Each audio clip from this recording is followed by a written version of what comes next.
In the Celestial Federation Empire Yadu No. 3 High School Class 6 Grade 3. In this classroom, there was a person sleeping.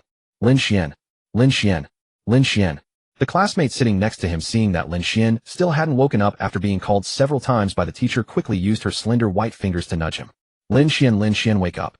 The teacher is calling you. Only then did Lin Xuan stagger up. It had only been 20 minutes since the morning class started, and he had fallen asleep. He must have been cultivating all night. The teacher saw Lin Xuan slowly waking up and said, Lin Xuan, were you saving the world last night? Sleeping at this hour? Lin Xuan then straightened his groggy head and stood up. Sorry teacher, I didn't sleep well last night and accidentally fell asleep. The teacher looked at him, told him to pay attention, and then continued the lesson. Lin Xuan perked up and looked around only to realize something was off. I remember I was sleeping in my room, right? Yesterday, I found a really good novel and accidentally stayed up all night reading it, then fell asleep. How did I wake up in the classroom? He picked up textbooks, Daily Care Methods for Spirit Beasts, Habits and Weaknesses of Demonic Beasts, 1,000 Ways to Evolve Spirit Beasts. Lin Xuan was speechless. What the heck are these textbooks? It turned out that the usual subjects like Chinese and math were gone. The classmates' teacher and desks were the same, but the textbooks had all changed. The class was currently on 1,000 Ways to Evolve Spirit Beasts. The teacher was still writing on the blackboard 2 evolution paths of Firewolf Beast and required materials. Lin Xuan glanced at his deskmate, who was still taking notes. His deskmate was still the same, as always, elegant, gentle as water, like a secluded orchid in an empty valley, beautiful, without being ostentatious, absolutely stunning. But it feels wrong. The textbooks changed, but the people didn't. Could I have transmigrated to a parallel world? I just fell asleep and woke up in another world. Geez, this isn't a novel. He decided to ask his deskmate. Uncertain if he really transmigrated, he quietly leaned over to Suyu.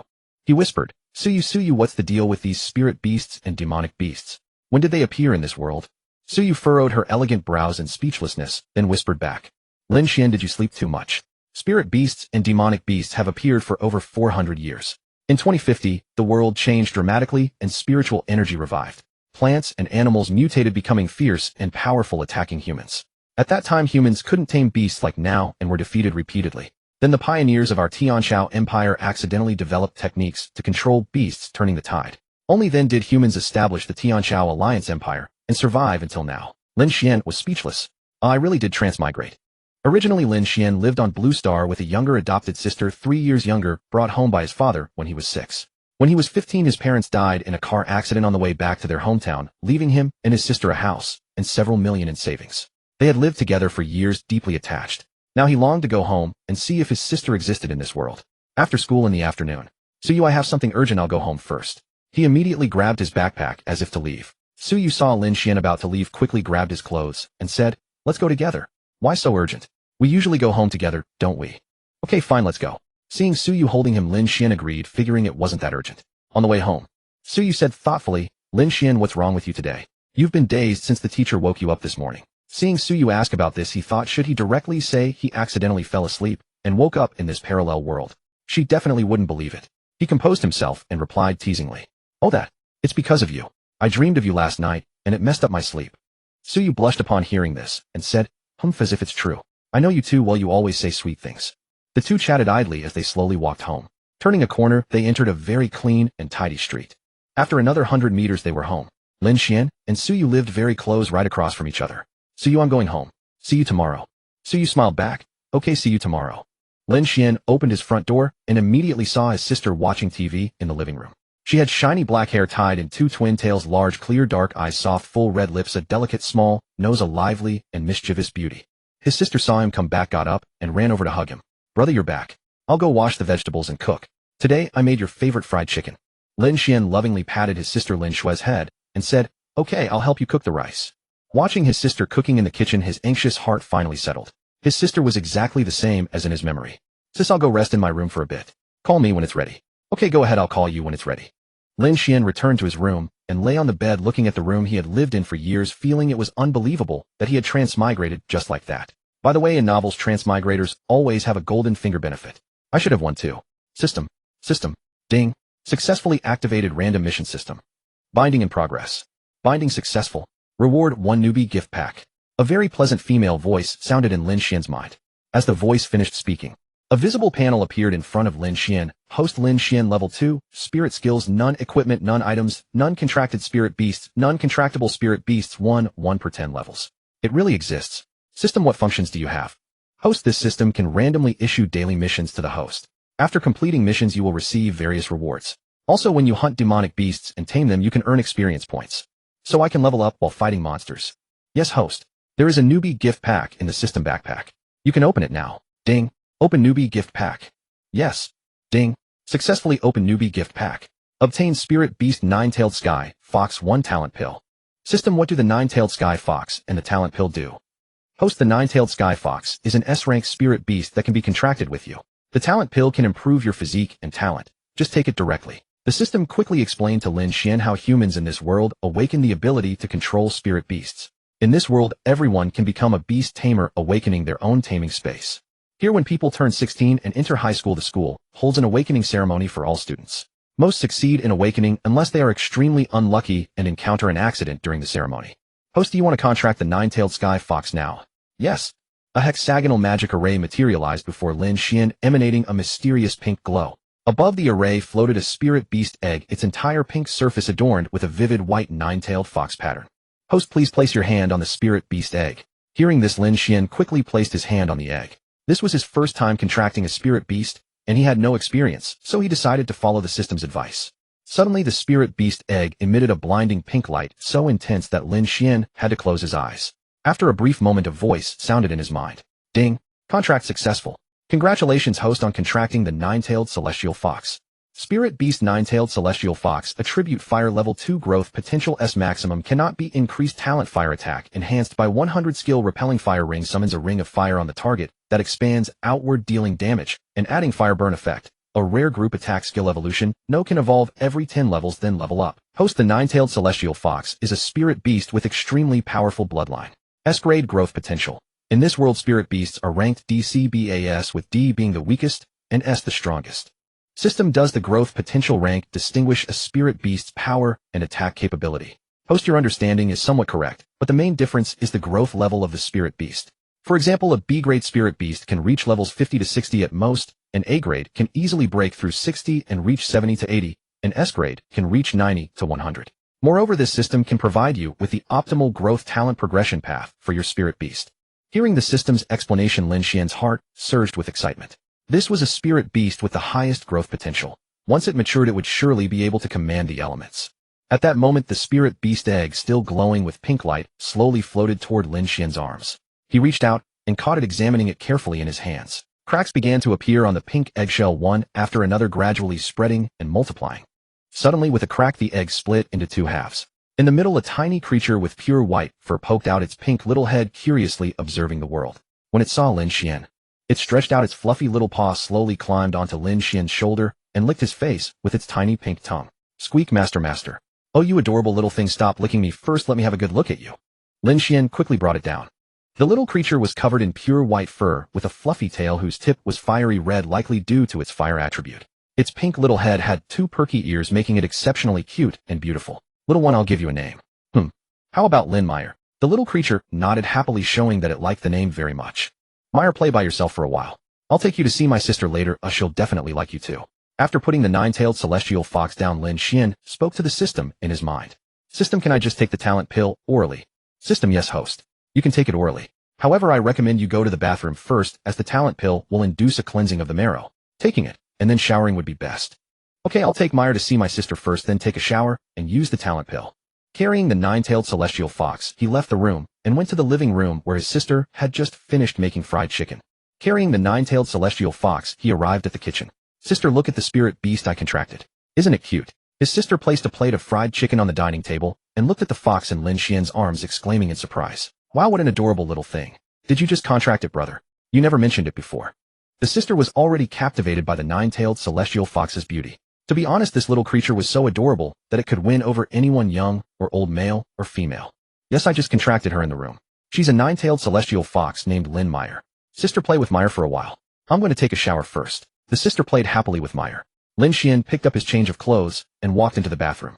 Lin Xuan tapped the system panel, clicked on the inventory option, and saw a pill-like object quietly lying in the first slot. He tapped it, and a pill appeared in his hand.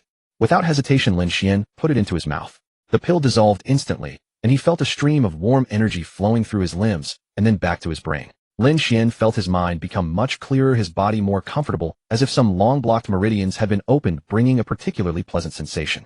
After the comfort, black substances began to ooze from his pores, feeling greasy and foul-smelling. These were presumably the accumulated toxins in the body. Done. Let me take a shower first. I love taking a bath. The turtle trips, la la la la. I love taking a bath. My skin is so good, la la la la. I forgot the lyrics. La la la la la la. After showering, Lin Xuan looked in the mirror and found that his skin had become much better and fairer. His already handsome face had become even more attractive. I was already handsome beyond compare, and now I've become even more good-looking. How can others survive? System, host, stop admiring yourself. Come check your own panel to see the changes after taking the talent pill. Host Lin Xuan, level 4 spirit skills, none equipment, none items, none contracted spirit beast, 9-tailed celestial fox. Lin Meyer, available contracts 0, 1 contract per 10 levels. I've gained 2 levels. System, host, the talent pill primarily enhances your constitution comprehensively, such as reaction speed, strength, memory, and the speed of spiritual energy recovery. The level increase is secondary. By the way, system, can I only level up by fighting monsters? Host, you can level up by consuming heaven and earth treasures and meditating, or by completing quests. I recommend hunting demon beasts, as your contracted beast can gain experience, and you can also complete hunting quests to level up. It seems I need to find an opportunity to go outside the city and hunt some demon beasts.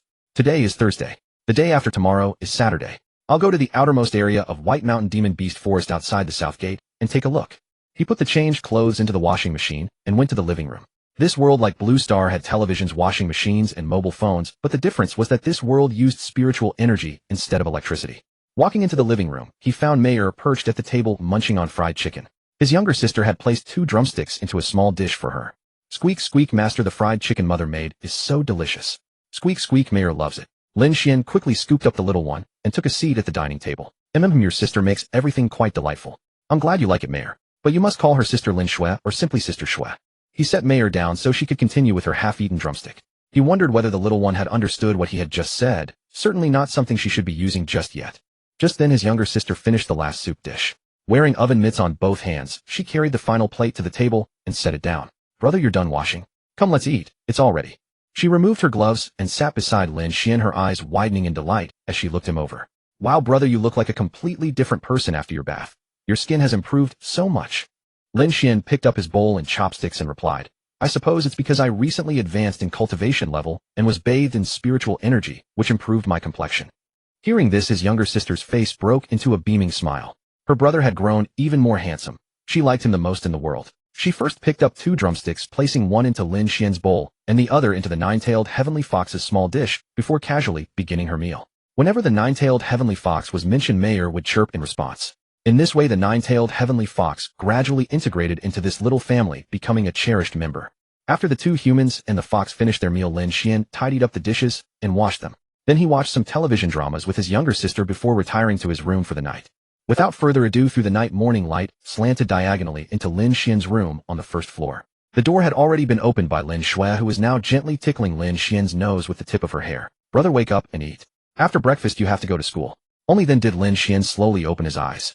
Seeing it was his sister calling him, he reached out and gently stroked her hair. Ah, brother, you've messed up my hair. Stinky brother, humph, I won't be happy until you give me a hug. Alright, I'll give you a big hug, brother. With that, he got out of bed and pretended to embrace her warmly. Hearing this, his sister immediately darted out of the room, muttering as she ran, Stinky brother hasn't even brushed his teeth. You're not hugging him, he stinks to death. After brushing his teeth, washing his face, and finishing the breakfast his sister had made, he headed out with her. As soon as they stepped outside, they happened to see Suyu also just leaving her home. He had originally wanted to wait for her, so they could walk together, as the 3 of them usually went to school as a group. Upon seeing Suyu come out, his sister ran over, called out, Sister Suyu, and then hugged her arm, nuzzling affectionately into Suyu's side with a ridiculously clingy expression. Her twin tails swayed with her movements, looking particularly adorable. Suyu gazed at this neighboring younger sister with an expression of helpless resignation. Lin Xuan meanwhile thought, step aside, let me handle this. Ding. Random mission issued. Walk to school hand in hand with Suyu. Oh, a mission already. System. That's right, host. These are daily missions that refresh once to 3 times each day. The reward for this mission is a 33 experience potion, which can be used during monster battles.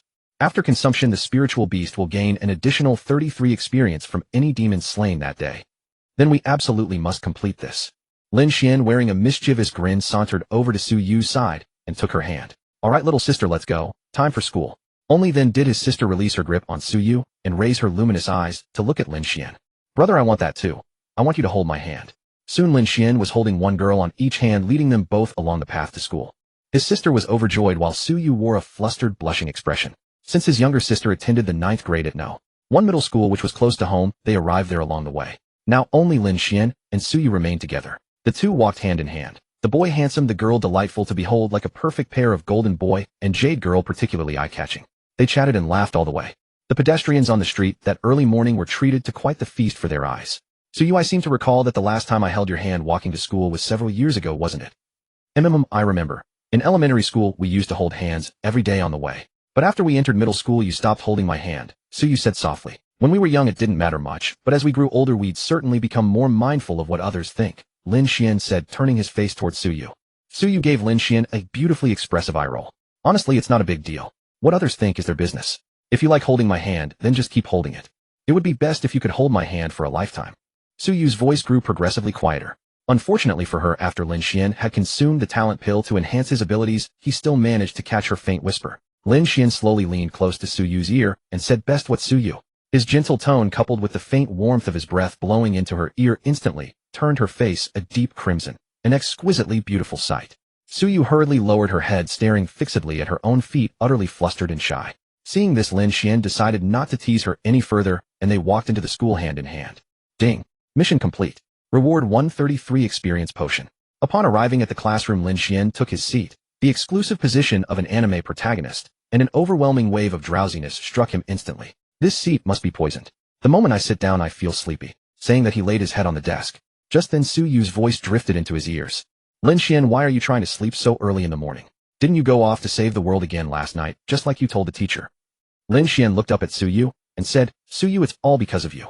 Last night, I transformed into Ultraman to fight monsters and protect the world. Suyu gave him an exasperated eye roll and said, what does that have to do with me? I didn't see you turn into light at all.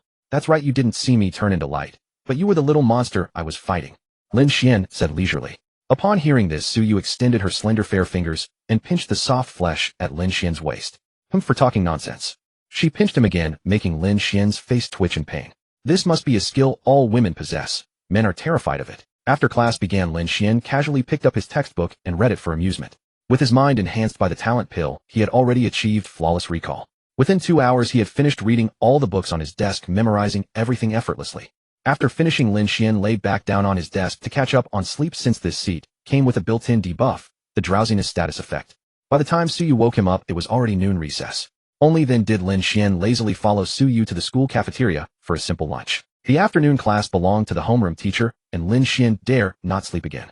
After all, he had been summoned to the teacher's office far too many times in his past life. As he was lost in thought, class time arrived. There appeared a strikingly gorgeous teacher dressed in a black pencil skirt and white blouse. Her long, elegant legs were wrapped in sheer black stockings, and she wore black high heels. Her glossy black hair was tied into a ponytail, giving her a capable and sharp appearance. She wore glasses, her skin fair, and her features beautiful, extraordinarily attractive, and full of style. This was Lin Xuan's homeroom teacher, named Shanggong Xiangning, who was 24 years old, 5 years older than Lin Xuan. Shanggong Xiangning spoke up as soon as she entered the classroom. All right, class begins. Students, please put away your snacks and phones. And those knitting sweaters, stop knitting. Students in the back row, wake up, especially Lin Xuan. A teacher complained about you again this morning. Come to my office after class. As Shanggong Xiangning walked toward the podium, she spoke. After she finished, the students immediately put away their things and looked at the homeroom teacher on the podium. Who wouldn't love having such a beautiful teacher teach them? Lin Xuan certainly approved. Going to the office after school. Lin Xuan thought he was brave enough. It was just being lectured by the teacher, something he was used to. After the students all looked toward her, Shanggong Xiangning said seriously, students, the school has announced that in 2 weeks there will be a grade-wide test of your innate talents and spirit beast talents. The top 30 students will form a gifted class, which I will also teach to prepare for this year's citywide senior high school competition, your college entrance exam. No. 3 high school hasn't achieved good rankings in years, so work hard and aim for a good placement. Alright, extracurricular announcements done. Let's begin the lesson. After class, Shanggong Xiangning glanced at Lin Xuan, nodded at him, then walked out of the classroom toward her office. Seeing the teacher return to the office, Lin Xuan said happily to Suyu, Suyu, I'm going to the homeroom teacher's office for some tea. Don't wait for me, go ahead first. Suyu, seeing Lin Xuan so cheerful about being called to the office, was a bit speechless. Suyu rolled her eyes beautifully at Lin Xuan and said, Go ahead. Do you want me to wait and go back together? You go first. I don't know how long the homeroom teacher will lecture. Then I'll go first. I'm off to the office. Take care. With that, Lin Xuan arrived at the door of Shanggong Xiangning's office and knocked on the mahogany door. From inside came Shanggong Xiangning's pleasant voice, Come in. Hearing this, Lin Xuan opened the door and walked in. Looking at the spacious and elegantly decorated private office, he approached Shanggong Xiangning with a mischievous grin. Xiangning Jia, why did you call me here? Shanggong Xiangning gave him a knowing look and said, what do you think? Oh, you mean me accidentally falling asleep in class? Let me give you a good excuse. No, I mean a proper explanation. Lin Xuan said ingratiatingly. Shanggong Xiangning raised her beautiful eyes and glared at him. Then give me a good excuse and see if I believe you. A fine Xiangning Jia, I confess. The main reason is that none of the other teachers are as beautiful or have as good a figure as you. In other teachers' classes I cough. I get sleepy. Only in your class do I feel energetic. Lin Xuan looked at Shanggong Xiangning with an expression that said, believe it or not, I believe it myself. Shanggong Xiangning rolled her eyes at him, then stood up, pulled him close, and whispered in his ear, you better make it into the gifted class in the test 2 weeks from now, or else. At that moment Lin Xuan glanced down and caught a glimpse of something white. He felt a rush of heat. Well, a young man might get a bit hot-headed, perfectly normal. A cup of herbal tea would fix it. Lin Xuan muttered under his breath. Oh man, I really am a bit overheated lately. I need to go to the herbal tea shop and buy 2 cups to cool down. Shanggong Xiangning heard his muttering and noticed where his gaze was directed. She realized his focus and said with a hint of embarrassment and annoyance, is it good looking? Lin Xuan blurted out, it's not just good looking, it's so white. Then he jolted. He was doomed. He had accidentally said it out loud. Lin Xuan, like a child caught doing something wrong, quickly explained, good looking. No, I mean so white. No, teacher, listen to me. Then maybe you should just hit me with the ruler a few times. I really can't make up any more excuses. Shanggong Xiangning looked at him with exasperation. All right, you can go. Remember what I told you. If you don't get a good rank, you'll see what I'll do to you. Okay, Xiangning Jia, I'll slip away now. Shanggong Xiangning sighed helplessly. Get out. Lin Xuan left the school and returned home, opening the door. As soon as he entered, Lin Xuan summoned the 9-tailed celestial fox to let it breathe. The fox immediately started chirping. Chirp, chirp, master, the spirit beast space is all white and empty. Meyer doesn't like it inside. Chirp, chirp, Meyer wants to stay with master, and Meyer wants to eat fried chicken. Lin Xuan crouched down and stroked the fox's soft fur. All right, I'm sorry, Meyer. Next time I get a chance, I'll let you out. In truth, Lin Xuan's level was still low and his strength insufficient. The spirit beast space wasn't powerful enough, yet it could only let the spiritual beast cultivate and recover stamina and spiritual energy normally. When he grew stronger, the space could be visualized and transformed into the world his spirit beasts loved most, simulating it. Carrying the 9-tailed celestial fox, he walked to the living room and saw his younger sister washing vegetables in the kitchen. Little sister, I'm back. Is there anything I can help with? His sister turned around and smiled. Brother, you're back. Just sit for a moment, I'll stir fry another dish. Where's Meyer? Meyer is here. Hearing Lin Xuan call her Meyer, trotted over on her slender little paws, hopped to Lin Xuan's feet, rubbed against her calf, and chirped twice. Lin Xuan heard Meyer's calls, crouched down, and stroked Meyer's little head. Meyer, when I'm done cooking, I'll give you some tasty treats. Chirp, chirp, okay, mistress. Meyer happily ran back to Lin Xuan, jumped onto the sofa, nestled into his arms, and watched TV with him. It was hard to tell if Meyer could understand, but she seemed totally absorbed. After a while, his sister brought out the last dish, and said, Brother Meyer, time to eat. His sister brought out Meyer's special small dish. Meyer, I'll give you 2 chicken legs, and some broccoli, a balanced meal. Meyer chirped happily twice to thank Lin Xuan. Lin Xuan also came over to eat. After finishing, he washed the dishes, then went to the living room to watch TV with his sister and Meyer for a while, before heading to the bathroom for a bath. System, are you there? Yes, host. System, I plan to go hunt monsters outside the city tomorrow. Is there anything I need to prepare? Host, you need to know the distribution of monsters in advance to avoid encountering high-level ones. Otherwise, unless you have absolute strength, you must act cautiously. Okay, I'll first check the distribution of low-level monsters outside the city to avoid running into high-level territory and getting killed. After his bath, he watched a TV drama with his sister for a while. He felt that the TV dramas in this world were quite similar to those on Blue Star, and sometimes they were a good way to pass the time. At night, he said, Little sister, I'm going to sleep. You should go to bed early too. Good night, brother. I'll take a bath and then sleep too. His sister said, turned off the TV, and ran to the bathroom. Meyer, let's go to bed. Meyer trotted after Lin Xuan into the room to sleep. The next morning, Lin Xuan stirred awake to someone calling his name. He slowly opened his eyes and saw his younger sister Meyer tucked in her arms right before him. His sister was swishing the crimson tip of Meyer's tail across her own cheek, making her nose tingle. Sis, you're asking for a spanking again. Wait until I get my hands on you. Upon hearing the threat, his sister immediately scrambled out of the room. You'll never catch me, stinky brother. Hurry up and come eat. Lin Xuan finally rose and straightened the bedding. After brushing his teeth, washing his face, and finishing the nutritious breakfast his sister had prepared, he said to her, Sis, I have something to take care of today. I won't be back for lunch. Lin Xuan hurriedly asked, Brother, what do you need to do? Why aren't you coming back for lunch? Lin Xuan quickly made up an excuse and slipped away. Once outside, he hailed a small blue spiritual motorcycle and headed toward the southern part of the city. Along the way, he picked up several bottles of water and a few large bags of bread, storing them in the system's item space. System, this item space of yours has 100 slots, right? No matter how large or numerous the items are, as long as they're the same type, they only occupy one slot. I put in 6 bottles of water, and they only took up 1 grid. That is correct, host. Each slot can hold up to 999 items. Beyond that, additional slots will be required. Lin Xuan was delighted by this revelation. This feature is incredibly powerful. The blue spiritual motorcycle took nearly half an hour to reach the city gate, where rows of impeccably disciplined soldiers stood guard. Lin Xuan parked his vehicle, waited in line for inspection, and then passed through the city gate. According to the information he had obtained the previous evening from the Beast-Tamer network, heading east for approximately 3 kilometers beyond the South City Gate would lead to a low-level demon beast forest. This was an ideal training ground for student teams, as the demon beasts there ranged from level 1 to level 8. That was precisely Lin Xuan's destination. After exiting the city gate, he summoned the 9-tailed heavenly fox and set off with it cradled in his arms. Along the way, he encountered small groups of adventurers making their way toward the demon beast forest. However, they paid him no mind upon sensing his extremely low spiritual energy, assuming he was merely a student out for some practice.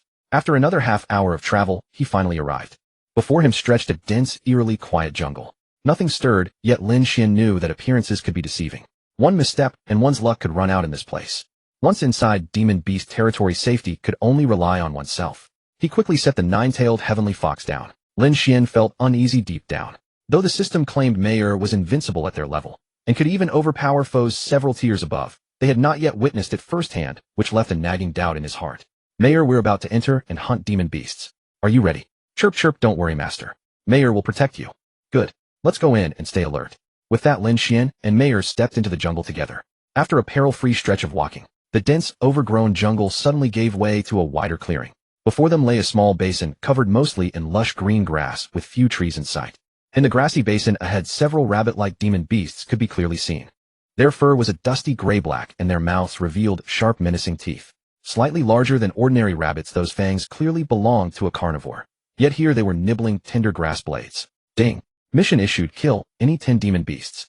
Upon completion, you will be rewarded with a spirit beast skill and a character's spiritual technique, Eye of Reconnaissance. A pleasant voice suddenly resonated within his mind. After glancing at the prompt on the panel, system, this mission gives 2 skills as a reward. Lin Xuan was somewhat surprised. The variety of mission rewards was truly impressive. He swept his gaze around and noticed a small sand dune not far away. Creeping closer with Mayer, he lay flat upon it and carefully observed the situation below. There were roughly a dozen rabbit-like demon beasts ahead, several of which had drifted apart from the main group. Lin Xuan murmured to himself, these isolated ones are either lone wolves or outcasts. Let's test their strength on them first. He pointed at the nearest rabbit demon to Mayer and whispered, Mayer, attack that lone one closest to us first. Let's see what they're made of. Mayer glanced at the target Lin Xuan indicated. She sprang forward, her slender legs propelling her, like lightning, toward the isolated demon rabbit. With a swift kick, bam! She sent it flying, then pounced and sank her teeth into its neck, shaking it violently several times until it went still. The moment the demon rabbit fell, a voice echoed in his mind. Ding! The 9-tailed heavenly fox has slain one level 2 gray demon rabbit. Ding! The 9-tailed heavenly fox gains 10 experience points, 1050, to level up. Ding! 1 demon beast slain. Mission progress: kill any 10 demon beasts, 110. With each kill granting 10 experience points, 4 more would be enough for Mayer to level up. The commotion instantly awakened the nearby gray demon rabbits, who ceased grazing and turned their attention toward the disturbance. Seeing one of their companions slaughtered by what appeared to be an innocuous little fox, the surrounding gray demon rabbits flew into a frenzy and charged toward them. Lin Xuan sensed danger and immediately used their contract bond to communicate with Mayer. Mayer, use your skill.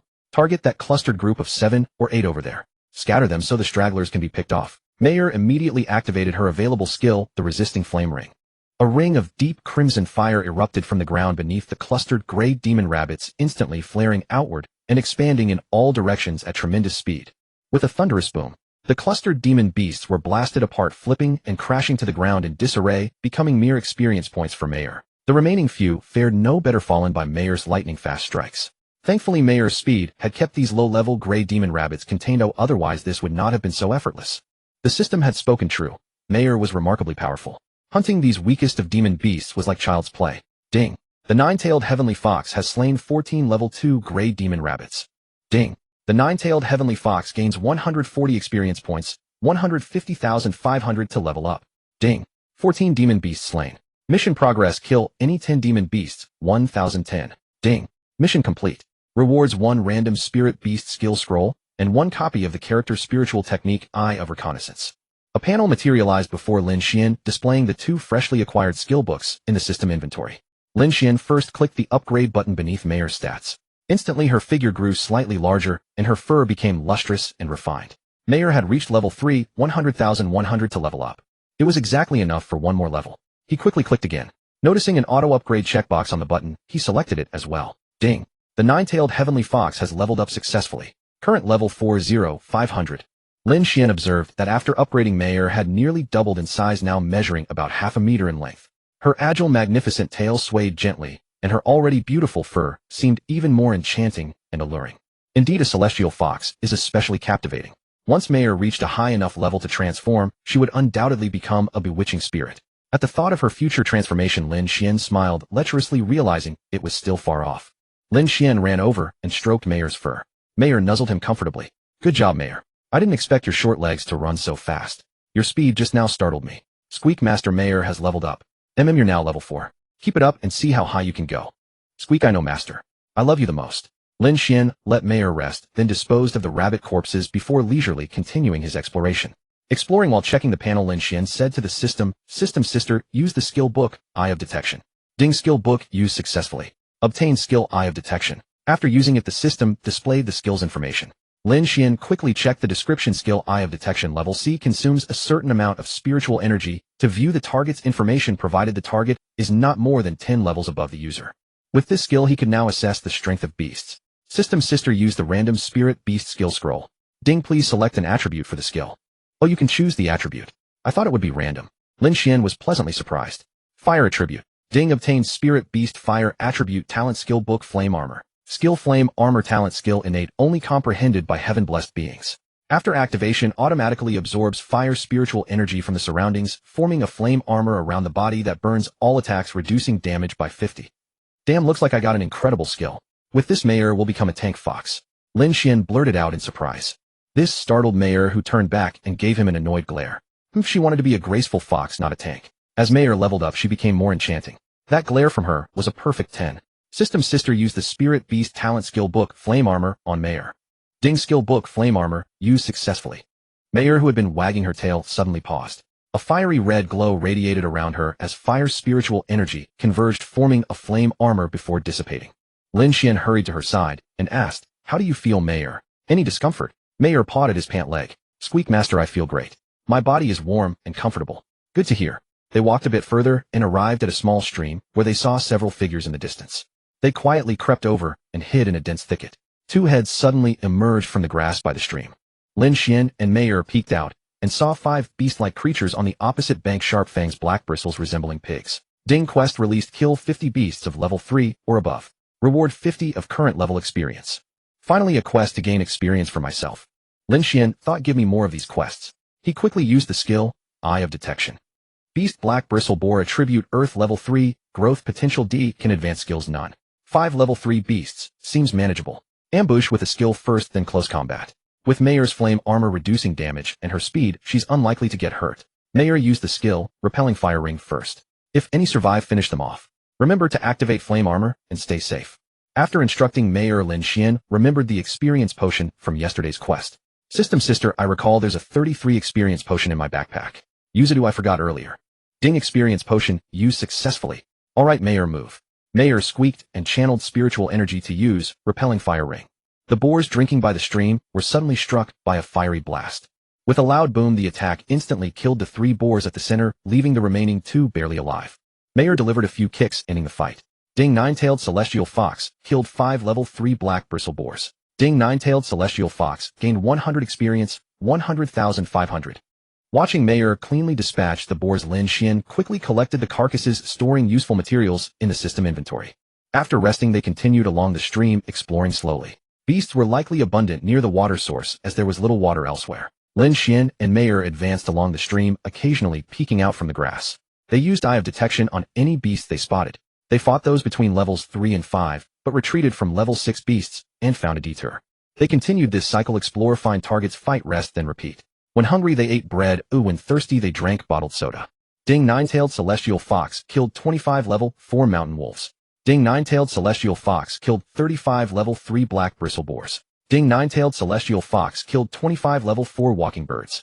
Ding, nine-tailed celestial fox killed 10 level 5 gray wolves. Ding, nine-tailed celestial fox gains 1700 experience, 1800500, can level up. Ding, nine-tailed celestial fox leveled up to level 5, 13001000. Ding, nine-tailed celestial fox leveled up to level 6, 3002000. Ding, nine-tailed celestial fox gained 330 experience, 6302000.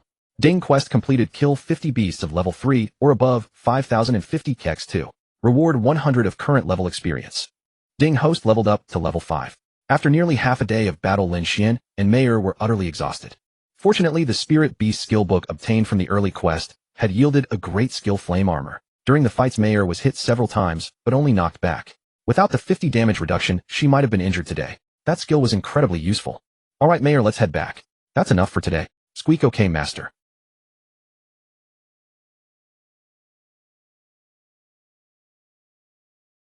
He picked up Mayer and slowly retraced their steps. From entering to leaving, they hadn't encountered any other beast tamers training here. Perhaps the beasts here were too low level and only students like Lin Xuan would come. This saved him a lot of trouble. After all, sometimes the most dangerous thing in the beast forest wasn't the beasts but humans. By the time he returned to the city gate, it was already past 4 p.m. After queuing up for inspection, he entered the city. He scanned a small blue spirit energy bike, placed Mayer in the front basket, and set off toward the beast market. Lin Xuan planned to sell the beast meat and common materials obtained from today's hunt to the merchants, while keeping the spirit cores and rarer materials for later, as the system had mentioned they might be useful for his spirit beast's evolution and advancement. Carrying Mayer, he rode along the evening breeze, brushing against them, carrying away the tense and oppressive atmosphere that had clung to the man and the fox from the beast forest. This was also Mayer's first time exploring the bustling city since her birth. Her little head turned this way and that, full of curiosity. From time to time she turned around and let out a few squeaks at Lin Xuan. Lin Xuan deliberately let Mayer feel the city's prosperity. Master, look at that, and this and this. Mayer, I'll buy you some treats later. That's a sugar-coated hawthorn, and this is an ice cream. Mayer didn't pay much attention to anything else, but she was very keen on the delicious food. When they arrived at the beast market, Lin Xuan parked the small blue bike. Lin Xuan bought 2 sugar-coated hawthorns and 2 ice creams for Mayer. She had been the main force today, so she definitely deserved a reward. Lin Xuan held Mayer in one arm and 2 sugar-coated hawthorns in the other. Mayer ate one and Lin Xuan ate the other. This scene was very heartwarming. Of course, it would have been even warmer if Lin Xuan hadn't been devouring one hawthorn after another. Mayer's mouth was small, so she could only manage one every 2 bites. After finishing their snacks, Lin Xuan found a shop that bought beast meat and materials. He asked about the price, found it satisfactory, then took out the items and sold them to the shopkeeper, exchanging goods for money. In this world, storage rings were quite common. A ring with a few cubic meters of space cost tens of thousands, and most beast tamers with some financial means owned one. Of course, large-scale storage rings were a different matter, so no one was surprised when Lin Xuan suddenly produced a pile of things. Today's hunt yielded a total of 5 Rotian Dynasty dollars from the beast meat and materials. For Lin Xuan, this was a considerable harvest, though the prices were not high since these were all low-level beasts. The produce from high-level beasts would be exorbitantly expensive. After selling, Lin Xuan took Mayer for a couple more strolls, bought some ingredients, then scanned a small blue bike and headed home with Mayer. On the way, they passed a fried chicken shop and stopped to buy 2 large boxes. He opened the door to his home, set Mayer down, and called out, "Little sister, I'm back." Then he went to the entrance, sat down, and prepared to take off his shoes and put on clean indoor slippers, something everyone in the demon capital kept several pairs of. At that moment, his sister ran over, crouched down, and wrapped her arms around him from behind. She wrinkled her pretty nose and said in a displeased tone, "Humph, big brother, where did you and Mayer go today?" Lin Xuan glanced at Lin Xuan and Mayer, both looking travel-worn, with leaves still in Lin Xuan's hair and mud on Mayer's little paws. Lin Xuan seemed to guess something and frowned with concern. "Big brother, look at you. There are leaves in your hair, and Mayer's paws are covered in mud. Did you secretly take Mayer to the beast forest outside the city?" Lin Xuan felt his sister's warmth against his back and heard her question. He didn't want her to worry too much. "Yeah, but don't worry, little sister. Since the school's grade assessment is in a few days, I took Mayer to the outermost perimeter of the low-level beast forest for some training today." He turned around and stroked his sister's hair. "Today, Mayer and I took down a few low-level beasts. I let her practice, and look, she's already leveled up and grown several times bigger." After hearing this, his sister still felt uneasy. "Then if you go out for training or anything in the future, please tell me, okay? Otherwise, I won't know where you've gone." Lin Xuan understood that she was worried about him, so he patted her back reassuringly. I'll tell you from now on. First, I'm going to take Mayer to the bathroom to wash up. We're both filthy. Oh, I bought some ingredients and fried chicken. You can handle them. I'll put them in the fridge first." He stood up, took the items to the fridge, stored the ingredients, and placed the fried chicken on the living room table. Then he led Mayer into the bathroom. Lin Xuan first helped Mayer bathe. He turned on the shower head, checked the water temperature, wet her fur, applied shampoo, and rubbed vigorously, sending bubbles flying everywhere. Mayor curiously poked at the bubbles with her paw. After rinsing, he dried and blow-dried her fur, then let her go to the living room to play with his sister. Soon Lin Xuan also finished his shower and came out. He sat down beside his sister, picked up Mayor, and they started eating fried chicken together. After a few bites, he felt his sister lean in and rest her head on his shoulder. Big brother, what level is Mayor now? She looks more than twice as big as this morning, Lin Xuan said, lazily leaning against him. He picked up the remote, changed the channel to an anime, then turned to his sister. Little sister Mayor is now level 6. She was only level 2 before. The beasts we encountered today were all taken down, thanks to Mayor. Don't let her cute and adorable appearance fool you. She's incredibly powerful, Lin Xuan said, lovingly stroking her snow-white fur. Lin Xuan tilted her head, looking at Lin Xuan and then at Mayor in her arms. She lifted Mayor up with a delighted expression. So you're really this amazing Mayor. Beautiful and exceptionally capable in battle. Mayor proudly let out 2 squeaks as if to say, you're amazing too, mistress. Beautiful and a great cook. And flattering me like this makes this fox shy. Lin Xuan giggled and set Mayor down. Mayor, you keep eating the fried chicken. I'm going to wash the vegetables and cook. Today I'll make you something delicious. Squeak, squeak, squeak. Okay, mistress. Lin Xuan. Seeing his sister head off to wash vegetables and cook, and having nothing else to do, Lin Xuan sat down with Mayor to watch TV. He opened his status panel. Host Lin Xuan. Level 5. Spirit skill detection IC rank. Equipment none. Items 8 Earth Spirit Cores LV. 1 3 Fire Spirit Cores LV. 1 4 Wind Spirit Cores LV. 1 2 Grey Wolf Jade Fangs. Contracted Spirit Beast Nine-Tailed Celestial Fox, level 6. Available contract slot 0, 1 slot per 10 levels. Spirit Beast Panel. Spirit Beast Nine-Tailed Celestial Fox. Attribute Fire. Level 6, 6, 3 0, 2 0 0 0. Growth Potential S rank already maxed, cannot upgrade. Talent Fire Attack, boost 100 Flame Armor, reduces damage by 50. Skill Repelling Fire Ring creates a ring of fire on the target that expands outward, dealing damage, and inflicting fire type burn damage to everything it passes through. A rare area of effect skill. Evolvable, no click to view materials required for next evolution. Today he and Mayor toiled in the Beast Forest for a full day, ascending to level 5, while Mayor reached level 6. Through this day's trials, Lin Xuan also gained a deeper understanding of this world. Mayor was remarkably formidable. This S-rank beast truly lived up to its reputation as a spirit beast with the supreme growth potential. At this stage, few beasts of the same level or within 2 levels above Mayor could survive a single strike of her repelling flame ring. Perhaps it was because the beasts at this level were all low tier with fragile bodies and inferior talents. Once he and Mayor advanced to higher levels and ventured into the mid or high tier zones, things would not be so easy, for there were beasts with exceptional talents among them. Time slipped away imperceptibly. Lin Xuan had already prepared tonight's dinner and was now holding Mayor with a smile, feeding her the freshly fried demon shrimp. Turning her head, she looked at him lying on the sofa. Brother, get up, come eat. Coming. His sister had made a few extra dishes today, but with Mayor, the little glutton around, everything was devoured cleanly. After eating, Mayor lay on the sofa with her slightly bulging belly, while Lin Xuan sat beside her, teasing her with a grin. Lin Xuan tidied up the dishes, washed them, and then casually grabbed the trash bag to go out and dispose of it. Sis, I'm going out to take out the trash.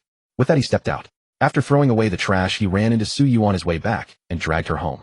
You haven't visited for a few days. Since we bumped into each other and you're free, you simply must come over for a while. In truth, Suyu had just finished dinner and wanted to go for a walk, but she happened to meet him. Seeing his eagerness, she followed him into the house. Sister Suyu is here. Ah, Sister Suyu, you're here. Come sit here. She trotted over, took Suyu's hand, and led her to sit beside Mayor. Sister Suyu, look, this is my brother's spirit beast, the nine-tailed celestial fox. Isn't she beautiful? Huh? His sister introduced Mayor with a face full of delight. Mayor tried to turn around to greet Suyu, but she was too full, and no matter how she struggled, she couldn't manage it, so she gave up and let out a couple of chirps. Suyu was instantly captivated by Mayor's exquisite beauty and her adorable flailing. Her little hand involuntarily reached for Mayor's snowy white fur and began to stroke it. So cute. This is simply unfair. Mayor closed her eyes in bliss, wearing a look of pure enjoyment. Chirp, chirp, chirp, so comfortable, so comfortable. Suyu, mistress, I like you so much.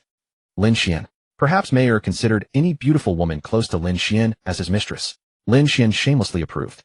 Suyu turned to Lin Xuan with a delighted expression and asked, Lin Xuan, when did you contract Mayor? Such an adorable Mayor is truly, truly unfair. Seeing Suyu's expression, which seemed even more blissful than Mayor's, he replied, just a few days ago. By the way, Suyu, what about your spirit beast? I've never seen you summon it. Lin Xuan had only recently transmigrated into this world, and truth be told, had seen very few spirit beasts. My contracted beast is a green bird, a rather proud little creature. Let me call her out so you can meet her. As she spoke, a cyan hexagonal summoning array appeared before Suyu. With a melodious bird call, a graceful bird adorned with cyan feathers, a long tail, and a feathered crest flew out from the array. After circling around Suyu a few times, it landed on her shoulder and began preening its feathers. Lin Xuan activated his investigation eye on Suyu. Character Suyu. Level 7. Spirit Skills Basic Spirit Shield Basic Speed Boost. Contracted Spirit Beast Green Bird Level 8. Contractable Spirit Beast 0. Spirit Beast Green Bird. Attribute Wind. Level 8. Growth Potential B Evolvable. Click to view required evolution materials. Talent Wind Type Attack increased by 30, Flight Speed increased by 50. Skill Gale Wind Blades forms 10 Wind Type blades around the user which then fly toward the target to slash and cut. Usable both for single targets and groups. Evolvable No Click to view materials for next evolution. This little girl Suyu is actually a higher level than me. I need to work harder, or if I'm weaker than her, how can I protect her in the future? After Lin Xuan finished examining the green bird and the system's pop-up information, he realized that this type of bird spirit beast was indeed beautiful, with the clear advantage of being able to fly from the start. Suyu, your green bird is very beautiful. Lin Xuan's eyes sparkled like stars as she looked at the bird, and said with great fondness, "Ha, sister Suyu, your contracted beast is so beautiful. Why didn't you ever call her out for me to see?" Suyu pointed at the bird on her shoulder. "This little one doesn't like to play with others much. She's quite proud, so I don't often let her out." The green bird preferred tranquility over activity. It was only close to its owner and showed little interest in others, though it was especially fond of beauty. Lin Xuan wanted to reach out and pet the green bird, but seeing it absorbed in preening its beautiful feathers, she gave up. Verification complete. This was a proud little princess. Mayor was much more fun, adorable, affectionate, and playful. Seeing that the green bird wasn't interested in interacting, Suyu let it return to the spirit beast space. The night deepened. Seeing that it was late, Suyu rose to go home. Lin Xuan promptly offered to see her off. Once out the door, he took Suyu's hand. At that moment, the system in his mind sent an untimely notification. Ding! Random daily quest issued. Get intimate with Suyu. Reward experience potion 50x1 spirit recovery pill x10. Looking at the quest notification in his mind, he thought, this is sudden. But system you. Before Lin Xuan could finish, the system continued. Host, keep it up. Quest delivered. This is all I can do for you. Lin Xuan. Since the quest had been issued and the rewards were tempting, the experience potion could boost Mayor's leveling efficiency, and the newly introduced recovery pill, though unknown, was surely a good item from the system. He decided to go for it. He tightened his grip on Suyu's hand and said, "Suyu, let's take a walk outside." Suyu, feeling his sudden firm hold, blushed and responded shyly, "Okay." The two walked until they reached the small artificial park in the residential complex. They stopped by a small tree, enjoying the cool evening breeze. Lin Xuan turned his head to look at Suyu's profile, made even more beautiful by her blush. He pulled her into his embrace, wrapped his arm around her slender waist, and gazed into her tender, watery eyes. Their lips unconsciously drew closer. A sweet fragrance blossomed in their minds, and gradually, they both sank into this wonderful sensation, unable to break free. 8 minutes later, the crisp ringtone of a phone message shattered the beautiful atmosphere. The two slowly stopped, their lips parting. In the air, a certain something appeared. Lin Xuan withdrew his hand, reached into his pocket for his phone, and saw that it was a message from his sister. Suyu glared at the scoundrel Lin Xuan with a shy face. "You bad guy, always bullying me." I couldn't help it. My Suyu is just too beautiful." He showed his phone screen to Suyu.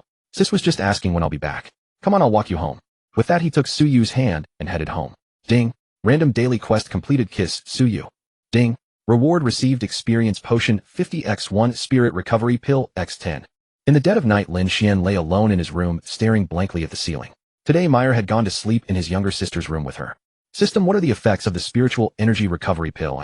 Host, the spiritual energy recovery pill is a pill that after consumption increases your own spiritual energy recovery speed by 200 for a duration of 60 minutes.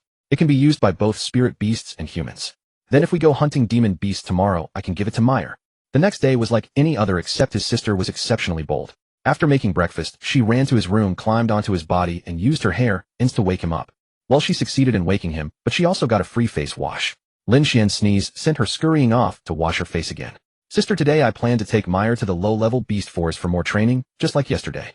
His sister immediately stood up, her face full of worry. Be careful. I haven't awakened my beast-taming space yet, so I can't help you much. Once I awaken next year in high school, I'll have the ability to help you, big brother. Lin Xuan affectionately patted his sister's little head. Alright. I'll wait for you, big brother. After you awaken, I'll find you a contract beast as beautiful and powerful as Meyer. His sister nodded with sparkling eyes. After breakfast, Lin Xuan took Meyer and left the house. Come, Meyer, you sit in front. Lin Xuan scanned a spiritual energy-powered blue bicycle at the intersection. Meyer obediently jumped into the front basket, her little head looking around curiously. On the road, Lin Xuan chatted with Meyer as they arrived at the city gate. After parking the bike, he led Meyer out of the city. Once outside the city, they followed the route from yesterday. Today, Lin Xuan planned to first check the stream from yesterday. If there were no more demon beasts, he would go deeper. As soon as they stepped into the beast forest, the system issued a quest. Ding. Quest released: kill 30 demon beasts of level 5 or above 030. Reward 50 of current character level experience. Ding. Quest released: kill 100 demon beasts of any level 0-100. Reward ethereal boots made from the skin of a level 30 azure deer demon crafted by a master artisan, offering excellent defense and enhanced movement speed. System: Big Sister used the 50 experience potion. Ding. 50 experience potion used successfully. After reading the system prompts, Lin Xuan said to Meyer with a triumphant expression, "Meyer, let's begin our hunting journey today."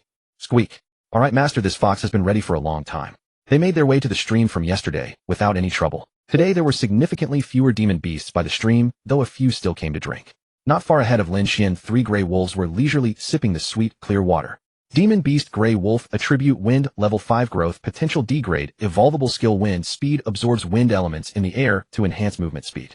Seeing only 3 level 5 gray wolves, they posed no threat to Meyer. Meyer used Repelling Flame Ring to hit them first.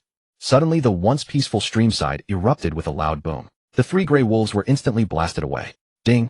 Killed 3 gray wolves level 5. Quest progress 3. Ding. Spirit Beast gained 90 experience 720-2000.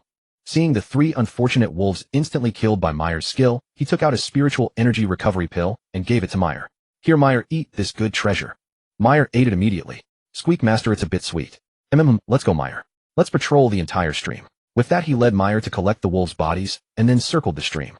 The 1 human and 1 fox sent every demon beast they encountered by the stream to meet the beast god. Ding. Killed 10 earth wolves level 3. Quest progress 10. Ding. Killed 18 horned deer level 4. Quest progress 18. Ding. Killed 12 gray wolves level 5. Quest progress 12. Ding. Killed 8 mooncat demons level 6. Quest progress 8. Ding. Killed 8 gray bear demons level 7. Quest progress 8.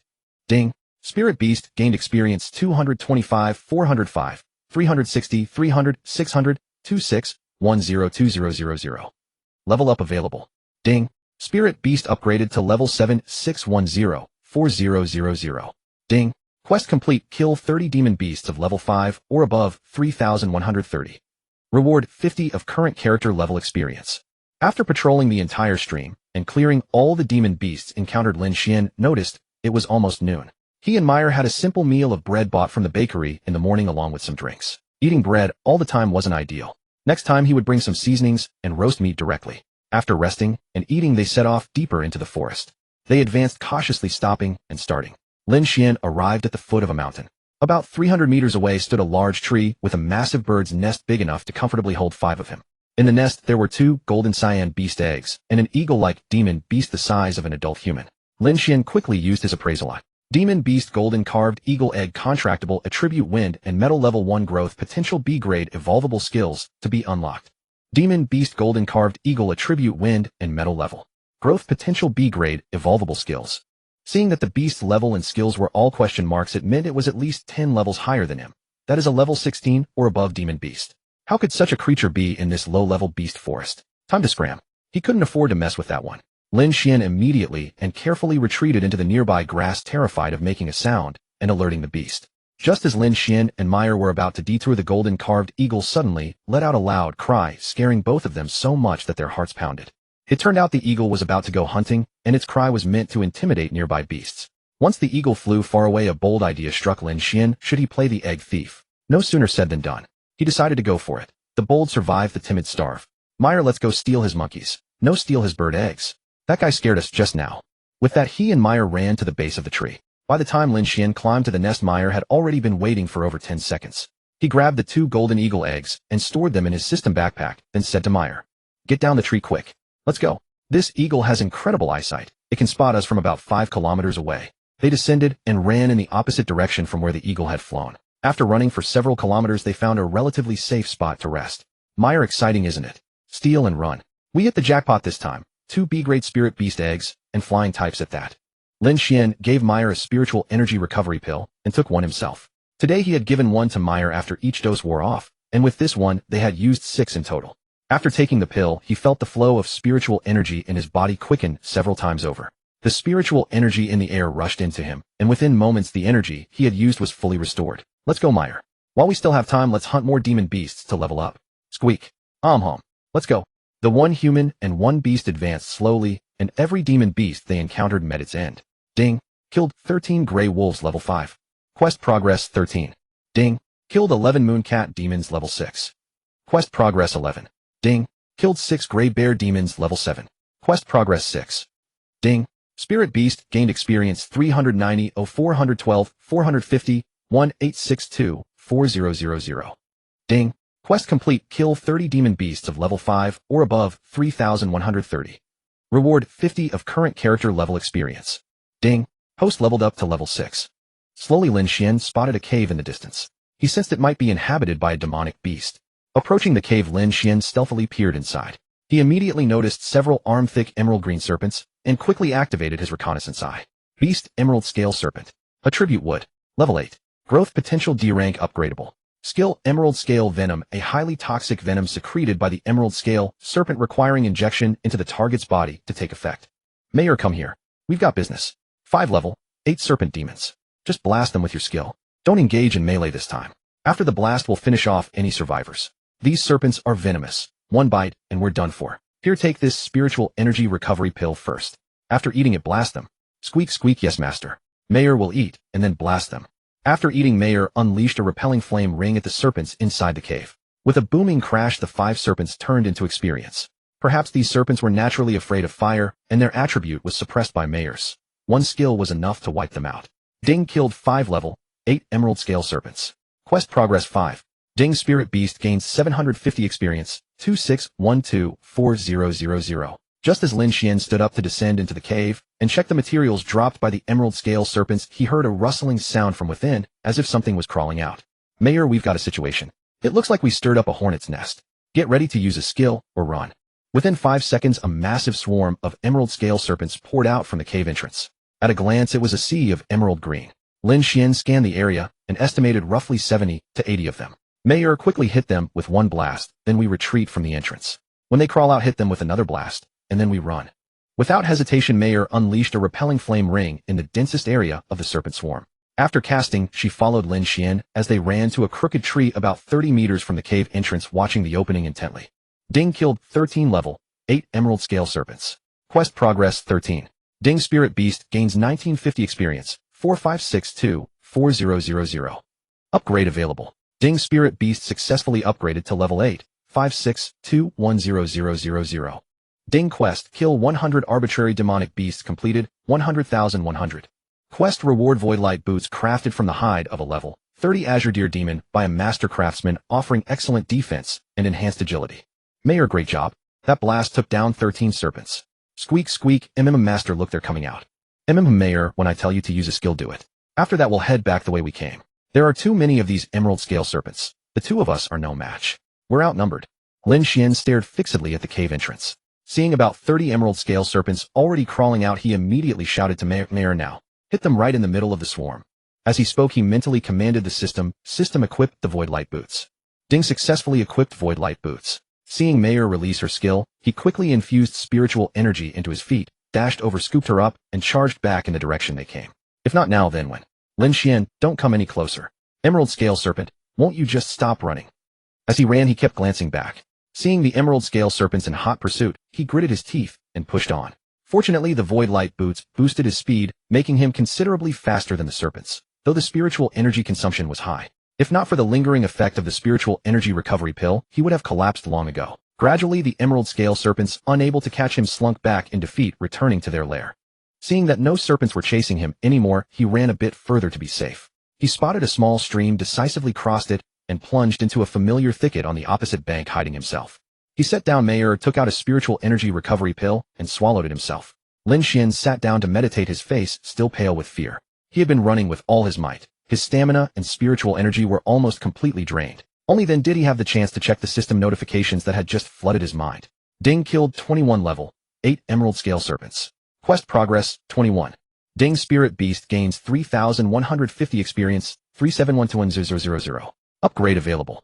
Ding. Quest kill 30 demonic beasts of level 5 or above completed, 4,030. Reward 50 of current character level experience. This time the blast had wiped out 21 serpents. It was probably because the previous and current attacks had inflicted burn damage from the fire attribute, finishing off those that had been weakened. Feeling mostly recovered, he called Mayor. Mayor, let's go home. We're done for today. Squeak squeak hom. On the way back they encountered no demonic beasts. The path he had forged over the past 2 days had already been swept clean twice. He did run into 2 groups of people out training around his age, probably high school students. He paid them no mind, and walked out of the beast forest entering the city. Today's experience had been far more dangerous than yesterday's, but the rewards were also much higher. Truly the greater the risk, the greater the gain. From raiding the Golden Eagle Demon's nest, nothing ventured, nothing gained, to being chased for several blocks by the Emerald Scale Serpents. By the way, I wonder if the Golden Eagle Demon upon returning to its nest and finding its egg stolen would be so enraged that smoke would pour from its 7 orifices. I'll forget it. I'll just scan for a spiritual energy bike, sell the useless stuff, and head home. Today the common beast meat materials I collected sold for 800 celestial coins. Rare materials and spirit cores gathered: fire attribute spirit cores 14, water attribute 5, earth attribute 3, a wind attribute 15. Song wolf jade fangs 7, moon pupil stones 7, gray bear gallbladders 5. The most precious were 2 B-rank golden eagle demon spirit beast eggs. After selling I did some shopping, bought some seafood, beast meat, and fruits, then returned home with Mayor.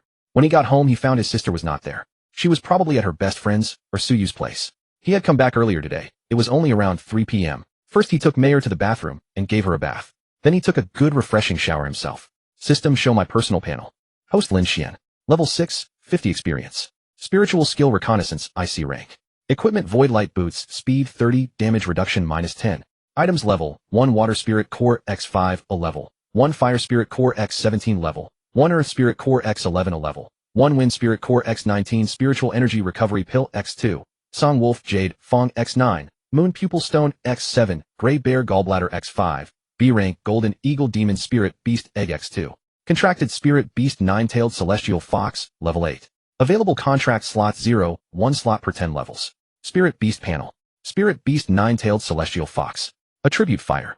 Level 8, 3712100000. Growth potential S rank maxed, cannot upgrade. Talent fire attribute attack 100 flame armor damage reduction -50. Skill repelling flame ring creates a ring of flame on the target that expands outward, dealing damage to everything in its path, and inflicting fire attribute burn damage. An excellent area of effect skill. Evolvable, no click to view evolution. Compared to the days before when they hadn't ventured out to hunt spirit beasts, he and Mayor had grown considerably stronger after 2 days of training in the beast forest. Especially Mayor, who had advanced directly from level 2 to level 8, leveling up like a rocket. He himself had reached level 6 through completing missions, and combined with the stat replenishment from Mayor's progression, his physical abilities had improved significantly across the board. Give him and Mayor a few more years, and he was certain he would become extraordinarily powerful. Truly having a system was something else. However, school started the next day. He could only take Mayor for further training during the next holiday. Although he could simply take leave and hunt in the beast forest every day, he had no taste for living on the razor's edge. After showering, Lin Xuan simply collapsed onto the sofa, Mayor nestled in his arms. He wrapped his arms around her as she occasionally flicked her pink little tongue against his face, letting out soft peeps now and then. Gradually Master and Fox drifted off to sleep. The two had been thoroughly exhausted over the past couple of days. It was already around 5 in the afternoon when his sister finally opened the door as the western sky bathed in crimson afterglow. Sister, see you come in. Let me take these things to the kitchen first. You go ahead and sit in the living room. Oh, what would you like to drink? Cola, coconut milk, or milk? Suyu handed over the groceries she and Lin Xuan had just picked up at the supermarket. Coconut milk, please.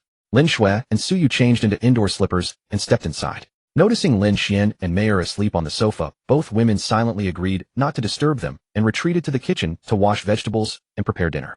However, the range hood couldn't be avoided while cooking, so Lin Xuan and Mayor eventually woke up. Yawning, Mayor hopped down from his lap and scurried over to their sister to beg for food.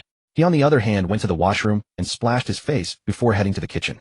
Creeping up behind Suyu, he wrapped his arms around her from behind and breathed in her pleasant fragrance. Startled, Suyu assumed it was Lin Xuan playing a prank and quickly shielded herself with her hands still wet from washing vegetables. Lin Xuan stopped messing around. Lin Xuan. Lin Xuan's expression turned shrewd as if he had just realized something amusing. Ahem, Suyu, it's me. I was just hugging you, that's all. By the way, that comment of yours was quite revealing. Upon hearing that deeply resonant voice, Suyu immediately knew it was Lin Xuan. A mix of secret delight and shyness welled up within her. Her private girlhood musings had been discovered by Lin Xuan. How embarrassing. I've lost all face. This is mortifying. Seeing Suyu blush to the point of smoke, Lin Xuan quickly turned her around to face him and gently pried away her hands, though they had been merely covering her face while she secretly peeked through her fingers. It's fine, it's fine. If your sister ever teases you in the future, just tell me and I'll spank her. Suyu, her face crimson, leaned against Lin Xuan's chest and lightly tapped his heart area with her small hand, responding in a voice too faint to hear. "Oh, so you said that, huh?" Their sister stood nearby, eyeing the two with an exasperated expression as they lingered in each other's arms. "Stupid brother, you said you'd spank my butt, right? Well, I'm right here. Come on, do it." Humph. Hearing Lin Xuan's voice, Suyu snapped back to reality and quickly pushed Lin Xuan away, blushing as she returned to washing vegetables. Lin Xuan observed Lin Xuan's expression, clearly saying, "Your little sister is unhappy. Won't you come comfort me?" He walked over and patted his sister's head to console her. "Suyu, what dishes are we having today?" "Oh, and I brought back some seafood, shrimp and mud crabs. They're in the refrigerator." "Then brother, go fetch them. Let's cook them right away while they're fresh. Sister Suyu can join us for dinner tonight." He took the shrimp and crabs to the sink, deveined the shrimp, and scrubbed the crabs clean, removing their gills. After draining the water, he handed them to his sister. He was decent at washing vegetables, but mediocre at cooking. Finer ingredients deserved the touch of a professional. After a busy while, the three of them served the dishes and sat down at the dining table. After the meal, the three humans and one fox lounged on the sofa watching television. Mayor lay on her little belly in their sister's lap. The greedy little foodie always ate the most. He, on the other hand, had no sense of decorum, resting his head on Suyu's thigh as he scrolled through videos on his phone. The mobile videos in this world were largely similar to those on the Blue Star he once knew. Many young women dancing and the like. However, there were additional segments covering beast hunting and spirit beast introductions. When he came across attractive young women, or rather alluring ones, Lin Xuan would silently give a like or follow, hoping the algorithm would push more such content his way. Suyu noticed his behavior and gave him an exasperated but beautiful side-eye. Late that night, after Lin Xuan walked Suyu home, he went straight to bed. The next morning he was roused from sleep by his sister. Rubbing his nose still slightly red from being pinched, he sighed that today was yet another beautiful day. After breakfast, he and his sister headed out and picked up Suyu on the way to school. After the intimate interactions over the past 2 days and breaking through that thin veil between them, Lin Xuan and Suyu's relationship had implicitly become official, a true blossoming of affection nurtured over years. From childhood playmates to desk mates, and then to inseparable companions every single day. Leading Suyu into the classroom, many students were surprised by the sight. Though Lin Xuan and Suyu were always close and sat together, most classmates had already suspected they were a couple. But this was the first time they had been so openly affectionate in public. This was an official announcement. Taking his seat, the morning sunlight happened to pour in just then. Lin Xuan sat lazily basking in the early sun. Suyu saw this and patted him. "You're not going to lie here like a sun-dried fish from the start of the morning, are you?" With his eyes closed, enjoying the warmth, Lin Xuan replied in a lazy tone. Exactly. The morning sun feels the most comfortable, soft, not harsh. Go ahead and soak. But don't stare blankly at the sun and fall asleep. Later is the practical combat training class. Be careful the teacher doesn't call you to the office for a chat." Suyu then turned her attention to her own matters. Ding. Mission issued: steal a kiss from Suyu. Upon completion, the reward will be 50 experience potion, 10x spiritual power recovery pill, and 5x tier 1 universal evolution material. System lady, hearing about this makes me suddenly wide awake. Host bro, you pervert. Hurry up and kiss your little girlfriend already. Turning around, he looked at Suyu. She was flipping through a book, searching for some information, occasionally pulling out a new volume from her spatial ring to examine it carefully. Completing missions was far more rewarding than sunbathing. He slowly crept closer to Suyu, resting his head near hers, finding the perfect position. With a mischievous glint in his eyes, he softly called out, "Suyu." Hearing her name, Suyu instinctively turned her head without noticing what was happening. At that moment, their lips accidentally met. Lin Xuan playfully pursed his lips. The two locked eyes, Lin Xuan wearing a devilish grin, while Suyu looked completely flustered. After the kiss, Lin Xuan leaned back slightly and said, "Jean, are you serious?" Suyu finally came to her senses and reached out to pinch Lin Xian's sensitive spot, saying, "Should I say, oh my landlady's husband, how can you be like this?" The pain made Lin Xian's mouth twitch. He grabbed Suyu's hand with his own and whispered into her ear, all right, Jean, I won't steal kisses from you like this anymore." Suyu felt secretly delighted but pretended to be angry. Letting go, she huffed, "Humph, you big baddie, I'm not talking to you anymore." The classmates beside them watched this overly sweet scene unfold. The male students felt their hearts shatter. Damn it, my first crush goddess has fallen. Oh, what a fine cabbage, too bad the pig isn't me. The female students couldn't help but break into knowing smiles. Oh my, this couple is so adorable, I could ship them for so long. Finally something new to cheer for. Haha, I wish someone would steal a kiss from me like that too. I really like it. Lin Xuan lay casually on his desk, turning his head to quietly watch Suyu. Noticing the classmates staring at them, Suyu felt quite embarrassed. Ignoring them, she returned to her book. Ding. Task completed, stole a kiss from Suyu. Reward, 50 experience potion, X1, spiritual power recovery pill, X10, tier 1 universal evolution material, X5. After a while, the class began. Shangan Xiangning walked into the classroom, her high heels clicking against the floor. She dressed much the same as always. Red high heels adorned her feet, her slender legs wrapped in black patterned stockings. She wore a black pencil skirt paired with a white blouse and black framed glasses. Seeing Shangan Xiangning arrive, Lin Xuan quickly sat upright, his gaze fixed on the enchanting teacher at the podium. Shangan Xiangning swept her eyes across the full classroom, caught Lin Xuan staring, and shot him a sharp glare. Once she confirmed everyone was present, Shangan Xiangning spoke. Alright everyone, today's practical combat drill won't be spent discussing theory in this classroom. Follow me to the school's combat training ground. Without hesitation, she led the way out of the classroom. Walking about 400 meters from the teaching building, they arrived at an open field surrounded by grass, where 4 concrete platforms stood in the center. Shangan Xiangning led everyone to an empty platform. Alright everyone, please summon your contracted spirit beasts. We'll draw lots and pair up for sparring. Immediately dozens of colored lights illuminated the platform, red, blue, yellow, green, cyan, and gold. Lin Xuan observed that most of his classmates' contracted beasts were C rank, with a few reaching B rank. Su Yu was among the latter. Lin Xuan also summoned Mayor. Upon appearing, Mayor curiously eyed all the other spirit beasts. Su Yu, seeing Mayor, crouched down and gently stroked her, offering a warm greeting. Mayor blissfully closed her eyes, thoroughly enjoying the attention. Squeak squeak, hello Mother Su Yu. The classmates nearby, seeing Su Yu petting the adorable all-white fox, turned to look with curiosity. They were instantly captivated by Mayor's stunning beauty. Wow, what an adorable fox. I'm completely smitten, love it, love it. Holy crap, so cute, I really want one. Someone send one to the guy above. Even more girls close to Su Yu came over and joined the fox petting session. Lin Xuan watched enviously as Mayor was gently pampered by so many beautiful girls. The system chimed in, host, come on, be ambitious. Beauties in human form are the most gorgeous, okay? Hearing the system's words, Lin Xuan's mind raced with images of beast-eared girls, beast-tailed girls, and all sorts of fantasy scenarios. He couldn't help but swallow hard. A system, wouldn't that be inappropriate? There are just too many possibilities. Host, your drool is about to spill. Lin Xuan quickly wiped his mouth with his hand. Ugh, system, you're messing with me. You're getting more cheeky by the day. Meanwhile, Shangan Xiangning was also observing the group of girls doting over the fox. Shangan Xiangning muttered to herself, that kid's fox seems extraordinary, completely snow white with crimson tips on its tail, and already showing such intelligence without having evolved sentience. Could it be an A-rank spiritual fox? Once all students had summoned their beasts, Shangan Xiangning called them forward one by one to draw lots. Lin Xuan drew number 9, and coincidentally, so did Su Yu. Ding. New task issued when the sparring match. Reward upon completion: 50 experience potion, skill Lingqi Light, shield tier 1, universal evolution material X5.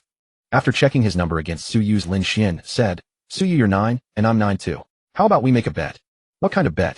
If I lose, I'll let you kiss me 10 times. If you lose, you kiss me 10 times, Lin Xuan said shamelessly. No way, Su Yu replied without hesitation. Then how about this? Whoever wins gets to make one request of the loser. How about that? Fine, but no inappropriate requests. Deal then. Agreed. Su Yu was very confident in her Azure Phoenix. Shangan Xiangning saw that all students had drawn their lots. Alright, our whole class has 52 people, exactly 26 pairs. We'll go one group at a time. Number 1, both of you step forward. 2 boys walked to the center of the training platform. Good. Wang Dehua and Oh My God, please spar with each other. Remember to hold back. Lin Xuan assessed both combatants and found their strength nearly equal with C-rank contracted beasts. Wang Dehua was level 5 with a level 6 firewolf. Oh My God was also level 5, commanding a level 6 earth armored boar. One attacked while the other defended. Eventually the firewolf made a mistake and the earth armored boar seized the opportunity, knocking it off the platform. After watching their bout, Shangan Xiangning pointed out their shortcomings and offered suggestions. Group by group the matches proceeded until finally it was number 9's turn. Alright, the 2 of you step down and rest. Reflect on what I just said. Next up is number 9. Both number 9s, please come forward. Lin Xuan and Su Yu brought their respective contracted beasts to the center of the training platform. Their levels were fairly close. Lin Xuan was level 6, commanding, and level 8 nine-tailed heavenly fox. Su Yu was level 7, with an level 8 Azure Phoenix. However, the nine-tailed heavenly fox was S rank, while the Azure Phoenix was only B rank. The gap in innate talent was significant. The 2 stood facing each other. Shangan Xiangning, seeing both sides ready, called out, begin. Su Yu's Qingyao flew toward Mayor first. Lin Xuan directly communicated with Mayor through their contract's mental link. Mayor Qingyao's skill is Gale Wind Blades. It forms 10 wind attribute blades around itself, which then fly towards the target to slice the enemy. Her main advantage is flight, but she's proud and vain. Otherwise, why would she preen her feathers every day? So you probably won't have Qingyao use a skill right away, as she'll likely harass first. You wait for a chance to give Qingyao a few kicks. With that bird's temper, she'll definitely get angry. An angry bird is easy to handle. We'll teach her how to be a bird. Qingyao first soared high into the sky, then quickly dove toward Mayor. Mayor calmly sidestepped and dodged. Qingyao circled around and charged again, but this time its speed was noticeably slower than the first. Mayor dodged behind and smacked the bird's head with a paw. So it went. Qingyao attacked, but Mayor always evaded with a tricky move, occasionally landing a paw on Qingyao's head. After a few exchanges, Qingniao got furious, letting out a series of whining cries. Mayor Qingniao is angry, as she's definitely about to use a skill. When she stops to channel it, hit her with a repelling fire ring, but control the damage. Seeing Qingniao cry out, Lin Xuan quickly sent a telepathic message to Mayor. After failing in close combat, Qingniao hovered in midair, a faint blue light forming around it. Suyu also cast a nearly transparent spiritual energy shield on Qingniao, knowing it was most vulnerable at this moment. Mayor saw Qingniao hovering in the air, a perfect opportunity, and directly unleashed a repelling fire ring. A fiery red glow suddenly blazed above Qingniao. Qingniao sensed the fire spiritual energy fluctuation above, but because it was concentrating on its skill, it couldn't dodge, hoping only that Suyu's basic spiritual energy shield could withstand the attack. With a loud boom, a ring of fire exploded in the sky. Qingniao was blasted down by Mayor's repelling fire ring, crashing to the ground. Mayor pounced and pinned it down, delivering 2 resounding smacks. Chirp chirp. So you can fly, huh? So you can fly. Suyu, seeing Qingniao knocked down, ran over worriedly. Alright Mayor, stop hitting. We concede. Mayor jumped off Qingniao and grinned at Suyu. Chirp chirp chirp, Suyu mistress, don't worry. This guy's fine, just its feathers got a bit singed. Suyu went over and picked up Qingniao to check. Indeed, as Mayor said, it was unharmed, only its once beautiful azure feathers were now a bit ruffled. Shanggong Xiangning, seeing the match concluded, walked over. With a serious expression, she said to Suyu. Suyu, you should have had your Qingniao fly behind the little fox before releasing the skill. That would have bought at least a little more time to concentrate the skill. I can see that your Qingniao skill requires some concentration time. In the future, let it practice more. The more proficient it becomes, the faster it can release the skill. Thank you, teacher. Suyu nodded after hearing this. Lin Xuan, you're good in all aspects, especially your little fox. The damage control on that last skill was spot on. However, come to my office during the lunch break after class. Lin Xuan listened, then suddenly froze. A teacher, why am I going to your office again today? I didn't do anything wrong, did I? I have something to discuss. Remember to come after class. Okay. Alright, you two go rest for now. Next up is number 10 according to the draw. Ding. Task completed. Win the sparring match. Rewards 50 experience, potion, character, spirit skill, spiritual light, shield 5x, first grade universal evolution material. Lin Xuan and Suyu found an empty spot and sat down, watching 2 classmates engaged in a heated battle on the stage. Lin Xuan raised his hand to stroke Mayor's fur and looked at Suyu. Suyu, remember, you owe me a favor. Suyu knew this was Lin Xuan setting a trap for her. She raised her clear eyes to look at him. Can you tell me what you want now, A mischievous grin spread across Lin Xuan's face, his eyes glinting. I don't know yet. I'll tell you when I think of something. Seeing that Lin Xuan wouldn't reveal his request, Suyu turned her attention to the match on stage. Gradually, it was almost time for class to end, and all the students had finished their sparring. Shanggong Xiangning saw that all students had finished. Alright classmates, go back and digest what I've said today. Class dismissed. Saying that, Shanggong Xiangning walked toward Lin Xuan and Suyu. They both watched her approach. Lin Xuan thought she was coming to take him to the office. Teacher, I'll go have lunch first, then come to your office. Perfect timing. Let's go together. My treat for you too. With that, the 3 of them went to the school cafeteria. After eating, Suyu returned to the classroom alone, while Lin Xuan went to the office with Shanggong Xiangning. The 2 entered the reception area inside Shanggong Xiangning's office and sat down. Shanggong Xiangning poured a cup of tea for Lin Xuan. I've noticed that among all the contracted beasts in the class, your little fox is the most extraordinary with the highest intelligence. Would you mind telling me what talent level it is? You know, our school's performance in the Inter-Academy tournament has been mediocre in recent years. If your little fox is B grade or above, the school can provide you with some cultivation resources to help you level up and strive for a good ranking in the tournament. Lin Xuan took a sip of tea and said, Sister Xiangning, it's no trouble. My little fox is A grade talent. I only contracted her by a stroke of luck. Lin Xuan was also afraid that claiming S grade would be too incredible, since only prodigies from great families or descendants of powerhouses would have the chance to contract an S grade spirit beast. For ordinary people without extraordinary fortune, the best they could get is B or A. Shanggong Xiangning looked at Lin Xuan as if she had expected this. Then I'll report it to the higher-ups. Once approved, the school will allocate a batch of resources to you. I'll give them to you then. Okay, thank you, Sister Xiangning. Sister Xiangning, is there anything else? If not, I'll head back. Go ahead. Lin Xuan downed the tea in one gulp, bid farewell to Shanggong Xiangning, and left the office. Returning to the classroom, he saw Suyu chatting animatedly with her close friends. He went to his seat, lay down, and decided to check on the system. He checked his system backpack, which contained a skill book, 2 experience potions, 12 spiritual energy recovery pills, 10 first-grade universal evolution materials, and some miscellaneous spirit cores and materials. System sister used the skill book's spiritual light shield. Ding. Successfully used the skill book's spiritual light shield. Skill spiritual light shield. Grade A grade. Consumes a certain amount of spiritual energy to attach a colorless shield to oneself or a target that absorbs damage. The shield disappears only after absorbing its maximum capacity. The strength of absorption depends on the caster's level. System sister, with this new skill spiritual light, shield at my current level, how high a level of spirit beast full force attack can it withstand without breaking? Host little brother, at your current level of 6, the shield strength can absorb a full force attack from a level 10 spirit beast without issue, but the shield will disappear after that one strike. So it should be able to withstand 2 to 3 attacks from equal level opponents, but I suppose it depends on the attacker. Mayor's skill could probably blast this shield to pieces. Host, that's normal. Mayor is after all an S-grade growth talent spirit pet. Spirit beasts of this grade are the pinnacle of their level, so their damage is naturally ridiculously high. True. Which S-grade spirit beast isn't capable of summoning wind and rain? If it could withstand a full force attack from a same level S-grade spirit beast, then this skill would be S-grade, not A-grade. Seeing nothing else to do, Lin Xuan simply lay down to sleep. After class began, Suyu tried to wake him, but failed, so she left him alone. After school, Suyu tugged Lin Xuan awake. Lin Xuan, wake up. School's over. Time to go home. The moment Lin Xuan heard that school was out, he snapped awake, his face full of energy. Let's go. Home. With that, he grabbed Suyu's hand and headed home. Suyu shot him a speechless look. Back at the house, he released Mayor. Seeing that his sister hadn't returned yet, he went to the fridge, grabbed a bottle of icy cola, and chugged half of it in big gulps. A look of pure bliss and refreshment washed over his face. The first sip is truly amazing. Mayor, seeing him drink so eagerly, wanted some too. Squeak, squeak, Master Mayor wants some too. He took a bottle, opened it for her, and handed it over. Mayor took it with her tiny paws, imitating him just now, and chugged half the bottle in big gulps. Squeak, squeak, wow, Master, so good, so refreshing. Master and Pet, each holding their half-empty cola, walked over to the TV and sat down. He turned on the usual drama for Mayor to watch while he scrolled through his phone. When his sister returned, Lin Xuan helped her with some chores in the kitchen. After dinner, he watched a bit of TV with his sister, then grabbed a drink from the fridge, went to his room, and turned on the computer. Tonight he planned to play some PC games. He did indulge occasionally, even though he was terrible at them. He booted up the computer and launched the game he usually played, Summoner's Rift. Seeing the familiar interface, he decisively clicked the play button, chose a bot match, and went for the first win of the day. After entering, he randomly picked a barbarian and secured the first win 15 minutes later.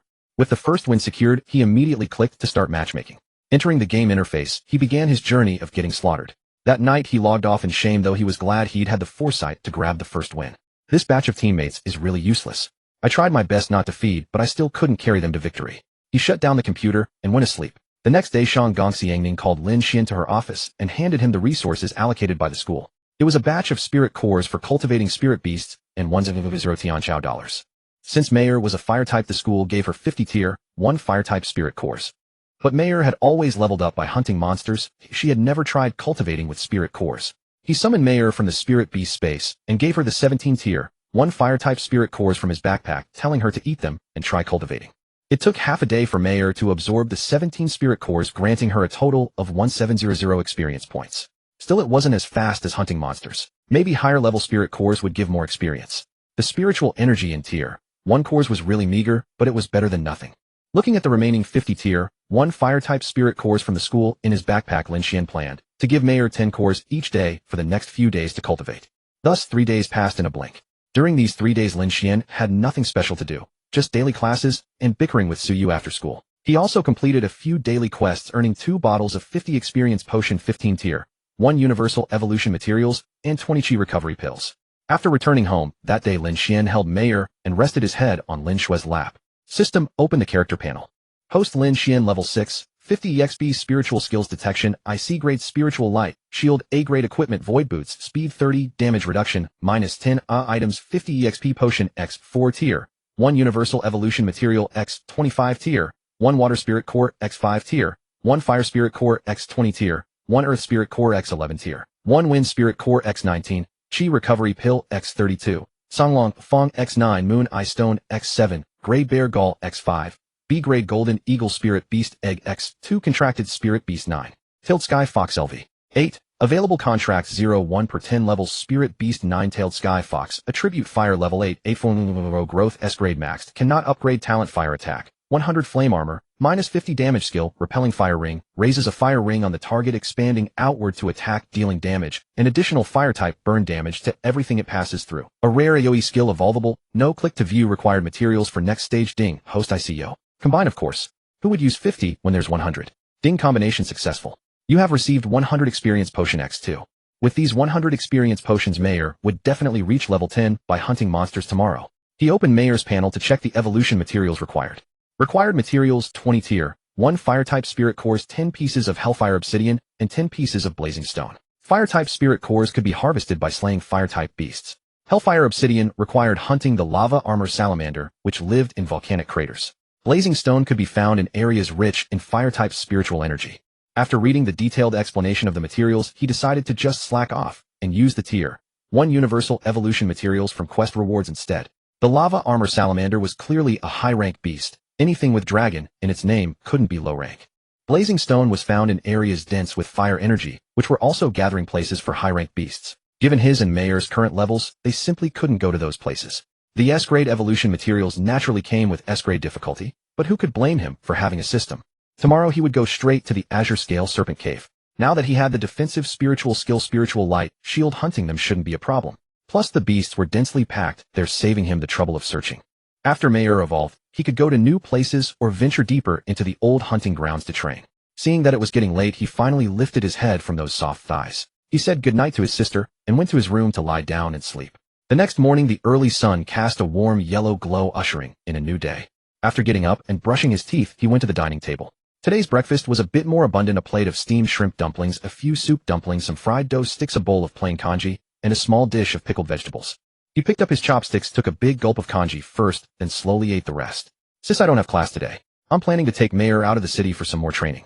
I won't be back for lunch. His sister stuffed a soup dumpling into her mouth, then took 2 more and gave them to Mayer. Big brother, be careful. And Mayer, you have to protect big brother, okay? Mayer nodded at his sister while eating the dumpling. Soon after breakfast was finished, Lin Xuan put on his shoes and headed out the door with Mayer. They quickly arrived outside the city gates. On the way, they casually arrived at the crooked tree outside the Greenscale Snake Cave and stopped.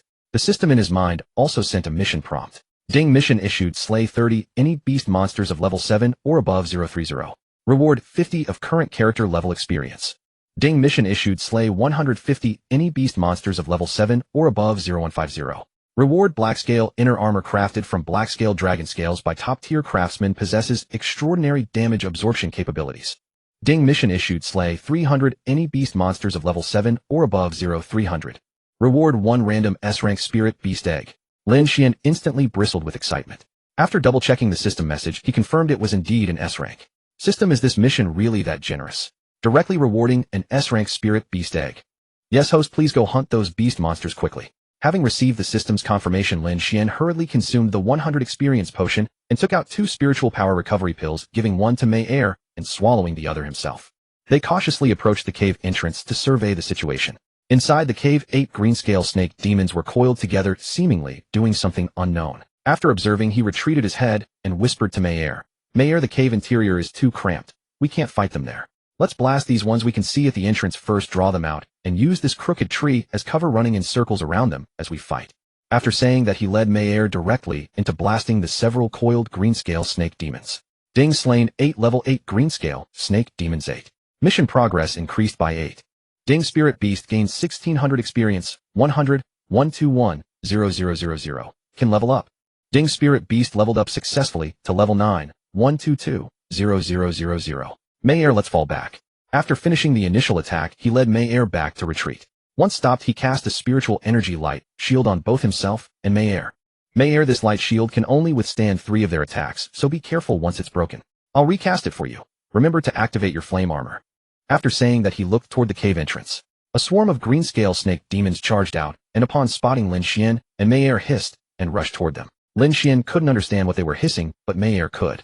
Hiss hiss, it's those 2 again. Those were the same 2 from the other day, brothers. Attack. Seeing the greenscale snake demons charging, Mayer immediately unleashed repelling fire ring, then activated flame armor, and lured them into circling combat, periodically stopping to fire another repelling fire ring. Whenever Mayer paused, Lin Xuan instantly cast a skill to refresh her light shield. The master and servant dodged and moved while countering with skills, while the constant ding-ding of system notifications echoed in Lin Xuan's mind. At times, attacks that couldn't be dodged were still blocked by the light shield. After a prolonged battle, they finally defeated the last greenscale snake demon. Both Lin Xuan and Mayer panted heavily, gazing at the pile of snake carcasses of varying sizes and the cratered, pockmarked ground before them.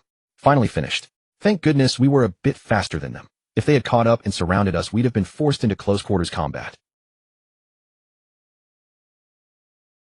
Finally finished. Thank goodness we were a bit faster than them. If they had caught up and surrounded us, we'd have been forced into close quarters combat. I'm good. Here, drink some water and rest.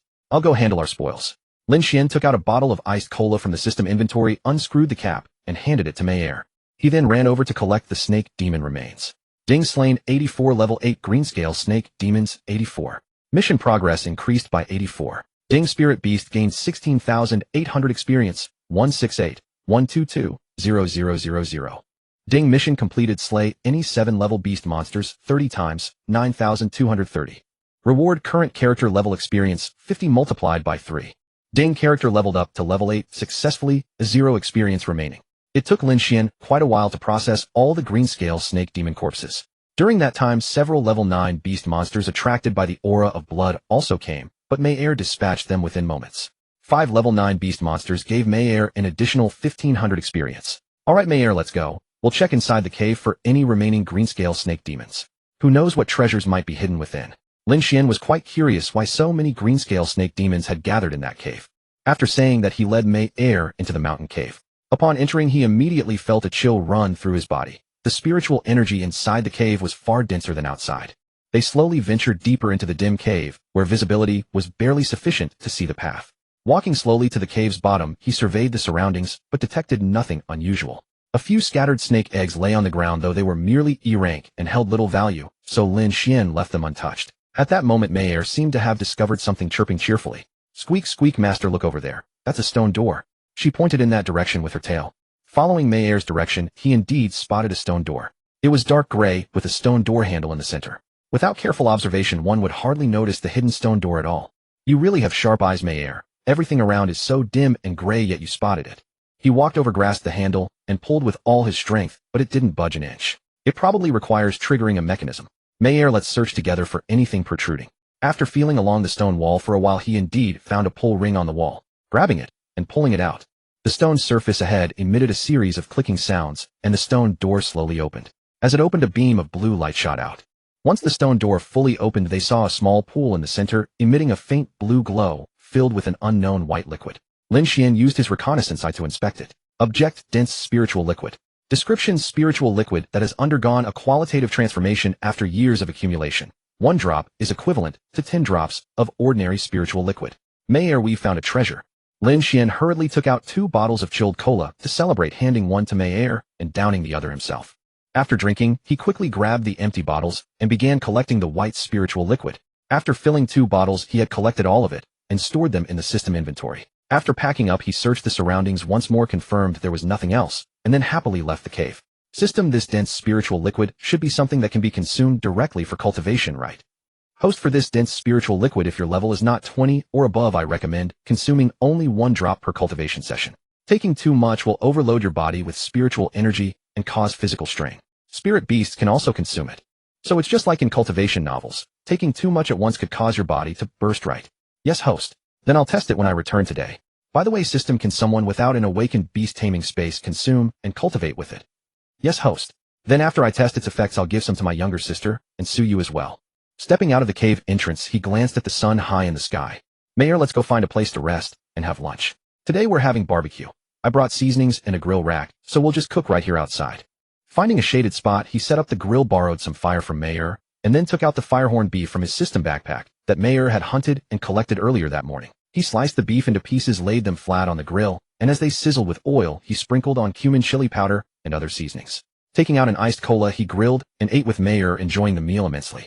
After eating and drinking to their heart's content, the man and the fox rested in the shade for half an hour, then packed up and slowly advanced deeper into the beast forest. After Meyer took down an 8th tier purple thunder rat, she finally reached level 10. During this time, they had hunted 5 9th tier beasts and 2 8th tier beasts. Spirit beast: 9-tailed celestial fox. Attribute: fire. Level 10, 212-50000. Growth: S rank maxed, cannot upgrade. Talent: fire attack, 100 flame armor, reduces damage by 50. Skill: repelling fire ring, raises a fire ring on the target, expanding outward to attack. Everything the ring passes through takes damage and is afflicted with fire type burn damage. A rare area of effect skill. Evolvable: yes, click to view required materials for next evolution. System: sys, how do I help Meyer evolve? Can I just click the evolution button on the system panel? yes, host bro. After clicking, the system will automatically deduct the materials from your backpack and initiate the evolution. Hearing this, Lin Xuan led Meyer up a large tree where a small platform formed by a branch growth awaited. He sat down on it. Meyer, I'm going to start your evolution. Get ready. Here, take this spiritual energy recovery pill. It should help a little. Mayor swallowed the recovery pill, adjusted her breathing for a moment, then said, squeak, squeak, squeak, master, I'm ready. Alright. With that he clicked the evolution button. Ding. Initiate evolution for the nine-tailed celestial fox. Yes. Instantly, a beautiful pink radiance emanated from the crown of the large tree, growing brighter and brighter, until at a certain intensity, it vanished in an instant, as if the light had never existed. After the light faded, Mayor was enveloped in a pink mist obscuring her form. Ding. Congratulations. The spirit beast nine-tailed celestial fox has evolved successfully. Ding. The nine-tailed celestial fox has learned the skill Flame Shock. Skill Flame Shock. Description: generates a pillar of blazing fire beneath enemies within a certain range. Those hit by the flame pillar suffer massive damage, with an additional 25 damage inflicted on enemies already afflicted with a burn status. Upon hearing the system prompts, Lin Xuan knew Mayor had evolved. The pink mist slowly dissipated, gradually revealing the scene within. A little girl about 8 or 9 years old stood completely naked on the tree platform. She had long white hair with a hint of fiery red at the tips and 2 fluffy tails. Her eyes were closed and her fair, translucent face was exceptionally beautiful. Lin Xuan quickly grabbed a piece of clothing from his inventory and covered Mayor. System: is it okay for Mayor to evolve into a naked little girl? System: host: after evolution, Mayor can now take human form. This is what she looks like in that form. You can ask her to revert to her fox form. Then tell her to change back to fox form for now.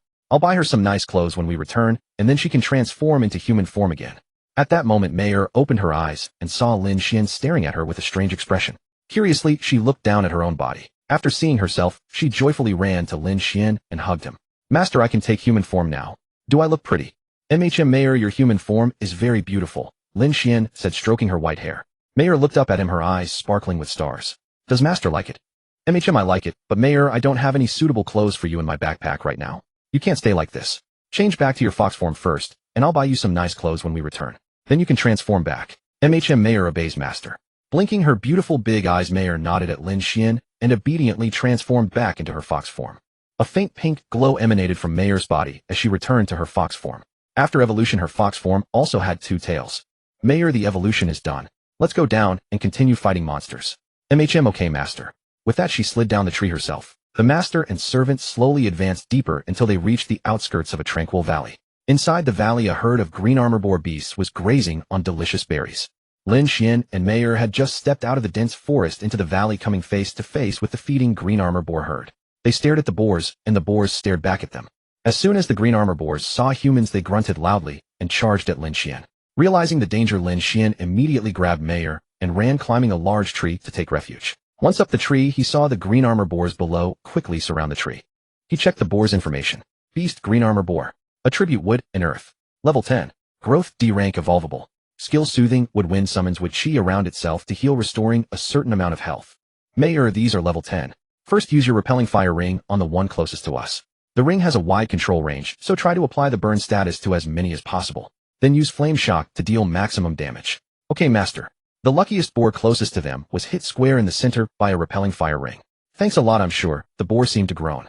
With a loud crash, the lucky green armor boar fell straight to the ground. The fire ring also inflicted the burn status on all the boars under the tree. Red and green lights flickered among the boars below. The red from Mayor's burn and the green from their own soothing woodwind skill. Alright, Mayor, they're all marked. Now cast Flame Shock around the area, and that should take care of most of them. In 4 directions, massive pillars of flame shot up one after another, clearing out almost all the boars beneath the tree. The few that weren't caught by the flames fled in disgrace. Ding. Defeated 51 green armor boars. Quest progress 51. Ding. Spirit Beast gained 5100 experience. 512-125-0000. Level up available. Ding. Spirit Beast levels up to 11-121-210-0000. Ding. Quest completed. Defeat 30 or more beasts of level 7 and above. 6,530. Reward 50 of current character level experience 2. Ding. Character levels up to level 9 is 0 experience. Ding. Quest completed. Defeat 150 or more beasts of level 7 and above. 155,150. Reward Black Scale Inner Armor. Item: Black Scale Inner Armor reduces damage by 25. System: equip the Black Scale Inner Armor. Ding. Black Scale Inner Armor equipped successfully. Immediately he felt a layer of fine black scales forming on his body, adhering to his skin before slowly fading from sight. Alright, Mayor, let's get down the tree. After we dispose of these green armor boar carcasses, we'll head back to the city to buy you some clothes.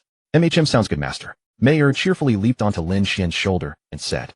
Jiang Xian descended from the tree with Mayor and after dealing with those green-armored boars retraced his steps back.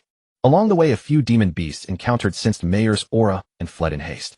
After a spirit beast or demon beast evolved, it possessed a natural suppression over lower-tier individuals. The greater the disparity, the stronger the suppression. Returning to the city, he came to the shopping street. After helping Mayor pick out several outfits that Jiang Xian felt looked good on her, he headed home.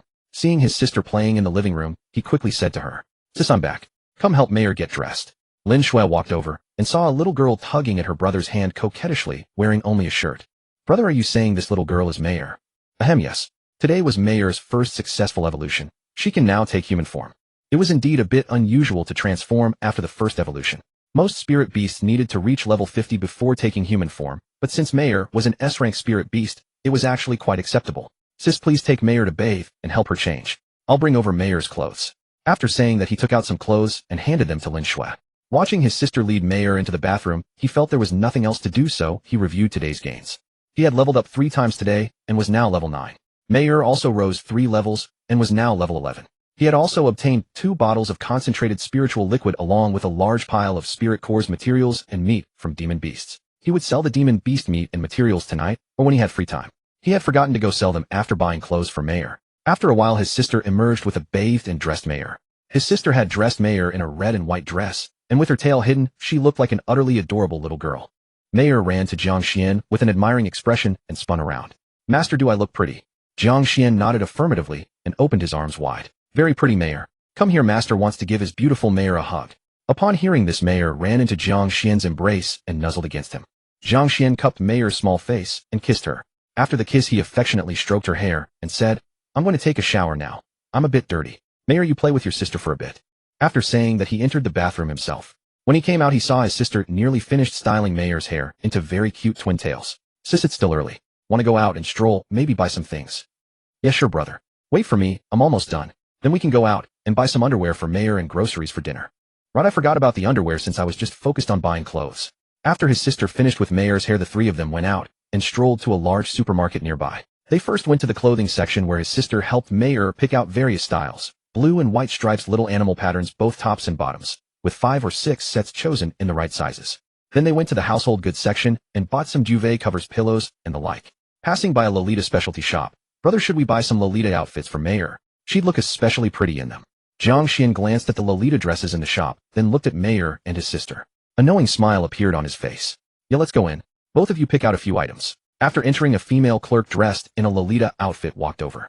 She had a striking figure wearing white stockings, a black and white Lolita dress with heart-shaped cutouts on the chest, pushed up impressively cat ears on her head, and a sweet pretty face. Jiang Xian stared at the heart-shaped cutouts for a while. Only after the Lolita-clad girl arrived before them and began to speak did he slowly snap back from his reverie. "Hello, welcome 3 guests. How may I assist you?" Coming back to his senses, Jiang Xian said, "Hello, miss. Could you recommend some Lolita styles that would suit the 2 ladies with me?" "All right, sir. Please wait in the lounge inside for some tea and pastries. I'll take the 2 ladies to select clothes. Xiaoqing, please brew a cup of tea for this gentleman." After the Lolita girl spoke, another girl in a light blue and white Lolita outfit came out and led Jiang Xian to the lounge. Sitting down, he accepted the tea offered to him. "Thank you. Sir, please make yourself comfortable. Call me if you need anything. I'll be going down now." "All right, thank you." Jiang Xian took a sip of tea. The fragrance was rich and mellow. It was fine to Hong Pao. Host, the Lolita girl in light blue and white just now is a high-tier spirit beast. After hearing this, Jiang Xian put down his teacup, picked up a pastry from the table to try, and spoke to the system in his mind. "So the one just now is a transformed spirit beast above level 50, right? And what about the Lolita girl in black and white at the entrance system?" "Host, the one at the entrance is human. That light blue and white Lolita girl is likely her contracted spirit beast. While masters do hide among the common folk. A level 50+ expert actually running a Lolita shop.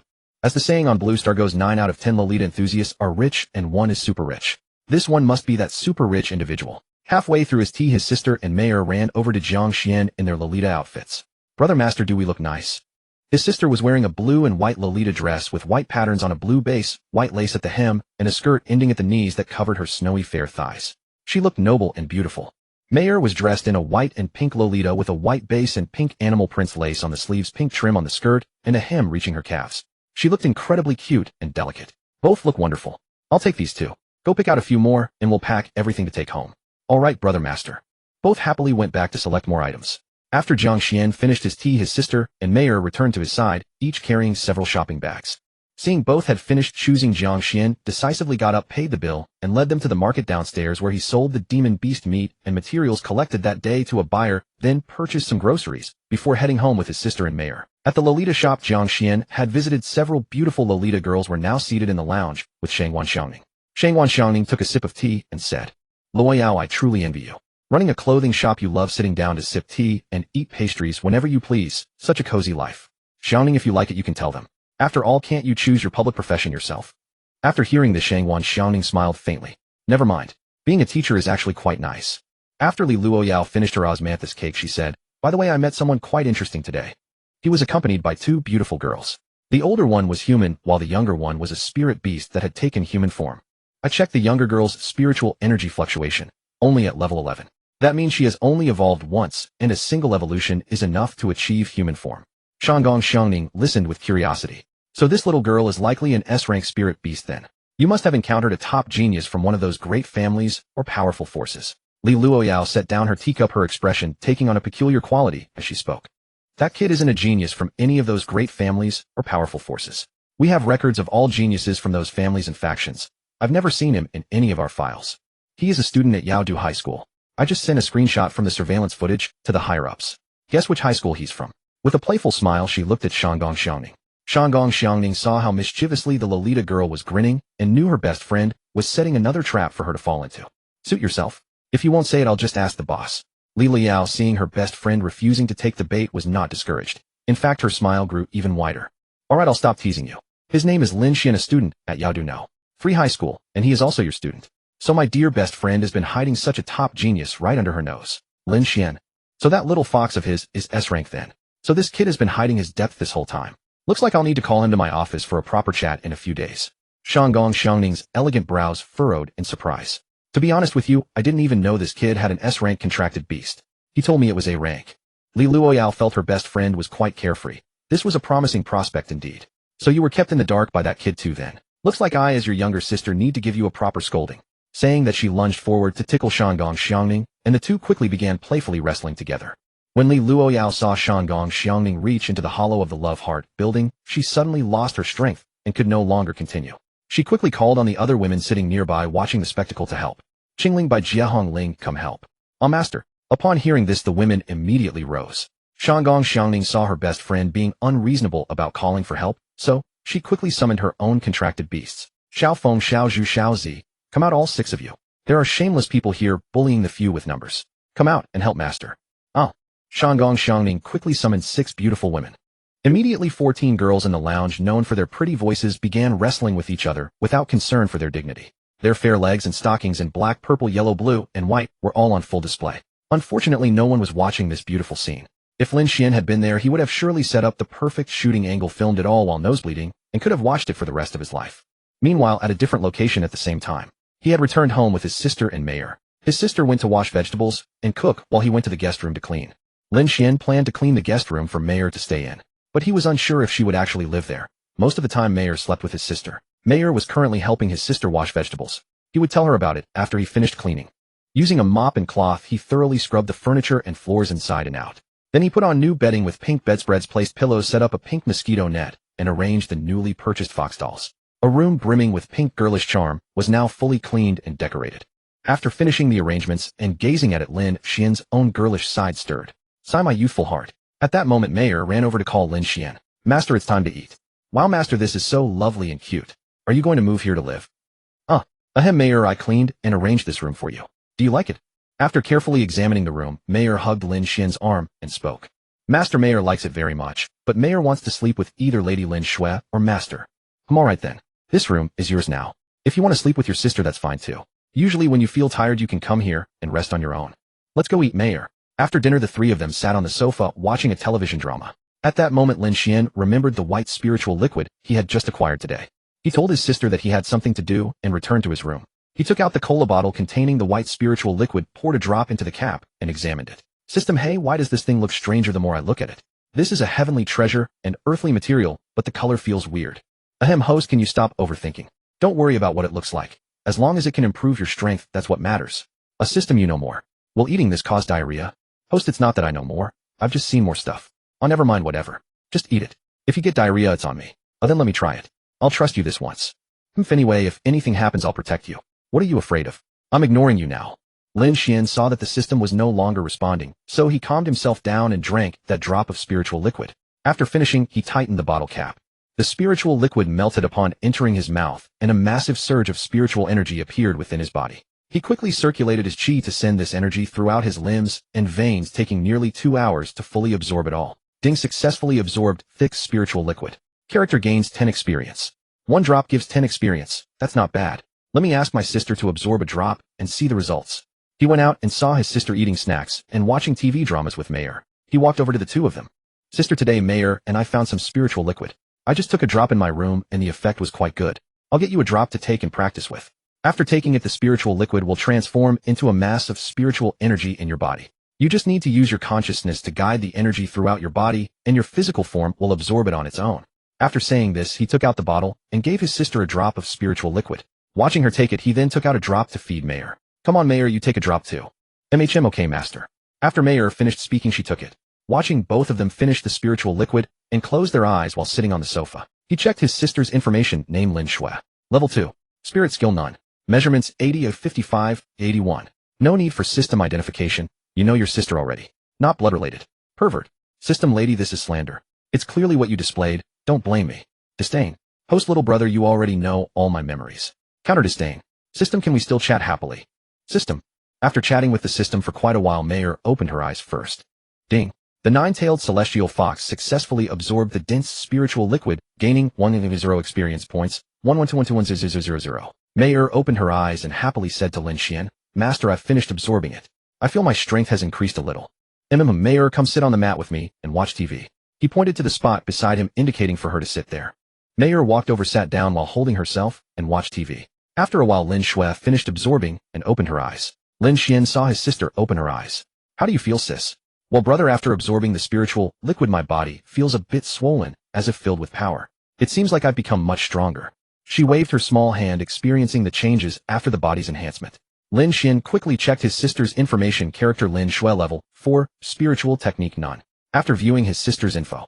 Well, sis, after absorbing the spiritual liquid, your level has increased to 4. It's normal to feel this way. It's just the discomfort from the overall enhancement of your body. You'll get used to it gradually. From now on, I'll give you 1 drop of spiritual liquid every day to cultivate and absorb. Hearing this, the sister happily hugged Lin Xuan's arm and said, Brother is so kind. Thank you, brother. Lin Xuan felt his arm tightly held by his sister, and a sudden warmth rose in his heart. Today's luck was really good. He even managed to find such a precious item. Why thank me? I'm your brother. Mayor and I obtained 2 bottles of spiritual liquid from the beast forest, this time enough for us to cultivate for a long time. System, host, I sense you're quite happy. Nonsense, system, you're talking nonsense again. I'm just glad that my sister's strength is improving. System, let's stop with that. Just check the panel information. Host Lin Xuan. Level 9, 10 experience. Spiritual techniques, C rank detection, IA rank spiritual light shield. Equipment, ethereal boots, speed 30, damage reduction, -10 black scale, inner armor damage reduction, -25. Items 100 experience potion, X1 first tier universal evolution material X5. Level 1, wood spirit core X53, level 1 water spirit core X5, level 1 fire spirit core X5, level 1 earth spirit core X29, level 1 wind spirit core X19, level 1 lightning spirit core X2, spiritual power recovery pill X20, Sanlong jade fong X9, moonlit pupil stone X7, gray bear gallbladder X5, green scale snake gallbladder X45, purple lightning IX2, B rank golden eagle spirit beast egg X2. Contracted spirit beast 9-tailed celestial fox, level 11. Available contract slots 0-1 contract per 10 levels. Spirit beast 9-tailed celestial fox. Attribute fire. Level 11, 1121210000. Growth potential S rank maxed, cannot upgrade.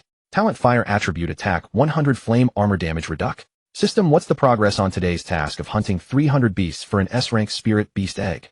Host, it's 155,300. You can complete it with some effort tomorrow. Lin Xuan heard the system's progress. Then I'll work hard tomorrow. Surely I can hunt 300. He glanced at the time. It was getting late. Sis Mayor, it's almost 10 o'clock. I'm going to bed now. Don't stay up too late. Okay, brother. We'll go to sleep too. He lay down on the bed, and the night passed without incident. At dawn, Lin Xuan brought Mayor to open Lin Xuan's room door. They saw Lin Xuan sleeping with a foolish grin on his face. Lin Xuan giggled and said, Mayor, look at brother's sleeping face. He must be dreaming a wonderful dream. Mayor looked at him and nodded as if she understood. Lin Xuan tiptoed to Lin Xuan's bedside, and then stealthily climbed onto the bed. With the experience from yesterday, she was more cautious this time. She sat beside him, placed her hands on his shoulders, lowered her head, and bit his nose. In his sleep, Lin Xuan felt someone bite him and instinctively retaliated, biting Lin Xuan's cheek. They stared at each other, neither backing down, until after a long stalemate Lin Xuan was the first to let go and admit defeat. His nose hurt. Lin Xuan touched his slightly red nose. "All right, sis, let's get up. My nose must be red now. You really bit me." Lin Xuan wore a victorious expression, looking down at Lin Xuan. Stinky brother, you bit my face too." Lin Xuan got up and rubbed Lin Xuan's little face. "Okay, let's get up and have breakfast." The sister blushed, nodded, and left the room. Though her face was red, she felt happy inside. How embarrassing, but it's also thrilling. Lin Xuan got up, gave Mayor a kiss, then washed up, had breakfast, and left the house with Mayor. Today Lin Xuan planned to hunt demon beasts in a new area. The original region had beasts of relatively low levels, offering no rewards for Lin Xuan, and encounters with level 9 beasts were rare. Most were around level 6. Exiting the south gate, he entered the jungle. Instead of heading diagonally left, as before, he went straight forward. He told Mayor to revert to her fox form, and took her deeper into the forest. Gradually Lin Xuan caught sight of a faint mountain directly ahead, and said to Mayor, "Mayor, the beasts in this area are of higher levels. Most are above level 10. The closer we get to that mountain, the higher the levels. The highest I've heard is around level 50. We need to be careful." Mayor understands. Lin Xuan patted Mayor's little head. "We'll just explore the outermost perimeter of this mountain." After using the experience potion, the system sent a task notification in his mind.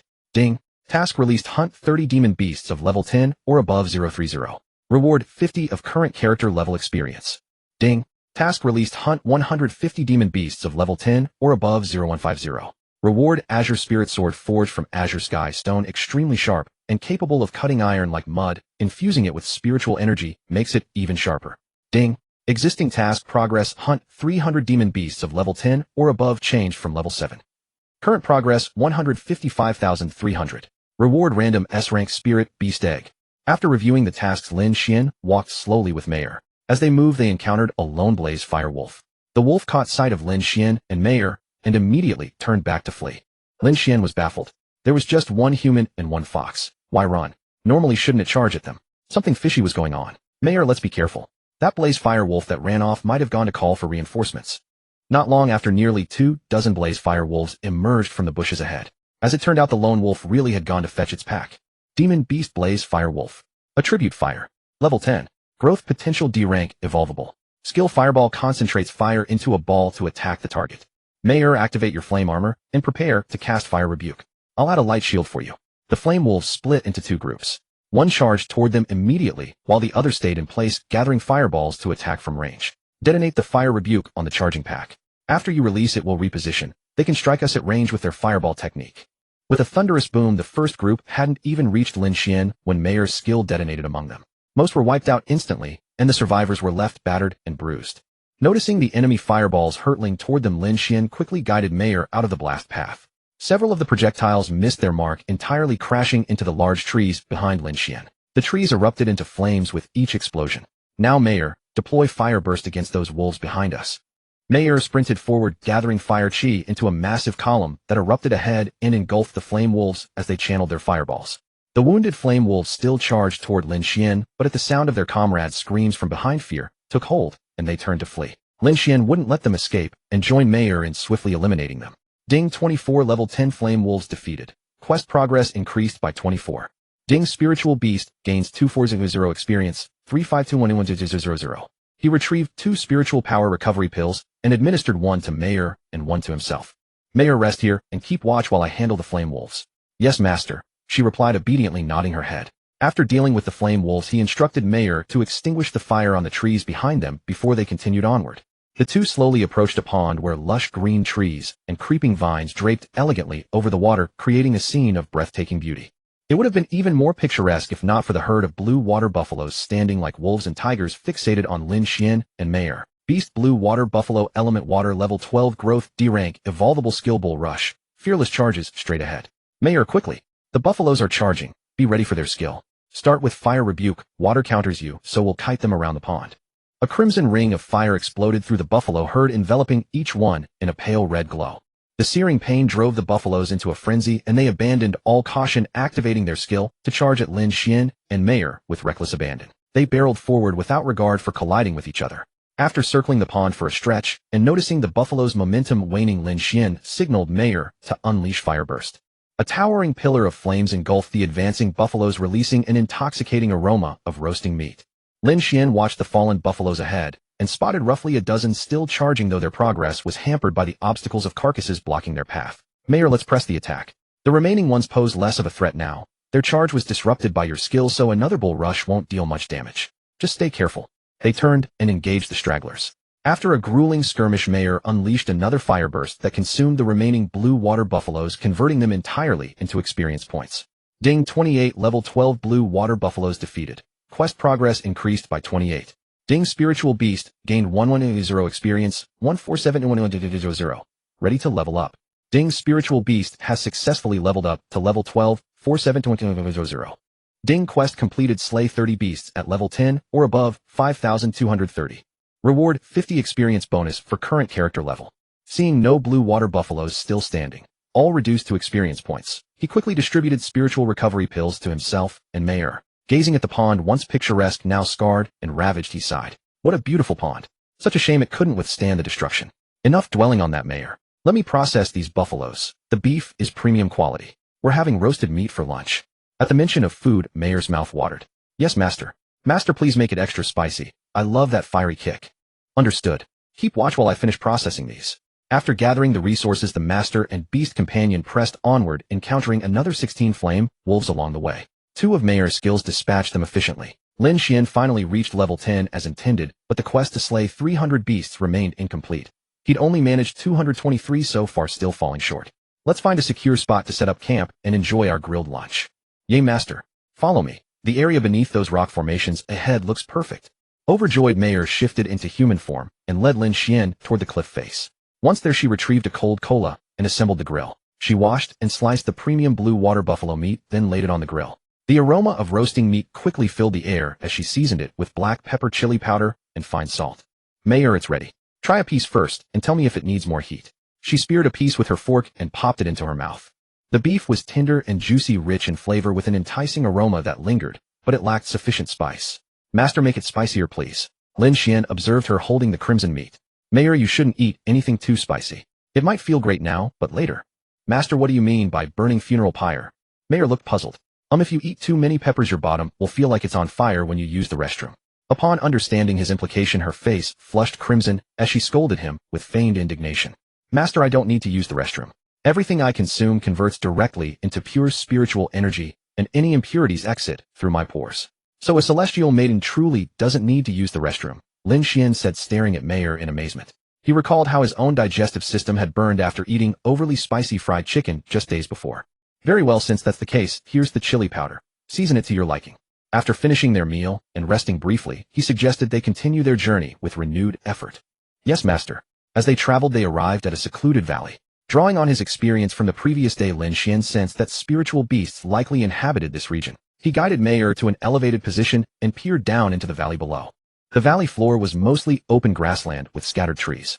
A narrow stream wound through the center where a large herd of deer-like creatures grazed on tender leaves and drank from the water.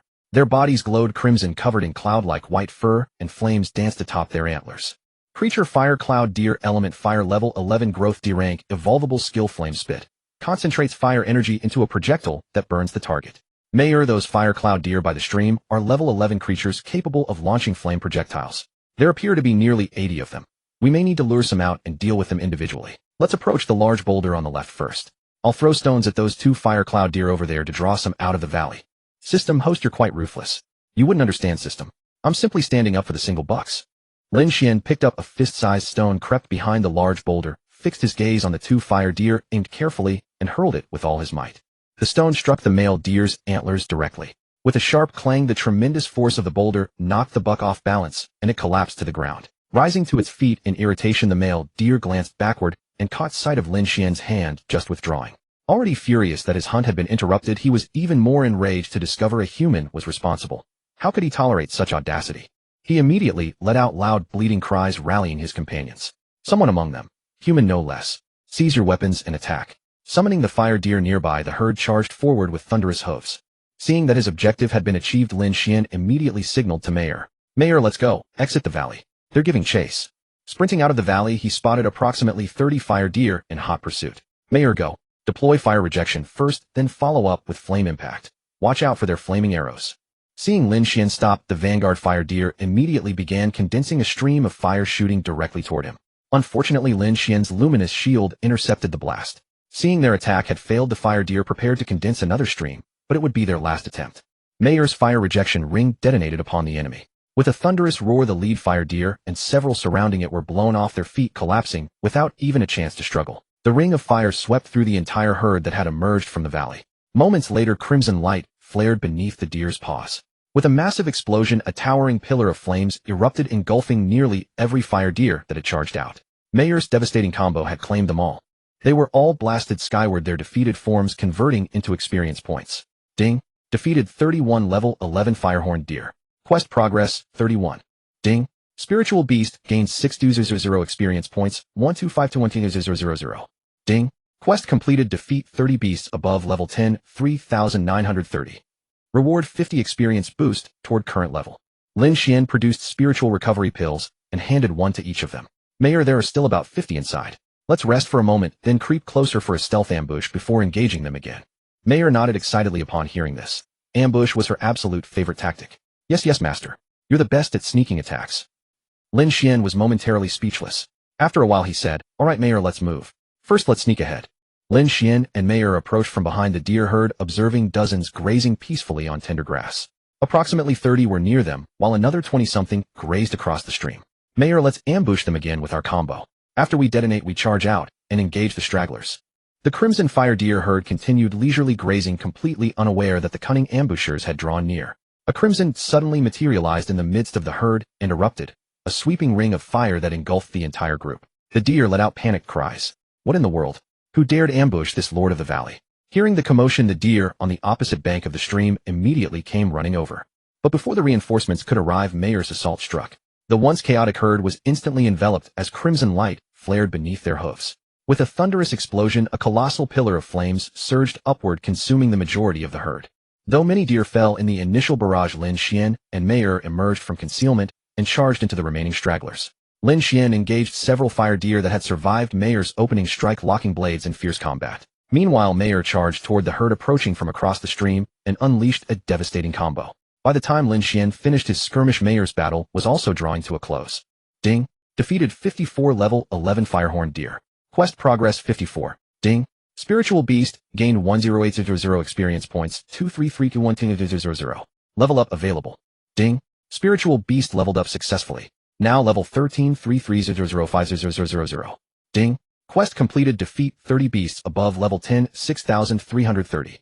Reward 50 experience boost toward current level doubled. Ding. Character leveled up successfully. Now level 11 I60 experience. Ding. Quest completed. Defeat 150 beasts above level 10 162,150. Reward Azure Spirit Sword. Item Azure Spirit Sword. Skill power increased by 20, sharpness increased by 30. Ding. Quest completed. Defeat 300 level 10 beasts 317,300. Reward 1 random S-rank Spiritual Beast Egg. Item Random S-rank Spiritual Beast Egg. Pending activation. Gazing at the quest information in his mind, particularly the now obtained Beast Egg, Lin Xuan couldn't suppress his delight. Alright Mayor, rest for now. Once I've finished handling these fire deer, we'll head back. That's all for today. We've made excellent gains. After clearing out all the fire deer both inside and outside the valley, Lin Xuan led Mayor back along their original route to the city. First, they visited the market to sell the beast meat and materials acquired that day. However, upon hearing Mayor express her craving for green beef, Lin Xuan set aside the finest portions for himself and sold the rest. He then purchased large shrimp, oysters, and various seasonings before returning home with Mayor. Upon entering the house, he noticed his younger sister was absent. It seemed he would have to help Mayor bathe on his own this time. Mayor, let me take you to wash up. We're both quite filthy. Upon hearing this, Mayor happily dashed to her room to fetch some clothes. Lin Xuan carried the ingredients to the refrigerator, stored them away, then returned to his room to grab several sets of clean clothing. He hung the clothes on the bathroom rack, tested the water temperature, and once satisfied, called for Mayor. She had already transformed back into human form, carrying a pink Lolita dress and bear print underwear, and walked in. Mayor, hang your clothes on the rack first, then transform back into your fox form. I'll wash you first. Yes, master. Mayor obediently shifted back into her fox form and trotted over. Lin Xuan cradled her gently, rinsing her fur before lathering her coat with fragrant shampoo, working it in with careful rhythmic strokes. Mayor emitted contented hums, clearly thoroughly enjoying the attention. It felt remarkably similar to petting a cat, except cats purred with their regal engines. Lin Xuan used the spray nozzle to rinse away all the suds. Alright Mayor, your fox form is clean. Now transform back. Mayor leaped out of the water, shook her glistening fur, and shifted into human form. Lin Xuan helped her remove her outer garments, then lifted her into the bathtub, which was already filled to the perfect level. Mayor, you should learn to bathe yourself from now on. Mayor nodded, then immediately shook her head. Yes, master, I understand. But I still prefer it when you wash me for me. Lin Xuan gently combed through her waterlogged tangled hair with his fingers. Mayor, you're still quite young, so I can help you now. But once you grow older, that won't be appropriate. Do you understand? Mayor lifted her beautiful eyes and gazed up at him. Yes, master, I understand. Lin Xuan gazed at Mayor, who resembled a lotus risen from the water, her damp hair clinging to her cheeks, glistening droplets of water, enhancing the ethereal radiance of her skin, her naturally enchanting expression, making her seem utterly precious. Suppressing the urge to pull her close and cherish her, he controlled his emotions. Such a good girl, Mayor. After leveling up several times in recent days, Mayor had grown taller, and there were certain promising developments. By the time she reached level 20, she would surely blossom into a flourishing young maiden. Mayor stared at her master's face as he gazed at her, a seductive gleam in her eyes. She flashed a beautiful smile and reached out to embrace Lin Xuan. Master, when I grow up, I want to be your wife. I love you the most. Lin Xuan was caught off guard by Mayor's sudden declaration. Mayor, let's talk about it when you're older. He crouched down and gently rubbed his nose against hers. Alright, Mayor, turn around.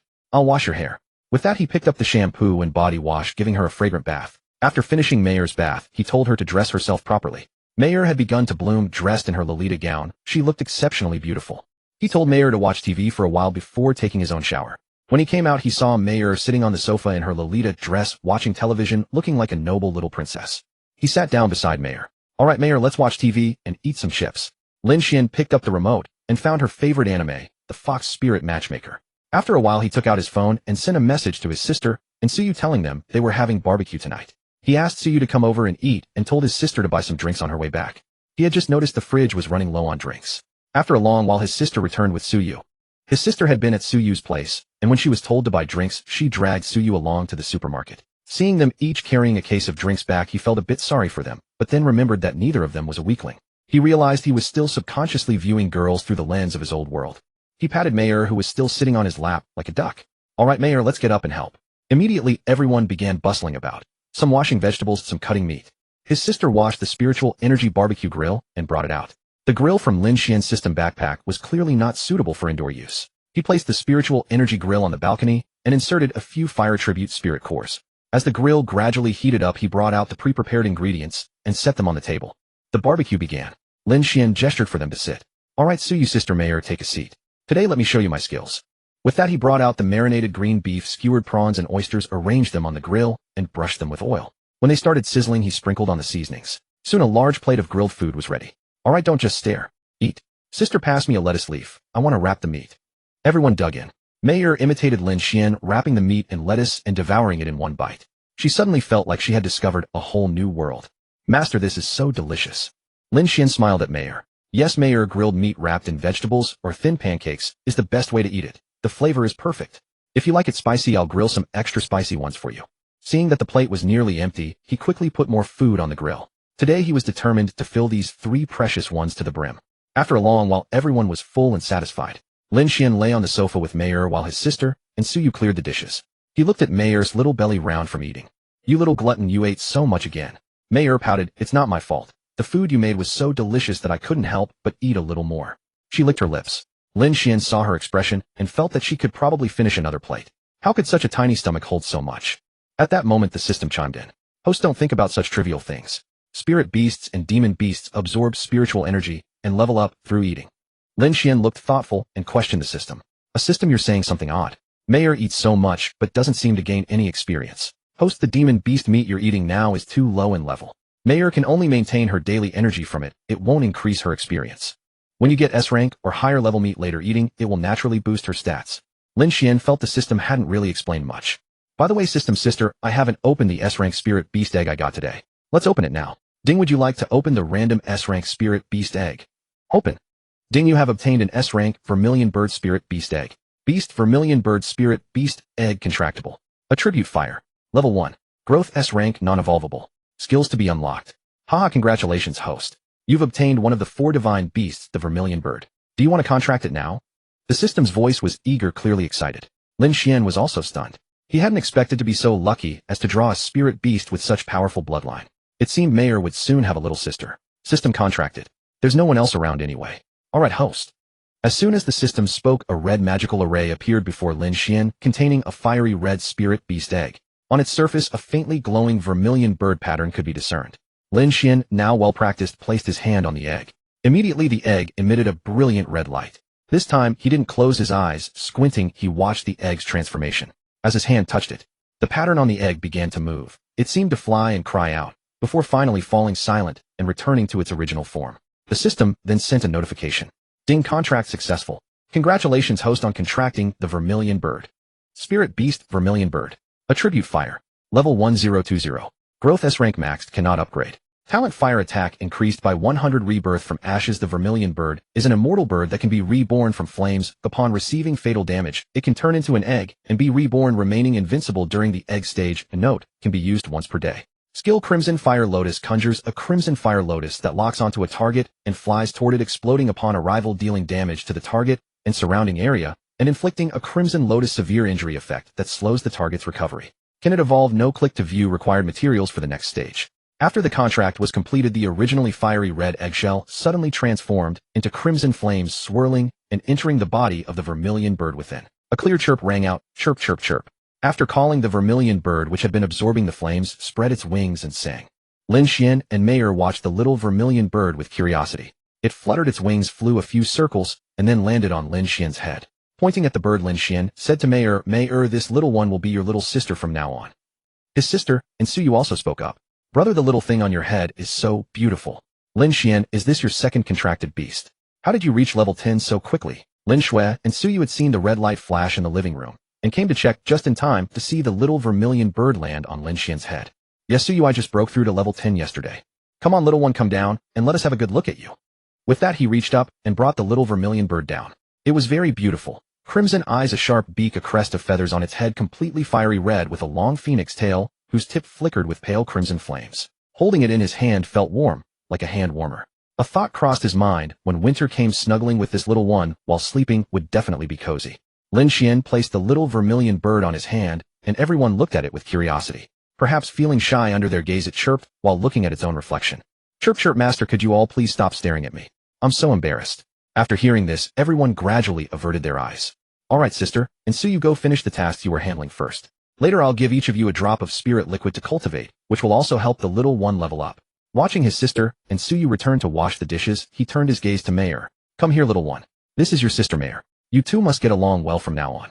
Mayer also approached to look at the little Vermilion Bird. "Chirp, chirp, sister." "Mayer, your little sister greets you." Seeing how obedient the little Vermilion Bird was, Mayer nodded. "Hello, little sister. From now on we are sisters. Come, let me give you something delicious." Watching the two chatting happily on the sofa, he thought for a moment. "Little Vermilion Bird, let me give you a name. How about Lin Yenner?" The little Vermilion Bird tilted its head, thought for a moment, then chirped joyfully. "Chirp, chirp, master, I love this name. Sister Mayer, from now on I shall be called Lin Yenner. Sister Yenner." At that moment, his sister and Suyu finished washing the dishes and walked into the living room. Lin Xuan looked up at them. "Sister Suyu, you're done. Come sit here.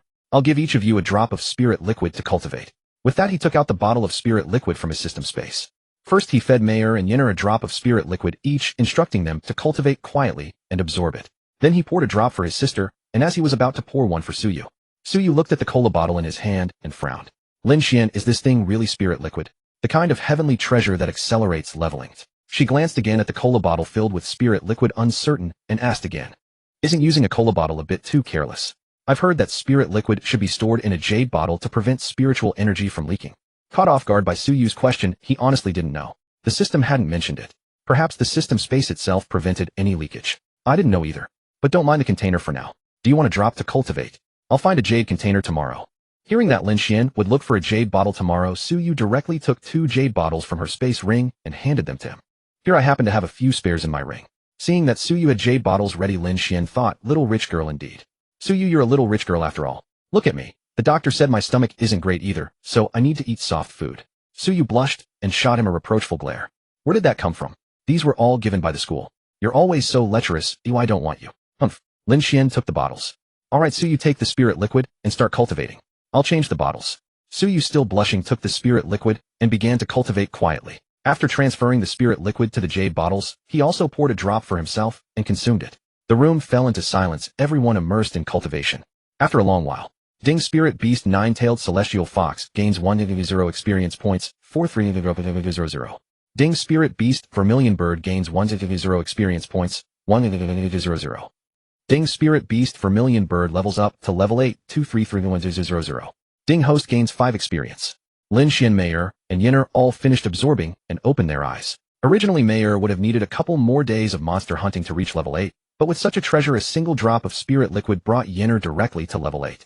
Both Lin Xuan and Mayer felt a slight increase in their own strength. Yinner had transformed completely. She was a tiny creature before, but now she was nearly the size of a peacock.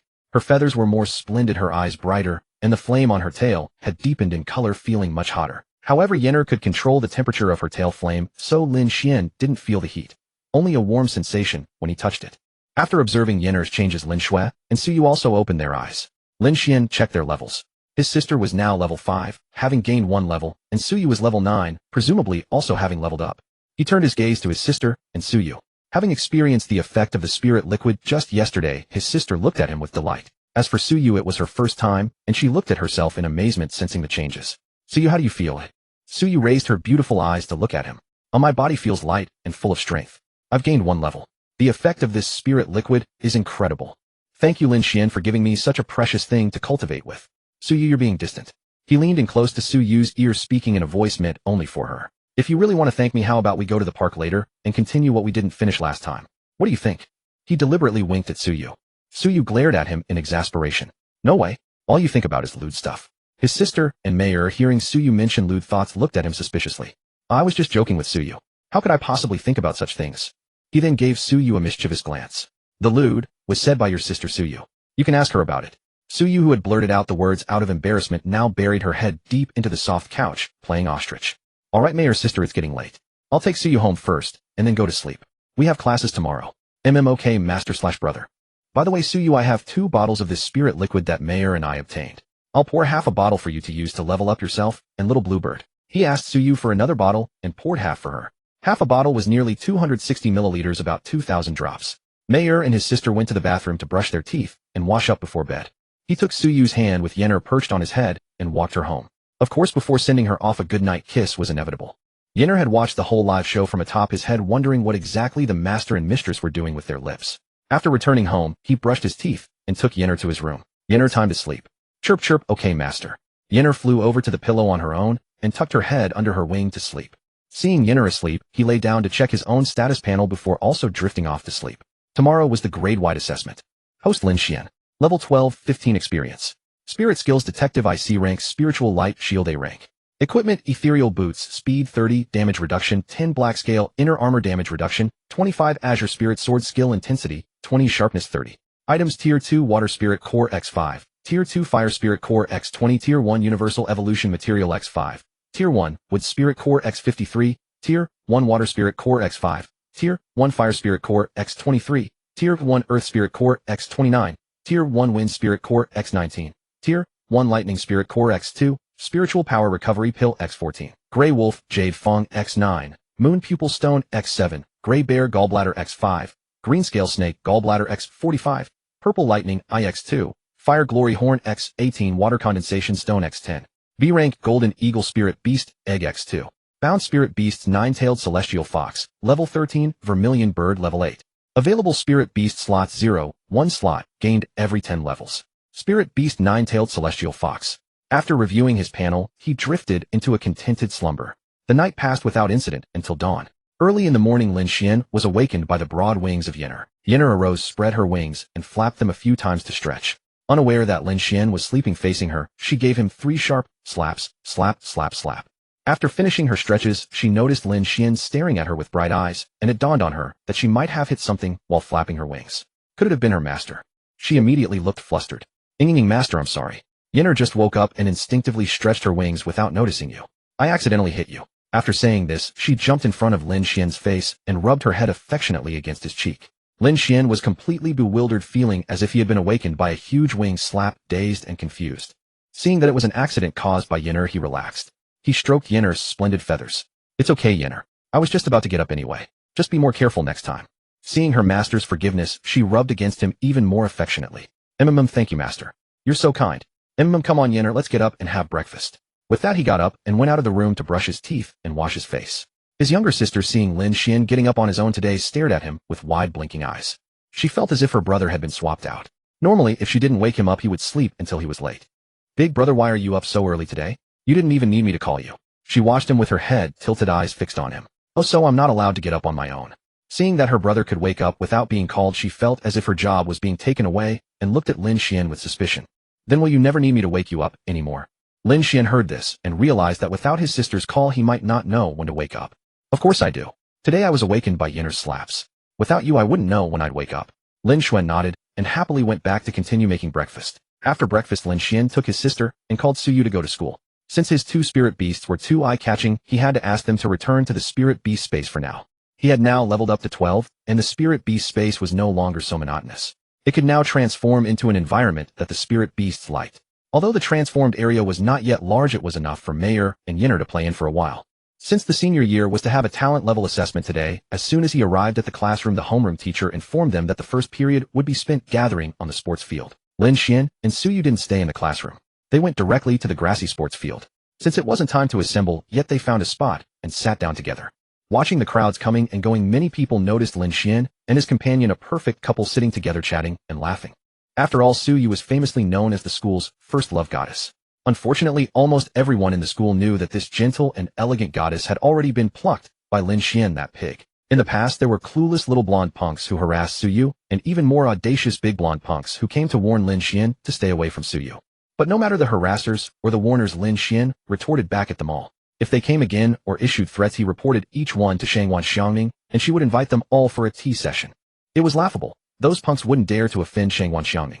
She was a big shot above level 60 after all. Were they looking for trouble? Gradually, no one came to bother Lin Xuan anymore. After about 15 minutes, Shangwan Xiangming arrived at the sports field. Seeing Lin Xuan and Suyu sitting in the stands, she walked over. You two stop sitting around. Come with me. It's almost time to line up and prepare for the assessment.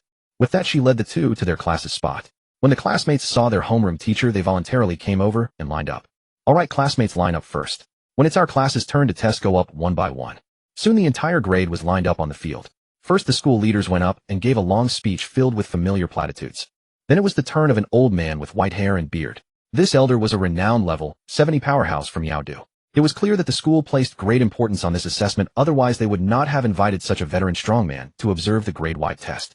Unlike the school leaders, the old man did not speak at length. He went up, said a few words of encouragement, and then returned to his seat. After he finished, the dean of students went up to host the assembly. The dean stepped onto the stage and, using his spiritual energy, announced, "Good morning, students. I also thank the principal and senior Li for their speeches. I'm sure you all know why we're here today, so I won't say much more. The senior year assessment begins now. The assessment is simple. On the stage there are 2 testers and 2 damage testers. When you come up, summon your contracted beast, place your hand on the tester, and input your spiritual energy. The tester will display your level. Then attack the damage tester to see your attack power. Alright, first please let class 1 come up for testing." Lin Xuan's class was class 6, the last to be tested. He was happy to take it easy and see if there were any prodigies in other classes. Ding, daily random quest released, rank in the top 10 of the grade assessment.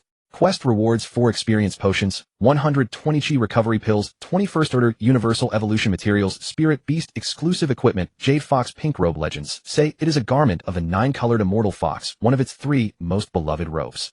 Lost for unknown reasons, its whereabouts remain unknown. This robe can conceal aura and change its appearance and color at will. System, you're giving out benefits. I have a strange confidence that I can make it into the top 10 and no problem. System, host, we know that, but please don't accidentally say it out loud, okay? A system, are you not pretending anymore? Tell me, do you have a crush on me? Which point do you like? Say it, and I promise I won't change. I'll even intensify my efforts to make you fall for me. Host, damn it, I just love your shamelessness. Keep up the good work. Lin Xuan ran his hand through his hair and lifted his head to look up at the sky at a 45-degree angle. System, you truly have a sharp eye. I love it when people appreciate my shamelessness. Also, the sun today is a bit dazzling. System. Alright, look at the stage. A young man is going up. A young man of ordinary appearance strode onto the stage. He summoned his contracted beast, which was a black bear. Stepping forward, he pressed his hand on the detector, which displayed his character level as 6 and his spirit beast level as 7. He then walked over to the damage tester and punched it with all his might. A beep sounded and a value of 6. For appeared, meaning that this young man could deliver a punch with a force of 640 gene. The damage testing equipment for spirit beasts was different from that for humans. For humans, they directly struck a soft shield. For spirit beasts, there was an iron wall to test the strength of their attack skills. The black bear approached the iron wall and delivered a black palm blade strike. A clang sounded, and the display showed 7. 7. This young man's result was considered average, as most students were similar to him. Many of the following students were similar with levels 5, 6, and 7. After a long while, Lin Xuan heard the crowd cheering and finally looked up at the stage with interest. A young man about 1.8 meters tall with a sturdy build and extraordinary heroic spirit strode proudly onto the stage. After stepping up, he first bowed to the dignitaries on the rostrum, then also bowed to the students below. It was evident that this young man was at least very polite. From the classmates in front, he heard that this was Li Liang, the genius of Class 1. Li Liang walked to the level detector and summoned his contracted beast. His contracted beast was a ground fire-winged dragon with a light red lizard-like body, a pair of powerful wings, and a flame burning at the tip of its tail. Stepping forward and placing his hand on the detector, it displayed his character level as 12 and his spirit beast level as 13. Without even testing the damage, everyone knew he was a strong contender for the top 5. This was too powerful. Wow, truly worthy of being the leader of my Class 1 brothers, so strong. I didn't know Brother Li was this strong. He usually seems so approachable and doesn't have that arrogant genius attitude. Furthermore, a girl shouted from below. Brother Li, I want to have your babies. Go away, Sister Ruhua, up there with your looks. You still want to covet our brother Li Liang. Brother Li Liang, I am somewhat good looking. Li Liang ignored the words of the students below and walked to the damage tester. He threw a punch himself, and the ground fire-winged dragon spat out a large ball of flame. The damage instrument displayed 26, 5 and 32, 8. These values were the highest so far. After testing, he waved to everyone to indicate, and then left the stage. Many of the following students were still at average levels, with a few at level 8 or 9. Lin Xuan had learned his lesson. Whenever he heard a burst of cheering from the crowd, he would look up knowing it must be a genius. Otherwise, he kept scrolling through his phone. Wasn't it pleasant to watch the dancing girls on his phone and feel happy? After a long time, it was now Class 5's turn. During this period, several geniuses around level 9 or 10 as similar to Suyu had appeared, but no one as monstrous as Li Liang. The first person from Class 5 to step onto the stage was a very spirited girl. When she stood on the stage, the female students below erupted in cheers. Only then did Lin Xuan put away his phone and turn his gaze to the stage. The girl was not very tall, similar to Suyu, around 165 centimeters. She had her hair tied in a ponytail, delicate features, and a heroic air that made her memorable. Her figure was fiery, and she gave off an impression of a heroine who could rival any man. He noticed Suyu beside him also joining the cheering crowd of girls. He reached out and patted her lower back a few times. Suyu, who is that on stage? You girls are cheering so excitedly, even our goddess Su is her fan. Suyu felt her but being patted a few times and let out an ah. However, at this moment the students below were all cheering, so no one heard. When she realized it was Lin Xuan who had patted her, she glared at him with feigned annoyance. She reached out and pinched Lin Xuan's waist. Ouch, Suyu, stop pinching. First tell me who that is on stage. Suyu withdrew her hand after hearing this. That girl on stage is the most talented among us girls. I only joined in the cheering because all the other girls were shouting, so I shouted a bit to show support. Her name is Lin Ryu. I heard she's at least level 12 now. You'll see for yourself later. After hearing Suyu, Lin Xuan looked at the stage with great interest. At least level 12, another monstrous genius. He definitely needed to take a good look. On stage, Lin Ryu first nodded to acknowledge the cheering students below, then walked to the level detector and summoned her spirit beast.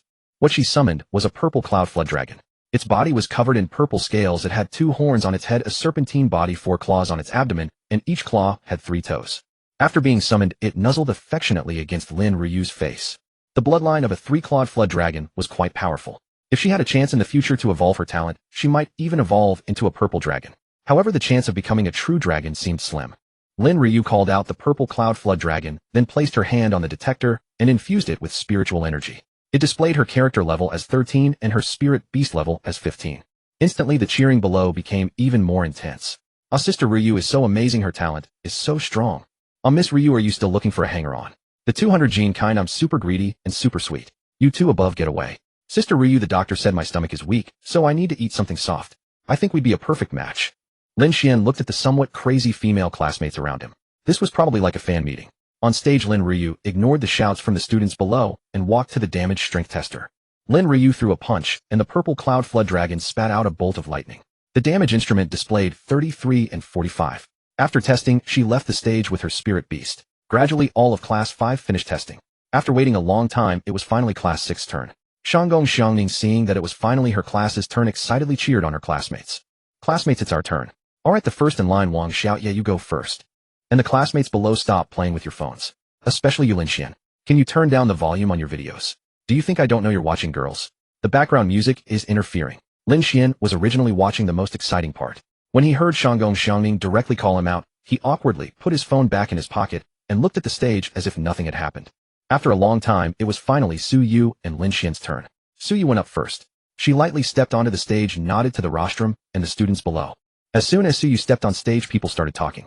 The one on stage is our school's famous first love school beauty. Too bad she's already taken. I envy that lucky guy. She's taken. Oh, I like her even more. What should I do? I see that Brother Chow above has the makings of a domineering hero. Su Yu summoned her bluebird. After the bluebird emerged from the summoning array, it chirped a few times, flew around, and then landed on Su Yu's shoulder. Compared to last week, the bluebird was slightly larger. Arriving at the level detector, Su Yu placed her hand on it and infused some spiritual energy. Su Yu's level was 9, and the bluebird's was 10. After testing the level, she came to the damage strength tester. Su Yu gathered her strength and threw a punch while the bluebird released its wind blade. The data displayed were 11, 8, and 25. After finishing the test, Su Yu walked off the stage and happened to meet Lin Xuan coming toward her. Lin Xuan winked at Su Yu and made a funny face as he passed her. Su Yu na. Su Yu was amused by Lin Xian's antics, and the tension she felt on stage vanished completely. She smiled at Lin Xuan and said, "Good luck." When Lin Xuan stepped onto the stage, he politely nodded to the school leaders seated on the podium. If he had a microphone, he would have shouted, "How are you doing, my friends up there?" He looked at the rows of students below and waved at them. In truth, many of the students didn't know Lin Xuan. He was usually low-key, and only his classmates recognized him.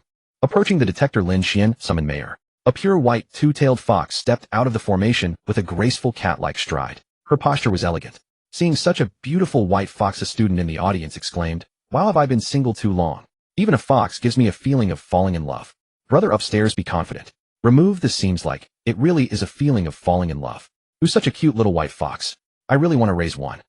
Lin Xuan ignored the comments, picked up Mayor, and said to her, "Mayor, see that crystal ball-like instrument? Place your paw on it and inject some spiritual energy. And over there is an iron wall. Give it a repelling fire ring, but don't make it too big." "Okay, master." Mayor understands. Mayor nodded, walked to the detector, placed her soft pink paw on the crystal ball, and channeled a bit of spiritual energy. Lin Xuan also placed his hand on another crystal ball and input his spiritual energy. Instantly, the display screen flashed character level 12, spirit beast level 13. The students below became even more excited upon seeing the numbers. Wow, there's a hidden powerhouse in class 6. He's on par with Brother Li from class 1. He never shows off. I've been in the same class for 3 years and didn't know. Su Yu and Shanggong Xiangning were also stunned. Su Yu knew Lin Xuan was already above level 10, but she hadn't expected him to be level 12.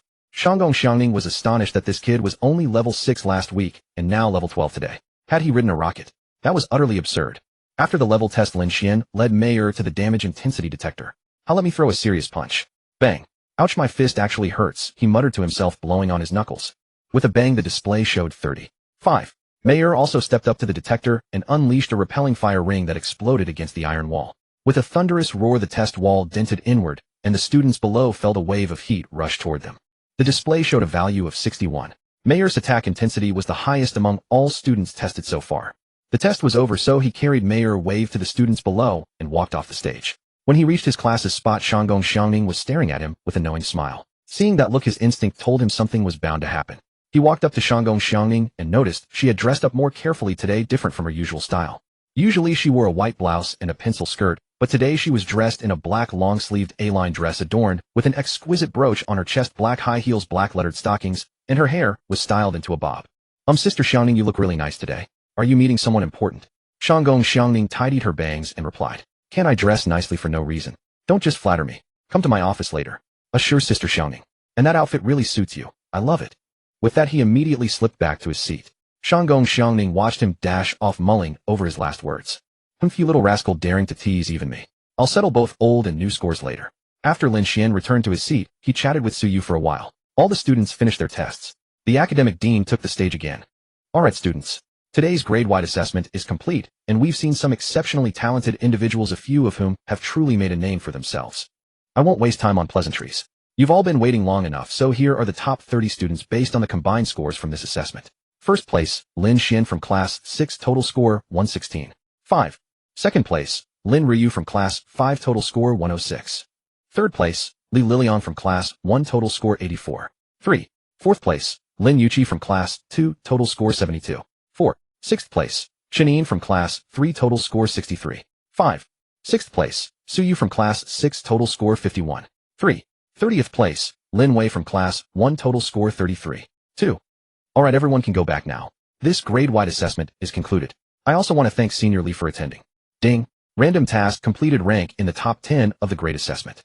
Rewards 4 bottles of 100 experience potion, 20 chi recovery pills, 21st tier universal evolution materials, and a spirit beast exclusive equipment jade fox pink garment. Seeing that it was finally over, Lin Xuan carried Mayor and pulled Suyu back to the classroom. Fellow students on the way cast admiring glances at this golden couple. Handsome boy, beautiful girl, and both strong. Who wouldn't be envious? Back in the classroom, Lin Xuan placed Mayor on the desk and slumped into his seat. As his classmates trickled in and saw him like that, they silently grumbled. Damn, you're telling me this is the grade champion? He looks like a salted fish as soon as he sits down. Does lying on the desk make you stronger? Should I try it? No way, that's his talent. Lying down makes him stronger. Lying down makes me a real salted fish. Suyu saw him turn into a salted fish again as soon as he returned. She picked up Mayor and held her in her arms, sighing helplessly while stroking Mayor's fur. Lin Xuan turned his head to look at Suyu as she held Mayor, who was purring happily. Suyu, your Qingyao is at level 10. Have you gathered the evolution materials? Suyu turned to look at him. I don't know exactly what materials are needed for Qingyao's evolution. Yesterday, I used a drop of the spirit liquid you gave me, and she reached level 10. I was planning to ask the teacher today what materials are required. Seeing that Suyu didn't know what was needed for Qingyao's evolution. Then summon Qingyao, so I can take a look. Sure. A summoning circle appeared, and Qingyao flew out. Upon seeing her owner holding the wicked fox that had bullied her before, Qingyao chirped unhappily. Sob, master, how can you hold that mean fox who bullied me? Sob, she's so fierce. She beat me up and kicked me. I was almost bullied to death. Lin Xuan and Suyu. Confused expression. Lin Xuan looked at Suyu with a knowing smile. Suyu, your Qingyao is clearly expressing her dissatisfaction to you. Embarrassed, Suyu replied, didn't you want to see my Qingyao? She's out now, so take a look. Mayor, hearing that the bird she had thrashed was tattling to Mistress, Suyu said indignantly. Qingyao, if you keep complaining to Mistress Suyu, I'll bully you again. Suyu quickly patted Mayor's head to soothe her. There, Mayor, don't hold it against Qingyao. She's my spirit beast, and you two are actually sisters.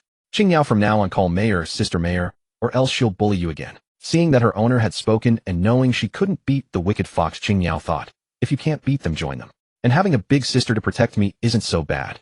So she chirped happily and respectfully, sob, Sister Mayor, I was wrong. From now on, you're my big sister. You have to look out for me, okay? Here, I'll give you my favorite snacks. With that, she flew over to Suyu's bag, fished out a bunch of treats, and brought them to Mayor. Suyu propped her cheek on her hand and looked at Lin Xuan. I feel like my Qingyao has learned bad habits from you. Lin Xuan looked innocent. I've barely met Qingyao. How could she have learned from me? Alright, let me examine Qingyao now. He silently said in his mind, system display all attributes of Qingyao.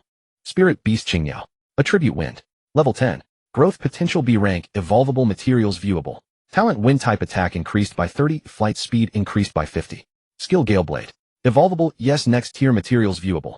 Growth talent ascension materials. First branch S rank Azure Luan, A rank Luan, 10 drops of S rank Wind Blood 1 Wind, Elemental Crystal. Second branch S rank Fenghuang, A rank Fire Fenghuang, 10 drops of S rank Fire Blood 1 Fire, Elemental Crystal. Evolution materials, 21st tier Wind Spirit Cores, 5 Wind Gathering Stones. After reading, it seemed that if Suyu's Qingyao switched to the second branch, only the Elemental Crystal would be missing, though he wasn't sure how difficult that crystal would be to obtain. Both Mayor and Yenner were S-rank fire type, so taking 10 drops of blood was no problem, just a small amount. Suyu, what I'm about to tell you, don't spread it around. Suyu, seeing his serious expression, quickly nodded. Leaning close to Suyu, he whispered in her ear. Your Qingyao has 2 growth talent paths.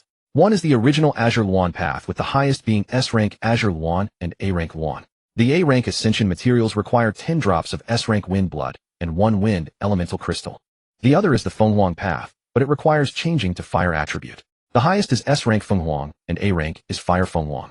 The A-rank Ascension materials require 10 drops of S-rank Fire Blood and 1 Fire Elemental Crystal. If you want Qingyao to take the Fenghuang path, both Mayor and Yenner are S-rank Fire-type spirit beasts, so I can provide you with 10 drops of S-rank blood. You can communicate with Qingyao to see what she thinks. Also, her evolution materials are 21st tier Wind Spirit Cores and 5 Wind Gathering Stones. Suyu was a bit dazed after hearing this. When she had gone to Lin Xuan's house for barbecue last time, seeing Mayor transform so quickly had already made her suspect Mayor's talent might be S-rank, but since Lin Xuan didn't mention it, she didn't ask. After all, they had grown up together and were nearly inseparable every day. Suyu had long given her heart to Lin Xuan, and if he wanted to tell her, he would naturally do so. With her doubts resolved, her heart suddenly felt sweet.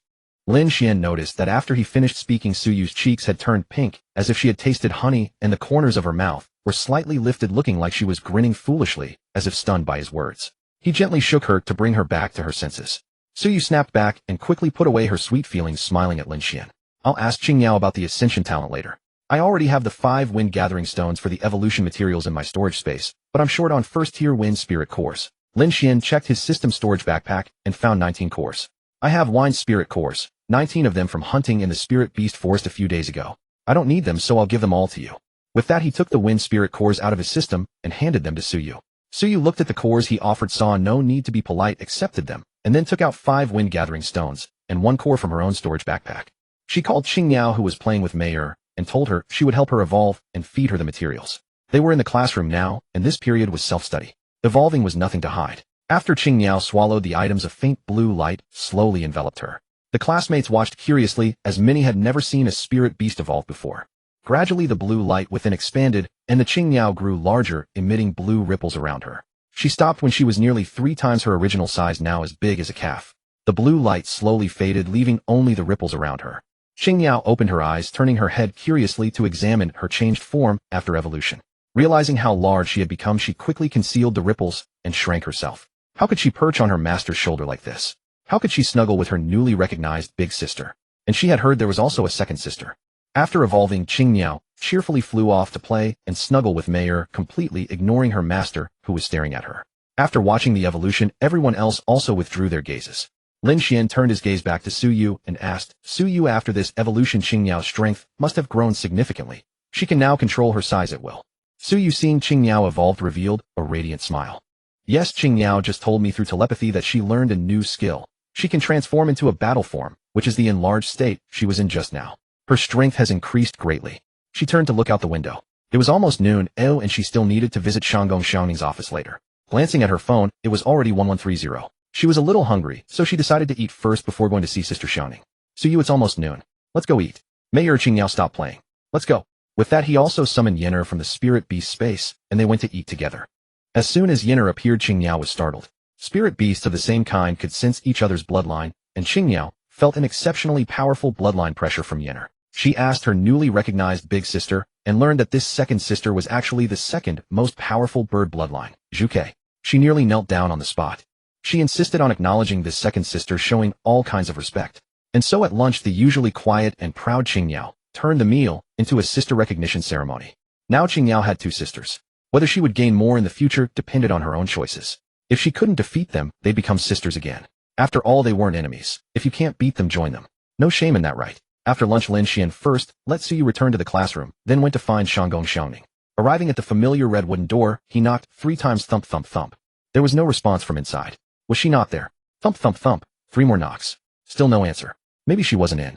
Sister Xiaoning, are you home? Oh no, Sister Xiaoning, are you in the office?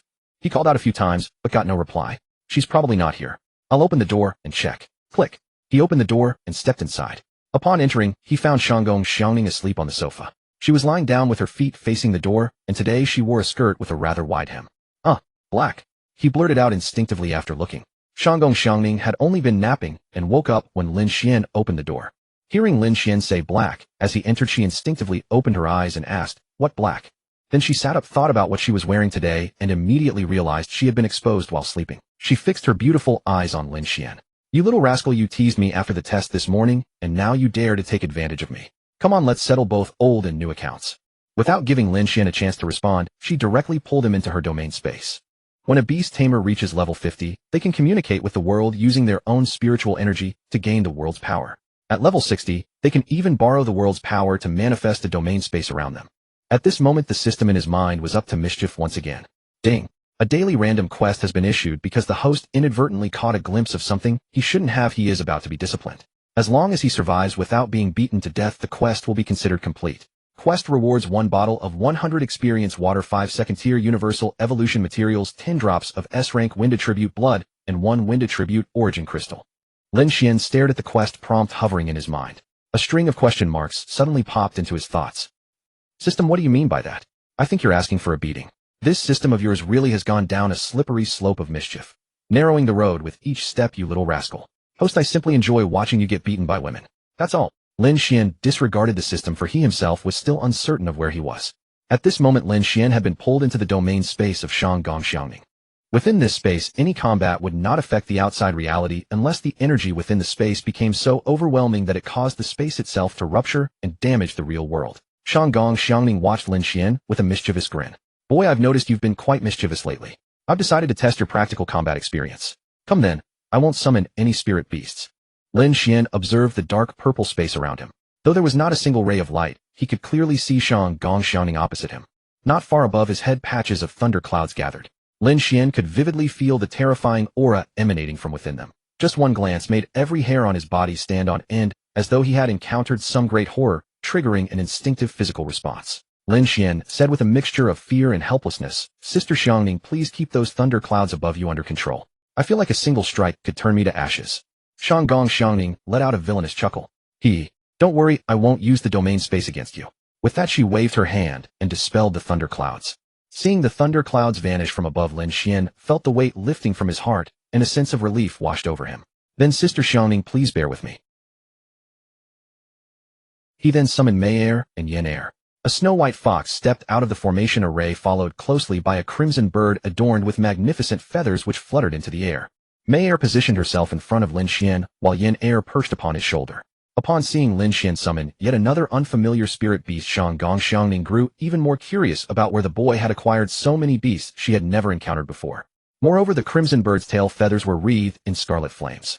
It resembled the vermilion bird described in ancient texts. Thinking this, Shang Gong Xiangning narrowed her eyes and gazed at Lin Xuan, licking her slightly dry lips as though she intended to see right through him. From Lin Xuan's perspective, however, suddenly Sister Xiangning narrowed her eyes and stared fixedly at him, then licked her lips. It felt as though she wanted to devour him whole. Shang Gong Xiangning curled a finger, beckoning Lin Xuan to attack boldly. Lin Xuan understood that neither he nor Mei Er and Yen Er could possibly harm Shang Gong Xiangning. Their attacks might not even breach her spiritual energy shield. Still, he decided to give it a try, hoping to gauge the combat power of his summons in the process. "Alright, Mei Er, use Repelling Fire Ring first, then Flame Impact. Yen Er, take to the sky, and use Crimson Fire Red Lotus to pin her down, preventing Sister Xiangning from launching attacks at us. Don't hold back. We won't be able to hurt her anyway. Let's move. Mei Er, start with your skill." No sooner had the words left his mouth than Mei Er sprang into action. A deep crimson flame appeared before Shang Gong Xiangning and suddenly exploded. Boom. The deep crimson fire ring hovered before Shang Gong Xiangning, unable to advance a single step. Then patches of red light emerged beneath her feet, and a pillar of towering flames engulfed Shang Gong Xiangning entirely. However, when the pillar of flames dissipated, Shang Gong Xiangning stood unscathed before Lin Xuan.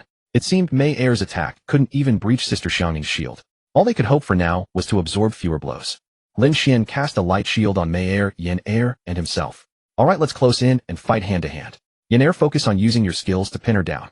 Upon seeing that Lin Xuan's ranged attacks had proved ineffective, Shang Gong Xiangning was about to engage in close combat. She felt no need to rush forward. After all, she had intended from the start to thoroughly discipline the boy and test Lin Xuan's true strength, which suited her perfectly. Lin Xuan and Mei Er charged forward together, while Yen Er soared into the sky, surrounded by crimson red lotuses that flew toward Shang Gong Xiangning. Lin Xuan rushed toward Shang Gong Xiangning and threw a punch straight at her face, but she effortlessly captured his fist with one hand. Just as Shang Gong Xiangning prepared to grab Lin Xuan with her other hand, Mei Er unleashed a repelling fire ring aimed at the hand reaching for Lin Xuan. Shang Gong Xiangning had no choice but to abandon her grasp and activate her spiritual energy shield to block Mei Er's narrowly scoped skill.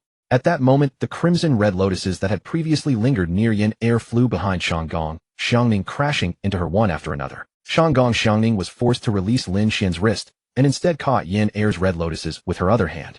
Seeing his opportunity, Lin Xuan slipped free, gathered his spiritual energy, and struck again. Shang Gong Xiangning raised her left foot and swatted Lin Xuan's hand away. Lin Xuan had been watching Shang Gong Xiangning intently all along, and when she lifted her leg, her loose skirt hem rose with the motion, revealing another glimpse of darkness to his eyes. "Thank goodness I didn't say that out loud," Lin Xuan muttered to himself. "If I had, I'd be completely finished." Though Lin Xuan kept his mouth shut, the reflection in his pupils could not deceive anyone. And that very reflection happened to catch Shang Gong Xiangning's eye. Enraged and flustered, she changed her kick from a slap to a full-force stomp, sending Lin Xuan flying. So the kid saw it again.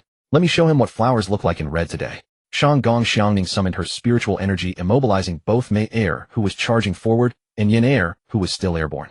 She glared toward the direction Lin Xuan had been sent flying, charged after him, grabbed his ankle, and threw him onto the ground.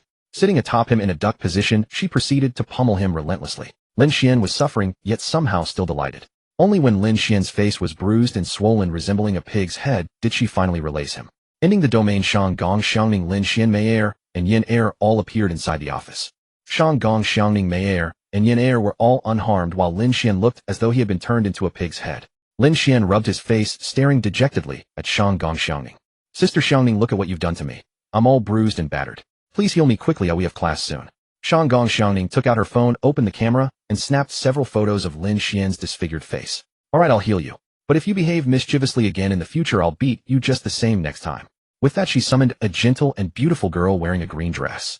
Little Green helped this scoundrel recover. The girl named Little Green took out a green fan and waved it, sending streams of emerald energy into Lin Xuan's body. His swollen, bruised face recovered before their very eyes, and within moments, he was as good as new.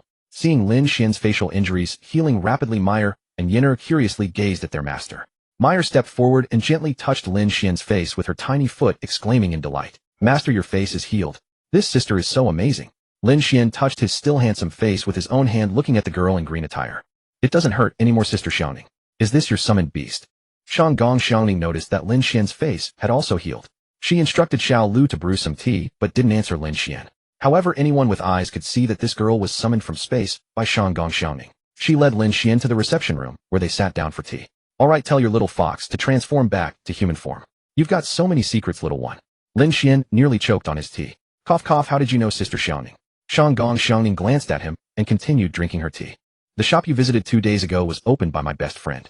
She noticed it and told me. Anyone above level 60 can distinguish between humans and spirit beasts by their aura fluctuations. So from now on, if you're not at least level 30, it's best to keep your little fox from transforming in public.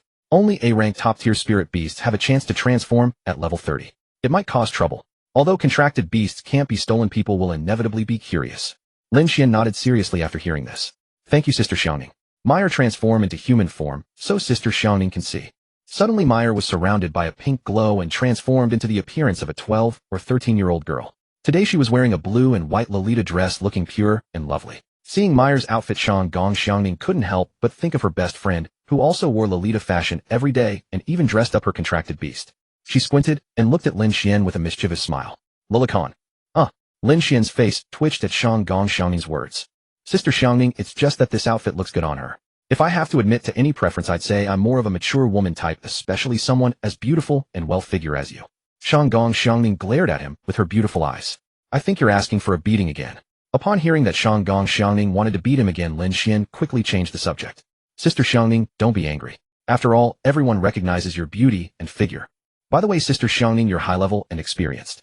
How was the attack intensity of Meyer and Yinner just now?" Xiaoning answered without hesitation upon hearing Lin Xuan's question.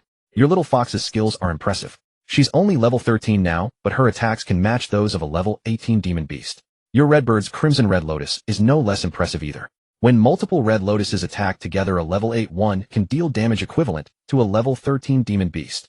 By the way, that Redbird of yours, why does it feel so much like one of the 4 divine beasts from ancient times, the Vermilion Bird? You're becoming more and more mysterious, kid." Lin Xuan scratched his head, staring at the teacup in his hand, unsure of how to respond. He simply drank his tea quietly while thinking to himself, "How am I supposed to explain? If I say it's not, I don't know what spirit beast to call it. A phoenix or something. Wouldn't that be even more frightening? Anyway, I'll just let her guess on her own." Seeing the teapot was nearly empty, he said, Sister Xiaoning, the tea is quite good. Should I refill it, or should I go?" Xiaoning noticed Lin Xuan was being evasive and was slightly annoyed, waving her hand at him. Then I'll head back to the classroom, Sister Xiaoning." With that, he left the office with Meyer and Yinner and returned to the classroom.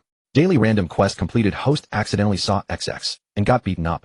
Quest reward 100 experience water X1 tier, 2 universal evolution material X5 ES rank wind attribute blood X, 10 drops wind attribute crystal X1. As soon as he entered the classroom, he heard Su Yu's bell-like laughter. He saw Su Yu browsing her phone, with Qing Miao preening its feathers on her shoulder. He snuck up behind Su Yu, who was fully absorbed in her phone, completely unaware of someone standing behind her. It turned out that Xiaoning had posted a photo of Lin Xuan with a swollen pig-like face into the class group chat. Su Yu couldn't help but cover her mouth and laugh at Lin Xuan's pig-faced photo. She secretly tapped the save button. This was rare black history material for Lin Xuan. She opened the save folder in her phone's album, which had a folder labeled Lin Xuan. Inside were nothing but photos of Lin Xuan, full-body shots, pictures of him sleeping and drooling, all kinds. After saving this pig-faced photo to the folder, she closed the interface when suddenly a deep magnetic cough sounded behind her. "Cough cough, Su Yu, when did you start secretly taking photos of me sleeping and drooling? How come I never knew?" Lin Xuan was somewhat touched seeing how many photos Su Yu had saved of him.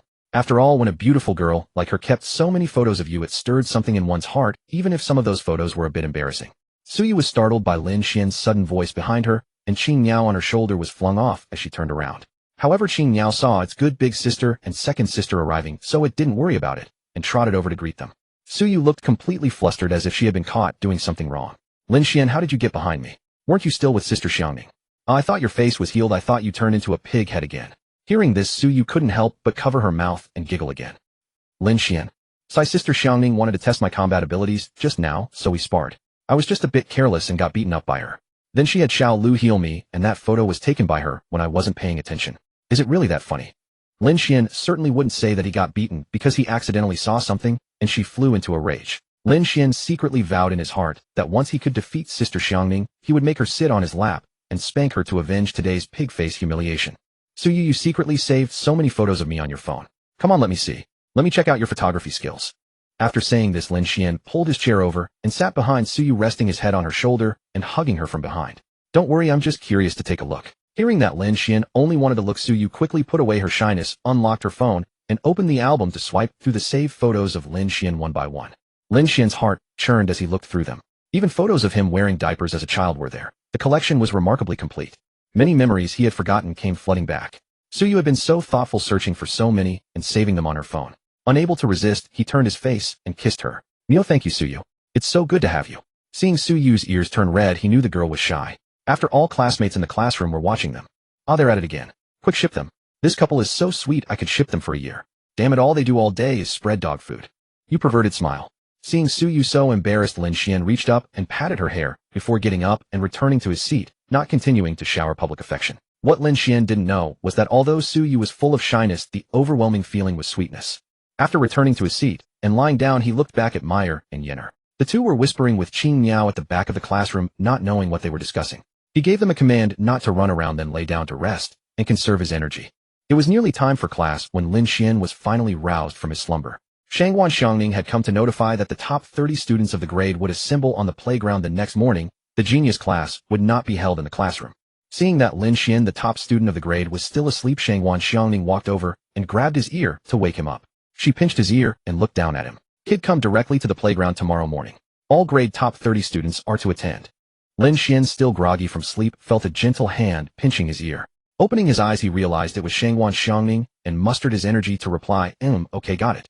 After being woken up by Shangwan Xiangning, Lin Xuan could no longer sleep. He went to wash his face before class started. The last class of the day was Advanced Spirit Beast Training. The textbook recorded the evolution paths of some common spirit beasts, but the highest was advancing to A rank. Lin Xuan flipped through the entire book without finding a single one that could evolve to S rank. Perhaps no one had discovered the method yet. After class, Lin Xuan and Suyu recalled the three little ones who had been playing outside all day into their spirit beast space and returned home. Once home, after his younger sister finished cooking dinner and they ate, Lin Xuan gave Mayer the jade fox pink dress he had received as a reward. Judging by the name, the system had prepared it for Mayer. He told her to go into the room and change. Soon a girl in ancient attire walked out with long embroidered sleeves, a skirt that reached her shoes, and a white base adorned with red and blue embroidery. A truly ethereal appearance. Lin Xuan sighed in admiration. Truly what the system produced was beautiful. By the way, Mayer, you can control this dress to change its appearance. Try it yourself. Mayer, as if discovering a new toy, magically transformed into every outfit she could imagine. Lin Xuan watched a full fashion show, all worn by Mayer. That night, after each consuming a drop of spiritual liquid and absorbing it, they all went to sleep. The next morning, Lin Xuan and Suyu arrived at the school and went directly to the playground where several top 30 students had already gathered. They found a long stone bench to sit on. Soon Shangwan Xiangning approached. The new class formed from the top 30 was under her guidance. After a while, everyone finally arrived. Seeing that all were present, Shangwan Xiangning addressed them. All right, everyone is here. Today you will familiarize yourselves with each other. Tomorrow the school will take you to the Beast Forest for a 3-day training expedition. You 30 will be divided into 6 groups of 5. You can form teams with those you know. During the training, unless you face a life or death crisis, the accompanying teachers will not intervene. Of course, if you encounter something unbeatable, run immediately. Don't be foolishly brave. Shangwan Xiangning shared a wealth of practical knowledge, hunting tips, escape techniques, and survival strategies, all valuable insights. Lin Xuan had attended many classes since his transmigration, but this was his favorite. Everyone listened intently. All right, I've said my piece. Now you can form your own teams.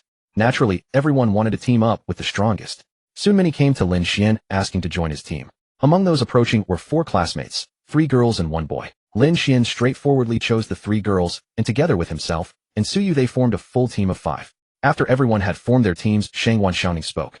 Good, you've all formed your teams. Now use the remaining time to get to know each other. Lin Xuan led the four girls to a shaded spot and sat down. He looked at the girls and said, "All right, let's each introduce our contracted beasts so we can coordinate well tomorrow. I'll go first." He summoned Mayer and Yenner, stroked their fur, and said, "Both of my contracted beasts are fire-type spirit beasts levels 13 and 9 respectively. They specialize in long-range firepower." He then turned to Suyu, indicating it was her turn. Suyu summoned her bluebird, which circled around, and then went to play with Mayer and Yenner. The three little ones had grown increasingly close. "My contracted beast is a level 10 wind-type spirit beast adept at aerial strikes and long-range suppression from above." Next, a girl named Chun-In with a rather heroic bearing summoned her contracted beast, a tall unicorn. "My contract is a level 10 wind metal-type spirit beast specializing in swift assaults."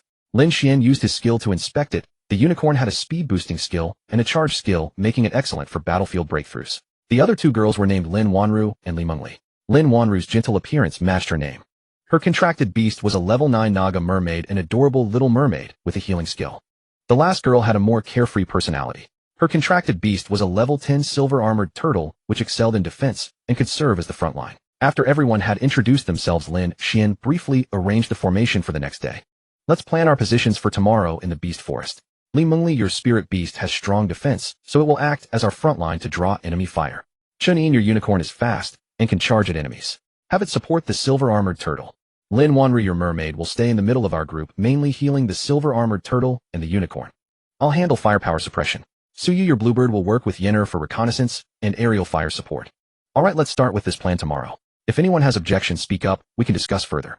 Lin Xuan saw the girls nod in agreement. "Oh, and tomorrow if we can fight, we fight. If we can't, we run. Don't be stubborn. Even though teachers are following, there might be unforeseen dangers. So survival comes first, training second. All right, that's the plan for tomorrow. If you girls have anything to add or discuss, feel free to speak up." Soon the girls started chattering away, discussing what clothes and snacks to bring for the 3 days. Lin Xuan, unable to join in, sat by and observed the other teams. Li Liliang from Class 1 had formed a team with 4 boys, and they were passionately discussing their plans. Lin Yuru from Class 5 had a team similar to Lin Xuan's, all girls. The other teams were mostly male with perhaps 1 or 2 girls. By noon, Oi Shangwan Xiangning dismissed them, telling them to go home and form their families and prepare everything needed for the 3 days. After school, Lin Xuan wanted to buy some supplies at the supermarket. Bidding farewell to the 3 girls, he took Suyu and headed to the store together. Given the vast storage space in his system backpack, he knew he needed to pack plenty, as they would be away for 3 days. After a substantial shopping trip with Suyu, they returned home. Upon entering his home, he first guided Suyu to sit in the living room while he fetched 2 bottles of water from the refrigerator. "Suyu, call your azure bird out first. I have something special to give her." Suyu nodded and summoned her azure bird. Lin Xuan took out the system quest reward he had secured the previous day, a small test tube containing a liquid glowing with a faint azure light alongside a crystal radiating a similar soft glow. He handed both items to Suyu. "Here, Suyu, these are for you. The liquid in this test tube is the blood of an S-rank wind attribute beast, and this crystal is a wind spirit crystal." Setting them in her palm, he leaned close to her ear and whispered, "Don't stand on ceremony with me, and don't bother asking where I got them. You're already my betrothed within the Lin family. Just use them without worry." "Understood, my dear." Deeply moved by his heartfelt words, Suyu placed the items aside. She nestled into Lin Xuan's arms, wrapped her neck around his, and kissed him. Lost in the sweet atmosphere, the two forgot their surroundings. Meanwhile, the azure bird stood nearby, quietly observing its master and the owner of the eldest and second sisters without making a sound. After a long while, Lin Xuan regained his composure, remembering that tomorrow's beast forest training expedition awaited. If Suyu were to feel unwell and miss it, complications would arise. Gently stroking her soft hair, he murmured, "Suyu, will save it for next time. First, we need to advance the azure bird's talent. We have the beast forest expedition tomorrow." Blushing, Suyu buried her face in his embrace. Only after a while did she gather her senses, stepping back to compose herself. After explaining the talent advancement to the azure bird and feeding it the S-rank wind attribute beast's blood and the wind spirit crystal, the bird instinctively shifted into its combat form, its body swelling in size. Gradually, a cyan luminescence enveloped the azure bird's body as the wind spiritual energy from heaven and earth converged around it, violently flooding into its form. The bird let out pained cries. Slowly, its 3 tail feathers multiplied to 5, its crown plumage elongated significantly, and its silhouette grew more elegant. Once these physical transformations ceased, the azure glow gradually faded. At this new size, it seemed Suyu could almost ride it into the sky. Upon opening its eyes, the azure bird immediately reverted to its original size, circled Lin Xuan and Suyu a few times, and then perched affectionately on Suyu's shoulder, nuzzling her cheek. Watching the azure bird complete its evolution, Suyu leaned back into Lin Xuan's embrace. After lingering together for quite some time, she mentioned needing to return home to pack clothes and toiletries, so she took her leave. Girls naturally required more meticulous preparations. Lin Xuan simply placed a few sets of fresh clothes into his system backpack, having purchased everything else at the supermarket earlier. Nothing more was needed. Checking the time, it was barely past 1 o'clock. With nothing else to do, he released Mayer and Yenner, then retired to his room for a nap. Near dusk, Lin Xuan returned and opened the front door. She immediately spotted a white-haired girl playfully wrestling with the young vermilion bird on the sofa. Offering a gentle smile, she glanced around the living room and kitchen before calling out to Mayer. "Mayer, where is my brother? I don't see him." Mayer and Yenner ceased their play, turning to look at Lin Xuan and pointing toward Lin Xuan's room. "Young Mistress Lin Xuan, the master, is sleeping in his room. I will go fetch him right away." Lin Xuan nodded slightly. Very well. Mayer, please go wake my brother." Upon hearing this, Mayer abandoned Yenner and hurried into Lin Xuan's room.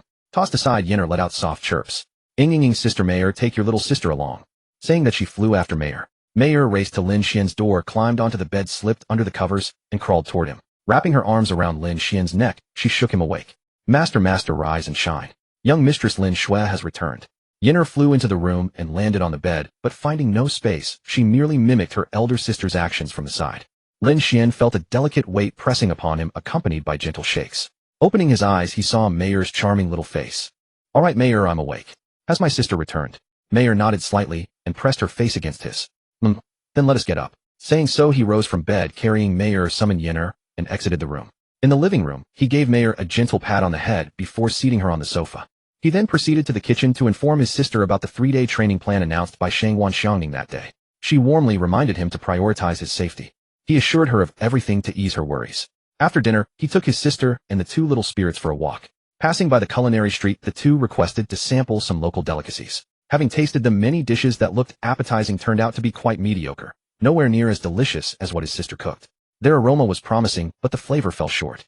After a few attempts, Mayer and Yenner lost interest in eating further, so they walked back home. Upon returning, Lin Xuan handed his sister the remaining half bottle of spiritual liquid. Advising her not to exceed 1 drop daily, they each quietly consumed a single drop to absorb the spiritual liquid's essence. Ding! Spirit Beast Nine-Tailed Heavenly Fox gains 100 experience points, 6300. Ding! Spirit Beast Vermilion Bird gains 100 experience points, 123300. Ding! Host gains 5 experience. The following morning, he was awakened by his sister. After breakfast, he headed to school. At the gate, he spotted a large coach bus, presumably arranged to transport the 30 students from the genius class to the Beast Forest. Upon arriving at the playground, Shangwan Xiangning and a dozen or so figures were already waiting. Noticing Lin Xuan and Su Yu's arrival, she raised her beautiful eyes to regard them. "Since you're here, come join us. We're nearly all assembled. We shall depart once everyone is present." After all members gathered, Shangwan Xiangning addressed the group. "Very well, let us move out. Board the coach at the school gate first. Our destination for this expedition is the Furnace Beast Forest." As the coach departed, Shangwan Xiangning briefed everyone on the specific beast distribution within the Furnace Beast Forest. The primary training zone would be the outer region, where beast levels predominantly ranged from 10 to 22, suitably matching their current cultivation. Most beasts there were of fire or earth attributes, posing a considerable challenge. After nearly an hour of travel, the bus finally arrived at the northern gate. Everyone disembarked and continued on foot through the city gates. Shortly after, walking, a massive mountain resembling a furnace came into view. Shangwan Xiangning walked forward with several teachers and said to the crowd, "All right, that's the place for your trial. 6 teams will enter from different directions. Your goal is to hunt 150 beasts within 3 days, but remember not to go too deep and stay safe. All right, move out." As soon as the words fell, everyone began to act. Lin Xuan also led his team into the beast forest. Ding mission released: kill any 30 beasts above level 12030. Reward 50 of current character level experience. Ding mission released: kill any 150 beasts above level 12050. Reward skill enhancement card. Ding mission released: kill any 300 beasts above level 1200300. Reward random A rank or above spirit beast egg. Looking at the prompts in his mind, the skill enhancement card and the A rank or above spirit beast egg were excellent rewards. With luck, it might even be another S rank spirit beast egg. He silently thought to himself, system, use 100 experience potion. Ding usage successful. After reviewing the information in his mind, Lin Xuan turned his gaze to the 4 girls following behind him and spoke to them seriously. "All right, everyone, summon your spirit beasts first. Proceed in the formation we discussed yesterday. If you encounter beasts, remember not to panic." After saying that, everyone summoned their spirit beasts. Lin Xuan cast a light shield on each of them. The Luan bird and Yenner flew into the air ahead to scout the path for Lin Xuan and the others. Not long after walking, Lin Xuan received Yenner's mental warning. He quickly waved his hand to signal everyone to stop and relayed what Yenner had just told him in his mind. "About 80 meters ahead, there's a pack of about 10 wolves approaching us. Everyone be prepared." Within a minute, several fire wolves appeared in front of them, baring their fangs and glaring at them. Lin Xian noticed that the girls didn't show fear at the sight of the wolves. They remained fairly calm. Li Mengli, especially the bold and carefree girl, seemed a bit excited. Li Mengli, have your silver armor tortoise defend against the first wave of wolves. Chen Yin, and I will support you. No sooner had he spoken than an earthy yellow glow lit up on the silver armor tortoise's shell. It challengingly roared twice at the wolves and charged toward them. At that moment, Lin Xian also communicated with Mayer through mental link. Mayer used repelling flame ring, prioritized the densest group. The silver armor tortoise rushed to the front of the wolf pack and bit the leading fire wolf. Seeing their companion attacked by the large creature, the wolves furiously lashed out at the tortoise's shell. But just then a deep red flame appeared before them. It suddenly burst into a deep red ring of fire. The wolves, swept by the ring, fell to the ground in agony, howling in pain. The 3 fire wolves closest to the initial flame were directly taken out. While the wolves were still writhing on the ground, a tall unicorn, its hooves shod with refined iron, charged toward them. Soon the wolves' howling ceased. Ding Spirit Beast participated in killing 12 level 13 fire wolves. Final blow, count 8, mission progress 8. Ding Spirit Beast 9-tailed celestial fox gained 9600 experience 15900. Ding Spirit Beast Vermilion Bird gained 4800 experience 600. Can upgrade. Ding Spirit Beast Vermilion Bird upgraded to level 10 400. Looking at the system notifications, Lin Xian wondered why Yenner's experience was halved. System: why is Yenner's experience only half? Host: because Yenner did not participate in the battle, she only receives half experience. I see. Then during the next fight, I'll have Yenner release a few Crimson Lotuses too. Withdrawing his thoughts, Lin Xian looked at the fallen wolves ahead and smiled at the girls. Alright, the wolves ahead are all dead. Let's handle our spoils first. We'll store them with Suyu for now and divide them after we leave. Saying this, he took out his green spirit sword and walked ahead. After processing the wolf carcasses, they resumed their advance. They walked for a long stretch, encountering only small groups of beasts which Lin Xian and his team dealt with in coordinated strikes. During this time, Lin Xian landed the final blow on 20 beasts while participating in the killing of 38. Both Mayer and Yenner gained 3000 experience. However, neither leveled up. Yenner, yet to evolve, could only store experience without converting it into levels. Lin Xian looked up at the sky. The sun was already high in the middle. He glanced at the girls, who were all showing signs of fatigue. Lin Xian waved his hand to signal. Alright, let's take a break under that big tree ahead. It's already noon, and we haven't had lunch. Let's eat something and rest. The girls were delighted. Lin Wanru even jumped up in joy. She was the most useless in the team, yet she felt the most tired. Lin Xian called Yenner and the Luan bird back, then disregarding appearances crouched under the tree with the girls. Each girl took out a large pile of snacks and cooked meat from their spatial rings, snacks for themselves and meat for the spirit beasts. Lin Xian also brought out the food he had bought yesterday and ate with Mayer and Yenner. After eating and drinking their fill, they rested for a while longer with the girls. Lin Xian took 11 spiritual energy replenishment pills from his system backpack and handed one to each of the girls and their spirit beasts. These pills can restore spiritual energy. Take them if we encounter any emergencies. They might just save our lives. Having spent half a day with the 3 girls, he considered them friends. He didn't want anything to happen to them. The beast forest was inherently dangerous, and even though the teachers were following behind, it would take time for them to arrive. Better safe than sorry. Seeing the girls put away the replenishment pills, Lin Xian withdrew his gaze. Alright, let's pack up and get ready to move. The girls then stood up and tidied their belongings. Lin Xian looked into the distance and noticed a faint white smoke rising continuously from a spot not far away. Curious about the source of the white smoke, he had noticed it since they started resting. It was still rising, suggesting it might be a volcanic vent or a hot spring. He glanced at the girls and saw they were ready. Alright, let's go. Follow the morning formation. Yenner Luan bird continues scouting ahead. If you sense danger, return immediately. Slowly, Lin Xian's team headed toward the white smoke they had seen. After walking about 200 meters, they caught a strong smell of sulfur. Just then, Yenner and the Luan bird flew back and landed on Lin Xian's and Suyu's shoulders. Chirp, chirp, chirp, master. Ahead 200 meters, there's a group of golden monkeys bathing in a pool. There are many large and small pools. They're all emitting white steam. The girls' eyes lit up at the news. Pools emitting white steam? That could only be hot springs. Lin Xian saw their expressions and understood their thoughts. Alright, don't get too excited about the hot springs. There's also the golden monkey group, and there should be quite a few. If you want to soak in the hot springs, we need to deal with the monkeys first. The girls snapped back to reality. Alright, let's move. Let's see if we can sneak up on them and strike first.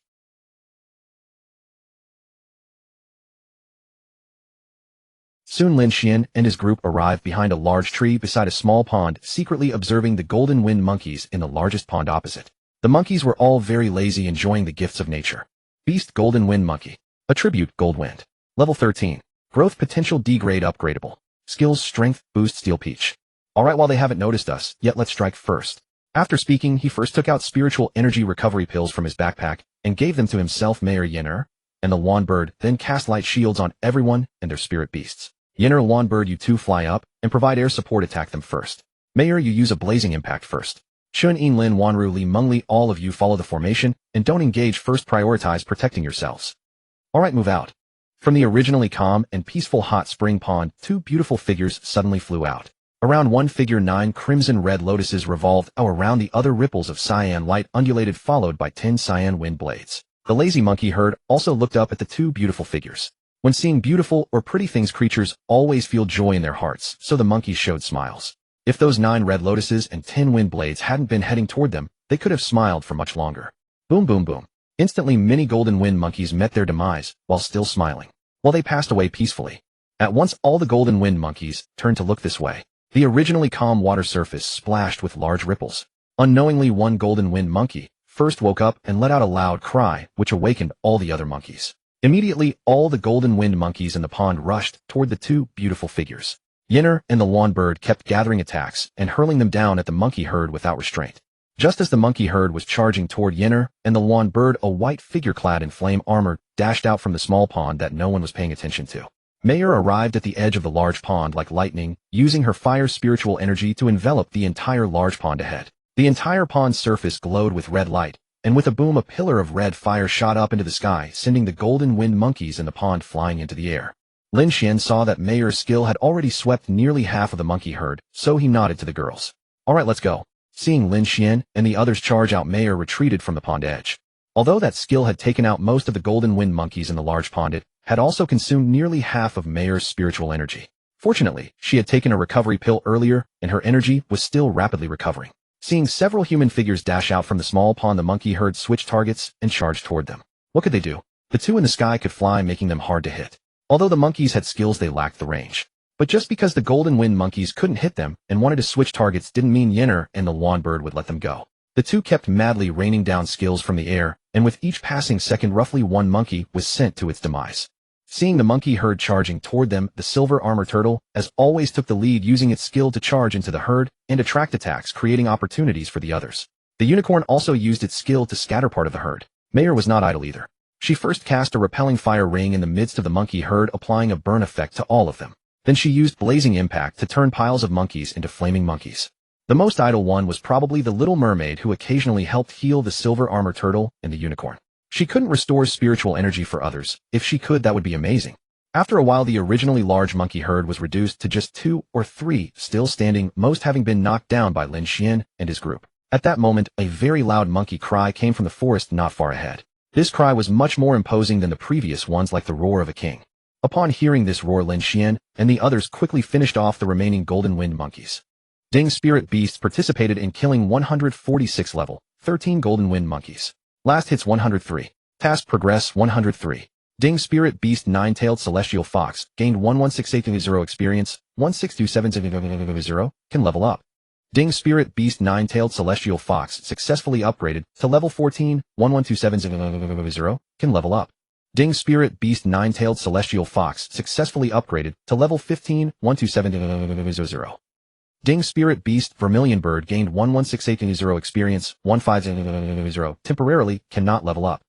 Ding completed task, kill 30 beasts of level 12 or above, 13,130. Reward 50 of current character level experience multiplied by 3. Ding character successfully upgraded to level 13, 75 experience. After finishing off the golden wind monkeys, everyone ran back to their original positions, staring without blinking at the forest from which the roar came. The forest shook violently, and suddenly a figure leaped out from the dense thicket. Under the 2 p.m. sun, everyone finally got a clear look at it. This figure charging out of the forest was an extremely strong large monkey. It looked similar to the previous golden wind monkeys, but much larger and more robust. Lin Xuan immediately used his skill to check its information. Beast Golden Wind Monkey King Elite Monster. Attribute Gold Wind. Level 19. Growth Potential B grade upgradable. Skills Strength Enhancement boosts whole body strength. Cannon Strike. Both fists can be enhanced with Gold Wind spiritual energy, attacking targets with great speed and power. After reading this, Lin Xuan was somewhat surprised. It was the first time he had encountered such a beast. He wasn't sure if it was good luck or bad. The drops from hunting such a beast were usually astonishing, but it was also very powerful and hard to kill.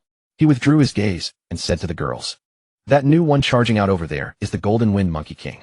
We need to be careful. Its level is much higher than mine. Take the spiritual energy recovery pills I gave you at noon, and try to recover as much spiritual energy as possible before it charges over." The girls obediently took out the spiritual energy recovery pills and consumed them, also feeding them to their contracted beasts. After taking them, their eyes lit up, feeling the spiritual energy in their bodies rapidly recovering. Seeing the Golden Wind Monkey King turn its head to look their way, everyone suppressed the excitement from the recovery pills and stared seriously at the opponent. The Monkey King had originally been sleeping in its own territory. When it suddenly heard the cries of its clan, it initially thought it was just a minor scuffle. But after the cries continued for so long, it came out to check, only to find that its clan had almost been wiped out. That was why it roared in fury. The Golden Wind Monkey King leaped to the edge of the pool, staring at the fallen Golden Wind Monkey. It stood frozen for a long moment before snapping back to reality, its gaze turning furious as it fixed on Lin Xuan and his companions. Roar! Roar! Roar! The Golden Wind Monkey King bellowed in rage 3 times, then beat its chest and charged straight at Lin Xuan and the others. Lin Xuan and his team had already taken advantage of the Monkey King's momentary daze to form a battle formation fully prepared for combat. Though they had only recovered half of their peak spiritual power, it was sufficient. In the sky, the 2 figures, one leading with Red Lotus and Windblade, soared forward, raining down skills from above. The Monkey King's charge was slowed by the explosions. Seeing the king pinned down by Yinner and the Lawn Bird's attacks, the Silver Armor Turtle and the Unicorn immediately lunged forward to engage in close combat. Mayer from behind unleashed a barrage of combined skills, detonating them wildly. Of course, the others behind were not idle. Using the recovery pills Lin Xuan had provided, they frantically layered light shields and basic spiritual power shields onto the spirit beasts locked in battle with the Monkey King. After nearly a quarter hour of fierce struggle, the Monkey King, unable to withstand the relentless assault of the spirit beasts, collapsed to the ground in defeat. The group burst into joyful cheers. Though victorious, the Silver Armor Turtle and the Unicorn had sustained minor injuries, which would likely heal within a day. This time, without Lin Xuan needing to say a word, the women stepped forward to handle their spoils of war. Lin Xuan did not join the women in processing the loot. Instead, he first checked the notification that had just flashed in his mind. Ding. Killed 1 level. 19 Golden Wind Monkey King. Quest progress 1. Ding. Spirit Beast 9-tailed Celestial Fox. Gains 500 experience. 512700. Eligible for level up. Ding. Spirit Beast leveled up to level 16. 312700. Ding. Spirit Beast Vermilion Bird gains 500 experience, 650. Temporarily unable to level up. Lin Xuan was pleasantly surprised that Monkey King had granted 5 million experience directly, allowing Mayer to level up. System, why did the Monkey King give so much experience? It's several times more than the entire troop of monkeys gave combined. Host, the Monkey King is the first elite monster you have slain, so the experience reward is greater. In future normal kills of such elite monsters, you will not receive this much. Typically 3 times the experience of a normal monster. Oh, I see. That's still decent though, 3 times from now on. Having received the system's explanation, Lin Xuan joined the women to process the golden flying monkeys. The women said that since they had found such a rare hot spring, they wanted to explore upstream and find a clean pool to soak in. Lin Xuan naturally supported the idea wholeheartedly. The group followed the stream to the upper reaches where many pools of varying sizes were connected. After selecting one of the right size and testing the water temperature, the women took out their prepared swimsuits and went behind a large rock to change. Although Lin Xuan desperately wanted to act as their guardian, protecting them from any peeping eyes while changing, Suyu refused, saying, "You rascal, you'd only be guarding the henhouse yourself. If you want to watch, just say so." Lin Xuan protested vehemently, but the teacher behind him, Shanggong Xiangning, kicked him into the water, silencing his objections. After kicking Lin Xuan into the water, Shanggong Xiangning summoned all 6 of her contracted beasts, all graceful, fair-skinned maidens, making Lin Xuan, still swimming in the water, intensely envious. Shanggong Xiangning led the 6 stunningly beautiful maidens to join the army of women changing behind the large rock. Seeing Shanggong Xiangning summon so many transformed spirit beasts, Lin Xuan instructed Mayer to blend in. After all, 1 more or 1 less would go unnoticed by the 3 teammates. After Lin Xuan had soaked in the water for a while, a large group of girls slowly emerged from behind the rock, having changed into their swimsuits. Each was dressed in a different style. Shanggong Xiangning wore a black bikini exuding mature elegance and sensuality, her figure particularly alluring. Suyu was in a blue floral one-piece swimsuit, very much in her style, fresh and refined. Lin Wanru boldly wore a blue and white striped bikini, her style extremely sexy and completely overturning the impression Lin Xuan had of her. While true, those who can help heal injuries are always full of surprises. Mayer wore a pure white silk-like one-piece swimsuit, which combined with her innate charm made her exceptionally beautiful and captivating. The other maidens summoned by Shanggong Xiangning, each with their own unique allure, together formed a breathtakingly beautiful scene. Lin Xuan watched with immense delight. None of the women paid any attention to Lin Xuan's ogling. They all took to the water, albeit in the adjacent pool. Only Mayer came to the pool where Lin Xuan was. The pools were separate but connected by flowing water. Ding! Random daily quest release. Stare at the women for 5 minutes. Quest reward 5 first tier and 5 second tier universal evolution materials, 20 spiritual power recovery pills, and 1 bottle of 60 flavor remania pill. Looking at the quest info in his mind, Lin Xuan asked the system indignantly, "System, come out here. I understand the first rewards, but the 60 flavor remania pill. Are you questioning my abilities, or what?" System, host, we are family. There's no need to mince words. I know your condition, and giving you this is for your own good. Lin Xuan jumped up after hearing that. System, host, I understand. Rest assured this reward is very powerful and can also strengthen your body. Lin Xuan, feeling he couldn't out-talk the system, he decided to look at other things to cheer himself up. The women were in the pool just above Lin Xuan's. Leaning against the edge of his pool, he watched them silently, not saying a word until the system notified him of quest completion. Lin Xuanru was an excellent swimmer, treating the pool like a swimming pool as she frolicked with her little mermaid. Suyu, along with Chun Yin and Li Mengli, sat together chatting about something. Turning his gaze to Shanggong Xiangning, he found her staring back at him. He raised an eyebrow in a provocative gesture. Shanggong Xiangning wasn't angered. She simply kept looking at him. Lin Xuan thought better of provoking her, afraid he might end up with a swollen face again. He backed down, no longer watching the women. After all, the quest was already done. He turned back to Meyer, who was soaking in the water, her big eyes wide, pouting and blowing bubbles. She was incredibly cute and endearing. Lin Xuan couldn't resist reaching out and pulling Meyer into his arms. "Alright, stop playing with the water. You're the best, Meyer. You know to come soak with me, haha." Meyer hugged Lin Xuan back, pressing her head against him, snuggling into his arms. "Master, no matter what, I will always be by your side." Lin Xuan gently rubbed his nose against Meyer's delicate little nose. You're the best, Meyer." Yenner doesn't like water. I don't know where she flew off to with the Luan bird. Yenner couldn't take human form yet, so she disliked water. The Luan bird was probably the same, both afraid of wetting their feathers. The beasts near the hot spring had all fled, so there was no danger. With Shanggong Xiangning's 6 spirit beasts around, no reckless beast dared to linger nearby. So everyone could relax and soak until evening. Since they had already hunted many beasts today, it was time to unwind. Soon the girls started a water fight because of a splash from Lin Xuanru's turn. First, Lin Xuanru and Chun Yin were playfully splashing each other, and gradually the battle spread to Shanggong Xiangning's spirit beast Little Red. Little Red, seeing how fun it was, joined in. Immediately the two teammates united against Little Red, and Little Red, defeated quickly, went to seek help from her 5 sisters and her master. Running to Shanggong Xiangning, she said with a pitiful expression, "Master, big sister, second sister, Little Green, come help me. I'm being bullied by them. Come with me to splash them back." Upon hearing this, Shanggong Xiangning could not tolerate it. How dare they gang up on her Little Red? With a wave of her hand, she ordered everyone to join the water fight. Immediately, all the girls were playing together, with both sides exchanging blows. Lin Xuan looked at the dozen or so girls frolicking in the opposite pool, secretly took out his phone and snapped a few photos. Click, click. Immediately, the sharp-eyed Suyu noticed and told the others. Instantly, all the girls turned to look at Lin Xuan. Realizing the situation, Lin Xuan quickly put away his phone and laughed awkwardly. However, the girls would not let him off. They formed an alliance and splashed water at Lin Xuan together. Outnumbered, Lin Xuan could only hold Meyer protectively with one hand while splashing back with the other, but it was a drop in the bucket, and he was defeated by the girls. When a crowd of beautiful girls stood before Lin Xuan, although he nearly had a nosebleed from the sight, he forcefully suppressed the urge to let it gush.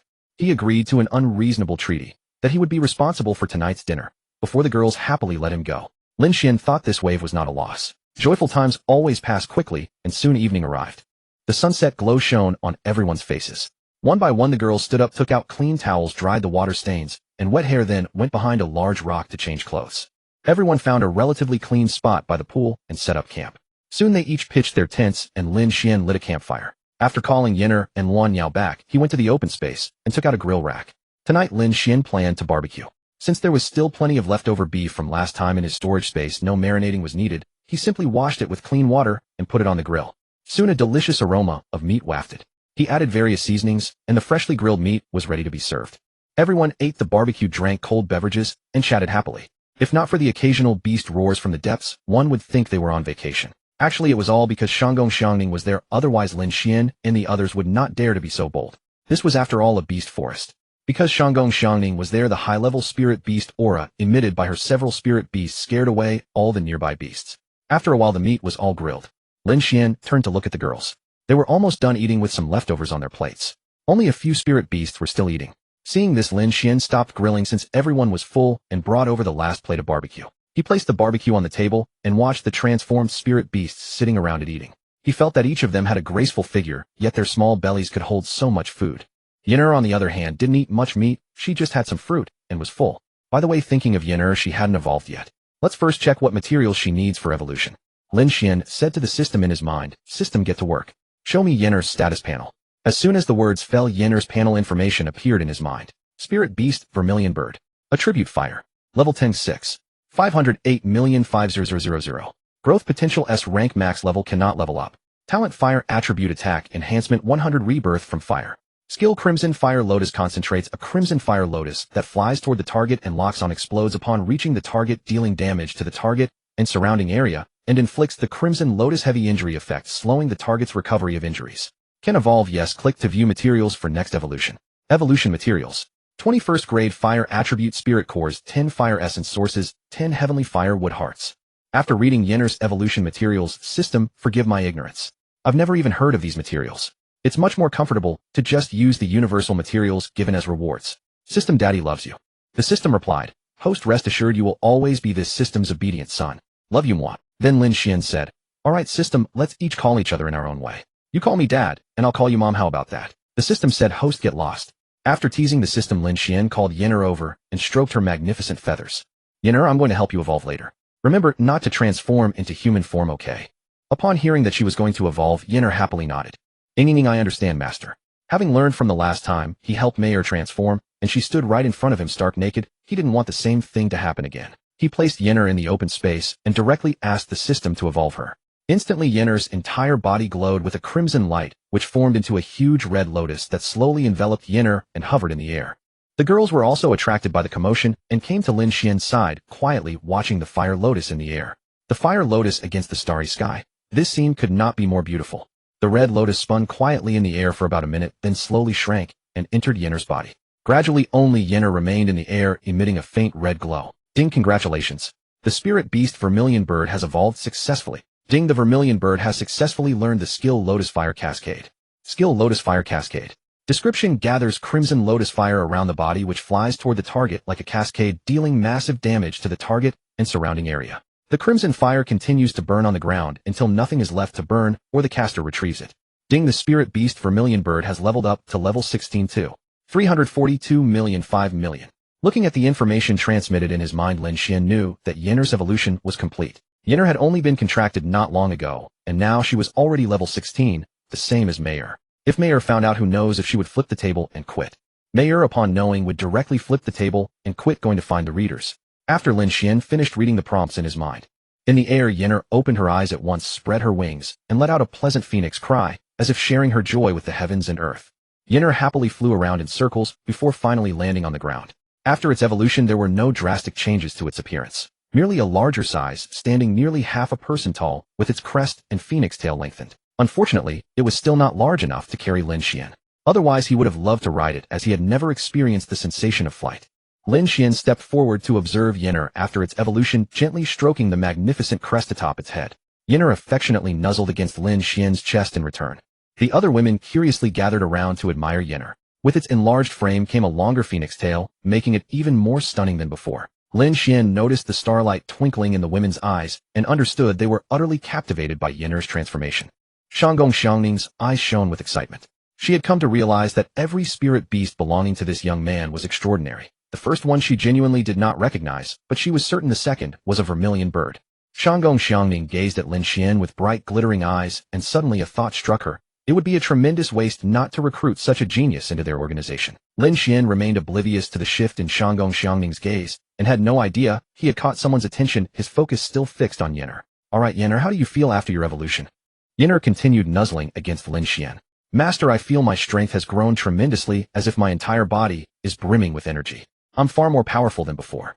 Likely the crimson lotus that had appeared during Yenner's evolution had transformed into energy and entered its body. Noticing nothing unusual after the evolution, Lin Xuan turned his attention to the women. Alright everyone, it's getting late. We'll need to continue hunting spirit beasts tomorrow, so rest up and preserve your energy. Upon hearing this, the women checked the time and realized it was past 9 o'clock. They all returned to their tents to freshen up and prepare for sleep.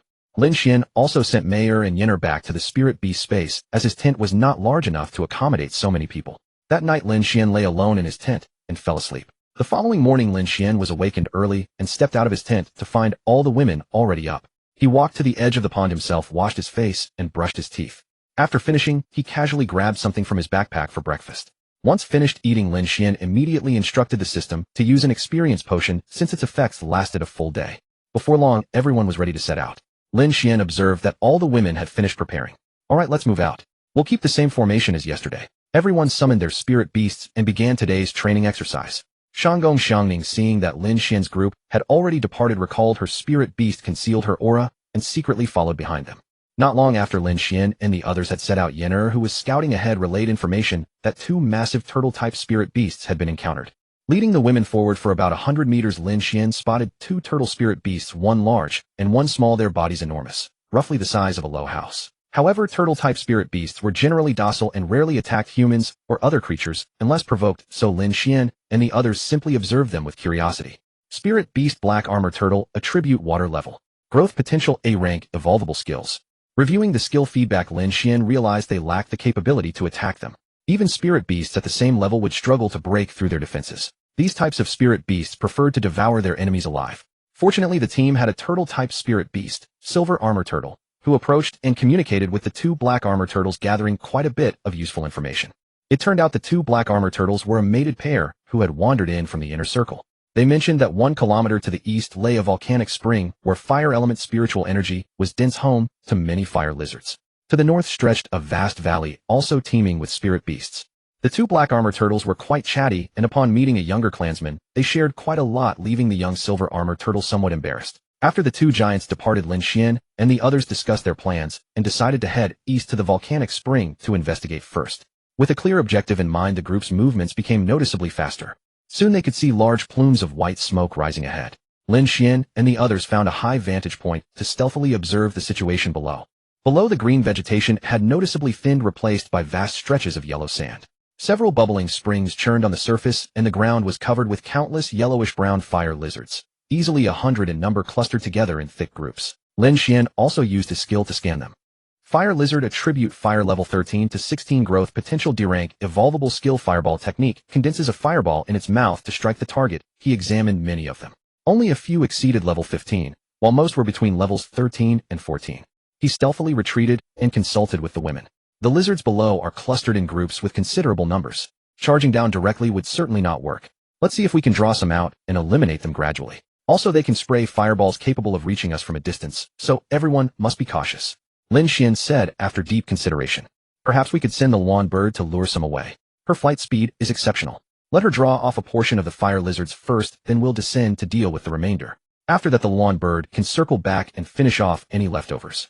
The women could not think of a better plan, so they agreed to follow Lin Xuan's proposal. Lin Xuan took out spiritual energy recovery pills and distributed one to each person, signaling for them to consume it. Alright, lawn bird, you prepare to fly out and draw some fire lizards away. Remember, you only need to keep them chasing. You don't need to attack them, as they will strike at range. When Suyu calls you back, make a loop and return. Lin Xuan also cast a light shield on everyone. Very well, lawn bird, proceed. A blue-green figure darted through the dense jungle, arriving above the fire lizard colony. It suddenly dove downward and struck the tallest fire lizard, causing more than half of them to open their eyes and fix their gaze upon the blue silhouette. After the attack, the lawn bird did not linger and flew straight outward. The fire lizards, seeing the culprit that had disturbed their slumber attempt to flee, all gave chase. Watching the lawn bird fly far away, Lin Xuan observed the situation below and confirmed that more than half of the fire lizards had been lured away. He immediately returned to inform the women. Alright, Yen'er, once we go out and draw their fire, unleash your lotus flame onto the densest clusters of beasts. Mayor, fight alongside us. Lin Xuan, refocus on keeping the front line healed. Both frontline fighters do not tank the fireballs head on. Move out. The group rushed within 5 meters of the lizard swarm in no time. Mayor struck first. The nearest cluster of lizards by Lin Xuan found themselves subject to her combo skills, and the 2 abilities completely startled the remaining fire lizards awake. Their eyes opened, locking onto Lin Xuan and the others before they scurried forward on their stubby little legs. The silver-armored turtle and the unicorn charged at the stubborn lizards that dared to run toward them, colliding and engaging in fierce combat. Behind them, Lin Xuan and the others frantically maintained light and spiritual energy shields. There was no choice given the overwhelming numbers and the lizards' ranged capabilities. Yen'er spread her nearly 2-meter wingspan and soared into the sky once the fire lizard's attention was drawn away. Crimson lotus flames engulfed her body as she dragged her long phoenix tail, drifting in a wide arc behind the lizard horde before unleashing a torrent of red lotus fire downward. A devastating inferno rained down behind the lizard horde, engulfing nearly half the creatures. The fire lizards caught in Yen'er's crimson flames were beyond saving, resulting in massive casualties among their ranks. The fire lizards at the rear suddenly realized their comrades were being consumed by the massive red bird overhead. Many of them spun around gathering fireballs and launching them skyward. Yin Air showed no fear, igniting her crimson flames once more to absorb every incoming fireball. Rather than simply deflecting them, she doubled their power and hurled them back, bathing the lizards in a second wave of scorching fire. What had been a massive horde of fire lizards was nearly halved after Yin Air's 2 devastating strikes. With Mei Air's combination skill finishing off the stragglers, only a handful remained before the entire group was eliminated. Suyu quickly called the phoenix bird back once the area was clear. Soon a green silhouette appeared on the distant horizon. As the group could clearly make out the phoenix bird, they also noticed over 20 fire lizards trailing behind it on the ground. They advanced to eliminate the remaining lizards. About 60 were drawn outward, leaving just over 20 remaining. The phoenix bird had passed through other beast territories while leading them, and the fire lizards had engaged those beasts in combat. By the time Suyu signaled for it to return, only 20 of the original group still followed. Lin Xuan was impressed by the fire lizards' aggressiveness. They had immediately attacked other beasts upon encounter, revealing their naturally domineering nature. Just as the group thought no more fire lizards would return, several came running back from the distance, with over a dozen golden winged monkeys in pursuit. Lin Xuan frowned as he gazed at the approaching figures. It seems these particular fire lizards couldn't overpower their opponents and retreated. Mei Air Yu and the phoenix bird should move quickly to handle them. Yin Air and the phoenix bird acknowledged his command and took to the air, moving to intercept the fleeing figures. Having already bombed the monkey pack the previous day, Yin Air and the phoenix bird were well practiced in this tactic. They circled the target area briefly before returning, reducing the pursuing beasts to mere experience points. After waiting some time longer without spotting any additional fire lizards, the group relaxed and finished processing what remained. Ding the spirit beast contributed to killing 79 monsters above level 13, with the final strike earning 62 points, advancing the quest progress by 62. Ding the nine-tailed heavenly fox has gained 376 million experience points, 503 million out of 5 million. Ding the vermilion bird has gained 376 million experience points, 34 million out of 5 million. Ding the quest to slay 30 monsters above level 12 has been completed, 74 achieved, and the reward of double current level experience has been granted. Ding character leveled up to 14, with 75% experience accumulated. Ding the quest to eliminate 150 monsters above level 12 has been fulfilled, 194 slain, and the reward of a skill level enhancement card has been awarded. After dispatching the fire lizards, Lin Xuan led the group to the spring. Alright, there are no more beasts here now. Let's search around. I have a feeling there may be something valuable. The girls eagerly scattered throughout the area to search for treasures, excited about the rare opportunity to explore such a place rich in fire energy, which typically yields valuable fire tribute items. Lin Xuan focused his gaze on the spring itself, where despite the murky water, he could discern certain stones glowing with a faint reddish hue. He channeled spiritual energy to encase his palm and touched the water, discovering the temperature was considerably more moderate than expected, hovering around 50 degrees. Noting the reasonable temperature, Lin Xuan wrapped his hand in spiritual energy and reached into the water, carefully extracting each glowing stone he found and setting them aside. Once he confirmed no more stones retained their red glow beneath the surface, Lin Xuan turned his attention to the pile he had just retrieved. He used his skill to identify the contents: 6 red flame stones, 1 fire essence mother stone, and 7 earth fire crystals. The haul was decent. Lin Xuan recognized only the first 2 types. He had no idea what the earth fire crystals were used for. When the other women saw Lin Xuan discover valuable items in the spring, each sought out her own spring to search, and everyone managed to find something. Though the location only had 5 springs total, leaving 1 for each person. After some time had passed, Lin Xuan noticed it was getting late, and announced they should prepare to leave since they had spent the entire morning searching for treasure at the volcanic spring. Just then Mei Air returned from somewhere, dripping wet, and carrying a red glowing stone in her mouth. She presented it to Lin Xuan as if offering a treasure, and spoke. Master, I sensed an intensely pure fire spiritual energy while underwater and found this item. Please examine it. I believe it is quite valuable. Lin Xuan activated his skill to examine the object. Item: Fire Heart Origin Stone. Description: capable of continuously producing the purest form of fire spiritual energy. This extremely rare item is born from the Earth's molten core. Lin Xuan understood its ability to produce fire energy from the description, though he had no real sense of how valuable it truly was. But since Mei Air had worked so hard to find it, he treated it as precious regardless. He gathered Mei Air into his arms and pressed a gentle kiss to her. You did well, Mei Air. I may not understand the full worth of this, but something you have worked so diligently to find is definitely valuable. After speaking, he nuzzled his forehead against her fur, and Mei Air reacted with pure delight. Yin Air watched as the eldest sister received affection from their master, and she yearned for the same. However, a girl's reserve warned her against expressing such desires, so she gazed at Lin Xuan with tears welling in her eyes. Lin Xuan readily noticed Yin Air's gaze. Hard to miss when she was still in her vermilion bird form with those beautiful tear-bright eyes fixed on him. Carrying Mei he approached Yen and placed her there. He gently stroked the elegant crest feathers on her head and leaned in to press a kiss to her. Yen eyes curved into happy crescents as she nuzzled against Lin Xuan. All right, Mei Yen let's depart. Everyone, are you ready? Yes, master. Lin Xuan scanned the group and confirmed all the girls were prepared. Then let's go. There is likely nothing more valuable here. Let's find a cooler spot to rest.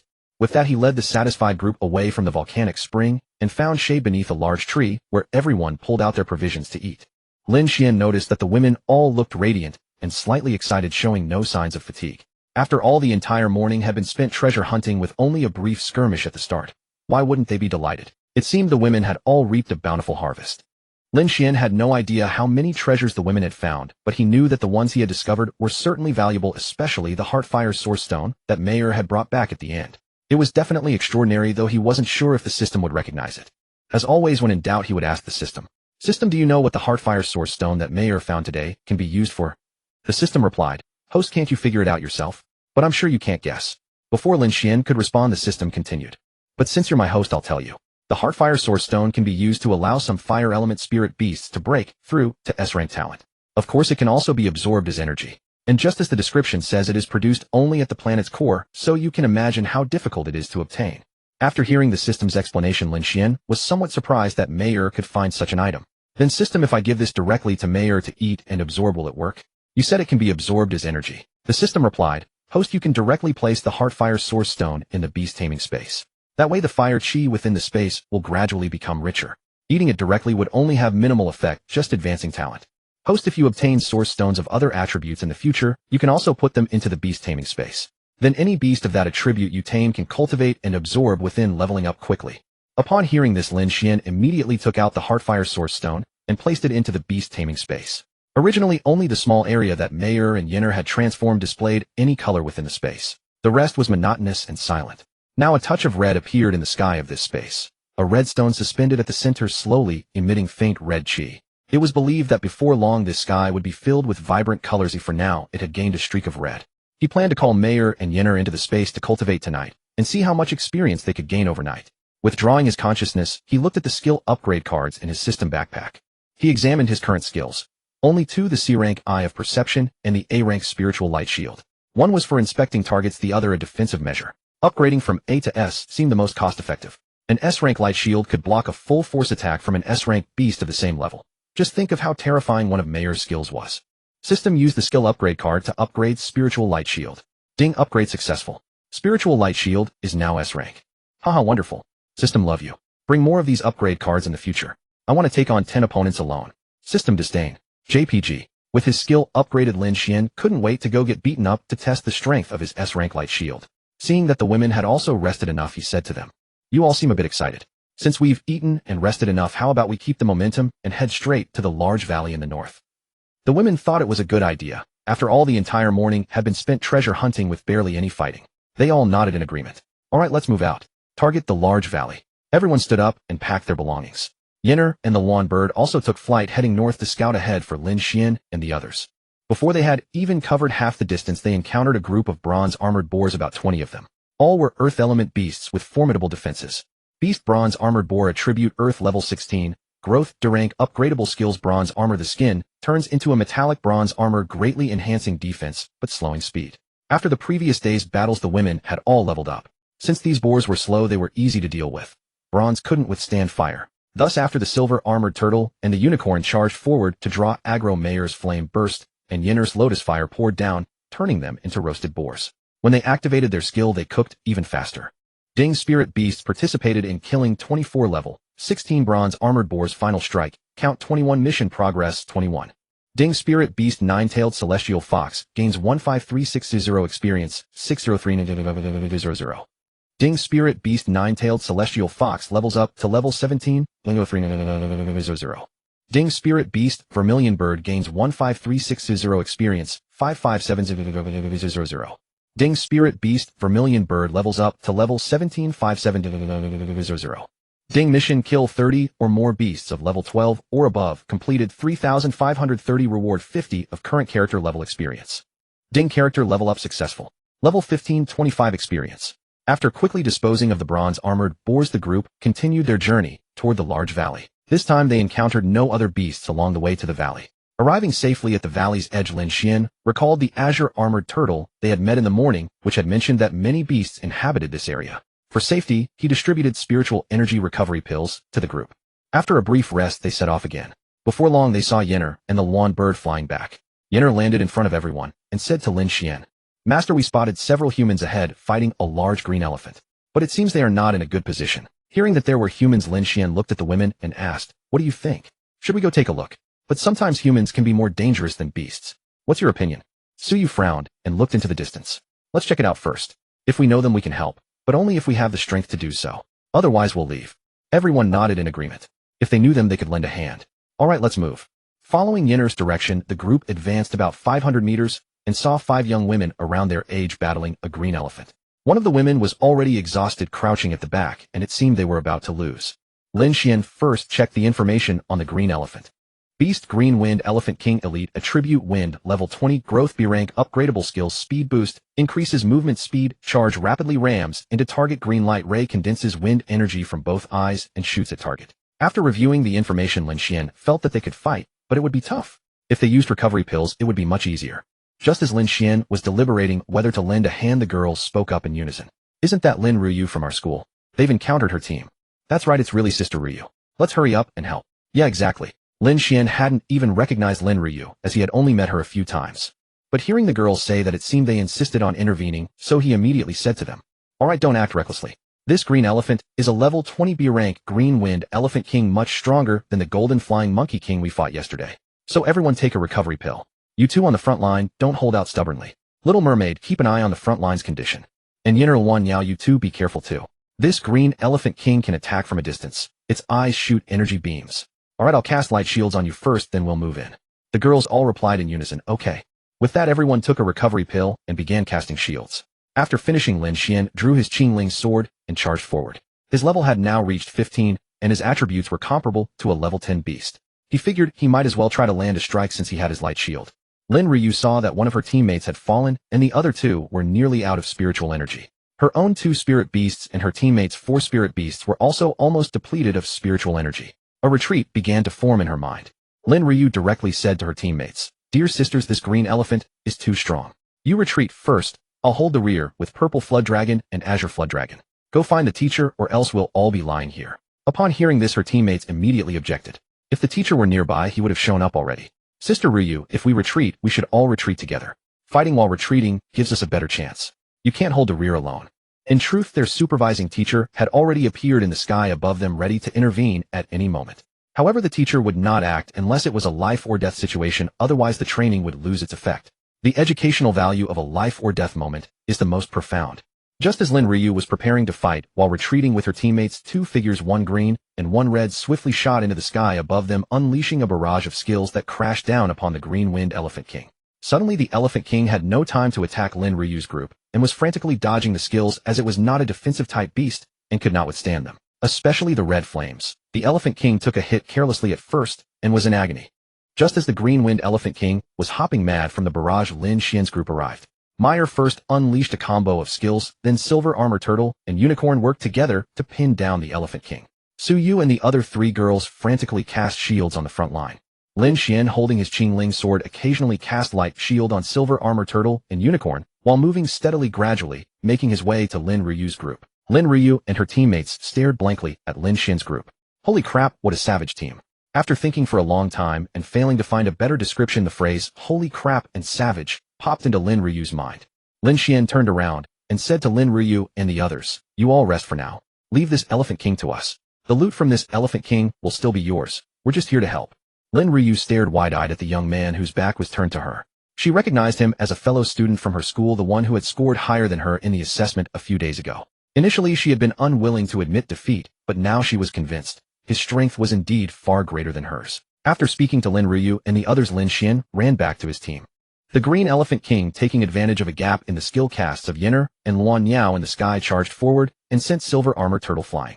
Fortunately, thanks to Lin Xuan's light shield and the support from Unicorn, it sustained no serious injuries. However, the Elephant King was truly slippery and extremely fast. Meyer's Flame Impact and Yenner's Lotus Fire Downpour could hardly hit it. Only Repelling Fire Ring and Crimson Fire Lotus could effectively land blows. Fortunately, Yenner's Red Lotus could release 9 blossoms at once, and they were homing. The Elephant King had no way to dodge and had to take them head on. After nearly 15 minutes, the Green Elephant King finally could hold out no longer. With a long, deep roar, it collapsed under the bombardment of Yinner's final few red lotuses. Ding! Spirit Beast killed 1 level 20 Green Wind Elephant King. Quest progress 1. Ding! Spirit Beast Nine-Tailed Celestial Fox gains 600 experience 703900. Ding! Spirit Beast Vermilion Bird gains 600 experience 65700. Seeing the Elephant King finally fall, everyone breathed a sigh of relief. It was a good thing they had the support of spiritual energy recovery pills, otherwise they felt they might not have been able to defeat it. Several times it had tried to break through and attack them, but Unicorn had knocked it back with its skills. Alright, let's take a rest here and recover our spiritual energy, Lin Xuan said to everyone. Upon hearing this, they all sat down on the spot and began to rest. On the other side, Lin Ruyu and her team, seeing that the Elephant King had finally fallen, rose and came over to Lin Xian's group. The 5 girls bowed deeply to Lin Xuan and the others in gratitude, then said, "Thank you for your intervention. Otherwise our team would surely have been wiped out here."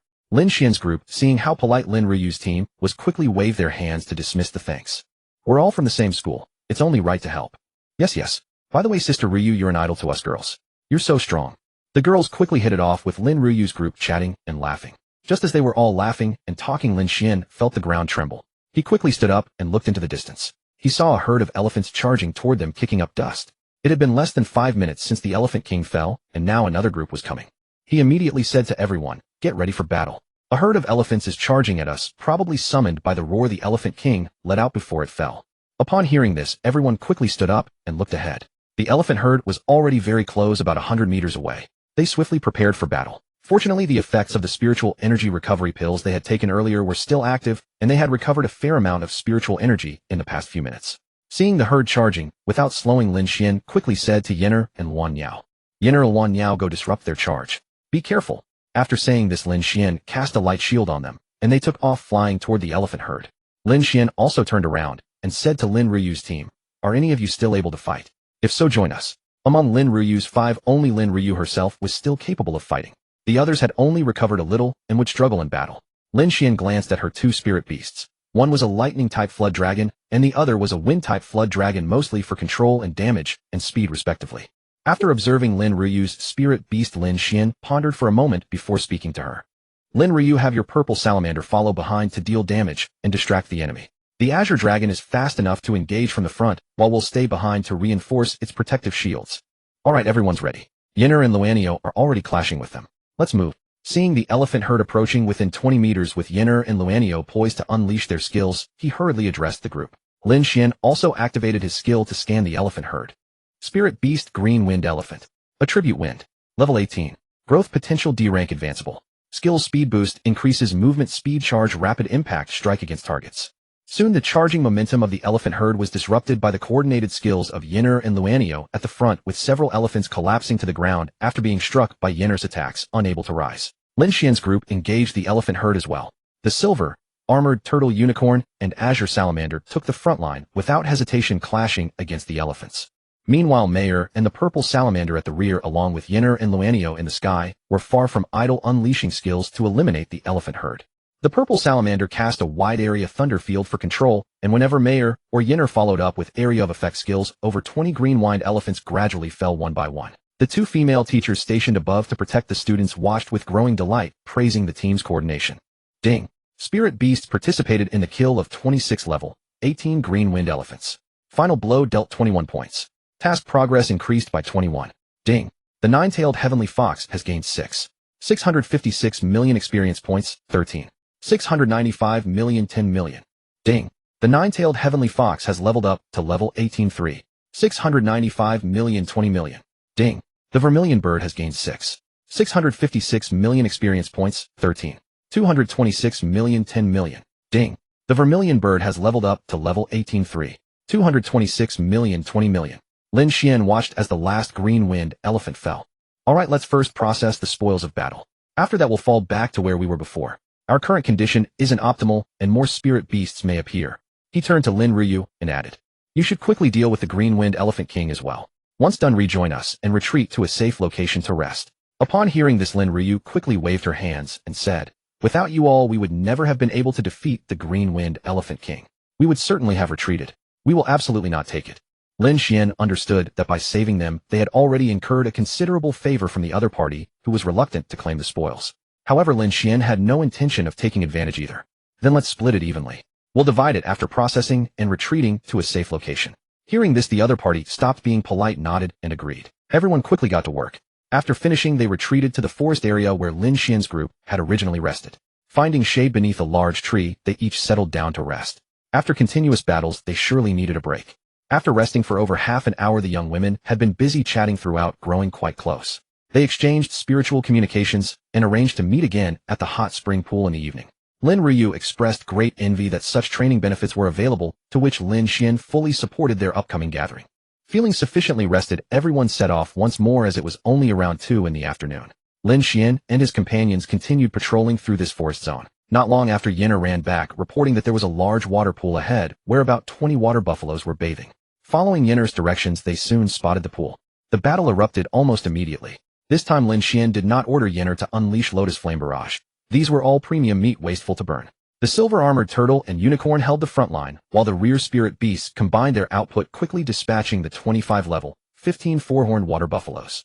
After collecting the prime meat and useful materials, including spirit cores, everyone set off once more. This time they wandered for quite a while without encountering any particularly formidable spirit beasts, coming across only a pack of fire wolves foraging for food, which the group dispatched in short order. After wandering for an extended period, they finally encountered a herd of fire-hoofed goats at the base of a steep hillside. Spirit Beast Fire-Hoofed Goat. Attribute Fire. Level 18. Growth Potential D rank advanceable. Skills: Front hoof fire stomp, rear legs charged with high temperature flames stomp the target, rear hoof fire stomp, hind legs charged with high temperature flames stomp the target. Watching the fire-hoofed goats charge down from the slope, Lin Xuan could almost see skewers of lamb meat rushing toward him. He hurriedly instructed Yinner not to use Lotus Flame Barrage this time either. These were delicious as well. He signaled everyone to prepare for battle, reminding the front line to watch out for their fire stomp skills. Once the battle began, many fire-hoofed goats on the hillside had not yet charged down. Like children in the Calabash brothers calling for their grandfather, they came down in small groups, feeding themselves to the enemy. It wasn't until the fire-hoofed goat leader let out a loud roar that they finally stopped their descent and slowly climbed back up the slope. Seeing the fire-hoofed goats had stopped coming down, Lin Xuan occasionally kicked stones down the slope and urgently ordered everyone to process the fallen goats and retreat. Fortunately, no particularly large boulders rolled down, or else this feast would have been missed. After processing everything, it was already nearly 5 o'clock, and everyone headed back toward the hot spring pool. Ding! Spirit Beast participated in killing 103 spirit beasts above level 12. Final blow dealt 75 points. Task progress increased by 75. Ding!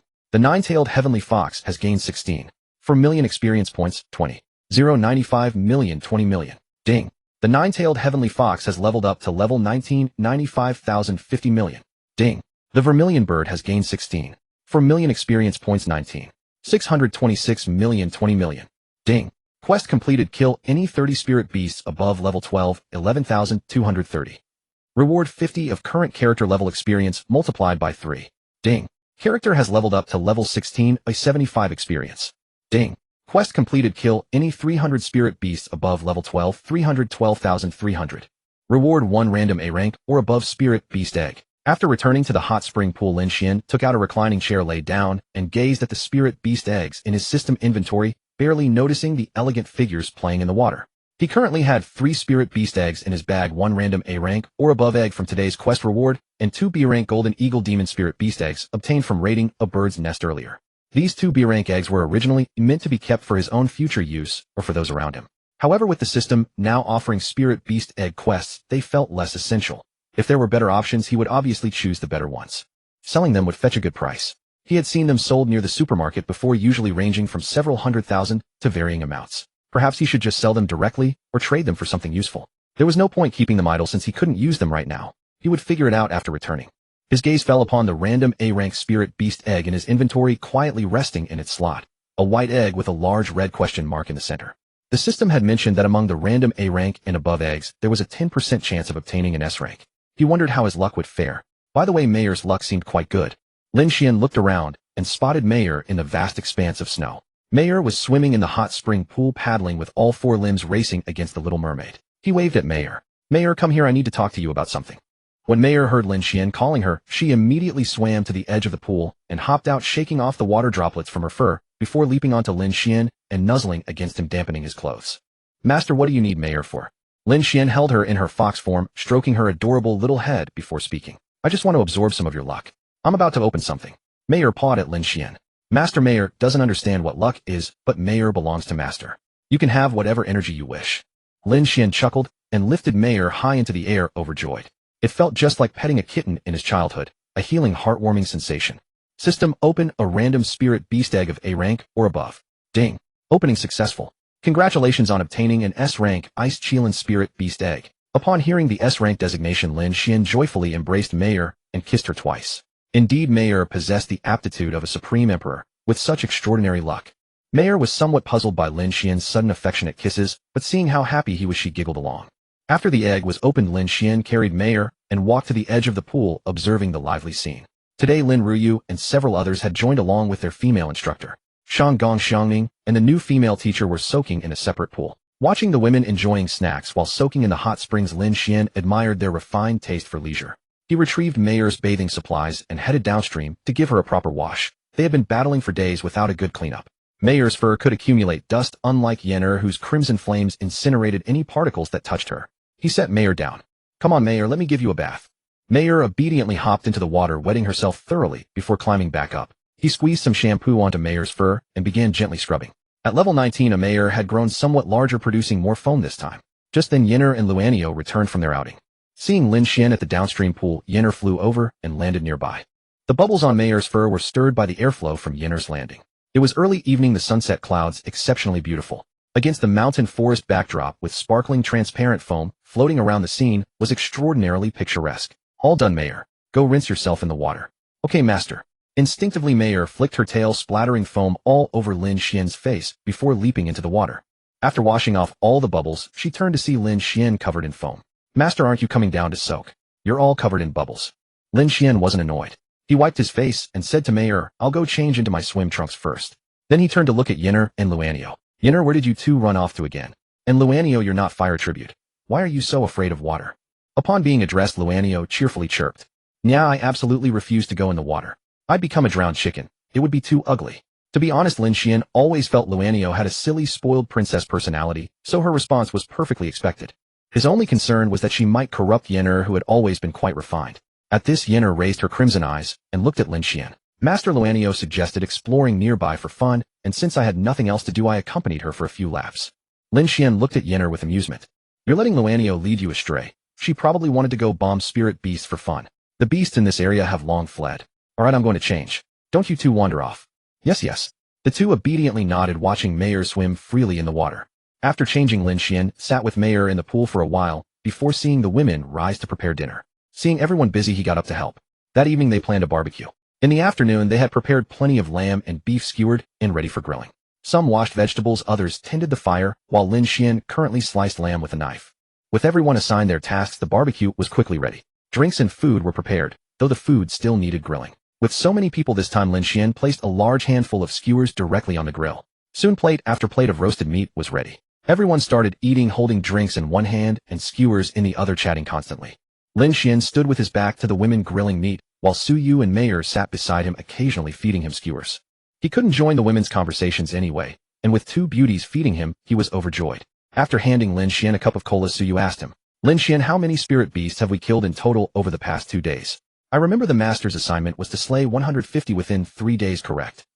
Lin Xian calculated in his mind, then grinned brightly at Su Yu. Probably around 350.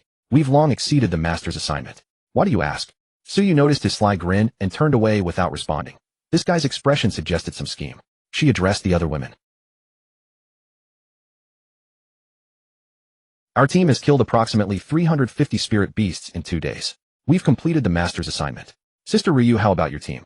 Have you finished? Lin Ryu had just calculated herself. Around 160, which also fulfilled their assignment. Ours is approximately 160 as well. We finished 2, though not as many as yours. Your team is far too strong, more than double ours. Hearing them discuss the kill count, Lin Xian reasoned that with the mission complete, they should be able to return early. He turned his head toward Shanggong Xiangning, seeing her blowing on a bottle of iced cola. She may have drunk too quickly, as a few droplets trickled from the corner of her mouth, trailing downward. If it had been beer, it would surely have been quite wild. Ahem. He was getting carried away with his thoughts. Drinking alcohol in a spirit beast forest was strictly forbidden. Perhaps the food was too spicy. Lin Xuan had prepared half the skewers according to Mayor's taste since spirit beasts all enjoyed spicy food. Besides, they were all fairies, presumably without the need for restroom breaks. Seeing Shang Gong Xiangning finish her cola and still fanning herself, her eyes darted around searching for a drink. She spotted Lin Xuan, and when she caught him staring back, their gazes met. The two locked eyes. Lin Xuan confirmed through that gaze that she was someone not to be trifled with, so he quickly averted his eyes. However, he couldn't help but glance at Shangwan Xiangning again, pulling a bottle of Sprite from his spatial storage and handing it over with a cheeky grin. Haha, well, Sister Xiangning, here's some water for you. By the way, seeing as we've already completed the task your teacher assigned, does that mean we can head back early? Shangwan Xiangning took the water without ceremony, twisted off the cap, and drank. After finishing, she shot Lin Xuan a glare, the meaning, clear, you little rascal, putting so much chili in there. I've noted it in my little book. Since you've completed your task, you can naturally go back first. However, if you wish to continue, you may. The teacher will still follow behind you. It's your choice. Upon hearing this, the girls instantly became animated, discussing whether to continue or return tomorrow. In the end, the four girls on Lin Xuan's side reached a consensus and chose to leave tomorrow. The same went for Lin Ruyu's group. They had nearly been defeated today. Lin Xuan didn't mind either way. The main thing was that the tasks were all done.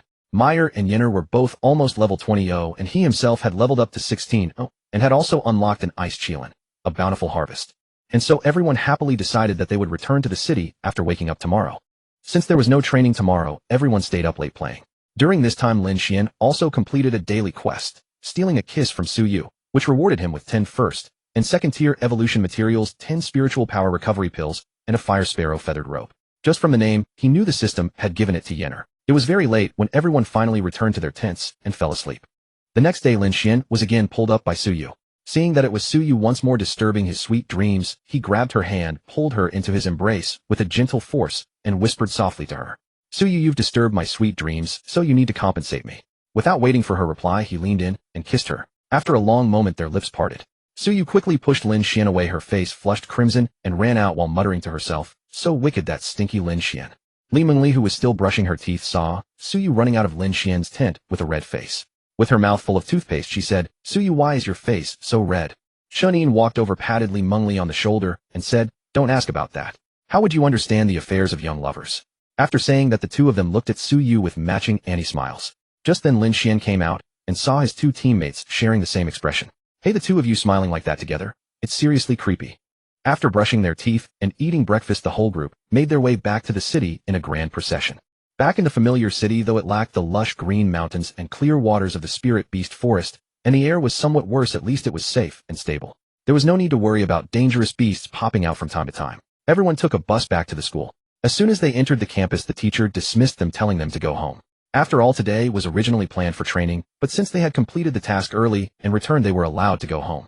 The two teachers accompanying the team also had to go report their work and had no time. After bidding farewell to Lin Ruyu's team members, Lin Xuan and his group ran to the sports field to organize the spoils from this training. The spoils they obtained this time included spirit cores of 5 attributes: gold, fire, water, earth, and wind. 2 elite monsters had dropped 2 wind attribute primal crystals. There were plenty of materials, but most were miscellaneous junk with little use. Very few could be used for spirit beast evolution. The elite monsters drops were decent. The golden wind monkey king gave 2 diamond stones and 3 wind stones, and the materials from the azure wind elephant king were allocated to Lin Ruyu's side. Since Lin Xuan had contributed more, he received 80 level 2 fire spirit cores. Su Yu received 1 wind attribute primal crystal, 3 wind stones, and 50 wind attribute spirit cores. Shun Yin received 1 wind attribute primal crystal, 2 diamond stones, 33 wind attribute spirit cores, and 19 metal attribute spirit cores. Lin Wanru received 34 water attribute spirit cores and 27 fire attribute spirit cores. Li Mengli received 26 earth attribute spirit cores and 35 fire attribute spirit cores. That accounted for all the distribution. The main principle was to allocate according to matching attributes. If the quantities were not large, they would even out with fire attribute cores. As for the rest, since the group had little use for them, they planned to go eat together later and sell the leftovers. Lin Xuan also intended to sell the rare materials he had collected earlier and stored in his spatial storage. Low-level materials corresponded to low-level talent evolution and advancement materials, so they weren't of much use to him. After dividing the spoils, they all left the school and went to a nearby plaza. First, they sold the items to a merchant. Each person received nearly 250 Tianqiao dollars. Lin Xuan also sold his old materials, earning a few tens of thousands. They strolled leisurely through the plaza. It was still early, so they planned to wander for a while before finding a nice restaurant to eat together. After browsing for a while, there wasn't much to do. Only the arcade on the top floor was decent. They went in and played for a bit, then found a restaurant with a good reputation and sat down. After the meal they all said their goodbyes and went home. On the way back Lin Xuan asked, "Suyu, do you have time tomorrow?" Suyu stopped in her tracks, turned around, and looked at Lin Xuan. "Yes, I do. What's up tomorrow?" Lin Xuan kept holding her hand and continued walking as he spoke. "If you're free tomorrow, how about we go somewhere to have fun? We can bring Meyer and the others along. What do you think of the amusement park?" Suyu nodded without hesitation. "Sure. I'll come find you tomorrow morning. Don't oversleep, okay?" Lin Xuan tightened his grip on her small hand. "Don't worry. If I'm still asleep, just pull me up." They soon reached their homes and went their separate ways. He opened the door. His younger sister still had classes today, so the house was empty. First he summoned Meyer and Yenner. He handed the fire sparrow feathered robe to Meyer and told her to take Yenner to the room to put it on, otherwise after transformation there would be another scene of bare skin. Meyer took Yenner into Lin Xuan's room to transform and change clothes. Lin Xuan watched as Meyer winked at him before closing the door. He then went to the fridge, grabbed a few drinks, and sat down on the sofa. After turning on the TV and watching for a while in boredom, Lin Xuan's room door opened. First Meyer emerged in human form wearing a black and white Lolita dress, her usual outfit. However, now that Meyer had reached level 19, she had become an elegant young lady. Standing at 1.6 meters tall, she had a curvaceous figure, a graceful physique, and a neck as white as jade that faintly exuded a maiden's fragrance. After coming out, Meyer waved toward the room. "Sister Yenner, come out quickly. Let Master see you." After saying this, Meyer noticed Yenner hadn't moved, so she trotted into the room and pulled Yenner out. A young girl with fiery red hair, a pure and charming face, and captivating red eyes emerged. She was dressed in a golden phoenix embroidered red dress, her figure slender and alluring, slightly shorter than Meyer. Standing next to Meyer, she looked like a younger sister, and if their hair were the same color, they would resemble siblings even more. Yenner seemed shy as this was her first time taking human form before Lin Xuan. She walked up to Lin Xuan awkwardly. Yenner greets Master. "Master, do I look good like this?" After speaking, she covered her face with her hands shyly. Lin Xuan reached out gently, taking her delicate hands, and moved them away from her face, gazing into her beautiful eyes. "Yenner, you look beautiful like this. Don't be shy, I really like it. Here, sit beside me and have a drink." "Meyer, you sit too, stop standing there." With that he guided Yenner to sit beside him. Meyer scurried over, nuzzled into Lin Xuan's embrace for a moment, then sat beside him. Lin Xuan handed the remote control under his thigh to Meyer, and said to Yenner, "And now that you can take human form, you can stay in the room I originally prepared for Meyer. She hasn't even used it yet, so it's yours now." Yenner nodded obediently. "I understand, Master." Although she felt a little disappointed that she couldn't sleep with her master anymore after transforming, she would always follow his arrangements. Lin Xuan noticed Meyer had picked another anime about fox spirits. This one was a bit risque. Meyer's focus was clearly on the fox spirit, wasn't it? Lin Xuan didn't mind it much, but Yenner was blushing furiously. He flicked Meyer's forehead lightly. "Meyer, change the show. This one isn't suitable for Yenner. Look how red she's turned." Meyer rubbed her head pitifully. "Master, my head hurts. It won't heal without a kiss." Lin Xuan chuckled and rubbed her head, knowing he hadn't used any force at all. He couldn't bear to hurt her. "All right, I'll owe you a kiss for now. Let's change the show first." Seeing that Lin Xuan wouldn't give her a kiss, Meyer pouted, then suddenly stood up, hugged him, and planted a kiss on his lips. Afterward, she whispered triumphantly in his ear, "Master, the fox spirit sister in the show kissed her boyfriend like that. Why don't you blush and your heart race like in the show?" Lin Xuan was taken aback. Was Meyer revealing her true nature? Honestly, he was flustered. He felt teased by his own spirit beast. Who would believe that? He forced himself to stay calm and said, "All right, Meyer, sit down. I admit you were quite charming just now, but with a heart as firm as a rock, I can still withstand this level of temptation." He patted her back to signal her to sit down, then turned to Yenner, who was watching them with her red eyes wide open. Their eyes met for a moment, and Yenner quickly averted her gaze after snapping out of her daze. Lin Xuan took her hand and lifted her chin gently, making her look at him. "Yenner, if you have any requests or anything to say, just tell me directly. Don't be shy." Upon hearing this, Yenner's eyes lit up with anticipation. "Master, then?" Yenner also. "No, it's too embarrassing to say. Just sitting beside Master makes me very happy." Lin Xuan saw her hopeful expression and the words that didn't match her actions, so he decided to be fair and gave her a kiss. After the kiss, Yenner broke into a radiant smile, hugged him obediently, and nuzzled her head against his chest. "Wow, Master, you're so good, hee. A long while later, Lin Xuan lay his head on Yenner's lap and looked at the changes on his status panel. Host Lin Xuan. Level 16, 75 XP. Spirit Techniques Reconnaissance IC rank, Spiritual Light, Shield S rank. Equipment, Ethereal Boots, Speed 30, Damage Reduction, -10, Black Scale, Inner Armor Damage Reduction, -25, Azure Spirit, Sword Skill Damage, 20, Sharpness 30. Items, 100 XP Potion 4, Spiritual Recovery Pill 31, 60 Flavor Remania Pill 1, IS rank, Ice Chillin Spirit Beast, Egg 1, B rank, Golden Eagle Spirit Beast Egg 2, Tier 1 Universal Evolution Material 20, Tier 2 Universal Evolution Material 25, Tier 2 Water Spirit Core 5, Tier 2 Fire Spirit Core, 100 Tier 1, Wood Spirit Core 53, Tier 1 Water Spirit Core 5, Tier 1 Fire Spirit Core 5, Tier 1 Earth Spirit Core, 29, Tier 1 Lightning Spirit Core 2, Crimson Flamestone 6, Fire Essence Motherstone 1. Earth Fire Crystal 1. Bound Spirit Beast 9-Tailed Celestial Fox LV. 19 Vermilion Bird LV. 18. Available Spirit Beast 0 can bind 1 per 10 levels. Looking at his panel, he had unknowingly reached level 16, and Mayor and Ya. He then checked the materials required for Mayor and Yinner's evolution. 9-Tailed Celestial Fox Evolution Materials Flame Essence Redstone 10, Earth Fire Crystal 10. Vermilion Bird Evolution Materials Fire Essence Motherstone 10, Crimson Fire Essence Iron 10. After reading, Lin Xuan laughed out loud. The system had popped up 2 more materials he had never heard of. System, at least you gave me some face this time. I actually recognized 2 of the materials I got yesterday. You could just show me all question marks. I'd just use universal materials anyway. System, host, I accept your suggestion. But rest assured I'll reward you with a bit more on the quest. Ding. Random daily quest released. Get Mayor and Yinner to take the initiative to kiss the host. Reward Tier 2 Universal Evolution Material 20, a Spiritual Recovery Pill 10. Host C. The quest has arrived. Lin Xuan scratched his head involuntarily. I don't know what to say, but thanks, system. Lin Xuan sat up from the soft lap, pointed to his cheek, and said to Mayor and Yinner, come Mayor Yinner, give your master a kiss. Mayor immediately climbed up from his lap, came over, and gave him a kiss. Yinner followed suit. Ding.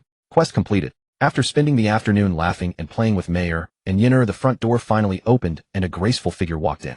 Lin Xuan entered and saw her brother playing with 2 exceptionally beautiful girls.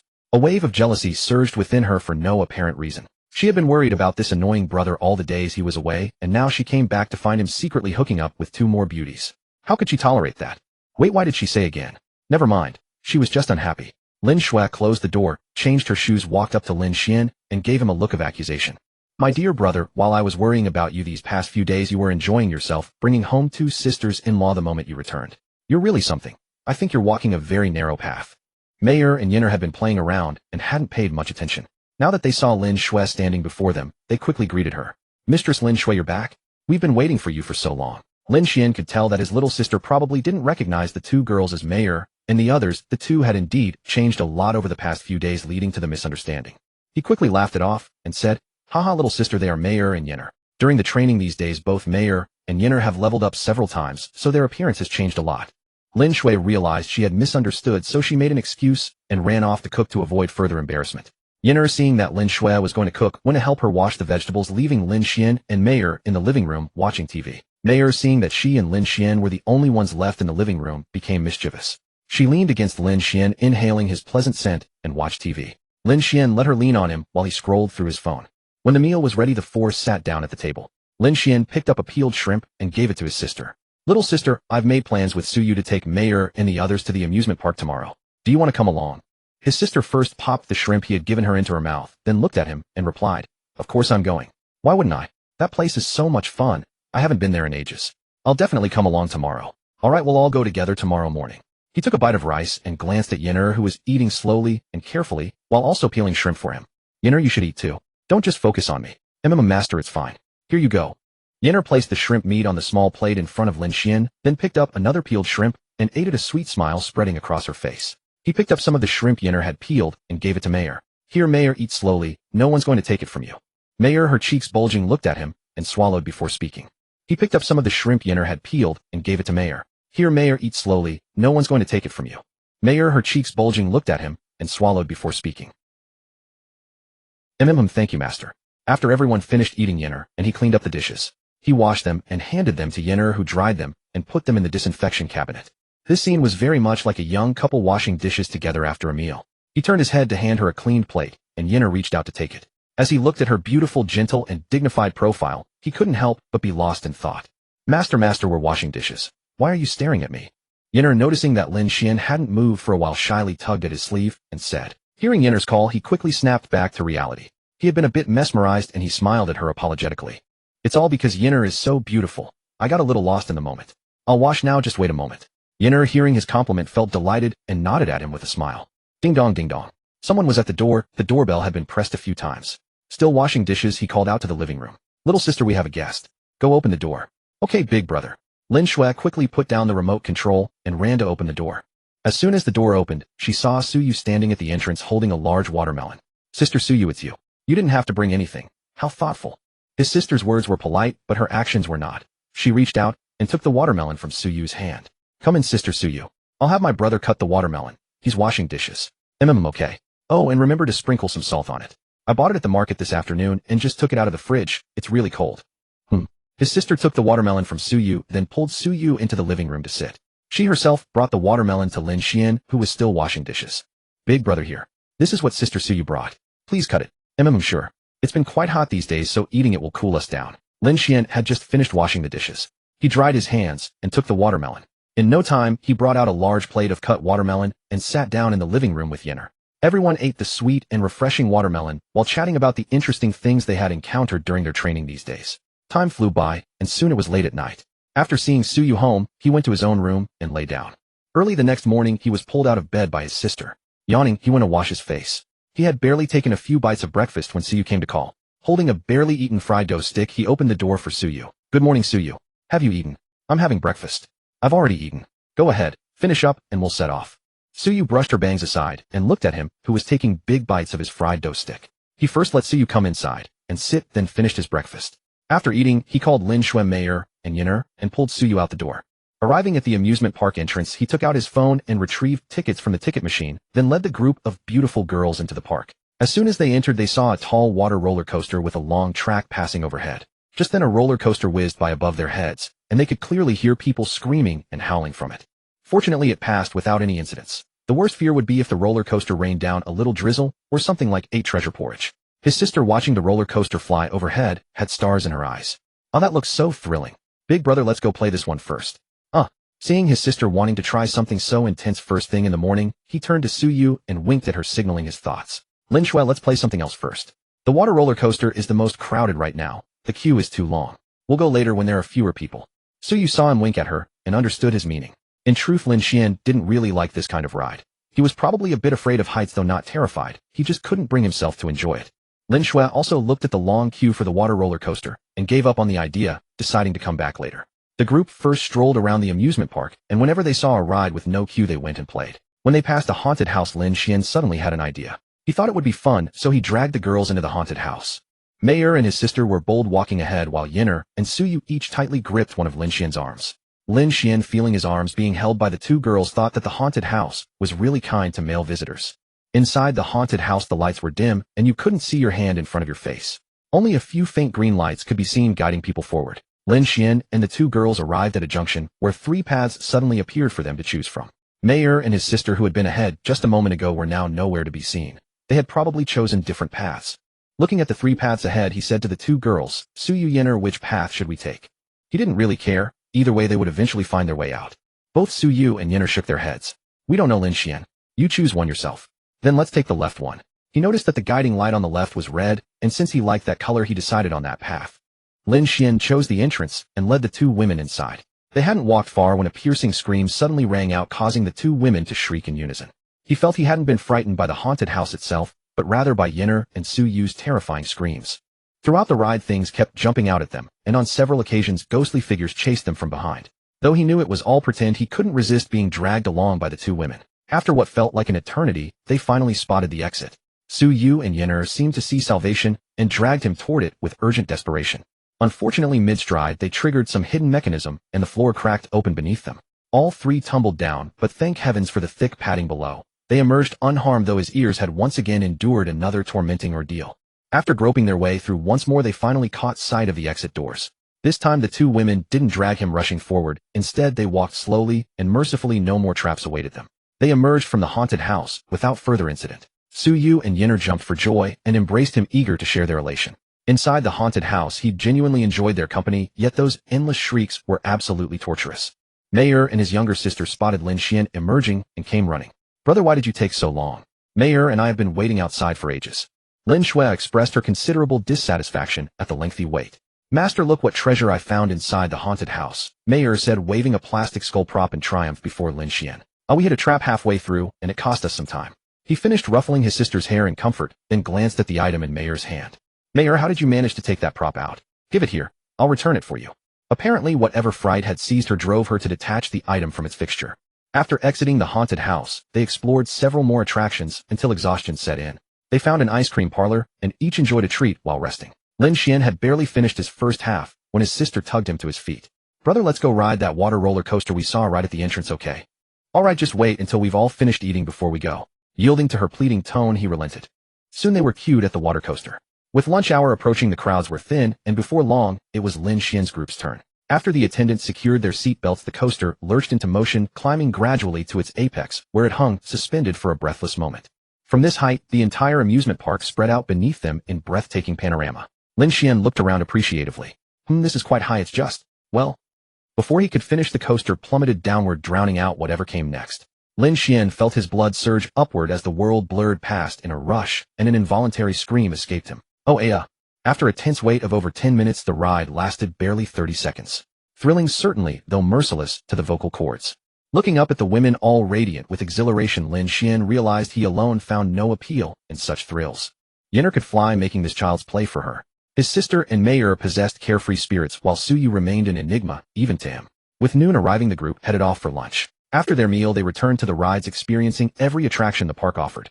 That evening back home, Lin Xuan felt more drained than from any beast hunting expedition, while the women chattered animatedly about their amusement park adventures. The following day, Lin Xuan rose, finished breakfast, and departed for the beast forest. Though he'd been cultivating with spirit elixir at home over the past 2 days, progress was glacial. The beast forest would yield faster results, so seizing the Sunday opportunity, he aimed to push Mayer to level 20. He traversed familiar paths to the outer reaches of the beast forest, summoned Mayer and Yenner, and ventured deeper on foot. This time he headed for a zone he'd visited recently, where the beasts ranged from levels 12 to 20, perfectly suited to their capabilities. After walking for some time, he reached his destination. The system issued its quest notification. This mission required hunting level 17 beasts. Upon consuming the experience potion, he led Mayer and Yenner cautiously forward through the terrain. After traveling considerably, Lin Xuan noticed the beasts they encountered hovered around level 15. He pressed deeper until reaching the border between low and mid-level territories. As expected, a herd of flame fire boars awaited them, grayish-brown hides, flames wreathing their 4 hooves and tails. Approximately 10 strong, they leisurely fed upon berries from the thickets. Lin Xuan activated his scanning skill to assess the threat. Beast Flame Fire Boar. Attribute Fire. Level 20. Growth Potential C rank, Evolvable. Skills Fire Resistance, Boost Fire Shield Fire Step. After reviewing the intel, Lin Xuan gestured for Mayer and Yenner to approach. Mayer, Yenner, those are level 20 beasts ahead. Stay alert. Yenner, you'll draw their attention first. They can't reach you in the air.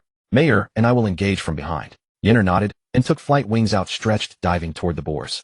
Lin Xuan drew his Qingling sword and erected light shields around himself and Mayer before charging into battle. By the time Lin Xuan arrived, Yenner had already unleashed a barrage of spells. Blazing crimson flames divided the battlefield in two. On the far side of the inferno, Yenner rained down fire relentlessly, while the flame fire boars on the opposite flank attempted to breach the wall of flame. But the searing heat proved impassable. The remaining boars, spotting Lin Xuan and Mayer charging toward them, turned to meet the threat. Lin Xuan and Mayer found themselves locked in combat, with 8 fire boars. Lin Xuan dueled a single flame fire boar, his armor and light shield keeping him safe. He deflected the beast's charging hooves with his sword, withdrew to gain distance and thrust, but the boar sidestepped the strike. Suddenly the boar reared up on its hind legs, flames erupting from its front hooves as it prepared to stomp down. Without hesitation, Lin Xuan leapt and slashed, but the beast's fire step technique sent him flying. His light shield absorbed the impact, sparing him injury, though the boar fell to his sword in the aftermath. He quickly rose, reinforced his light shield, and charged toward the next target. Within moments, the boars before Lin Xuan lay defeated. 2 remained standing on Yenner's flank, so he and Mayer circled around the fire barrier to reinforce her. Ding, the spirit beast has slain 15 level 20 flame fire boars. Quest progress updated 15. Ding, the spirit beast has gained 30 million experience points. Ding, the spirit beast, Zhu Ke, has leveled up to level 1929. 65 million, 50 million. Seeing all the flame fire boars fall, Lin Xuan quickly took out spiritual power recovery pills from his spatial storage. Come, Mayer and Yenner, let us each take a recovery pill. Rest, and keep watch after you finish while I handle these flame fire boars first. Yenner and Mayer both ran over upon hearing this, taking the recovery pills and swallowing them. Lin Xuan also took one before running off to process the fire pigs. By leaving them too long would inevitably attract other demon beasts. These 20-level demon beasts were already difficult to fight. If they had been any higher level, Lin Xuan might have had to flee. Fortunately, the Qingling sword given by the system was extremely sharp, allowing him to dispatch these fire boars with remarkable speed, and within moments all had been dealt with and stored in the system space. With a wave of his hand, he called Mayer and Yenner, and they continued exploring the area. Passing by a large tree, Lin Xuan gazed into the distance and noticed the vegetation becoming sparser ahead, suggesting a plain or valley lay in front. Based on his past experiences, such places usually harbored many demon beasts. After informing Mayer and Yenner, the 3 now had a clear objective and quickened their pace toward the valley ahead. As they traveled, the trees gradually thinned and the view opened up. Upon reaching the edge of the forest, they could clearly see the entire valley below. The valley ahead was circular, surrounded by short grass with a single massive tree standing at its center. Its trunk and leaves were all white, faintly reflecting sunlight. Whether it bore flowers was unknown, but the entire tree gleamed with a luminous whiteness truly breathtaking in its beauty. Lin Xuan and his companions stood at the valley's edge, gazing in awe. The tree seemed as though it had come straight from a mythical world, instilling an almost unreal feeling. Mayer was the first to snap out of her reverie. She approached Lin Xuan and said, "Master, this white tree gives me a strange sense of familiarity, as if I have seen it before. Shall we go take a look? It might be a treasure." Upon hearing Mayer's words, Lin Xuan also came to his senses and looked at her. "Mayer, you say this tree feels familiar to you. Wait a moment while I think about it. System, get to work and stop being lazy. Host, what do you need? I am applying a face mask right now." So the system has a physical form if it can apply a face mask. By the way, can you see that white tree in front of me? What is its origin? Host, try using your scouting eye to examine it. Okay, give me a moment. Lin Xuan quickly activated the skill to take a look. Name: Heavenly Fox Divine Tree Remnant Image. Description: the sacred tree of the Heavenly Fox clan, and also the divine tree of the Fox demon race. Only a remnant image. Specific functions are unknown. Host, I have provided this information. I recommend you go take a look. This is likely Mayer's opportunity. Alright, thank you, system. After consulting the system, Lin Xuan now knew the white tree's true origins. How a divine tree of the Fox clan ended up here was a mystery for another time, but since it seemed connected to Mayer's fate, they had to investigate. Mayer, this is the Heavenly Fox divine tree, the sacred tree of your clan. It might be your destiny. Let us go take a look. However, with a divine object like this appearing here, there must be demon beasts nearby. Let us observe from here first. Our position offers a slight elevation advantage. The valley was bowl-shaped, so Lin Xuan and the others stood on higher ground at its edge, able to survey most of the valley floor at a glance. With the enhancement from his skills, Lin Xuan could see clearly as he slowly scanned the valley. He spotted numerous groups of demon beasts scattered throughout, growing denser the closer they were to the white tree. Fortunately, none were particularly high level. Most ranged from 18 to 25, having been drawn here by the tree's presence. Charging straight through would certainly not work. They needed to find a viable path. After careful observation, Lin Xuan identified a relatively safer route. Mayer Yenner, there are many demon beasts in this valley. I have found a better path to the center. Follow me closely. We will likely need to fight, so stay alert. Lin Xuan first activated his light shields on everyone, then took the lead into the valley, Qingling's sword in hand. After avoiding a group of wind shadow cat demons ahead and making a wide detour, they finally reached the halfway point. The first half had been manageable by stealth, but the remaining stretch was teeming with demon beasts. They would have to fight their way through. Directly ahead of Lin Xuan, a flock of Galewind birds stood as their first target. Demon Beast Galewind Bird. Attribute Wind. Level 20. Growth Potential C rank advanced. Skills: Speed Enhancement, Wind Speed, Cloud Speed. Lin Xuan quickly signaled Mayer and Yenner to join him. They all crouched low in the grass, and after distributing recovery pills to both girls, he prepared for the assault. Mayer Yenner, those ahead, are peculiar demon beasts. They have invested all their attributes into speed, which means their attack power is significantly weakened. The only issue is their numbers, over 30. Mayer, you will strike first with a surprise attack, then we will follow up. Stay close during the fight, so I can reinforce your shields. Once you have taken the pills, we move. Mayer and Yenner both nodded obediently. Surprise attacks were Mayer's specialty. Suddenly a wisp of flame erupted from the grass roughly 15 meters ahead, where the Galewind birds were resting and had not yet noticed the threat. With a thunderous boom, a ring of fire exploded outward, engulfing all the Galewind birds and coating them in a burning effect. In panic, they huddled together, frantically scanning their surroundings for the enemy. Before they could locate their attacker, a crimson glow ignited beneath their feet. Coincidentally, the Galewind bird's habit of clustering together to resist made Mayer's skill far more effective. Another thunderous explosion enveloped all the Galewind birds in pillars of fire. The surrounding demon beasts took notice of the commotion and glanced curiously, but each group remained on guard and took no action, favoring Lin Xuan's plans. Seeing Mayer's skill fully engulf the Galewind birds, Lin Xuan and the others charged forward in succession. As the fire columns dissipated, the Galewind birds were severely wounded, but still retained some combat capability. Seeing the enemy's charge, they lunged forward. True to their speed-focused nature, they covered the 15-meter distance in an instant. Lin Xuan and his companions immediately took several strikes from the Galewind birds. Fortunately, their base attack was already weak, and compounded by their severe injuries, none of the repeated assaults managed to shatter Lin Xuan's light shields. Seeing the flock of Galewind birds surge toward him, Lin Xuan instinctively slashed his sword, sending a spray of blood into the air. Meanwhile, Yenner rained fire upon the flock from above. Those Galewind birds that had closed in were unable to dodge and were struck by her skills, falling to the ground. Noticing Yenner's fire rain descending, Lin Xuan quickly retreated to reinforce the light shields around his side. The remaining Galewind birds scattered and attacked from all directions, striking and retreating with relentless speed, truly tenacious foes. Fortunately, Lin Xuan's light shields held, though Mayer's skills struggled to hit the swift birds. They relied primarily on Yinner's red lotus pursuit technique. In fact, Lin Xuan dispatched more galewind birds than Mayer this time around. Protected by his light shields, he simply advanced and slashed at any bird that approached, and any struck by the Qingling's sword quickly fell. After a long while, the last swift-winged bird finally fell to Lin Xuan's sword. Lin Xuan immediately told Mayer and Yinner to rest, placed the entire swift-winged bird into his system backpack, and then found a place to lie down and rest.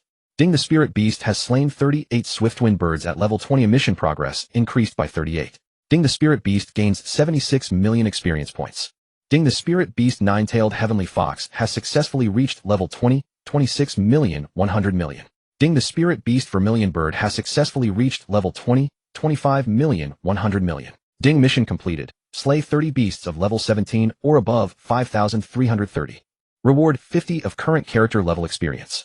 Ding, character level up successful. Now level 17, 35 experience points. After all three had finished resting and fully recovered their spiritual energy, Lin Xuan finally had time to check the system prompts.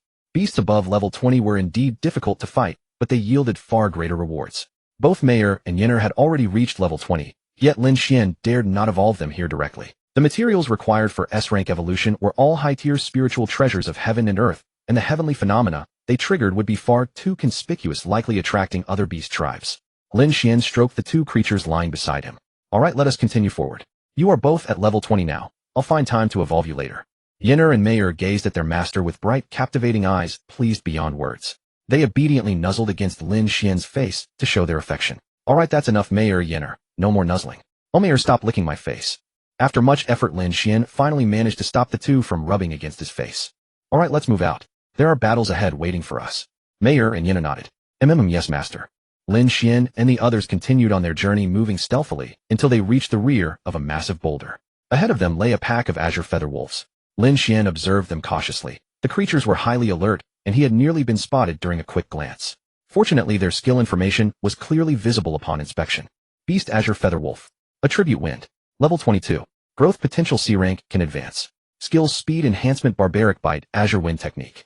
Lin Xuan descended from the boulder and approached Mayer and Yinner, speaking to them in a hushed tone. Mayer, Yinner, the opponents ahead are troublesome. They're speed-type beasts with strong attacks and high alertness, so we can't ambush them this time. However, they can't reach us in the air, which gives us an opportunity.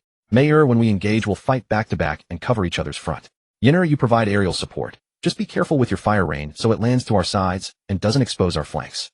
Alright, let's move. I'll go first with Mayer. Lin Xuan enhanced his light shield skill and charged forward with his sword, Mayer at his side. The azure feather wolves spotted them approaching and immediately raised alerts with their cries. The wolves howled to one another, warning their pack mates that two intruders were closing and urging them to arm themselves and demonstrate the might of their great wolf clan. The pack quickly converged into a dense group numbering nearly 40, clearly proving that the beast populations grew stronger the closer they clustered to the white tree. Mayer spotted roughly 20 wolves grouped ahead and seized the moment, unleashing a ring of repelling fire that scorched the azure feather wolves in front into crimson feathers. The wolf pack roared in fury as they realized they'd been struck before they could even attack, charging forward in a wild frenzy. Lin Xuan saw the enemies charging and immediately took a back-to-back stance with Mayer. The azure feather wolves instantly surrounded the two and launched simultaneous bites. Yinner swiftly flew overhead, directing her flaming lotus petals toward the enemies, flanking Lin Xuan and Mayer, blasting them aside, before positioning herself directly above them to pour down a cascade of sacred fire that turned both sides into a sea of flames. For the first time, Lin Xuan stood so close to the wall of fire, feeling its terrifying heat radiate against his skin as beads of sweat formed on his forehead. The azure feather wolves on the flanks, unable to cross the inferno, rushed toward the center. But Lin Xuan was counting on precisely this. They were nothing but easy prey with the Qingling's sword in hand.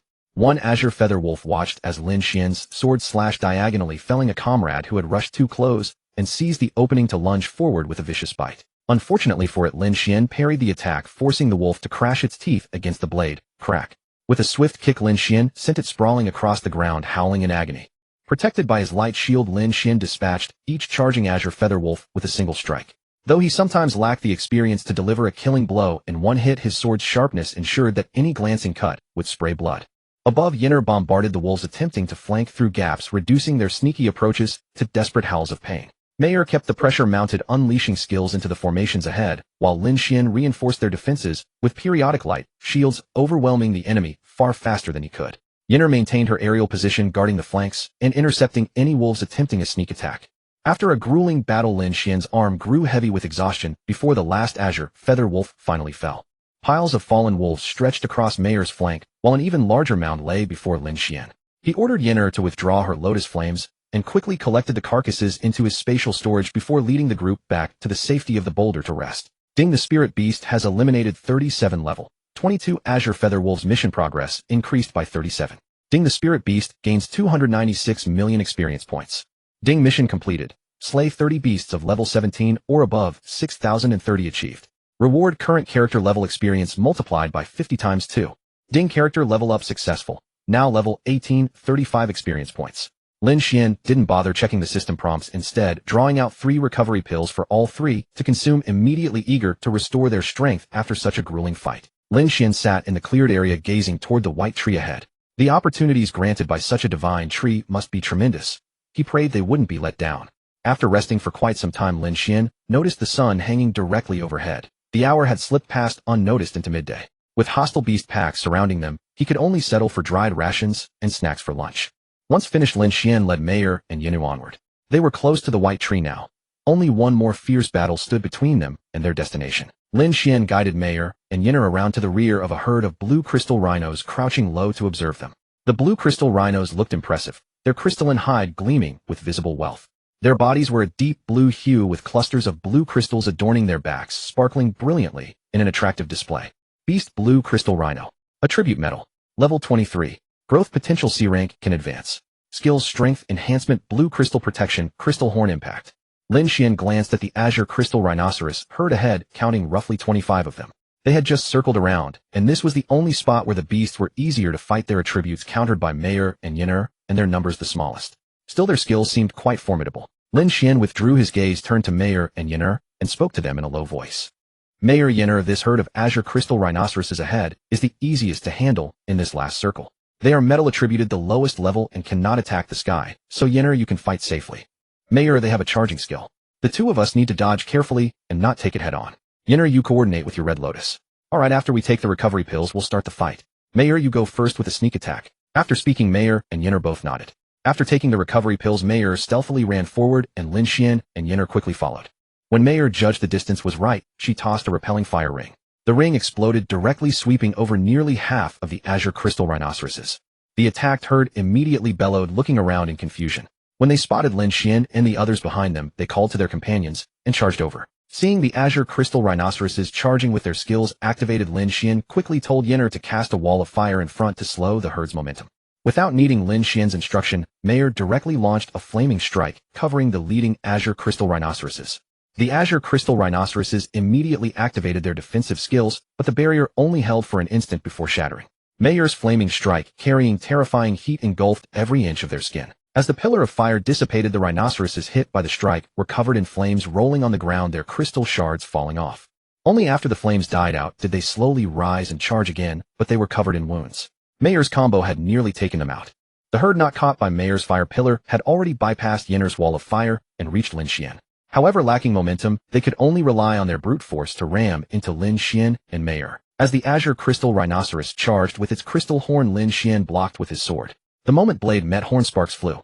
Lin Xian's sword nearly flew out of his hand. Such a hard horn, such immense strength. He took 2 steps back to steady himself. Realizing he couldn't match them in strength, Lin Xian acted like a matador. Whenever a rhinoceros charged, he dodged and struck with his sword. Their bodies were not as hard, unable to withstand the sharpness of the azure spirit sword. A few times he failed to dodge in time, and was knocked away, but thanks to the light shield he just ended up with dirty clothes and a bit disheveled, uninjured.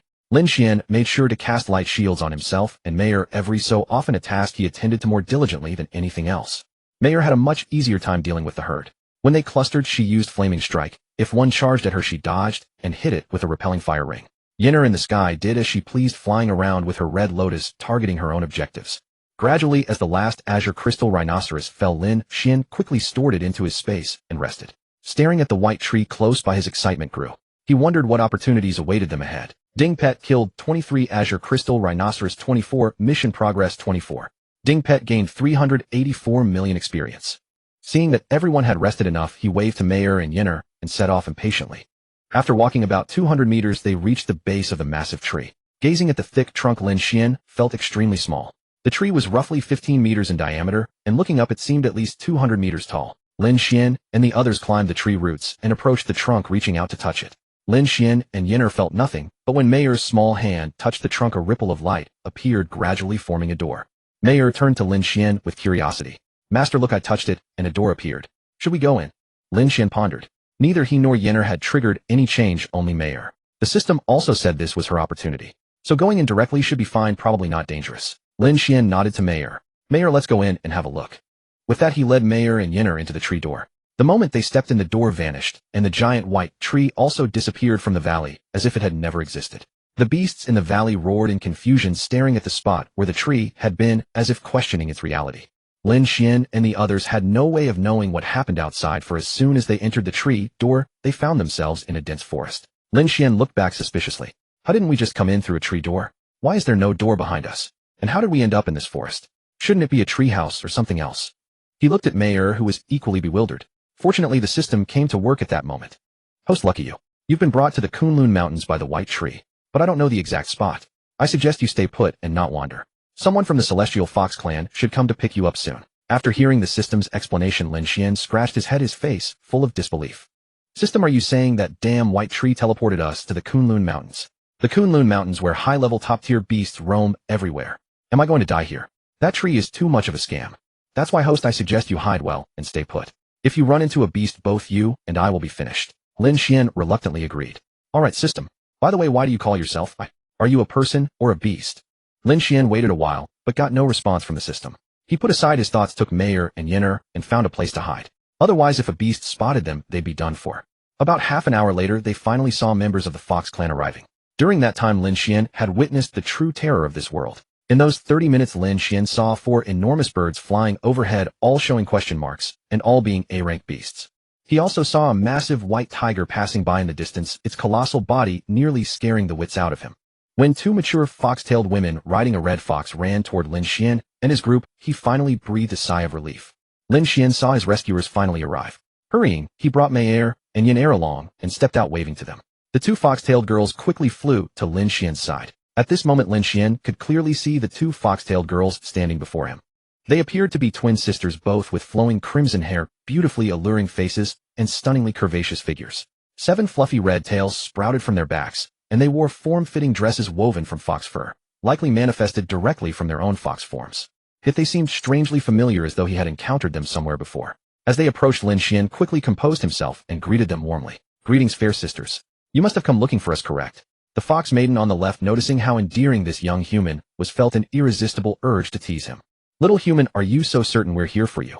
Didn't think we might have simply been passing through. You're barely past level 20. One careless breath from me could reduce you to ashes. With that, she sauntered over to Lin Xuan's side and winked playfully. Flushing, Lin Xuan quickly looked away and rubbed his nose. Goodness, he couldn't handle this. The other fox maiden beside them grabbed the tail of the one about to tease Lin Xuan. Hong Mei, stop it. Let's bring these 3 back to the clan first. It's a task grandmother gave us. You want to come back and take another whipping? Only then did the fox maiden named Hong Mei relent, her playful spirit vanishing as she turned to Hong Lan with a pout. Alright, I'll stop. Big sister Hong Lan, please don't tell grandmother about this. Seeing her sister had stopped, Hong Lan glanced at Lin Xuan before turning her attention to Mayer. Human boy, this heavenly fox. She's your spirit beast, isn't she? Lin Xuan nodded immediately. Yes, Mayer is my spirit beast. He then asked Mayer to transform into human form to greet them, since their arrival here depended on her teleportation ability. Shortly after, the 2 fox maidens arranged for Lin Xuan and the others to ride a large fox following them toward the clan's territory. Along the way, Lin Xuan chatted with them and learned their situation, growing more comfortable with the 2 fox maidens as they journeyed together, arriving at their clan territory in good spirits. The Fox clan settlement lay within a vast valley, its surrounding mountains blanketed with spirit fruit trees bearing all manner of magical fruits. At the center stood an enormous white tree, nearly 10 times the size of what Lin Xuan had seen before, its massive canopy casting shade over half the valley. Traditional-style buildings were arranged in neat rows around the great tree.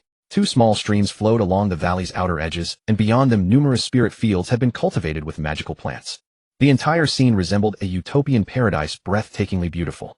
Riding the giant fox into the Fox clan's territory, the local fox demons, whether tending the spirit fields or going about their daily routines, turned to gaze curiously at this young human below level 20 and wondered how he had arrived. As they slowly made their way into the inner district, the fox came to a halt before an ancient-style mansion.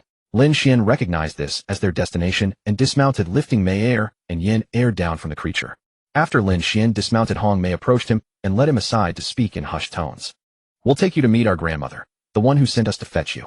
She didn't specify the reason, but be careful with what you say." Lin Xuan nodded quickly, then retrieved 20 spiritual power recovery pills from his system space and offered them to her. "Sister Hong Mei, thank you. This is just a small token from me. Not anything particularly valuable, but a small pill that can help restore spiritual energy faster. Please share them with your sister Hong Luan." Hong Mei accepted without hesitation, giving 10 pills to Hong Luan, while keeping the other 10 in her spatial ring. Their grandmother was undoubtedly the most powerful being in the Fox clan. Those who could communicate directly with the divine tree were typically either the strongest in power or the eldest in age. Lin Xuan, accompanied by Mei Er and Yin Er, followed the Hong Luan sisters through the mansion's winding corridors until they reached the main reception hall at its heart. Upon entering the hall, they spotted a stunning beauty seated on the main dais, appearing to be roughly the same age as the Hong sisters. Her snow-white hair and delicate sweet features were accentuated by a white tree mark between her brows, making her appearance even more ethereal. She wore a flowing white robe with wide sleeves that gave her an otherworldly grace, and 9 white tails fanned behind her, resembling a fox fairy descended from the heavens. Lin Xuan recognized this as the grandmother the Hong sisters had mentioned. He quickly bowed respectfully and addressed her. "Junior Lin Xuan greets you, honored elder. May I ask what brings us before you today?" The elder raised her blue eyes to regard Lin Xuan, then shifted her gaze to Mei Er. A flash of surprise lit up her expression, and the usually impassive face softened slightly as she beckoned them forward. "Child, let me look upon you more closely." Mei Er hesitated, unsure whether to approach the elder, and turned to her master with a questioning look. "Master." Lin Xuan watched her, gently stroked her cheek, and encouraged her. "Mei Er, go ahead. It's all right. The elder means no harm." Hearing Lin Xuan's words, Mei Er finally looked up at the Fox clan's grandmother and approached, slowly stopping before her. "Grandmother, hello. Did you call for me?" The grandmother gently stroked Mei Er's head with a tender expression. "You are named Mei Er. What a lovely name. I can sense it. Your bloodline is the same as mine, both bearing the lineage of the 9-tailed heavenly fox." The grandmother's gaze drifted into the distance as if lost in memory. After a long moment, she refocused and continued speaking. "In the height of our clan's glory, there were countless foxes with exceptional bloodlines. Among the imperial lineage, a new 9-tailed heavenly fox would be born roughly every decade. But thousands of years ago, something occurred that we never fully understood, and since then no new 9-tailed heavenly fox has been born, nor have there been many with outstanding bloodlines. It wasn't until several centuries ago, when the world underwent upheaval, that fox spirits with excellent bloodlines began to appear again. And not long ago, I sensed the birth of a new 9-tailed heavenly fox. It is you, Mei Er." The grandmother's gaze shifted to Lin Xuan, her eyes gleaming as though she could see straight through him. "Young human, you are quite remarkable. In my several thousand years of life, there have been only a few I could not fully comprehend. And now there is one more." Jiang Xian unconsciously rubbed his nose, his tone somewhat faltering as he said, "By the way, senior, what exactly did you wish to discuss with us?" The Fox clan matriarch, noticing they had not yet been offered seats, hurriedly gestured to the Hong Mei sisters. "Mylan, you two should prepare some tea and refreshments. Jiang Xian is our honored guest. Everyone please take a seat and converse." She then reached out to hold Mei Er's small hand and patted the empty space beside her. "Come here, Mei Er, sit by Grandma's side." Upon hearing this, Jiang Xian also found a nearby chair and sat down, with Yin Er taking the seat beside him. Soon the Mylan sisters arrived, carrying tea and snacks. After the tea was served, the Fox clan matriarch took a small sip and began to speak. "Jiang Xian, the reason I brought you here is primarily to meet the 9-tailed heavenly fox recently born into our clan, and to arrange for her to receive the inheritance of our 9-tailed heavenly fox lineage. As for you contracting our Fox clan's supreme ruler, I will not hold it against you. I can plainly see how close you are with Mei Er, and that you treat her well. We can begin the inheritance ceremony for Mei Er tomorrow. If you wish to return to human territory, I shall ensure you are sent back once the ceremony concludes." After hearing this, Jiang Xian pondered. The inheritance would undoubtedly bring immense benefit to Mei Er, but the college entrance examination was only 2 weeks away. There should still be time. However, there was no internet here, making it impossible to send messages. "Senior, could you tell me how long the inheritance will take? Also, is there a way to contact people in the human world? I would like to inform my family and friends, so they do not worry." Hearing Jiang Xian's question, the Fox clan matriarch turned her gaze toward Mei Er. "The duration of the inheritance depends on Mei Er herself. The better her talent, the longer it will take. Generally, it ranges from 3 to 12 days. As for contacting the human world, you may ask the Mylan sisters, for they are primarily responsible for our clan's trade and cooperation with humans. Some beast tribes in this world maintained friendly relations with Tianchao Kingdom, though these were typically non-combatant or neutral clans. The Fox clan was one such neutral tribe." Hearing the Fox clan matriarch's words, Jiang Xian felt far more at ease and quickly expressed his gratitude. "Then I thank you, senior. I apologize for troubling your clan for some time." After the main matters were settled, Jiang Xian chatted with the Fox clan matriarch and learned her identity. She was none other than the renowned Su Daji of Tianqiao. Upon hearing this, Jiang Xian was utterly stunned. Could it be that this woman before him had lived for over 3,000 years? Jiang Xian nearly asked for her autograph and a photo together, but he restrained himself. If he said such a thing aloud, he would surely be finished. How could one casually ask for a selfie from an S-class beast at level 90 or above and expect to keep their life? Fortunately, the system had grown wiser this time and did not interfere. Otherwise, if it had broadcast something like suggesting he asked Su Daji for an autograph and photo, Jiang Xian might actually have tried it. Jiang Xian chatted with Su Daji for quite some time. When evening approached, she instructed the Mylan sisters to arrange rooms for Jiang Xian to stay in. Jiang Xian bid farewell to Su Daji and left the reception hall with Mayor and Yinner, following the Mylan sisters to an elegant courtyard home lawn. Seeing that everyone had arrived prepared to send for food, she turned to Jiang Xian and said, "Very well, Jiang Xian, you may stay here for now. I will go make arrangements for your meals. All necessary items are provided, so please settle in comfortably. Hong may stay with Jiang Xian for a while. I shall head down first." Jiang Xian nodded to Honglan. "Thank you, Sister Honglan. I shall not stand on ceremony then." Honglan nodded in acknowledgement and departed to arrange the meals, leaving Hongmei behind. Jiang Xian's gaze swept across the courtyard. Though small, the grounds were beautifully arranged with rockeries, artificial water features, flowers, and trees. An excellent example of classical design, reflecting the skill of its creator. Hongmei, seeing Jiang Xian staring blankly at the courtyard, approached and nudged him. "Stop gawking. There are plenty of mountains and rivers outside. What is there to admire? Do come inside and rest." She then pulled Jiang Xian inside and opened the room door. "You can stay here. By the way, there is a wireless router in the room. Please connect yourself. The password is Hongmei is the most beautiful." Upon hearing this, Jiang Xian's forehead twitched. "Sister Hongmei, that password is quite distinctive. Who said it? I would truly like to meet this stunning beauty." Hongmei, hearing this, patted Jiang Xian's shoulder approvingly. "No introduction needed. You have already met her. This humble one herself configured the entire wireless network for the clan grounds. What do you think? Impressive, isn't it?" Hearing this, Jiang Xian felt he had finally encountered someone even more shameless than himself. His demeanor shifted instantly, as though he were addressing a revered elder. "Sister Hongmei, I must learn much from you. You are truly a role model for our generation." Mayor and Yinner, following behind, witnessed firsthand what it meant for two masters of audacity to unite. Jiang Xian and Hongmei engaged in an extended discussion on the cultivation of shamelessness until Honglan arrived with the meal, at which point Hongmei was dragged away.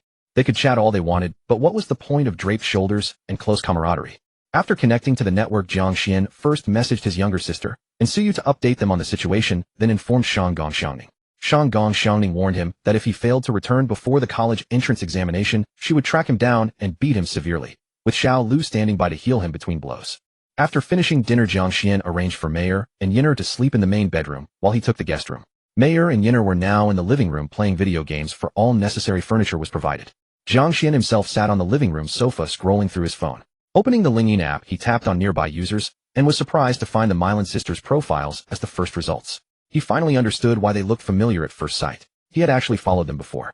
A level 70 Fox Beast clan elder played this app, and played so well, no less. Truly worthy of the Fox clan's reputation.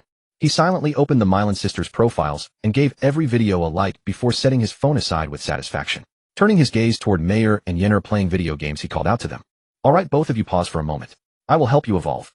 Upon hearing that Jiang Xian would assist in their evolution, Mayor and Yinner immediately set down their controllers and ran to his side. Mayor threw herself into Jiang Xian's embrace, pouting coquettishly. "Master, please hurry. Mayor wants to become stronger and taller, so she can protect Master better." Seeing that Mayor was already nearly 160 centimeters tall, growing a bit taller would not be amiss.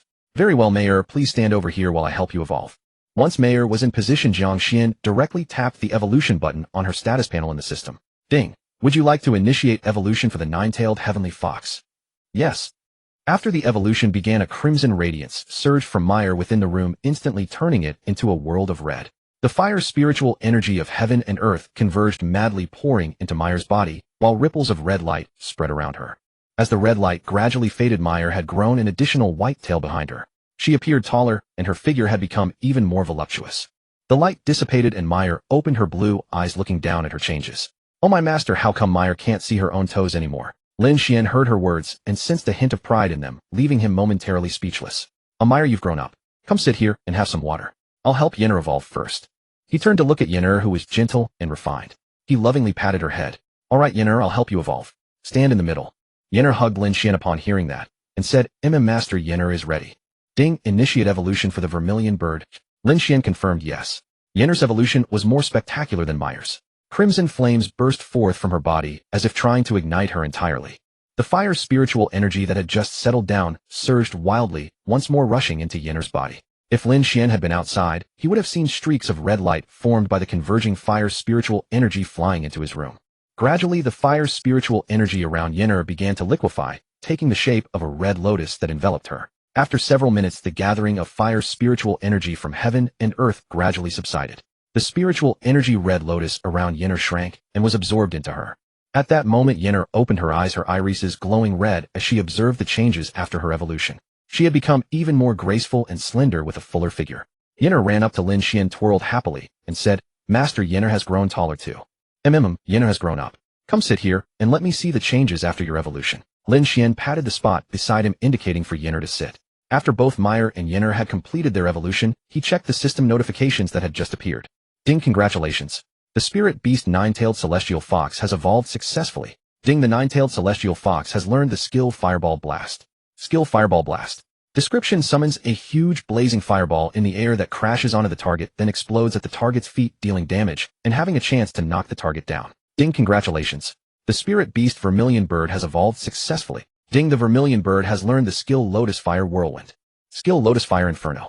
Description: forms 4 fire dragon whirlwinds from lotus flames around the user which charge toward the target, dealing damage wherever they pass. Upon hitting the target, they continue to envelop and damage it. Looking at the information in his mind, Lin Xuan nodded in satisfaction. Meyer had learned a skill that could be considered a control ability, which made up for Lin Xuan's weakness. Yinner, on the other hand, had learned a skill that dealt continuous damage, which was also very practical and would certainly be useful when fighting elite monsters later. After reviewing, he reached out and pulled both Meyer and Yinner, who were sitting beside him, into his arms, rubbing his chin against their hair. "Alright, Meyer, Yinner, you've both evolved and become much stronger. I'm really happy for you. Let's go find a game that 3 people can play together." When Meyer and Yinner saw Lin Xuan pull them into his arms, they each pressed their heads against his chest. Their eyes met, and they could see each other's joy. They both smiled slightly, sharing a little secret between them. After a while of affectionate play, the 3 got up and went to the game console. They picked a multiplayer game and started playing together. Throughout the entire game, Meyer and Yinner were the ones carrying Lin Xuan. His gaming skills were already evident from the days he played League of Legends. He was absolutely terrible. They played until very late before returning to the bedroom to sleep.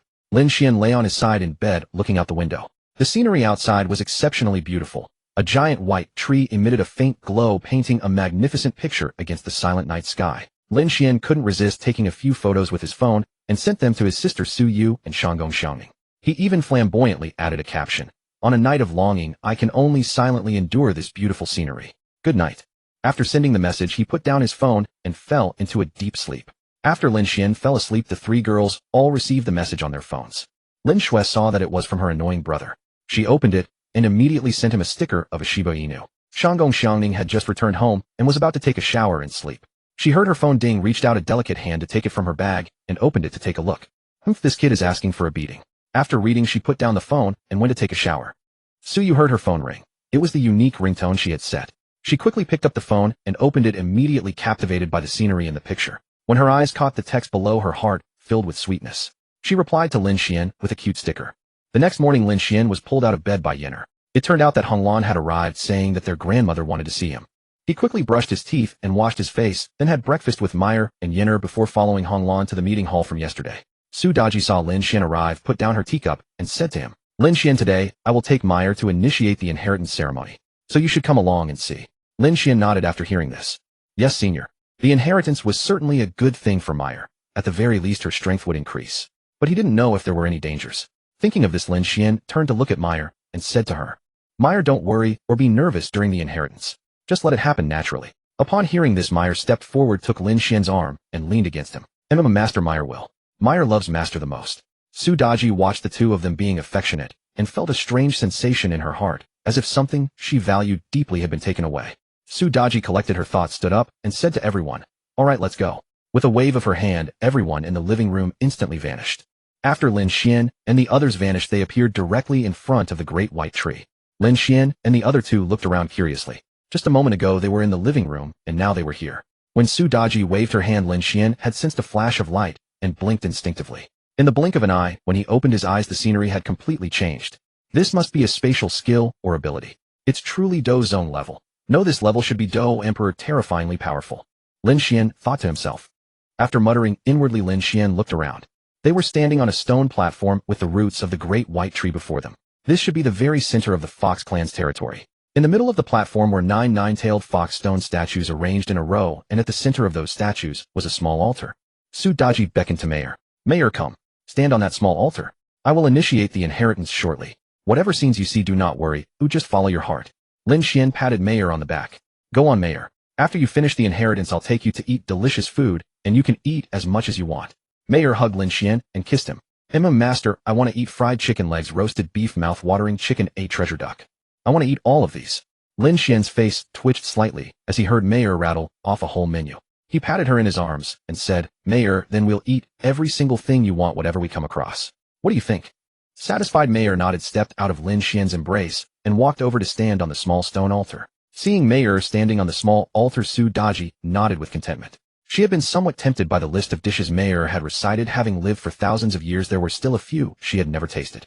Perhaps the nine-tailed celestial fox clan simply had a fondness for food. Seeing that Mayor was ready, Su Daji channeled her own spiritual power to connect with heaven and earth, gathering spiritual energy from a radius of 100,000 meters and infusing it into the nine-tailed fox stone statues.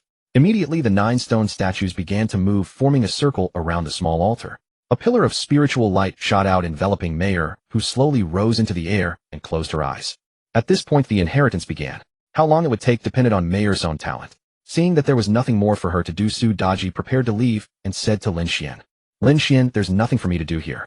The sacred tree is watching over the inheritance. It's very safe, and nothing unexpected will happen. You can stay here and watch or go for a stroll. The Meilon sisters can take you around. All right, senior. If you have matters to attend to, please go ahead. I'll watch over Mayor for now. If I want to take a walk later, I'll let Sister Hongmei know. Lin Xuan replied, looking at Su Daji. After hearing his words, Su Daji nodded and vanished. Lin Xuan envied that skill. Traveling was far too convenient when you could just move your hand or will yourself to a location. Lin Xuan turned around and grinned at Hongmei. Sister Hongmei, do you know that instantaneous movement skill senior used? Hongmei, seeing his grinning face, spread her hands and said, Don't even think about it. I can't do it either. It requires level and talent. You can only use it after level 80. You should focus on improving your strength. Maybe you'll learn it someday. Hearing that it required such a high level, Lin Xuan immediately dropped the idea. He found a spot, took out a pile of things from his spatial storage, and invited the Meilon sisters and Yinner to sit down, relaxing and eating snacks. While Lin Xuan and the others were comfortably chatting and eating snacks, Mayor was undergoing her own mental trials. After Mayor stood on the small altar and Su Daji initiated the inheritance, Mayor felt 9 surges of immense spiritual power pour into her body, flowing through her meridians and refining her physique. It was very comfortable, and she gradually closed her eyes. But as soon as she closed her eyes and opened them again, she found herself on a vast grassland stretching endlessly with green grass. She quickly looked around and discovered she was all alone. Her master was nowhere to be seen. She tried to communicate through their contract bond, but there was no response at all. This panicked Mayor. The most important person to her, the one she longed for, had vanished. She began running frantically across the grasslands, searching for her master. After searching for a long time, without success, Mayor had to sit down on the ground to rest and recollect how she had come here. After thinking, she remembered that she was here for the inheritance. She had only closed her eyes and then came here. So that meant this place was all an illusion and her master was still waiting for her outside. As soon as Mayor confirmed that this space was false, it slowly dissolved into nothingness and disappeared. Another flash of light made Mayor close her eyes instinctively. When she opened them, the scene had changed again, this time to Lin Xuan's room. Curiously, she looked around at the decorations. They were exactly the same as Lin Xuan's room. Mayor opened the door and went out of the room to her favorite appliance, the refrigerator. She opened it only to find it completely empty. She had wanted to grab a drink, but seeing nothing inside, she muttered unhappily. Fake. Master's refrigerator can't be without cola. This space was about to dissolve before it even truly began. The space seemed helpless. Gradually, Mayor went through 9 different mental trials. Outside, it was nearly noon. Seeing that it was time for lunch, Lin Xuan stood up and said to the 3 young women, Let's go back first. It's almost noon, we'll have lunch. Mayor has only just started, who knows how many days it will take. The Meilon sisters and Yinner then stood up from the pile of snacks. Hongmei licked the potato chip crumbs from her fingers and said, Let's go, Lin Xuan. Yinner, I'll take you to taste our local specialties, you'll be satisfied. Lin Xuan nodded with interest. You lead the way then. Just as Lin Xuan and the others were about to step down from the stone platform, the great white tree suddenly shook its canopy. Starlight fell and coalesced into a single point, flying toward Mayor. Su Daji also appeared on the stone platform at that moment. Lin Xuan and the others turned around to watch Mayor, observing the white light slowly approaching her. Lin Xuan looked at the sudden anomaly, puzzled, and turned to Su Daji. Senior, this light created by the sacred tree, it won't have any negative effect on Mayor, will it? Lin Xuan had also checked the information about the sacred tree. As the Fox clan's sacred tree, it was unlikely to do anything harmful to Mei, which was why he asked that way. Su Daji still kept her eyes on Mei, but she nodded. Lin Xuan understood and did nothing, quietly watching the bright point slowly enter Mei's brow. After the bright point entered Mei's brow, it transformed into a beam of light, enveloping her entire body, so that the scene inside was obscured, appearing hazy. Su Daji spoke up at that moment. All right, Lin Xuan, weren't you going to eat specialties? Let's go together. Mei has just truly begun the inheritance ceremony. Now we just wait for her to awaken. Lin Xuan scratched his head after hearing that. She couldn't have been watching here the whole time, could she? Well, it made sense. She cared so much about Mei, so it was only natural for her to keep an eye on things. Then let's go, senior. I can try the local flavors here. This must be the exotic cuisine, right? Huh. Hong Mei led the way, and soon they arrived at an ancient-style inn. Entering, they found an empty seat by the window and sat down. Hong Mei called over the waiter, who was delighted to see the clan's elder. He specially brought out some appetizers. After a while, all the dishes were served, a variety of dishes Lin Xuan had never seen before. Lin Xuan tried each one. They were all delicious, though a few dishes were especially spicy. He realized that demon beasts and spirit beasts had no qualms about eating spicy food. After the meal, the sisters Mei Lan took Lin Xuan and Yinner around to explore, allowing them to get a sense of the local customs. Among the Fox clan, female foxes were the majority, all enchantingly beautiful, with excellent figures. In fact, Lin Xuan didn't see a single unattractive or poorly proportioned one during the whole stroll, probably a racial trait. Male foxes were fewer, and their looks were relatively ordinary. After the tour, they returned to the stone platform before the white tree around 3 in the afternoon. Mei was still the same, enveloped in a white light, with no changes. Some female fox guards had been stationed at the platform. Lin Xuan watched for a while, then took Yinner back to the small courtyard where he was staying to rest. In the days that followed, Lin Xuan would rush to the stone platform every morning after waking up to check if Mei had awakened. Although Su Daji had said she would notify him immediately when Mei woke, he still preferred to go see for himself every day. Of course, he didn't neglect the system tasks and his cultivation using spirit liquid. After 9 days plus the first day he arrived, a total of 10 days, he gained a 50 experience boost. The system tasks were mostly ordinary small assignments, except for one particularly mischievous one that wanted to play with Lin Xuan. It gave him a task to take a photo with Su Daji. But Lin Xuan insisted on not doing it. Unfortunately, the system shamelessly increased the reward later, and Lin Xuan couldn't resist when he saw the prize. He had no choice. The system was offering too much. In the end, Lin Xuan managed to get a photo with her by using the excuse that he had grown up hearing stories about Su Daji and often watched movies and TV shows featuring her. He was her fan. Thus, he completed the task. The rewards were generous: 2 random eggs of A rank or above, 2 random character sword techniques, and some daily items. Yinner also cultivated daily using spirit cores and spirit liquid, but these were only supplementary. At present, only tier 3 spirit cores could give Yinner a decent amount of experience. Each one added 10 million. Tier 2 cores were almost negligible. After reaching level 20, Yinner could take 20 drops of spirit liquid at once, but it only added a tiny bit. In these few days, Lin Xuan gave all the tier 3 fire spirit cores to Yinner for cultivation. 15 cores in total, adding 150 million experience. During this period, Yinner returned to the Beast-Taming space, once to absorb the fire spiritual energy there for cultivation. The effect was good, but the energy was depleted after a single day. The condensation speed of the Fire Heart Source Stone was too slow. It had accumulated for many days, but wasn't enough for Yinner to absorb in one day, adding only 300 million experience. Lin Xuan asked the system that day, and learned that the condensation speed of the Fire Heart Source Stone in the Beast-Taming space depended on his own level. The higher his level, the faster the condensation, and the more experience his spirit beast would gain. Today was Lin Xuan's 11th day with the Fox clan. After getting up early and having breakfast, he still took Yinner and went out. Lin Xuan held Yinner's hand walking along the path, and familiar as ever arrived at the stone platform before the white tree. Lin Xuan and Yinner looked at Mei still wrapped in white light on the platform. It had been 10 days since the inheritance ceremony began, yet there was still no sign of change. Excluding today, there were only 4 days until the college entrance exam. Time was running out. These past few days, Lin Xuan's spiritual communicator had been bombarded by Shangwan Xiangning. Lin Xuan was staring blankly at Mei on the platform, when suddenly the white tree above emitted waves of white radiance, as if celebrating something. Every creature on the entire Fox clan territory turned to look at the tree. Lin Xuan also watched curiously, wondering if the tree was acting up again. Lin Xuan suddenly sensed someone beside him. Turning his head, he saw Su Daji. Why was she here? He quickly greeted her. He asked, "Ahem, Grand Elder Su, why are you here?" Su Daji glanced at him and pointed to Mei's position. Mei is awake. Hearing this, Lin Xuan immediately looked toward the center of the platform. The longer he looked, the more joy spread across his face. After waiting so many days, the white light surrounding Mei was finally fading, and her figure was becoming increasingly clear.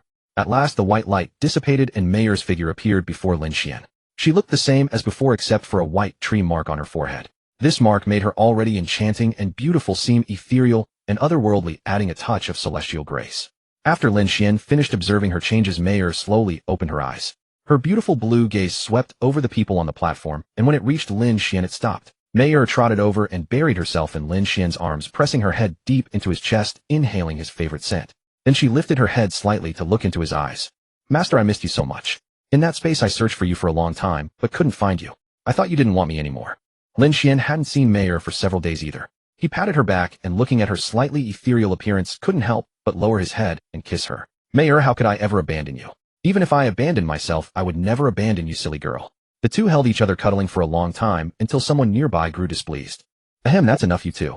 Mayer, come here, let Grand Elder have a look at you. Su Daji pulled Mayer out of Lin Xuan's arms, examined her from left to right, and nodded with satisfaction. Mayer, you have exceptional talent. The mark on your forehead is much more distinct than mine, proving you have greater potential than I do. Your future achievements will surely surpass mine. Haha, our Fox clan has finally produced another genius. Lin Xuan watched helplessly as Mayer was taken away. After all, the other was a powerhouse he couldn't afford to offend. Seeing Yenner staring at him with longing eyes, he pulled her into his arms and gave her a kiss too to keep things fair.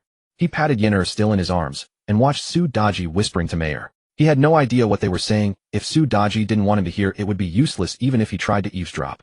He noticed Su Daji occasionally looked up at him and pointed, clearly talking about him. Sometimes she made Mayer shy and blush. Honestly, Lin Xuan rarely saw Mayer in such a coy state.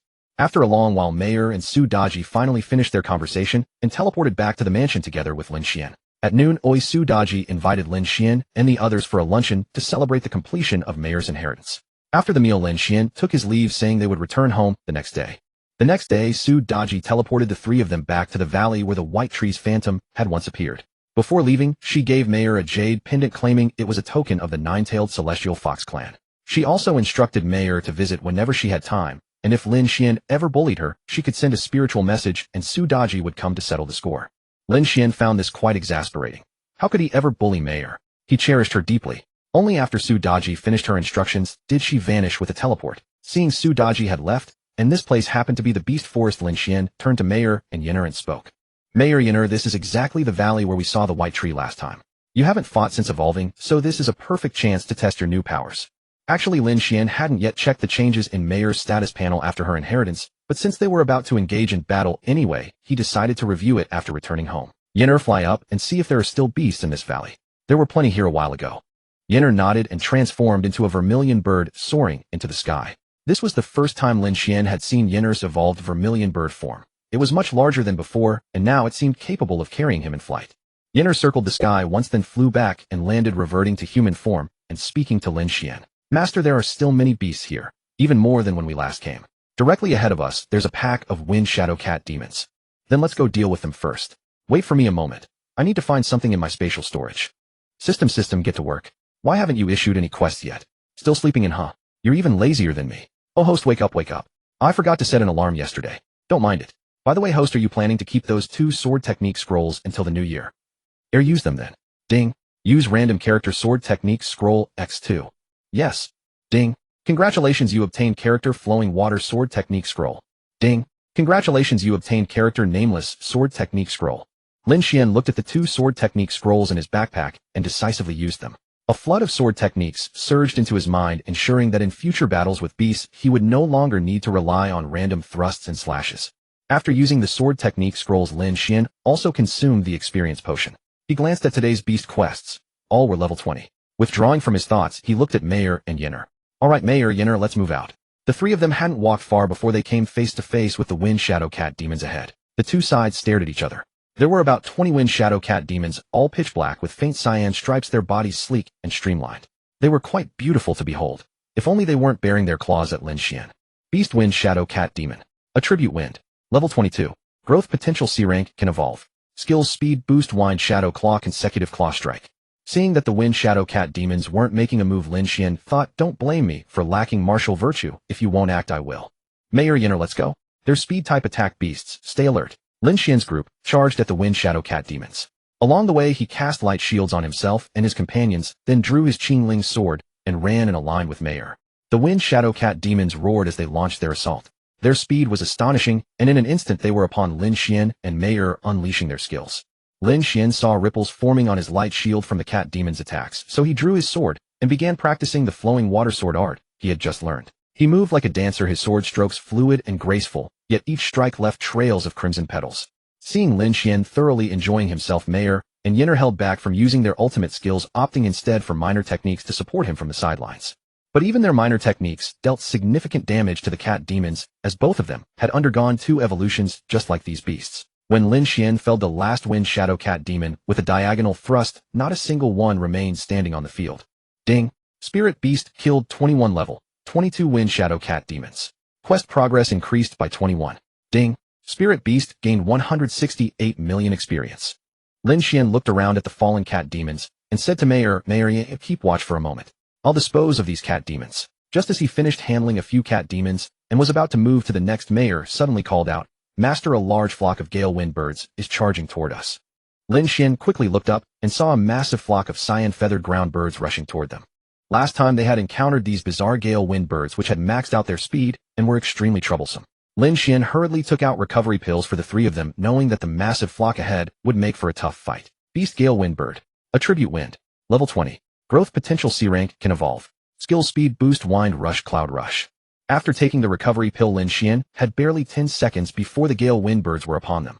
In an instant his light shield was struck over a dozen times, nearly shattering. He quickly recast the shield on himself, and Mayer Yinner, being able to fly, was safe from the birds' attacks. Seeing the overwhelming swarm of gale wind birds, Mayer decisively used her new skill. She gathered the fire's spiritual energy in the air, forming a massive translucent white fireball that plummeted toward the center of the bird flock. The moment the fireball touched the ground, it spread flat against the surface, then exploded into a towering pillar of white flame, blasting over many birds that were too densely packed to dodge. Yinner also unleashed her new skill. Hovering in the air, lotus-like flames descended around her, greedily absorbing the surrounding fire and wind spiritual energy. As they neared the ground, the flames transformed into fiery dragon whirlwinds, sweeping through the gale wind birds at incredible speed. Lin Xuan could only keep casting shields on himself and Mayer. This flock of gale wind birds was utterly shameless. They focused on him, swooping in to kick his light shield before darting away. In truth, it wasn't that the birds lacked martial virtue. With only 2 targets to attack, each bird struck once with incredible speed. Fortunately, Lin Xuan's light shield was S rank, or a single wave of attacks would have shattered it. After a long while, Lin Xuan finally found an opportunity to counterattack. Some of the swift wind birds were too slow to dodge, and Mayer and Yinner had already dealt with them. The ones still standing were mostly injured. Seeing that the swift wind birds had noticeably slowed down, Lin Xuan immediately drew his sword and struck back. This time he intended to try the nameless sword technique, a rather tricky style suited for swift attacks. When Lin Xuan saw 5 swift wind birds appear ahead, he instantly predicted their movements and thrust his sword. A red blossom of blood bloomed at the blade's tip as another sluggish bird was struck. Though he couldn't fell them with a single blow, it was only a matter of time. Gradually, Lin Xuan's swordsmanship grew more proficient, and more swift wind birds fell before him. After a prolonged battle, Lin Xuan and his companions had eliminated most of the swift wind bird flock. The remaining dozen or so, seeing their numbers dwindling, turned and fled. Lin Xuan observed that Mayer and Yinner had grown significantly stronger than before their evolution.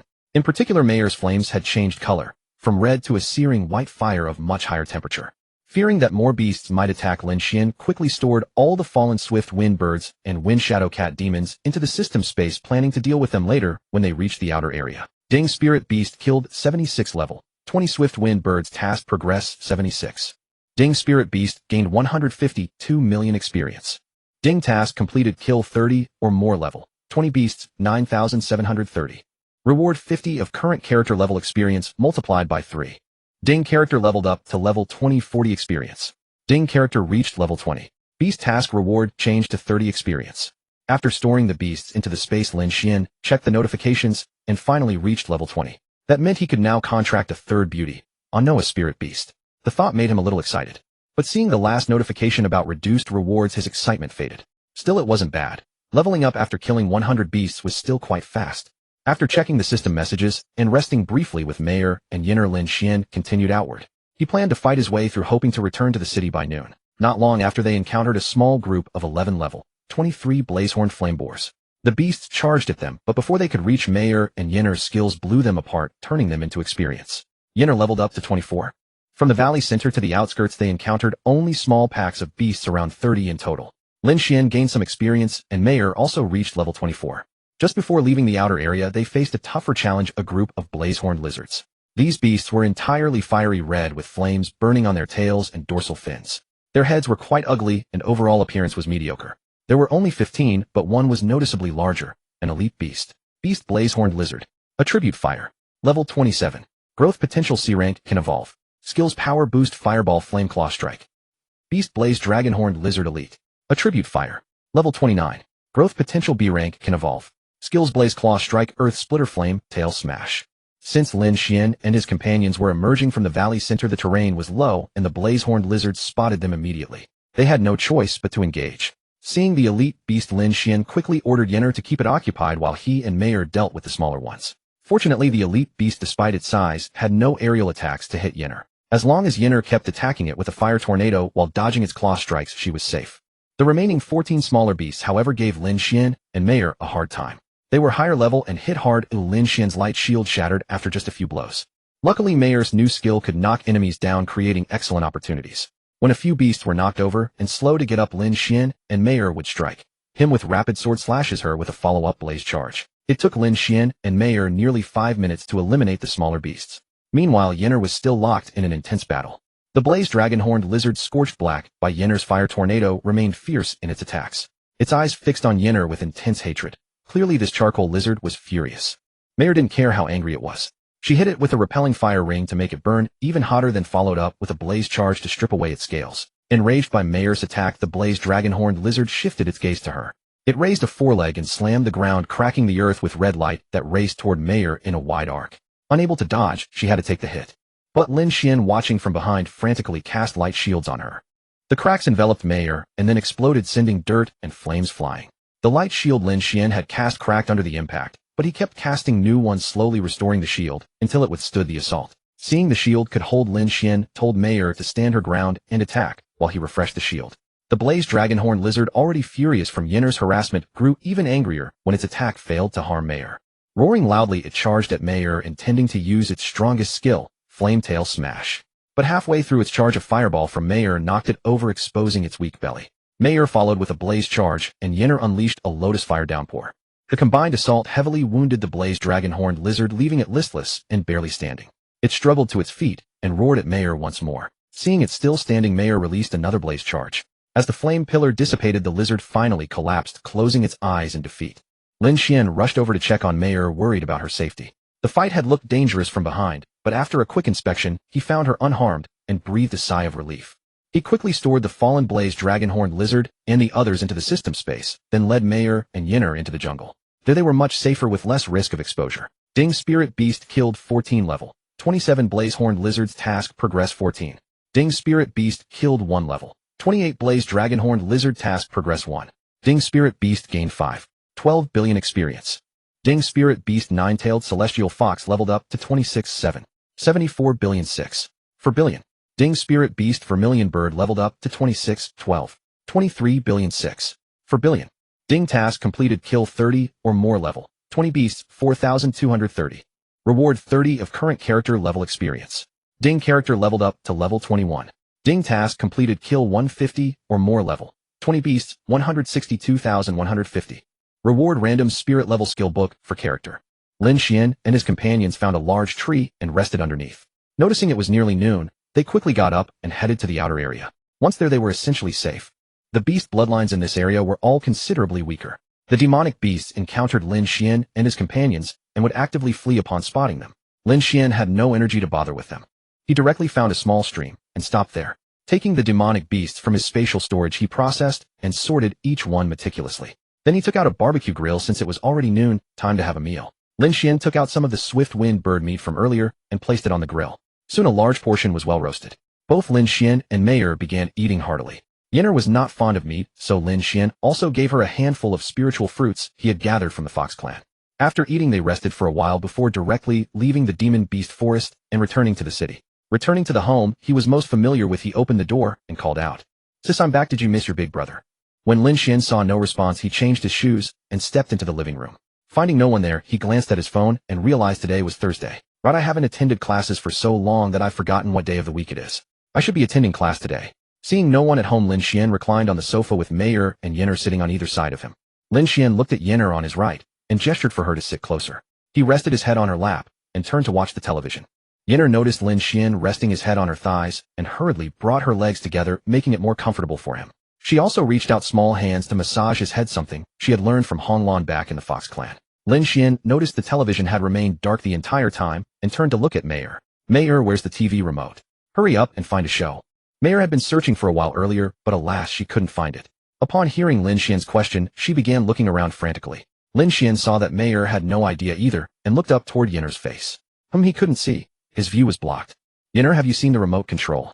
Yinner didn't stop her massaging. Master, it's behind my seat. Please get it yourself. Upon hearing this, Lin Xuan reached out behind Yinner, retrieved the remote, and handed it to Mayor, asking her to find an anime to watch. The three spent the entire afternoon at home watching television until early evening when his younger sister finally returned. Lin Xuan opened the door and immediately saw her stinky older brother resting his head on the lap of a gentle and elegant girl while watching TV. Beside him sat another fairy-like beauty. Her brother's life was becoming quite entertaining, she thought. After changing into her indoor shoes and entering the living room, Lin Xuan hadn't gotten a clear view from the doorway. Now that she was closer, she realized the two beautiful girls were Mayor and Yinner. Lin Xuan's mouth hung open in astonishment. Oh my goodness, it had only been 2 weeks since they last met, and the two girls who had been roughly the same age as her had now blossomed into beautiful young women in the prime of their youth. After her initial surprise subsided, Lin Xuan quickly snapped back to her senses. She glanced down at her own petite feet, and then compared them to the figures of Mayor and Yinner, letting out a quiet sigh, wondering when she could look like that too. Lin Xuan also heard the sound of his home's front door opening. He got up, but by then his sister had already arrived in the living room. However, noticing her glancing between him and the others acting all flustered, he decided not to disturb her. He waited until she composed herself before speaking. Sis, I'm back. Did you miss me? Mayor and Yinner also greeted her. Welcome back, young mistress Lin Xuan. Lin Xuan seemed utterly devastated, her spirit somewhat crushed, as she replied to Mayor and Yinner. MHM, welcome back, Mayor and Yinner. Then she glared fiercely at Lin Xuan. Stinky brother, I did not miss you. You sneaked off to play with Mayor and Yinner without inviting me. I'm not speaking to you today, humph. After saying this, Lin Xuan walked over, pushed Lin Xuan aside, and sat in his spot. She rubbed left and right, seemingly wanting to absorb some of the good fortune, looking particularly comical in her antics. Both Mayor and Yinner gazed at Lin Xuan with helpless expressions, as though silently begging him for help. Lin Xuan merely shrugged, conveying his own sense of powerlessness. Watching his sister's expression and actions, Lin Xuan found her somewhat resembling a lovesick maiden. After a good while, as though fulfilling some private fantasy, Lin Xuan turned around and glared at Lin Xuan. Humph, I'm borrowing Mayor and Yinner now, stinky brother. With that, she grabbed both Mayor and Yinner and dragged them into her room to chat about girl things. Lin Xuan, seeing he was alone in the living room with no interest in watching television anymore, returned to his room to fetch some clothes and headed to the bathroom to take a shower. System, show me my status panel. Ding, panel opened. Host Lin Xuan. Level 2100 experience. Spirit techniques, divine detection, IC rank, spiritual energy light, shield S rank. Equipment, void spirit boots, speed increased by 30, damage reduction 10, black scale, inner armor damage reduction 25, azure spirit sword skill damage increased by 20, sharpness increased by 30. Items 100, experience potion X 14, spiritual power recovery pill X 134, 60 flavor remania pill X 1, character spirit technique random book X 1, ace rank ice Chelan beast egg X 1, A rank or above random egg X 2, B rank golden eagle demon beast egg X 2. Tier 1 Universal Evolution Material X 70. Tier 2 Universal Evolution Material X 95. Fire Attribute Origin Crystal X 1. Level 3 Golden Spirit Core X 24. Level 3 Fire Spirit Core X 62. Level 3 Wind Spirit Core X 172. Crimson Flame Stone X 6. Fire Essence Mother Stone X 1. Earth Fire Crystal X 1. A Dragon Lizard IX 2. Flame Crystal Shard X 4. Contracted Beasts, Nine-Tailed Heavenly Fox, Level 26 Vermilion Bird. The panel showed the most significant changes for Mayor. After inheriting her legacy, her innate talents had strengthened, and her skills had received some improvements. A new talent, Glazed White Fire, had been added, and her original skill damage enhancement of 100 had increased to 120, with overall skill damage also receiving a boost. Lin Xuan decided to activate the Spirit Technique book and open the Beast Eggs. System, activate the Character Spirit Technique random book and the 2A rank or above random Beast Eggs. Ding, activation successful. Congratulations on obtaining the Character Spirit Technique, Flash Spirit Step A rank. Skill, Flash Spirit Step. Rank A rank. Consumes a certain amount of spiritual power to channel into one's feet, enabling extremely fast dodging or positional shifting. Ding, activation successful. Congratulations on obtaining an A rank White Spirit Ice Fox Beast Egg. Ding, activation successful. Congratulations on obtaining an A rank Emerald Crystal Heavenly Deer Beast Egg. Host, with your terrible luck, I'm too lazy to comment. Last time you opened a random egg and got an S rank. This time both were only A rank, the minimum guarantee. Lin Xuan looked at the results. Both random eggs had yielded only the guaranteed minimum. Was his luck really that terrible? System, perhaps I didn't wash my hands today. Next time for sure, next time for sure. From now on I won't open eggs myself. Mayor has much better luck. Last time I hitched a ride on her fortune and got an S rank in one shot. In the future, I simply will not open boxes without holding Mayor. Alright then system, just use the spirit technique directly. I'm going to shower. Ding, using the spirit technique book, flash, spirit step, successfully. After finishing opening everything, Lin Xuan took a bath. When he came out he saw his little sister and Yinner busily cooking in the kitchen. Mayor was sprawled on the sofa, deeply engrossed in her phone. Hearing the familiar lines, Lin Xuan knew exactly what she was watching. Back when they were in the Fox clan, Lin Xuan had bought phones for both Mayor and Yinner, and even set up their SIM cards. He walked over silently, and stood behind Mayor watching her as she giggled at the screen. Lin Xuan leaned in to look at her phone. Mayor was once again watching those anime Fox fairy girls, specifically searching for compilations of kissing clips, chuckling to herself. Lin Xuan coughed in amusement. Ahem. Mayor, let's not laugh like that while watching in the future. It makes people think it's a bit odd and strange. Startled by Lin Xuan's sudden cough, Mayor turned sideways and looked at him with a seductive tone. Master, you scared Mayor. Mayor wants comfort, wants a kiss. Otherwise I won't talk to you today, humph. After saying that, she gave a defiant snort and pretended to be angry, turning away from Lin Xuan. Lin Xuan wanted to say, if you're angry, just be angry, why pout? But seeing Mayor's ethereal appearance with her puffed cheeks feigning anger and her occasional glances at him, he found her utterly adorable and beautiful. Lin Xuan sat down, pulled Mayor into his arms, and gazed at her celestial face. Unable to resist, he kissed her deeply, only reluctantly, letting go after a long while. This was Mayor's first time experiencing such a feeling. Her heart was sweet yet shy. When Lin Xuan released her, she nestled back into his embrace, inhaling his most beloved scent. Lin Xuan said nothing. Seeing Mayor back in his arms, he quietly held her while they sat on the sofa watching TV. Lin Xuan and Yinner had been busy in the kitchen, so no one witnessed the tender moment. They quietly waited until the meal was ready. After dinner, Lin Xuan was about to go visit Suyu's house, but Suyu came over first. When he saw Suyu, Lin Xuan wiped his wet hands. He had only washed half the dishes. He spread his arms and raised an eyebrow at Suyu. Suyu, did you miss me? Come, let me hug you first. Suyu's eyes were full of longing as she ran over and threw herself into Lin Xuan's arms. He wrapped his arms around her slender waist, gazed at her gentle and elegant face, and tenderly kissed her forehead. Inhaling the pleasant fragrance of Suyu's hair, he whispered softly in her ear, Suyu, did you miss me? I was planning to go to your place later, but you came first. Suyu didn't answer. She simply buried herself deeper in his arms, breathing in the scent she had longed for, answering him in that way. After they held each other for a while, Lin Xuan separated them. She pulled Suyu to her side and pointed at the kitchen, clearly telling Lin Xuan to go wash the dishes. Lin Xuan briefly told Suyu to go sit in the living room while he finished washing the dishes. Lin Xuan went into the kitchen to continue washing the dishes while Yinner had been waiting with a towel for a long time. Suyu meanwhile was led to the living room by Lin Xuan and sat with Mayor watching TV. After finishing, Lin Xuan brought the obedient Yinner to the living room. Seeing the three women chatting and laughing, he took Yinner's hand and sat down on the sofa. Looking at Suyu, he remembered the spirit beast eggs in his backpack. By the way, Suyu, have you contracted your second spirit beast? If not, I have two good ones here, you can choose one. He had just acquired 2 A-rank spirit beast eggs. If Suyu hadn't contracted, yet he would give her one. Suyu turned to him and replied, not yet. I've been looking for a healing type spirit beast egg, but this type is rare, so I haven't found one. Healing type. Wait, let me check what type these two are. Lin Xuan then took out 2 spirit beast eggs from his space. One was snow white with a pattern of an ice fox, and the other was emerald green with a pattern of a heavenly deer. He said to the system in his mind, System, what types of spirit beasts are these 2 eggs? Host, the ice fox is a control and damage type, while the heavenly deer is a healing and control type. The system replied. After asking the system, Lin Xuan remembered that he could contract another spirit beast. He wondered if his ice chelan egg was also a control and damage type. System, what about the ice chelan? Host, the ice chelan is also a control and damage type, just like the ice fox. That's perfect. What I lack most is control, so this will make up for my weakness. Future battles will be much easier. After asking the system, Lin Xuan took out another spirit beast egg from his space. This egg emanated a chill, translucent white, revealing a blurry figure of a chelan inside. Honestly, if he hadn't taken it from his own space, Lin Xuan would hardly believe it was an egg. Lin Xuan pointed to the emerald green egg on his lap and said to Suyu, Suyu, this one is a healing type spirit beast egg, an A-rank emerald crystal heavenly deer. Take it and contract it. He then had Yinner hold the ice chelan egg while he handed the emerald crystal heavenly deer egg to Suyu. Seeing he still had an ice fox egg, he turned his gaze to his sister. Little sister, you haven't awakened your spirit beast space yet, but it's almost time. This is an A-rank white spirit ice fox egg. I'll give it to you now, but you can contract it later. He handed the ice fox egg to his sister. Then he returned to his seat. His sister was looking at the egg with curiosity, and Suyu was also examining hers with wonder. Alright Suyu, stop staring. You won't see a flower blooming from it. Just contract it, and see what the emerald crystal heavenly deer looks like. Suyu nodded, placed her hand on the egg, closed her eyes, and used her will to communicate with it. A magic formation appeared beneath the egg in Suyu's hand. Slowly the egg emitted a faint green light. After a while the light faded and fine cracks spread across the shell. Lin Xuan watched the scene, pointed at the egg in Su Yu's hand, and looked at Mayor. Mayor, when you were born it was pretty much like this. Mayor shot Lin Xuan a reproachful look.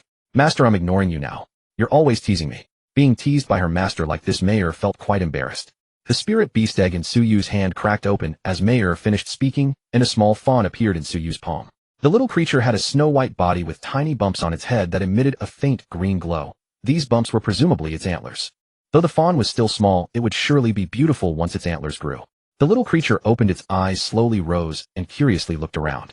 Su Yu gently placed the fawn on the sofa, softly stroking it. The fawn nuzzled affectionately against Su Yu's hand. Everyone averted their gaze while Mayor looked at Lin Xuan with a aggrieved expression, recalling that she had indeed been born in such a manner. If her master refused to kiss her again today, she would ignore him. Seeing that Su Yu had completed the contract, Lin Xuan looked at the ice chillin egg held by Yin'er, patted her, and she obediently handed the spirit beast egg to him. Taking the egg in hand, he addressed the system. System, contract the ice chillin. Ding, contract the ice chillin. Yes. The moment the words left Lin Xuan's mind, a contract formation appeared before him, and the chillin egg emitted a white light that gradually illuminated the entire living room. Lin Xuan couldn't help but think that it always happened this way. What a waste not to use it as a light bulb. After a long while the white light slowly faded, allowing everyone to open their eyes and gaze at the spirit beast egg in Lin Xuan's hand. The translucent egg gradually shrank as if being absorbed by the life within. After another moment, everyone could finally see the form of the little creature inside. The small chillin was white and blue with a hint of blue at the tips of its fur. Ice flowers adorned its ankles and knees, and it had horns on its head. Its body was streamlined, and its tail bore ice flowers, giving it a look that was both adorable and noble. The little chillin slowly stood up, tilted its head, and opened its eyes. Its ice blue pupils gazed at everyone. The creature was a master of cuteness, already adept at it from birth. Its dazed appearance was utterly endearing. Lin Xuan changed his hold from cradling to embracing, cuddling the little one. The creature lifted its head from his embrace and affectionately licked Lin Xuan's face. Ding, contract successful. Congratulations to the host for contracting the ice chillin. Spirit beast ice chillin. Attribute ice mutated from water. Level 1020. Growth potential S maxed, cannot be upgraded. Talent ice attack increased by 80. A ice control effect increased by 80. Innate auspiciousness chillin symbolizes fortune blessed by the world's luck. Skill frost breath gathers an extremely cold airflow in the mouth, exhales it toward the target. The area touched by the frost suffers freezing damage and control, with control duration depending on the target's strength. Evolvable, no click to view materials for next evolution.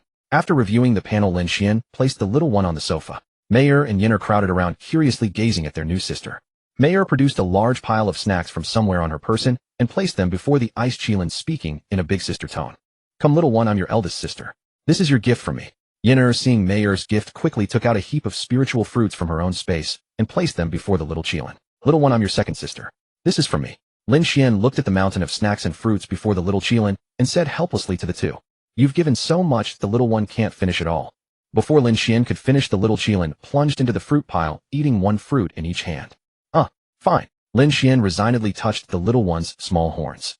All right, little one, you don't have a name yet. Since you're ice attributed, how about I call you Lin Binga? The little chillin quickly stuffed the fruits in its hands into its mouth, turned back to look at Lin Xuan, and said, "Ing master, I like this name." After speaking, it picked the largest fruit from the pile, took it in hand, and ran into Lin Xuan's arms. Ing Master Binger gives you this fruit. Lin Xuan took the fruit from Binger and took a bite. Come Binger, let me introduce you. This is your eldest sister Mayor, your second sister Yin'er, your sister Lin Xuan, and your sister Su Yu. Lin Xuan introduced everyone to Binger one by one. Binger greeted each of them, but her personality was as cold as her attribute. She was only warm toward Lin Xuan, Mayor, and Yin'er, and even that was just at the beginning.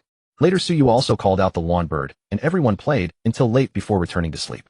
Binger and the heavenly deer gradually became familiar with the group. The next morning Lin Xuan was awakened by Mayor. This girl had learned an odd way of waking people, almost suffocating him.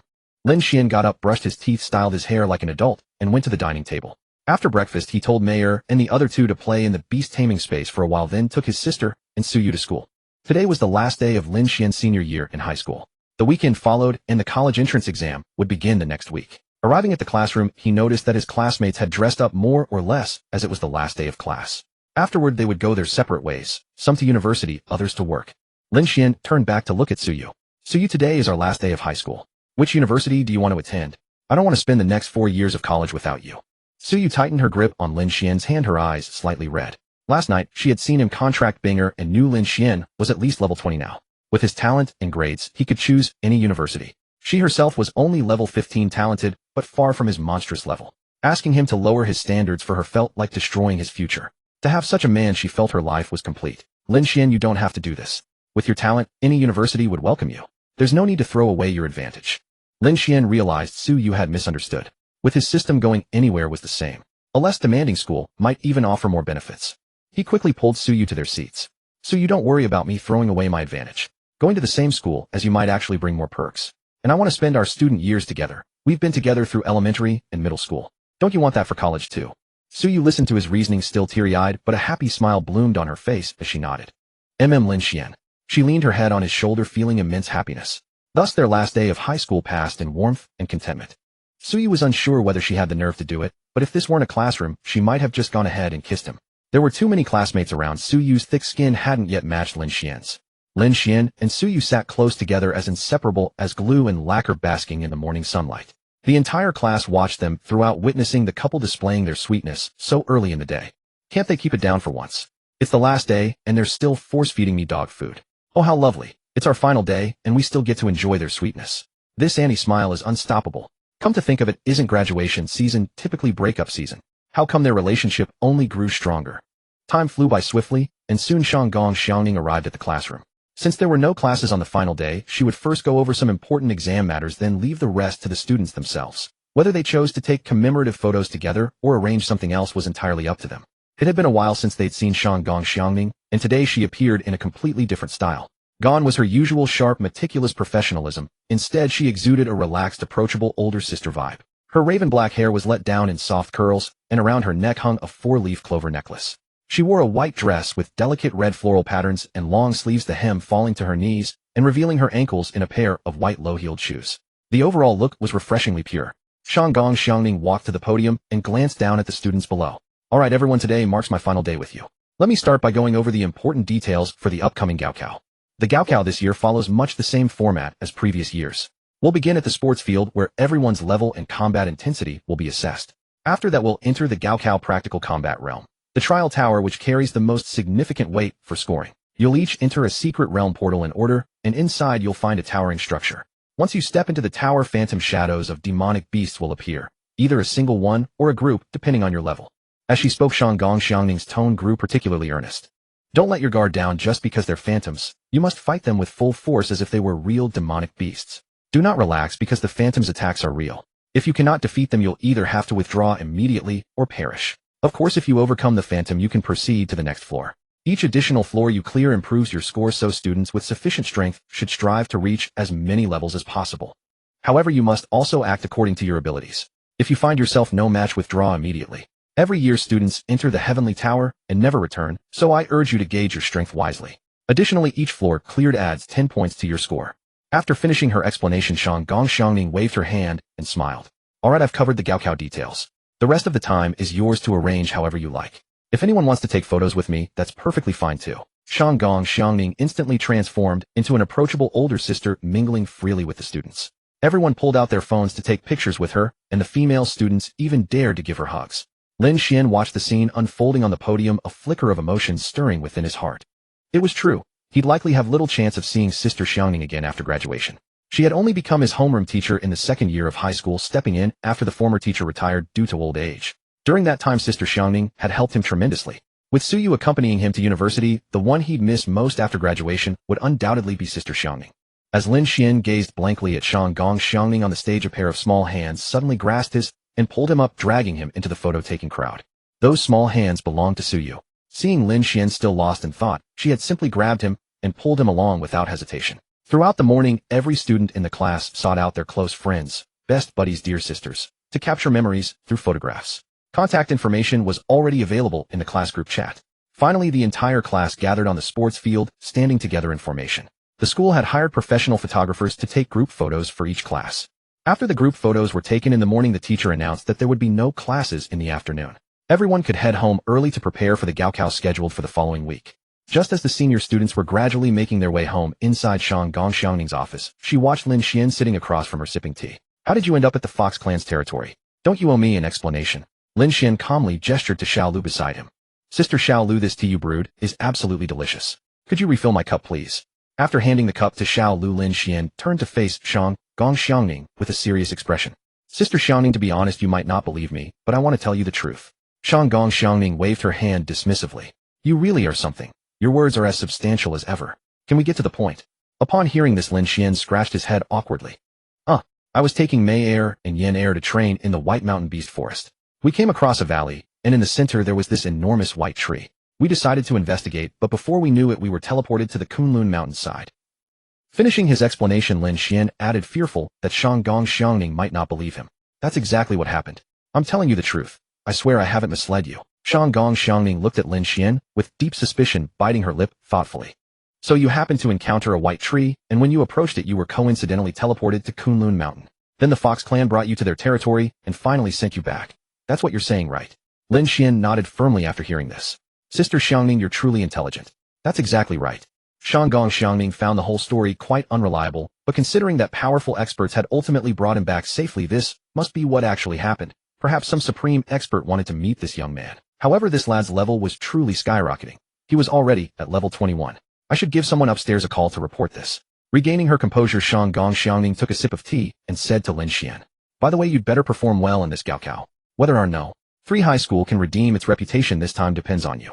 Lin Xuan ran his fingers through his hair, gave it a deliberate toss, and replied, Sister Xiangning, rest assured, I'll definitely give it my all. While I can't guarantee first place, making it into the top 10 is certain. Lin Xuan was indeed determined to achieve a good score. This would serve as his bargaining chip when negotiating with various universities.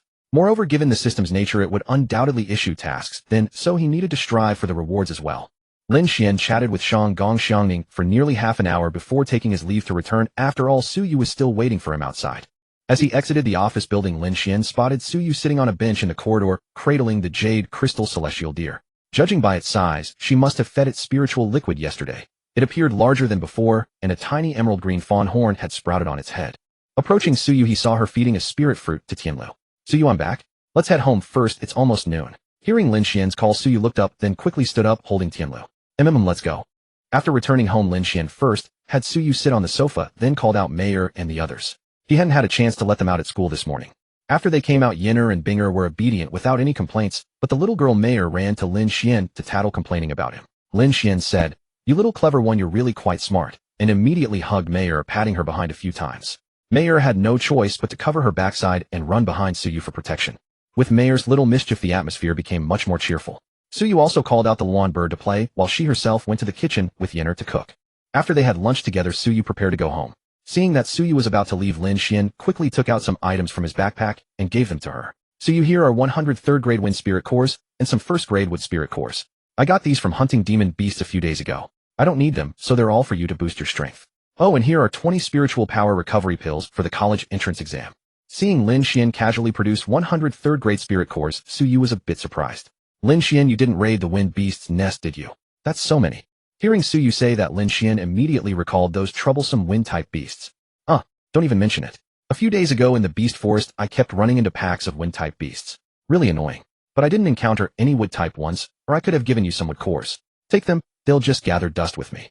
Suyu took the items from Lin Xuan and looked at him with a proud gaze. She was proud of her man. After all, even the top geniuses in their grade would find it hard to do this, fighting beast packs single-handedly, especially the most troublesome wind-type beasts at this stage. After Suyu left, Lin Xuan returned to the living room and saw Mayer and Yinner idly scrolling on their phones while Binger lay directly in Yinner's arms munching on a spirit fruit. Checking Binger's panel, she was still at level 1. He directly gave her some spiritual liquid along with the pitifully few water-type spirit cores in his backpack, only 5 each of 1st and 2nd grade, and told her to absorb them to level up. He calculated that it was only 5,800 experience points. Tomorrow, after helping Binger evolve, she would only reach level 13. Still, it was better than nothing. Next time they went on an adventure, she would level up quickly, especially with her 2 elder sisters guiding her. After finishing all that, Lin Xuan had nothing else to do, so he went straight to his room to rest. Time passed quickly. 3 days went by. During these 3 days, Lin Xuan didn't go on any adventures. He stayed at home with his sister and Suyu. The system didn't issue any tasks, as if it was brewing something big. Early in the morning, Lin Xuan was woken up by being suffocated. Opening his eyes, he saw Mayer's stunning face.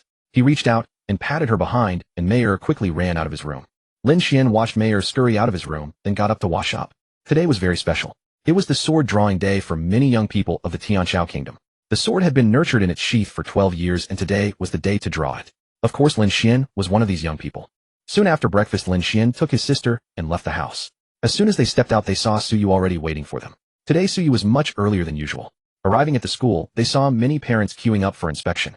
At the gate they noticed several rows of guards stationed. All entrants had to be checked and verified before entering. Since Lin Xuan and Suyu were students, they used the student passage and quickly entered the school. The two headed straight to the school's sports field. Today 12 detectors were set up on the field with many staff members handling equipment behind them. It seemed each class would be tested individually, which would speed things up considerably. Soon at the spot where their class had lined up last time, they saw Shanggong Xiangning. Shanggong Xiangning waved at them, and they quickly went over and stood in line. Today there were many more people on the field. The surrounding stands were filled with students' parents. Most of the school's leadership had also arrived, and many white-bearded elders and white-haired matrons were invited to sit on the stage. It felt much livelier. Soon everyone was ready, and the stands were full. The principal glanced at his watch and then directly announced the start. The staff arranged for students to go up for testing one by one. Lin Xuan was the first in his class. When called, he walked directly to the detector and summoned Mayor. A magic formation appeared before Lin Xuan, and a three-tailed snow-white fox leaped out from it. As soon as she emerged, she stuck out her tongue at Lin Xuan. "Stinky master hitting me early in the morning, humph." Hearing Mayor say this, Lin Xuan looked at her and extended his right hand, the one that had patted her earlier, and gestured with it. The meaning was clear. He was saying, "If you keep this up, I'll hit you again." Mayor was very displeased and secretly thought to herself, "Stinky master, just wait and see how I wake you up tomorrow." Seeing Mayor staring at him, Lin Xuan's mouth twitched slightly. Clearly she was plotting something mischievous. "All right, Mayor, stop thinking about that nonsense. Let's go get tested first. It's the college entrance exam. Be good. After the exam, we'll go eat a big meal." Hearing that there would be a big meal, Mayor quickly snapped back to attention, nodded at Lin Xuan, and placed her little paw on the detector, first not forgetting to turn back and urge Lin Xuan, "Master, hurry up, hurry up. Let's finish and go eat." Hearing this, Lin Xuan quickly trotted over, placed his hand on the detector, and input some spiritual energy. The detector immediately displayed the words character level 21, spirit beast level 26. Instantly the audience looking this way cried out in surprise. Some curious spectators also turned to look, and soon the entire field was buzzing with exclamations. This. Is he from some top-tier power or family? Such astonishing talent. It seems that no. Free Middle School will definitely redeem itself this year. With a genius like this, it's impossible not to get a good ranking. The white-haired experts on the main stage also looked this way with sharp eyes. The happiest people were undoubtedly the school leaders, all smiling and chatting about Lin Xuan. "I know this student. He's in the class taught by that Shanggong girl. You know him? Give me a break. You spend all day cultivating in your doghouse. How could you know him?" Lin Xuan saw that just after his level was tested, the whole place almost erupted in cheers. He really wanted to grab a microphone and say just basic skills, but he only thought about it. If he actually said that, he would most likely be strung up and beaten. Lin Xuan withdrew his hand from the detector and led Mayor over to the damage testing equipment. "Mayor, just go ahead and unleash Fireball Flare Strike. Don't hold back this time." Upon hearing this, Mayor nodded in agreement. "All right, bad master." Lin Xuan walked up to the soft shield detector and threw a full power punch. The moment Lin Xuan's fist connected with the soft shield, a dull thud echoed, and the display flickered to life, revealing the number 132. Mayor then approached the iron wall detector and unleashed Fireball Flare Strike. A white flame sphere materialized before the detector, hurtling toward the iron wall at breathtaking speed. Upon impact, the fireball enveloped the entire wall before detonating in a thunderous roar, sending a colossal pillar of flames shooting skyward. The spectators could feel the temperature rising noticeably. As the fire pillar dissipated, the iron wall was left pockmarked and severely scarred from the ferocious assault. The display registered a value of 350. With his testing complete, Lin Xuan slowly made his way back to his seat. On the journey, nearly all the spectators were fixed on him. For the first time being stared at by so many people, Lin Xuan felt somewhat embarrassed and couldn't help but quicken his pace. Only when Lin Xuan returned to his seat did the audience finally withdraw their gazes. Having witnessed a top-tier genius like Lin Xuan from the very beginning, every spectator was filled with anticipation for the upcoming tests. Perhaps this was precisely why Shanggong Xiangning had placed Lin Xuan at the forefront, to build excitement among the audience and the parents. The testing concluded, swiftly wrapping up in less than half an hour. Lin Xuan had no idea how other classes performed, but within their class 6, he ranked first, followed by Su Yu in second, Chen Yin in third, and then Li Mengli and Lin Wanro. The top 5 were all members of his former squad. With testing finished, the main event was about to begin, the Gaokao Practical Secret Realm Trial Tower. Staff members first distributed wristbands to all the Gaokao candidates, explaining their function as tools for recording scores and exiting the trial tower. The wristbands were crafted with exquisite precision. Once inside the tower, a simple surge of spiritual energy would activate the exit function. After distributing the wristbands, the staff opened a secret realm portal at the center of the field, allowing candidates to enter one by one. Several large screens were erected around the field for the spectators in the stands. However, they could only view the interior scenery of the secret realm and the data transmitted from the candidates' wristbands, their current floor level, not the actual combat scenes within the tower. Lin Xuan held Su Yu's hand, and accompanied by Mayor and Luan Yao stepped through the secret realm portal. The instant they crossed the threshold, a wave of weightlessness washed over him, vanishing almost immediately. Opening his eyes, he found himself already inside the secret realm. This was a vast expanse of patchwork green grass stretching endlessly. In the center stood a towering spire that seemed to pierce the heavens. Lin Xuan curiously scanned his surroundings, taking in the countless portals and densely packed candidates, a scene too vast to comprehend at a glance. Just as the candidates were gazing around in curiosity, a voice echoed from the direction of the tower. "All right, little ones, it's time to enter the tower. Remember to act within your limits and never let your guard down." No sooner had the words faded than the candidates within the secret realm were gradually swept away, teleported into the tower in batches. Witnessing this, Lin Xuan quickly turned back to Su Yu. "So you remember to take the recovery pill I gave you. Stay safe, and don't be careless. I love you." Before Lin Xuan could finish speaking, they were teleported into the tower. Within moments, the grassy area within the secret realm lay completely empty. However, in a conference room on the very top floor of the tower, numerous figures were seated, calmly sipping tea with an air of serene authority. An elderly man with silver hair and beard spoke first. "Tell me, how many promising candidates do you think we'll see this year? My own brat told me that Shanghai has been producing some remarkable prodigies this year. They're all competing in this Gaokao." The woman seated beside him listened and replied, "Old June, who among us could possibly know? All we can see right now are their initial levels. Why don't you just enjoy your tea and wait for the results? Though I did hear from my granddaughter that she encountered a top-tier prodigy also participating in this year's Gaokao." Upon hearing this, Old June drained his tea in one gulp and retrieved a bottle of liquor from his spatial storage. "What's there to enjoy about tea? I'd rather have my wine. How about a taste, Miss Shanggong? This is a flying heaven vintage from centuries past." The woman quickly waved her hand in refusal. "No thank you, I don't drink." Her decline, however, only spurred several others at the table who, upon hearing it was a centuries-old flying heaven, could hardly resist. "Hey, Old June, must you always parade your wine around like this? Every time we ask for a sip, you never share."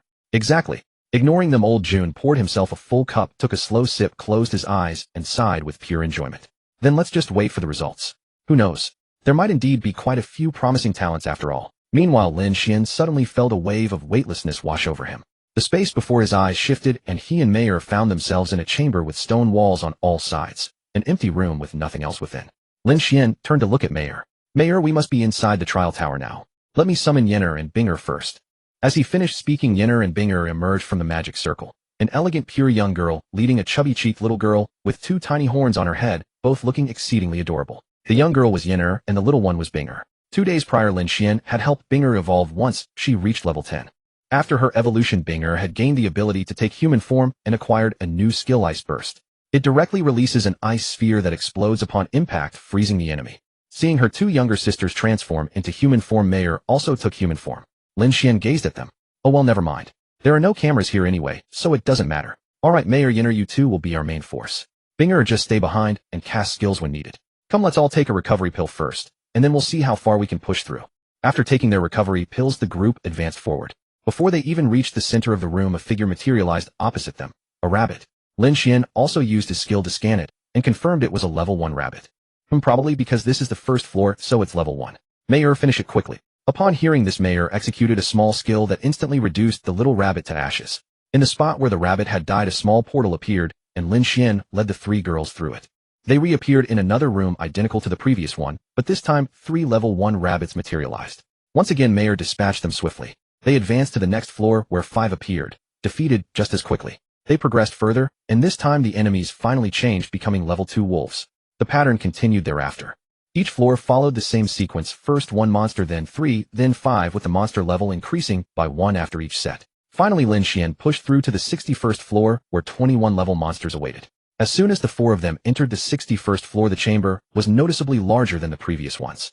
At this moment, the system within Lin Xuan's mind, which had been slacking off for several days, finally activated.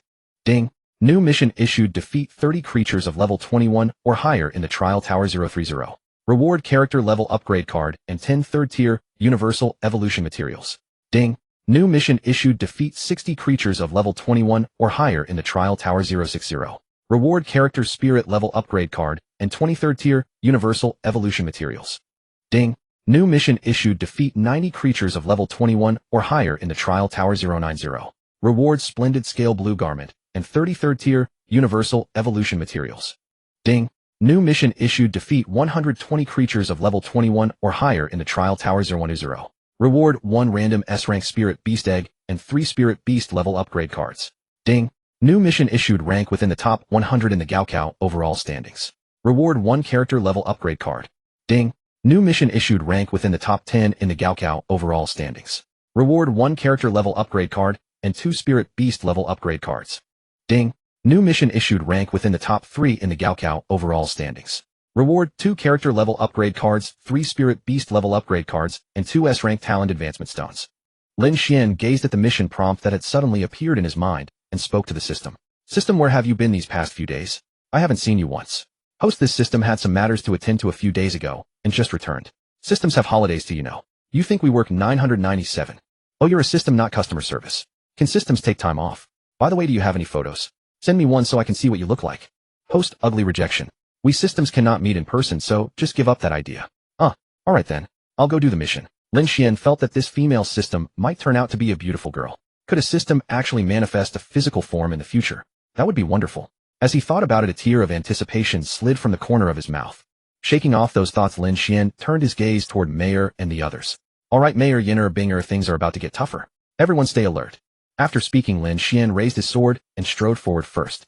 The demon beast appeared on the opposite side once more. This time, it was a level 21 purple thunder spirit cat. Seeing the demon beast emerge, Lin Xuan remained calm and quickly cast a light shield upon his companions.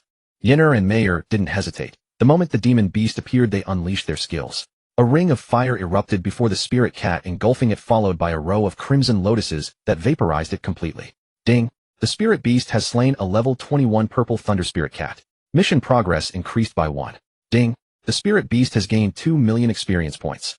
Ding! The spirit beast Bing Qilin has advanced to level 15,600.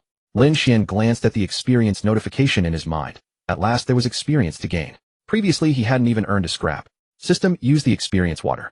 Understood, host. Usage successful. Now that he had experience, Lin Xuan thought he could just the right opportunity to level up Binger. He turned around and addressed the 3 girls. Let's head to the next floor. Lin Xuan breezed through many subsequent floors with ease, eventually reaching the 81st floor. This floor contained 5 level 27 fire flame spirit deer. Lin Xuan surveyed the room, which looked identical to the previous ones, and couldn't help but mutter inwardly. Can't you at least put up a floor number? They all look the same. It feels like I haven't moved an inch. He shook his head and looked at the other 3. Alright, same plan as before.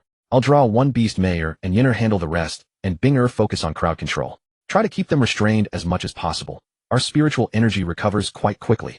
Upon hearing this, Binger's large blue eyes instantly filled with tears. Master, Binger understands. Wah. Binger had already reached level 20 and taken on the appearance of a young girl, though she hadn't evolved yet, and remained stuck at this level. Likely because she had only hatched from her egg a few days ago. The moment Lin Xuan addressed her, she couldn't help but feel wronged. Outwardly cold and aloof, yet inwardly a girl who cried easily. Actually, she only acted this way when Lin Xuan spoke to her. Anyone else who criticized her either received the silent treatment or a freezing combo. Seeing Binger's tearful expression again, Lin Xuan hurried forward and embraced her. It's alright, Binger. I meant for you to fight freely. I wasn't scolding you. Stop crying, it breaks my heart. Binger held back her tears, burying her face in Lin Xuan's chest. Binger understands, master. Lin Xuan nuzzled the blue hair atop her head, making Binger laugh softly. Mayor's large eyes rolled about as she watched Lin Xuan, then nudged Yinner. Oh, Yinner, looks like master is most afraid of tears. Ha, did you learn something today? She didn't forget to elbow Yinner afterward. Yinner's crimson eyes fixed on Lin Xuan, nodding with a half-understanding expression. Lin Xuan shot Mayor a look, thinking this little rascal was surely up to mischief again. Alright, let's climb the tower first. After we finish, tell me whatever rewards you 3 want, and I'll consider it. All 3 girls' eyes lit up at his words. As the eldest Mayor spoke up. Master, you said it yourself? If you try to backtrack later, I'll tell grandmother. Jajaj. Lin Xuan covered his face. This girl had even pulled out a villainous laugh. Did she really need to press that hard? Wouldn't she make him cross-dress next time? Impossible, absolutely impossible. That was a line he must never cross. Once he did, there would be countless times. Realizing this, Lin Xuan quickly added, within my means, of course. And Mayor, if you keep laughing like that, I'll spank your bottom. Hearing this, Mayor immediately covered her rear and darted behind Yinner, sticking her tongue out at Lin Xuan. Lin Xuan felt it was about time and waved his hand. Alright, let's climb the tower. We're still inside the trial tower, so stay cautious. Not long after, Lin Xuan and his companions began moving, the silhouettes of 5 fire flame spirit deer slowly materialized on the opposite side. As soon as they appeared, they charged straight toward the group. Neither Lin Xuan nor Mayor flinched. They charged forward as well. Mayor activated her flame armor and light shield, simultaneously charging into the 4 fire deer head-on, while Lin Xuan pulled 1 beast into battle, his azure spirit sword flashing with arcs of steel as they clashed. Skills flew in every direction, painting the entire space in vibrant colors. Yinner's crimson lotuses slammed into the spirit deer, while fire tornadoes swirled around them. Mayer's pillar of soaring flame erupted intermittently. Binger's techniques were simpler. Sometimes a gust of icy wind that froze the deer in place for a second or two, or a sphere of ice hurling straight for their faces. Within half a minute, the 5 spirit deer had been taken down. Ding! The spirit beast has slain 5 level 27 fire flame spirit deer. Mission progress increased by 5. Ding! The spirit beast has gained 640 million experience points. Lin Xuan watched as the last fire flame spirit deer collapsed to the ground. The demon beast's body dissolved into stardust and vanished, and then a transmission gate slowly materialized before them.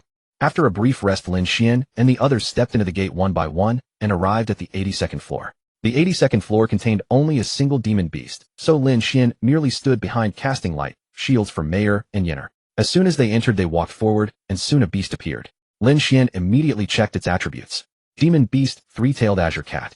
Attribute Wind. Level 28. Growth Potential Grade C Evolvable. Skills Speed Enhancement Claw Assault Mirror Shadow. After reviewing the Azure Cat's information, Lin Xuan found himself facing yet another slippery type beast, his absolute least favorite. Moreover, this cat's skills were peculiar. It could create clones. Lin Xuan looked ahead and saw Mayer already engaged in combat. He sent his instructions telepathically to her and the others. These are wind attribute beasts, and they can clone themselves. For the next few floors, Binger, start by hurling an ice sphere at their faces to stun them, then Mayer follow up with a fireball strike.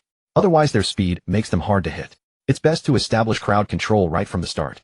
The moment Lin Xuan's words finished echoing in his mind, he watched as the Azure Cat ahead activated its clone skill. In an instant, 1 became 2, and both launched simultaneous attacks at Mayer. Both looked exactly identical, and both attacks were effective. 2 ripples appeared on Mayer's light shield as she was struck on both sides. Although the clone of the 3-tailed Azure Cat's attack was effective, that clone shattered upon contact with Yinner's Fire Dragon. The clone's attack worked, but it couldn't withstand being attacked. The remaining Azure Cat entity didn't last long under the firepower of Mayer and Yinner, and soon turned into starlight, opening a portal to the next floor for Lin Xuan and his group.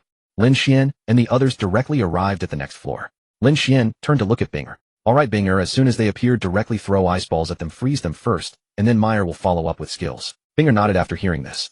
Lin Xuan first added a light shield for everyone, then took the lead and walked forward. Soon the 3 Azure Cats on the opposite side slowly emerged, and Binger immediately threw an ice ball at them. The ice ball swiftly rushed toward the opposite side, hitting one Azure Cat in the face. The Azure Cat was sent flying, but before it could land, the freezing effect of the ice ball's explosion froze it in midair. The 2 Azure Cats beside it also couldn't escape. Lin Xuan saw the Azure Cat get hit in the face and felt the pain himself. Opposite Cat Demon. This cat is so cute, and you actually hit my cute face. Although Binger could only freeze them for about 2 seconds, that was enough time for Mayer. Mayer saw Binger's ice ball fly toward the opposite side, and had already gathered fire spiritual energy to release a fireball blast. The huge white fireball took shape just as the Azure Cats were frozen. After forming, it swiftly struck the Azure Cats, and just as they were about to thaw, the fireball spread under their feet and exploded. The 3 Azure Cats were knocked down again before they could advance half a step. Next, Mayer and Yinner's skills swept the ground. A burst of sparks and explosions. Lin Xuan felt that those cats were probably turned to ashes. Just as Mayer and Yinner finished a round of skill explosions, a portal lit up on the opposite side, indicating that the cats were no more. Ding Spirit Beast killed 28 level 3-tailed Azure Cat X3. Quest progress, 3 Ding Spirit Beast received 1,536 billion experience. Ding Spirit Beast 9-tailed Celestial Fox upgraded to level 27, 342 million 12.8 billion. Ding Spirit Beast Vermilion Bird upgraded to level 27, 791 million 12.8 billion. Lin Xuan saw the portal light up and quickly waved his hand, signaling Mayer and Yinner to stop. Alright, the Azure Cats are gone. Let's take a recovery pill and rest. Next floor will fight the same way. Binger, you did a great job. Binger received Lin Xuan's praise, and a beautiful smile bloomed on her small face. After resting for a while, Lin Xuan and the others went to the next floor. This floor used the same tactics as before, except there were 2 more Azure Cats. However, the result was the same as the previous floor. In no time, the 5 Azure Cats were defeated. Looking at the portal in front of them, Lin Xuan directly led the 3 girls inside. Arriving at floor 85, this floor was again a single monster floor. Mayer went ahead to engage the monster, while Lin Xuan provided support and shields from behind. This floor featured a level 29 Golden Horn Python, not particularly large, but exuding a sense of strength. Monster Golden Horn Python. Attribute Metal. Level 29. Growth Potential C rank, can evolve. Skills Strength Boost, Defense Boost, Constriction Strike. Lin Xuan also mentally conveyed the opponent's information to Mayer and the others. This kind of monster with high strength and defense is harder to fight, but it's slow, making it easy to hit. However, this golden horn python was unlucky. It was flipped over by Meyer, exposing its belly without scale protection, and was then bombarded by Yinner's skills until it was destroyed. Lin Xuan saw the golden horn python turn into starlight and disappear and let the three girls rest. If there were more golden horn pythons, it wouldn't be so easy to handle. Otherwise, we could follow the same tactic as the Azure Cats. At least we can output a wave initially, Lin Xuan said to the three girls sitting directly on the ground. After hearing this, Meyer's eyes flashed with light, and she said somewhat violently, "Master, if they don't die after the first wave of output, just add shields for us, and we'll fight them head-on." Lin Xuan went over and ruffled Meyer's beautiful white hair. "You silly, fighting them head-on. Later we'll reach levels above 30, and they've evolved 3 times. Standing and trading blows is too disadvantageous. Let's first see how strong the monsters are after level 30 before deciding. If the venue were larger, it would be easier to handle."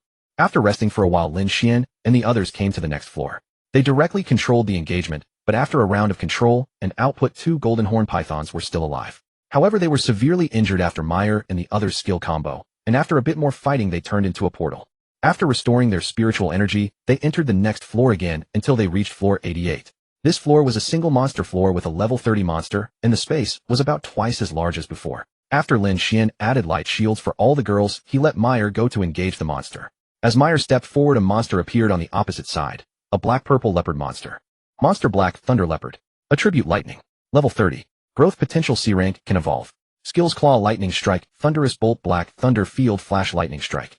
Lin Xuan saw the Black Thunder Leopard's information. All attack skills. This monster was quite formidable, especially the last one, which was a teleportation strike that delivers a big blow. Lin Xuan quickly notified the 3 girls to be careful of this creature's Thunder Field control and teleportation skill. But since this floor had only one monster, Meyer, protected by the light shield, directly took down the Black Thunder Leopard through brute force. In terms of head-on exchanges, it was indeed no match for Meyer and Yinner. Ding Spirit Beast killed level 30 Black Thunder Leopard. Quest progress: 1. Ding Spirit Beast received 2 billion experience. Ding Spirit Beast Nine-Tailed Celestial Fox upgraded to level 28, 102 billion 25, 6 billion. Ding Spirit Beast Vermilion Bird upgraded to level 28, 551 billion 25, 6 billion. Lin Xuan looked at the information in his mind, noting that the Black Thunder Leopard had allowed Meyer and Yinner to reach level 28, boosting their strength. Lin Xuan walked forward, looking at the Black Thunder Leopard that had turned into starlight. "We can still handle level 30 monsters, but we should continue to control and output in the first wave, see if we can reduce their numbers." Soon Lin Xuan arrived at the next floor. Binger engaged the monster and Meyer and Yinner threw a set of skills at them. However, after getting up, the Black Thunder Leopard used Flash Lightning Strike to escape the coverage area. It appeared in front of Meyer, striking fiercely at her light shield. Meyer's light shield nearly shattered, but it held. Lin Xuan quickly added another shield for Meyer. At this moment, Binger also added a small control, freezing the Black Thunder Leopard for 1 second. Yinner immediately released Fire Lotus, all of which converged on one Black Thunder Leopard, nearly killing it, and instantly rendering it combat incapable. Then only 2 remained, making it much easier to fight. Soon they all fell. The next floor had 5 Black Thunder Leopards. This time Lin Xuan stood together with Meyer. On the previous floor, Meyer's light shield was nearly shattered, so Lin Xuan shared the damage output with Meyer. Soon this floor was also defeated by Lin Xuan and his team. The system's cumulative kill count reached 90, and they received the reward for 90 kills, Binger's clothes, and some evolution materials. Lin Xuan took out the brocade unicorn blue dress from his spatial storage and gave it to Binger. After a moment's thought, he also retrieved the rewards for the first 30 and 60 kills, a level up card and a skill upgrade card. System used the level up card and the skill upgrade card to upgrade the detection eye. Ding. Level up card used successfully. Character upgraded to level 22. Ding. Skill upgrade card used successfully. Detection eye upgraded to B rank. Skill detection eye. Rank B rank. Consumption of a certain amount of spiritual energy allows viewing all information of a target. Note the target must not be more than 15 levels above oneself. After using it, he turned to look at Binger. Lin Xuan was a bit thrilled. Every floor of this training tower was empty, so Lin Xuan asked Yinner to help Binger go to a corner to change into the brocade unicorn blue dress, just rewarded by the system. Lin Xuan thought she was done, but when he turned around she wasn't. That's why beautiful things require careful dressing and take time. So Lin Xuan couldn't help but watch for a while with tears in his eyes. This scene was just noticed by Meyer, who had nothing to do. Seeing her master sneak a glance, she walked up behind Lin Xuan. She whispered in Lin Xuan's ear, "Master." Meyer saw that just now. If Master wants to see, Meyer can also be available. Lin Xuan accidentally turned his head and glanced. He swore it was just one glance, but it was caught by that little vixen Meyer, leaving him somewhat embarrassed. "Meyer, don't think nonsense. I didn't see anything just now." Lin Xuan quickly denied it 3 times. But Meyer didn't believe his words, as she trusted her own eyes and persisted. "Master, stop pretending. Don't I know you? I don't care. You've been caught by me. You have to promise me one request, or I'll tell Binger, and then we'll see how you explain to her. Lin Xuan weighed the pros and cons and finally agreed to Mayor's request. After all, this little girl wouldn't dare make excessive demands. Fine, I promise. But I think you're getting more and more mischievous. Let me spank your butt. With that, he grabbed Mayor's slender hand, pulled her into his arms, and patted her behind a few times, seeing if she would still be naughty. Mayor wriggled out of Lin Xuan's embrace, covered her bottom, and stuck out her tongue at him. Stinky master, bad master. But remember, okay? After saying that, she even made a one gesture with her finger. At that moment, Binger had also changed. She came over with Yenner, and like presenting a treasure, she stood in front of Lin Xuan showing off her new clothes, and said, Master, how is it? Does Binger look good like this? Binger's ice blue long hair was tied into a small ponytail with a bob cut at the front. Her face was fair as jade, her eyes were beautiful ice blue, and she had 2 small black-red horns on her head. With that expectant expression, she was especially beautiful and moving. The dress was a platinum white short dress with golden embroidery on the hem. It was also paired with black stockings and blue-white arm covers, giving Binger a somewhat cold and sexy look. Lin Xuan thought she looked really beautiful. Lin Xuan looked at her, coughed lightly, and nodded with lingering satisfaction. Ahem, Binger, you look especially beautiful in this dress. Very nice. Coming from the system, how could it not be beautiful? Especially since it was paired with black stockings. Of course, if Binger wanted to change outfits, it was up to her. Seeing that there was still time, Lin Xuan decided to evolve Binger as well, which could boost her combat power and make the next battles easier. Binger, there's still some time. Let me help you evolve so your strength will increase a lot. Hearing that she could evolve and become stronger, Binger's smile grew brighter. Who wouldn't want to become stronger? Binger was more focused on control, so her skill damage wasn't that high. She often stayed in the back applying crowd control, always watching Mayor and Yenner dealing damage with all their might, and she was very envious. Binger trotted over and hugged Lin Xuan, looking up at him with her small face. Thank you, master. Binger wants to become stronger, just like the big sisters. Lin Xuan reached out to smooth the bangs in front of Binger's eyes. Binger, stand in front and prepare. I'll help you evolve. Seeing Binger ready, Lin Xuan said to the system in his mind, System, initiate evolution for Bing. Alright, host. As soon as the system's words fell, Binger's entire body emitted an icy blue glow, and ice began to form on her clothes. Gradually, the ice increased, completely enveloping Binger. When the blue light faded, Binger shuddered, and the ice on her body dissolved into specks and disappeared. A brand new Binger appeared before Lin Xuan. After evolution, Binger, like Mayor and Yenner, had become a graceful young girl with an especially sexy figure. Ding! Congratulations, Ice Qilin has evolved successfully. Learn skill Winter's Spear. Ding! Congratulations, Ice Qilin upgraded to level 2784. 28 billion, 28 billion. Seeing Binger evolve, Lin Xuan also checked her stats panel. Spirit Beast, Ice Qilin Binger. Attribute Ice Mutation from Water. Level 2784. 28 billion, 28 billion. Growth Potential S rank maxed, cannot upgrade. Talent Ice Attack increased by 80. A Ice Control Effect increased by 80. Auspicious Beast Qilin is a symbol of fortune, receives blessing from heaven and earth's luck. Skills Frost Breath gathers an extremely low temperature airflow in the mouth and exhales it toward the target. The area affected by the frost suffers freezing damage, and freeze control duration depends on the target's strength. Ice Explosion condenses an ice ball that rapidly strikes the target. Upon impact, it explodes into a cloud of extremely cold gas, freezing objects within a certain range, causing freezing damage and slowing speed. Winter's Spear condenses countless spears of extreme ice around the body. They shoot toward the target and explode on impact, causing piercing and frostbite damage. The number is determined by the user. Evolution possible. No click to view next evolution materials. After reading Binger's stats, Lin Xuan looked up to where Binger was, but she was no longer there. After evolving, Binger was immediately pulled aside by her 2 sisters for a private chat. Lin Xuan looked around and finally saw the 3 girls in a corner whispering about something. He walked over and heard Mayor saying, Binger, and now that you've grown up like us sisters, we must unite and keep our master in check. Let me tell you. Mayor was talking, and Yenner and Binger nodded from time to time. Yenner felt a gaze from behind and turned to look. She immediately stood up to warn her big sister, but Lin Xuan grabbed her and stopped her. Yenner had no choice but to give up and could only look down at her own hands in embarrassment. Since she couldn't see her toes, she just looked at her hands. At that moment, Binger also noticed Yenner's unusual movement. She glanced quickly and said, Big Sister, Master is here. Stop for a moment. Mayor heard and turned to look. Master, how come you walk without making a sound? You scared Mayor to death. Bad Master, how can you eavesdrop on girls' secrets? After saying that, she ran away directly, afraid that Lin Xuan would punish her again. Lin Xuan watched Mayor run to the other side and said to Binger and Yenner, Alright, don't listen to Mayor's nonsense. We're still in the training tower. Prepare yourselves, it will head to the next floor soon. Then he shouted to Mayor, Mayor, stop running. Get ready. We're going to the next floor. Mayor heard and turned to look at Lin Xuan, replying, Master, you're not going to punish me. Why didn't you say so earlier? You made Mayor so scared. Then she ran over, hugged Lin Xuan, and gave him a kiss to comfort him. Lin Xuan smiled helplessly at the little girl and lifted her down. Alright, let's take a break, have something to eat, and then continue. Inside the trial tower, Lin Xuan was leisurely resting, but outside, it was as if a cauldron had exploded. Whenever someone challenged the tower, the corresponding floor's room on the outer wall would light up. Those with poor strength had already exited before reaching the 30th floor. After coming out, they sat cross-legged on the ground, gazing at the trial tower and the glowing lights.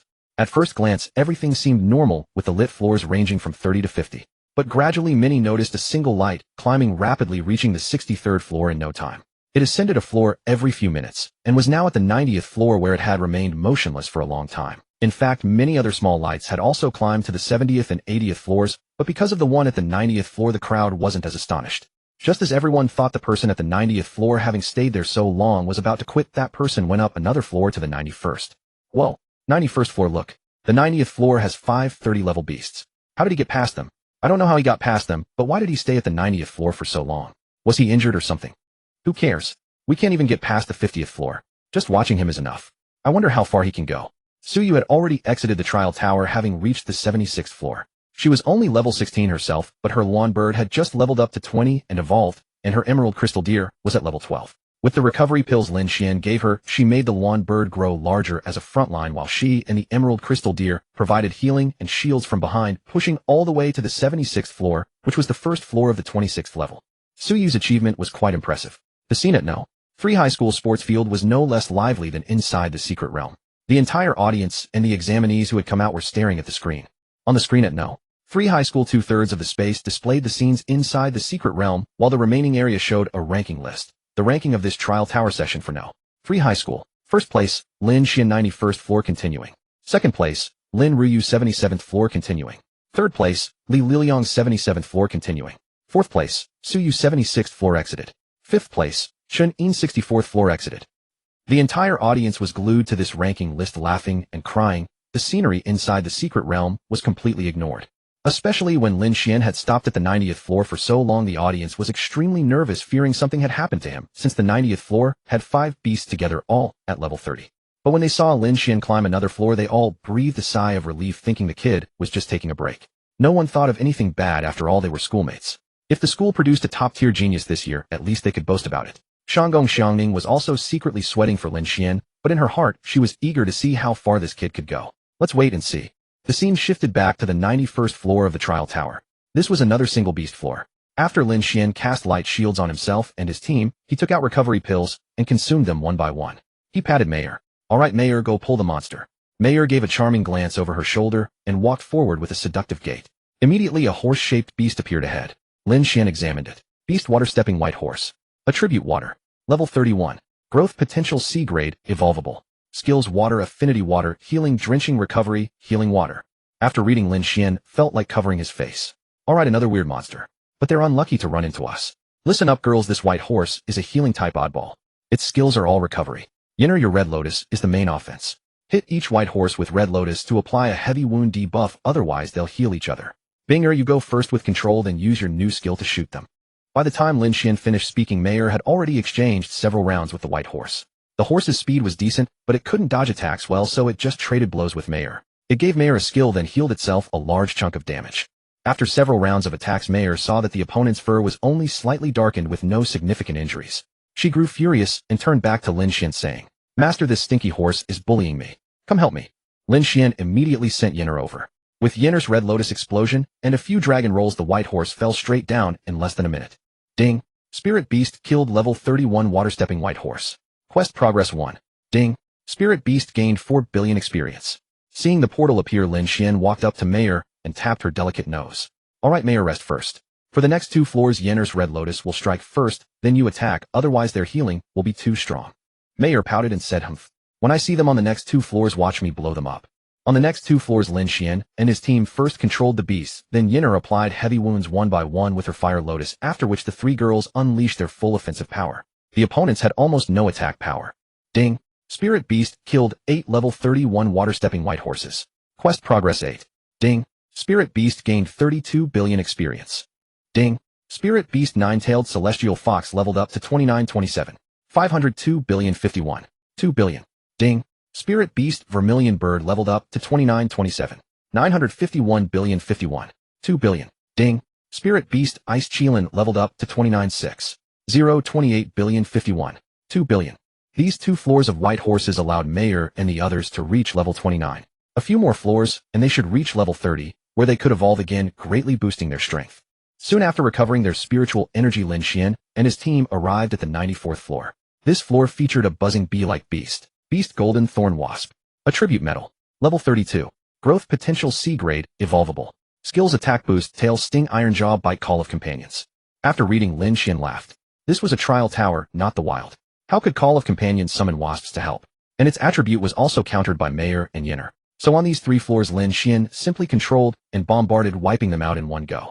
Ding! Spirit Beast killed 9 level 32 Golden Thorn Wasps. Quest Progress 9. Ding! Spirit Beast gained 72 billion experience.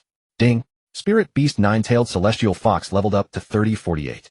3,102. For billion. Ding! Spirit Beast Vermilion Bird leveled up to 3048. 7,102. For billion. Ding! Spirit Beast Ice Cheelin leveled up to 3026. 8,102. For billion. Seeing the portal to this floor already open, Lin Xuan checked the system notifications of leveling up and was delighted. All of them had reached level 30 at once.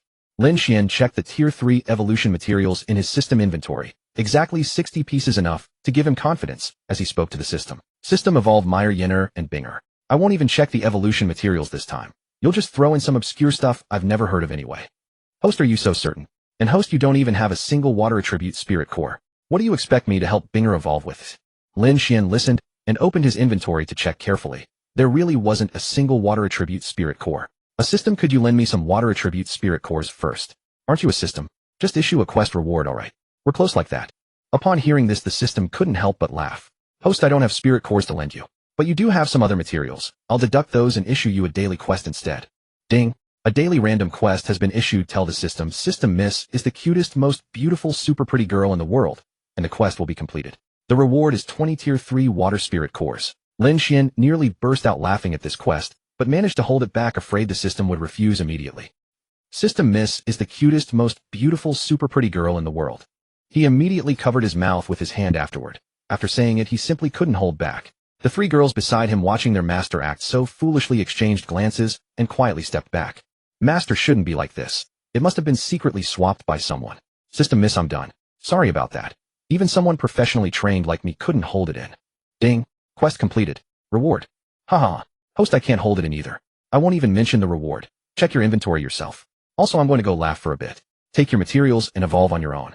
After hearing the system's reply, Lin Xuan gradually composed himself, took out all the spirit cores, and waved at the 3 girls. Why are you 3 standing so far from me? Come here. I'll give you materials and you can evolve after consuming them. He gave Meyer and Yinner each 20 crimson-colored cores, then handed the 20 blue ones to Binger. He then took out 60 Tier 3 universal evolution materials, quite beautiful, flat and round, about the size of a thumb, emitting a silver glow, and gave each of the 3 girls 20. Alright, find a place and consume them to evolve on your own. After a while, 3 bursts of light bloomed in 3 corners of the room, glazed crimson and ice blue. The 3 colors intertwined, yet remained separate. Meyer evolved first, and eagerly ran over, throwing herself into Lin Xuan's arms and knocking him to the ground. Fortunately, such falls were nothing for Lin Xuan. Meyer didn't care whether Lin Xuan had fallen or not, and kissed him directly. Seeing Meyer still not get up and daring to push her luck, Lin Xuan gave her a couple of swats on the behind. Immediately, Meyer got up, looking at Lin Xuan, enchantingly pulled him to his feet, and whispered seductively in his ear, Master, you're not behaving. You're two-faced. Lin Xuan stood up, brushed off the dust from his clothes, and replied to Meyer, You little rascal, really. Alright, wait until Yinner and Binger finish evolving. We still need to continue climbing the tower. Let's play when we get back. Feeling somewhat guilty, Lin Xuan decided not to argue with Meyer about this matter. Soon Binger and Yinner also finished evolving. After evolution, all 3 girls showed improved temperaments and gained new skills. Meyer acquired Glazed Flame Rush, an assault damage skill. Yinner acquired Red Lotus Suppression Strike, a large-scale crowd control damage skill. Binger acquired Winter's Descent, a large-scale crowd control skill. Lin Xuan let the 3 girls rest for a while before continuing to climb the tower. After evolution, their strength had improved substantially. However, upon reaching the 102nd floor, after all the girls reached level 32, the system reminded them that since Lin Xuan was only level 22, spirit beasts exceeding the host by more than 10 levels would no longer receive experience rewards. Lin Xuan thought about it. Continuing was possible, but there wouldn't be much reward. All the kill quests were completed, and he had already reached the 103rd floor. Finally, after clearing the single monster floor of the 103rd level, Lin Xuan exited the trial tower, believing his floor count should secure a good ranking. The candidates within the secret realm saw the highest illuminated grid on the tower flash a few times at the 103rd floor before going out, and they all gasped. This flashing indicated that the challenger had cleared it themselves and chose to exit. Who is this powerhouse? The 103rd floor. That's a level 35 demon beast. And it only took 10 seconds to flash at the 103rd floor, proving he was completely overwhelming the level 35 demon beast. Does anyone know who cleared the 103rd floor? Zhao Dietian refused to accept this and challenge him by real name registration. Come on, forget it. I came out later than you, and I only reached the 34th floor. You definitely have less than me. You want to challenge a powerhouse. Are you looking to die? The audience from No. 3 high school since Lin Xuan reached the 90th floor gasped every time he climbed one more floor.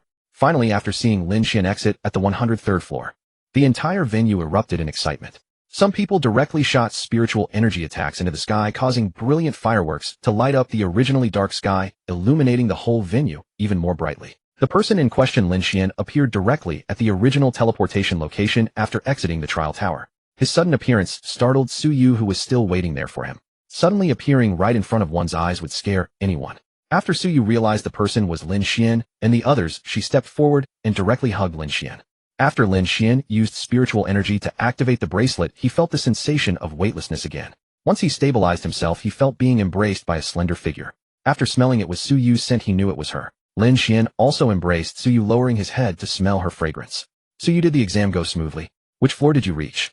After hearing this, Su Yu looked up at Lin Xuan and replied, with those spirit cores and recovery pills you gave me, I rushed to the 76th floor. What about you? You must have gone much higher than me, right? Lin Xuan, holding Su Yu, gazed at the endlessly tall trial tower before him and spoke. I rushed to the 103rd floor and then exited. I didn't continue afterward. During her wait after coming out, Su Yu had been casually checking the illuminated grids on the tower. Just now the highest bright spot turned out to be the person she was hugging. Pride surged within her, and her eyes filled with stars as she looked at Lin Xuan. Wow, you're so amazing. Did you know that from outside you can see which floor each challenger inside has reached? Just now the highest I saw was the 103rd floor. That's you. Upon hearing this, Lin Xuan realized that he must be the first place winner of this trial tower challenge. Lin Xuan looked up at the still illuminated grids on the tower. A few had already reached the 92nd floor. As long as he could make it into the top 10, or preferably the top 3, Lin Xuan would be satisfied. Alright, Su Yu, let's head back. There are still people challenging above. I'm not necessarily first anyway. It doesn't matter. After hearing this, Su Yu also nodded and followed Lin Xuan into the teleportation portal that had brought them in. Actually, by past years' standards, Lin Xuan's floor score was already first. However, the overall score combines both the detection score and floor score, so they would need to wait for the full country's results to know the exact ranking. After all candidates finished their exams, the overall results would be released the next day. When Lin Xuan and the others returned to No. 3 middle school, they saw the crowd still cheering. Look at those spiritual energy fireworks being set off as if they were free. Alright, they actually were free. Lin Xuan and his companions watched the celebrating crowd with suspicion. Were they throwing a party? It was so lively. At that moment, Shanggong, Xiangning, and the others who had been waiting for Lin Xuan's return spotted someone coming through the portal. First, staff members approached to collect the wristbands from Lin Xuan and Su Yu for registration, and only then did Shanggong, Xiangning gesture for them to come over. Lin Xuan led the group of women over. Someone with sharp eyes spotted him emerging and shouted out, "Look, our top scorer from No. 3 middle school is back." The crowd's cheers gradually faded as everyone stopped what they were doing and turned their attention toward them. The school principal then walked directly to Lin Xuan's side, took his hand, and spoke. Student Lin Xuan, let me first congratulate you on your outstanding performance in this college entrance exam, and thank you for the contribution you have made to our No. 3 middle school. After patting Lin Xuan's hand, the principal channeled his spiritual energy and addressed the gathered crowd. Our school has unanimously agreed to reward student Lin Xuan with 1 A-grade spiritual beast egg, 100 level 4 spirit cores, and 5 spiritual energy crystals in recognition of his contributions to our school. Meanwhile, students who performed excellently will also receive rewards. Once the overall results are announced, our school will distribute them. Now that all our No. 3 middle school candidates have returned, the college entrance exam can be considered closed. Let's see if our top scorer has anything to say. The school's rewards this time were truly generous. An A-grade spiritual beast egg represents the highest tier available on the market, with each one commanding astronomical prices. However, after considering Lin Xuan's achievements, everyone felt it was justified. His results were genuinely remarkable, and No. 3 middle school finally gained recognition, dispelling the gloom that had weighed on them in recent years. After the principal finished speaking, everyone turned their attention to Lin Xuan, eager to hear what the strikingly handsome young man would say next. Being pulled onto the stage by the principal, with so many eyes fixed on him, left Lin Xuan slightly bewildered. How had they known he was their top scorer when he hadn't told anyone? Glancing at the large screen nearby, he finally realized the rankings were displayed there. First place, Lin Xuan, 103 floors withdrew. Second place, Lin Yuru 82 floors withdrew. Third place, Li Liang 80 floors withdrew. Fourth place, Su Yu 76 floors withdrew. Fifth place, Chen Yin 64 floors withdrew. Lin Xuan saw everything displayed directly. Realizing silence would be awkward, he cleared his throat and channeled his spiritual energy to amplify his voice. A first thank you to the school administration for the rewards and to all the leaders here. Also thank you to my homeroom teacher Sister Xiaoning. And I don't stop now. Keep the music playing and keep dancing. After saying this, he shamelessly led everyone in a dance, convinced his movements were comical, though outsiders might have found them hard to describe. Still, it had the entire crowd laughing. And so no, 3 middle school's college entrance exam came to a perfect close without any casualties, though a few students did sustain minor injuries. On the playground, candidates gathered in groups with their parents chatting away. Gradually, some began heading home. It was getting late after all, and time for dinner.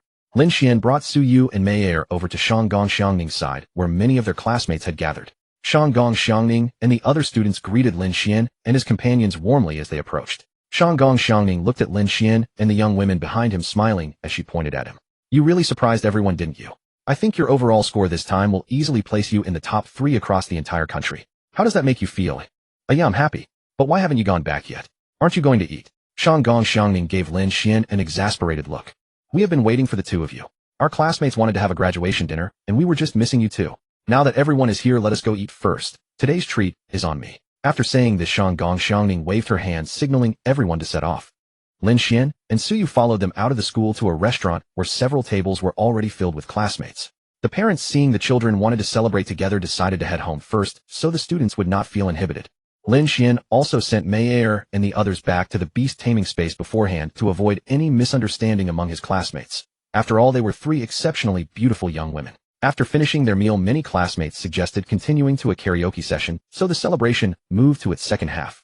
Despite having no musical talent whatsoever, Lin Xuan was strongly urged by his classmates to sing, so he chose 10 years. This gave his friends a chance to gloat over beating him at something, helping to soothe their wounded pride. After all, he had such amazing talent and had even won over their first crush. Everyone played well into the night before gradually heading home. During the gathering, they ordered some drinks, and both Su Yu and Lin Xuan had a few, especially Lin Xuan, since his classmates seized every opportunity to get him to drink. Su Yu, her cheeks flushed, walked beside the slightly tipsy Lin Xuan. Watching her adorable rosy appearance, he could not help but speak. Su Yu, how about you come to my place and take a shower first before heading back? You are covered in the smell of alcohol right now. Su Yu blushed and turned to look at Lin Xuan.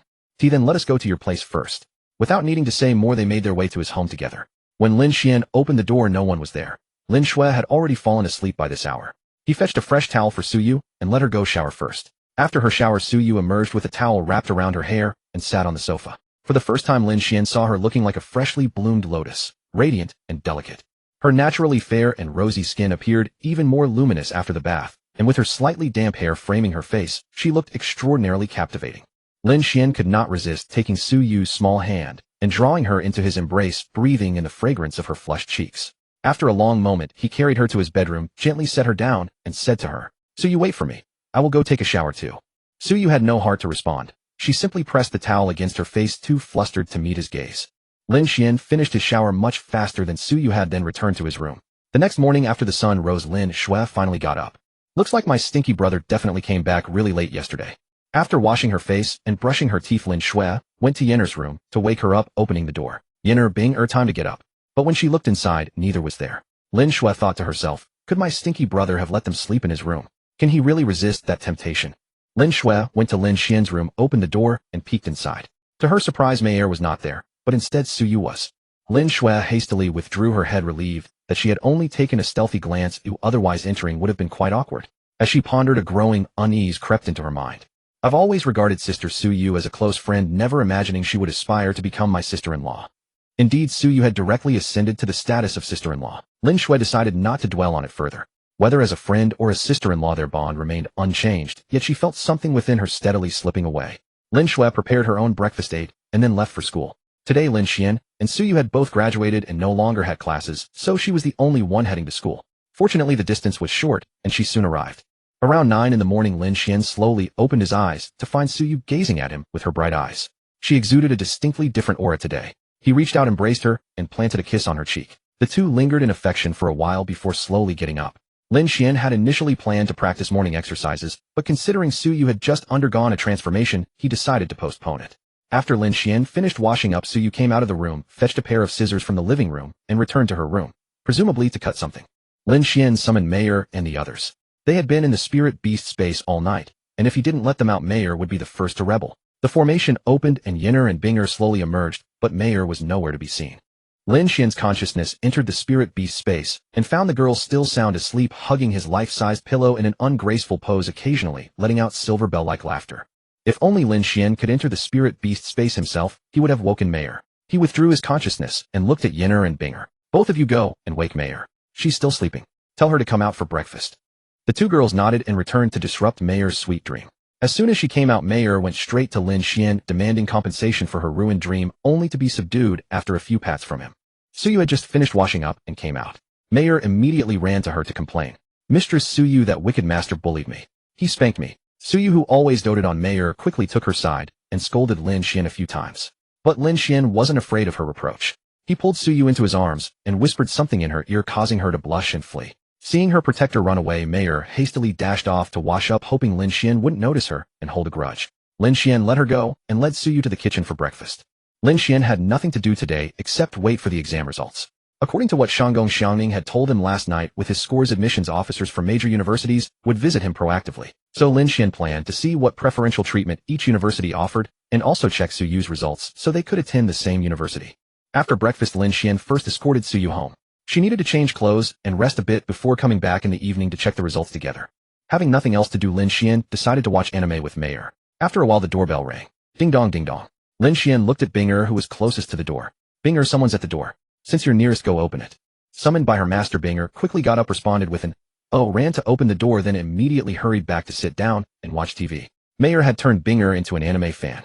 Seeing Binger's behavior, Lin Xuan knew she hadn't even checked who had arrived before running back. He immediately stood up and looked toward the door. The visitor was a young woman in a professional outfit with a delicate face and slightly wavy hair, let down, exuding a feminine charm. She held several folders in her hand. Lin Xuan guessed she was a university admissions officer and quickly walked over. "Hello, I apologize for my sister's rudeness." She opened the door and ran off. "Please come in and have a seat." The young woman waved her hand politely. "No problem at all. Are you Lin Xuan?" "Yes, I am. What can I do for you?" "Please come in and talk." Hearing this, the young woman didn't refuse. She changed her shoes and followed Lin Xuan to the living room. As she sat down, she looked at Mayor and the other two girls, somewhat stunned. "These three beauties are truly stunning. Lin Xuan, are they your contracted beasts?" Lin Xuan admitted it directly. After all, Sister Xiangning had told him that it was normal for spirit beasts to take human form after level 30, and Mayor and the others were already level 32. "Yes, they are my spirit beasts. Mayor, all of you say hello to this lady. Yinner, please bring a cup of tea for our guest." The three girls greeted her one by one, and Yinner quickly brewed 2 cups of tea. The young woman took a sip and then addressed Lin Xuan. "Lin Xuan, let me introduce myself. I am Lin Zijin, an admissions officer from Moda University. We value you highly and would like to invite you to study at our institution. Rest assured, our university offers exceptional benefits for monstrous geniuses like you. The annual scholarship is 20 million yuan, along with a set of evolution materials for level 50, a monthly entry to the training tower, 20 spirit crystals per month, and a 10 bonus on school task points." Lin Xuan pondered for a while. Seeing him deep in thought, Lin Zijin quietly sipped her tea. After a long moment, Lin Xuan replied, "Teacher Lin, to be honest, I didn't expect your university to contact me so soon. I don't even know my own score yet. Please give me some time to consider. I'll give you my answer within a few days." Lin Zijin found his response reasonable. She took a piece of paper and a business card from her folder and handed them to him. "Lin Xuan, this is the highest offer our university can make. Feel free to compare it with other schools.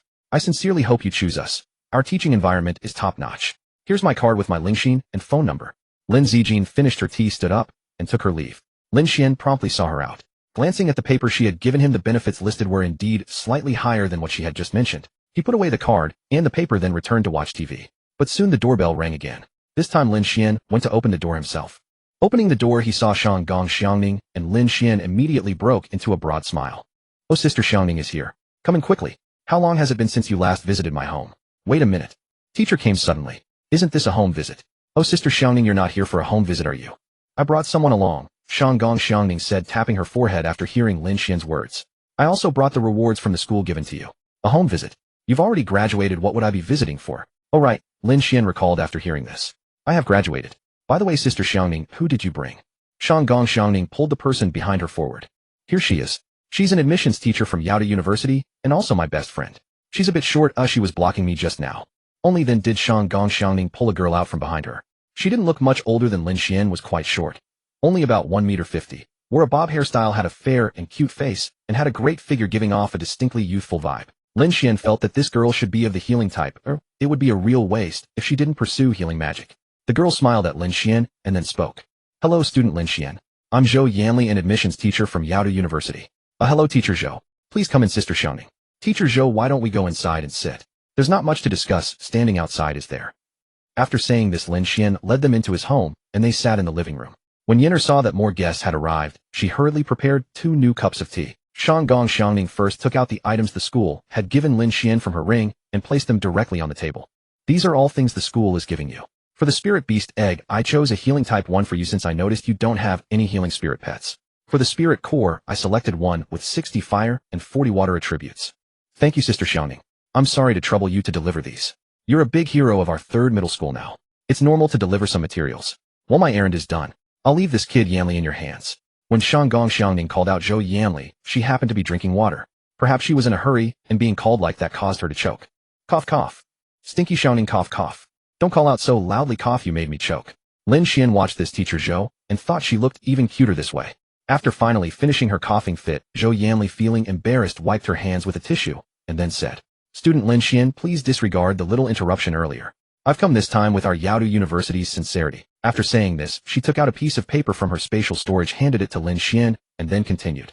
The preferential treatment our Yaodu University can offer you, student Lin Xuan, is all written on this. You can take a look. Lin Xuan took it and examined it carefully.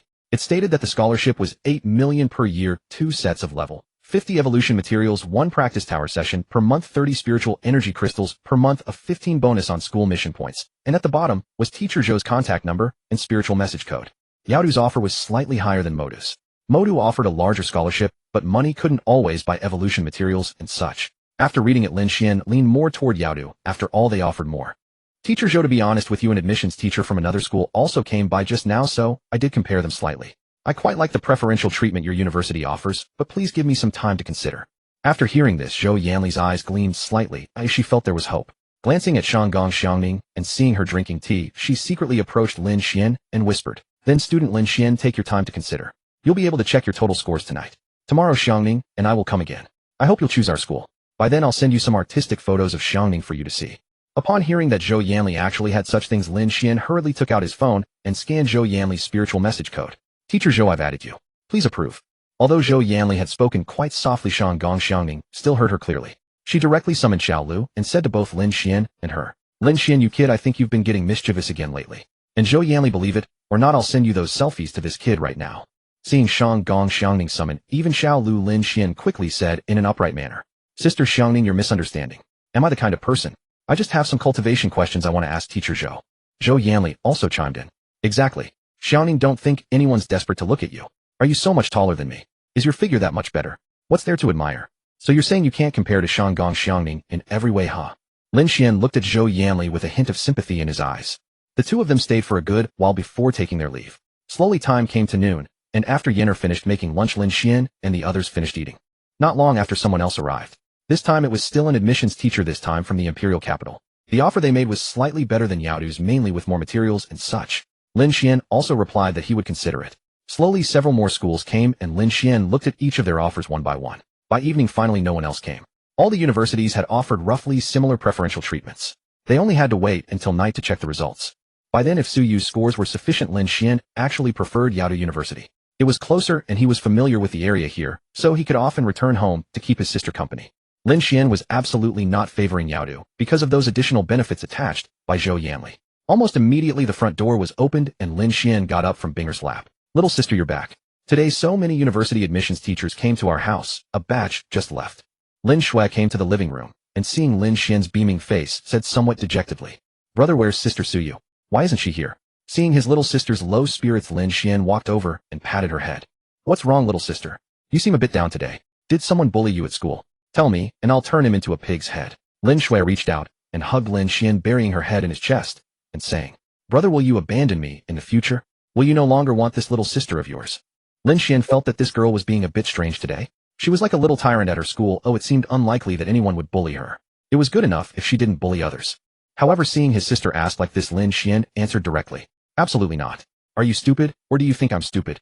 Who wakes me up and cooks for me? You're free labor. After Lin Xuan said this, his sister in his arms instantly transformed into a little devil. She stomped on Lin Xuan's pig trotters and said resentfully, "Stinky brother, I'm not your free labor." However, Lin Xuan didn't say the rest of that sentence aloud. She silently added in her heart, "Go tell Sister Su Yu to be your free labor." Seeing his sister's mood recover, Lin Xuan didn't hold a grudge against her earlier stomp. In fact, she hadn't used much force. Lin Xuan returned to normal and shook her little fist at Lin Xuan. "Stinky brother, I'm at level 8 now. If you dare to abandon me, you'll taste my little fist." Lin Xuan now took spiritual liquid daily to cultivate, so she had reached level 8 and her physical attributes had improved. However, her height and figure remained unchanged, perhaps because she was still young. Also, since she was not yet old enough, her beast-taming space had not awakened. When she entered high school, the school would help her awaken it. That night, Lin Xuan, Su Yu, and Lin Xuan were all staring at the computer screen. Behind, the mayor was rolling around on Lin Xuan's bed, while in the living room, Yin'er and Bing'er were still watching TV. Lin Xuan looked at the web page on the screen, which was constantly refreshing, and felt particularly speechless. He hadn't expected so many people to check their results, causing the page to freeze. He glanced at Su Yu and his sister. "How about you watch me play a game? I'm super strong."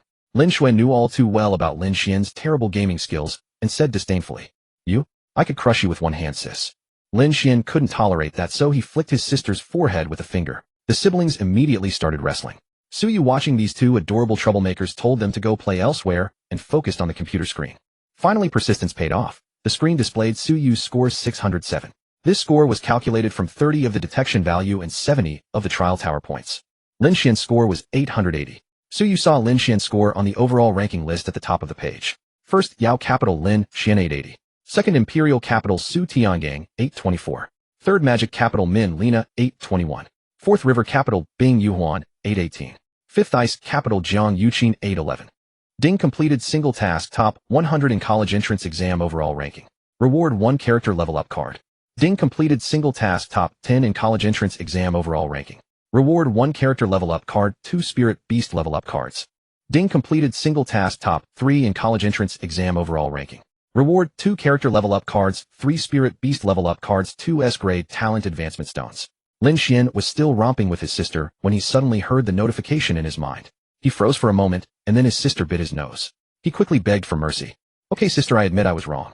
Let go." Lin Xuan immediately released him, looking at Lin Xuan with a victorious expression. "Brother, that's all you've got." At that moment, Su Yu called out from the room. "Lin Xuan, you two stop playing. The results are out. Come and see." "Oh, okay." Lin Xuan retaliated by patting his sister, then ran into the room with his sister chasing after him. After entering, Lin Xuan asked Su Yu, "Su Yu, what's your score?" "Let me see." He leaned in and looked at the screen. Su Yu pointed. "I got 607, oi, and you got first place overall with 880. Su Yu scrolled up to show Lin Xuan the ranking list. Lin Xuan also came over and looked. First, Yao Capital Lin Xuan 880 immediately caught the eyes of all three. Lin Xuan was suspicious of her brother's terrifying score. "Brother, are you sure you haven't been replaced? Or is this Lin Xuan just someone with the same name?" Lin Xuan flicked his sister's forehead again. "Genuine, not replaced. That's me, your brother. Impressive, huh?" Lin Xuan held her forehead with both hands and put on a fierce expression. "Ah, stinky brother, if you flick me again, I'll bite you." So you turned to see the siblings about to start another fight and smiled disdainfully. "Alright, stop playing. We've checked the results. Lin Xuan, let's go watch TV. Your brother said he wants to play games, so let him play by himself." After saying that, Su Yu pulled Lin Xuan out of the room. Now that no one was on the computer, Lin Xuan lost the urge to play games. He had originally wanted to show Su Yu his gaming skills. He turned and saw Mayor still rolling on his bed. He went over and patted her from behind. Mayor let out an ouch and covered herself.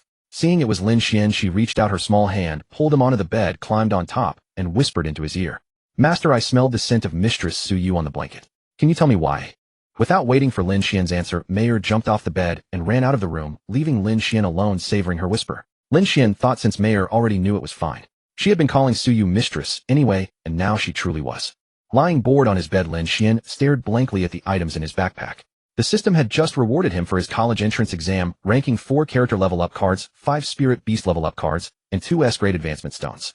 Adding the rewards from the trial tower, he had 4 character cards, 8 spirit beast cards, 2 S-grade advancement stones, and 1 S-grade spirit beast egg. This exam had effectively given him 3 S-grade spirit beasts, a very generous reward. After some consideration, Lin Xuan first used the character cards to level up to 26. He decided to give 1 advancement stone to Su Yu and 1 to his sister. He didn't need 1 for himself yet. As for the spirit beast egg, he would borrow some luck from Mayor before opening it. Having thought it through, he got up and went to the living room. Seeing the girls all watching TV, he sat down beside Mayor. "Mayor, lend me your luck. I need to open something." Mayor was munching on potato chips while watching TV, speaking indistinctly.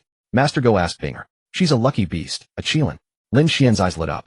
Right, Binger's stats clearly stated she was born with auspiciousness. She was truly a prodigy. He quickly went to Binger and blocked her view of the TV. Binger said indignantly, Master, what are you doing? You're blocking my view of the TV. The girl and boy on screen are holding hands. Lin Xian shamelessly said, then I'll hold you on my lap while you sit on my thigh. I need to borrow your luck to open something. Binger thought Big Sister Mayor was right. Master is so annoying.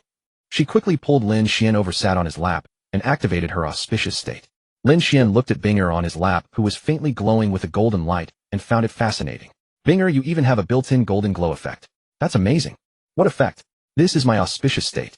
Master said you needed luck, so this glow is it. Oh, I see. Seeing that Binger had already activated her auspicious state, Lin Xian spoke to the system in his mind. System, open the S-grade Spirit Beast Egg. Ding, congratulations, host. You have obtained the S-grade Purple Sky True Dragon. Hey host, you've drawn a top-tier Spirit Beast this time. Young man, you're quite lucky. System, sister, who do you think I'm holding right now? How could I not be lucky? My Binger has the potential of a great emperor, you know. Right. If no one helped, and you could still get something good, I would wash my hair upside down for you to see, host. System, others con people into eating and drinking, but you're conning me into a hair wash. I'm not chatting with you anymore. I'm going to talk to Bing. After finishing his conversation with the system, Lin Xian looked down at the beauty in his arms. He tightened his embrace around Binger and said, Binger, I'm done. Your golden light is really useful. I got something good. In a few days you'll have a little sister. Binger withdrew her golden light and nestled into Lin Xian's arms. Master, then I'm not the youngest anymore. I can be a big sister now. Lin Xian lowered his gaze to the alluring sight below Binger's neck and said, actually, Bing, you haven't been the youngest for a while. Following Lin Xian's gaze, Binger understood what he meant. A flush of crimson rose to her cheeks as she squirmed and struggled free from his embrace. Naughty master.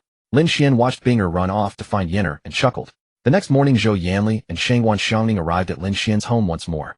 Lin Xian invited them in and had them seated offering tea. Shangwan Xiangning spoke first. So Lin Xian, the results came out yesterday. Did you see them? The class group chat has turned into a madhouse because of you. I saw so many people ing you, but you never said a word. Don't tell me you didn't even check your phone. Lin Xian truly hadn't looked at his phone. The previous evening he had spent all his time with Su Yu, the two of them lost in each other's company. Who had time for a phone? I was busy yesterday and really didn't check my phone. I sent a little emoji in the group this morning and I've seen the results. The night before he had also asked Su Yu, who expressed a desire to study near the demon capital. And now right in front of him was an admissions advisor from Yaoda University. Why not ask about the admission score? Lin Xian's gaze shifted to Zhou Yanli, who was drinking water. He decided to wait lest she choke again like yesterday. Zhou Yanli finished her tea, set down the cup, and noticed Lin Xian staring at her with a puzzled expression.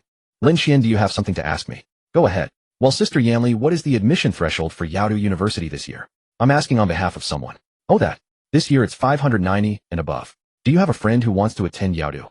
Lin Xian nodded upon hearing Zhou Yanli's reply. So Su Yu's score was more than enough. The two of them could study at Yaoda University together. He could look into the rental environment near Yaoda University. If he found a nice place, he could rent an apartment with Su Yu and enjoy a sweet life for two. The thought alone made him happy. Yes, Sister Yanli. My friend says she wants to study near the demon capital since it's close to home. She lives right across the street from me. I'm thinking along the same lines. Let me call her over. Lin Xian took out his phone and messaged Su Yu, who arrived shortly. He led her to the sofa and had her sit down. Su Yu, this is Sister Yanli, an admissions advisor from Yaoda University. You can talk to her. If it feels right, we can both attend Yaoda University. Su Yu discussed some admission details with Zhou Yanli, and they finalized the decision. Lin Xian, ever the devoted husband, naturally chose to accompany Su Yu. Zhou Yanli produced 2 small badges from her spatial storage and handed them to Su Yu and Lin Xian. The badges were round with silver patterns engraved on the outer ring. In the center was a hollow character meaning demon, which could rotate. Zhou Yanli gave Lin Xian a purple badge and Su Yu a green one. Zhou Yanli also explained that wearing the badge signified membership in Yaoda University with functions similar to a Spirit Master insignia. Both school tasks and Spirit Master tasks could be accepted through the badge, while the Spirit Master insignia only allowed Spirit Master tasks. The badge also stored personal information. Tasks could be accepted by downloading an app on the phone, which required binding the badge number. Once bound, the app would display personal information. Zhou Yanli had already applied for their enrollment, and the badges would become active by tomorrow. The colors indicated rank same as the Spirit Master insignia, starting from white, then green, blue, purple, gold, and rainbow, 5 levels in total. The higher the rank, the greater the bonus points for completing tasks with a 5 difference per level. White, of course, had no bonus. After Zhou Yanli's explanation, Lin Xian's appreciation for her grew. His purple badge was earned through his own results, while Su Yu's should have been white, but Zhou Yanli had helped her get a green one. In truth, Zhou Yanli had left out many details. All prestigious universities had such badges, which were a privilege for students admitted to these schools. The badges also represented strength or contributions. Many teachers only had purple badges, only a few with exceptional power or high contributions had gold, and the rainbow badge was reserved for the principal. That day other admissions advisors also came to visit, but Lin Xuan politely declined them all, citing his decision to attend Yaodu. Soon news spread across various platforms that Lin Xuan, the top-ranked genius in the college entrance exam, had chosen to study at Yaodu University.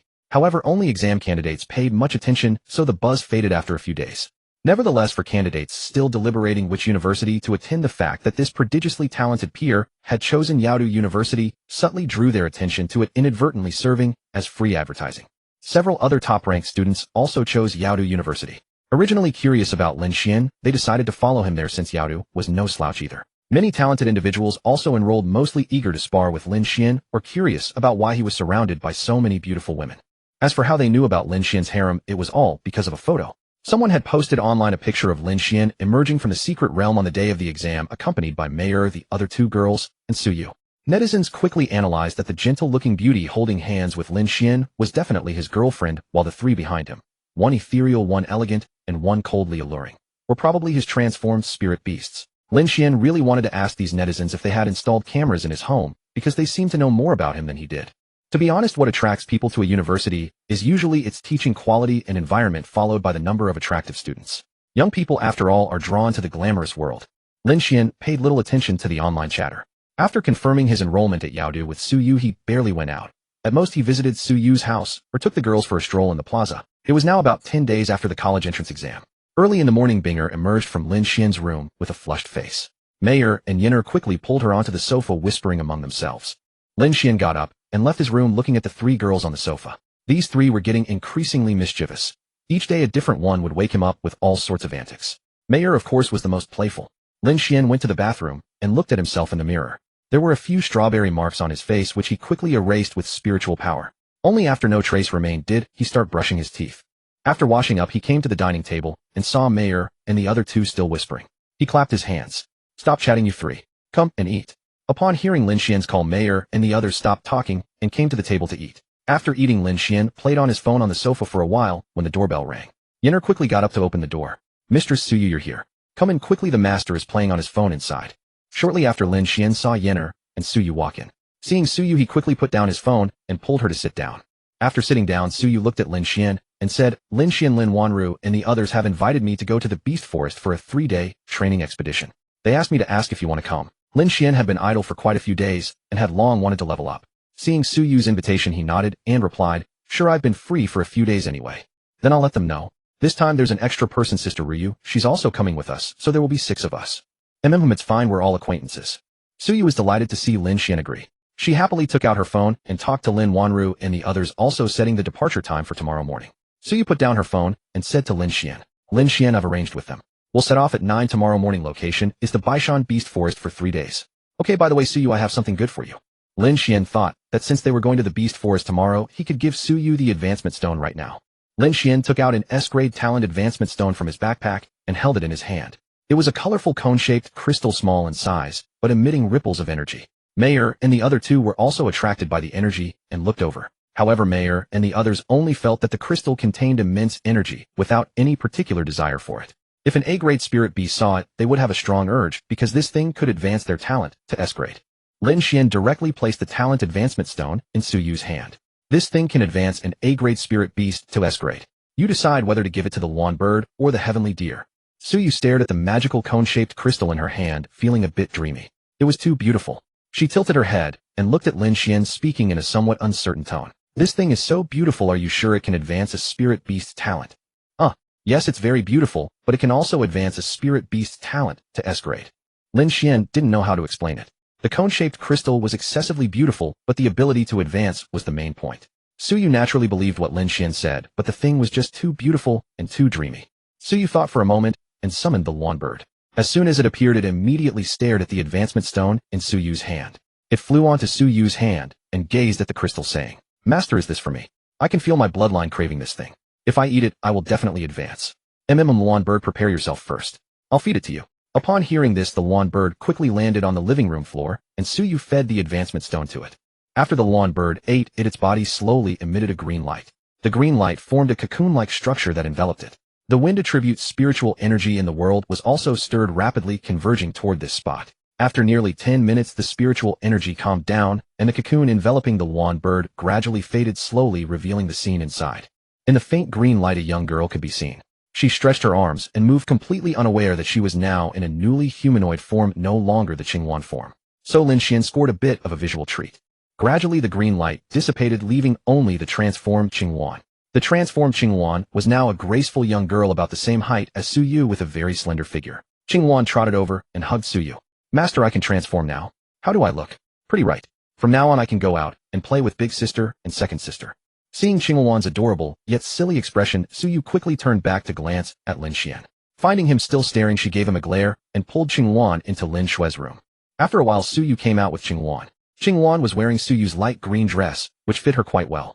With long light green hair, a face as beautiful as a flower full of collagen, a graceful figure, and lively eyes, she gave off an impression of being clever and mischievous. In Lin Xuan's impression, Qingyuan had been a Chinibute Sundara girl, but seeing the current Qingyuan and her series of actions, just now Lin Xuan thought that this Qingyuan was quite acceptable. Seeing Su Yu and Qingyuan approach, Lin Xuan said to Su Yu, "Why don't you give Qingyuan a name? Otherwise let's just call her Xiaoqing." Qingyuan had gradually advanced from a B-grade green bird to the current S-grade Qingyuan. Previously, Su Yu hadn't given her a name because she hadn't transformed, but now that she could transform, it was indeed time to give her a name. Su Yu thought for a moment and looked at Qingyuan, saying, "Qingyuan, I'll give you a name, Su Jiaoqing. Your nickname will be Xiaoqing. What do you think?" Qingyuan was very happy upon hearing this. She took Su Yu's hand and said, "Master, Xiaoqing really likes this name." Then she smiled at Lin Xuan in gratitude. Soon Xiaoqing went off to play with Mayer and the others, while Lin Xuan and Su Yu sat together being affectionate. That day, when his sister came back, Lin Xuan told her that he would be going to the Beast Forest with Su Yu and the others for 3 days tomorrow. In the evening, Lin Xuan also used the Spiritual Master Task app on his phone to check if there were any tasks he could do at the Baishan Beast Forest. There were many tasks, but the monster levels were too high, only about a dozen were suitable for him. Lin Xuan accepted them all, as these were monster material tasks that could be taken repeatedly. Ding, long-term repeatable task issued. Complete any school or spiritual master task. Task reward depends on task difficulty.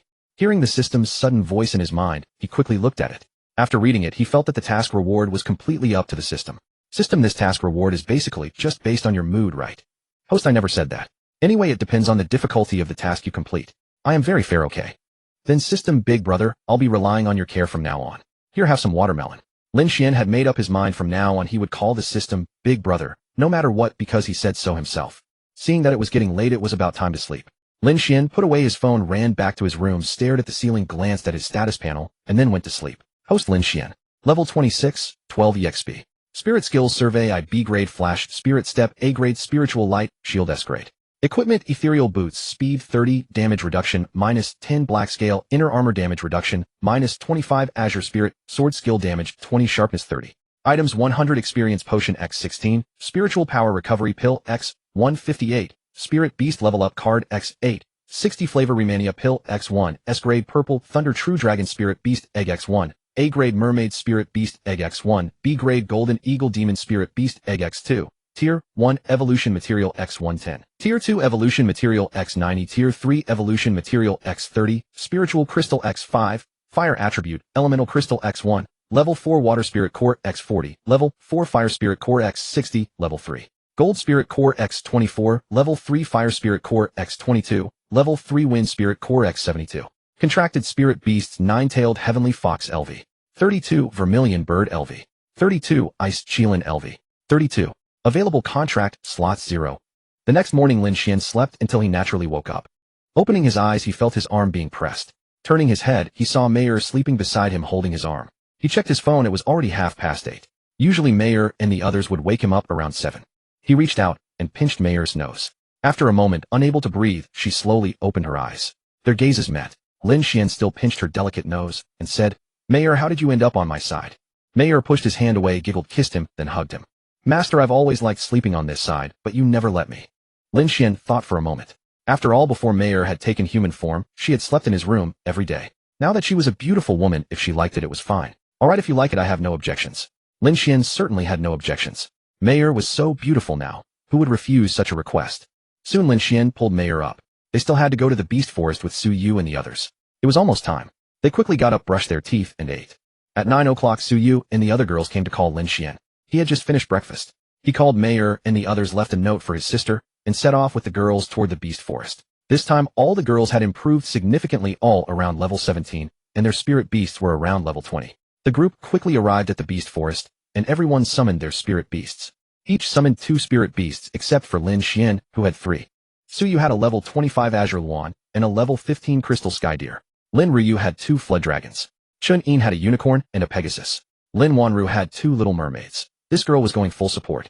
Li Mengli had 2 Armored Turtles. The 6 of them along with 13 spirit beasts marched grandly into the beast forest, arriving at the valley where Lin Xuan had been last time.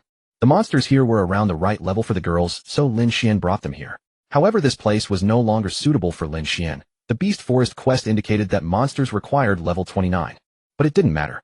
Lin Xuan still had the Spirit Master quest, which also gave experience. The group arrived at the valley's edge and looked inside. They could see many beasts in the distance. Lin Xuan withdrew his gaze and looked at the girls, saying, "Alright, we're here. Let's fight our way through slowly. By the way, the Spirit Master Association buys some beast materials. I'll hand them in, and the points I get I'll give to you when school starts." Lin Ryu and the others were a bit envious. Lin Xuan had already earned his badge before even starting university. They would have to wait until school began or reach level 25 and take the exam at the Spirit Master Association. Quest points could be exchanged for cultivation spirit stones or evolution materials, so sometimes they were more valuable than money. Money couldn't always buy evolution materials, but points could be used to exchange or post quests. Soon the group advanced into the valley. Before long, a pack of level 22 Wind Shadow Cat demons targeted them, but sensing the aura of Mayor and the other 2 girls, they hesitated to attack. But Lin Xuan and his group didn't care whether they dared to attack. Xiaoqing, the bombing fanatic, had already flown toward them. Soon Suyu Xiaoqing was engaged in battle. Seeing this, everyone joined in. The frontline tanks rushed in while the rear provided fire suppression. Lin Xuan didn't let Mayor and Yinner attack. He intentionally wanted Binger and the girls to practice more. The girls hunted extremely fast. In no time, the group of cute and adorable Wind Shadow Cats was dealt with. Binger also had a great time hurling ice spheres. The group circled around the outer edge of the valley, reaping many rewards. Seeing it was almost noon, they found a spot to rest. Lin Ryu ate a soft cake and looked at Lin Xuan curiously. "Lin Xuan, I noticed you only let Binger fight today. Are you trying to train our combat experience?" In fact, this training trip was Lin Ryu's idea. Initially, it was just the girls going together, but later Suyu brought Lin Xuan along. However, with his higher level, it felt like he was leading them. Moreover, in the morning they saw Binger almost wipe out a group of beasts with a single big skill. They felt that if Lin Xuan's 3 spirit beasts all joined the fight, the beasts wouldn't last long. That's why Lin Ryu asked. When Lin Ryu asked, Lin Xuan swallowed the spirit fruit he had snatched from Binger and replied, "Hang on, it's a bit stuck." He quickly drank some cola. "Yeah, I kinda meant that. Otherwise you wouldn't get much practice. If we encounter higher level beasts, I'll have Mayor and the others step in." "Thanks, Lin Xuan. By the way, Suyu told me you're both studying in Demon City, so we'll be schoolmates.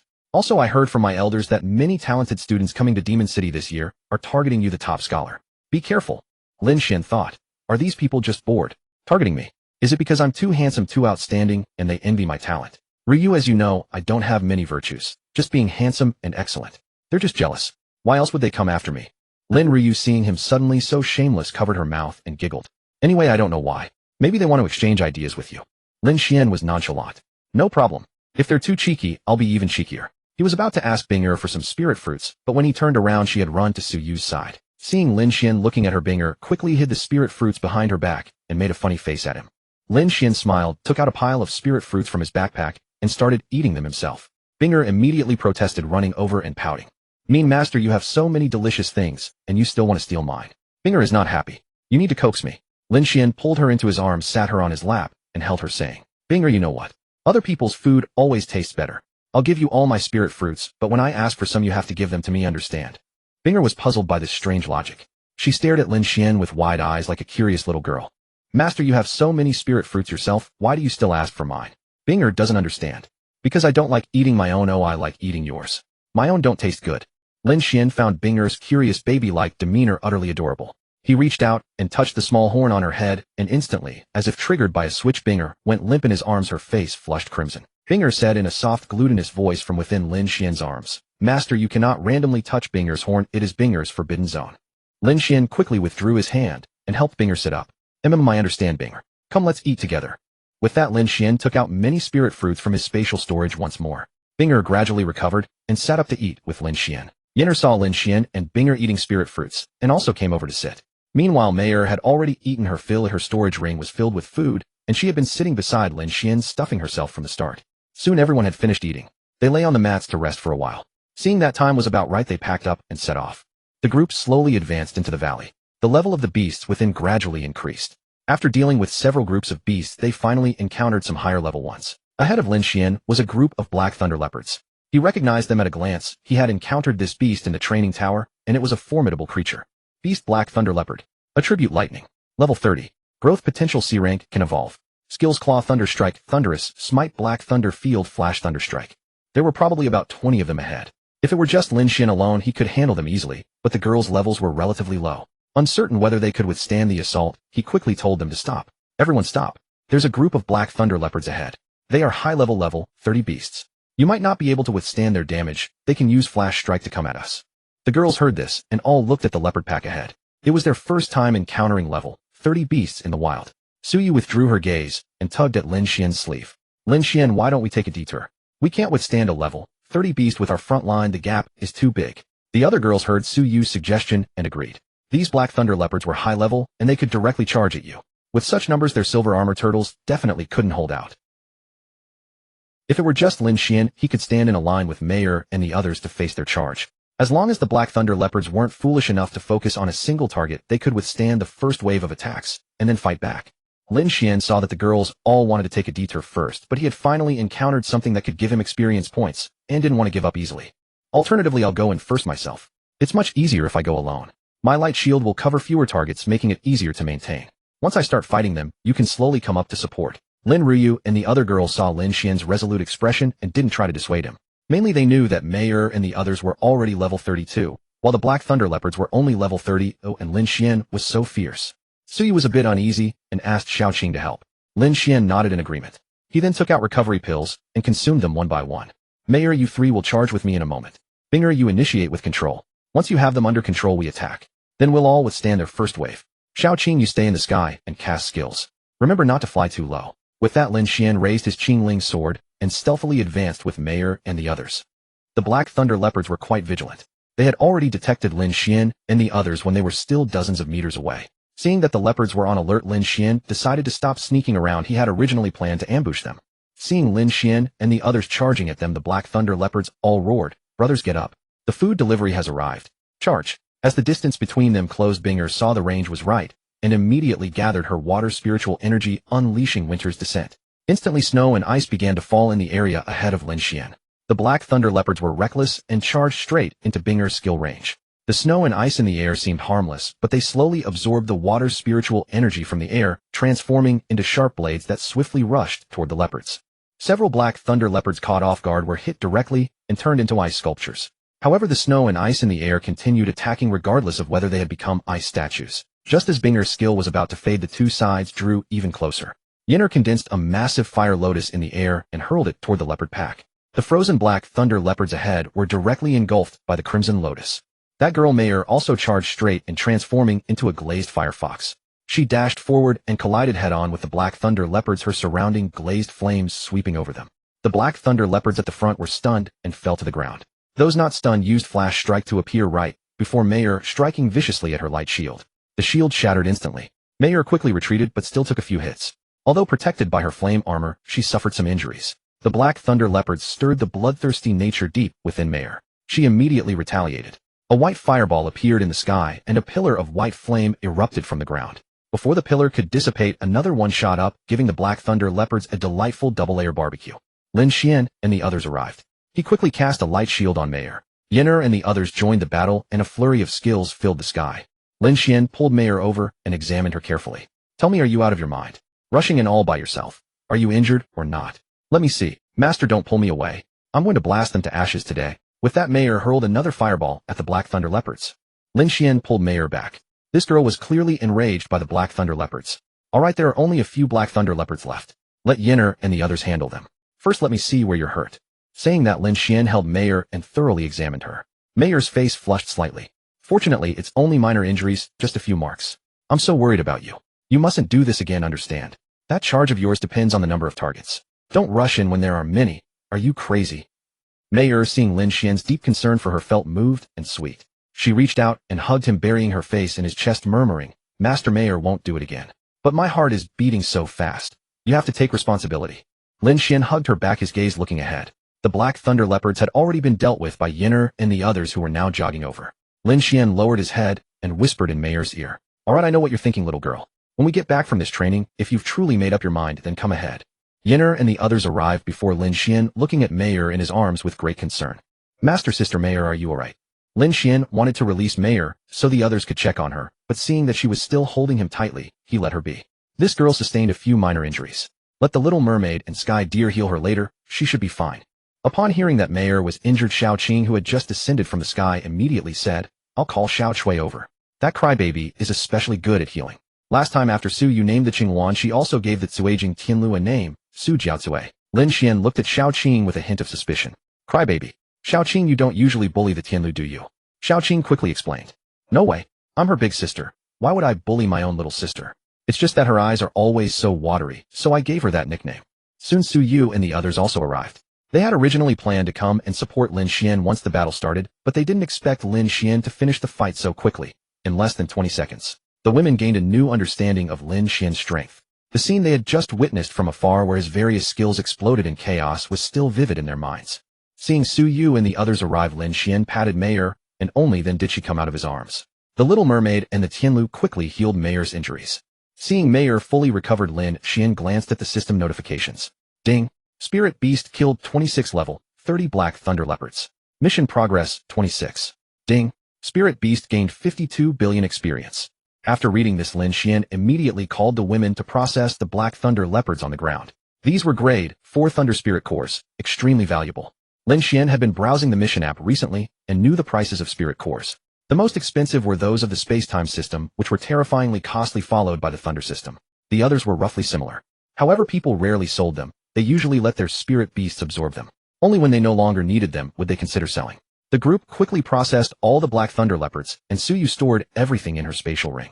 Checking the direction, they continued forward. When encountering lower-level beasts, they let the women handle them. For higher-level ones, Lin Xuan would lend a hand. Time quickly reached evening. The group exited the valley and found a relatively safe place to set up camp. Since there were no teachers accompanying them this time, they had to take turns keeping watch. Soon countless stars appeared in the sky, and the beast forest gradually quieted down. Lin Xuan and the others sat around the campfire eating and chatting. Li Mengli held a chicken leg in one hand, while poking at the campfire with the other, speaking casually. We should have a lot of gains today, right? We hunted so many beasts. Yeah, quite a lot. But we've basically explored the entire valley. We'll need to find a different place tomorrow. So you could tell how much they had gained just by checking the spatial ring. Right, there shouldn't be many beasts left in the valley. Where are we going tomorrow, Lin Xuan? Do you know any other places with lots of beasts? Lin Xuan turned to look at Li Mengli when she called him. I don't know. I haven't been here many times either.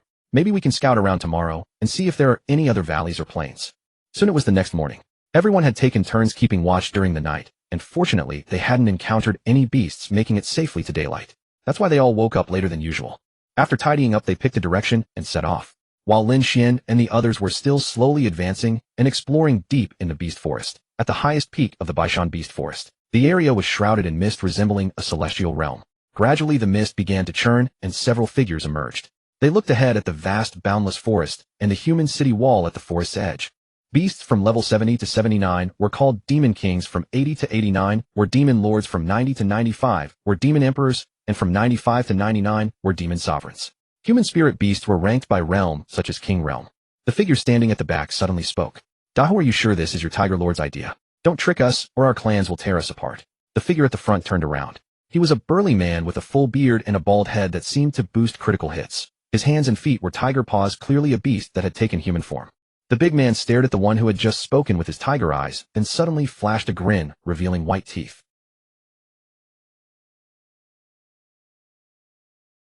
Brother Tuju, I'm known for being honest and down-to-earth. Our Tiger Clan's wise Tiger Lord said that as long as you directly trigger a beast tide and attack the human city of Yadu regardless of success or failure, our Tiger Clan will provide corresponding benefits to all of you. Tuju sneered inwardly. You damned bald-headed guy, do you think I'm stupid? The look in your eyes just now wanted to kill me, yet you speak so sweetly. If I weren't no match for you, I'd have taken you down long ago. Despite his inner contempt, Tuju still cooperated and said, all right, we'll trust you this once.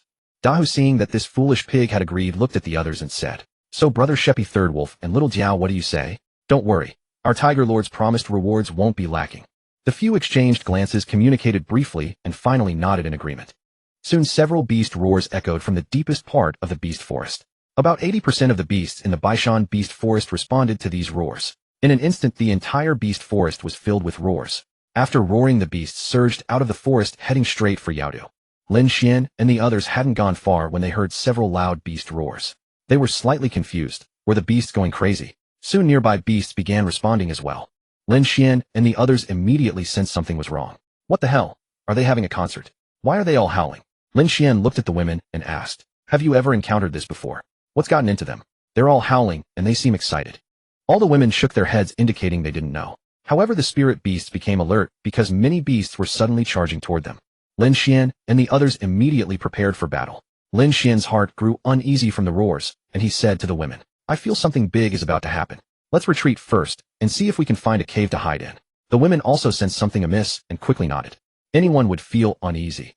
This was like walking into a massive beast carnival with nothing but roars everywhere. Who would be that stubborn? The group hurriedly retreated toward the edge of the beast forest. However, a few of their spirit beasts were slower, and soon they encountered a massive horde of beasts. Seeing such a huge group, Lin Xuan exclaimed, "Damn, this is a beast tide. Xiaoqing, Yinner, go find a cave nearby. The rest of you prepare to fight while retreating. Take recovery pills. Mayor, Binger, go all out."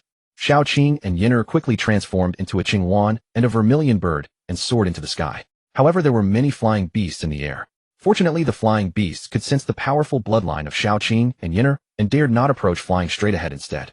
On Lin Xian's side, skills flew wildly as he retreated laterally while clearing a path. Jiang Xian arranged for Mayor and Binger along with the two azure dragons belonging to Lin Ryu to clear the path ahead, launching skills wildly at the gathering beast horde, many of which were already nearing level 30. The other spirit beasts stayed close to protect Jiang Xian and the others, withstanding the attack from the beast tide behind as they quickly retreated several hundred meters. Yinner and Xiaoqing finally returned. Yinner discovered a waterfall over 700 meters to the west with a cave beneath it, and everyone hurried toward that direction. Jiang Xian continuously reinforced the front line with light shields and said to Mayor and the others, "Mayor, come to me first. Binger, Yinner, Xiaoqing, you three clear the path with Lei Fengjiao and the others." After hearing this, Mayor immediately used her glittering charge technique and rushed over to Jiang Xian. Seeing Mayor arrive, Jiang Xian quickly said to the system, 8 beast enhancement cards, 4 for Mayor and 4 for Yinner. Ding, nine-tailed heavenly fox upgraded to level 36, 0 essence, 8 essence. Ding, vermilion bird upgraded to level 36, 0 essence, 8 essence. Ding, the system warns the host to seek shelter immediately. Approximately 5 kilometers away, thousands of level 40 demonic beasts are charging toward you. Upon hearing this, Jiang Xian muttered in disbelief, "This is unbearable. What drug did these beasts take to suddenly mobilize such a massive force?" He urgently shouted, "Everyone increase your pace. There must be even stronger ones behind." After shouting, Jiang Xian turned to Mayor, who was still releasing skills, and said, "Mayor, your skill range isn't that far. Come with me to clear the ones pursuing us. The rear is the real threat." Mayor quickly ran over to Jiang Xian's side. "Wu Master, this is so thrilling. Fighting is so exhilarating. Don't talk about your feelings right now. When your life is on the line, you still have energy for this. Cast a fireball to control the enemies behind us first." Under ordinary circumstances, Jiang Xian would have playfully patted Mayor on the back a few times, but not now. Oh, okay. Seeing Mayor release a fireball hurling toward the beast horde behind, Jiang Xian quickly grabbed her hand and followed the main group. With Yinner and Xiaoqing joining the aerial firepower ahead, the group's advancement speed increased significantly. However, the group's speed varied, fast then slow, and a massive horde kept catching up from behind, dense and high level, since any weaker beasts that lagged behind were instantly obliterated by Mayor or Jiang Xian. The destination was only about 10 meters away. Most of the women were already clearing beasts ahead, leaving only the frontline fighters Mayor and Jiang Xian at the rear. Mayor suppressed them with firepower. "I'll hold the front line with the unicorn and silver-armored turtle. We'll hold for just a moment, then retreat immediately. Yinner and the others are almost done clearing ahead. They can reinforce us once finished." After Jiang Xian finished speaking, silver-armored turtle and the others activated their skills. Although their abilities weren't as effective as Jiang Xian's light shields, they still provided some benefit. Jiang Xian also employed his flash spirit step technique, swinging his sword to slay charging beasts, while occasionally reinforcing silver-armored turtle and the others with light shields. Every time a wave of beasts fell, another surged forward. In just 2 minutes, Mayor lost count of how many skills she had unleashed, her spiritual energy nearly depleted. Jiang Xian and the front line gave it their all to withstand the beast onslaught. Finally, a message came from Yinner. The path was cleared. Jiang Xian quickly signaled a retreat, and Yinner and the others hurried over to reinforce them. The entire group slowly withdrew into the cave beneath the waterfall. Standing inside the cave, Jiang Xian looked up at the waterfall outside. This was a small river valley with a stream flowing below and a waterfall cascading above. Conveniently, there was a cave right inside the waterfall, and he wondered how Yinner and the others had discovered it. The group had originally entered via a narrow path along the side of the waterfall. A few beasts had followed during their retreat, but Binger froze them, causing them to plummet down. Jiang Xian noticed everyone was utterly exhausted, their clothes stained with blood. He himself was drenched in crimson, but it was all beast blood. Outside, beast roars continued endlessly. The little mermaid and the celestial deer were still healing everyone. Jiang Xian took out some recovery pills and distributed them to the group. Though they were temporarily safe inside, who knew what surprises might come? He still couldn't understand what madness had driven these beasts to frenzy. Jiang Xian found a spot to change his clothes. The women, seeing him finished, also found places within the cave to swap their outer garments. Soon everyone had changed and sat down to restore their spiritual energy and stamina. Jiang Xian also checked the kill notifications on his system. Ding spirit beasts participated in killing 296 creatures at or above level 29. Quest progress increased by 281. Ding spirit beasts gained 2784 experience points, equivalent to 278 essence. Ding Ice Kirin spirit beast has leveled up to level 34 28 essence 2 essence. Ding quest completed, kill any 30 creatures at or above level 29 30,730. Reward current character level experience 3010. Ding character leveled up to level 29 12 experience gained. Ding quest completed, kill any 150 creatures at or above level 29 307,150. Reward purple immortal sword. Item purple immortal sword, skill damage 35, a sharpness 40.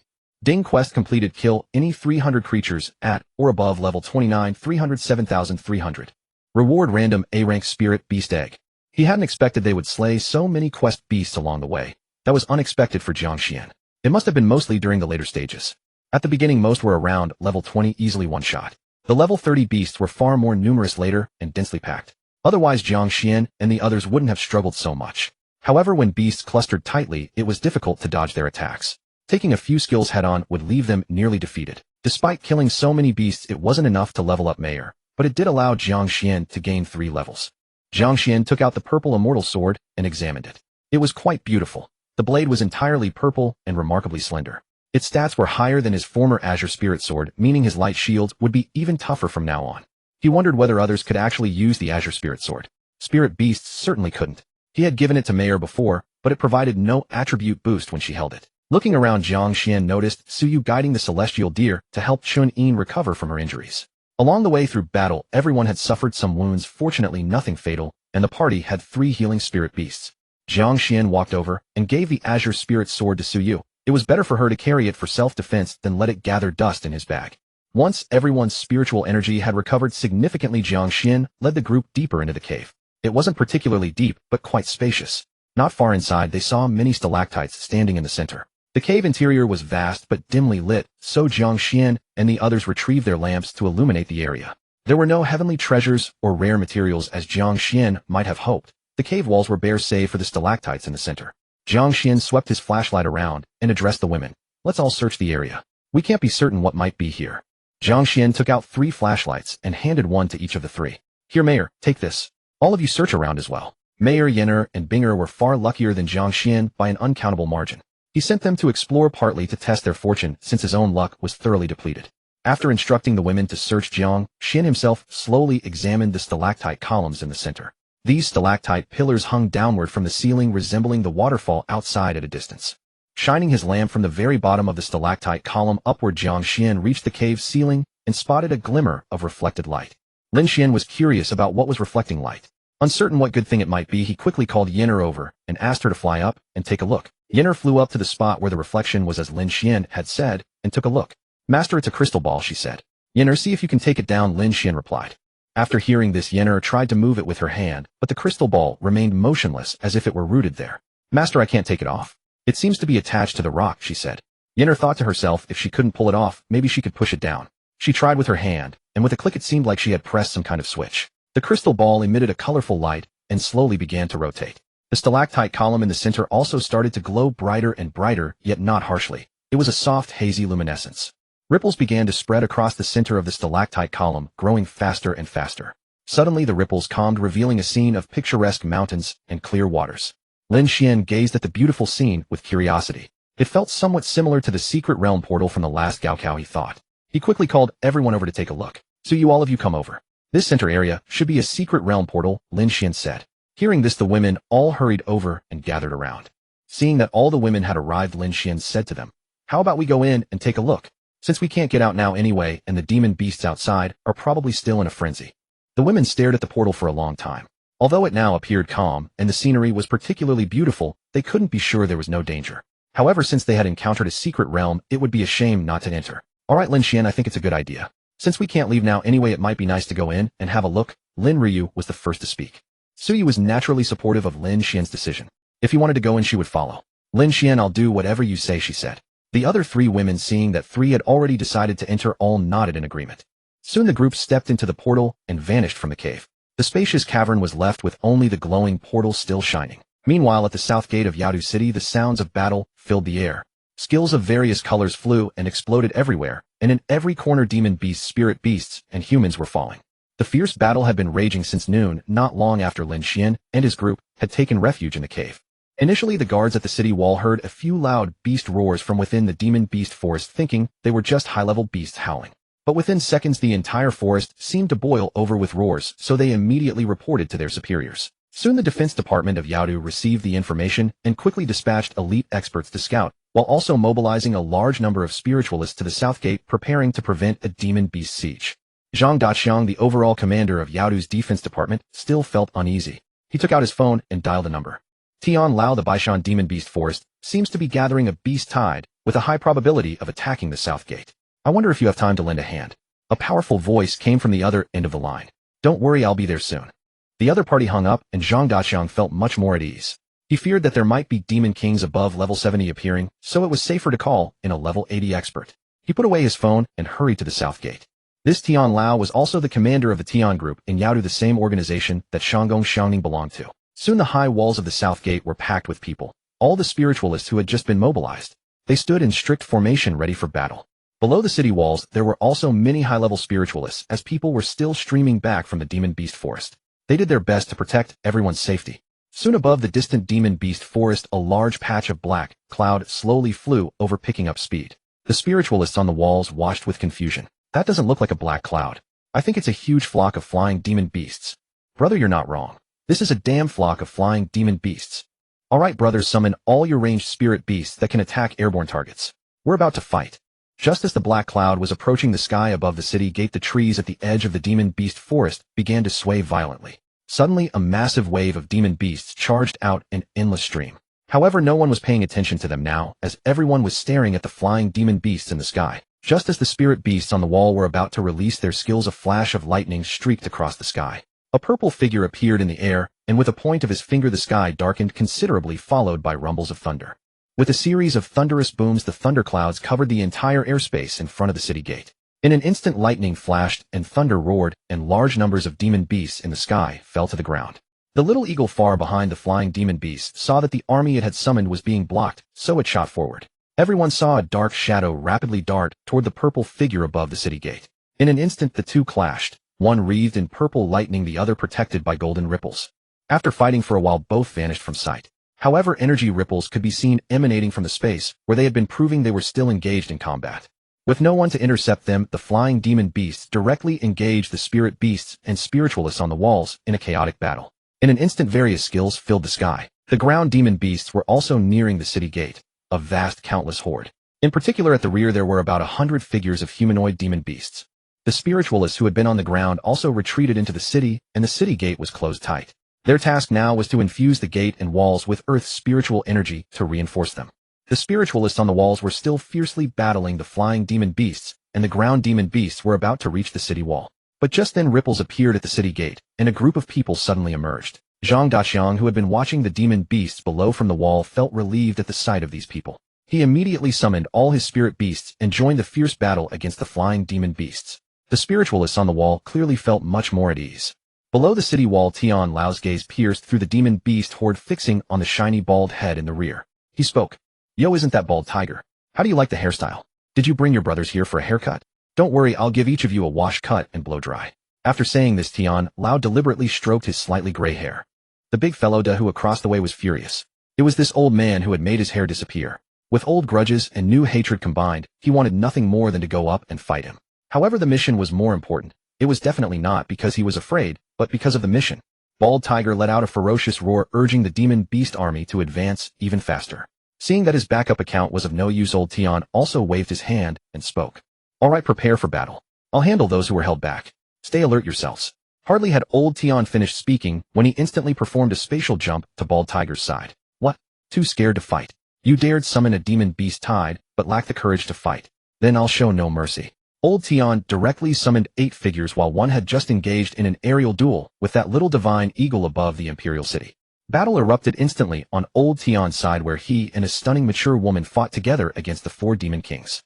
Old Tian was at level 83, while the beautiful woman stood at level 81.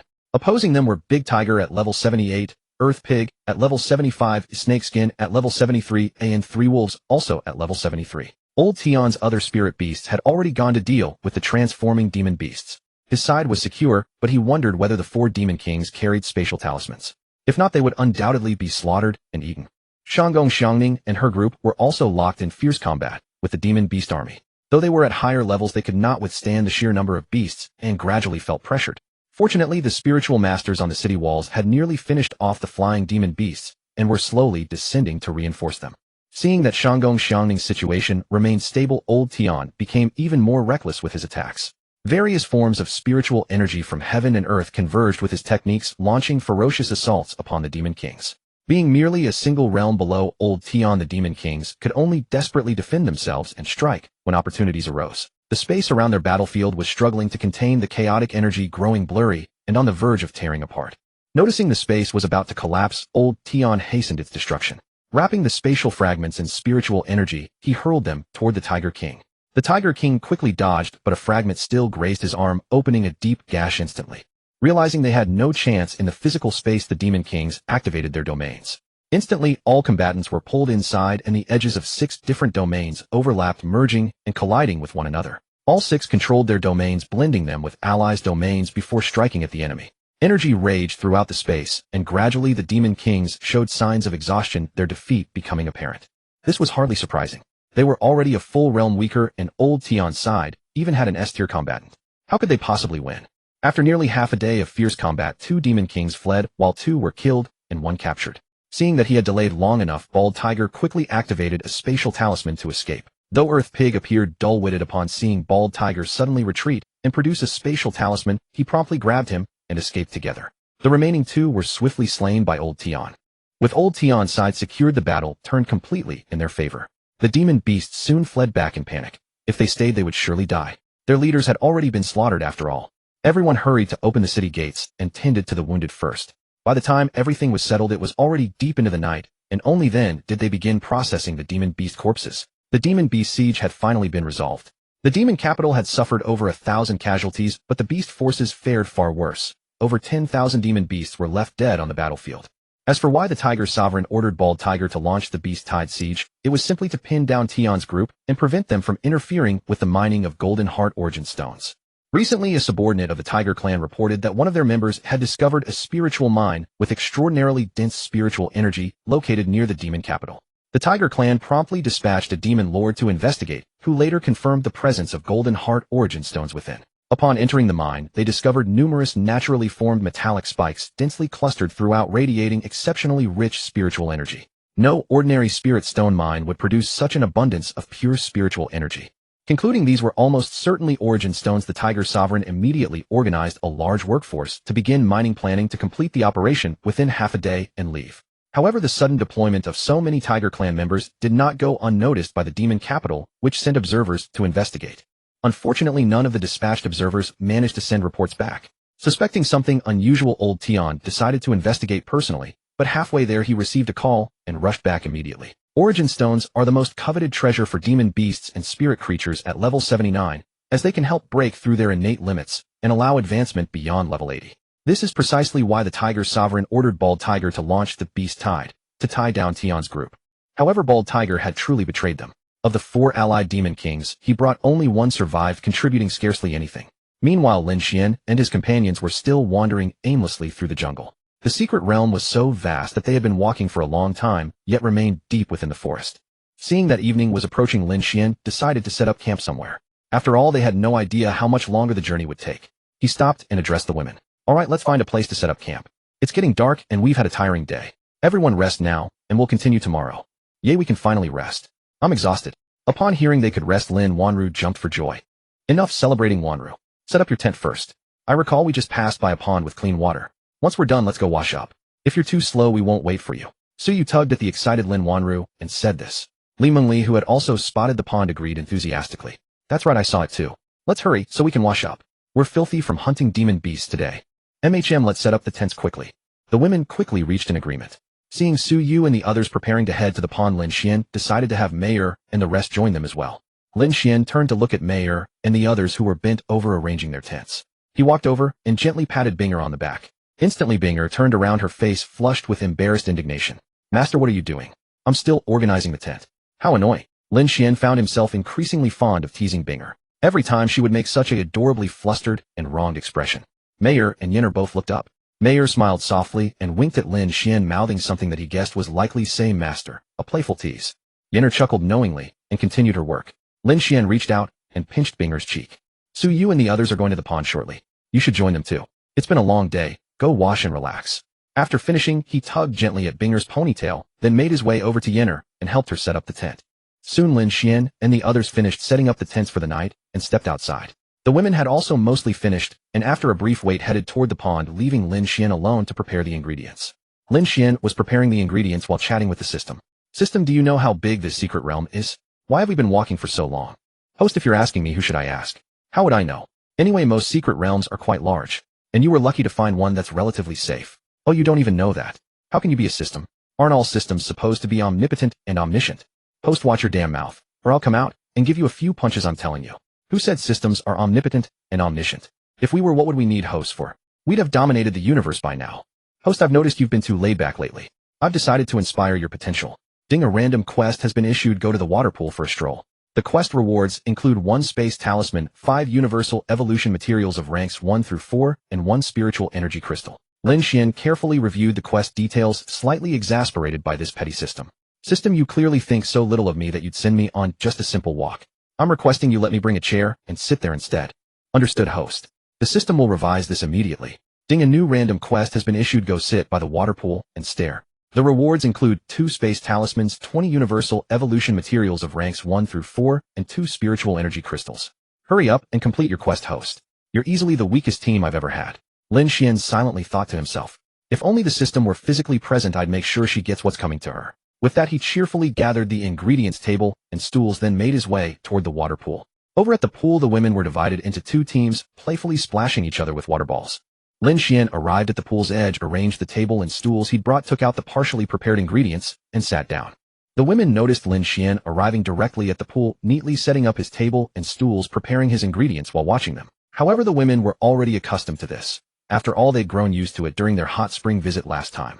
Seeing Lin Xuan watching from above, Lin Yurue and Suyu quickly volunteered to serve as judges. Lin Xuan, you're just in time. Be our judge and help us keep score, Lin Yurue called out. Yeah, help us count the points. Wanru always cheats, Suyu added. Lin Wanru retrieved a scorekeeper from her ring, hopped ashore, and ran over, then bent down to place it on the table, offering Lin Xuan a sweet smile. Lin Xuan, here's the scorekeeper for you. With that, she jumped back into the water and swam back to her team.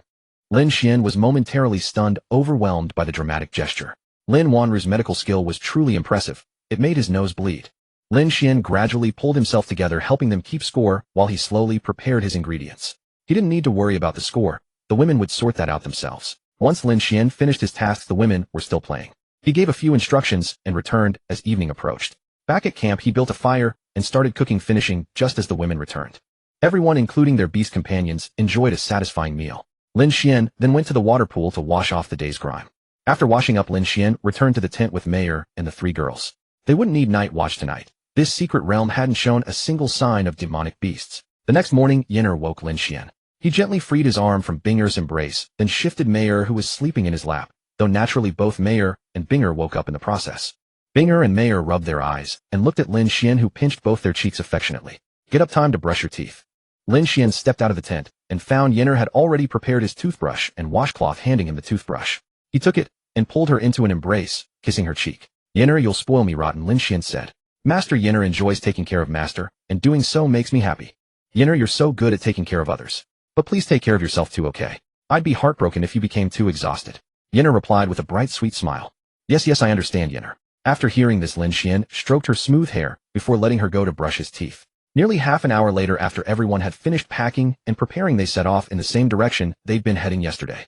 After walking for nearly 2 hours, they were still surrounded by unchanging jungle. While trekking through here wasn't particularly exhausting, the space between trees was quite wide and not overly dense. They had barely made any progress. Lin Xuan considered this for a moment before suggesting to the women, "How about we try riding our spirit beasts? That would be much faster than walking." Shenine had been eager to ride her unicorn for a while now, but seeing no one else bring it up, she remained silent. Until now, when she quickly spoke out, "I've been wanting to do this for a long time. My unicorn can carry 2 people and Xuehua can carry 1. Suyu agreed as well, noting that Xiaoqing could easily carry 2 of them anyway. My Xiaoqing can also carry 2 people. The other women's spirit beasts weren't suitable either. Lin Yurui's flood dragon couldn't fly, yet Li Mengli's armored turtle was too slow, and Lin Wanru's little mermaid wasn't even an option. So they didn't volunteer, though they all nodded in agreement. Seeing that all the women agreed, Lin Xuan immediately made the arrangements. "Then Shenine, you'll take Lin Yurui and Li Mengli. I'll have Yin'er carry me, and Suyu, you'll take Lin Wanru." All 3 women, Lin Yurui, Li Mengli, and Lin Wanru, recalled their spirit beasts back to their beast containment spaces. Lin Xuan did the same with Mayer and Binger. Lin Yurui and Chun Yin shared the unicorn, while Li Mengli rode the snow-treading Pegasus alone. However, when they reached Xiaoqing, the creature refused to let Lin Wanru on, claiming it could only carry its master and the eldest sister's master. Xiaoqing's prideful nature flared up again. Lin Xuan asked Yin'er about this, and she agreed, without hesitation, saying that as long as they were girls, she would follow whatever Lin Xuan decided. Lin Xuan had no choice but to let Lin Wanru hold on to him as they sat together on Yin'er's back. Soon they ascended into the sky, and this was Lin Xuan's first time flying. He felt a bit nervous given his slight fear of heights. Lin Wanru, sitting behind him, clung to him tightly. She was even more afraid than he was. Now 2 people with mild acrophobia were flying together. However, Yin'er's flight was very steady, so Lin Xuan gradually calmed down from his initial nervousness. He quickly comforted Lin Wanru behind him. "Wanru, don't be so afraid. Yin'er flies very steadily." Lin Wanru responded in a trembling voice, trying to sound brave. I'm not scared. Never mind, I'm definitely not afraid." After saying that, she hugged Lin Xuan even tighter. Seeing her like this, Lin Xuan retorted with mock exasperation. "Fine, you're not scared. Either way, I'm not the one losing out." Lin Wanru had no choice but to blush and hold on to Lin Xuan, tightly terrified of falling. If she had known it would be this high, she should have switched with Lin Yurui. It was simply too overwhelming. Lin Xuan didn't say anything else, simply trying to maintain his composure as he looked ahead with a forced, serious expression. Unicorns and Pegasi trailed behind, so Yin'er and Xiaoqing did not fly at full speed. Lin Xuan and the others had been journeying since dawn, and by noon they finally caught sight of a different landscape. Perched atop Yin'er's back, Lin Xuan spotted a shimmering blue lake on the horizon. He quickly signaled the girls below and urged everyone to hasten their pace. As the saying goes, a mountain may appear close, but take all day to reach. Lin Xuan now understood this firsthand. The destination seemed deceptively near, yet it took Yin'er nearly an hour of flight. Upon reaching the lakeshore, everyone dismounted to rest. Lin Xuan retrieved several recovery pills and offered them to Yin'er and the unicorns. They had been traveling since early morning. Lin Xuan also called Mayer and Binger out. He led Yin'er beneath a large tree, pulled out a reclining chair for her, and unpacked tables, chairs, snacks, and spiritual fruits from his spatial storage. "Yin'er, you've worked hard. Come have something to fill your stomach first. Binger, bring some cool air. This scorching sun is unbearable." Binger happily ran over and sat before Lin Xuan, savoring the spiritual fruit as waves of cool energy radiated from her body. Mayer noticed her 2 younger sisters both had their favorite spiritual fruit, yet there was none of her beloved insanely spicy grilled meat. Pouting discontentedly, she stomped over to Lin Xuan. "Stinky master, I want that insanely spicy grilled steak.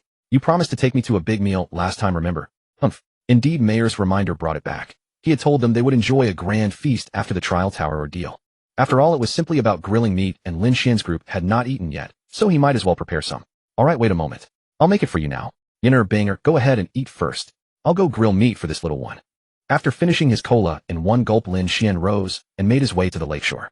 After washing the meat, he set up the grilling rack. Within 30 minutes, the insanely spicy grilled steak was ready. Thinking thoughtfully, Lin Xuan also handed Mayer several jars of chili powder. "Here you go. If it's not spicy enough, add more. Girls like you eat this spicy all day long." Lin Xuan teased with a smile, picking up a normally spiced piece. "Spicy tastes better, obviously. It's you who's afraid to eat it. How pathetic." "That's just jealousy, humph," retorted Mayer as she continued eating. "You're something else. Your body can automatically purge turbid energy. Look at Yin'er and Binger. They fare much better. You're like a fiery child. Master, if you keep talking like that, I'll kiss you and show you what imported really means." Lin Xuan immediately fell silent. The girl would actually go through with it. Last time he had experienced imported sugar, and now, with imported spicy heat, Lin Xuan decided it was best to let it go. Suyu and the others sat nearby, munching on grilled meat and snacks, watching Lin Xuan and Mayer bicker with amused smiles. Soon everyone finished their lunch and turned their gaze toward the lake.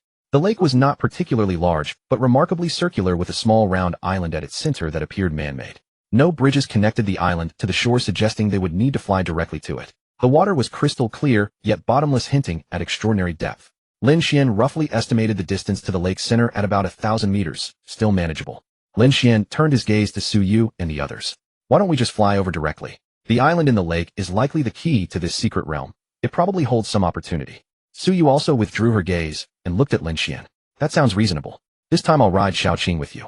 Let Ru Yu and the others take Yenner. Once we reach the bottom, we can have Yenner return to pick up the remaining two. All the women agreed. Swimming was out of the question. It was too far and several of them could not swim. Flying was far preferable. Soon Lin Xuan carrying Su Yu took to the sky atop, Xiaoqing soaring swiftly toward the island. Behind her, Lin Xuan inhaled her sweet fragrance and gazed at her fair neck, unable to resist being playful. Tightening his embrace around Su Yu, he whispered in her ear, Su Yu, Mayor and the others said they want to play with Xiaoqing tonight, so I'll give them the tent to rest in. Can I squeeze in with you tonight? What do you think? Su Yu suddenly felt his arms around her, growing mischievous, and Lin Xuan's whisper in her ear stirred memories of that beautiful day after her college entrance examination. A blush spread rapidly across Su Yu's face. Though deeply embarrassed, she nodded honestly. Delighted by her agreement, Lin Xuan rewarded himself with 2 affectionate kisses.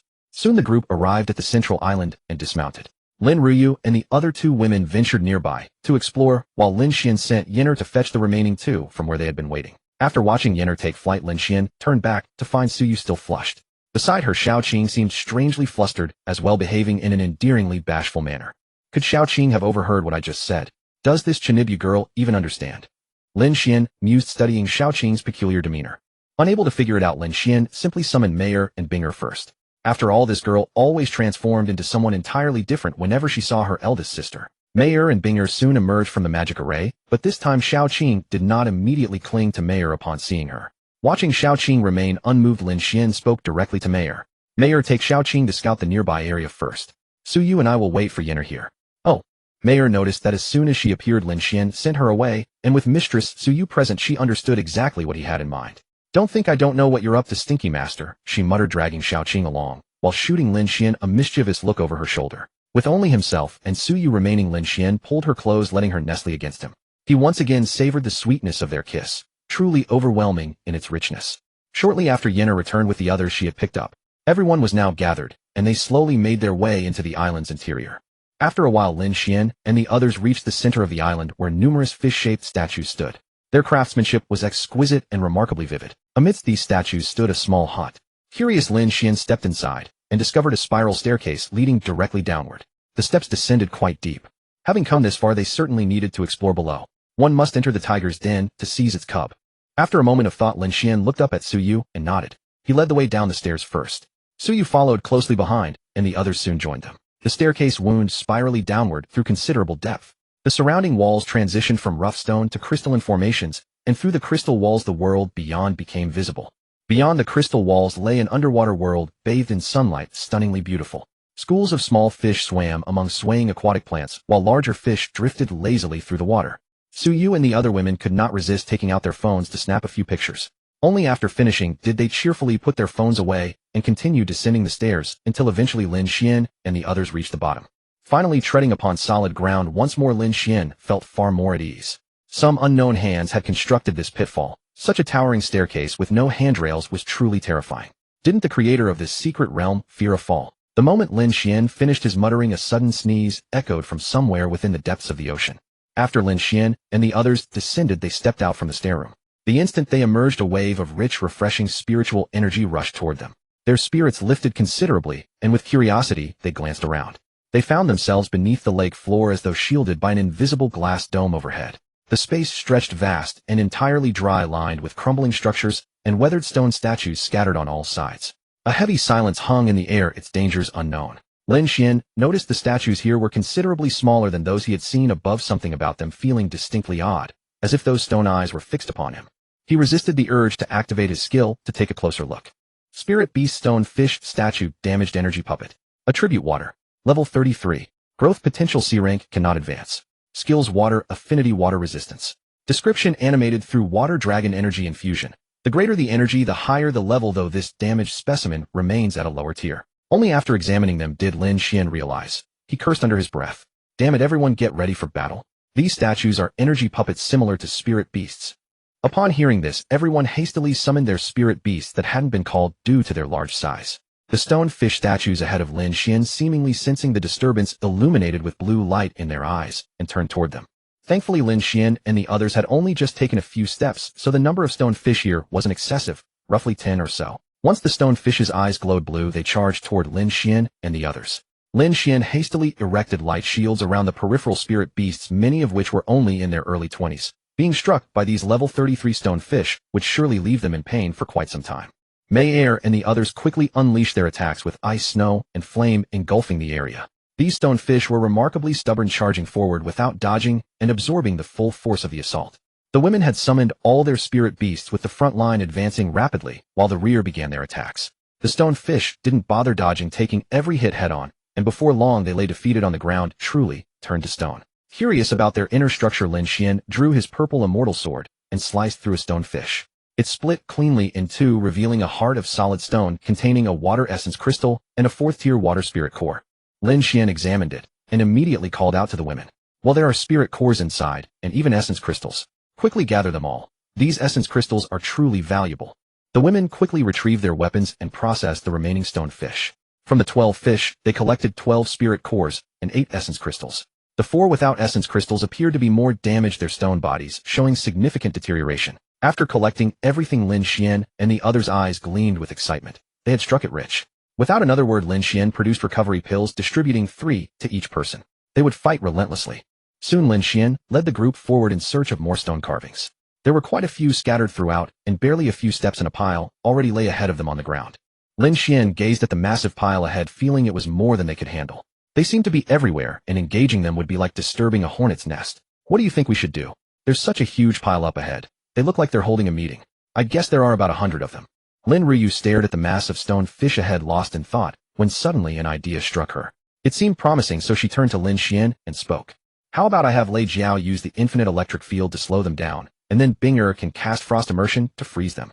They seem to charge forward in a mechanical fashion without dodging any skills. This way we can make it difficult for them to reach us, at the very least extending our firepower output time significantly." Lin Xuan considered it for a moment and found the plan viable. "I think it's worth trying. What do you think, Suyu? Do you feel this is workable? Let's give it a shot. After all, I'm just the healer," Lin Wanru replied carelessly. Suyu glanced back at the stair room and pointed toward it. "If we find ourselves unable to hold them off later, we can retreat back to fight through the stair room. The entrance is narrow there, so I think it's worth attempting." Lin Xuan saw everyone agreed and gestured for them to proceed. He led the way forward, and once they reached a suitable distance, he signaled for Binger and Lei Jiao to begin. Immediate lightning crackled around Lei Jiao as bolts multiplied into a swirling electric ring that detached and surged toward the stone fish swarm, enveloping the entire front line in a storm of electricity. Once Lei Jiao's skill completed its release, Binger quickly followed with her own winter descent, transforming the electric zone into a blizzard.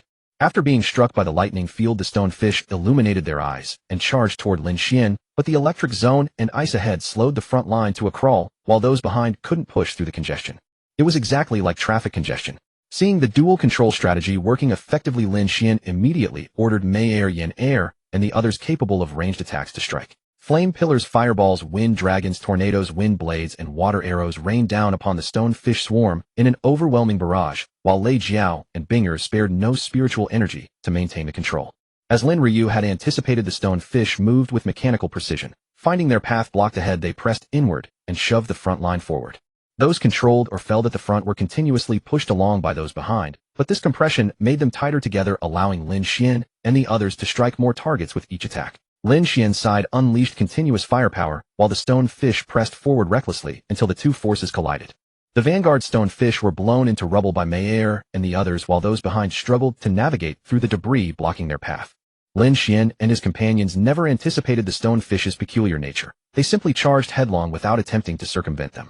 Noticing a few surviving stone fish breaking through the control circle, Lin Xuan quickly signaled the front line to hold the line. Though damaged and wounded, they pushed forward, and Lin Xuan drew his sword to meet any that charged, cleaving them cleanly in two. After nearly 3 minutes, Lei Jiao finally depleted her spiritual energy and could no longer sustain the lightning field. Lin Ryu urgently called her back, and without the slowing effect, the stone fish ahead accelerated considerably. Fortunately, those 3 minutes had allowed Lin Xuan and his group to eliminate nearly 70% of the stone fish, leaving only the final 30% to overcome. Lin Xuan also told Binger to retreat to the rear. "Binger, you go back to the back for now, if there's no need to control the ones behind anymore. The fallen stone fish in front are natural control objects. You coordinate with the unicorns up front. Mayor, all of you focus your attacks on the rear of the stonefish group. Leave the few individual ones in front for me and Binger to handle. There aren't many of them left, just a bit more effort, and we'll be done. Mayor and the others concentrated their firepower entirely on the rear. The occasional stragglers that rushed forward were either frozen by Binger and pierced through with an ice spear, or were overwhelmed by Lin Xuan the unicorns and the rest in a group assault. Time passed slowly and Lin Xuan and his team finally disposed of all the stonefish. Everyone happily dealt with the spoils while Lin Xuan looked at the system notifications with a broad smile. Ding! Spirit Beast participated in killing 112 level 33 stonefish statues. Task progress increased by 98. Ding! Spirit Beast gained 179 essence of experience. Ding! Spirit Beast Ice Chilin leveled up to level 35 107 essence 4 essence. Ding! Mission completed, kill 30 or more beasts above level 33, 10,630. Reward 30 of current character level experience multiplied by 3. Ding! Character successfully leveled up to level 32 experience. Lin Xuan was overjoyed upon hearing that he had reached level 30. This meant he could now bring another sister to Mayor and the others. The thought alone was thrilling. He glanced at the purple sky true dragon egg in his backpack. A dragon girl. That would mean he could ride her and fly around. A dragon knight. The system seemed to know what Lin Xuan was thinking and mischievously teased him. Host the dragon race is notoriously proud. Don't end up failing to become a dragon knight, and instead become the reverse. Lin Xuan didn't care about that at all, and shamelessly replied, System, I'm fine with that. The reverse is okay too. Host, I find you becoming more and more shameless. I'm not talking to you anymore, I'm going back to sleep. System, I find you getting cuter by the day. How about it? Any interest in finding a partner? Host, go away. My mommy said I'm not allowed to talk to you. Fine, I won't say anything then. But bringing out mommy, don't you know a mother-in-law looks at her son-in-law with increasing fondness? After joking around with the system, Lin Xuan helped deal with the stonefish. Such a huge pile, all treasures. After finishing, Lin Xuan asked Suyu, the collector of spoils, Suyu, how many yuan crystals this time? Suyu had already counted carefully. 86 this time plus the previous one's a total of 94. This secret realm is truly a treasure trove. No wonder whenever a secret realm appears, hordes of people swarm in. The yield is so high. Alright, we'll rest for 10 minutes, and then set off. We've only explored a tiny part of this place. Seeing that the stonefish were all dealt with, Lin Xuan quickly urged everyone to rest. They still had to continue exploring ahead where more treasures surely awaited them. Soon Lin Xuan and his group moved forward again. Along the way they cleared out small groups of stonefish. This allowed Mayor and the others to gain 2 essence. Lin Xuan also completed 61 monster kills, earned 60 experience, finished a 150 kill mission, and was rewarded with a random skill. Turning a corner, Lin Xuan and his team saw a small dilapidated stone building ahead. They slowly ascended the stone steps to a stone platform in front of the building, at the far end of which stood a statue, completely different from the stonefish. It resembled a crab much larger in size with massive pincers that Lin Xuan felt could provide a good long meal. Looking at the giant crab, Lin Xuan pointed and said to the girls, I bet this thing is alive. Do you believe me? The girls rolled their eyes at him in disdain. How many living stone statues had they encountered along the way? Stop being cheeky and figure out how to fight it. This big guy is definitely stronger than those dumb fish. Exactly. Lin Wanru chimed in from behind, nodding in agreement with Lin Yuru's words. This made Lin Xuan a bit embarrassed. But as the saying goes, if you don't feel embarrassed, the embarrassment is on others. Lin Xuan had fully grasped the essence of that. Look at you all. I'm just trying to lighten the mood. Lin Wanru, are you itching for a spanking again? Dare to say exactly. I'll make your bottom bloom later. Lin Wanru quickly covered her rear and ran over to Suyu. Sister Suyu, that bad guy of yours wants to hit me again. Earlier on the road, Lin Wanru had seen Lin Xuan slaying stonefish with his sword up front and thought it was cool, so she wanted to try it herself. Lin Xuan caught her and pulled her back, giving her a few spanks as punishment. Suyu was also exasperated. Come on, stop fooling around. The big crab is right in front of us. Lin Xuan, after you finish the crab, I'll help you spank this girl, okay? Lin Wanru thought about it. No, why was she still the one getting hurt in the end? But seeing everyone preparing for battle, she dropped the subject. Though she was the medic, she couldn't slack off. Lin Xuan then used his skill to inspect the giant crab. Beast crab statue, elite energy puppet damaged. Attribute water. Level 42. Growth potential B grade, cannot advance. Skills water affinity, water resistance, defense enhancement, armor solidification, pincer strike enhancement. Description: infused with energy by a water dragon to become a puppet. The more energy, the higher the level. Since it's a damaged product, its level is relatively low. Well, Lin Xuan saw it was an elite puppet, a defensive type, at level 42. He felt it would be tough to crack and turned to the girls. Well, this one's a bit tough. A level 42 defensive elite. So you know what I mean. I think Light Shield can't take more than 2 hits. Right now, only Mayor can withstand its attacks. So maybe you all stay back and support me. Those with ranged attacks coordinate. If you come forward, I won't be able to handle it. Lin Xuan was also afraid that the unicorns might get knocked out in one punch, each leaving no chance to fight. It was better for him to go in with the girls coordinating from the rear to help block attacks. After discussing, Lin Xuan and Mayer advanced. Before they had taken many steps, the giant crab more than 10 meters away lit up, its eyes slowly rose to its feet, turned toward Lin Xuan, and charged with explosive speed. Oh my god, that nearly scared Lin Xuan to death. The thing charged so fast. But Mayer, seeing the crab rushing, immediately countered and clashed with it, glazed fire colliding with the giant crab. Lin Xuan quickly joined in with Yenner and Binger. The giant crab was momentarily stunned by Mayer's charge, and Binger's skills struck it, freezing it into an ice crab. Mayer and Yenner took the opportunity to unleash their skills, a massive fireball and 4 great fire tornadoes, all attacking the giant crab. However, the attack had limited effect. The crab wasn't seriously injured. It still moved swiftly and swung its massive pincer, striking Mayer once. Mayer's light shield was nearly shattered by the giant crab's attack in a single blow. Seeing his companion's barrier crack, Lin Xuan hurriedly reinforced it for her and spoke to Mayer. Mayer, don't take it head on. The attack is too powerful. Mayer nodded promptly at Lin Xuan's instruction and evaded, slipping aside from its other pincer. Lin Xuan seized the opening between attacks, darting behind the creature and delivering a fierce strike at its leg joint, severing one of its limbs clean off. Wow, this purple sword really packs a punch, Lin Xuan exclaimed in amazement, but before he could finish, the crab's severed limb was already kicking toward him. Lin Xuan swiftly sidestepped to dodge it. The great crab lacked both intelligence and the ability to speak, but had it been capable, it certainly would have roared in outrage. You actually struck my leg, you sneak. Lin Xuan watched as the enormous crab, after failing to land a kick, turned to retaliate with its massive pincers. With a swift slash, he delivered another decisive blow, cleaving off its second leg. The crab was forced to abandon its pincers and instead charged with its body, sending Lin Xuan flying backward. However, Mayer and the others immediately rushed in with their own attacks and crowd control, while Suyu provided supporting strikes, interrupting the crab's pursuit. In no time, Lin Xuan returned with his sword drawn and severed the crab's other leg entirely, leaving the beast as an easy target. Still, it took a full 5 minutes of relentless assault before the monstrous creature finally fell. Its durability was truly formidable. Ding! Your spirit beast has slain the level 42 crab statue elite. Mission progress updated. 1 ding. Your spirit beast gains 24 essence points. Ding! Your 9-tailed heavenly fox has leveled up to level 38 for 76, 32 essence. Ding! Your vermilion bird has leveled up to level 38 for 76, 32 essence. Ding! Your ice Kirin has leveled up to level 37, 13, 0716 essence. Lin Xuan stepped forward and struck several times before splitting the giant crab in two. Inside, he discovered a level 5 water spirit core, a water yuan crystal, and various evolution materials. After gathering the crab's drops, Lin Xuan and the others entered a stone structure.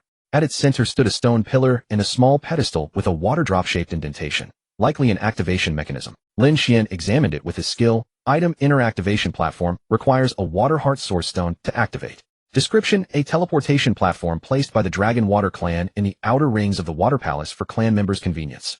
Without the water heart source stone, Lin Xuan couldn't activate the platform anyway. After scanning the surroundings with nothing of interest found, he led the women out to explore elsewhere. In another area, they encountered a new variant of stone fish, winged creatures at level 36, higher than the previous specimens. Only a few in each group had intact wings capable of flight. Lin Xuan would immediately have Yenner blast down any flying specimens, so they joined the grounded ones under their collective assault. Gradually, they covered half the lake floor, encountering numerous statue groups along the way. Lin Xuan successfully completed his objective of destroying 300 statues and reached level 32. Mayer and the others gained 13, 3 essence points, while Binger advanced to level 38. They now arrived at a pavilion at the highest point of the lake floor, its condition relatively well preserved compared to the other ruins, still retaining hints of its former grandeur. The pavilion's peak featured intricate carvings of dragons and phoenixes, with ornate details adorning the eaves at each corner. Constructed entirely of white marble with smooth polished columns, the structure exuded an air of grandeur. Lin Xuan had examined each carving individually to confirm they were genuine works of art rather than illusions or traps, something he wouldn't have risked bringing the women to if they weren't. He led them inside, where weathered stone ornaments lined the interior, thick dust coating their surfaces, a clear sign the place had remained undisturbed for years. Further within were several chambers. After confirming each area was safe, Lin Xuan sensed valuable items should be hidden here, but he knew his luck with loot wasn't great, so he left the searching to Mayer and the others. Lin Xuan settled into a recliner and addressed the women. There's no danger here, and I'm certain good things await. Go search at your leisure. I'll rest here for now and call it a day. Suyu decided to stay with Lin Xuan rather than search, instructing Xiaoqing and Mayer to explore. She then claimed the same recliner, squeezing beside him. Noticing Suyu's intention to share the chair, Lin Xuan lifted her into his arms, and they lay down together. the recliner straining under their combined weight. The day's nearly over, Suyu. What would you like to eat? I'll prepare it for you. Nestled in his embrace, she shifted into a comfortable position and gazed up at him with soft, affectionate eyes. Just the steak from noon should be fine. You only know how to grill meat. You can't cook anything else. Lin Xuan bristled at his wife's challenge to his culinary skills. Who says I can only grill? I can wash vegetables and fry eggs too. And my best skill is... He trailed off mid-sentence, making Suyu curious about what he was about to reveal. Don't leave me hanging like that. I'm terribly curious now. Lin Xuan caught her pinching hand, held her close, and spoke while gazing into her tender eyes. It's making my darling Suyu taste kisses. He pressed his lips to hers, and when they finally parted, he asked playfully, Suyu, did you enjoy that? Her face flushed like spring blossoms. She buried herself against his chest, too shy to meet his gaze or respond. Lin Xuan held Suyu quietly, savoring the fleeting moment of peace, until Mayer and the others appeared 2 minutes later carrying a pile of items. The women noticed Lin Xuan and Suyu's intimate posture with knowing grins. While Lin Xuan remained unfazed, Suyu quickly straightened herself, embarrassment evident. Lin Xuan turned to face them. You all seem quite pleased. Did you find something worthwhile on your search? Mayer and the others eagerly displayed their findings.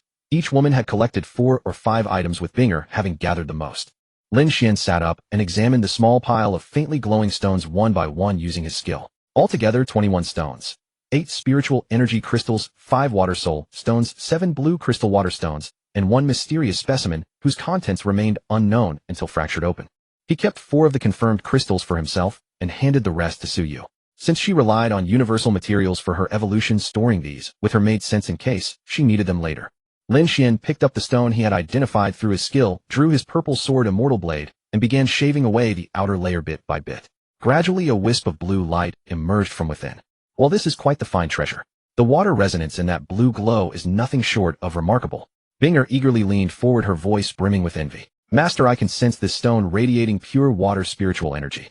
Lin Xuan gazed at Binger's expression and knew immediately that this stone had been her discovery. Out of amusement, he feigned ignorance. Binger, this stone. You found it, didn't you? Upon hearing Lin Xuan finally asked, Binger hastily nodded. Yes, master. I found it within a pile of scattered rocks. I could sense something extraordinary about it from the very beginning. Then wait a moment. Let me see what this thing is. If it truly proves to be valuable, I'll reward you with a kiss. After saying so, Lin Xuan continued his work. Before long, the stone revealed its true form. Its body resembled a teardrop, crystalline and translucent, glowing with a faint blue radiance. It felt cool to the touch. Item: Water Heart Origin Stone. Description: continuously produces the purest water spiritual energy, found only in the depths of the ocean. Lin Xuan examined the stone's description. This was precisely the activation stone for the inner chamber. If the damaged puppets on the outer layers were already this formidable, then the inner chamber must house fully intact specimens, undoubtedly far more powerful. Nevertheless, he decided against entering the inner chamber for now. At his current cultivation level, venturing in would be foolhardy, perhaps akin to offering himself as prey. Better to reward Binger first. Shaking off his thoughts, Lin Xuan looked at Binger and said, Binger, come here and give me a hug. This is a precious treasure, and I intend to reward you with a kiss.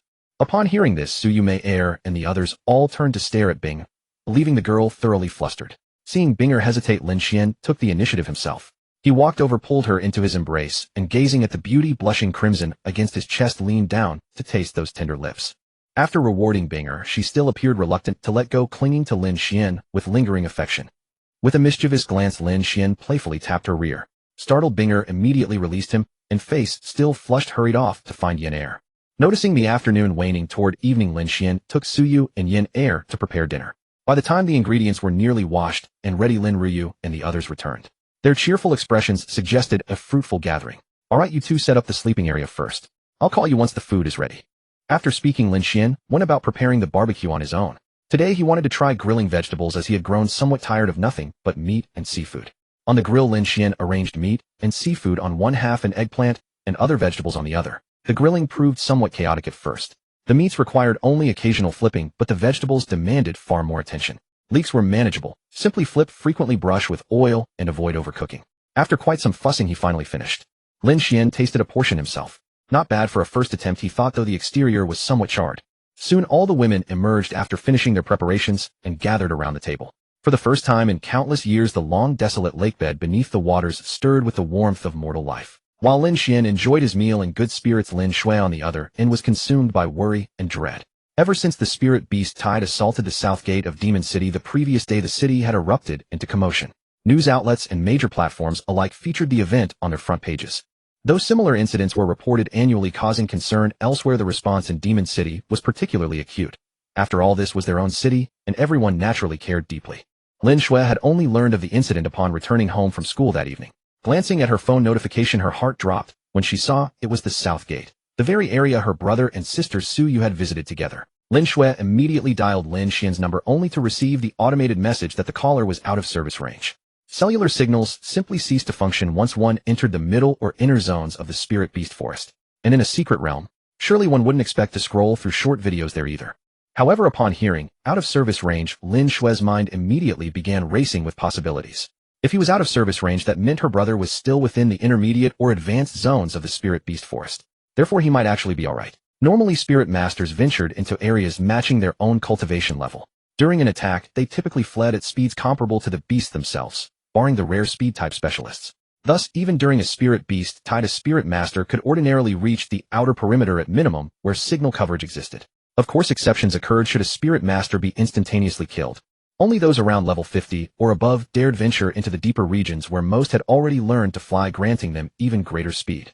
Though she reasoned this way, Lin Xuan remained worried. She retreated to her bed in a daze, skipping dinner entirely.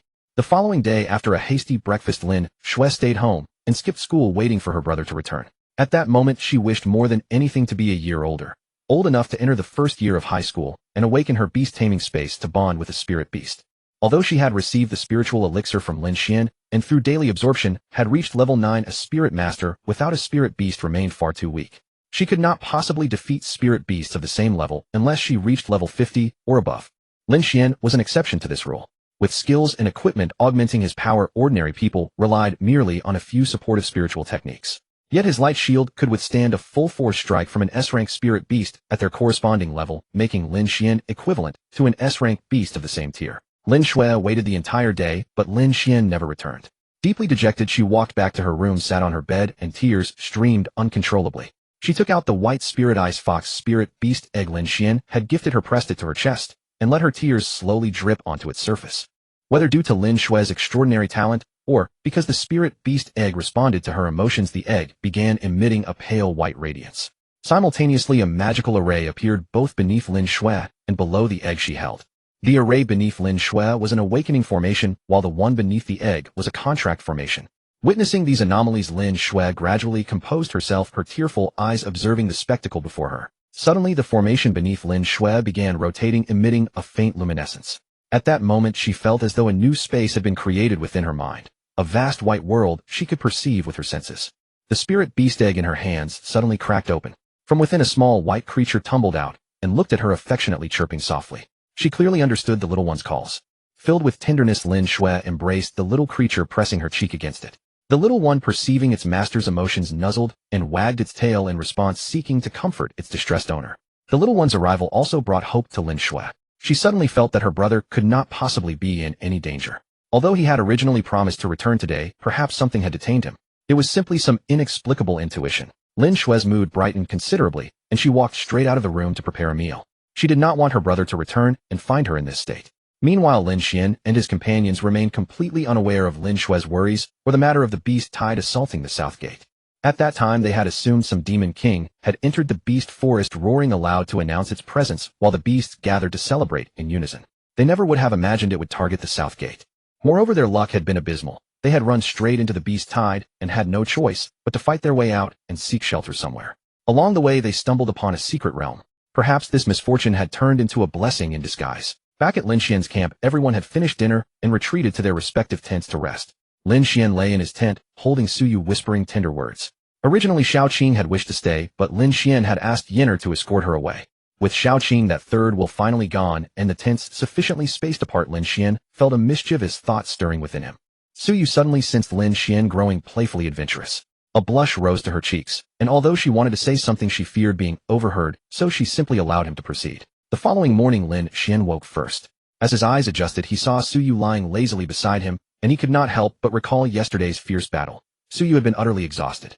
He quietly rose without disturbing Su Yu, and the moment he stepped out of the tent, he spotted Yinner bustling about. She was already preparing breakfast for him. Lin Xuan walked over and saw Yinner frying eggs.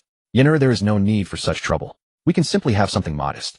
We are still in the wilderness. Yinner noticed Lin Xuan had risen and hurriedly handed him a toothbrush she had prepared earlier. It is quite alright, master. I simply enjoy doing these things. Lin Xuan accepted the toothbrush and gazed at Yenner with affection. Very well, I will not scold you further. But you must ensure you rest adequately before getting up, or I shall be troubled. I understand. Master should brush his teeth first. I will almost be finished here. Soon, everyone rose from their tents.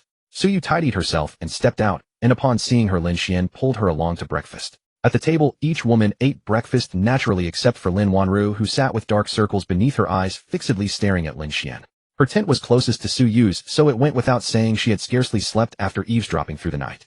While eating, Lin Xuan repeatedly felt someone's gaze upon him. He looked up and caught Lin Wanru still staring at him. Seeing her dark circles, he immediately understood the reason. Lin Xuan gave her a teasing look and continued his meal. Gradually, the other women also noticed Lin Wanru's dark circles and asked her curiously. Embarrassed to admit she had stayed awake listening at the wall all night, she merely laughed it off and deflected with vague excuses.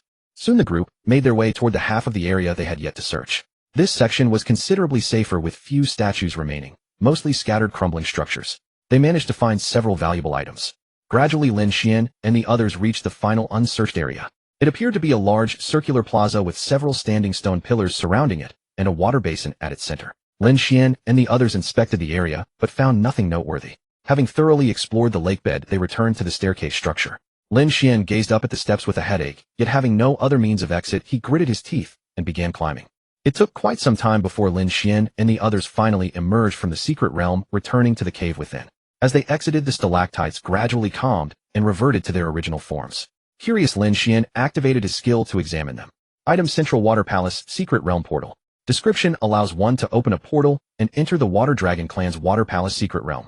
Lin Xuan was pleasantly surprised to discover that his skill could indeed reveal such information. He resolved to use it more frequently in the future as it might yield unexpected discoveries. Turning back to face the women, he said, "Alright, let us return to the city first. We have been away for 4 days and our families are surely worried." With that, he led the women out of the cave and scanned the surroundings. Noticing no unusual activity, only the sound of the waterfall, he felt certain the beast had returned to normal. Satisfied that all was well, Lin Xuan hurried the women toward the outer perimeter. Without stopping along the way, they finally emerged from the beast forest. Upon reaching the south gate, Lin Xuan observed the cratered ground with workers still filling holes and making repairs. The city walls bore obvious signs of restoration. It was evident at a glance that a great battle had taken place here. Lin Xuan turned to the women and asked in confusion, "Does anyone know what is going on here?" Suyu held up her phone toward him. "Just check your phone and you will see. Besides, we should hurry home. Your family must be nearly frantic by now." After hearing this, Lin Xuan quickly retrieved his phone from his spatial storage. The moment it received a signal, it began buzzing continuously. Lin Xuan hastily opened it and found over 100 notifications, all asking whether he had gone to the beast forest and why he had not been replying. Lin Xuan quickly replied to each message, reassuring everyone that he was unharmed. He then opened the dozens of messages from his younger sister and realized something was amiss. He immediately dialed her number. At that moment, Lin Xuan was still playing with her little white fox. Hearing her phone ring, she quickly picked it up and answered. "Brother, do you have any idea how worried I have been about you these past few days? You awful person, when you return, I will surely bite you to death. Just you wait. And I do not care. I want you back here right now." Lin Xuan had barely spoken when Lin Xuan's roaring voice blared from the speakerphone. All the women turned to stare at him in unison. Lin Xuan quickly waved an apologetic gesture and replied into the phone. Sister, I have just arrived at the south gate. I am coming back now, just wait for me. By the way, would you like me to buy you some delicious food on the way back?" Lin Xuan was not so easily placated, trying to win her over with food. She was not like Meyer, that glutton so simple to coax. Lin Xuan responded with clear disapproval. "Don't try to fool me with empty promises. Of course, if you return empty-handed, I will bite you to death. I want that bubble tea from the Square Cream Puffs, fried chicken legs, cheese-wrapped chicken legs, and..." Lin Xuan listed over a dozen items before angrily hanging up. Listening to the busy signal, Lin Xuan thought to himself that he really wished his sister had simply sent the list in writing. He could not possibly remember all of that. Since both Lin Xuan and Lin Xuan had been speaking on speakerphone, Meyer had heard every word clearly. She had just learned another trick to keep Lin Xuan in check. She secretly resolved to pass it along to Binger and future sisters alike, though she abandoned the notion of teaching Yenner. Meyer secretly grumbled beside Lin Xuan, who put away his phone and glanced at her. "Hey Meyer, your smile is nearly splitting your face. Don't tell me you found that so amusing, Meyer." Lin Xuan gave her a mischievous look. Meyer shivered and tried to bolt, but Lin Xuan had anticipated this. He caught her with one hand and pulled her into his embrace, followed by a few playful swats. From Meyer's wicked expression, Lin Xuan could tell the girl was plotting something. After spending so much time together, how could he not understand her? Meyer didn't care anymore. Seeing Lin Xuan playfully strike her, she immediately demanded that he buy her a portion too, clinging to his arm and refusing to let go. Lin Xuan had no choice but to concede. He agreed to her request, and also bought her a serving of everything Lin Xuan had mentioned since she had memorized the entire menu perfectly. Seeing Mayor come downstairs, Lin Xuan addressed the group of women. Alright, let's head back first. As for the loot, we'll see you tomorrow or tonight, when we're free, and divide it then. The other women were equally eager to return home and hurriedly bid farewell. After passing through the city gate, they hailed a carriage with Suyu and headed into town. Lin Xuan still needed to buy comfort food for his younger sister. Suyu, are you in a hurry? Want to go shopping together? Suyu thought for a moment and agreed. Alright, let's go together. I happen to need to buy some things as well. Soon Lin Xuan and Suyu alighted at the mall near their residence and called for Mayor and the others. Together they headed inside. With Mayor remembering the dish names and Suyu leading the way, Lin Xuan quickly finished his shopping and then separately escorted Suyu home. Lin Xuan unlocked the door and entered the living room where he found his sister gazing up at him with watery eyes. Those big pleading eyes instantly dissolved his words, and he hurriedly sat beside Lin Xuan and pulled her into a hug. Alright little sister, I'm back. Sorry for making you worry. Brother, do you have any idea how worried I've been these past few days? When I saw the news about the beast tide, I was terrified to death. I know. We actually ran into that beast tide ourselves. Thank goodness we fought our way out and took cover. Really, that must have been so dangerous. Lin Xuan lifted her head in Lin Xuan's arms to look at him. Then brother, you weren't hurt, right? I saw so many beasts in the pictures. Lin Xuan gently nudged his sister's nose with his own and said, looking into her eyes. No, we only encountered the initial wave of the beast tide. The beasts were relatively low level, so we broke through quickly. Oh, brother, there's oil on your nose. Don't rub it on mine, you smelly brother. Take this, chomp. Lin Xuan actually bit down on Lin Xuan. Oh, you rascal, let go quickly. Did you really just bite me? Mayor and the other two watched the siblings' playful banter from the side. While munching on a cream puff, Mayor commented, Lady Lin Xuan, if you keep playing around with Master, I'll finish all of this before you know it. Hearing this, Lin Xuan immediately pushed Lin Xuan aside and rushed over to Mayor to compete for the snacks. Lin Xuan glanced over and said, Oh my, you're so childish. I bought plenty for everyone, yet you're still fighting over food. Hey Mayor, that's my regular spicy fried chicken leg. Yin bing come eat quickly, or it'll be gone. After a long while, Lin Xuan, and Mayor were all reclining on the sofa with bubble tea in hand, rubbing their full bellies. Binger was once again fixated on her television while Yinner attempted to clear the dining table, only for Lin Xuan to pull her back down beside him. Let's clean up together later, Yinner. Come sit for a moment and enjoy some bubble tea first. Yinner leaned against Lin Xuan and replied, I understand, Master. Lin Xuan took the opportunity to wrap his arms around Yinner's slender waist. Soon Mayor noticed something. Lin Xuan suddenly summoned a tiny white fox and tugged at Lin Xuan's hand. Master, Lady Lin Xuan has summoned a little white fox. Lin Xuan had been so absorbed in eating that she'd completely forgotten about her white fox, but now that she remembered, she promptly called it forth. The moment the white fox appeared, it darted into Lin Xuan's arms and nuzzled against her affectionately. Hearing Mayor's call, Lin Xuan turned to look and used his skill to examine the creature. Wasn't this the white spirit-eyed fox he had given his sister? She had achieved independent awakening on her own. Little sister, I always knew you were extraordinary. I never expected you to achieve independent awakening. Haha, truly worthy of being my Lin Xuan's sister. You have the potential of a great emperor. Lin Xuan glared at her suddenly eccentric brother. You ridiculous brother. Next you'll tell me I have destiny on my side too. Too bad I can't swim, so I'll never reach the West Bank. Lin Xuan rose and hurried to the refrigerator, retrieving several leftover chicken legs to feed the white fox piece by piece. Watching this, Mayor wore an envious expression before turning toward Lin Xuan. You wretched master. Look at how Lady Lin Xuan treats her pet, then look at yourself. You've never fed me like that. We're both your masters, yet this is the difference. Lin Xuan covered his face in exasperation. You little rascal, you used to devour everything greedily. Look at how the little white fox eats, slowly and delicately. If I fed you, you'd definitely complain it's too slow. Mayor knew she did tend to eat rather quickly, but it was because the food was so delicious. It's not my fault the food tastes so good. When something is delicious, naturally one eats faster. That's only normal, isn't it? Alright, don't I know you well enough? I'll feed you next time, okay? With that, Lin Xuan handed Mayor his half-drunk bubble tea to silence her. Mayor didn't mind in the least taking the cup and drinking happily with a bright smile on her face. Seeing that everyone had rested enough, Lin Xuan got up and pulled Yinner along to clear the dining table. Not long after finishing the cleanup, Suyu arrived knocking at the door with a large group of girls. They had agreed to divide the spoils from the past few days that very evening, knowing that an earlier distribution would allow everyone to grow stronger sooner. Lin Xuan opened the door and exclaimed, Oh my, what a sight. So many beautiful women. Come in quickly. It's been ages since so many lovely ladies graced my home. You're truly making this humble abode shine. Lin Ryu and the others were visiting Lin Xuan's home for the first time, curiously observing their surroundings. In truth, the furnishings and decoration were quite impressive. A simple, yet warm layout featuring a living room, 4 bedrooms, and a kitchen, all equipped with everyday appliances. It was evident the homeowner knew how to live well. Lin Xuan invited the women to take seats on the sofa. Fortunately, it was spacious enough for fitting so many people, would have been quite a challenge otherwise. Once everyone was settled, Siyu brought out the spoils collected over the past few days, a total of 344 level 4 water spirit cores, 36 level 4 thunder spirit cores, 228 water essence crystals, plus a substantial pile of level 3 spirit cores. Lin Xuan took 18 thunder spirit cores, 60 water spirit cores, 38 water essence crystals, along with 1 level 5 water spirit core, and several level 3 ones. Of course, he claimed all the materials suitable for Spirit Master missions. This time, since Lin Ryu possessed a thunder attribute spiritual beast, Lin Xuan allocated half to her. Otherwise, he would have taken everything for himself, given that his next spiritual beast would most likely be thunder attribute as well. The remaining girls divided the spoils, with Lin Wanru being the most delighted.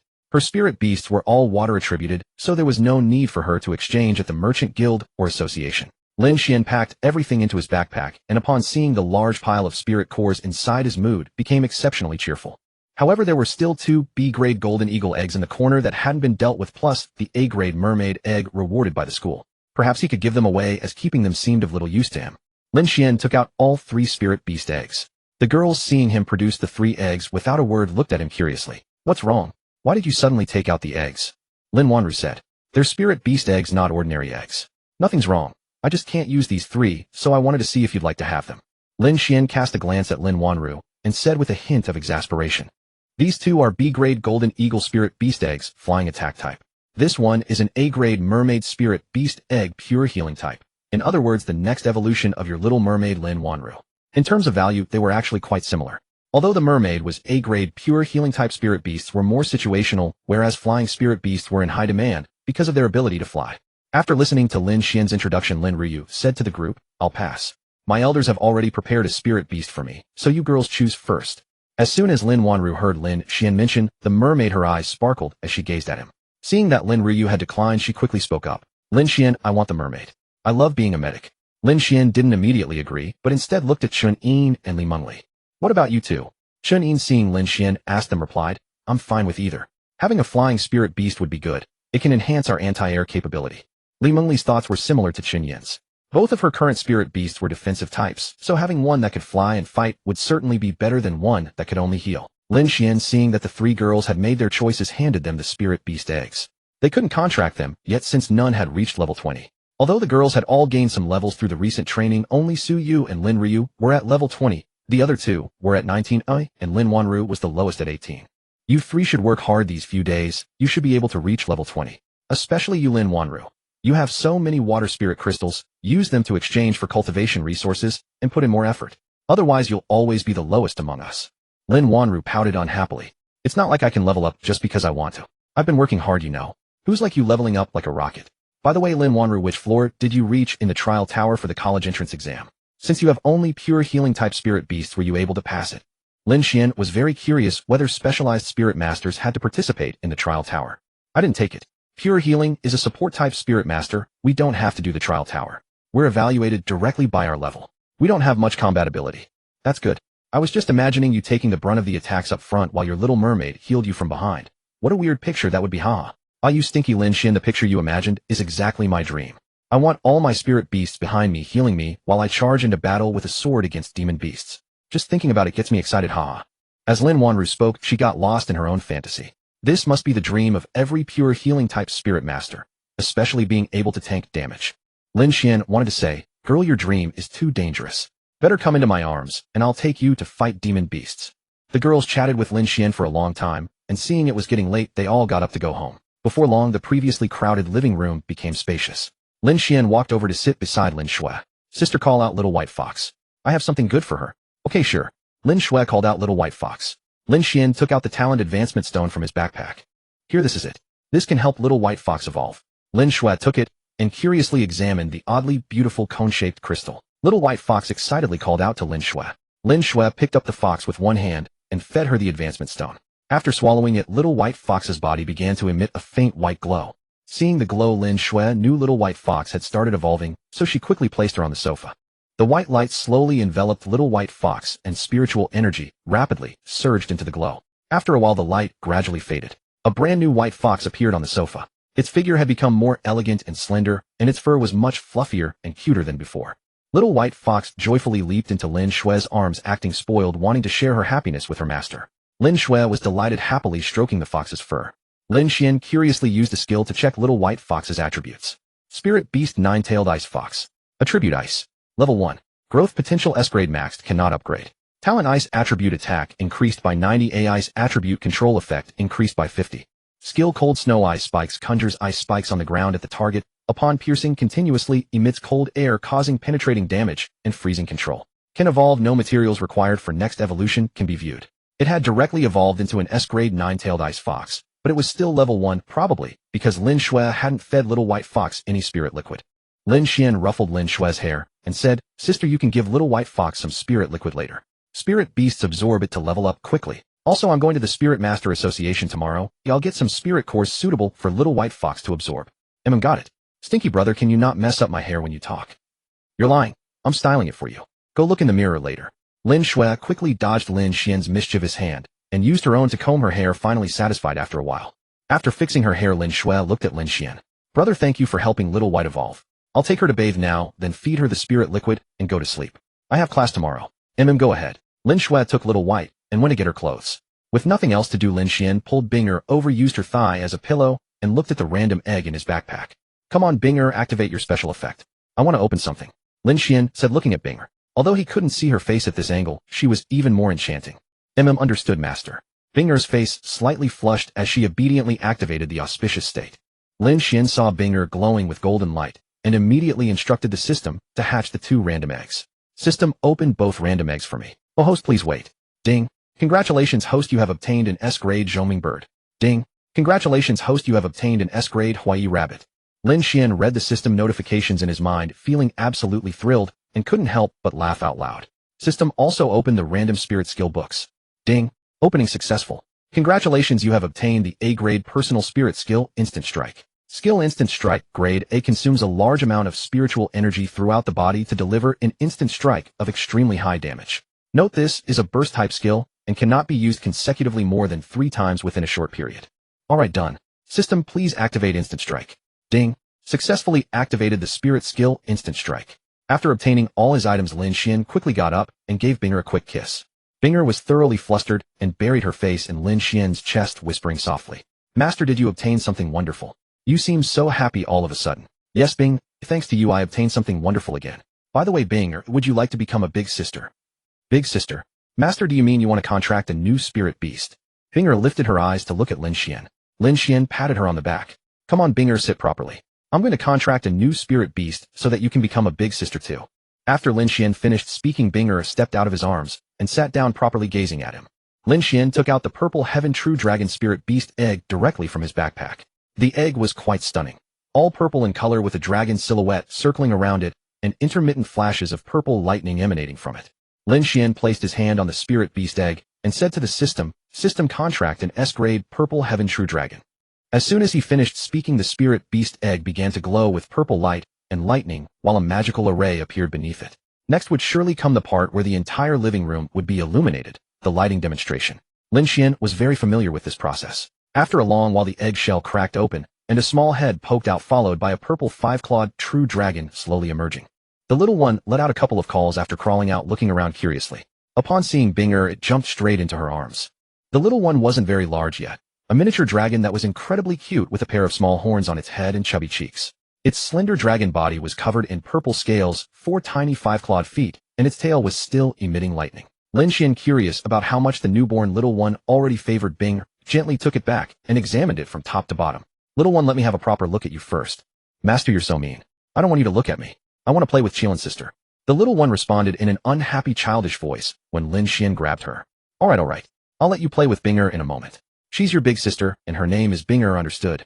After saying this, Lin Xian also called Mayor and Yenner over. "Mayor, Yenner, come take a look at your new little sister." Upon hearing this, Yenner walked out from Lin Xian's room, having just been helping him clean. Mayor immediately put down her potato chips and scampered over, eagerly looking at the little one. "Little one, this is your eldest sister, Mayor, and this is your second eldest sister, Yenner." The little one looked around and obediently nodded, calling out to them as sisters. Lin Xian studied the little one thoughtfully. "Little one, from now on you'll be called Lin Longer. What do you think?" Upon hearing this, the little one nodded and responded in a baby voice. "Master Longer likes this name very much. Thank you, Master, for bestowing it upon me. Go play with Binger now." After Lin Xian finished speaking, he patted Longer on the head and handed her to Binger. Longer was delighted, particularly drawn to the aura radiating from Binger. At this moment his younger sister happened to finish her bath and came out. Lin Xuan introduced Longer to her, and after the introduction, he himself went off to take a bath. That night Lin Xuan lay alone on his bed lost in thought, when he suddenly heard the sound of his room door opening. Curious, he turned to look and saw Mayer sneaking in stealthily. After entering and noticing Lin Xuan was still awake, she quickly closed the door, walked over, and slipped directly under the covers, resting in Lin Xuan's arms as she spoke in an alluring tone. Master, didn't you tell me a few days ago that if I made up my mind I should come find you? Mayer has already made up her mind long ago. Lin Xuan was about to speak when Mayer raised a finger to silence him. Master, Mayer knows what you want to say, but Master, don't forget. You still owe Mayer one wish. Actually, Lin Xuan had wanted to say that she was pressing on his hand, but after hearing Mayer's subsequent words and observing her actions, Lin Xuan found himself unable to say anything else. After a long while, Lin Xuan wiped the perspiration from Mayer's forehead and held her affectionately as they fell asleep together. When daylight broke the next morning, Lin Xuan and Mayer finally rose. As their eyes met, Lin Xuan became somewhat transfixed. Mayer had now completely transformed, appearing even more ethereal and otherworldly than before. The subtle charm emanating from her brow seemed entirely natural. If she had been a pretty girl before, she was now a mature fairy sister. Seeing Lin Xuan gazing at her so intently, Mayer playfully stuck out her tongue. Master, get up. If the younger sisters find out we're this late, Mayer will be embarrassed. After saying this, Mayer planted a kiss on Lin Xuan's face and got up to prepare herself. Lin Xuan, noticing Mayer rising, quickly followed suit, since Mayer could transform her clothes directly while he could not. After tidying the room together, they slowly walked out. The moment they exited, they saw Binger playing happily with Long. Binger looked at Mayer and Lin Xuan coming out together and asked curiously, "Eldest sister, why did you go to Master's room so early in the morning to wake him up? Does Master still have classes?" Longer also glanced toward Lin Xuan, greeted both Lin Xuan and Mayer with a good morning, and then continued snuggling in Binger's embrace, inhaling the scent she loved. Lin Xuan replied to Binger's question, "Aren't we going to the Spiritual Masters Association today? That's why I had Mayer wake me up." Satisfied with the answer, Binger asked no further and went back to playing with Longer. After Lin Xuan and Mayer finished their washing, Lin Xuan and Yinner had just finished preparing breakfast. After everyone ate together, Lin Xuan and Lin Xuan headed out together. Lin Xuan hadn't accompanied Lin Xuan to school since graduating. Watching Lin Xuan enter the school gate, Lin Xuan hailed a car to the Spiritual Masters Association. Since he was going there this time, Lin Xuan didn't let Mayer and the others accompany him. Instead, he sent them all back into the spirit beast space first. There was now a substantial amount of pure fire spiritual energy stored inside, which was perfect for Mayer and Yinner to absorb. The water spiritual energy was still scarce, as the Water Heart Origin Stone had only been placed inside a few days ago. The car quickly arrived at the Spiritual Masters Association. The association was a 20-story building. The first floor handled quests and assignments, while the 2nd through 9th floors were dedicated to personal trading for spiritual masters. The 10th floor and above were reserved for high-level experts with facilities far more premium than those below. In any case, anyone could freely visit the 1st through 9th floors. Access to the 10th floor and above required certain qualifications: holding a professional certification, having sufficient financial means, or being a spiritual master with a purple level badge or higher. After stepping out of the car, Lin Xuan walked straight inside. Upon entering the 1st floor lobby, he curiously glanced around at the crowd bustling back and forth. A staff member in uniform noticed Lin Xuan standing foolishly alone at the entrance and automatically approached him. "Good day, sir. Are you here to submit quest items or post a new task?"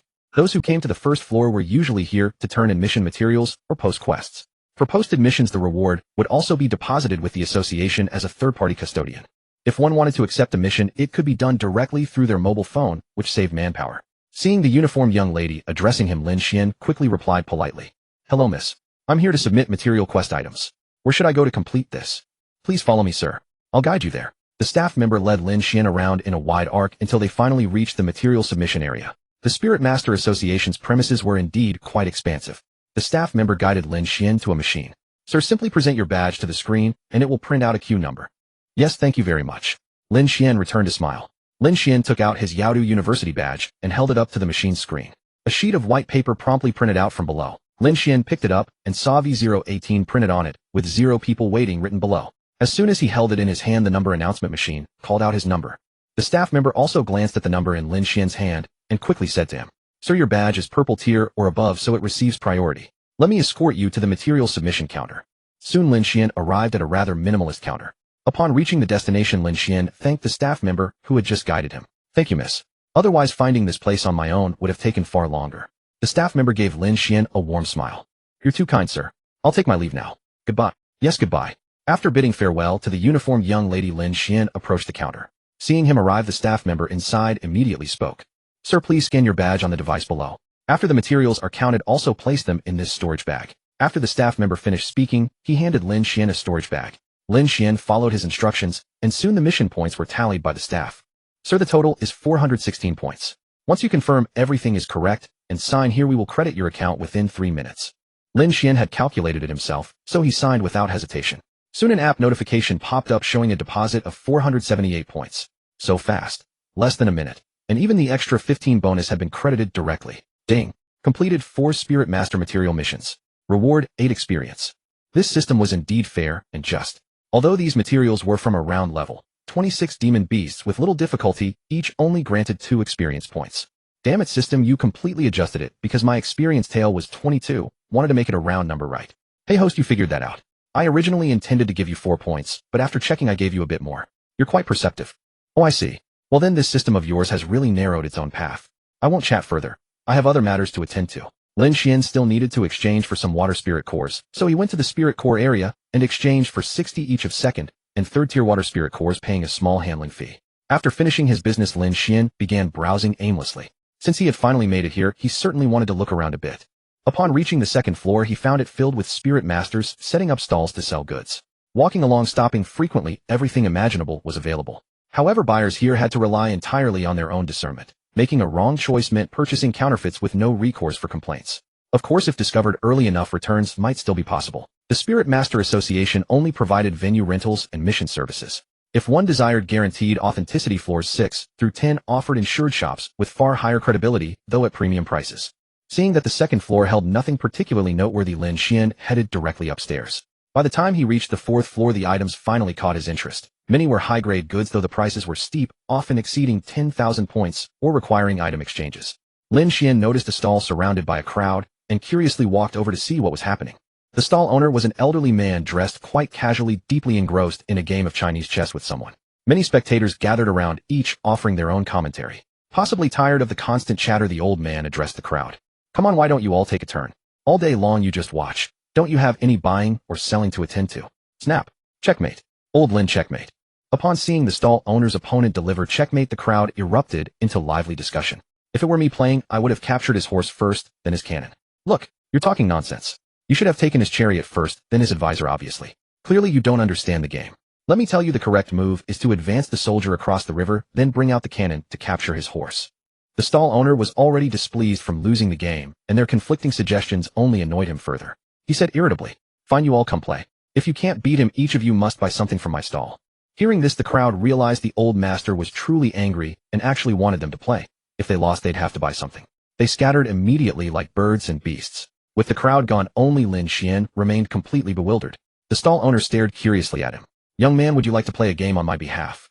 Lin Xuan hadn't even processed what was happening. The entire crowd had fled so quickly. He hastily waved his hands and said, "Senior, you jest. I only just arrived and watched for a short while. Besides, I don't even know how to play this game." Lin Xuan only knew the rules and basic movements of Chinese chess, but had rarely actually played it. The old man playing against the stall owner also chimed in. "Old Lin, don't trouble this young man. Besides, you're the one who lost. Is it fitting for you to ask others to play for you? This could damage your reputation, Lin Xuan." Actually, the stall owner had only spoken in frustration after losing the game. Seeing his old friend speak up, he quickly seized the opportunity to step down. "Very well, young man. It's fate that brought us together. Take a look at the items on this stall. See if anything catches your eye. Though I don't post prices, I price according to the buyer. It all depends on whether you have the discernment." Lin Xuan was also curious about what fine items were displayed on the stall. "Very well, Senior Lin." Lin Xuan crouched down and carefully examined each item one by one using his skill. Many items were unfamiliar to Lin Xuan, but their descriptions indicated extraordinary power. Some materials came from demon kings, a few from demon lords, and there were also many 6th or 7th tier spirit cores. After examining all the items, Lin Xuan's gaze finally rested on a fire red tail feather, a plume from a demon king fire phoenix. Lin Xuan felt he couldn't afford most of these items, so he simply picked one that caught his eye and decided to inquire about it. This tail feather was the very essence of the demon king fire phoenix. Uncertain whether it would benefit Yin or Lin Xuan had his sights set on it precisely for this reason. Lin Xuan pointed at the tail feather and asked Lin Xuan, "Senior Lin, what's the price of this fire phoenix tail?" Lin Xuan glanced at the item Lin Xuan indicated and spoke. "You have a discerning eye, young man. You actually know it's a fire phoenix tail feather. If you like it, take it and enjoy it. These are merely trifles I keep around to pass the time. Consider this a gesture of goodwill." Lin Xuan noticed Lin Xuan wanted to give it to him outright and felt it was far too generous. Senior Lin, I cannot accept such a lavish gift without having earned it. Besides, this item is far too valuable. Do not think it so precious, lad. To you it may seem invaluable, but when you reach my level it will feel like nothing more than a minor collectible. Moreover, old man here sees you are only 32, yet already at level 32. This is an investment, a way to forge a good bond. I, Lin Xuan, always speak plainly, so do not take offense, young man. Lin Xuan was telling the truth. After all, he had already reached level 83 and favored swords, which made him forthright by nature. Seeing Lin Xuan's sincerity, Lin Xuan no longer hesitated. Very well, then this humble one Lin Xuan will accept it. Thank you, senior. Lin Xuan. You remind me of a name I've heard somewhere, young man. Oh, I remember now. My granddaughter has been muttering about you. Granddaughter? Senior Lin, could your granddaughter be Lin Ruyu? Lin Xuan asked curiously. Indeed. Lin Xuan, you know my granddaughter. I often hear her chatter about you at home. She says your level rises as fast as a rocket and mentioned she'd love to fight you if given the chance. This was the first time Lin Xuan had encountered a friend's elder, and he felt slightly embarrassed. Senior Lin Ruyu is actually my teammate. We recently explored the demon beast forest together. My leveling speed was only ever so slightly faster than hers. Nothing as impressive as she makes it sound. Lin Xuan grew increasingly fond of Lin Xuan the more he looked at him, stroking his beard as he said, Lin Xuan, what do you think of my granddaughter? Beautiful, isn't she? She is quite striking. Ruyu carries herself like a female general with a demeanor that rivals any warrior. Lin Xuan replied honestly. Then do you like her? If you do, I shall speak to my granddaughter. She will surely agree to be your girlfriend. You see, my granddaughter has always preferred someone stronger than herself. You happen to be just the match. The old friend playing chess beside Lin Xuan took offense at this and spoke up. Old Lin, you meddle too much. These are affairs of the young. What business is it of an old man like you? Young folks these days understand love and romance far better than we ever did. You simply love worrying over things that don't concern you. Oh, with your wife managing the Shanggong family affairs, you wouldn't dare meddle anyway. But look at Lin Xuan's talent. If he were to become your grandson-in-law, would you not be delighted? After saying this, the two old men simultaneously turned their gaze toward Lin Xuan. Lin Xuan thought to himself, are both of these elders seriously considering me? Hey, it's to be their grandson-in-law and nothing more. Braving the eager gazes of the two elders, Lin Xuan said, both of you, I already have a girlfriend.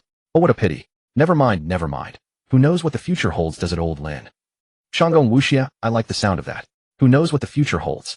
Seeing neither would give up, Lin Xuan decided it was wisest to slip away. After chatting with them for a while, he found an excuse and left. Lin Xuan watched Lin Xuan enter the elevator before turning his gaze back to his chess game.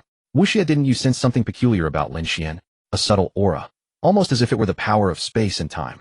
I couldn't detect anything like that. You must be imagining things. Checkmate, Lin Xuan. You've lost again. Lin Xuan attributed it to his own misperception and hastily rearranged the pieces. Play again. I refuse to believe you can win every single time. After leaving the Spirit Master Association, Lin Xuan directly hailed a car through his phone to head home. Hardly had he gotten into the car when his phone rang. He pulled it out and saw it was Shanggong Xiaoning calling. Hey Xiaoning Jia, what's up? Miss me already? Lin Xuan, where have you run off to? I'm at your door and nobody's answering. Don't tell me you went out early this morning to flirt with some girl. Lin Xuan facebombed at this. Xiaoning Jia, it's not even morning. I'm always flirting with girls, you know, like right now on the phone with you. Hardly had he finished speaking when Xiaoning's displeased voice came through the line. You little rascal, always pushing your luck. When are you coming back? I need to talk to you about something. I'm just heading back from the Spirit Master Association. Why don't you wait a bit? I'll be there soon. By the way, Xiaoning Jia, what do you need? I'll tell you when you get back. Don't worry, it's good news. Alright, I'm hanging up now. I'm waiting at your door. After Shanggong Xiaoning hung up, she stared at her phone in thought for a moment. Lin Xuan arrived soon after and spotted a familiar figure standing at his doorstep from afar. He hurried over and opened the door. Sorry to keep you waiting, Xiaoning Jia. Come on in. They sat down in the living room and Lin Xuan fetched a drink for both himself and Shanggong Xiaoning. Xiaoning Jia, what's the matter? Is it something about Yaodu University? Shanggong Xiaoning lifted her eyes and fixed her gaze on Lin Xuan. It's not about Yaodu University. That's my best friend's area of responsibility. I came to invite you to join the Heavenly Division. At the mention of the Heavenly Division, Lin Xuan perked up. He knew it well. It was right on the homepage of the Mission app, and he had read about similar organizations in many novels. The Heavenly Division. Xiaoning Jia, you mean the Heavenly Division from the Mission app's homepage? Like those fictional organizations in novels. Shanggong Xiaoning was momentarily at a loss for words, but then realized his comparison wasn't entirely off. Well, somewhat similar, I suppose. The section on the homepage serves as a danger warning for Spirit Masters, but our Heavenly Division primarily handles security work. Whenever anything threatens the safety of Tianchao cities, we step in. Of course, we don't handle every trivial matter. That would drive us all to exhaustion. We mainly take on the more difficult cases. Assignment depends on capability. High-risk situations are handled by top experts, while less dangerous ones are assigned to those of lesser strength. Of course, there are also missions available for individuals to claim independently. Lin Xuan listened, and found it matched his expectations, but then he shifted the subject. Xiangning Jie, you haven't mentioned the most important thing, compensation and benefits. Shanggong Xiangning looked at Lin Xian's greedy little expression and thought to herself that this fellow was truly nothing but a Philistine. After pondering for a moment, Shangwan Xiangning said, as for the compensation, based on your current strength, it should be 20 spiritual crystal stones, plus 0 Tianqiao dollars. There are also rewards for completing missions. However, considering that you still have to attend school, we will arrange the tasks flexibly, or you can pick them up yourself. Only when there are special assignments will the higher-ups directly issue tasks to you. Lin Xian thought that 20 spiritual crystal stones were quite good. It would have cost 2,000 points to exchange for them. He still had a few crystals left, and after absorbing some over the past couple of days, he found that each one added 2 experience. Besides, with missions I might have to fight demon beasts, which can help me level up. It seems the celestial group suits me quite well. Lin Xian smiled and replied, then Sister Xiangning, I'm delighted to join the celestial group. Alright, I'll inform the higher-ups later. In the next couple of days I'll take you to our celestial group headquarters. I'll be in your care. Seeing that the matter was settled, Shangwan Xiangning prepared to leave. Well, that's everything. I'll be off now. I'll probably come back tomorrow. After seeing Shangwan Xiangning out, Lin Xian lay down on the sofa, summoned Mayor and the others, and soon the living room became lively. Lin Xian took Mayor's hand and asked Mayor, is the fire spiritual energy in the beast-taming space still sufficient? Master, not quite enough. I think it can last for another day or two. Lin Xian thought for a moment and said, it's probably because my level is still relatively low. Once I level up more, there should be enough for you to absorb. Then you can go in and cultivate to level up whenever you're free. Master, do you want some candy? Moi? The two quickly became affectionate with each other. Lin Xian had just checked Mayor's panel. This morning they had been inside for about 3 hours, increasing their experience by nearly 1 essence. As his own level gradually rose, the source stones would produce more spiritual energy. Then Mayor and the others could absorb it while they were free, gaining a decent amount of experience each day. Soon it was dark. Lin Xian was tinkering with a water elemental crystal in his room. Spirit masters could also absorb it, but it had to be converted into a tribute-free spiritual energy, first wasting some elemental energy in the process. Of course, it was best used for spirit beasts to advance or evolve. Spirit masters typically cultivated by absorbing spiritual crystal stones, which contained attribute-free spiritual energy, so they could directly absorb them to level up. Let me try absorbing it and see how much experience it gives. Lin Xian closed his eyes, guided the water spiritual energy from the elemental crystal in his hand into his body, and immediately a particularly icy sensation spread from his right hand throughout his body. He couldn't help but shiver. Oh my, on such a hot day, this is really refreshing. Feels like a direct chill to the bone. Lin Xian couldn't help but let out an ew.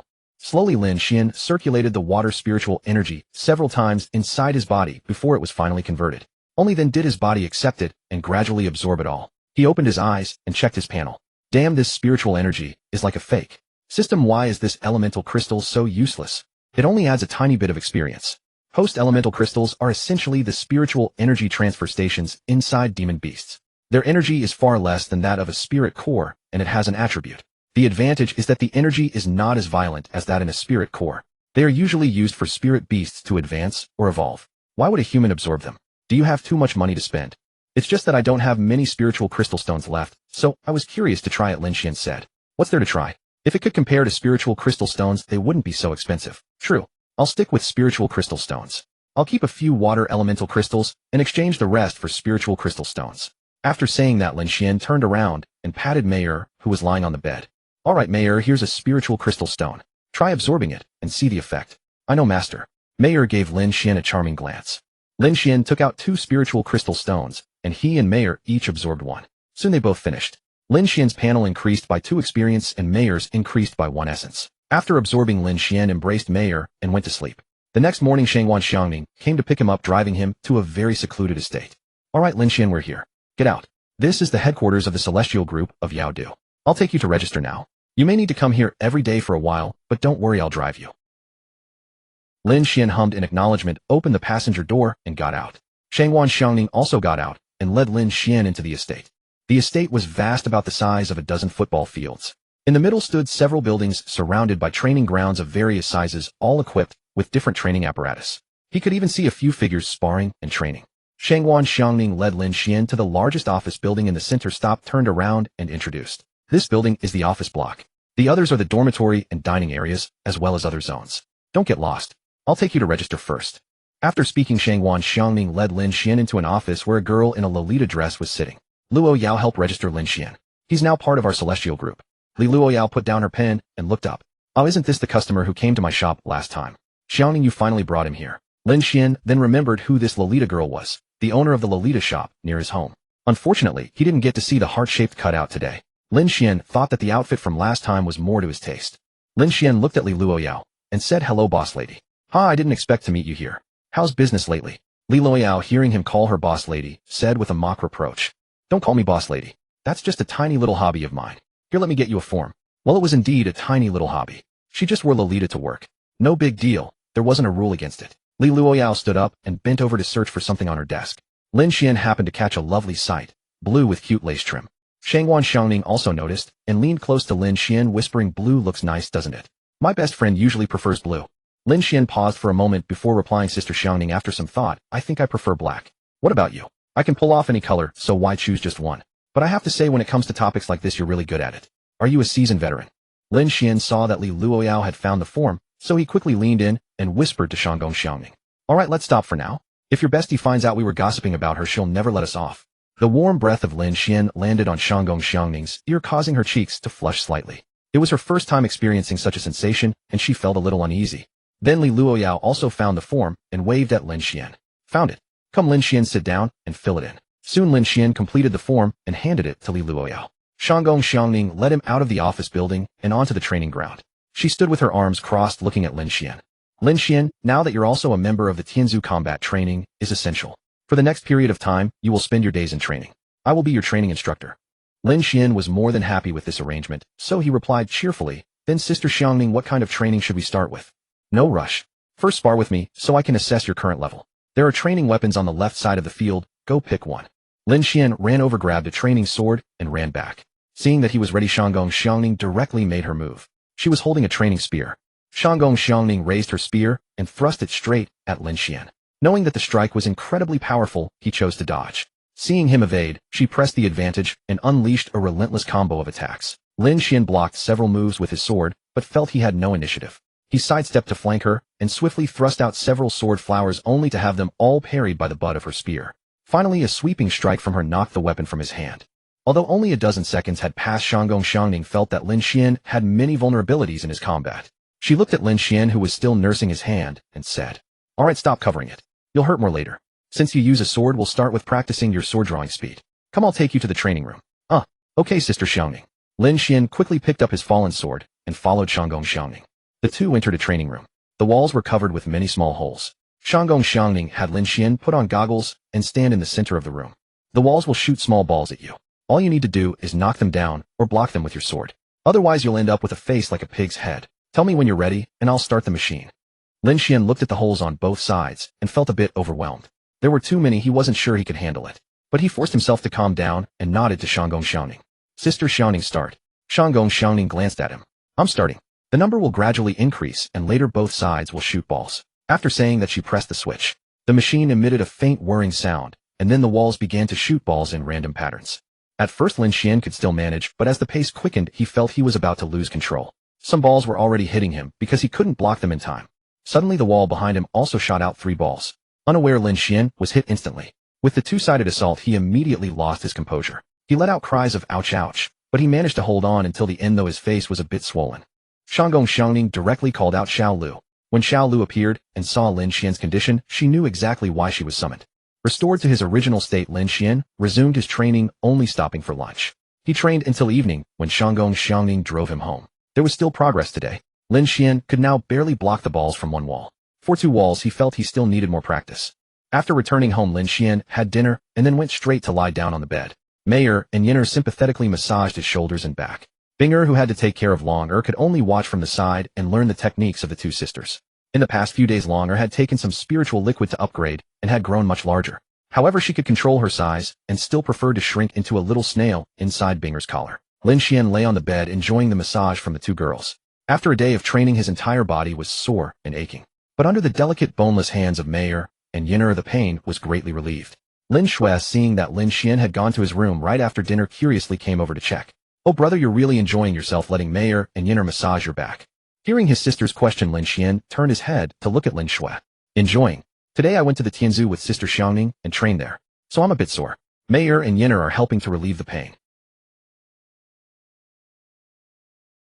"Oh, I see. Want me to step on your back a few times?" Lin Xuan lifted her little foot to show him. It was a bit chubby and very cute. "You'd better not. I'm afraid your pig trotters will crush me. Insist you're wearing a skirt. A girl should be more careful. Don't be so rough and careless. Lin Xuan looked at Lin Xuan's foot and said, Stinky brother, I think you're just too tired. As your sister, I can't bear to see you suffer, so I'll obediently follow your command. Lin Xuan finished, then jumped onto his bed barefoot and started stepping on his back. Ouch, sis, go easy. Are you stepping on my back or on me? Yes, gentle be laid alike.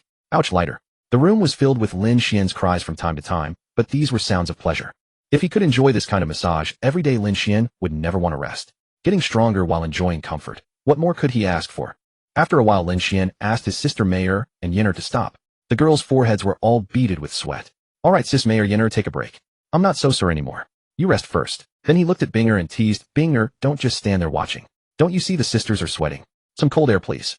Binger pouted and said unhappily, Stinky master, I'm not an air conditioner. You always make me blow cold air. Although Binger was unhappy, she obediently released cold air to fill the room instantly, making it cool and refreshing.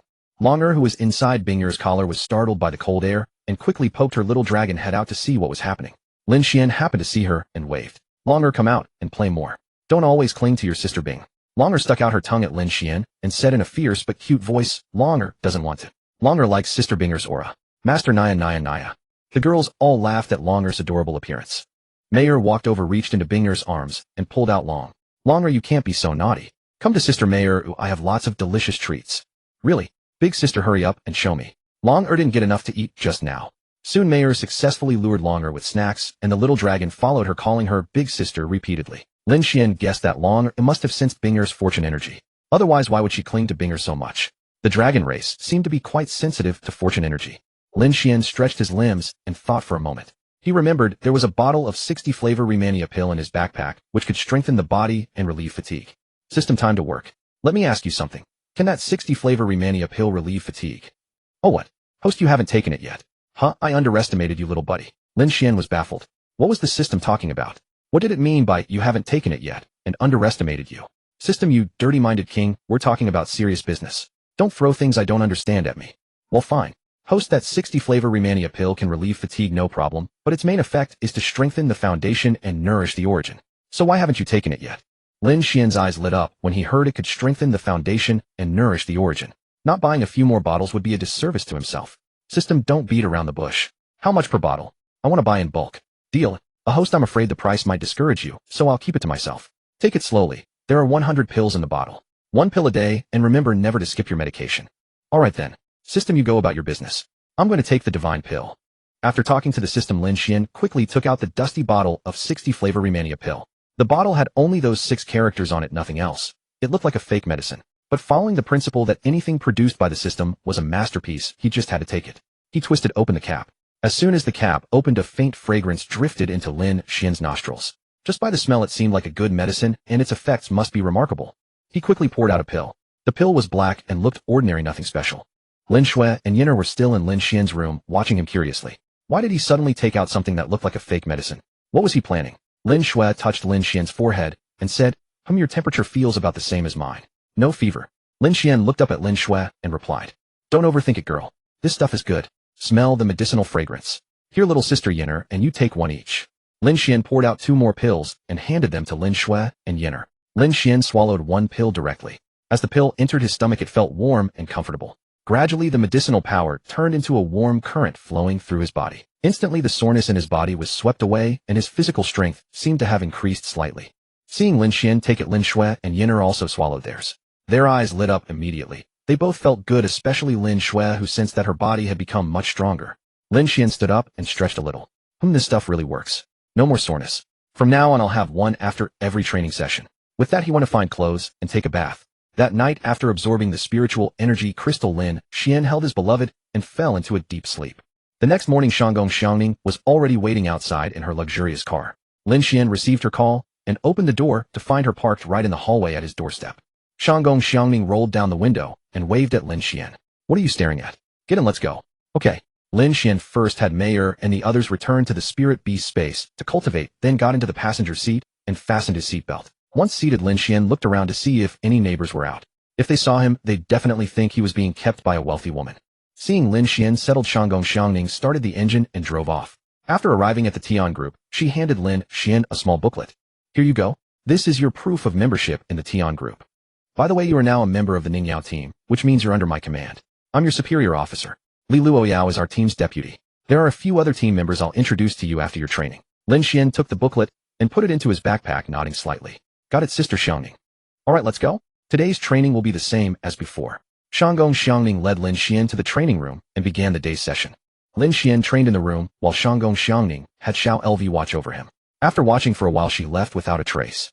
Not until noon did Shanggong Xiangning return carrying lunch and accompanied by several figures. Shanggong Xiangning placed the lunch on the table and looked at Lin Xuan, who was still on the training field. Lin Xuan, take a break and come eat. The few who came with Shanggong Xiangning, both men and women, were members of other teams. They had brought lunch for their own new recruits. Right after the college entrance exam, the Tian group hurriedly recruited some exceptionally talented individuals. Since the summer break was long, they could train them in combat techniques. Soon a group of people sat in the rest area eating lunch. One burly man kept glancing at Lin Xuan with every few bites, making Lin Xuan feel a bit uneasy. Could this guy have taken a liking to him? Lin Xuan looked at Shanggong Xiangning for help and nudged her with his elbow. Shanggong Xiangning, startled by the nudge, let out a surprised sound. Lin Xuan, are you asking for a beating? Lin Xuan was puzzled. He had only nudged her with his elbow, but when he turned his head, he understood why. Nevertheless, Lin Xuan pretended nothing had happened and said to Shanggong Xiangning, Sister Xiangning, that big brother over there is looking at me strangely. Save me. Still flustered and angry, Shanggong Xiangning could only glare at Lin Xuan before lifting her head to look at the man he mentioned. Qin Tiezhuang, can you stop staring at Lin Xuan? Just eat your meal properly, okay? Shanggong Xiangning said irritably. Qin Tiezhuang wasn't offended and laughed heartily. Shanggong Xiangning, you guys really stepped in it this year, huh? Finding such a good seedling. Looks like a student, right? Then he turned to Lin Xuan and said, Young man, you're Lin Xuan, right? Ever thought about switching teams? Our team is full of real men. Masculine energy is the true goal of a man.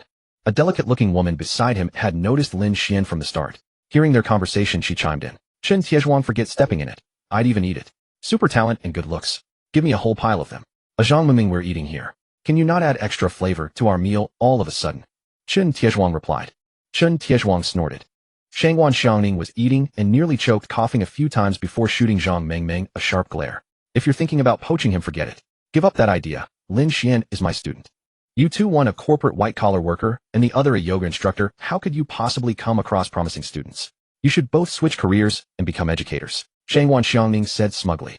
Lin Xuan ignored them, shoveling food into his mouth. He wanted to finish eating and rest quickly. Beside him sat a chubby youth roughly his age, devouring his meal just as voraciously. Lin Xuan had met this chubby guy yesterday. He was also training but practicing footwork, using the same wall ball machine, except the room was much larger and had walls on all four sides. Yesterday, the chubby guy mentioned he belonged to the Ironstone Squad, the same team as Qin Tiezhuang. His name was Ningjuan, and he was about the same age as Lin Xuan. However, Lin Xuan couldn't help but find something amusing about how his massive frame paired with such a graceful-sounding name. Ningjuan finished his meal quickly, still feeling hungry, and pulled out a pile of premium snacks from his ring. Lin Xuan also finished eating and stretched out comfortably on his chair, watching the chubby guy beside him. Hey Chub, you're already round as a ball, and you're still eating like that. Aren't you worried you won't be able to run later? Ningjuan swallowed his bite whole, turned around, and tossed a pastry to Lin Xuan, who caught it and ate it in one gulp. Lin Xuan, my appetite is only a tiny bit bigger than yours. Besides, don't just focus on my weight. I'm an agile fatty. You have no idea one charge of mine can knock over a whole group of beast demons. Back in the day. Let me finish eating first, I'll tell you later. Keep bragging, Chub. Finish eating and rest sooner. You'll take fewer beats this afternoon. I saw you turned into a swollen pig face yesterday. Lin Xuan, you're not faring any better than me. We're both swollen pig faces now. Let's not laugh at each other. Ningjuan had finally had enough to eat by then. Like Lin Xuan, he lay back on his chair and closed his eyes contentedly. Lin Xuan, let me lie down for a bit and let these 190 gene rest. Wake me when training starts, okay? Sure, don't worry, Chub. I'll rest too. Whoever wakes up first will call the other. Soon everyone finished eating and the trainees lay down to rest. Shangwan Xiangning and the others had already gone back, planning to return when the time came. When afternoon training began, Shangwan Xiangning woke Lin Xuan. Opening his eyes, he saw her staring at him. Glancing over, he groaned. Oh no, that Chub actually didn't wake me up. He stood up and said to Shangwan Xiangning, Sister Xiangning, wait for me a moment. After saying this, Lin Xuan ran over to Qin Ingjuan's training ground, watching through the window at the chubby guy whose agility was almost too impressive. Wow, can a fatty really move that smoothly? That footwork is quite slick. Inside the training area, the chubby guy was dodging incoming small balls by suddenly bursting into motion and sliding a short distance, making him look as though he were gliding across ice. Seeing that Qin Ingjuan hadn't been hit for a long time, Lin Xuan called out through the window, Chub, I brought you roasted chicken legs. Upon hearing there was food, Qin Ingjuan instinctively turned to look, only to see Lin Xuan grinning mischievously. He suddenly felt something was wrong, but the balls in front had already been launched. Ouch ouch oh no my face. Lin Xuan, I'll remember this. Only after seeing Chan Yingjun finally get hit by a ball, did Lin Xuan return to his own training area thoroughly satisfied. Shangguan Xiangning noticed Lin Xuan could barely handle this level of training, so she pressed a few buttons on the machine to increase the ball speed. Lin Xuan immediately felt the pressure surge and hastened the speed of his sword movements. At that moment Shangguan Xiangning spoke up. Once you can comfortably handle this intensity, you'll move on to the next type of training. After saying this, Shangguan Xiangning asked Little Green to keep an eye on things, and walked away without looking back. Before long Lin Xuan's face was bruised and swollen once more. Little Green quickly helped him recover, and this cycle repeated until near evening, when Shangguan Xiangning finally took Lin Xuan home. That evening after dinner he experienced another massage, Cultivated took a Di Huang pill, and fell asleep. The next day brought the same training, but by afternoon Lin Xuan could already handle this intensity of incoming balls. Through several days of high-intensity training and the enhancements from the Di Huang pills, Lin Xuan's physique had improved significantly across all aspects. Lin Xuan's sword moved at incredible speed. Whenever the blade knocked down one small ball, he would use its momentum to flick another away with the sword tip, then execute a sweeping strike to clear a ball coming from the opposite side, continuously changing techniques to knock down each incoming projectile. Finally, the last ball was knocked down, and the machine paused temporarily. Lin Xuan turned to look at Little Green. Sister Little Green, thank you for your care these past few days. I think I've passed today. Little Green smiled sweetly and replied, no need to thank me, Lin Xuan. I just helped you start the machine or restored you after you got beaten up. Since you've passed, come over and rest first. Haha, Sister Little Green, you've learned to tease people too. Let me have Mayor and the others come out to play with you. Lin Xuan laughed. Mayor and the others hadn't come out much these past few days because Lin Xuan was training. The spiritual energy in the beast-taming space had also been nearly absorbed. Currently the output could only provide about 1 essence per day for Mayor and Yinner, while Binger absorbing it alone gained somewhat more at 1.6 essence. Over the past few days Mayor and Yinner had each absorbed 9 essence while Binger had gained nearly 7 essence. Soon after seeing that Lin Xuan had free time and allowed them out, Mayor and the others happily ran out of the beast-taming space and pulled Little Green along to sit and chat together. Lin Xuan also sat down to rest. Soon Shangguan Xiangning walked over, likely having been told by Little Green. Shangguan Xiangning had just been slacking off and napping at work when she suddenly received Little Green's telepathic message. She originally thought Lin Xuan would need about 2 more days to pass, surprised it had happened so quickly. Shangguan Xiangning saw Lin Xuan sitting leisurely and drinking tea, then glanced over at the group of pretty girls chatting nearby and yawned before speaking. Little Green told me you passed. Then rest today. You'll move on to the next item tomorrow. Your next training will be like the Chubs, practicing footwork to dodge attacks. Yes, I understand. Sister Xiangning, aren't you just waking up? Lin Xuan said, noticing how sleepy Shangguan Xiangning looked. I just need a cup of tea. Little Green, make me one too, Shangguan Xiangning said with a wave of her hand. Little Green quickly prepared a cup of tea and brought it over. After taking a sip, Shangguan Xiangning felt much more refreshed. Shangguan Xiangning saw that Lin Xuan had nothing else to do, so she decided to send him back directly. Lin Xuan, do you want to head back now? If so, I'll take you home first. Lin Xuan checked the time. It was 3 in the afternoon, which was about right. Alright then, let's finish this and go. Soon after finishing their tea, the two got into the car and returned home. Tomorrow morning Shangguan Xiangning would come to pick up Lin Xuan. Once home, Lin Xuan called out Mayor and the others, took a Di Huang pill himself, and then went to take a shower. Tomorrow's training would focus on footwork, which was the perfect opportunity to practice the flash spirit step. Lin Xuan had always felt that this skill was not as effortless to use as he would like. Generally, any movement-type spirit techniques required practice, while energy-type techniques did not need much practice. For instance, Lin Xuan's Light Shield and Scout Eye were energy-type. One only needed to control the amount of spiritual energy, making energy-type techniques easier to master. Today, Lin Xuan didn't get to enjoy his massage. Suyu came to find him, so they went out with Lin Xuan and Mayor for a while before returning. Suyu was curious why Lin Xuan had been nowhere to be seen these past few days. Turns out he had been training. Lin Xuan also told Suyu about his joining the Heaven Group. She expressed her full support, but also advised him to be careful as the Heaven Group's missions were quite dangerous. In this world, anyone who obtained a Spirit Master badge would know about the Heaven Group, as it frequently appeared in the mission app warning about dangerous areas and threats they were handling, and also posting recruitment for experts. Those above level 60 could come to the headquarters for an interview. Lin Xuan's recruitment was internal, based on talent equivalent to cultivating their own core personnel. Lin Xuan and the others returned late. After coming back, he pulled Suyu to sit down at home. Lin Xuan noticed that Suyu was already level 20, which meant she could contract another spirit beast. Lin Xuan thought about it. Both Mayor and Yinner were of the fire attribute, and he had recently obtained 2 more fire attributed items. Having too many fire attributes was not good, so he decided to give them to Suyu and Lin Xuan. The Huo rabbit would go to Suyu and the Chongming bird to Lin Xuan. Having made up his mind, Lin Xuan gave the S-rank Huo rabbit spirit beast egg to Suyu and had her contracted. The Huo rabbit was extremely adorable, with a pure white body and red auspicious cloud patterns on its body and legs. Its rabbit ears stood upright red on the inside, and there was a red dot on its forehead. This appearance was not inferior to anyone who had about 80% of the charm Mayor had back in the day. Suyu, who was directly contracting an S-rank spirit beast for the first time, looked at Lin Xuan with great excitement. Lin Xuan looked at Suyu with a mischievous smile. If you want to thank me, Suyu, just offer yourself to me. That's the only kind of gratitude I accept. Seeing Lin Xuan say such embarrassing words in front of Mayor and Lin Xuan, Suyu gave him a reproachful glare. You big pervert, always thinking about dirty things. I'm done with you. I'm going home. Having said that, Suyu fled home as if escaping. Lin Xuan was just joking. Lin Xuan was watching, so there was no chance. Lin Xuan, who hadn't had the chance to be lovey-dovey with his first wife Suyu for a long time, had no choice but to take Mayor back to his room. Back in his room, Lin Xuan sat cross-legged on the bed and began absorbing the last spiritual energy crystal. Tomorrow he would have to go to Sister Xiangning to get some salary. Otherwise, he could go to the Spirit Master Association to get some, and also exchange for some thunder-attributed spirit cores.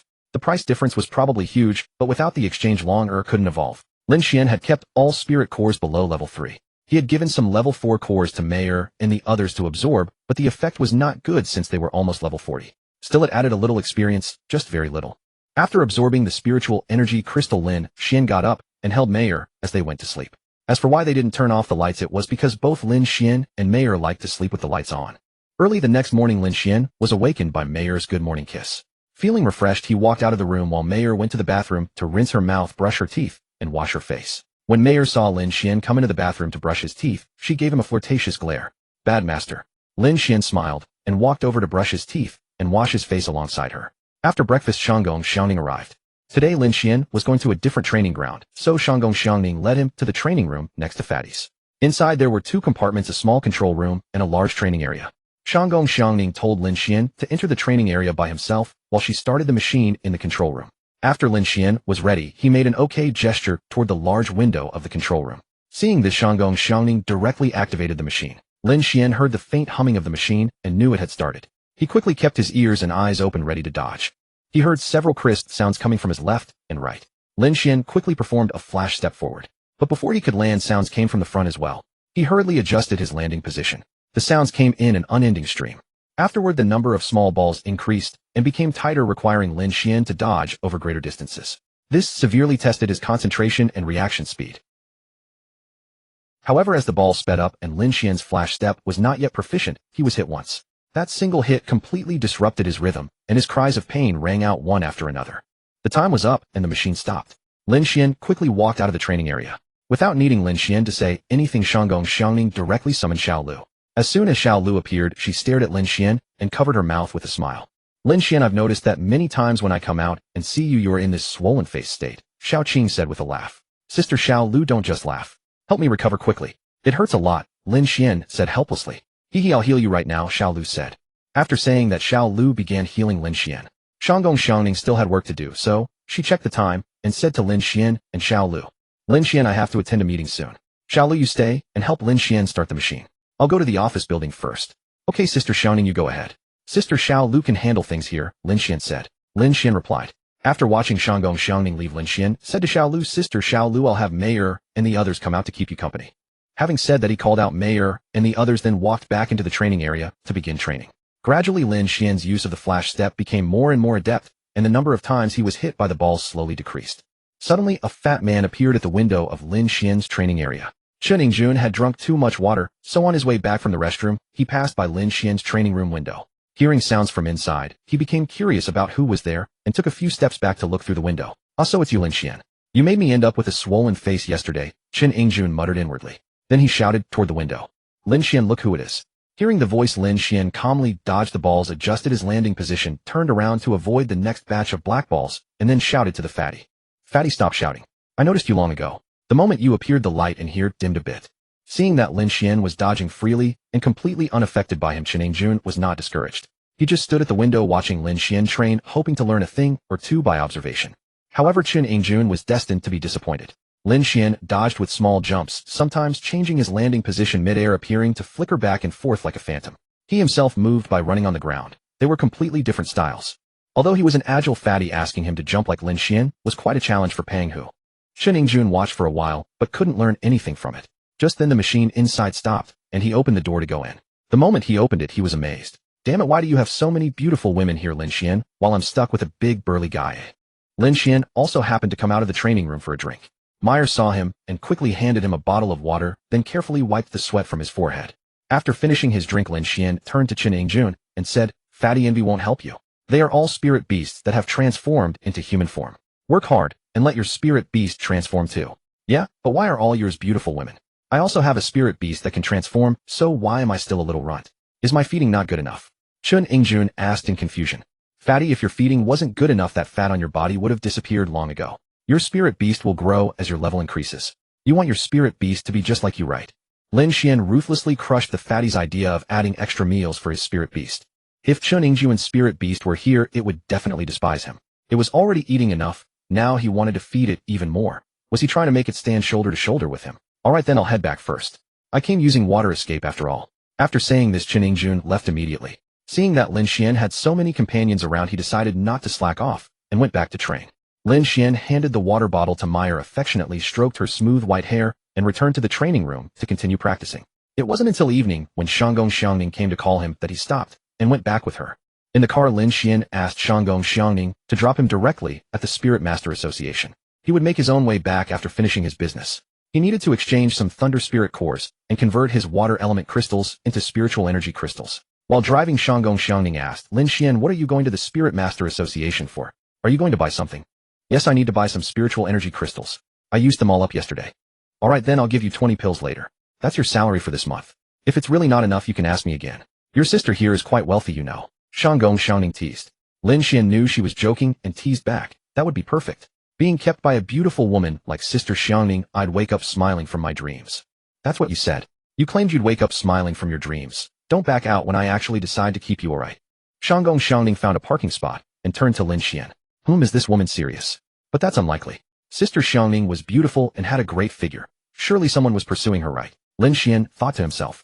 After Shanggong Xiangning finished speaking, she swept her hand across her ring and a handful of spiritual energy crystals appeared in her palm. Here, these are 50 pills. The extra 30 are a sponsorship from your sister. I see your level is rising so quickly. You must be short on these. Lin Xuan took them with both hands. Thanks, Sister Xiangning. I'll head in now. Drive safely. Go ahead. Remember to buy from the 5th floor, don't get scammed. Shanggong Xiangning added as a parting reminder before leaving. Lin Xuan watched her drive away, then turned and entered the Spirit Master Association. After a short walk, he exchanged his Thunder Spirit cores on the 1st floor. So expensive, the exchange rate was 3-to-1, nearly emptying his stock of spirit cores. After completing the exchange, he ran to the 5th floor and traded with a water attribute merchandise shop for 15 spiritual energy crystals. With everything done, he headed home. The moment he arrived, Lin Xuan called Meyer and the others out, then retrieved Longer, who had been hiding within Binger's collar. Naturally, he didn't escape Binger's cold glare and playful little punches. Looking at the little purple dragon pouting in his hand, he said, Long, but do you want to evolve? You need to know that after evolving, you'll be as beautiful as your older sisters, and able to transform into a human too. Hearing that she could be as beautiful as her sisters, Longer instantly stopped being upset. In a babyish voice, she said, Really, master? If you're lying to me, Longer will bite you. Don't worry, I promise. You'll be very cute and beautiful. Lin Xuan stroked Longer and replied. Seeing that Lin Xuan had made a guarantee, Longer no longer doubted him. Then master, let's start soon. Longer wants to transform right now. Lin Xuan nodded and said to the system, time to work. And didn't you forget something? You haven't given me Longer's clothes yet. Oh, I forgot. The task requires Longer to peck the host once. The reward is a purple wing wide-sleeve dress. Shall I begin the evolution? Evolve.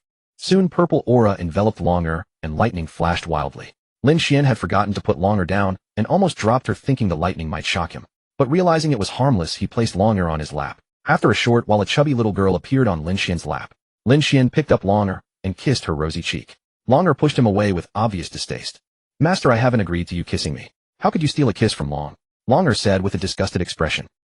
Lin Xuan was momentarily speechless. Wasn't it normal to kiss one's own spirit beast?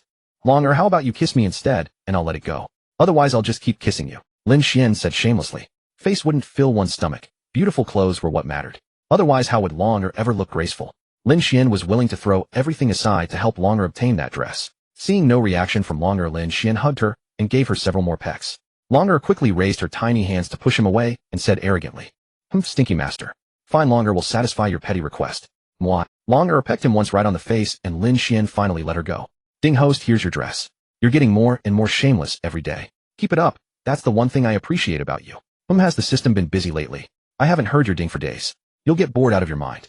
We can chat sometime when there's nothing to do. Host, I'm too lazy to respond to you. Anyway, my mom's calling me home for dinner. Seeing the system go quiet, Lin Xuan took out the dress. It was purple, and he wondered what Longer would look like wearing it. Lin Xuan handed the dress to Yenner. Yenner, help this girl put it on. Binger, you help too.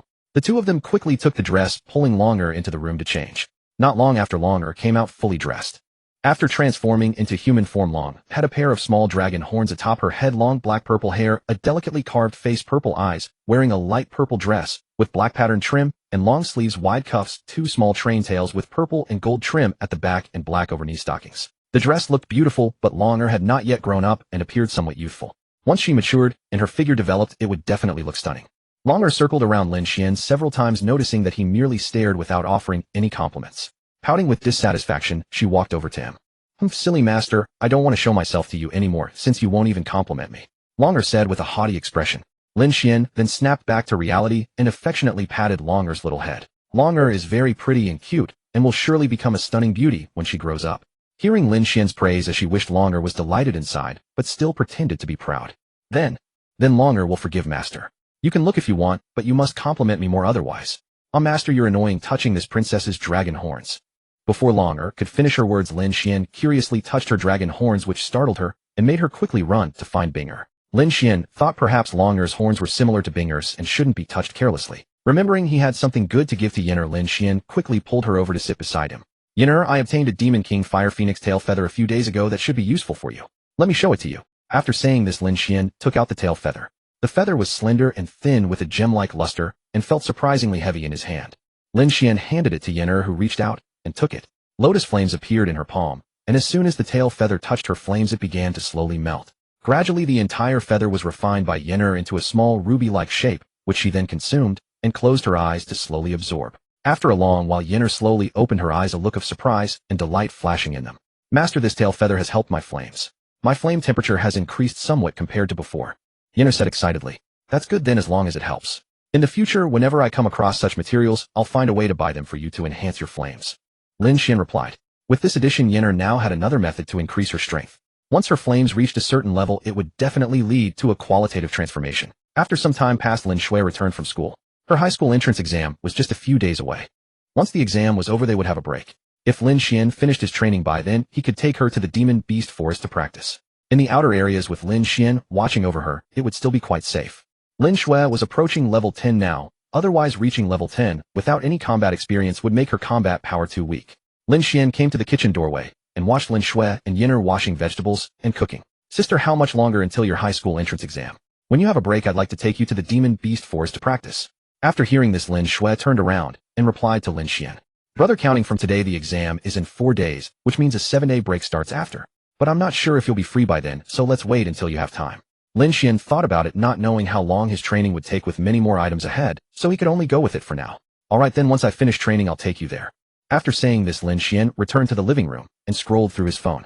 Shortly after finishing dinner with nothing else to do, he took a Huangdi pill, took a shower, and then went to his room to cultivate. Over the next 3 days, Lin Xuan focused on training his footwork and reaction speed. Each day, Shanggong Xiangning increased the intensity by half, and the results were remarkably evident.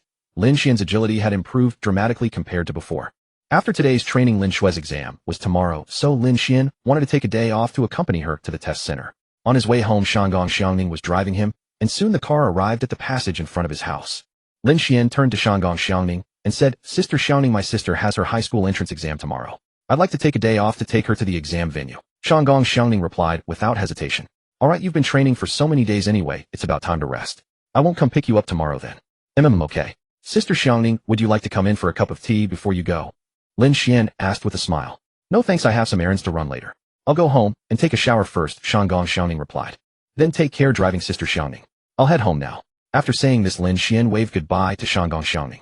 She nodded in return and drove away. After getting out of the car, Lin Xuan didn't go home directly, but called Suyu asking her to come out to go shopping together.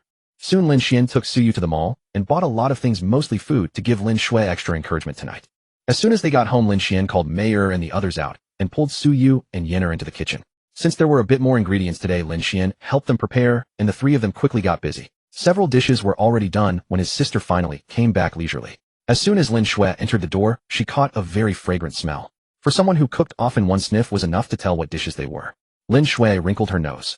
This smells like cheese fried chicken, garlic steamed prawns, mouth-watering chicken, and fish-flavored shredded pork. Just then a dish was ready and Lin Xuan brought it out and set it down, seeing Lin Xuan return.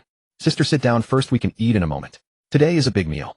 After hearing this, Lin Xuan hurriedly changed her shoes and walked over, reaching out to steal a piece of cheese fried chicken first. Ouch, brother, why are you hitting my hand? The little paw, wanting to steal food, hadn't even gotten the fried chicken before Lin Xuan swatted it away. You girl, if you want to steal food, wash your hands first, Lin Xuan said rather crossly. After hearing this, Lin Xuan had to hurriedly go to the bathroom to wash her hands, then came back to steal a few pieces of fried chicken to satisfy her craving. Soon the big meal was ready and everyone sat down and raised their glasses. Lin Xuan said, Sister, tomorrow is your high school entrance exam. Good luck. Yes, good luck, Mistress Lin Xuan. Mayor and the others also chimed in. Pass every exam, good luck, Lin Xuan, let's toast together. Suyu encouraged. Cheers. Soon Lin Xuan and the others started eating. Mayor and Binger couldn't stop praising tonight's big meal. There was plenty of food today, and everyone ate until they were full. After eating, Lin Xuan took the whole family out for a walk, and unconsciously they came to the small park in the residential area. There were quite a lot of people here today, mostly children and elderly people. They were all neighbors from the same block, basically everyone knew each other. Anyway, Lin Xuan would always politely greet the elderly people he met. Lin Xuan led the group of women to find a bench and sit down. Pointing at a small tree, he asked Suyu, do you remember that small tree? It's where my dream began. Suyu followed the direction Lin Xuan pointed, gently slapped his hand, her cheeks flushed. How could Suyu forget? It's all because of you, you rascal, you dragged me there. You must have planned it all along. Lin Xuan, seeing Suyu's shy demeanor, felt a bit distracted and leaned down to whisper a few words in her ear. Suyu shook her head after hearing it and whispered to Lin Xuan, Lin Xuan has an exam tomorrow, you rascal. All right, next time for sure, Lin Xuan replied softly. Lin Xuan answered in a low voice. Suyu felt embarrassed and lowered her head in tacit agreement. They sat there for a while enjoying the breeze, and when it was about time, they all went back. The next day, Lin Xuan was woken up early by Mayor. After breakfast, he took Lin Xuan out, dropped her off at the exam hall, and then went home. He had the day off, his only task being to shuttle Lin Xuan to and from the exam. On the way home in the evening, Lin Xuan asked, Little sister, how was the exam? Did it go smoothly? Although he knew Lin Xuan's grades had always been top-notch, he still wanted to ask. Lin Xuan was skipping along, clearly in a good mood. Brother, no problem. I feel like today's exam went very smoothly. That's good. Keep up the good work tomorrow, Lin Xuan said. Don't worry, big brother. Your little sister is a bit of a study ace. It's a piece of cake. Let's hurry back, I'm hungry. Lin Xuan smiled confidently, then pulled Lin Xuan and jogged home. The next morning, Lin Xuan was picked up by Shanggong Xiangning for training. Today, Shanggong Xiangning assessed Lin Xuan's progress over the past few days. This time, Lin Xuan wasn't touched by the black ball at all, meaning he had passed the stage. After passing, Lin Xuan specifically went to Chun Ingjuan's training room to show off, which made him so angry that he ate 2 extra portions of lunch. For the next half-month, Lin Xuan shuttled back and forth between 2 places. Finally, it was time to test the results. Lin Xuan and Shanggong Xiangning stood facing each other in the arena. Shanggong Xiangning held a spear and said, Lin Xuan, if you can withstand my attacks for 3 minutes or defeat me, you pass. Otherwise, you'll train for another half-month.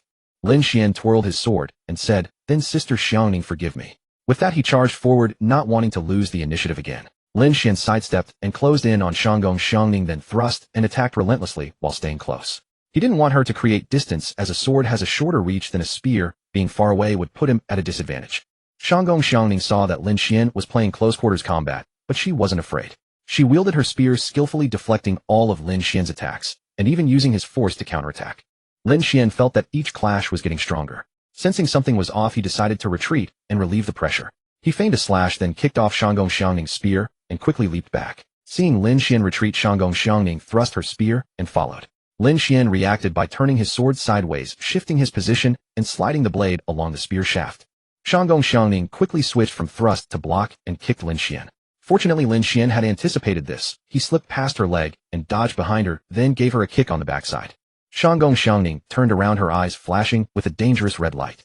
Lin Xuan knew he was in trouble and immediately charged forward to strike first. The two exchanged furious blows. Lin Xuan's pressure increased dramatically. This woman had definitely brought out her level 40 plus strength. Every strike was immensely powerful. A hit to the chest would likely cause blood to spit. Finally, Lin Xuan could no longer withstand the increasing force. His sword was knocked aside by the spear, and as the spear came at him, he could only grab the shaft and pull with the momentum, but his body fell as a result. Shanggong Xiangning, still holding the spear, was also pulled down by Lin Xuan. She crashed into him with such force that she was almost flattened. Shanggong Xiangning covered herself with one hand and pushed against the ground with the other, trying to get up. She heard Lin Xuan cry out, "Ouch!" She looked at him in confusion. "You kid, I didn't even cry out in pain. What are you shouting for?" "Sister Xiangning, just look for yourself," Lin Xuan said, pointing at the hand she was using to support herself. After looking, Shanggong Xiangning's face turned red, and she quickly got up. You rascal, you brought this on yourself. You even dared to kick me. This time we're even. Lin Xuan saw Shanggong Xiangning stand up, and quickly checked the time. Fortunately, it was almost 4 minutes, meaning he had passed. Lin Xuan showed Shanggong Xiangning the time on his phone. Sister Xiangning, I passed right. Almost 4 minutes. You passed. I even increased my strength later on, and you held on for almost 2 minutes. Your combat experience is sufficient. From now on, if you need to take on missions, you can ask Luo Yao, or if there's something suitable for you from above, I'll let you know. Okay, Sister Xiangning, let's go eat first, Lin Xuan said with a smile. The two quickly brought their spirit beasts to the Heaven Group's dining hall and enjoyed a hearty lunch together. The food at the Heaven Group was exceptionally delicious, and it was free for its members. After eating and drinking his fill, Lin Xuan packed 2 portions of lunch and went to check on Chen Yingjuan, who was still training hard. Arriving at Chen Yingjuan's training room, he saw him still running indoors, sweat pouring like rain. This stage might be the hardest for a fat guy. Pure physical training. Lin Xuan walked in, shaking the lunchbox in his hand. Fatty, eat first. Look how skinny you've become. You're now a 160 gene little fatty. Hurry up and eat a few more bites to replenish yourself. Chen Yingjuan saw Lin Xuan arrive, turned off the machine, picked up a bottle of water nearby, took a few sips, and said, I'm really about to die of exhaustion. I've been running for almost 5 days and I've lost dozens of pounds. This clearly doesn't fit my handsome image. After saying that, he scurried over, took the lunch from Lin Xuan, and sat down on the floor to wolf it down. If you ask me, just eat yourself into a ball and roll. A round object moves with less effort, so you'll use less energy. That should definitely work. Lin Xuan stroked his chin and said, wouldn't that be a real meatball attack? Why don't you try it yourself? Chen Yingjuan swallowed the food in his mouth and replied, I've already passed all the training. If you want, reduce your load and run shirtless. But with that body of yours, running would be an eyesore. For the sake of your future chances of finding a partner, better keep your shirt on. Lin Xuan said, I don't rely on good looks to attract girls. Oh, I rely on my wealth and my elegant demeanor. You have no idea how popular I am with the ladies. Chen Yingjuan continued to boast while eating. After showing off, he felt something was off, looked up at Lin Xuan, and said, Hey, wait, what did you say just now? Lin Xuan patted Chen Yingjuan on the shoulder and took a bottle of cola from his backpack. Don't be discouraged, keep working hard. Your big brother here has already cleared everything. Damn, how are you so fast? Forget it, let's eat first. After I'm full, I'll keep training. I refuse to be that far behind you. Chen Yingjuan then wolfed down his food, took a short rest, and actually started training. Lin Xuan didn't disturb him. After watching for a while, he went to find Shanggong Xiangning. He hadn't hunted monsters for nearly a month and wanted to see if there were any tasks he could take on. Lin Xuan quickly arrived at the office he had visited on his first day. As soon as he entered, he saw Li Luoyao staring at the screen and giggling. Sister Luoyao, where did Sister Xiangning go? Lin Xuan asked as he entered. Oh, she just went out. What do you need her for? Li Luoyao replied. Since Sister Xiangning wasn't there, he might as well ask Sister Luoyao. Since Sister Xiangning isn't here, I can ask you instead. I want to see if there are any suitable tasks for me. I've been training for so long without any real combat. Okay, take a look yourself. Li Luoyao pointed at the screen and beckoned Lin Xuan over. Lin Xuan walked over and glanced at the tasks on the screen. Investigate and resolve the cause of the large-scale appearance of monsters at Jinlian Mountain, minimum level 65, 6 members already dispatched. Investigate and eliminate the monsters that have infiltrated the North City District, minimum level 60, 3 members already dispatched. Eliminate the Guoling rat monster group on the outskirts of the South City District, minimum level 30, no members dispatched yet. Lin Xuan slowly scrolled to the end and finally found one he could do. The ones above were all around level 50, while the few below were under level 40. Lin Xuan quickly pointed at the task to eliminate the rat monsters in the South City District and said to Li Liao, Sister Luoyao, please register this for me. I'll go take a look tomorrow. Okay, that's fine. Be careful though. Usually monster groups that dare to appear in the city have a small leader. Li Luoyao warned. Okay, got it. Without a tough and powerful leader, the lesser monsters wouldn't dare sneak into the city. They'd just be asking for a beating. Especially those that haven't yet taken human form. Once spotted, they'd be identified and dealt with in a single phone call. Among monsters, only neutral and friendly monster clans can enter human cities through proper channels. Usually they come to trade supplies with humans, otherwise they rarely come. If they enter through improper channels, they are usually hostile monsters. Sometimes they sneak in like the rat monsters mentioned in the task, which dig tunnels directly. Once the Heavenly Group discovers them, they will dispatch a team to eliminate them. Shanggong Xiangning had finished watching Lin Xuan train and then went out to attend to her own matters, so today Lin Xuan had to take a taxi back home. When he got home and opened the door, he saw Lin Xuan sitting on the sofa scrolling through her phone. Lin Xuan changed his shoes and walked in. Sister, I've finished training. How about I take you to the monster forest now?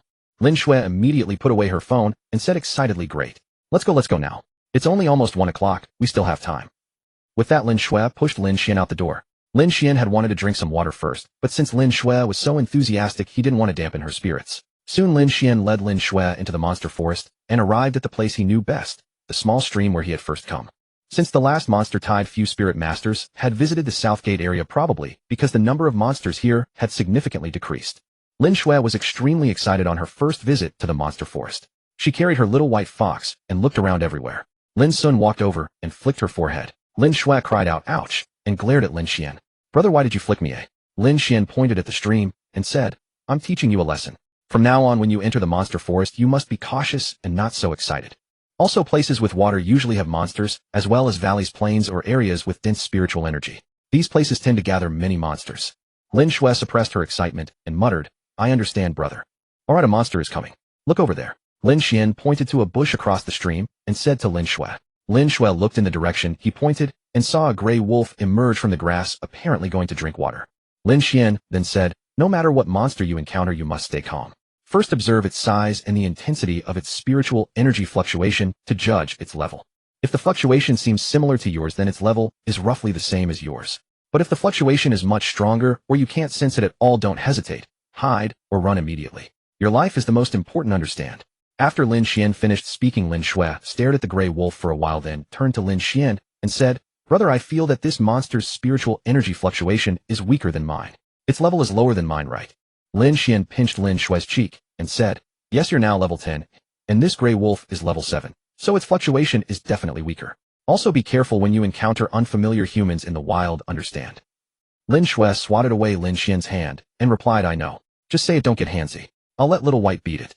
With that, Lin Xuan put down Little White and pointed at the gray wolf. Little White instantly understood, ran over and struck the gray wolf with an ice spike, killing it.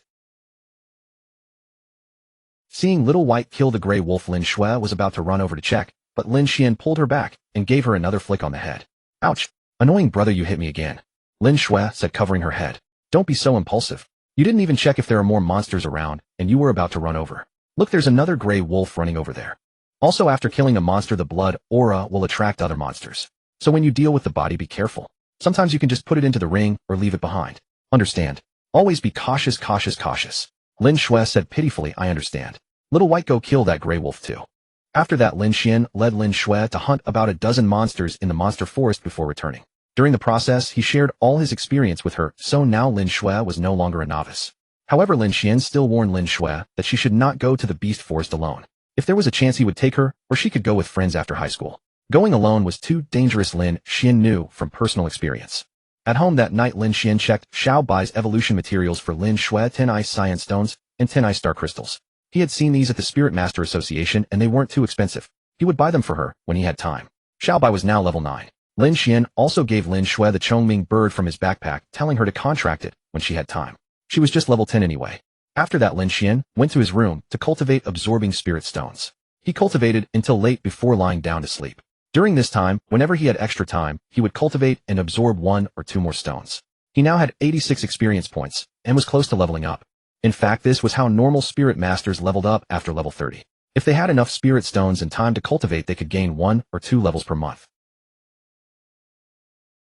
Of course, there were those with strong willpower who cultivated and leveled up all the time.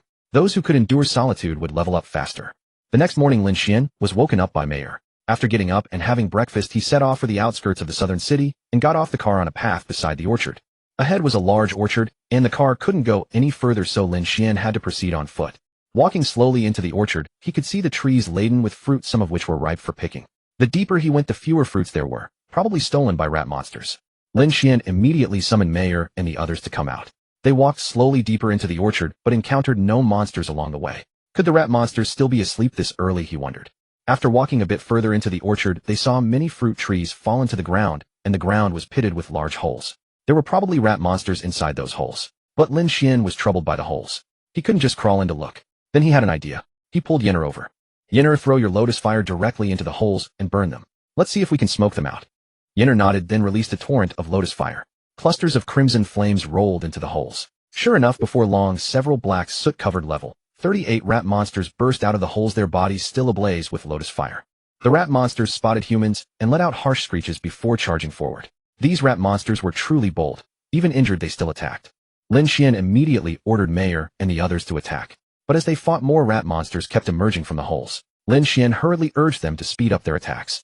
There was no telling how many rat monsters were still inside, but there were definitely plenty. They were notorious for their high reproduction rate. After cutting down a rat monster, Lin Xuan turned to Yinner and said, Yinner, take longer and fly up to attack. Use your lotus fire to cover the area around the holes so they can't charge out so easily. Yinner nodded and flew into the sky with longer, raining down fire that turned all the holes into a sea of flames. It was almost like roasting groundhogs. But Lin Xuan had underestimated the rat monsters. They dug a new large hole elsewhere and swarmed out surrounding him. One of the larger rat monsters arrogantly spoke human language. Human boy, you've killed so many of my offspring. Today you won't escape. Lin Xuan was provoked by its words. Oh, you're angry. Let me add fuel to the fire. With a single sword stroke, he decapitated a charging rat monster, then looked at the leader and said contemptuously, You sure can breed, but they're all ugly as sin, revolting to look at. Lin Xuan also checked the attributes of the rat monster that could speak. Monster Earth, Rat Mother Leader.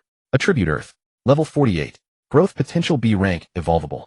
Skills Enhanced Reproduction, Enhanced Defense, Earth Control, Earth Spike Attack, Call Allies. The rat leader became furious and roared. Seeing that it dared to roar, Mayor sent a large fireball straight into its mouth. The rat leader, which had been howling, immediately shut its mouth after receiving the fireball. Smoke billowed from its lips as it glared ferociously at Mayor. Mayor saw it staring at her and made a universal gesture of provocation. Enraged, the rat leader immediately ordered the already restless rat swarm to attack. It charged at Mayor, but Mayor was not afraid and soon engaged in battle.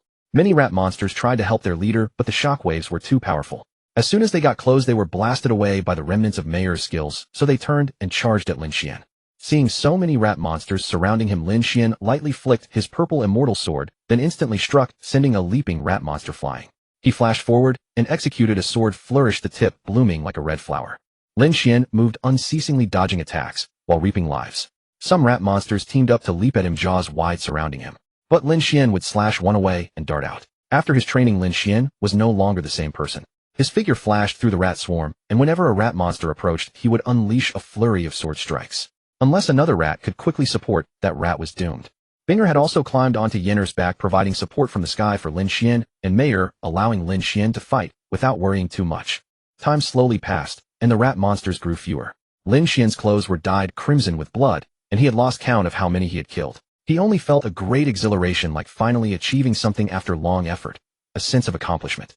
By now, many rat monsters were afraid to approach Lin Xuan, sending signals to their leader. They had been utterly terrified by his slaughter. Seeing this, the rat leader had to open its mouth to roar a response. But Mayor seized the opportunity, charged and stunned it, and stuffed a fireball directly into its mouth and down its throat. Instantly, a pillar of fire erupted from the rat leader's mouth. The rat leader furiously closed its bloody mouth and swiftly attacked Mayor. Its claws pierced through the lotus fire sent by Yinner and slammed heavily into Mayor's light shield, shattering it, then struck her fire armor. It knocked Mayor back several meters and wanted to pursue, but Yinner and Binger in the sky were not idle. They quickly launched attacks. Binger froze its hind legs, and Yinner pressed down, with lotus fire preventing it from chasing. On Lin Xuan's side, the rat monsters, having received their leader's response, rallied their courage and charged at Lin Xuan again. He had been enjoying the fight when he noticed them becoming timid. Now they were charging at him again. Lin Xuan noticed the change on Mayor's side. The rat demon leader was actually able to push Mayor back, so he quickly dashed over to support her. With one hand holding Mayor, Lin Xuan attacked the rat demons charging toward them. Mayor, are you alright? I'm fine, master. That stinky rat just unleashed an attack fueled by anger. The force was quite strong and managed to push me back, but it couldn't harm me. As for that creature, it suffered greatly. I drove a fireball straight into its stomach and likely exploded it completely. Mayor replied. Very well then. Stay alert yourself. Once I finish dealing with my opponents here, I'll come to your aid immediately. After reinforcing Mayor with a light shield, Lin Xuan let go of her and charged straight into the rat demon horde. Lin Xuan needed to take the offensive now. His previous approach had been too sluggish, and he wanted to quicken their pace. This rat demon leader possessed remarkably thick skin and tough flesh. After multiple fierce battles, he looked rather disheveled externally. It was only Mayor's recent strike that caused him to clutch his stomach and continuously vomit blood. It appeared she had inflicted severe damage upon him. Nevertheless, it was understandable. Having his stomach blasted away and still standing while bleeding was remarkable in itself.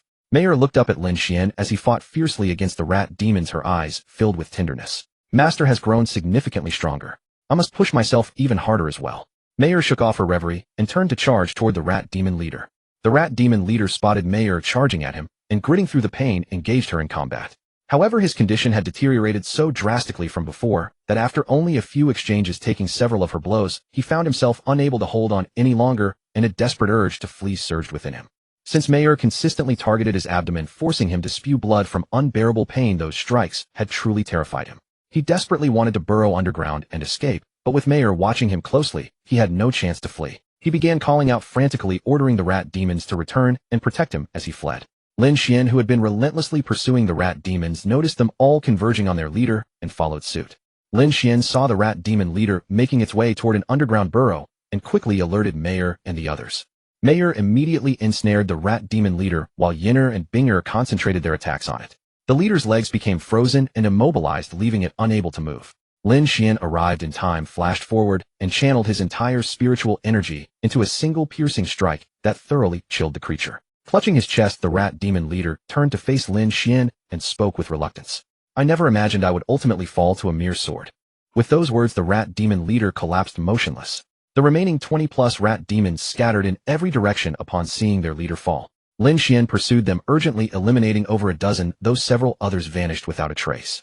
Nevertheless, the few survivors dared not linger within the human city. They simply dug underground tunnels to escape back into the demon beast forest. System eliminated 126 level, 38 Earth, rat demons. System eliminated 1 level, 48 Earth, rat matriarch leader. System spirit beast 9-tailed heavenly fox, and others gained 832. 5 essence units. Purple heaven true dragon, gained 416 essence units. System 9-tailed heavenly fox reached level 40, 786. 6128 essence units. System vermilion bird reached level 40, 786. 6128 essence units. System ice cheelin reached level 40, 791. 7128 essence units. System purple heaven true dragon advanced to level 20, 415. 9 essence units. System quest completed. Defeat 30 beasts at level 37 or above, 12,730. Reward character level experience multiplied by 4 at 30. System character leveled up to level 34 with 0.6 experience points remaining. Lin Xuan finished cleaning up and gathered the rat demons together, snapping several photos of them. He also captured images of the surrounding area and sent everything to Li Luoyao to complete the task. After sending the photos, the system notified him of completing a repeatable quest awarding 10 experience points. Lin Xuan ignored the system notification and collected the useful materials and spiritual cores from the rat demons. Once finished, he instructed Yinner to incinerate the remains with fire. Only the spiritual cores and certain materials from these beast demons held any value, and everything else was worthless. However, the leader had been generous, providing 4 earth elemental crystals along with some earth attribute evolution materials. After finishing up, Lin Xuan slowly made his way outward and spotted a fruit tree laden with ripe produce. He scanned the area, confirmed no one was watching, then quietly climbed the tree to pick and bite into one of the fruits. Oh, this is actually quite sweet. He picked several more and tossed them to Mayer and the others. They're very sweet. Give them a try. Yinner or Binger, you've been eating spirit fruits so often that you should try these for a change. They're incredibly sweet. Since Lin Xuan brought back an enormous supply of spirit fruits from the Fox clan, Yinner and Binger had only consumed those. While Yinner initially still ate regular fruit, Binger had never tried it before. There was no other option. The Fox clan specialized in spirit fruits as their signature product. Beautiful women, however, were not among their specialties. With the sacred tree at their disposal, their spirit fruit trees could produce multiple harvests each year. Moreover, spirit fruits contained rich spiritual energy that gradually improved one's physique over time, and they possessed an exceptionally long shelf life, which made them extremely popular among humans. After hearing Lin Xuan describe them as sweet, Mayer and the others each took a bite. Mayer, who was naturally a picky eater and disliked fruit, took only 2 bites before handing it back to Lin Xuan. Master, please finish this for me. I'm not particularly fond of it. Upon seeing Mayer hand the fruit directly to Lin Xuan, Longer quickly devoured the flesh and offered the core to him as well. Master, here you go. This core is for you to eat. Lin Xuan pinched Longer's small cheeks when he saw the dragon offering the core. Longer, are you the foolish one, or am I? Longer puffed out his cheeks and retorted, Master, if you don't want it, leave it. Let me go now, or I'll bite you. Lin Xuan released him and accepted the fruit from Mayer, taking a bite. Not sweet. I find them quite good. Look how Longer finished his. How about you, Yinner? Yinner and Binger both shook their heads. At that moment, Binger seemed to understand something and spoke up. Master, didn't you say last time that food from others tastes best? I finally understand now. Oh, perhaps. Lin Xuan smiled and waved at Mayer and the others. All right, let's head home. Lin Xuan quickly retraced his steps, but he'd forgotten one thing. The area was quite remote, making it difficult to hail a ride. After waiting a long time with no car coming, he had no choice but to call Gong Xiaoning. Lin Xuan dialed Gong Xiaoning's number, and she answered promptly. Hello, Sister Xiaoning, do you have a moment? Go ahead, I'm free right now. I'm at the Tian Group headquarters. Here's the situation. I finished my task and want to catch a ride back, but this place is too remote, and I can't find a car. I was wondering if you could come pick me up. Lin Xuan said apologetically. After a brief pause, the voice on the other end replied. All right, send me your location, and I'll come get you. Okay, thank you, Sister Xiaoning. I'll send you a message right away. Fortunately, Shanggong Xiangning was willing to come, otherwise Lin Xuan would have likely had to walk a considerable distance before finding a ride. Within the city, riding or flying spirit beasts was prohibited except under special circumstances. After a while, Shanghua Xiangning drove up in her luxurious car, and upon arrival, she spotted Lin Xuan standing by the roadside with Mei Er and the others. She rolled down her window and addressed Lin Xuan. "Get in the car. By the way, there are only 5 seats available." Lin Xuan glanced around and first asked Bing Er to take Long Er back to the Beast-Taming space. Then he got into the back seat with Mei Er and Yin Er. Once Shanghua Xiangning confirmed Lin Xuan and the others were seated, she started the engine and made a U-turn. After completing the turn, she spoke again. "By the way, do you want to head home first or go to the Heaven Group? I heard from Luo Yao that you've completed a mission. Would you like to go claim your reward?" "Alright, I was so focused on slaying the spirit beast that I completely forgot about the reward." Lin Xuan quickly replied, "Let's go to the Heaven Group, Sister Xiangning." Shanghua Xiangning rolled her eyes at Lin Xuan in the rearview mirror. "I knew you were just a little greedy guy. Alright, sit tight and hold on. I'm about to take off." Soon Lin Xuan arrived at the Heaven Group and went to claim his reward. In total, he received 50 spirit stones and 5 Tianqiao currency. Lin Xuan happily said while holding his reward, "The reward is quite generous." Shanghua Xiangning chimed in from the side. "That's because you did the work of 3 to 5 people all by yourself. I saw the photos you took. Over 100 spirit beasts plus 1 leader-level elite monster. Do you think any normal person could handle that alone?" Lin Xuan only realized after hearing this. That makes sense. Shanghua Xiangning felt that recruiting Lin Xuan into their team was the best decision she had made in recent years. After claiming the reward, Lin Xuan was taken by Shanghua Xiangning to their Ningyao squad office to sit down. It was the same office they had before. Now there were several beautiful women sitting here. Teacher Zhou Yanli, who specialized in demon beasts, was also present along with 3 other women Lin Xuan didn't recognize. Shanghua Xiangning first asked Lin Xuan to sit down, then began introducing everyone one by one. She pointed to the 3 beautiful women Lin Xuan didn't recognize. This beauty may have an ordinary figure, but her face is surprisingly stunning. Her name is Zhang Tianghua, and she's known as Apple in our circle. After hearing Shanghua Xiangning's introduction, Zhang Tianghua said displeased, "Lin Xuan, don't listen to that foul-mouthed girl's nonsense. My figure isn't flat at all. I'll go eat some with spirit melons when I get back. Let's see if you'll still call me flat then." Lin Xuan felt a bit at a loss whether to laugh or cry, but upon hearing Zhang Tianghua mention with spirit melons, he happened to have some in his backpack. He took out 5 red spirit melons and handed them to her, saying, Sister Tianghua, I happen to have some with spirit melons. I'll give you a few hoping they might be helpful. You know what I say, these sisters aren't worth it. Lin Xuan is much better. As soon as he arrives, he gives me good things." Zhang Tianghua unceremoniously accepted them, taking the opportunity to tease the other girls as well. Shanghua Xiangning ignored Zhang Tianghua's teasing and continued her introduction, pointing to another one. Lin Xuan, well, this one is a bit dull, let's say. She often forgets things and is quite scatterbrained. A lovely, goosey beauty, her name is Li Wenqing. Li Wenqing shot Shanghua Xiangning an annoyed glare at being called dull. I'm just not good at handling daily trivial matters. How is that considered stupid? Facepalm, Shanghua Xiangning looked at her and said, "You've nearly lost yourself several times already, and I had to find you. What do you think?" Li Wenqing felt embarrassed after hearing this and lowered her head, looking at her fingernails. Shanghua Xiangning pointed to the last one and said, "And this elegant beauty with a particularly attractive figure is also a wealthy woman. Her name is Cheningting. By the way, she's the older sister of that chubby guy Cheningjun." Lin Xuan curiously stared at this elegant beauty, wondering why the sister was so pretty and slim while the brother was about to become a ball. Chen Yingting noticed Lin Xuan staring at her, confidently puffed out her chest and smiled at him teasingly. "What do you think, Lin Xuan? You don't happen to have fallen for your sister already, do you? That won't do at all, because your sister here already belongs to Xiangning." Lin Xuan almost choked to death on those last words. This was too explosive. What should he do? He felt so attracted. Lin Xuan slightly turned his head to look at Shanghua Xiangning, only to find she was staring right at him. His voice trembled as he murmured, really?" Shanghua Xiangning immediately gave him a sharp rap on the head. "Really, my foot? Do you think I'm into women? Yingting just loves teasing people like that." After saying that, she cleared her throat to ease the atmosphere. "You already know Li Luoyao and Zhou Yanli, so I won't introduce them. These are all the members of our Ningyao squad. How about it? All beauties, right? Happy now?" Lin Xuan lowered his hands from his head after hearing this and nodded appreciatively. "Happy? They're all beautiful women. Let me introduce myself too. Hello, lovely ladies. My name is Lin Xuan, about to enter college. I look forward to your guidance in the future." After the introductions, Lin Xuan was essentially officially inducted into the Ningyao squad. Everyone chatted a bit, and Lin Xuan also noticed the different personalities of these women. Zhang Tianghua was especially lively and talkative, never letting her mouth rest.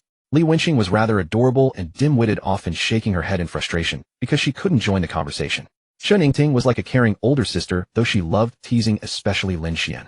Lin Xuan expressed that the information overload felt quite intense. Li Luoyao and Zhou Yanli were roughly as Lin Xuan remembered. As for Shanghua Xiangning, there was no need to say more. She was already incredibly familiar. It wasn't until noon that everyone parted ways after going out for a meal together. After finishing, Lin Xuan ran off to find Chun Yingjun again. Watching Chun Yingjun devouring his food, Lin Xuan spoke. Fatty, why is your sister so pretty and slim while you're about to become a ball? Chun Yingjun, while shoveling food into his mouth, lit up his eyes and looked at Lin Xuan. You don't happen to have a crush on my sister, do you? Then hurry up and marry her. I became this chubby because she always bullied me when I was little. Since I couldn't beat her, I went to her room and ate all her snacks. So you've been chubby since childhood, being slowly fattened up under your sister's oppression. That's quite tough on you, Lin Xuan said. I don't like hearing that. I'm very satisfied with my current figure, okay? By the way, have you decided on my sister? If you have, I'll help you out. Stick to your meal. I was just asking out of curiosity. Besides, I already have a family now. It's impossible for you to be my brother-in-law. Alright, I'm heading back. You continue training. After Lin Xuan finished speaking, he waved and left, hailing a taxi to the Spirit Master Association. He needed to buy some supplies and also exchange today's Earth Spirit Nucleus for other elements. After getting out of the car, he directly exchanged the Spirit Nucleus first, then went upstairs to browse slowly. On the second floor, he found a shop selling ice blue stones, noted down the prices, and then went to the third floor. The third floor had a much wider variety. Many people were selling ice blue stones and ice star crystals. Lin Xuan compared the prices and came to the one with the lowest cost. The stall owner was an amiable middle-aged uncle. Lin Xuan went over and directly stated his purpose. The two hit it off immediately and quickly completed the transaction. Lin Xuan spent a total of 150 points. Fortunately, Lin Ryu and the others had no badges yet, so he hadn't distributed the points to them. Otherwise, he wouldn't have had enough. Lin Xuan thought he needed to earn some points, otherwise it would be hard to buy things. Buying items from the Spiritual Master Association with Chinese currency was too expensive and not worth it. After purchasing, Lin Xuan went downstairs and returned home. When he got home, Lin Xuan was probably at Suyu's place playing, so she wasn't there. Lin Xuan first let Mayor and the others out. They had all reached level 40 today and could undergo evolution. After speaking to the system, the living room gradually transformed into a dreamlike scene with 4 different colored streams of spiritual energy interweaving with each other. After evolving, Mayor, Yenner, and Binger all matured significantly, especially Binger, who became even more cold and elegant. Longer was still evolving, though Lin Xuan had let her evolve 3 times in one go. Lin Xuan took Yenner's small hand and sat down together, watching Longer, who was still evolving. After a while, Longer finally finished evolving, and Mayor and Binger had already watched an episode of anime. Mayor gained a new ability, Flowing Flame Condensation. She could directly condense her attack into a tiny point, strike the target, and then explode. If this hit inside someone's body, it would be quite troublesome. Yenner gained a new skill, Lotus Fire Protection. It was a restorative shield that could absorb fire, spiritual energy, or flames to heal and protect herself. Binger gained a new ability, Winter Frost Bow. She could condense a crystalline ice bow, and pulling the bowstring would automatically generate arrows. The attacks came with a slowing effect on the target. Longer's first skill was Thunder Chain Strike. She would send a bolt of lightning toward the target, which would then automatically chain to nearby targets, similar to a lightning chain, and the attack also inflicted paralysis. The second skill was Thunderbolt Descent, summoning heavenly thunder to strike the target with the number of thunderbolts controllable.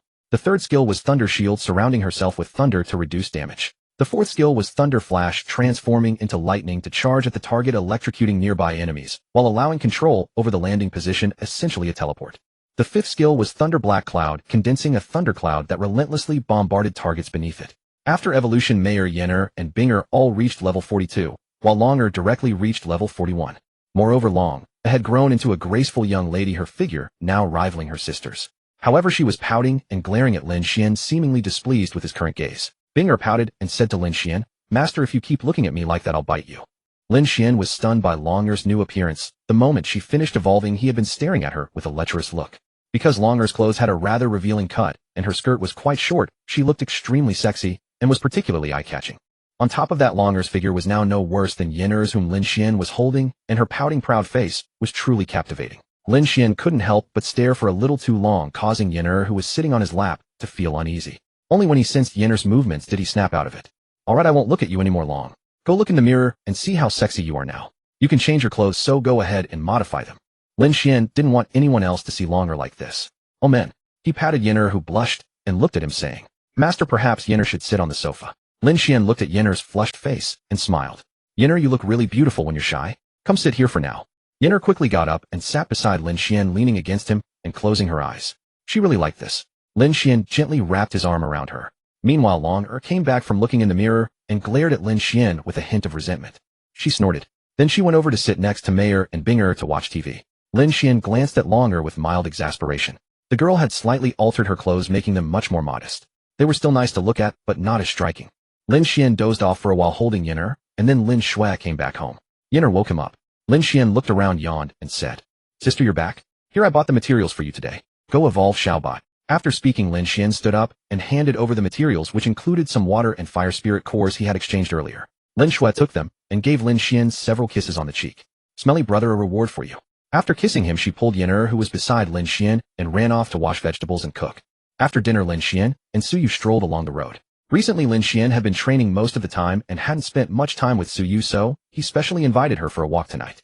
During the time Lin Xuan was training, Suyu had gone on a few expeditions with Lin Ryu and the others, but without Lin Xuan's main force the gains were much less. They slowly walked to a nearby lover's bridge.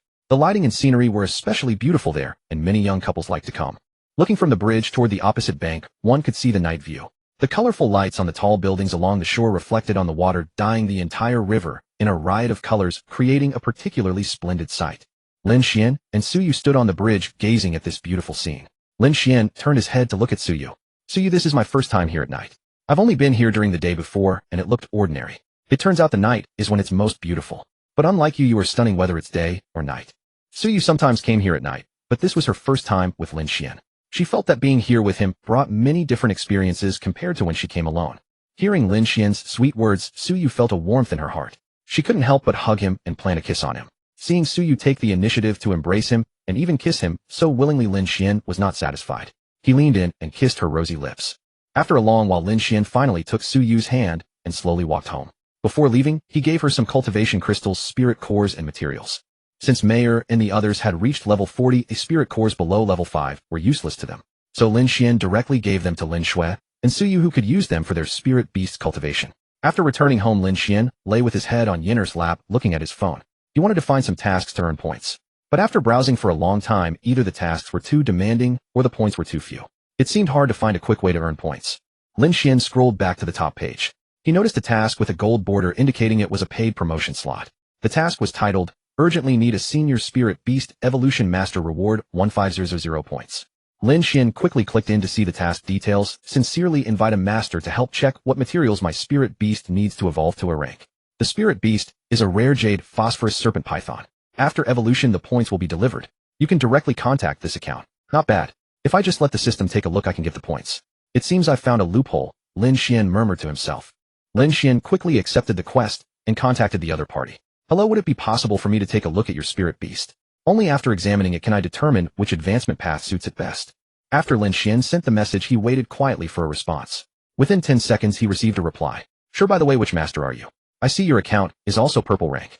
Aren't all masters gold rank?" So a master's account is actually gold. His own purple rank was only one tier below, which was acceptable. The fact that the other party continued messaging meant they didn't suspect him of being a fraud, probably just assumed he was an ordinary advancement specialist. After a brief moment of thought, Lin Xuan replied, "I'm still a bit away from reaching master rank, but rest assured, I'm confident in my knowledge of spirit beasts. I can certainly help you identify the optimal advancement path." The other party quickly responded, "Then let's meet tomorrow morning at 10 a.m. on the 10th floor of the Spirit Master Association. When you arrive, call me at 13. "Alright, see you tomorrow." Lin Xuan was thrilled after confirming the time and placed eagerly looking forward to the next day. As for whether the other party would dismiss him due to his young age tomorrow, Lin Xuan had already prepared his response. He would simply state that if the evolution failed, he would cover the materials himself, since the system had never made an error. Regarding whether the spirit beast would suffer from consuming materials without advancing, there shouldn't be any issues. The beast's body naturally absorbs and expels what it does not need, so, as long as it is not something with overwhelmingly terrifying energy, the beast should be fine. Late at night, after finishing his cultivation, Lin Xuan glanced back at Mayer, who was still scrolling through her phone, and nudged her. Mayer looked up and shot him a charmingly annoyed glance. The following morning, after giving Lin Xuan an exasperated look, Mayer got up and hurried out of the room to rinse her mouth and brush her teeth. Lin Xuan also left the room feeling refreshed. Around 9 o'clock in the morning, Lin Xuan arrived at the Spirit Master Association and took out his badge to head straight to the 10th floor. Checking the time, he realized he only had 2 more minutes until 10. After waiting a short while, Lin Xuan called the number. A pleasant female voice answered on the other end. "Hello, are you the Spirit Beast Master we arranged to meet?" Lin Xuan replied. Yes, may I ask where you are now?" "I've just arrived." The other party responded. "Oh, Master, please wait for me, I'll be there shortly." The elevator just reached the 9th floor. Not long after Lin Xuan heard this, a ding sounded behind him. The elevator doors opened, and inside stood a single woman, Zhang Tianhua. What incredible coincidence. The two of them stood there holding their phones, staring at each other. Lin Xuan wanted to break the awkward silence first, so he spoke into the phone. "Stop staring, you don't recognize me, right?" That's right, I am the Spirit Beast Advancement Master. How about that? Surprised? Amazed? Zhang Tianhua was indeed surprised and amazed, and quite curious as well. Putting down her phone, Zhang Tianhua looked at Lin Xuan with deep suspicion. Lin Xuan, you're not pulling my leg, are you? You're a Spirit Beast Advancement Master, yet you're younger than me. Is there really such a young Advancement Master? As Lin Xuan had anticipated, he waved to Zhang Tianhua and said confidently, Sister Tianhua, who says being young disqualifies one from being an Advancement Master? I didn't even know it was you. Why would I scam you? Rest assured my professional expertise is solid. Just summon your Spirit Beast, and I'll assess it. Well, I'll trust you this once. But if you're scamming me, I'll beat you up, Zhang Tianhua said. Don't worry. Soon the two found seats. The 10th floor wasn't crowded. Most visitors were there for business discussions, so ample seating was available. After they sat down, Zhang Tianhua summoned the Bylin Serpent Dragon. Almost immediately a dragon snake with a scaly green body, dragon horns on its serpent head, and no claws on its serpent form slithered out. Lin Xuan observed that the creature was not particularly large. It could control its size. Its cultivation level did not appear much higher than his own, and it had taken its original form for easier examination. Lin Xuan studied the Bylin Serpent Dragon intently, then directly accessed the system to review its advancement pathways. Innate advancement materials required. First branch S rank green dragon, A rank green wood python dragon, green python dragon. Advancement materials 1, 10 drops of S rank wood attribute blood, 1 wood attribute origin crystal. 2, 50 green vine stones, 20 wood heaven crystal stones, 5 wood attribute origin crystals. Second branch S rank poison dragon, A rank green poison python dragon, green poison python dragon. Advancement materials 1, 10 drops of S rank wood attribute blood, 1 poison saliva fruit, 4 wood attribute origin crystals. 2, 50 green vine stones, 20 poison essence stones, 10 would attribute origin crystals. Third branch S rank sky devouring python, A rank mountain devouring python advancement materials 1, 10 drops of S rank earth attribute blood, 1 earth attribute origin crystal. 2, 50 earth gathering stones, 20 earth soul heaven gold stones, 5 earth attribute origin crystals. Lin Xuan was stunned by the sheer volume of options. This creature's bloodline must be incredibly complex. Typically, spirit beasts with more advancement paths indicate denser, muddier bloodlines, and thus lower potential. After reviewing the initial options, Lin Xuan looked up at Zhang Tianhua and said, Sister Tianhua, first things first, your spirit beast possesses remarkably diverse bloodline traits. To be honest, even if it evolves to S rank later on, breaking through level 85 would be extremely difficult. Upon hearing this, Zhang Tianhua affectionately stroked the Bylin Serpent Dragon's head and said, Bylin Snake is my first companion. We are like sisters. Because my cultivation level has surpassed hers by 1 realm, she can no longer assist me against the enemies I face. That is why she asked me to help her advance. She wants to fight alongside me. As for reaching S rank like you mentioned, honestly we have not even considered that yet. It is still too far away for us. Lin Xuan nodded in understanding, retrieved paper and pen from his backpack, and wrote down the top 3 advancement branches he had just seen before handing them over. Zhang Tianhua reached out and took the paper, studying it carefully. Seeing her reading, Lin Xuan explained beside her. Sister Tianhua, from my professional perspective, I would recommend choosing the first option. The Green Dragon branch offers the highest potential. Its peak could exceed the second Poison Dragon branch by 1 or 2 levels. As for the third option, it is a Python type. The Sky Devouring Python is not the top tier among pythons, so it would definitely fall short of the first 2 choices. If it were a Rainbow Sky Devouring Python, it might be worth considering, but unfortunately, it is not. After finishing his explanation, Lin Xuan took a sip of water and waited quietly for Zhang Tianhua to finish reading. A-rank materials should be manageable for Zhang Tianhua to afford. S-rank ones, however, are beyond what most people can handle. Many resort to using origin stones, though such items are priceless and virtually unavailable on the market. As for alternative materials for advancement, only a few top-tier masters possess knowledge of S-rank spirit beast requirements, but those secrets are carefully guarded and certainly not disclosed lightly. Lin Xuan was unaware of these details, so he went ahead and wrote down what S-rank spirit beasts entailed, leaving Zhang Tianhua to ponder deeply for quite some time. Zhang Tianhua thought to herself inwardly, could this kid actually know how to advance to S-rank materials? The first 2, Green Dragon and Poison Dragon, I can understand, but what are those last 2, Swallowing Heaven and Swallowing Mountain pythons? I've never even heard of them, yet he somehow knows that after Swallowing Mountain comes Swallowing Heaven. Zhang Tianhua looked up at Lin Xuan with suspicion. Lin Xuan, tell me, how do you know what spirit beasts S-rank can advance into? Do you even know how to advance to S-rank? I literally copied it directly, how would I possibly know? Lin Xuan noticed Zhang Tianhua's doubtful expression and guessed she probably found his answer unreliable. Sister Tianhua, don't worry, we're both from the Ningyao squad. How could I ever trick you? As for the S-rank information, that depends on whether you trust me. Just advance your A-rank one first, and you'll understand later. Hearing Lin Xuan's reply, Zhang Tianhua confirmed her suspicion. The kid really might know. She decided to advance to A-rank first, then come back with enough save points to ask him again. Zhang Tianhua gathered her thoughts and said to Lin Xuan, then Lin Xuan, I'll go down and buy some green vine stones. I'll be right back, wait for me. After the evolution, I'll give you your reward points. Zhang Tianhua was decisive. Before she even finished speaking, she stood up and headed toward the elevator. Before 5 minutes had passed, she returned, took out all the materials, and fed them to Bai Lin Shijiao. After Bai Lin Shijiao finished eating, its body curled into a circle. Slowly green light began to emanate from it. Its twin horns grew longer, its snake body turned grass green, and fleshy bumps gradually formed into three-toed claws, while its head slowly took the shape of a dragon's head. After the evolution completed, the green flood dragon stretched its body and looked at itself with delight. Turning around, it spoke to Lin Xuan and Zhang Tianhua. Lin Xuan, thank you so much. Master, I can fight by your side again. I've reached level 60. Hearing the gratitude, Lin Xuan scratched his head awkwardly. After all, he was providing a paid service. Lin Xuan waved his hand and said, no need to thank me. Thanks Sister Tianhua instead. Zhang Tianhua looked at Lin Xuan, her eyes shifting as she spoke. How about this, Lin Xuan? Could you take another look and check what materials are needed for S-rank advancement? After hearing this, Lin Xuan thought for a moment and said, Sister Tianhua, S-rank advancement materials will surely be outrageously expensive. Are you sure you want it? It's fine, take a look. If it's too expensive, I'll just save up slowly. Don't worry, I'll pay your consultation fee. Zhang Tianhua replied.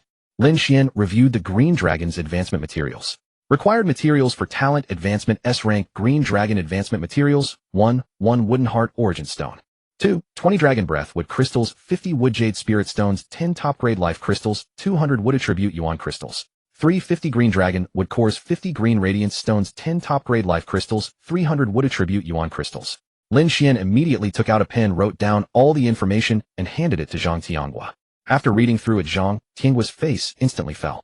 Among the materials listed, only the Yuan crystals were relatively affordable. The rest were items worth tens of thousands to millions of points each. Nevertheless, Zhang Tianhua carefully stored the paper, took out her phone, clicked to complete the task, and transferred an extra 0 points to Lin Xuan as a consultation fee. Actually, Zhang Tianhua didn't know what the S-rank inquiry fee should be, so she just transferred 200. Normally, it would be 10 of the total material cost. Lin Xuan's phone also received a notification, and he suddenly felt these points were far too easy to earn. He had just made 3750 points with an extra 15 bonus from the task. However, the system prompt indicated that this type of task didn't grant rewards. But Lin Xuan felt it wasn't a big issue. These points were enough to buy hundreds of spiritual energy crystals. Thinking about this, Lin Xuan had a thought of setting up a stall to work as a spirit beast advancement master. After careful consideration, he felt it was quite feasible. He quickly got up, bid farewell to Zhang Tianhua, went to the first floor, consulted with a staff member, obtained a stall permit at the front desk, and then rushed upstairs to find an available space. After searching for a long time, he finally found an empty spot on the 4th floor.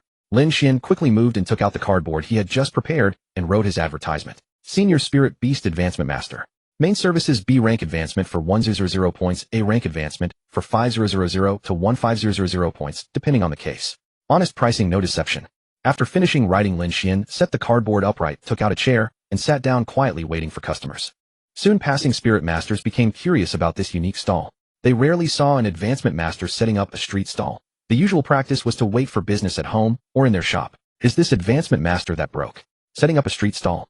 Yes, exactly. Lin Xuan genuinely felt desperate for points, otherwise he would have gone to the demon beast forest long ago. His current points weren't enough to buy sufficient cultivation resources. If he let his level stagnate, while everyone around him advanced, he'd fall further behind. So he wanted to earn some capital first. Slowly more and more people gathered around, drawing greater curiosity. Finally, someone couldn't hold back any longer and approached Lin Xuan to ask. This was a young man only a few years older than Lin Xuan. Pushing through the crowd, he came up to the stall and said to Lin Xuan, "Brother, seeing how young you are you an advancement master yourself, or is this your elder's expertise?" Lin Xuan saw a business opportunity and looked at the young man, responding to his question. "I'm an advancement master myself. But don't judge by my age. Youth doesn't mean incompetence. If your spirit beast fails to advance, all the materials will be covered by me." Most advancement masters were typically elderly scholars, so in people's minds they were always older. Otherwise the young man wouldn't have asked such a question. However, hearing Lin Xuan promise to cover the materials if the advancement failed, the young man was genuinely tempted. He had originally wanted to find an opportunity to advance his spirit beast so he could rank higher in the upcoming senior competition and receive more resources. But seeing the A-rank price of over 5,000 points written on the cardboard, he worried he might not have enough, so he began negotiating. "Brother, could you take a look at my spirit beast? But could you be a bit more reasonable with the price? I'm a student now, and these points took me forever to save up so."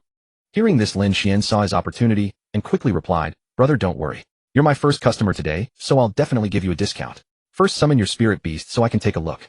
The young man replied happily, "Alright then, just make sure to give me a discount. You don't know how hard academy missions are. Earning points is truly difficult." After speaking, the young man summoned the spirit beast he wanted to advance. a B-rank wind shadow bird. After meticulously examining the wind shadow bird from head to tail, with feigned seriousness Lin Xuan turned to the young man and said, "Brother, your wind shadow bird's bloodline is quite impressive. Look at its glossy black plumage and those razor-sharp talons and beak. Such quality usually commands a premium in the industry, but I'll give you a special rate. 6,000 points should suffice. What do you think?" The young man, seeing Lin Xuan's thorough inspection, felt increasingly reassured and satisfied with the price. He replied cheerfully, "Thank you, brother. Could you tell me which advancement materials you need? I'll go buy them now and help with the evolution right here. In the process, I can spread the word about your services." "No problem at all, give me a moment," Lin Xuan said, quickly grabbing pen and paper. After jotting down a list of materials, he handed it over. "I recommend the first route as it offers higher potential if you're fortunate enough to advance to an S-class beast later on. However, the final choice is yours." The young man nodded in agreement and rushed upstairs to purchase the required materials for the first option. He returned shortly after. Standing before Lin Xuan's stall, the young man nodded once more, then fed the materials to the wind shadow bird. Before long, spiritual energy swirled into a gale around the stall. After some time, the wind shadow bird completed its evolution, transforming into a far more imposing creature. Its feathers gleamed like polished metal. Lin Xuan observed as the wind shadow bird had evolved into a soul wind-wing bird. Overjoyed with its newfound power, it circled excitedly before returning. Delighted that his spirit beast had successfully advanced, the young man readily transferred 6,000 points to Lin Xuan. He eagerly added Lin Xuan to his spiritual contacts, hoping to build a lasting connection and recommend future business. Moreover, as a fellow student of Yaodu University, he was actually Lin Xuan's senior. Witnessing the successful evolution, onlookers began approaching Lin Xuan one after another with inquiries. Most were asking about pricing, and Lin Xuan patiently answered each one. Lin Xuan asked them to summon their spirit beasts first, so he could provide quotes. Those who found the price acceptable would proceed, while others could negotiate. Lin Xuan was flexible with minor adjustments. Soon many more beasts were successfully advanced, and the crowd grew larger. Lin Xuan found himself barely keeping up with the rush. With such booming business, some customers inevitably tried to slip away without paying. However, Lin Xuan calculated that most were A-class orders. The materials alone were costly enough that they feared failure, especially since Lin Xuan had promised to cover the cost if an evolution failed. No one believed in a 100% success rate. Not even the top-tier evolution master would dare claim such certainty. So Lin Xuan decided not to worry about it. Tomorrow he could change his sign to indicate B-class orders require payment up front, or simply focus exclusively on A-class orders. It depended on how these dodgers behaved. In truth, Lin Xuan was tied down and couldn't leave his post. If he could step away, he would have simply gone downstairs to buy a new piece of cardboard and write out fresh signage. As people came and went, Lin Xuan's business thrived. Only during noon lunchtime did the crowd thin slightly. Lin Xuan made do with a few snacks, reasoning that when money was rolling in so easily, why bother going downstairs for a proper meal? Lin Xuan finally closed his stall in the early evening. Today had been exceptionally profitable. He had earned a total of 800,000 points. After packing up, Lin Xuan went upstairs to purchase 1,000 spiritual stones, spending 100,000 points. The beautiful salesgirl couldn't help but glance at him with a strange light in her eyes. Inside her heart she thought, what a wealthy young master, and so young too. I wonder what it would be like to be his friend. Unfortunately, she never voiced these thoughts aloud, for Lin Xuan would certainly have flashed his payment code for her to scan. After completing his purchase, he hailed a taxi and headed home. Upon returning home and finishing dinner, Lin Xuan summoned Suyu. He felt certain he wouldn't manage things alone the next day and wanted her to come assist him. Soon Lin Xuan pulled Suyu into a seat. "Suyu, if you're free lately, come help me at the Spirit Master Association. I've set up a stall there and I can't handle it all by myself." Lin Xuan then took out several hundred spiritual stones. "Here, use these and let me know when they're gone and I'll give you more." Suyu had been puzzling over what Lin Xuan could possibly sell at the Spirit Master Association, but when she saw him produce a neat stack of hundreds of stones, she was thoroughly startled. Staring blankly at Lin Xuan, she asked, "Is this everything you earned today? What business is so lucrative? Did you rob the Spirit Master Association?" Lin Xuan, amused that she dared to fire off 3 questions at once, playfully pinched her lips. "You rascal, you really need some discipline. How dare you speak to your husband that way? I think it's time I reassert my authority. You won't be leaving tonight." Suyu's face flushed slightly, and she glared at him in mock indignation. "Then tell me what kind of business you're running." "How would I know?" Lin Xuan released her, stood up, and looked back at her. "I'm running an evolution service stall over there. When business is this busy, I can barely manage alone, so I want you to come help me watch things. Plus, there's something to be said for teamwork between men and women.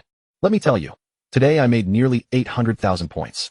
Tomorrow should be even better. With today's customers spreading the word, more will come on reputation alone. I've also checked the market prices, and mine are quite competitive.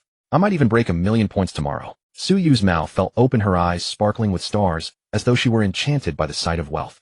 Lin Xuan turned and saw this expression, leaning in to kiss her. Suyu quickly snapped out of her reverie, snapping her mouth shut, and Lin Xuan kissed only empty air. Suyu pushed away Lin Xian's smitten face and said proudly, "Alright, stop it. How exactly did you do this?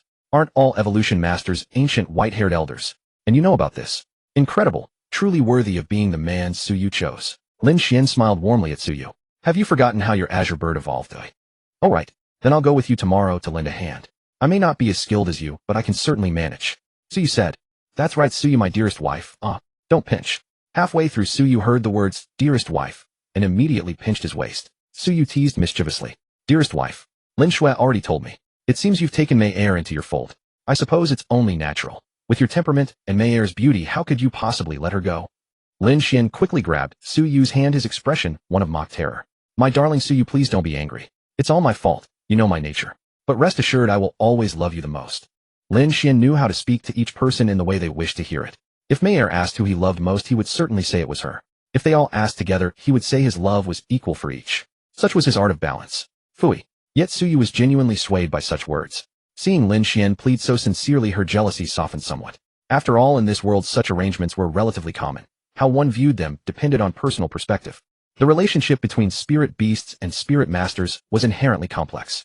Speaking of which, for a spirit beast and spirit master to produce offspring, both must reach at least level 95, the imperial rank. Those who attained such a level were already considered transcendent.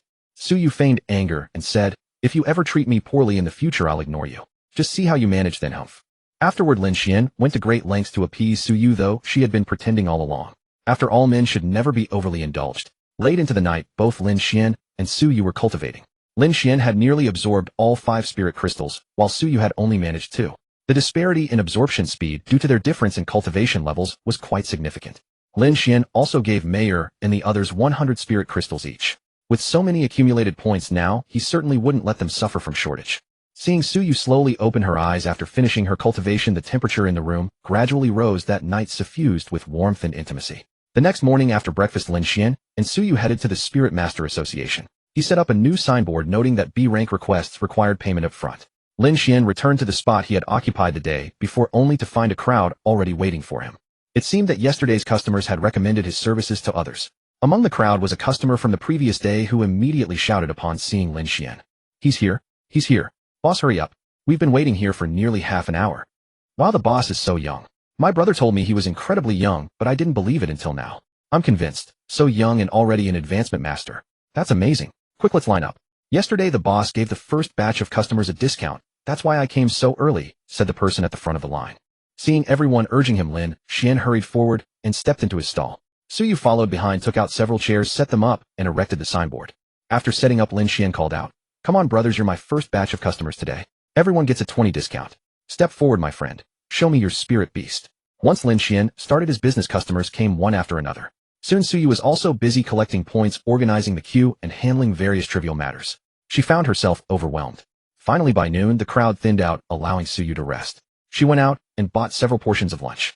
Knowing Lin Xian must be starving after working all morning, she bought extra. Treating him like a glutton, she added 3 more portions. Suyu returned with 5 portions of lunch, took 1 for herself, and handed the rest to Lin Xian.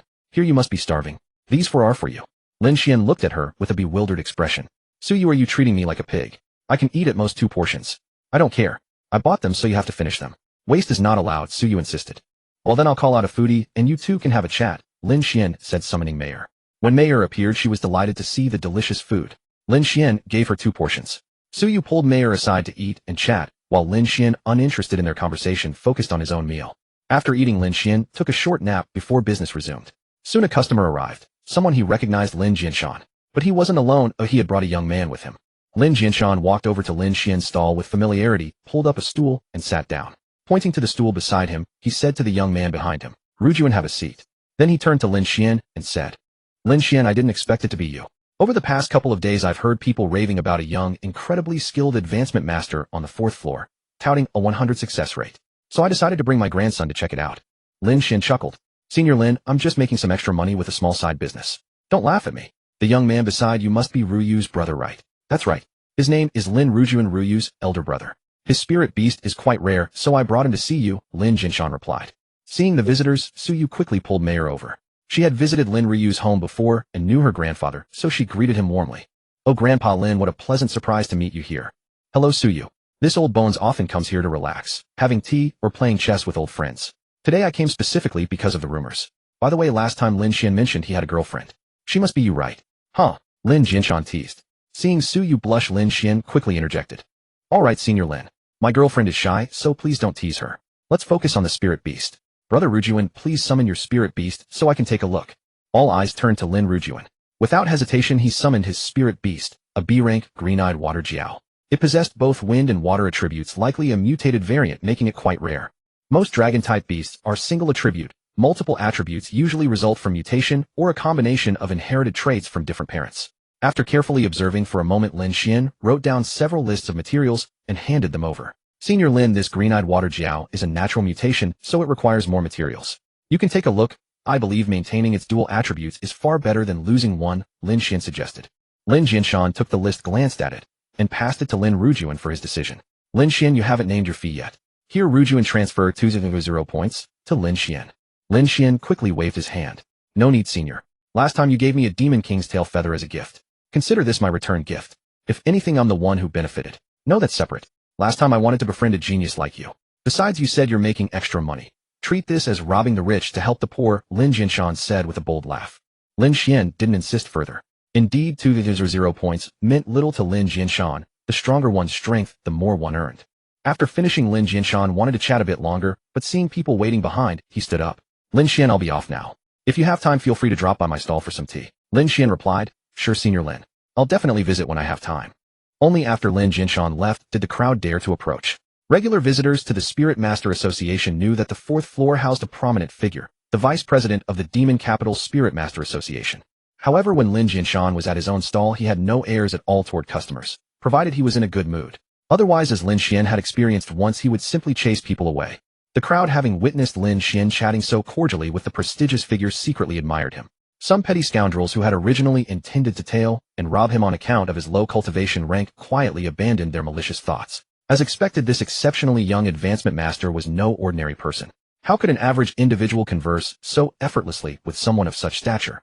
Yet not everyone had relinquished their schemes. Among the onlookers, several were colleagues hired to stir up trouble. Business is as cutthroat as war. With Lin Xuan having made a name for himself on the fourth floor, those advancement masters sitting idle on the 11th floor awaiting high-value clients could certainly sense the shift in the winds. If Lin Xuan had only accepted B-rank commissions, they would not have reacted so strongly. But he took A-rank orders as well, at lower prices with remarkably high success rates, and that directly threatened their livelihood, siphoning away nearly all their business. They had not a single commission all morning, so they spent money to hire troublemakers to disrupt operations. Smashing things openly was out of the question. It would be far too conspicuous. Was it not Lin Xuan who promised to compensate for materials lost in failed advancements? They only needed to secretly swap in substandard materials. A few repeated failures would ruin his reputation and his business would naturally decline. These individuals shamelessly formed a queue, planning to orchestrate a series of consecutive failures for Lin Xuan. However, what they did not know was that Lin Xuan was no ordinary advancement master. He was merely a conduit of the system. After compensating the first saboteur for his spirit beast materials, Lin Xuan sensed something amiss. He glanced at the man with suspicion, a thought forming in his mind.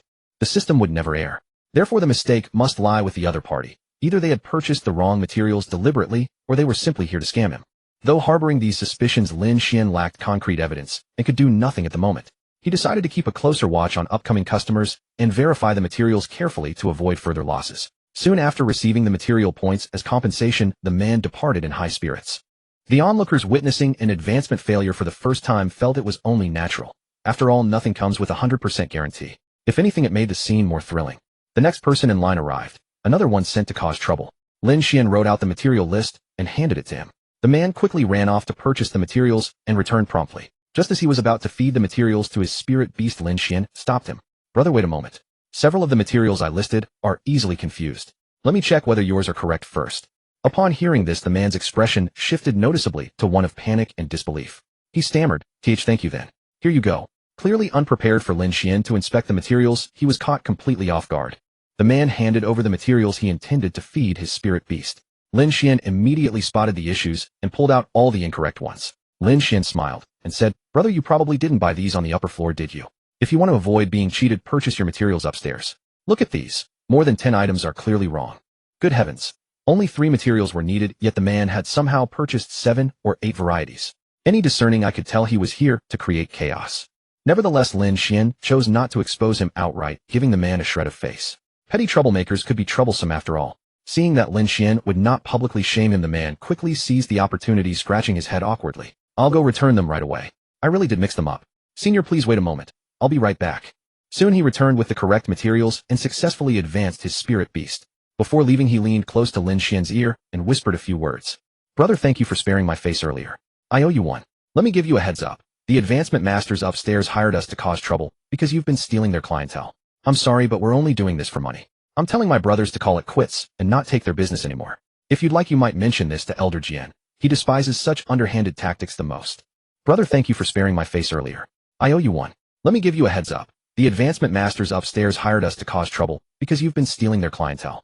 I'm sorry, but we're only doing this for money. I'm telling my brothers to call it quits and not take their business anymore. If you'd like, you might mention this to Elder Jian. He despises such underhanded tactics the most. After speaking, the man waved to the crowd, and immediately 7 or 8 figures followed him away. It was merely a minor interlude. As for the advancement masters upstairs causing trouble again, by conventional means Lin Xuan had no fear. But if they continued resorting to such underhanded tactics, he had another method at his disposal. His status within Tian Group was no mere title. While Tian Group maintained city security, its members also enjoyed special privileges. Otherwise, how could Tian Group's recruitment standards be so stringent? Character, disposition, and combat ability were all criteria for membership. Lin Xuan and Suyu worked tirelessly until dusk. Seeing a few remaining customers waiting in line, Lin Xuan called out promptly, "Brothers, it's getting late. My girlfriend and I have been at this all day, so we'll call it here for today. However, you're welcome to come back tomorrow. I'll offer you a discount. I've noted every one of your faces."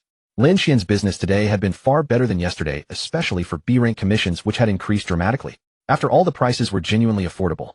For any spirit master around level 35, earning 2 to 3,000 points within a day was quite achievable. Not to mention that spirit cores could also be sold for points. Moreover, the advancement masters upstairs looked down on B-rank commissions, considering them too meager. So upon hearing such favorable prices, they flocked over in droves. They had also heard that as long as the materials were correct, Lin Xuan rarely, if ever, experienced a failure. Thus, most customers simply paid the points, collected their material list, and headed upstairs to purchase supplies, making the material shops upstairs exceptionally busy that day. After finishing their cleanup, Lin Xuan and Suyu hailed a taxi back home. Lin Xuan checked his points balance, nearly 29 million, with nearly 1.45 million earned that single day. Suyu had gained a new appreciation for the profession today. She had not imagined that advancement masters could earn money so easily. Making 1,000,000 points in a day was something she had never dared to dream of. Lin Xuan, equally excited, turned to Suyu, who was still stunned, and pinched her cheek affectionately. "Come now, Madam Boss, stop looking so astonished. When we get back, I'll check the evolution requirements for Xiaoqing and the other two.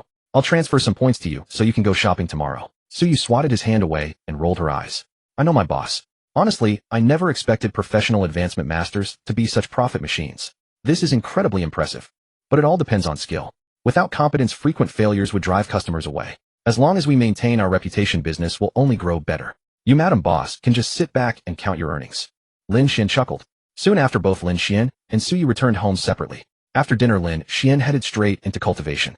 With ample resources available, he could train around the clock without rest. That night, Lin Xuan opened his eyes from cultivation, having absorbed the last crystal in his hand, the 12th of the day. Glancing at the time, it was nearly midnight, and he quickly extinguished the light to sleep. The next morning, Lin Xuan and Suyu arrived at the Spirit Master Association. As soon as they stepped out of the car, they saw many people handing out flyers outside. Lin Xuan took one as he passed by. It turned out that the advanced masters upstairs had lowered their prices. The flyers boasted about grand discounts and promotions, claiming a B-grade price of 988 as a rock-bottom deal, and A-grade prices ranging from 3888 to 28,888. But in truth, it was just a trick. Only the B-grade price was genuine. The A-grade prices were entirely arbitrary. Still, it was quite eye-catching. Suyu also picked up a flyer, glanced at it, and then spoke to Lin Xuan. "Lin Xuan, it feels like they're deceiving people. The price gap for A-grade is so huge." Lin Xuan took the flyer from Suyu's hand, tossed both into the trash bin, and pulled her into the association. "Don't mind them. They won't affect us much. B-grade is just small fry anyway, and they're on the 11th floor. Many spirit masters who need to advance to B-grade can't even get up there. Most A-grade masters will compare prices, and we can cover the material costs if they fail. That's something they can't match. If they tried the same, they'd probably make no profit." Suyu nodded lightly in agreement. "That's true. Let's ignore them then. They might just snatch a bit of B-grade business." Lin Xuan arrived at his usual stall. Although it wasn't as crowded as yesterday, there were still several people waiting. These were mostly young people, likely students. Among them was Lin Xuan's very first customer, the one from 2 days ago. When the customer saw Lin Xuan, he quickly greeted him. "Hey bro, you're finally here. We've been waiting for you. These are all my classmates and friends. I brought them here." Lin Xuan responded politely. "Thank you, brother. But please don't call me bro all the time. My name is Lin Xuan. May I ask your surname? Haha, my surname is Zhang. I'm Zhang Shitian. Since I brought so many people Lin Xuan, you have to give them a discount too. Zhang Shitian laughed. Haha, brother Shitian, don't worry. Let me prepare first, and I'll check your friend's spirit beasts right away. Lin Xuan then entered the stall with Suyu and got ready. Soon he recommended the best advancement plans, materials, and prices for each of them. Zhang Shitian said to his friend Si, I told you, Lin Xuan's prices are the most reasonable. He recommends the strongest combat builds, and most importantly his success rate is incredibly high. Zhang Shitian then turned to Lin Xuan with admiration. Lin Xuan, did you know? You've gone viral on the Spirit Master forum lately. Many people who advanced here have nothing but praise for you. Lin Xuan had no idea. He had been too busy making money to browse those forums. He gave an awkward smile and shook his head. I haven't been scrolling through my phone much lately. I didn't know, but let your friends go buy the materials and advance first. Remember, if they fail, I'll cover the costs. Just make sure they don't get the wrong materials. Better to go to the 6th floor. Zhang Shitian immediately urged his friends, Go buy the materials upstairs. I'll chat with Lin Xuan for a bit. They soon returned with the materials and completed their advancements. Everyone gave a thumbs up in admiration. The success rate was truly unmatched. After exchanging a few pleasantries, Zhang Shitian and his group left. That day Lin Xuan's business was even better than the day before, with more A-grade orders coming in. For the next few days Lin Xuan spent all his time at the Spirit Master Association. By the 5th day business began to slow down, but the daily earnings were still substantial. The advanced masters upstairs also tried to follow Lin Xuan's model of covering material costs for failures, but they couldn't last even a day before reverting to their old ways. Perhaps knowing that Lin Xuan had a good relationship with Lin Xuan, they refrained from playing dirty tricks. Lin Xuan often dropped by for a chat. In the end, they had no choice but to set up stalls downstairs as well. They managed to snatch most of the B-grade orders, but the A-grade orders were almost exclusively Lin Xuan's. After earning over 20 million points in about 10 days, Lin Xuan sensed the market was nearing saturation and decided to stop. It was time to leave some opportunities for others. During this period, Lin Xuan had leveled up to 37, while Mayer and the others had reached level 43. Early this morning, Lin Xuan took a taxi to the Heavenly Group. The university semester was approaching, and as a freshman, he needed to arrive a bit earlier. There would likely be a freshman opening competition or something similar. The Demon Capital University had already notified Lin Xuan as the top student that he was a key participant. Lin Xuan got out of the car and headed straight to the Ningyao squad's office. He opened the door to find quite a few people inside. Li Luoyao, Zhang Tianghua, and Zhou Yanli were all there playfully roughhousing. Lin Xuan watched the 3 girls tumbling about without any sense of decorum. Though it was quite a sight, he cleared his throat to get their attention. Ahem. Do you 3 need my help? You seem to be having trouble deciding a winner. The girls looked up at the sound of a voice. Seeing it was Lin Xuan, they quickly straightened themselves up. Zhang Tianghua was the first to compose herself and stand up. Actually, there wasn't much to fix. Being flat-chested had its perks. She looked at Lin Xuan with a playful glint in her eyes. Master Lin, finally willing to return from the Spirit Master Association. I've heard all about it. You've become quite famous there, a legend in the Advancement Master Circle. Lin Xuan sensed a hint of sarcasm and smiled. I just made a little money. Now that I feel I've earned enough, I'm back. Sister Tianghua, have you gathered enough materials for your advancement? This hit a sore spot for Zhang Tianghua. She spread her hands and said, Not yet. Do you know how expensive the ultimate life crystal is? One costs over 1 million and I need 10. I don't have that many points. I've got everything else ready. Well, keep working at it, Lin Xuan comforted. No, I'm giving up. I'll go borrow from a rich woman later and get the advancement done. S-grade, I've dreamt of it. With that, Zhang Tianghua dashed out of the room, presumably to find the wealthy Chen Yingting. Lin Xuan, Li Luoyao, and Zhou Yanli were left staring at each other. Li Luoyao and Zhou Yanli had overheard the conversation and asked in unison, What S-grade? Lin Xuan answered honestly. Oh, it's an S-grade green dragon. Didn't Sister Tianghua tell you? Both girls shook their heads, indicating they didn't know. Curiosity drove them to ask further. What green dragon? Does Apple have a green dragon, or what? It's Sister Apple, Sister Tianghua. Her spirit beast is about to advance to S-grade green dragon. She's been gathering the materials recently, Lin Xuan explained. Oh, I see. That girl Apple really stepped in dog shit. She actually knows how to advance to S-grade, Li Luoyao remarked. After finishing her words, Li Luoyao took out her phone and sent a message in the Ningyao squad group chat, thoughtfully mentioning everyone. Seeing that they had finished asking, Lin Xuan looked at Li Luoyao and spoke. Sister Luoyao, are there any missions recently that suit me? I'd like to take one and give it a try. Then come with me and take a look. With the new semester approaching, there are quite a few missions across various routes. Many should be suitable for you. Lin Xuan followed Li Luoyao to stand before the screen, examining the missions displayed. There were quite a few available. Clear and eliminate demonic beasts along ground and aerial routes in all directions. Minimum requirement level 35, 78 personnel already dispatched. Clear and eliminate the fish-type demonic beast swarm at Nanhiku. Minimum requirement level 35, no personnel dispatched yet. Li Luoyao crossed her arms, watching Lin Xuan. What do you think? Want to take on a route mission? Plenty of people are doing them and the danger level is quite low. Lin Xuan stared at the screen deep in thought for a moment. Too many people had already gone. There probably weren't many demonic beasts left to kill. It would be better to take the mission below Nanhiku. Damn it, another remote backwater location. Never mind. If it's a remote place, so be it. I'll figure out how to get back later. Lin Xuan pointed to the Nanhiku mission below and said to Li Luoyao, Sister Luoyao, please register me for the Nanhiku mission. Li Luoyao seemed somewhat surprised, but she still helped Lin Xuan complete the registration. Afterward, she said to him, Fish-type demonic beasts usually inhabit large rivers or the sea. They rarely come ashore. This mission means you should drive them back to the sea by making them fearful. If you can eliminate them all, that would work too. Got it, Sister Luoyao. Lin Xuan nodded. By the way, make sure you don't enter the water to fight them. Fighting underwater would put you at a severe disadvantage. Li Luoyao reminded him. Lin Xuan smiled and nodded, indicating he understood. He himself was a terrible swimmer. He would never go into the water, not in this lifetime. After finishing the paperwork, Lin Xuan left the office. He checked his phone. It was still early before 9 o'clock. He looked up the mission location online. Not too far, he decided, and hailed a taxi to head there. As the car headed toward the mission site, the surroundings gradually turned into open fields. Nanhiku was relatively close to the coast, so few people lived here. Most of the area had been converted into farmland. Stretching as far as the eye could see were endless rice paddies just beginning to grain. The driver, a talkative man, asked from the front seat, Young man, why are you heading out this way all of a sudden? I'll tell you the truth. I've been driving for years and barely come here a few times a year. I have some business here to handle a mission. I rarely come to this area either, Lin Xuan replied. Handling missions? You young people really are capable. Unlike me, my level isn't high and I have no grand ambitions. These days I can only work as a driver. The driver laughed self-deprecatingly. Uncle, we're all earning our living with our own 2 hands. There's no difference, just different paths. Lin Xuan said. Haha, young man, I like the way you talk. I reckon you won't be able to catch another ride once you're here. Let me wait for you after I drop you off. Otherwise you might have to walk back. Uncle, wouldn't that delay your time too much? How about this? I'll compensate you for your time if the mission takes long. I can't let you do this for nothing. Lin Xuan said. No worries. I can't make that many trips in a day anyway. It's just one extra ride for me. Although the driver insisted it was fine, Lin Xuan did not want to waste his time. Once the mission was done, he would definitely compensate the driver. While Lin Xuan was still on his way to the mission site, everyone in the Ningyao squad office except for him was seated inside. All the women in the office were staring at Zhang Tianghua. It started when Li Luoyao announced in the group chat that Zhang Tianghua was about to evolve into an S-grade green dragon, mentioning everyone. At first the girls thought it was a joke, but when Chun Yingting jumped in to confirm it was true, and mentioned that Zhang Tianghua wanted to borrow points from her to buy materials, they believed it. So here Zhang Tianghua was dragged over by Chun Yingting to face interrogation from the rest of the girls. Shanggong Xiangning rested her chin on her folded hands and looked at Zhang Tianghua. Apple, according to what you said, Lin Xuan first helped you advance your spirit beast to A grade. Then you saw his material list and noticed he even wrote down what S-grade spirit beast materials are called. You guessed he might know S-grade materials, so you asked, and he actually gave you an S-grade material list. Is that right? Yes, that's exactly how it happened. This green dragon material list was indeed given to me by Lin Xuan. Don't underestimate him. He's the renowned Master Lin who's been making waves at the Spirit Master Association lately.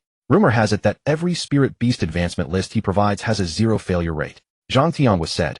Shanggong Xiangning and the others exchanged surprised glances. Shanggong Xiangning turned her head and exchanged a look with Chun Yingting. Chun Yingting nodded slightly and said, Then Apple, let's go to the association to buy materials first. Based on what you said, the material list Lin Xuan gave should be legitimate.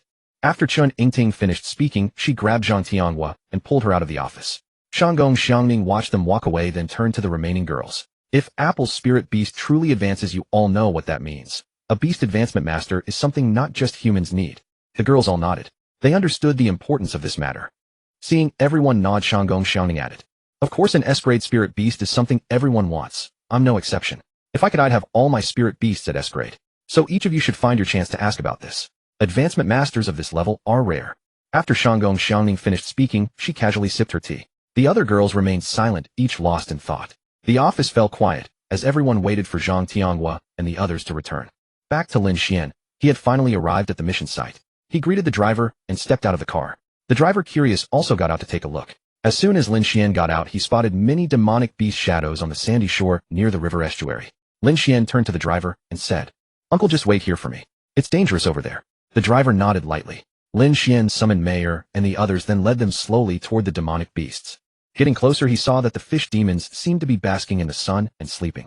Oh, what a good opportunity. It had been a while since Lin Xuan had pulled off a sneak attack. Lin Xuan took out his purple divine sword and said to Mayer and the others, Except for Long, none of you are to enter the water. I just checked, they're around level 40. Their skills are mostly water arrow and water shield. Knock them down if you can, and if not, just push them until they're afraid. Everyone, make sure to consume your recovery pills. Let's sneak up and ambush them. Soon Lin Xuan and his companions moved like assassins, silently slipping into the grass beside the fish demons. Lin Xuan nodded at Mayer and the others. Understanding the signal, they unleashed their full firepower all at once. The fish demons ahead were decimated in large numbers, their bodies surfacing as they opened their eyes in shock and terror. Humans, wake up, you fools. If we keep sleeping, there won't be a single fish left. Damn it. Which bastard set fire to me? Don't they know fire fish fear fire above all else? Pa, so you're the one called fire fish. And what do you mean, which bastard? Do you really think a fish can breathe fire? That fire was set by those humans up ahead. The fish demons surged toward Lin Xuan in a massive wave, their scaled heads breaking the river's surface as they swam forward in droves. Lin Xuan shouted, "Slay these aquatic fiends." He lunged forward with his blade flashing, unleashing a furious barrage upon the so-called fire fish. Oh heavens! Save me, Fire F. Before it could finish its plea, the creature tripped over its own cunning, and Lin Xuan ended it swiftly with a single strike of his sword. Lin Xuan, Binger, and Mayer fought upon the sandy shore, while Yenner dominated from above. Dragon Girl plunged straight into the river, raining a devastating thunderstorm upon the fish demons below. As the natural rulers of the seas, the Dragon clan held absolute dominion. With Dragon Girl's entry, it was as though she had returned to her ancestral domain. Black clouds churned overhead, unleashing torrents of lightning that struck down swathes of enemies. Those fish demons, frothing at the mouth, floating lifelessly to the surface, were effortlessly swept ashore by Dragon Girl. The driver remained transfixed, watching the carnage unfold. Good heavens, that's brutal, that's vicious. But Lord have mercy, it's absolutely thrilling to watch. The chaos on Lin Xuan's end was enormous. Flames erupting wildly in all directions, and Dragon Girl's thunderclouds rumbling for miles around. This drew the nearby fish demons swimming ever closer to join the battlefield. Many of the shrewder fish demons, recognizing Dragon Girl's domain as certain death, found other routes to shore and charged directly at Lin Xuan and the others. Fortunately, Yenner's Lotus Flames provided intermittent coverage, making their defense more bearable. Lin Xuan slashed aside 4 water projectiles with a single blow and kicked out angrily. "You've closed the distance and still spraying me. Are you brain dead or something?" Having finished his tirade, he immediately dodged backward to evade the barrage of water arrows raining down from the flanks. These fish demons, despite being surprisingly effective in close quarters, hesitated to press forward given the razor-edged steel in Lin Xuan's hand, which fish would willingly throw away their lives. Observing the relentless surge of fish demons piling onto the beach, Lin Xuan saw Mayer and Yenner straining against their elemental disadvantage. It was only Binger whose arrows fell with lethal precision, each strike claiming a fish demon, while swathes of enemies were instantly transmuted into solid ice statues. Lin Xuan reached out telepathically to Dragon Girl. "Hold off on dealing with the ones underwater for now. Come to shore and support us first." The moment Lin Xuan spoke, Dragon Girl burst from the water. Her violet dragon eyes swept over the fish demons along the shore, and instantly, they felt a chill race down their spines, as though some profound terror stared back at them. Many of the fish demons stood paralyzed, unable to stir under Dragon Girl's piercing gaze. This was an innate suppression born of bloodline alone. The true dragon, the sovereign of the seas since birth, demanded absolute reverence from all fish as their natural subjects. Without warning, Dragon Girl erupted into a streak of lightning, crashing into the massed fish demons. There she revealed her true form, a magnificent serpentine body wreathed in crackling electricity. The thunderous blasts swept outward, felling every fish demon in their path as they convulsed uncontrollably upon the ground. The fish demons yet to reach shore, witnessing this carnage, were seized by pure dread and scrambled to flee in every direction. "Motherfuckers, run. That's a true dragon. I didn't have the nerve to provoke a dragon princess in the first place, but escaping her. That's a tale I'll tell my grandchildren till I die. Blow your head off, you fish brain. Swim faster. Dare to glance back at me. You think my magnificence is for common eyes to behold? Good heavens above. I'm moving. This place is no longer fit for fish to dwell." The fish demons scattered in utter chaos, every last one wishing for additional fins to flee more swiftly. Those fish demons, still locked in bloody combat on the shore, stood frozen, trembling with terror as they watched Dragon Girl. When she had been submerged, they had assumed she was merely a flood dragon or purple WYRM. But now, with her 5-clawed feet fully displayed, their courage had completely abandoned them. Seeing them frozen in terror, Lin Xuan showed no quarter with his blade. Irritated by their earlier assault, he seized the opportunity, his sword flashing through the air as he dispatched one after another, moving swiftly from target to target. Mayer, Yenner, and Binger proved equally merciless in their assault. Only when Dragon Girl slowly retracted her thunder and swept her tail clear of the battlefield did the fish demons finally snap out of their shock, fleeing headlong into the river as though their lives depended on it. Though this had taken barely 10 seconds, Lin Xuan and his companions had already brought down nearly a fifth of the fish demons on the shore. Seeing them attempting to flee, Lin Xuan urgently signaled to Mayer and the others. "Quickly, don't let them reach the water. Take down as many as you can. They were spraying water everywhere just moments ago, now they think they can simply slip away. Don't be ridiculous. Having spoken, Lin Xuan charged forth immediately, and Mayer and the others followed suit. Yet the sheer number of fish demons proved too great, and most of them managed to escape nonetheless. The very last fish demon attempting to leap into the river slipped and sprawled face first in the mud. Lin Xuan saw this and advanced slowly, sword in hand. Upon catching a glimpse of him, the creature scrambled frantically toward the riverbank. Stepping up to it, Lin Xuan said coldly, "Go deliver a message to all the fish demons in this area. If any dare linger here again, I'll be waiting. You couldn't even manage a simple leap into the water without tripping. Allow me to assist you." With those words, he kicked it squarely into the water. From that day forward, whenever this fish demon recounted tales to its descendants, it would always emphasize that particular kick. It became the most pivotal moment of its life, the nearest it would ever come to legend. Of course, if Dragon Girl hadn't been watching from shore, this fish demon undoubtedly would have added some defiant, "I'll be back," before vanishing. But it lacked the courage to dare such insolence in her presence, so it slunk away quietly. Otherwise, it would have had yet another tale to brag about. Once the final fish demon vanished beneath the river's surface, Lin Xuan turned to survey the shore, now thickly carpeted with defeated fish demons, many still frothing at the mouth and trembling violently. Displaying a measure of mercy, Lin Xuan addressed Mayer and the others. "Enough gawking, let's work. Dragon Girl, you've earned great credit this time, but next time intensify your firepower. There are still survivors on the ground.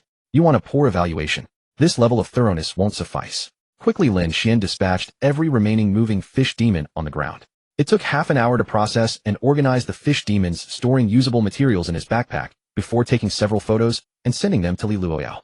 After sending the photos, Yinner disposed of the fish demon piles, brushed off her hands, and departed. "Done. Ding. Your spirit beast has participated in the extermination of 142 demon beasts above level 39.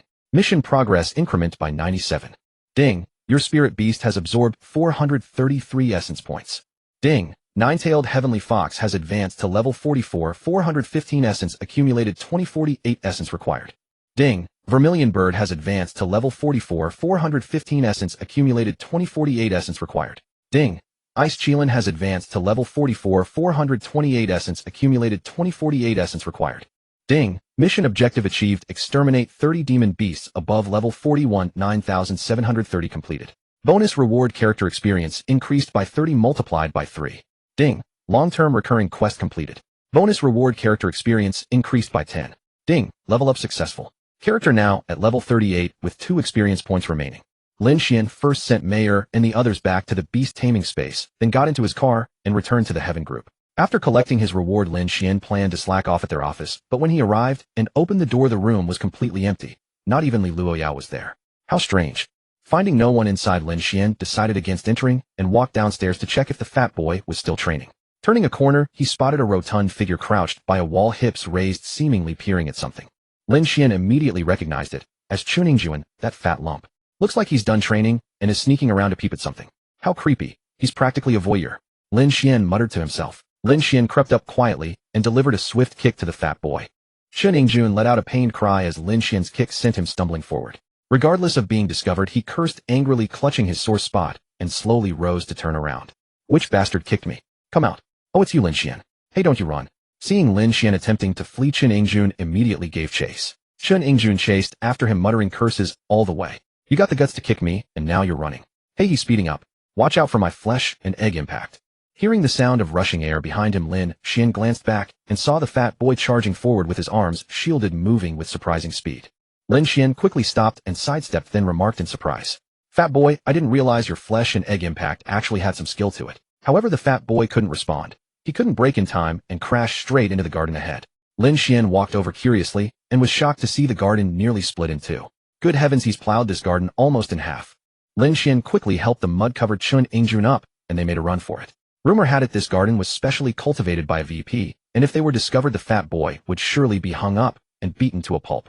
The two ran back to the same corner, only to find a group of people waiting for them there. Shanggong Xiangning and the other girls were all present. It turned out Chuningjuan had been spying on Shanggong Xiangning and the others. When he suddenly saw them arrive with a green dragon, he curiously peeked, but Lin Xuan's ambush caught him off guard. The fat boy felt he had chosen his friends poorly. Lin Xuan looked around and said with surprise, "Oh, the entire Ningyao squad is here. How did you all end up here at once? I just went to the office and couldn't see a single soul." You weren't spying on them just now, were you? Were you coming to catch him? Here he is."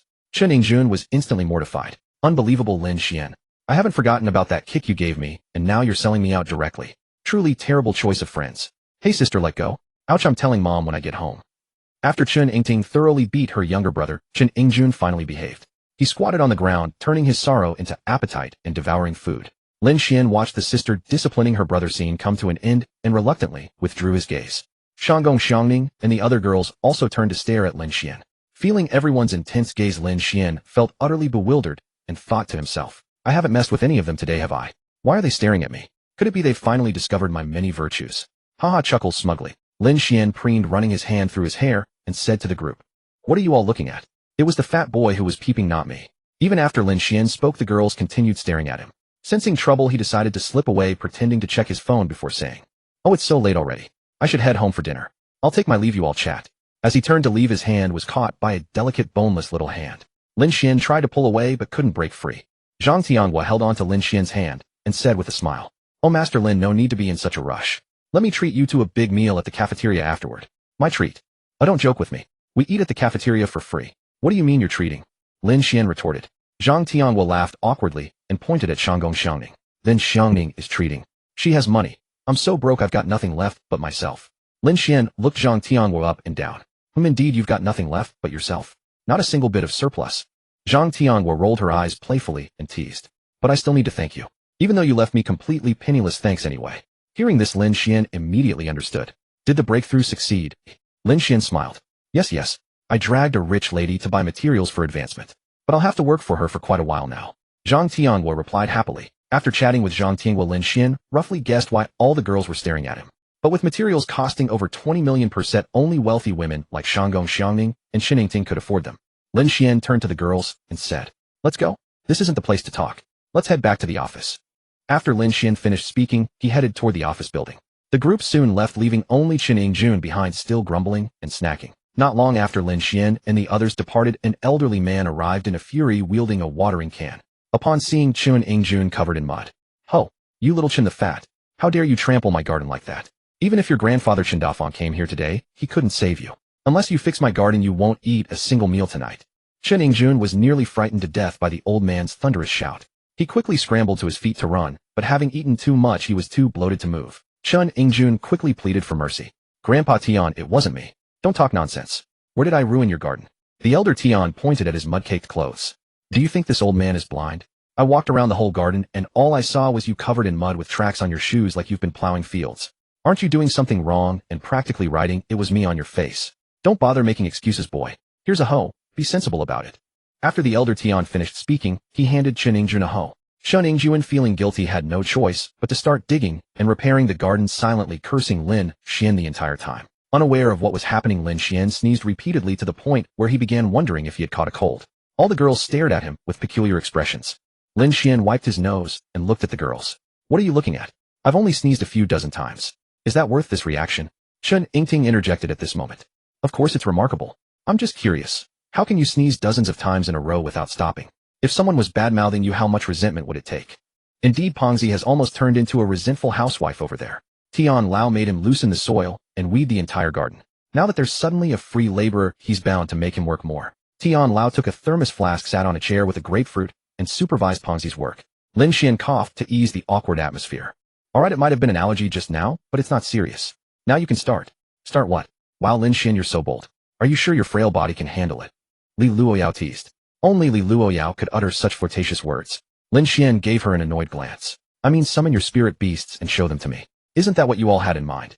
Upon hearing this, the girls' eyes sparkled with excitement, and they all summoned their spirit beasts. Fortunately, the office was spacious enough to accommodate all these creatures. Lin Xuan observed the spirit beasts the girls had summoned. A few were B rank, most were A rank, and there were even several S rank ones. Lin Xuan took out paper and pen, first wrote down the material list for the B rank beasts and handed it to them. Then he looked at them and said, You don't mean to advance all of them to S rank, do you? I recommend choosing just one for now. The materials for advancement are very expensive. Shangguan Xiangning also chimed in with advice. Don't be too greedy. Apple was already heavily in debt with just one set of materials. How many apples can your finances afford? After all, one set of materials costs nearly 2 apples. So you decide for yourselves.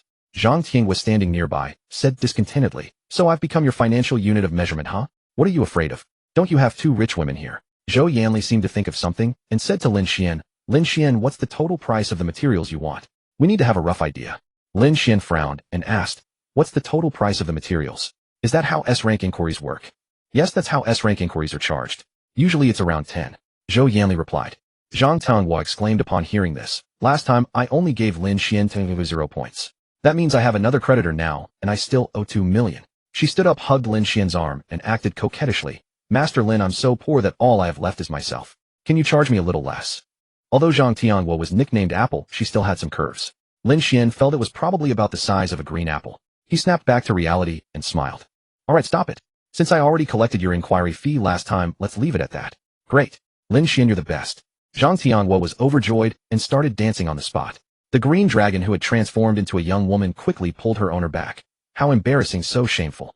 2 million points would take Zhang Tianhua half a month of tasks to earn, so she was naturally delighted. Zhou Yanli's eyes flickered. She glanced at Shangwan Xiangning, then stealthily leaned close to Lin Xuan's ear and whispered, Lin Xuan, remember what I said at your place last time? I'll send you that thing later. Can you give me a discount too? Lin Xuan quickly glanced at Shangwan Xiangning and saw she was chatting with Li Luoyao. He whispered back, deal? Yanli, you can have the same price as Sister Tianhua. Soon the girls all decided on which spirit beast to advance first. Lin Xuan treated everyone equally, letting them just pay a symbolic inquiry fee. He wrote down the material list for each of them and handed them over. Now it was up to their own finances to purchase the materials. Among the girls, only the two rich women, Shangwan Xiangning and Shen Yingting, planned to advance 2 spirit beasts. Of course, Lin Xuan didn't give them a discount on the second one. It was charged at the standard market rate of 10. Lin Xuan happily collected over 4 million points from the girls. After finishing, it was already past noon, so he went to the cafeteria with the girls for lunch. After eating, he found a task and asked Li Luoyao to register it for him, planning to complete it the next day. In the afternoon, he went to the Spirit Master Association with Shangwan Xiangning and the others. Lin Xuan's main purpose was to buy some cultivation resources. He had almost run out of spirit crystals in his backpack. Now that he had more time for cultivation, he used about 10 crystals a day, while Meyer and the others used about 50. As soon as Lin Xuan entered the association with the girls, someone immediately greeted him. Ah, Master Lin. You're here. Haven't seen you for days. Are you starting business today, or? No, I'm just here to buy some things. I'll do business some other time.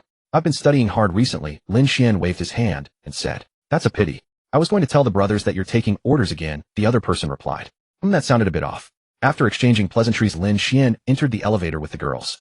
Inside the elevator, Li Luoyao tugged at Lin Xuan's sleeve and teased, Master Lin, you must have been a real pro at taking orders before, huh?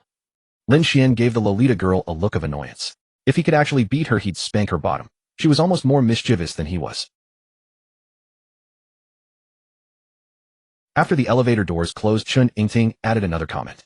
Of course, when I first saw Lin Xuan, I felt he was a natural at that line of work. You don't know. The look he gave me back then, oh my, it was so embarrassing that I can't even bring myself to say it. Lin Xuan made a puzzled face. You two are just playing off each other. Hey, Sister Yingting, don't talk nonsense. My look was perfectly normal, alright. Oh, then can you tell me where your eyes were looking? They were very white and beautiful, weren't they, Lin Xuan? Chen Yingting crossed her arms and teased. Knowing he was in the wrong, Lin Xuan wisely kept quiet. But even though he stopped, the group of women behind him kept chattering away. 6 women made for 2 shows. Fortunately, the elevator soon reached their floor. Lin Xuan and the others quickly exited and went to buy materials. Lin Xuan directly purchased 5,000 spirit crystals. He had wanted to buy more, but Shangwan Xiangning advised against it. After level 50, they would use intermediate grade crystals, and these were the lowest grade, too slow and inefficient to absorb. After making his purchase, Lin Xuan followed the girls to buy their own materials. It took a long time, and they almost scoured the entire association building before they got everything. After finishing, Lin Xuan hitched a ride home with Shangwan Xiangning as she was going home to advance her spirit beasts, and it was on the way. As soon as he got home, Lin Xuan took a shower. He had been soaked by the fish monster in the morning, and although he had changed his outer clothes, the afternoon of shopping had left him unable to stand himself. After showering, Lin Xuan felt refreshed and clean. He sat down on the sofa, scrolled through his phone, and looked up information about the task he was to complete the next day. Lin Xuan's current mission was to investigate the disturbances caused by certain beasts near Golden Lotus Mountain, specifically why they were sabotaging the underground passages. He would need to head to the mountain the following day, and the entire operation might span a few days. Those creatures were unusually restless, digging down more than 10 meters beneath the surface just to wreak havoc. The creatures in the Golden Lotus Mountain region were generally of higher levels, though their numbers had been significantly reduced. Lin Xuan had already gone through extensive research online about the area, gaining a general understanding of its wildlife. As long as he didn't run into anything exceptionally high-level, Lin Xuan harbored no fears. If he encountered something at level 50, he would fight if he had the advantage, otherwise he would flee. Anything above level 60 meant immediate retreat. If dragged into a domain space, he would use a spatial talisman to escape without hesitation. If he happened to face something at level 90 or beyond, well, he would simply find a shady spot and lie down. After finishing his research, Lin Xuan hurried over to speak with Lin Xuan, letting her know he would be away for a few days, and asking her not to worry, suggesting she seek out Suyu if anything arose. The next morning, Lin Xuan hailed a cab and set off from the east gate. After more than an hour's ride, he reached the gate and immediately mounted Yen'er, soaring toward Golden Lotus Mountain. After flying for quite some time, Golden Lotus Mountain finally came into view. The mountain range stretched endlessly in concentric rings surrounding a vast central plain. From above, the peaks resembled lotus petals with the plain at the heart, hence its name, Golden Lotus Mountain. Near the mountain's base, Lin Xuan spotted a small temporary settlement composed of spirit masters. He directed Yen'er to descend there, noting that the Tianzu also maintained a frontline rest station nearby. The moment Lin Xuan landed, every spirit master present turned to gaze at him. Yen'er's appearance was simply too breathtaking, impossible to overlook. Wow, that must be a phoenix. I've never seen one before. Nonsense. A phoenix's flame should be cinnabar red, but this divine bird's fire is crimson. That's a Zhuke. Are you idiots still chatting? You missed your chance to take photos. Look, it's already transforming into human form. No opportunity left. After dismounting from Yen'er, she transformed into her human form and stood beside Lin Xuan. Lin Xuan first scanned the surroundings. Everything here was constructed from timber, with some spirit masters inside selling various materials. The largest wooden cabin bore a sign reading, Tianzu, Frontline Rest Station. Lin Xuan led Yen'er in that direction, shaking his head at the vendor hawking his wares, actually selling photographs. All eyes remained fixed on Lin Xuan until he entered the Tianzu Frontline Rest Station, at which point they reluctantly looked away and began whispering among themselves. However, their reactions stemmed mainly from envy and curiosity. Lin Xuan's ability to enter the Tianzu Rest Station confirmed his membership. Ordinary spirit masters held the Tianzu in deep reverence, for it was the Tianzu that continuously guarded the city upon which their livelihoods depended. It was because of the Tianzu that they and their families could live in safety. Unless one was extraordinarily extreme or deeply entangled in conflict, who would provoke the Tianzu? Moreover, the Tianzu was far from harmless. Their power was truly formidable. Upon entering the rest station with Yen'er, Lin Xuan noticed several people inside, one of whom he recognized. It was Zhang Mingming, the very person who had previously declared she would eat dog feces if she could recruit someone like Lin Xuan. Lin Xuan greeted her. Sister Mingming, what a coincidence running into you here. Are you on a mission? You brought so many people. Hearing someone call her name, Zhang Mingming turned around. Oh, isn't this Lin Xuan? What brings you here? Have you already finished your training so quickly?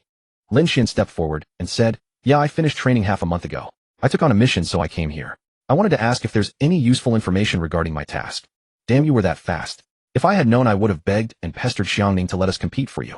Ugh, feels like I lost billions. Zhang Mingming pounded her chest in exaggerated regret. Lin Xuan found her dramatic display quite amusing. She was truly a comedic soul. Hey, stop pounding your chest, Sister Mingming, or you'll flatten it completely.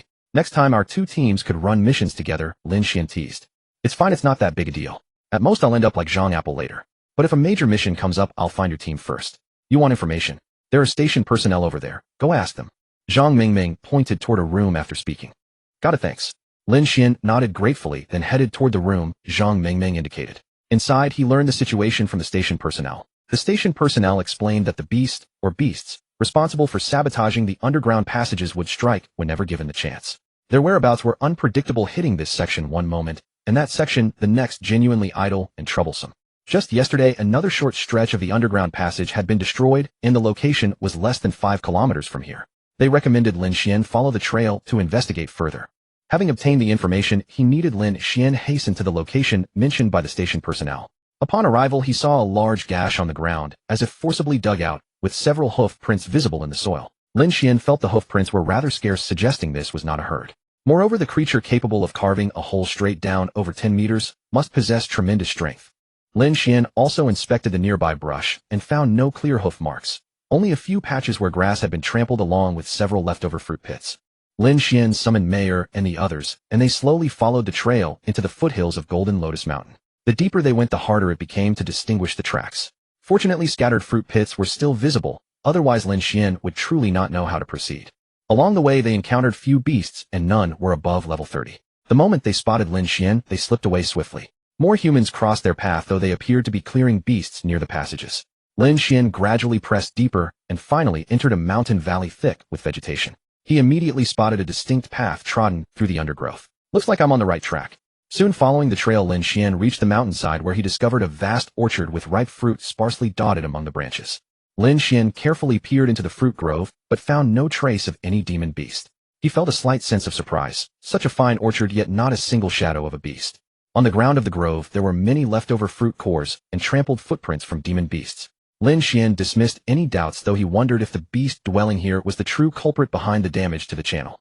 Fearing that the demon beasts inside might be of too high a level, Lin Xuan led Mayer and the others to circle around and scout the situation. At last they spotted the figures of the demon beasts.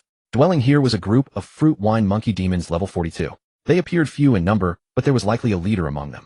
Lin Xuan saw them still eating fruits on the trees. Their stature seemed too small to have dug those large holes, but he thought, whatever, if we encounter them, I'll turn them into experience points. Lin Xuan tightened his grip on the purple immortal sword. Mayer, you all be careful later. Their numbers might not be as few as they seem, and there might be a leader. So keep an eye on the surroundings. Mayer nodded lightly after hearing this. Master, if they have a leader longer, and I will handle it first. Leave the rest to you for now. All right, let's move. Lin Xuan said. They each took a recovery pill and walked toward the fruit grove. A sharp-eyed fruit wine monkey demon saw humans suddenly appear and immediately started shouting. Humans, go inform the boss. Oh, I'm on it. Another monkey demon, still eating a fruit, threw it aside and dashed into the grove. Lin Xuan reacted, swiftly charging forward to intercept the messenger monkey. However, another monkey demon blocked his path, its pitch-black fist swinging with a fierce wind toward Lin Xuan's face. Lin Xuan immediately struck with his sword. With a clang, sparks flew. Lin Xuan was slightly surprised. It was the first time he had seen such a hard fist. He chuckled. Oh, a tough fist, eh? I wonder about the rest of you. Human, you're not welcome here. The monkey demon snarled, raising its fist to strike again. Seeing its stance, Lin Xuan knew it intended to clash fists with his sword again. He didn't want to waste time. With a flash step, he moved to its side and thrust his sword straight into its heart. The sword entered purple and emerged red. The monkey demon clutched its chest and fell. Having dealt with it, Lin Xuan immediately turned and joined the chaotic battlefield where Mayer and the others were exchanging attacks.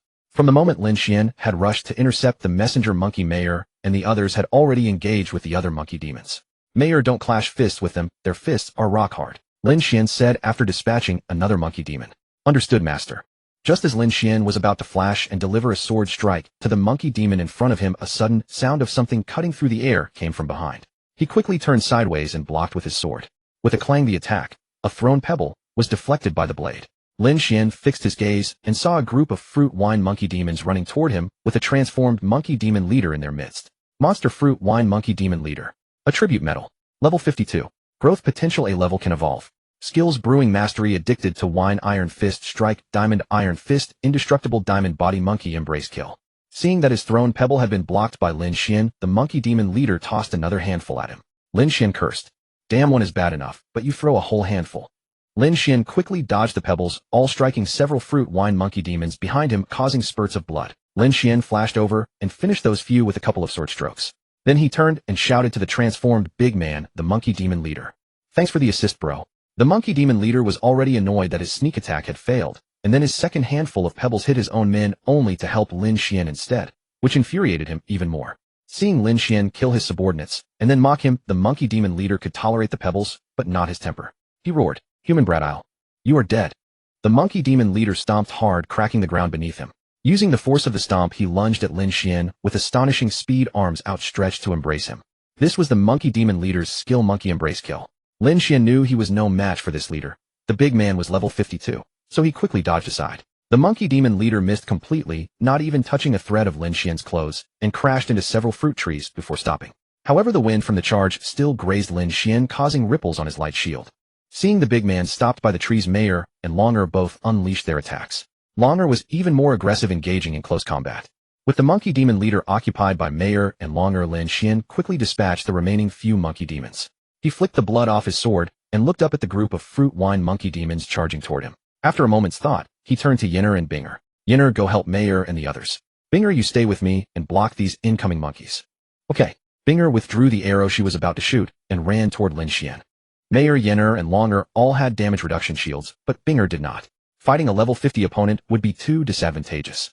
Moreover, a level 50 beast could draw upon the spiritual energy of heaven and earth to enhance its attacks, making them even more powerful. The monkey demon leader's single strike could shatter Lin Xuan's light shield, so it was better for Binger to join Lin Xuan in dealing with the approaching monkey horde. Lin Xuan quickly led Binger toward the rear monkey group. He instructed Binger to stay behind him and use her bow to control the monkeys, while he himself blocked the charging ones with his sword. Lin Xuan, holding the purple immortal sword, stared ahead. His clothes fluttered in the wind. At that moment, he looked like a warrior standing alone against 1,000 foes.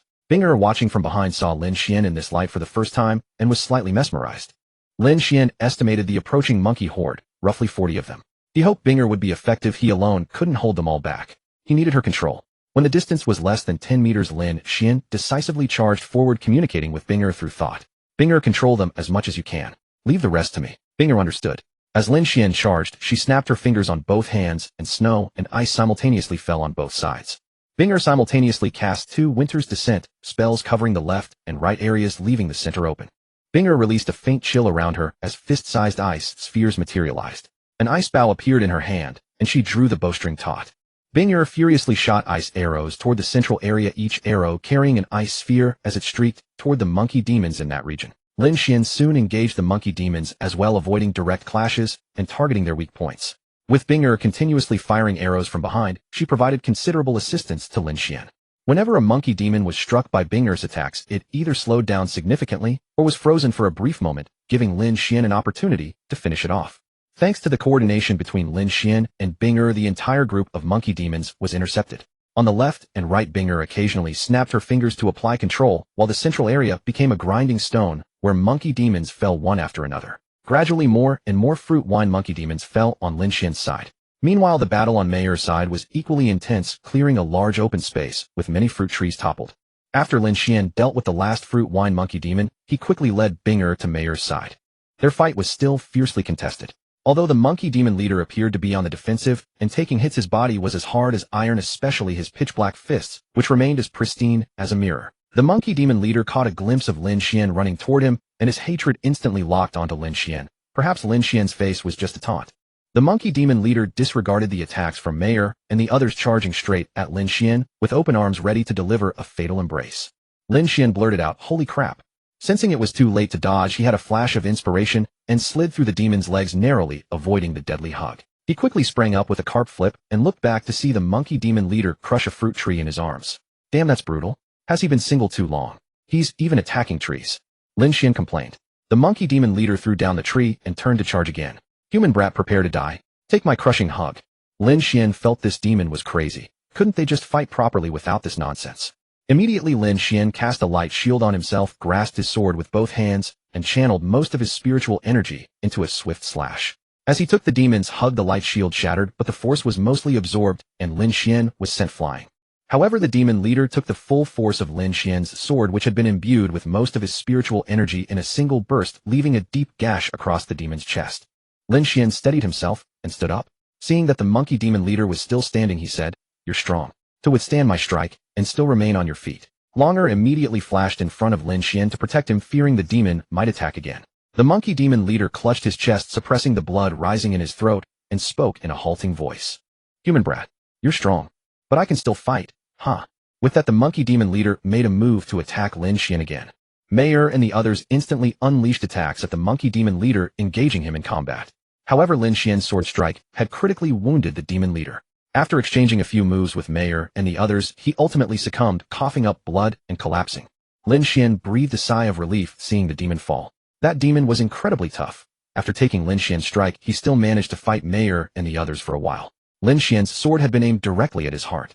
The monkey demon leader's body slowly reverted to its original form, much larger than an ordinary fruit wine monkey demon. Looking at the fallen demon, Lin Xuan was certain that this creature was not the true culprit behind the destroyed canal. Could there be more demon beasts in this fruit forest? He would need to be careful. Ding Spirit Beast kills 42 level fruit wine monkey demon X62. Ding Spirit Beast kills 52 level fruit wine monkey demon leader X1. Ding Spirit Beast gains 12,496 essence. Ding Spirit Beast Nine-Tailed Celestial Fox levels up to level 46, 5,863 essence, 10,000 essence. Ding Spirit Beast Vermilion Bird levels up to level 46, 5,863 essence, 10,000 essence. Ding Spirit Beast Ice Chilin levels up to level 46, 5,878 essence, 10,000 essence. Ding Spirit Beast Azure Thunder True Dragon levels up to level 46, 5,349 essence, 10,000 essence. Ding Completed Mission Kill 30 or more demon beasts above level 42, 6,330. Reward Character Level Experience 30 multiplied by 2.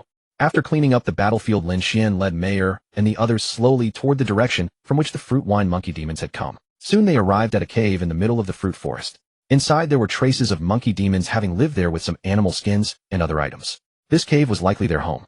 Looking deeper into the cave, it seemed quite deep, and there was probably something inside. Lin Xuan and the others entered the cave. The lighting inside was decent, and a faint aroma of wine greeted them as they stepped in, growing stronger the deeper they went. After turning a small corner in the cave, Lin Xuan saw a series of small wine pools ahead, with sealed jars of wine placed by their edges. Lin Xuan didn't know what kind of wine it was, but the fragrance suggested it was of good quality. He stuffed all of it into his backpack without hesitation. While delving deeper into the cave, Lin Xuan continuously packed the wine into his backpack. Suddenly, he heard a crisp sound, the shattering of a wine jar. He quickly looked toward the source. There, a bloated figure with a pig's snout and a face that was far from pleasant to behold was staggering drunkenly, preparing to get up. Lin Xuan quickly used his skill to inspect it and covered his mouth, muttering, "Holy crap," afraid to make a sound. Demon Beast Tiangang Pig Demon Demon King.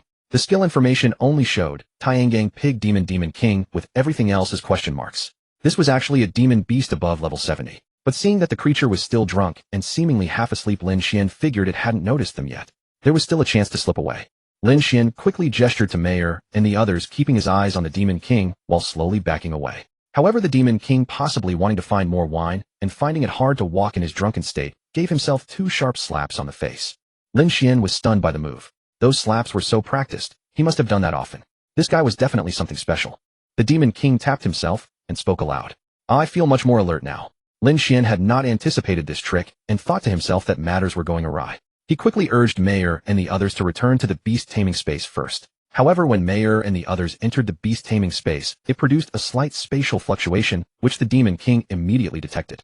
The heavenly stellar board Demon King cast a curious glance toward Lin Xuan. "Oh my, so a little human has wandered in. You're here to find me. What kind of insult is this? You think so little of me.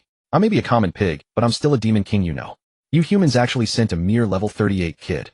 How dare you humiliate us? I've worked so hard to sabotage your underground passages, and you still look down on pigs like this. Life as a pig is truly difficult. Only drowning my sorrows in wine is my true pursuit." Lin Xuan quietly retrieved a spatial talisman from his backpack and held it in his hand. Listening to the creature's rambling nonsense, he took note of one thing: the destruction of the underground passages. With the spatial talisman in hand, Lin Xuan no longer feared the opponent. Looking at him, he said, "So it was you who destroyed those underground passages?" "Yes, so you humans have only just discovered that. By the way, where's the wine? The one you left upstairs, what happened to it?" The heavenly stellar board Demon King said as he walked toward Lin Xuan. "Now I know. Oh, and your wish to drink yourself into oblivion is denied. The wine is all mine. Farewell." Having spoken, Lin Xuan immediately channeled his spiritual energy to activate the spatial talisman. Seeing this, the Demon King lunged desperately to seize Lin Xuan, but grasped only empty air. He was filled with rage. Being looked down upon by a human boy he could tolerate, but to steal all his wine. What was he supposed to drink? The heavenly stellar board Demon King roared. "Human boy, I will remember you." After activating the spatial talisman, Lin Xuan was instantly back to his own home. Lin Xuan was still watching television with Xiao Bai when the space before the screen suddenly grew blurry and Lin Xuan emerged directly from that distorting spatial field. Both Lin Xuan and Xiao Bai were startled by the sudden apparition, their mouths wide open as they stared at Lin Xuan. Anyone would be frightened to have someone suddenly appear out of nowhere, especially when one's attention is fully fixed on something else, and then, right before their eyes, someone materializes. Lin Xuan felt that the spatial talisman was much like a portal, a sudden sensation of weightlessness, and then nothing. He was nearly accustomed to it by now. Lin Xuan clapped his hands to bring Lin Xuan and Xiao Bai still gawking back to their senses. "Alright sisters, no need to be so astonished. This is merely a spatial teleportation. Don't make such a fuss. Once your levels are higher, you'll experience it too. Oh, I need to step out for a moment, and we'll be back shortly." Having said this, Lin Xuan left, leaving Lin Xuan and Xiao Bai staring blankly at each other. Lin Xuan quickly arrived at the Tian group and went directly to Li Luoyao, informing her of what he had investigated. Upon hearing this, Li Luoyao said with some surprise, "So the true culprit behind the destruction of the underground passages was a heavenly stellar boar Demon King. You were truly fortunate, young man, to encounter a Demon King and yet escape unharmed. Well, mainly because that Demon King was thoroughly intoxicated, which gave me the chance to flee. You have no idea how desperately I ran, terrified he might catch up." Lin Xuan said half-truthfully. "Very well, I'll help you apply for additional rewards. This mission would have been at least level 60 difficulty. Fortunately, you were clever. If anything had happened to you, Tian Lao would likely have buried the entire review committee." Li Luoyao said, still fearing for him. "Thank you, Sister Luoyao." Lin Xuan replied.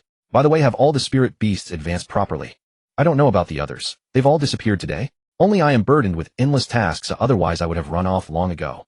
Li Luoyao responded. "Alright, Lin Xuan, your application has been approved. You may now collect your mission rewards directly. Then I'll head back, Sister Luoyao." Lin Xuan waved goodbye to Li Luoyao. Ding, long-term repetitive task completed. Reward 20 character level experience. After leaving the office, Lin Xuan went directly to claim his rewards. While the additional bonus brought an extra 400 spirit stones, 3 times the original amount, it was acceptable for him at his current level. By the time Lin Xuan returned home, evening had fallen. He had expected the mission to span several days, yet it concluded in less than 24 hours. Upon returning home, Lin Xuan had not eaten yet, and was waiting for Lin Xuan to come back so they could dine together. As soon as she saw him, she quickly warmed up the dishes, and soon the family sat around the dining table enjoying their meal. After only a few bites, Lin Xuan curiously asked her brother, "Brother, why did you suddenly appear back home today? You really startled Xiao Bai and me. I used a special item that allows teleportation back to a predetermined location, so I teleported home." Lin Xuan answered honestly. Lin Xuan thought for a moment, then looked at Lin Xuan expectantly. Then brother, if we don't need items, can we teleport anywhere we wish? That would make traveling so much easier. That's rather difficult, but after reaching level 80, one can comprehend spatial teleportation. Though to achieve exactly what you described, only the top-tier experts currently possess that ability. As Lin Xuan spoke, his thoughts drifted involuntarily to Su Daji. Roughly at her level of cultivation, one should be able to visit anywhere at will. A spontaneous journey. Flash of white light arrive, flash of white light return. When Lin Xuan heard it required level 80, she dropped the question immediately and quietly continued her meal. Indeed, siblings. They reacted exactly as Lin Xuan had when he once asked Hongmei the same question. Seeing Lin Xuan had stopped asking, Lin Xuan turned to look at Mei, whose cheeks were bulging with food. Mei, have you considered visiting your grandmother? School starts soon, and there won't be much time afterward. Mei certainly wanted to go. Recently, Su Daji had been calling her regularly, asking when she would come visit, and expressing confusion over why Mei hadn't come during Lin Xuan's break. Having noticed Lin Xuan had been occupied lately, Mei hadn't mentioned it, but now that he brought it up himself, she quickly swallowed her food. Master just set a time, and I'll let grandmother know. She can come pick us up and take us over. Alright, how about tomorrow? Let me check if Suyu wants to join us for the trip. And sister, are you coming? Didn't you just ask how to teleport wherever you want? Tomorrow you'll get to see someone who can do exactly that, Lin Xuan said. Lin Xuan's eyes widened with delight as she exclaimed, really? Then I'm going. Wow, Mei's grandmother must be incredibly powerful. Inside, Lin Xuan thought to himself, of course. She has existed for countless years. How could she not be extraordinary? Her age alone puts her far beyond what most could ever hope to achieve. After dinner, Lin Xuan also asked Suyu. Suyu had been cultivating at home recently and rarely went out. Going to the Fox clan's territory was just a change of environment for cultivation, so the number of people increased by 1. After finishing his cultivation at night, Lin Xuan finally reached level 39. Mei, being able to return to see her grandmother tomorrow, was in high spirits. She deliberately revealed her 5 tails, wrapping herself in them, and cast a seductive and provocative glance at Lin Xuan. Lin Xuan certainly couldn't tolerate Mei's arrogance. He immediately scolded her, and Mei, unable to resist, was defeated by Lin Xuan's words, utterly routed. After Lin Xuan called off the battle, Mei tried to regroup. Lin Xuan had to press on, fighting with increasing vigor. Mei was truly frightened by Lin Xuan's words and quickly begged for mercy, saying she would never be so arrogant again. Only then did Lin Xuan let her go. Before going to bed, Lin Xuan silently took out a black pill and swallowed it, then fell into a deep sleep. The next day, he woke up very late. After washing up, Mei also communicated with Su Daji, and they agreed to meet at the same valley as before. Soon Lin Xuan and the others arrived at that valley. As soon as they approached, a figure appeared before them. Lin Xuan didn't need to think to know who it was. Su Daji had been waiting there for a long time. As soon as she saw Lin Xuan and the others, she instantly teleported over. Looking at Mei, her usually calm face showed a hint of joy. Emma, Mei, you've grown up. Come, let Grandma hug you. Mei ran over and nestled into Su Daji's arms, acting coquettishly. Grandma, how did you arrive so quickly? Mei thought she would have to wait a bit for you. Grandma is so nice. Silly girl, it's just a thought for me to come over. It doesn't take much time at all. But Su Daji paused here, then lowered her head and whispered in Mei's ear, girl, I can see you are a true woman now. He's got you right. Let me tell you, you can't spoil a man too much. Lin Xuan watched Su Daji and Mei start whispering to each other again as soon as they met. He was helpless, but it was normal for them to chat after not seeing each other for a while. If Lin Xuan knew what they were talking about, he probably wouldn't be so calm. Lin Xuan turned around and looked at Su Yu and the other girls, introducing them. This is Mei's grandmother, also the grandmother of the Fox clan. Just call her Grandma. Su Daji, seeing Lin Xuan introducing her, paused the conversation. They could talk later anyway, there was plenty of time. Su Daji stroked Mei's white hair and smiled. Mei, let me take you all back first. I'll teach you some things when we get back. You'll be satisfied. After speaking, Su Daji turned to look at Lin Xuan and the others. She recognized Yen, and she could tell at a glance that Su Yu and Lin Xuan were humans. When she saw Binger and Longer, a flicker of surprise crossed her eyes. Su Daji pondered for a moment, but couldn't figure it out. She shook her head and said, Lin Xuan, you are becoming more and more mysterious. I really can't see through you. Are these 2 little human girls coming along? Seeing Su Daji asking, Lin Xuan quickly introduced them. Yes, Grandma. Let me introduce you. This is my girlfriend Su Yu. This is my sister Lin Xuan. You already know Yen, Binger, and Longer are Mei's 3rd and 4th sisters. Since it's still the holiday break and your place has such beautiful scenery, I thought I'd bring them along for a visit. Su Yu and Lin Xuan also greeted Su Daji. Su Daji nodded lightly after hearing this. Alright, let's go back first. With a wave of her hand, everyone's figures vanished instantly. When Lin Xuan and the others opened their eyes, they had already arrived in the main hall of Su Daji's residence. Su Daji said to Lin Xuan, Lin Xuan, just treat this like your own home. Mayor is mine now. You all go have fun. If you need anything, you can find the Meilon sisters. After saying that, she pulled Mayor to the front seats and started chatting again. Seeing this, Lin Xuan could only take the girls to find Hong Mei, asking her to arrange rooms for Su Yu and Lin Xuan. After that, he led the girls to explore the Fox clan's territory. Su Yu and Lin Xuan weren't too shocked at first when they saw the great white tree in the courtyard, because from under the tree they couldn't see its full shape. When Lin Xuan took them to a high point in the outer spirit fruit forest to look at it, they were stunned for a long time. Actually, Lin Xuan had been the same way at first. He was just making them repeat his experience. After the girls came to their senses, they naturally had to take photos as souvenirs. Fortunately, Lin Xuan's photography skills were passable. Su Yu and the others were satisfied except for Longer and Xiao Qing, who had too high standards. Xiao Qing said it still wasn't beautiful enough and wanted to take a trillion more photos. Lin Xuan refused and shoved her into Su Yu's arms. Su Yu was still taking photos for Xiao Qing. Longer insisted that Lin Xuan capture her aloof and proud aura in the photos and was still pestering him. Longer held her phone and tugged at Lin Xuan's hand, acting coquettishly. "Ah, stinky master, I don't care. You have to take more for me. You just made me pout in that photo, making me look like a little grump.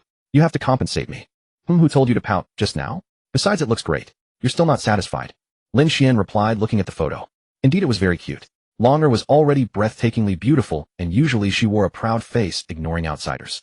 She only stopped being that way with her own people, especially Binger, instantly turning into a clingy follower. Suddenly, a supremely aloof dragon girl, pouting and puffing her cheeks, looking like an unhappy grump.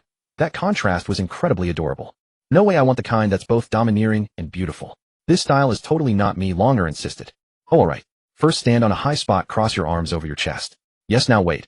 I'll lie on the ground to take the photo," Lin Xuan said, squatting down with his phone, looking like a professional photographer. Longer obediently followed Lin Xuan's directions. She stood on a small mound, arms crossed, looking down at Lin Xuan with the enormous white tree in the background. Lin Xuan then spoke again. "Yes, Longer, just like that. Now look at the camera as if you're looking at garbage. Yes, that dismissive look." Seeing the effect, Lin Xuan quickly clicked several times, taking a few shots. He stood up and handed the phone to Long. "How about this? Domineering enough, right? Look at your expression." In the photo, Longer was still stunningly beautiful, and the white tree in the background added a touch of mystery. Especially the expression in the photo, Longer's purple eyes brimming with arrogance and disdain, as if looking down at the ants beneath her feet, making the viewer feel utterly insignificant. This directly turned Longer into an aloof queen looking down at mere ants.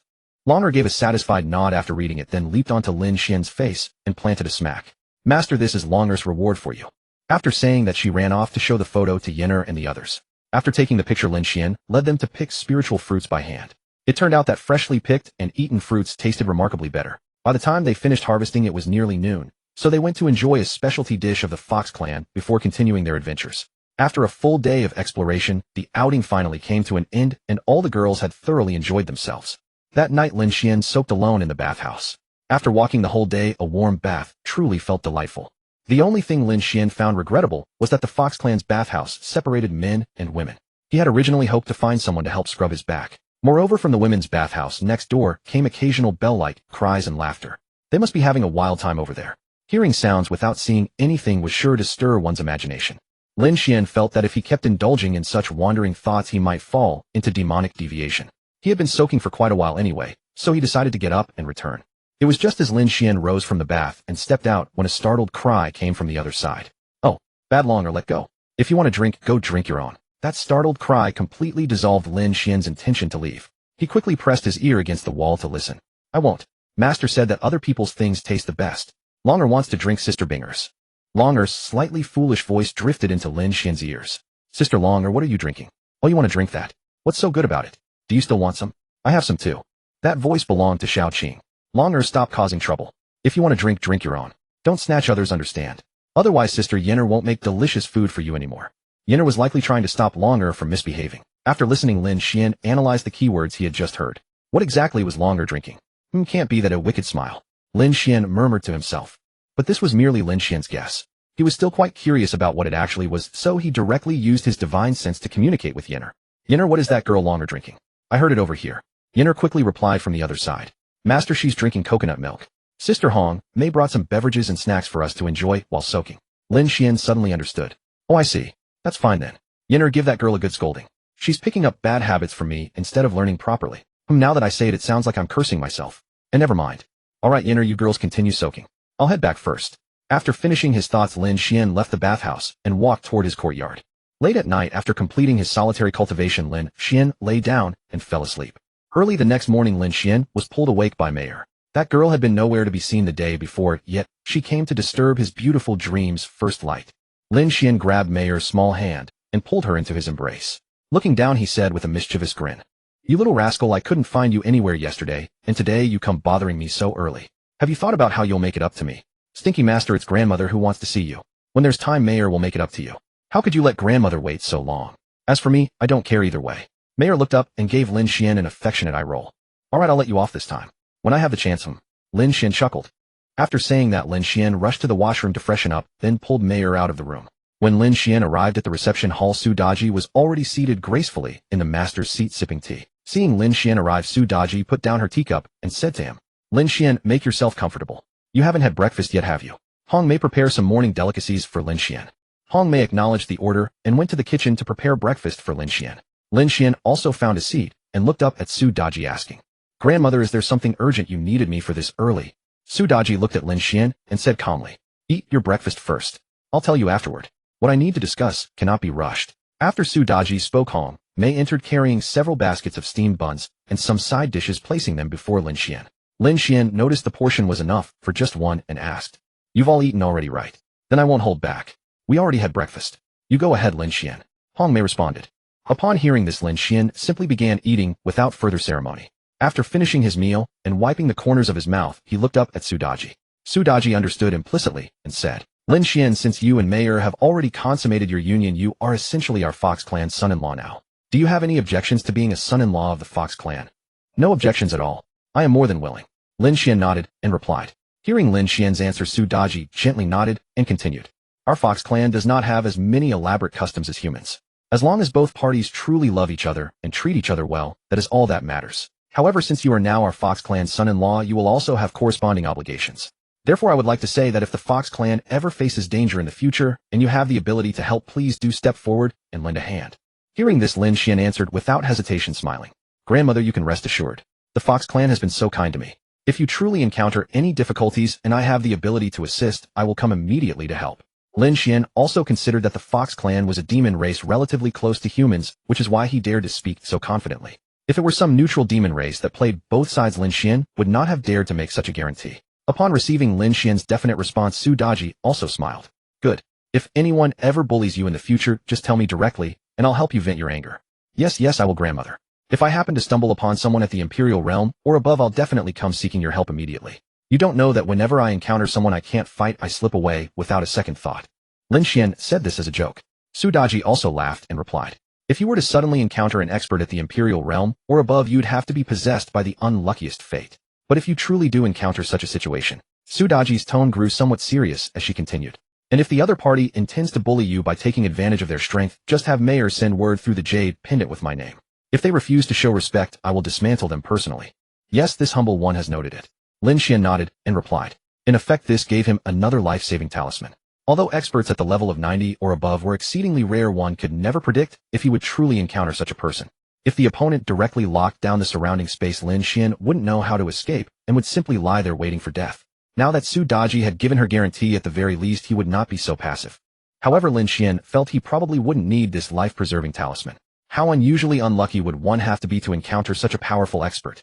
In any case, whenever Lin Xian spotted anything at the king tier or above in the wild, regardless of its race, his instinct was simply to flee. Speaking of fleeing, how could one forget the spatial talisman? This system had been on strike lately, hadn't it? It had been so long since the last daily quest, and still no new tasks to complete. Lin Xian immediately spoke within his mind. "Hey lazy system, are you awake yet? Stop sleeping. Are you trying to transmigrate like me? Brat host, what are you doing cursing away so early in the morning?" The system replied somewhat irritably. "System, what about quests? How long have you been on strike? Look at you, you've become a shut-in. You don't even go out to play anymore, just hiding in my mind all day." Lin Xian retorted, "Host, it's my preference. I'm not saying I haven't paid rent. You were raised by me hand in hand, You were nurtured by me from the start, that counts as rent." The system said lazily. Hearing this, Lin Xian felt she had probably just given up entirely, and he smiled. "Be my guest. But I've never eaten the things you're talking about. Eat them yourself if you want. I grew up on rice. And hurry up and give me some spatial talismans. Look, there's only one left. I'm afraid of dying. The system replied cheerfully to Titch. After being a system for so long, this is the first time I've encountered a host who directly admits being afraid of death. But how coincidental. I'm scared too, haha. Ding.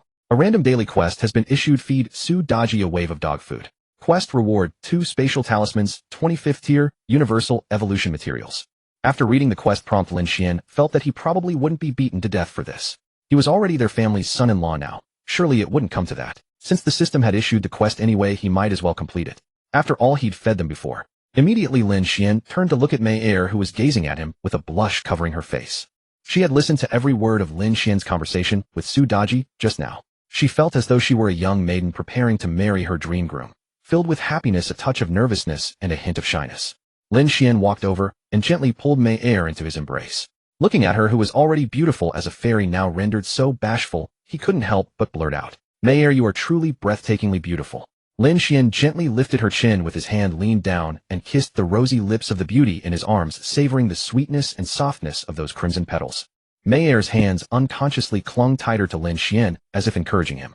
The two of them, as if oblivious to everyone around, indulged in their sweet affection, while Su Daji and Hong Mei nearby watched the young couple with unwavering attention. Finally, after what felt like an eternity, Su Daji could no longer bear watching. At first it was understandable. After all, their love was palpable, but it had been nearly 10 minutes. Didn't their lips ache from kissing? Su Daji cleared her throat several times and spoke. Ahem. That's enough. You two, if you want to be sweet, take it to the bedroom. In public like this, it sets a bad impression indeed. Only then did Lin Xuan and Mei Er reluctantly stop. Mei Er buried her face into Lin Xuan's embrace, too embarrassed to peek out. She had been so lost in the moment that she completely forgot where they were. Having her grandmother witness the entire scene was utterly mortifying. Thinking of this, Mei Er lightly punched Lin Xuan several times with her tiny fists. "It's all your fault, master. You've made me so ashamed, humph."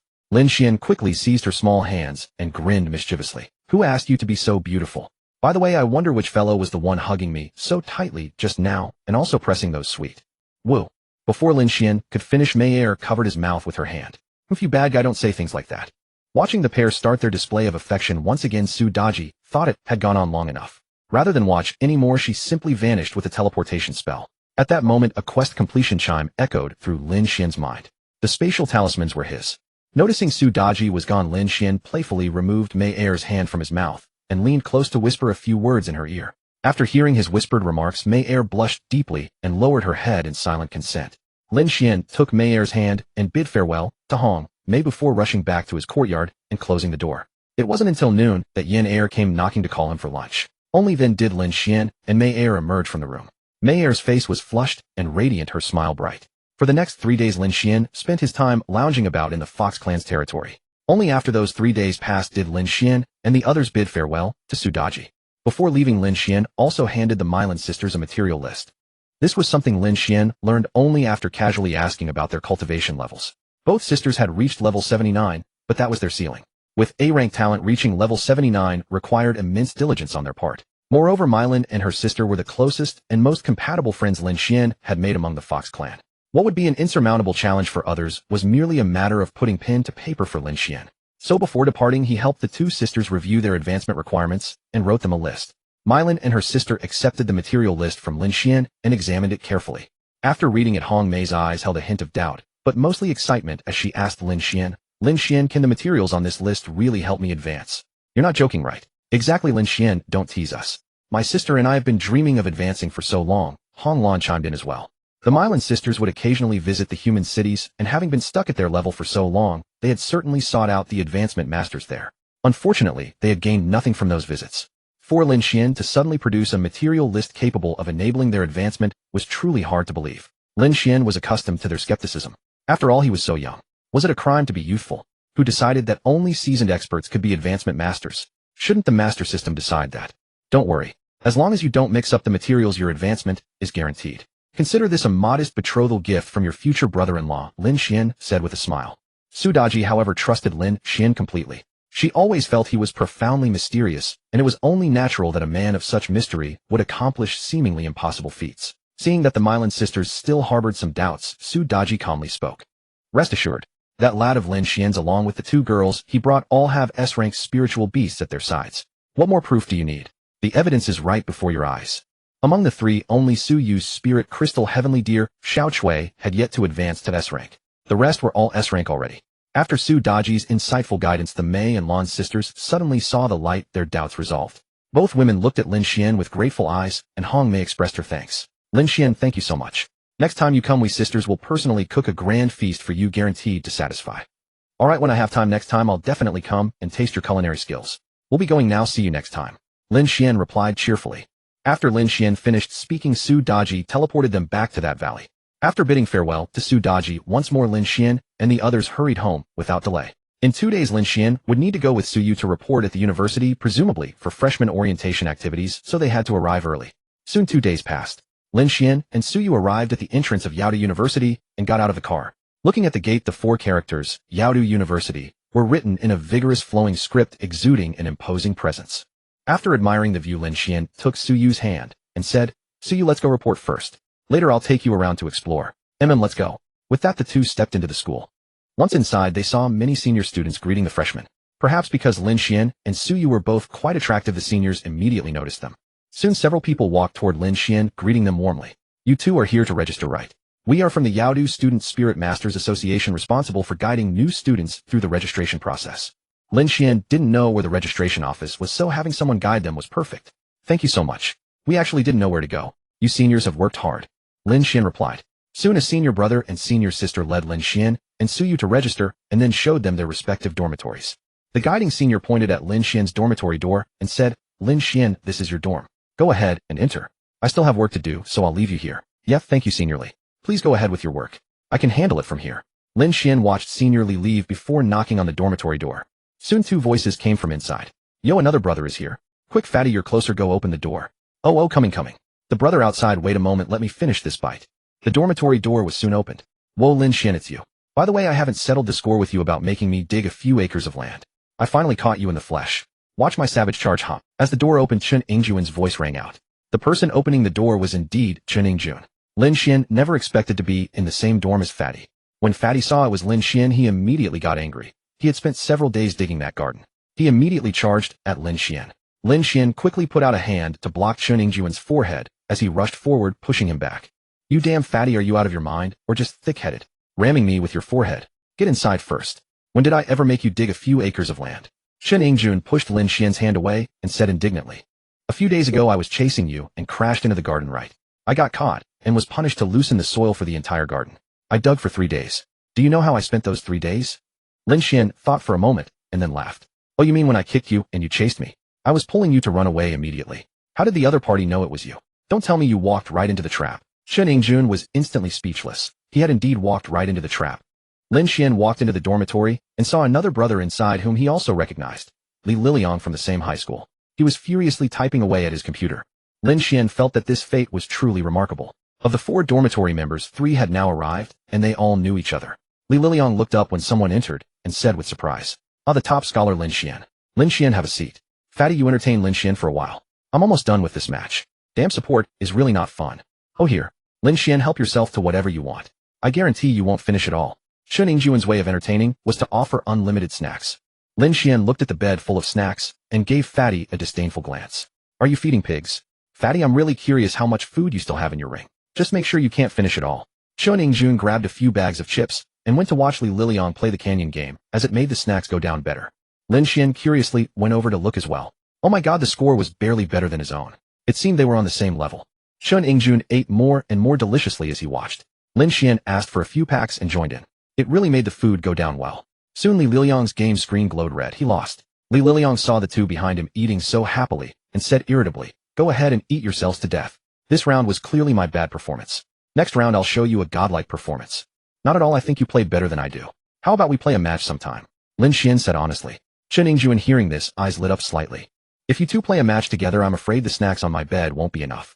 Wait for me, let me make a call to stock up first. Lin Xuan snatched the snacks from Chen Ingjuan and said, Fatty, aren't you afraid of eating yourself to death? For the sake of your health, your dad here decides to bring you along. Li Liliang also agreed. Yeah, bring Fatty along. Fatty, aren't you always bragging about being high-ranked? Isn't this your chance to prove yourself? How about we play right now? It's still early. When the last brother arrives, we'll go out for a meal together. If we lose, Fatty pays. Lin Xuan suggested. Alright, come on, I'll get you laptops. Soon Li Liliang swiped his finger over his ring and produced two laptops identical to his own, handing them to Lin Xuan and Chen Yingjun. Lin Xuan immediately turned on the laptop and opened the game. Chen Yingjun had no choice but to go along. Fatty had bragged, and now he had to follow through even if it hurt. The result was that after playing 2 matches, the 3 of them kept making flashy plays that ended up feeding the enemy. They eventually muted their other 2 teammates and easily let the opponents win. Thus, once they got into the game, not getting a first win made them feel uncomfortable all over. The 3 had to play a bot match, got their first win, and then immediately logged off. Lin Xuan and Li Liliang simultaneously looked at Chen Yingjun and the Fatty. Chen Yingjun looked back at them, and the 3 of them suddenly burst into laughter. Haha, that's hilarious. Fatty, you call this high-level play? Playing blind monk, you were completely useless throughout the entire match, Lin Xuan chuckled. You two aren't much better. Don't laugh at the pot while calling the kettle black. And why did you steal my kill? How am I supposed to carry without getting the last hit? Chen Yingjun retorted. Enough already, it's all my fault. I played terribly this round. Next time I'll carry you guys. As Fatty said, I'm a high-rank player after all. Li Liliang laughed. The 3 of them continued their friendly banter until the last brother finally arrived. Lin Xuan entered the dorm and left the door wide open. He immediately spotted someone coming in. A handsome young man with a short buzz-cut sunny disposition, about 1.7 meters tall, somewhat muscular, carrying an enormous watermelon on his shoulder. Chen Yingjun eagerly rushed over upon seeing the watermelon. Oh, you had to bring a gift. No need for that. Come and sit down first. Let's all go out for a meal together in a bit. Seeing the fatty's enthusiasm, the newcomer smiled warmly. Haha, I saw this on the way and picked the biggest one. The vendor swore it was perfectly ripe. Let's all share it now while it's still cool and refreshing. Bro, you sit first. Let Fatty handle it. He cares most about food. I'm Lin Xuan, arrived a bit earlier than you. That Fatty is Chen Yingjun, named exactly as he appears, and this sturdy fellow beside me is Li Liliang. Lin Xuan introduced. After hearing this, the newcomer handed the watermelon to the Fatty, who immediately hugged it, ran to wash it, and began chopping it on a cutting board. Zhang Xiaoxin gazed eagerly at Lin Xuan. I'm Zhang Xiaoxin from Bingdu. You must be the top scorer from this year, Lin Xuan, right? You look just as handsome as your pictures on the phone. Alright, I guess I am the top scorer you mentioned. Got a bit more talent, a bit more handsome. Can't help but thank you for the compliment, Xiaoxin. Lin Xuan said shamelessly. Just then Fatty approached with a large plate of sliced watermelon and grumbled sourly. Come eat some watermelon. Ignore this shameless guy. Everyone took a piece and started eating, but the quantity seemed quite large. Lin Xuan looked at the enormous plate of watermelon and said, this is crispy and sweet, top quality. But it feels like we can't finish it all. Why not call the spirit beasts out to help? Good idea. I didn't think that far when I bought it, I just picked the biggest one. If any of your spirit beasts like fruit, bring them out. We definitely can't finish this alone. Zhang Xiaoxin scratched his head awkwardly. Soon everyone called out their fruit-loving spirit beasts. Chen Yingjun summoned 2 chubby little girls. Li Liliang brought out a cute young boy, and Zhang Xiaoxin also called a little girl. When it was Lin Xuan's turn, he only called out Yin'er and Bing'er. They were the ones who enjoyed this the most. Mei'er was too picky and Long'er was similar. As soon as Yin'er and Bing'er appeared, Li Liliang and Zhang Xiaoxin's jaws dropped. They looked at Yin'er and her companions, then back at their own spirit beasts. Fatty, however, was unfazed. He had already been through this kind of shock before and simply said, don't be so surprised. I don't know what this guy's spirit beasts eat, but basically ours are still little kids while his are already beautiful ladies. That's just how it is. Lin Xuan gave Fatty an annoyed look and explained. It's just that their levels are a bit higher. Once your spirit beasts grow, they'll be the same. Stop staring, eat. We're going out for Fatty's treat later anyway. Hearing this, Li Liliang became curious and asked Lin Xuan. Then Lin Xuan, could you tell us your current level and your spirit beast levels? Just to give us a kick in the pants so we have something to strive for. Lin Xuan thought for a moment. Since they were curious, he might as well tell them straight. He looked at Li Liliang with a faint smile and said, Comrade Liliang, since you're so curious, I'll be honest. Lin Xuan paused deliberately. Everyone's gaze fell on him, eager to hear his level. Lin Xuan cleared his throat and said, Ahem, I'm currently level 39, and my spirit beasts are approaching level 50. Mei'er and the others were already at level 46, nearly 50, meaning they'd slain 70 shape-shifting demons at level 50. It was merely a trivial difficulty, that's all. Upon hearing this, the 3 fell silent and quietly ate their watermelon. After all, their highest level was around 30, and their spirit beasts were only about level 39. The gap was stark. Seeing them quiet down, Lin Xuan changed the subject. By the way, where are we going to eat? Since we're all new here, we don't know which places are good. Hey Fatty, can you bring your spirit beasts along? I know Yaodu University inside out. I've eaten at every single place. I know which boss lady is pretty, which shop serves the best food. Leave it to me. Li Liliang patted his chest confidently. Lin Xuan and the others exchanged knowing smiles. They didn't expect this guy to have such hidden skills. Lin Xuan cupped his fists toward Li Liliang. Prime Minister, I understand now. From then on, Li Liliang seemed to unlock some switch. Once you engaged him on this topic, he wouldn't stop talking. Time quickly passed until noon, and the watermelon was finally finished by Fatty and his spirit beasts. The master and his beasts were alike in their appetite. The 4 of them headed downstairs. Lin Xuan also called Suyu, asking if she wanted to join them for a meal. Suyu said her dorm mates were also planning to go out to eat. Lin Xuan figured they might as well go together and told Fatty and the others, who all agreed. Soon Suyu arrived with 3 girls to meet up with Lin Xuan. The 3 girls each had their own charm. They were all quite pretty. In this world, almost everyone was a spirit master, and under the baptism of spiritual energy, it was hard to look anything less than stunning. When Lin Xuan saw Suyu, he walked over, took her hand, and introduced her to Fatty and the others. Let me introduce you. All of you, this is my girlfriend. Come on, brothers, call her sister-in-law. Fatty and the others cheerfully played along, calling out sister-in-law, which made Suyu's cheeks blush. Lin Xuan smiled and introduced Fatty and the others to Suyu and the 3 girls behind her. Suyu, let me introduce you. This Fatty is Chuning Jun. He always carries a warehouse of snacks wherever he goes. In the wild, he'd never starve. This is Li Liliang. We were classmates at No. 3 high school. Look at his build. He's tall and strong, obviously very healthy. And this is Zhang Xiaoxin from Bingdu. He's quite straightforward. You wouldn't believe it. He brought a giant watermelon earlier. We nearly burst from eating it. Oh, and Suyu, why don't you introduce your girls too? After Lin Xuan finished speaking, Suyu introduced the sisters she had brought one by one. Among them was Zhang Muqing, who had a lovely face, well-proportioned curves, and wore relatively mature attire. The next was Li Ro with a sweet face and petite stature blessed with an ageless youthful charm. The last was Lin Xiaoyu, whose pure and beautiful features stood out, especially her sparkling eyes that seemed to speak. Dressed casually, she exuded the vitality of a youthful maiden. With the introductions complete, Lin Xuan could only do so much for his companions. Turning to Li Liang, he said, Li Liang, take the lead. We'll follow you to find something to eat. Then follow me. You won't be disappointed. I know the best place around here, Li Liang replied confidently. Without hesitation, Li Liang led the group, chatting animatedly about the area as they walked, a clear sign that he was very familiar with the surroundings. After winding through paths and alleys, Li Liang guided them to a tranquil lotus pond. He pointed toward a rustic-style establishment across from it. This is the spot.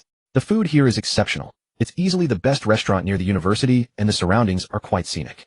Lin Xuan observed the modest establishment with interest. The straw house, its name painted on the facade. Small yet inviting, it was surrounded by flowers and featured thatched umbrellas overhead. The true test would come once they tasted the cuisine. They found seats, and the group ordered meals that arrived promptly. Conversation flowed easily as they began to eat. Watching over them like a father, Lin Xuan felt relieved seeing how well his friends were connecting with Suyu's roommates. Perhaps a couple or two would develop. Though matters of the heart were unpredictable, Lin Xuan reflected on how his own relationship with Suyu had simply unfolded naturally. While Lin Xuan enjoyed his meal in good spirits, 2 attractive figures appeared at the university registration desk. One wore a white floral dress with delicate cutouts and crystal heels, her jet black hair cascading naturally. Her cold beauty and graceful silhouette gave her the aura of an ice queen. The other had softly curled hair framing a sweet, captivating face. Her gentle smile and bright eyes seemed to bring warmth to anyone who looked at them. A simple black pleated skirt paired with a sky blue top enhanced her delicate figure, giving her the wholesome charm of a girl next door. The ice beauty was Bing Yuhuan from Jiangdu, while the girl next door was Jiang Yuqin from Bingdu. They were cousins, both remarkable talents ranked among this year's top students. The male teacher at the registration desk, who had assumed no one else would arrive and was about to grab lunch, nearly dropped his papers when 2 stunning women walked in. He straightened up, immediately smoothing imaginary bangs from his forehead. Work came before lunch, and duty called from right here at the front line. It was purely instinctive, born from days when he still had that thick black hair. Who could forget their youth? Clearing his throat to cover the lapse, he addressed them. You're here for registration, I assume. I'm the one handling that. Jiang Yuqin had been wondering about the emptiness of the registration area. Had they arrived too late? It was already past noon, and most people would be eating by now. She chided herself quietly for not coming earlier. Hearing the cough, she looked up to see a man waving at them and introducing himself as the registration teacher. She hurriedly pulled Bing Yuhuan toward him. Cousin, come quickly. There's a teacher here, so we won't need to wait until this afternoon. Once seated across from him, Jiang Yuqin placed her documents on the desk. Sir, I mean teacher, these are my identification papers. Could you please help register me? Thank you. She offered an apologetic smile after realizing her slip. The teacher blinked in surprise. He was only 27, just a few years older than them, not some uncle figure. My dear student, I'm barely older than you, he protested with a helpless sigh. I'm only 27 this year. You didn't have to call me uncle. Sorry, teacher. I got carried away with the word.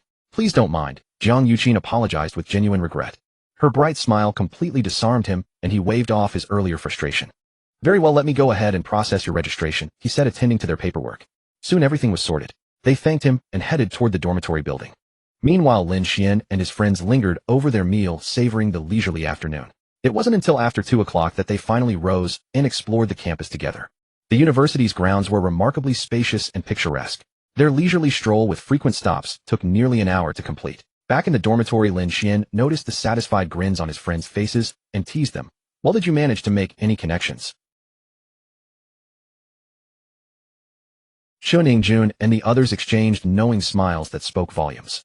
Seeing the opportunity, Lin Xuan pressed further. Don't keep me guessing. Who caught your eye? Your father is quite anxious to hear the details.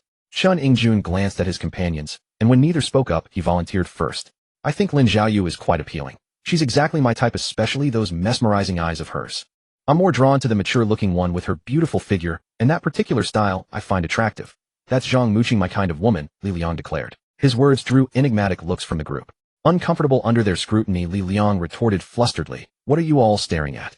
I appreciate sophistication. That doesn't make me some decrepit old man. And you Xiao Xian haven't said a word yet." The remark shifted everyone's attention to Zhang Xiaoxin, who met their amused gazes. The burly young man blushed deeply, stuttering helplessly without finding his voice. Watching his prolonged struggle, Lin Xuan grew impatient and patted his shoulder. "I noticed you keeping your eyes on Li Ro. Admit it, you've taken a fancy to her." "I've always been fond of petite girls like her. I really like her," he mumbled in his dialect. Seeing him resort to his regional dialect only confirmed what Lin Xuan already suspected, so he dropped the subject. After all, gaming was far more compelling. "All right, then it's up to you two now. Let's boot up the games. Come on, gentlemen." Shortly thereafter, laughter and friendly banter filled the dormitory. The next day, Lin Xuan arrived early at the dormitory building of Suyu, waiting for her downstairs. There were already over 20 boys standing guard there early in the morning, presumably waiting for their girlfriends. Lin Xuan paid them no heed. After waiting for about half an hour, Suyu finally came down from upstairs, accompanied by Lin Xiaoyu, whom he had met yesterday. As soon as Suyu descended, she drew the gazes of many boys downstairs. "Wow, this girl is so beautiful. She's definitely going to be on the campus beauty list." "Absolutely. When the list comes out in a few days, she'll surely be on it, likely ranking among the top." "Ouch, Tsuehua, don't hit me. I just took a glance, that's all. In my heart, you're the most beautiful." Suyu was already accustomed to these stares and whispers. After greeting Lin Xiaoyu, she walked straight toward Lin Xuan. Lin Xuan stepped forward, took Suyu's small hand, and led her away from the place. He wasn't about to be bothered by the murmurs of others. Lin Xuan took Suyu to the breakfast cafeteria for a meal, then headed toward the teaching building. The universities in this world were different from the original launching. They weren't divided into many departments, but only into combat department and support department. The combat department had the most students. Generally, students admitted through normal enrollment were in the combat department, unless some wanted to become professional practitioners, in which case they would go to the support department.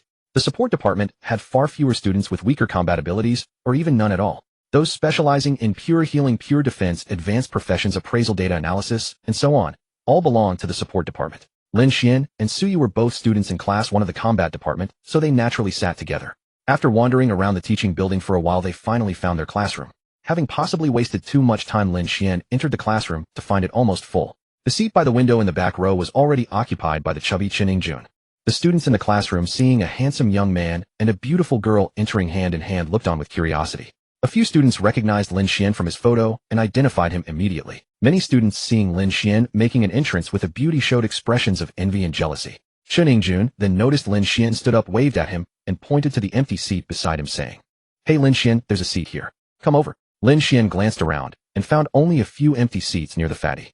He had no choice but to lead Suyu through the classroom, enduring the gazes and whispers, and sat down next to the fatty. Lin Xuan turned to look at Lin Xuan and Li Liang and asked, "Hey you two, why are you earlier than me? When I got up you were still sleeping like logs."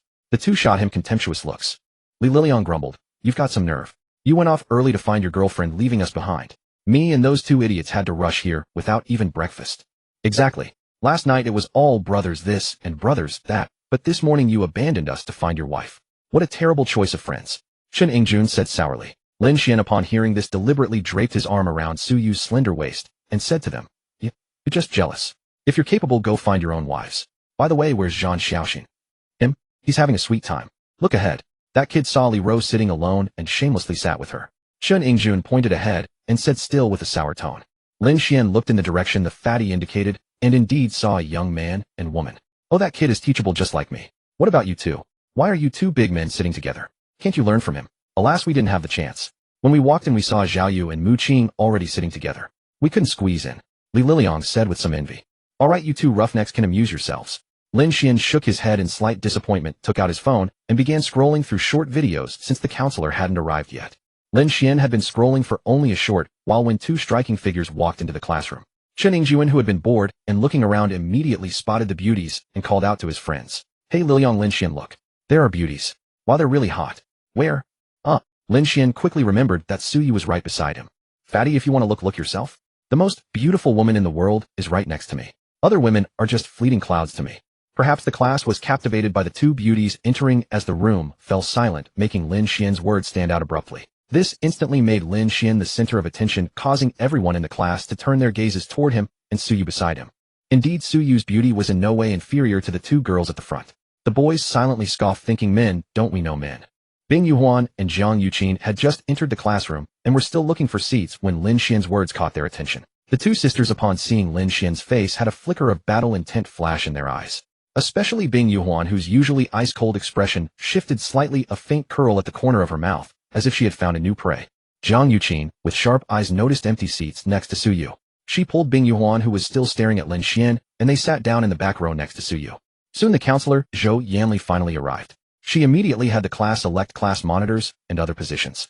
Lin Xian had no interest in any of this and had no intention of running.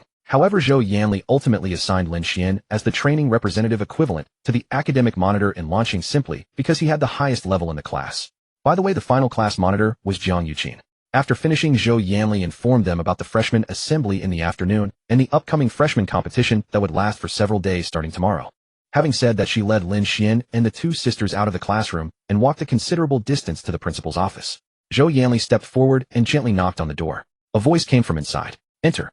Zhou Yanli opened the door, leading Lin Xian and the others into the office. The office was clean and tidy, with calligraphy and paintings hanging on the walls. In particular, the far wall was a solid wooden bookshelf filled with books, giving the entire office an antique elegance. A woman in the office was still reviewing documents. Seeing Lin Xian and the others enter, she put down the documents, rose, and walked to the sofa. She gestured for them to sit. Yanli, and you little ones, come sit here. After hearing what was said, Lin Xian and the others sat properly on the sofa, appearing somewhat constrained, which was only natural since it was their first time meeting the principal. The woman's name was Yiting, currently serving as president of Yaodu University. Those of her generation who knew her addressed her as Madame Shanggong. She was the grandmother of Shanggong Xiangning and the wife of Shanggong Wuwei. Madame Shanggong observed the young one's discomfort around Lin Xian, offering a gentle smile before picking up the teapot and pouring each of them a cup of tea. With a teasing tone, she spoke. You three little ones, stop being so jittery. It makes my humble abode seem like some perilous den. If you keep this up, this old woman won't be pleased. Zhang Yuqin, being the quickest-witted among them, hastened to respond. Principal madam, please don't laugh at us.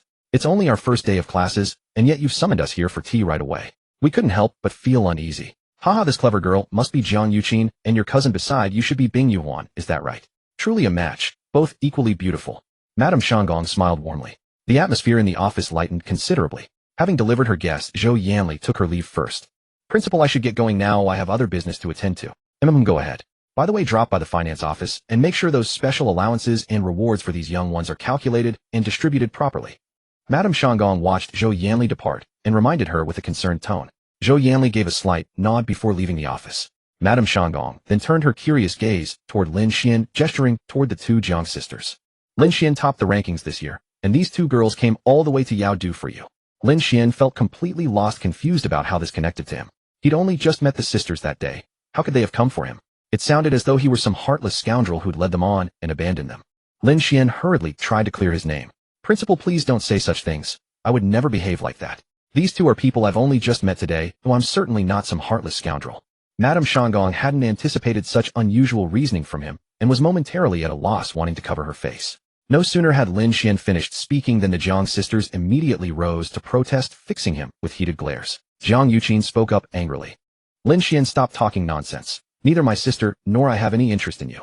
What principal meant is that we're unconvinced by your prowess, which is why we enrolled at Yaodu, to compete against you head-on.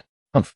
Bing Yuhuan remained silent, simply gazing at Lin Xian with a chilling aura radiating from her. When Lin Xian noticed the sisters' defiant stares, he responded by raising his eyebrows in challenge. Seeing the strained atmosphere, Madame Shanggong cheerfully stoked the flames. Isn't the freshman competition tomorrow? You could settle this right then and there. Zhang Yuqin nodded in agreement. That's a wonderful suggestion, Principal. I'll see you on the competition field, Lin Xian. Lin Xian merely shrugged and replied casually. Then I'll see you there. Just don't cry if you lose. Suddenly the system within Lin Xian's mind chimed to life. Ding! Single mission issued. Defeat the Jiang sisters at the freshman competition. Reward 40 units each of rank 1 through 5 evolution materials plus 1 S-rank talent advancement stone. Ding! Single mission issued. Finish in the top 5 at the freshman competition.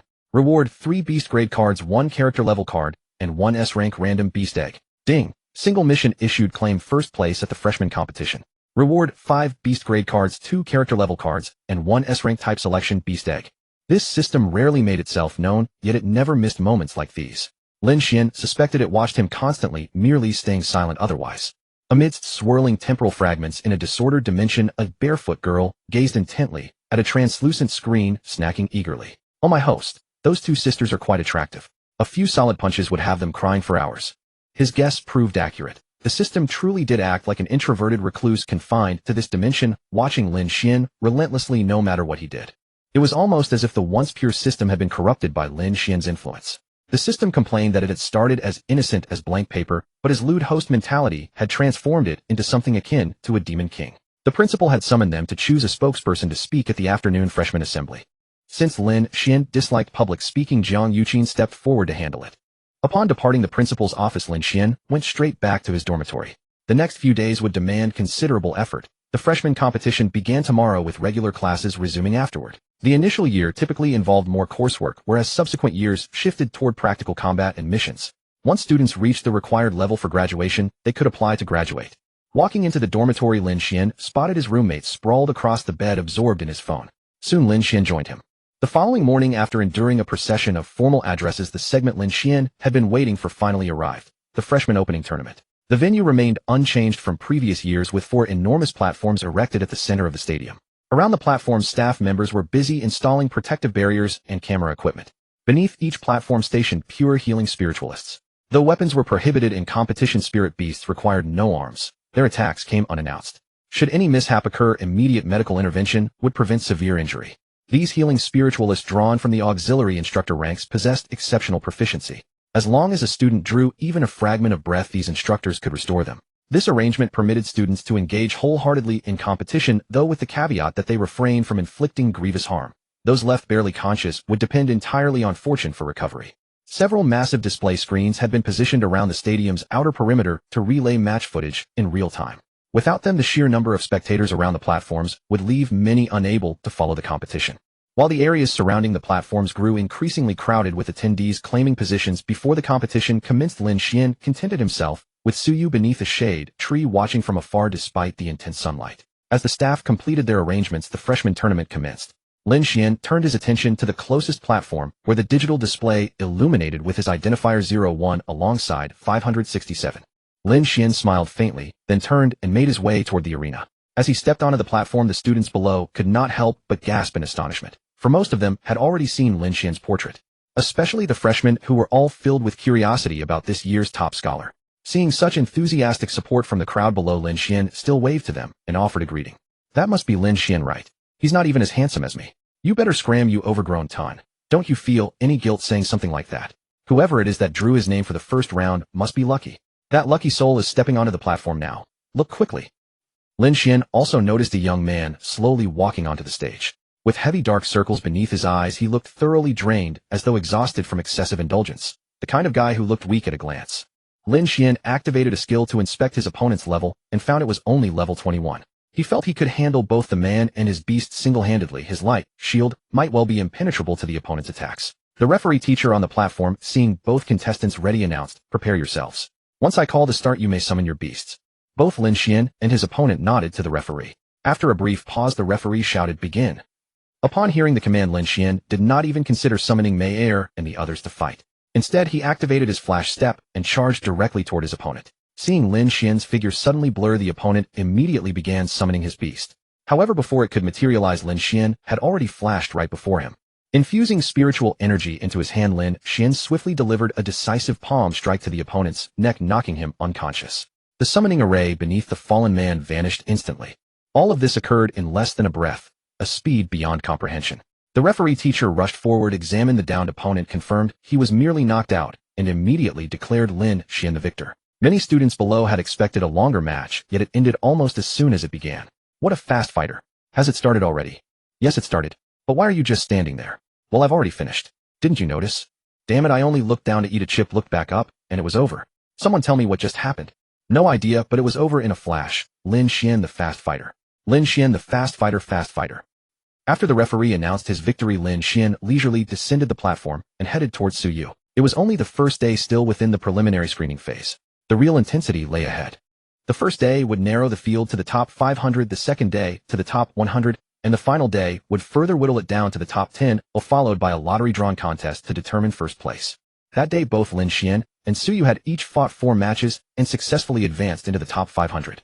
Lin Xuan won all 4 bouts with ease. No opponent had yet forced him to summon his beasts. Su Yu, however, nearly stumbled in her final match. Her opponent possessed an invisible beast that nearly succeeded in a surprise attack, but fortunately Xiaoqing's extraordinary speed allowed her to dash back in time, preventing Su Yu from being harmed. Su Yu's level was already respectable. Herself at level 29, her Phoenix, Xiaoqing at level 37, and the Heavenly Stag and Fire Trick Rabbit both at level 26. Lin Xuan felt confident that reaching the top 100 was well within their grasp. That evening, as Lin Xuan and Su Yu strolled through the campus, he realized that Mei Er and the others had not been out for nearly 2 days, so he promptly summoned them. One disadvantage of living in school dormitories was precisely this: the rooms were too small, the beds too cramped, leaving no proper place for Mei Er and the others once they emerged. He should find an opportunity to look for a rental with decent surroundings near the school, or perhaps purchase a property outright. With his current financial standing, buying directly was quite straightforward.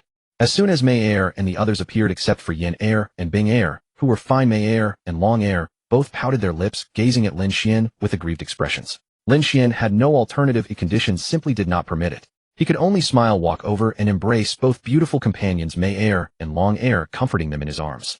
After inhaling the pleasant fragrance of Mei Er and Long Er's hair, Lin Xuan chuckled. "All right, Mei Er, Long Er. This time the dorm is truly too small. In a few days I'll search nearby for suitable housing. For the next 2 days I'll let you out regularly and call you back only when I return. Will that suffice?" Upon hearing this, Mei Er buried her head against Lin Xuan's chest and sniffed gently, murmuring softly, "Master hasn't bathed fragrant today, so later Mei Er will." Her trailing words were whispered directly into Lin Xuan's ear, audible only to him. Long Er, having seen her eldest sister pout, was merely pouting along for amusement. She spent her days trailing after Bing Er, playing constantly. There was little difference between being outside and existing within the beast-taming space, so she cared little for such matters. After comforting the 2 lovely companions, Su Yu also summoned Xiaoqing and the others. Lin Xuan spent some time strolling with them, allowing them to appreciate the campus scenery as well. Passing students envied him, secretly envious of his fortune surrounded by blossoms and green leaves. This youth held a beauty resembling a dream girlfriend in his left hand and an ethereal maiden like a fairy in his right. Yet of course this was not the most outrageous part. The most outrageous part trailed behind. A whole retinue of beast girl beauties followed, each possessing national beauty and heavenly fragrance, each with her own distinctive charm. Far too outrageous, utterly outrageous. So outrageous that many students summoned their own beasts, pointing toward Lin Xuan's direction and commanding their companions. "Look at him, then look at yourself. Transform quickly. I want a cat girl, a rabbit-eared girl, any kind of girl will do. Transform now. What you say, you're male? No, no, no." Crack. The sound of shattered dreams. Once summoned, those beasts almost uniformly gazed at their masters as though viewing idiots. Nevertheless, many students, while envying, could not resist taking photos with their phones and posting them on the campus network.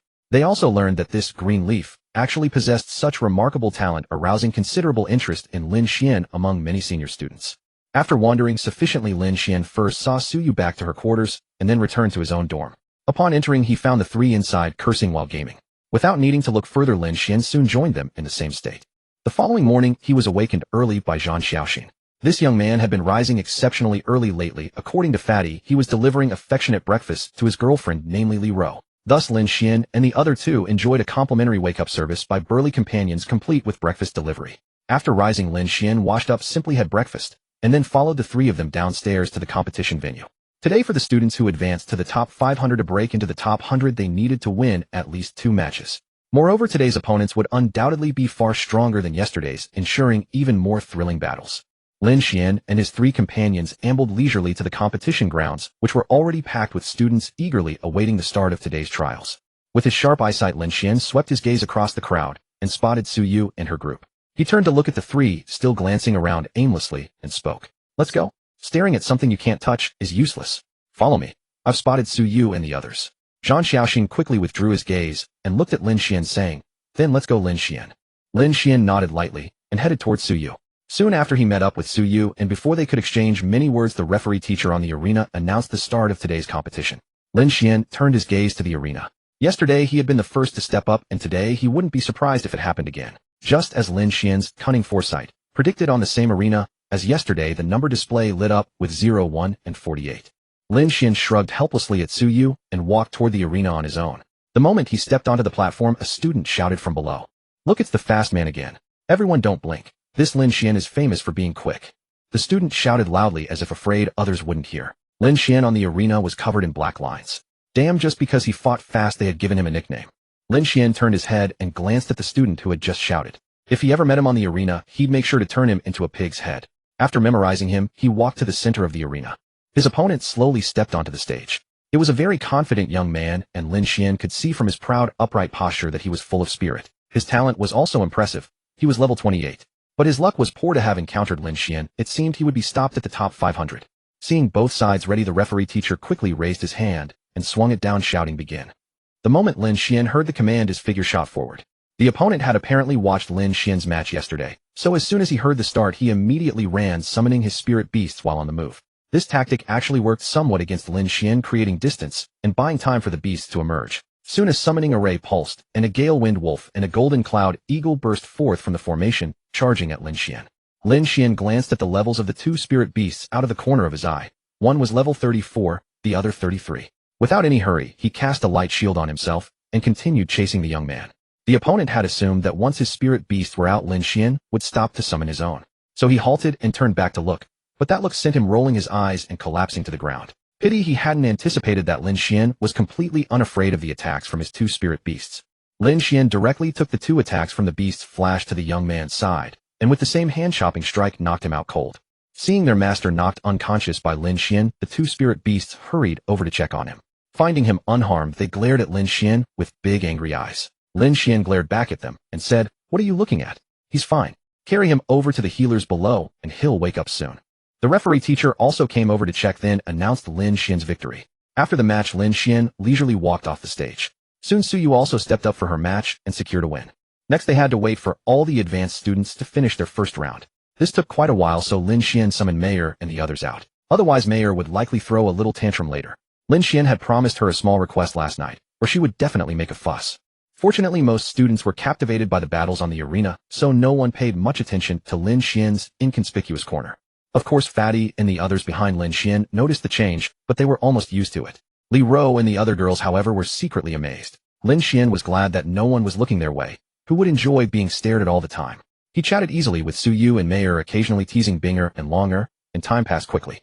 Soon the first round was finally over, and the winners proceeded to the second round. Lin Xuan was again among the first batch to go on stage. Lin Xuan asked Mayor and the others to return to the spirit beast space, then slowly walked onto the arena. When he stepped onto the platform, he was somewhat surprised to see his opponent. Lin Yuru was his match this time. He looked at her and said with a hint of surprise, "Yuru, I never expected to meet you here. And your outfit today is completely different. You look much more beautiful." Today Lin Yuru had shed her usual style and wore a form-fitting pink dress that outlined her figure and let down her hair, which she normally tied in a ponytail, cascading over her shoulders. Dressed this way, Lin Yuru appeared exceptionally graceful and charming, far more feminine and attractive than before. Ever since Lin Jianshan had brought his grandson to visit Lin Xian's business, he had grown increasingly fond of Lin Xian and secretly thought it would be a shame not to make him his grandson-in-law. So the old man kept nagging Lin Yuru at home, telling her not to focus entirely on cultivation, but to pay more attention to her appearance. Otherwise her natural beauty would go to waste. However, the old man also knew that young people should follow their own hearts. He could only provide opportunities, but if they didn't like each other it was useless. He would let them develop naturally. Hearing Lin Xian's somewhat meaningful compliment, Lin Yuru blushed slightly and gave him a coy glance, saying, "Long time no see. So do I look good like this?" Lin Xian leered at her for a moment, then nodded firmly and said, "Yes, very nice. All right, let's have our match first. We can chat afterward. I'm really looking forward to fighting you, Lin Xian," Lin Yuru said. Lin Xian withdrew his gaze and nodded lightly. Seeing that both were ready, the referee cooperatively shouted, "Begin." This time Lin Xian did not immediately charge forward. Since his opponent was Lin Yuru, he decided to have a proper match. A formation appeared beside Lin Xian, and four strikingly beautiful figures stepped out one by one. It was the first time the students below had seen Lin Xian summon spirit beasts on the arena. They all gulped hard. Slurp, slurp, slurp. Damn, how did the fast man summon so many beauties? I admit I'm jealous. A summoning formation also appeared on Li Ruyu's side. A beautiful purple-haired dragon maiden slowly emerged from the formation, followed by 3 little dragon maidens who were only half her height. Upon seeing this, the students below erupted into even greater excitement, with another stunning beauty and 3 adorable companions. Ah, Wei is dead. Wow, so cute. I really want to touch their dragon horns. Lin Xian used his skill to assess the strength of Li Ruyu's side. Li Ruyu herself was level 31, the purple dragon was level 40, and the other Jialong were around level 34. After observing, Lin Xian nodded slightly, feeling that having Meyer and Yinner intervene should be sufficient. Meyer Yinner, I'll leave those dragon maidens to you too. Binger and Long are hold back for now, and wait for my signal if things get serious. After Lin Xuan finished speaking, both Meyer and Yinner nodded. Meyer promptly snapped her fingers, fire armor manifesting on her body, while a glass-like flame ball appeared in the air. With a downward gesture, she charged toward the purple-haired dragon maiden. Yinner mimicked the gesture, crimson lotus flames igniting around her, as rows of small fire lotuses gradually formed in the air, surrounding her. With a mental command, Yinner scattered the formed fire lotuses, which flew irregularly toward the other 3 little dragon maidens.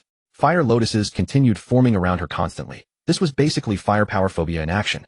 Seeing this, Lin Ryu's side quickly made their corresponding moves. The purple-haired dragon maiden saw the flaming sphere hurtling toward them with scorching heat. Knowing the devastating power of Meyer's attack, she hastily pulled her 3 sisters behind her and retreated, narrowly dodging the fiery projectile. The glass-like fireball slammed into the arena, erupting into scorching pillars of flame that obscured the purple-haired dragon maiden's vision. Seizing the opportunity, Meyer phased directly through her own fire column and appeared before her. Before the purple-haired dragon maiden could react, Meyer had already closed the distance. With a seemingly inconspicuous flame dancing on her palm, she struck straight at her chest. With a thunderous boom, the small flame detonated into a massive fireball. Fortunately, her reflexes were sharp. Lightning armor flared to life around her instantly. Meyer's strike only managed to send her stumbling backwards several steps. In truth, Meyer had restrained her power in the follow-through. Had she unleashed her full strength, internal injuries would have been inevitable, even with the protective skill activated.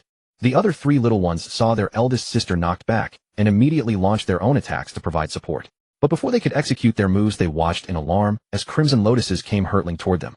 Their supporting attacks were quickly redirected to intercept the red lotuses instead. Instantly, the arena sky erupted with successive explosions of fireworks, seemingly unlimited in supply. A dazzling display ruined only by the fact that it was still broad daylight. Once Meyer landed a successful hit, she would undoubtedly press her advantage. After all, she'd been personally trained by Lin Xuan. His signature tactics were ambush attacks, exploiting openings after victories, and, well, other questionable pursuits. Meyer had truly mastered Lin Xuan's teachings, though Lin Xuan himself would protest, insisting he was a man of propriety. Nevertheless, the clashes between both sides continued relentlessly. However, for Lin Ryu's side, only the engagement between the purple-haired dragon maiden and Meyer offered any semblance of a chance to fight back. As for the other front, the 3 adorable little dragon maidens were on the verge of tears from the onslaught, even with Yinner holding back and controlling the damage. At first, they could withstand the bombardment of crimson lotuses, but as the battle progressed, the barrage only intensified. Soon, one of the blue-haired little dragon maidens, having absorbed several of Yinner's lotuses, burst into tears and ran toward her, wailing, "Woo woo woo. Sister Yinner, you're bullying dragons. Qingfeng won't call you sister anymore." Yinner waved her hand, and the red lotuses returned to hover above her. She walked slowly over to the cute Qingfeng, stroked her adorable head, and coaxed her with gentle words. Their big sister isn't bullying you. But you need to concede defeat, understand? Otherwise, big sister will still have to fight you. Yinner's attempt at comfort was counterproductive, scaring the 3 little ones so badly that they turned around with teary eyes to look at their master Lin Ryu. Lin Ryu also nodded helplessly upon seeing this. There was simply no way to win against such overwhelming firepower. It was like they were trying to wipe the entire field clean. Seeing that Yinner's side had finished, Meyer immediately increased her attack intensity. With a sudden charge, she broke through the purple dragon's thunder field and appeared before her, the flame reappearing in her hand as she struck the purple-haired dragon maiden. The explosion sent the purple dragon flying several meters away. When she tried to fight back, Meyer launched another fireball. The purple dragon fell immediately, though Meyer had carefully controlled her attack to merely knock her unconscious. Lin Ryu called out to the referee, "Referee, I surrender." The referee immediately declared Lin Xuan the winner, and the medical spiritual masters below rushed onto the arena to help restore the fallen spirit beasts. Before long, all 4 dragon maidens were bouncing around energetically again. Lin Xuan approached Lin Ryu and shrugged as he spoke to her. "Ryu, I'm sorry for stopping you here. Otherwise, I think you could have easily made it into the top 50. No worries. I never cared much about rankings anyway. What matters most to me is understanding the gap between us. Today helped me see that difference, and I'll work hard to close it." Lin Ryu replied with full of determination. Honestly, Lin Xuan greatly appreciated her. She was the most hardworking among all the friends he knew, something he admitted he couldn't match himself. Lin Xuan smiled at Li Ryu and said, "Ryu, let's go meet Suyu. She's still watching us from below." "Alright, let's go." Lin Ryu responded. Soon after, Lin Xuan led Lin Ryu off the arena and back to Suyu's side. Suyu's eyes lit up at the current Li Ryu. From the distance on the arena, her appearance wasn't as clear, but now that she was right in front of them, it was obvious. Suyu took Lin Ryu's hand and teased mischievously, "Sister Ryu, you look so beautiful like this. You should be careful. Watch out, or that bastard Lin Xuan might secretly develop a crush on you. You bad girl, haven't seen you in half a month, and you've already learned to make such jokes." Lin Ryu immediately protested shamefully and indignantly, hitting Suyu's chest. After saying this, Lin Ryu also stole a glance at Lin Xuan from the corner of her eye. Only when she noticed he wasn't looking in their direction did she feel slightly relieved. Lin Xuan was curiously watching the 4 dragon maidens. As soon as they got off the arena, the 3 of them immediately started clinging to Binger, as if particularly fond of her. Binger felt somewhat overwhelmed. The 3 little ones were practically hanging on to her. Only the purple-haired dragon maiden remained somewhat reserved, merely leaning against Binger with a blissful expression. Binger could only look at Lin Xuan with pleading watery eyes. Seeing this, Lin Xuan reached out and pulled over Longer, who was still eating cotton candy, and snatched it from her, saying, "Want more?" Longer pouted when her beloved cotton candy was taken away by her annoying master once again. "I a nasty master, believe it, or not I'll headbutt you with my dragon horns." "Sister Yenner, please tell master. He's bullying me again." Lin Xuan shook his head and pointed at Binger while speaking to Longer. "It's no use calling her Yenner. I'll help you eat this one. Look, your sister Binger is about to be snatched away. Handle it yourself, they're all your kin." After saying that, Lin Xuan took a huge bite of cotton candy, leaving Longer utterly speechless with frustration. Realizing her cotton candy was gone for good, Long took out 2 new ones and turned to look at Binger. After watching the whole scene, she stormed over to Binger, angrily releasing a trace of true dragon aura. Instantly, the 4 dragon maidens grew docile, standing at attention and addressing Longer respectfully. "Princess." Longer transformed into a strict leader, laying into her 4 dragon maiden employees with a fierce scolding. However, every few words, she paused to take a bite of cotton candy. If she hadn't been eating, she would have looked even more like a real boss. Once freed, Binger hurried over to Lin Xuan's side. Lin Xuan gently rubbed her ice blue hair and smiled. "You silly girl, if you didn't like it, you could have just said so. Why bother asking me to help?" Master Binger isn't displeased by their attentions. "On the contrary, knowing they like me so much makes me happy. It's just, there are rather too many of them." Binger gazed at Lin Xuan with pleading eyes. "Enough, I understand. Come, Binger, let's sit and watch Longer give her lecture." After saying that, Lin Xuan pulled Binger over and they took seats. Mayor and Yenner also came and sat beside Lin Xuan. Meanwhile, Su Yu and Li Yuru stood nearby, occasionally covering their mouths and sharing amused glances, chatting about something unknown. Soon it was Su Yu's turn. After stepping onto the arena, she faced a tough opponent this time. The opposing Beast-Tamer spirit beasts were slightly higher in rank, but since both sides possessed A-rank talent, their overall strength was nearly evenly matched. Both teams fielded 3 spirit beasts with identical configurations, 2 attack types, and 1 support. The difference lay in their support roles. Su Yu's focused on healing and control, while the opponents relied purely on defense. In the end, Su Yu leveraged the advantages of her support beasts to gradually widen the gap and secured victory. The competition continued until past 3 in the afternoon before concluding. Both Lin Xuan and Su Yu successfully advanced into the top 100. Tomorrow's matches would determine the final rankings. Fatty along with Li Liliang had both advanced successfully.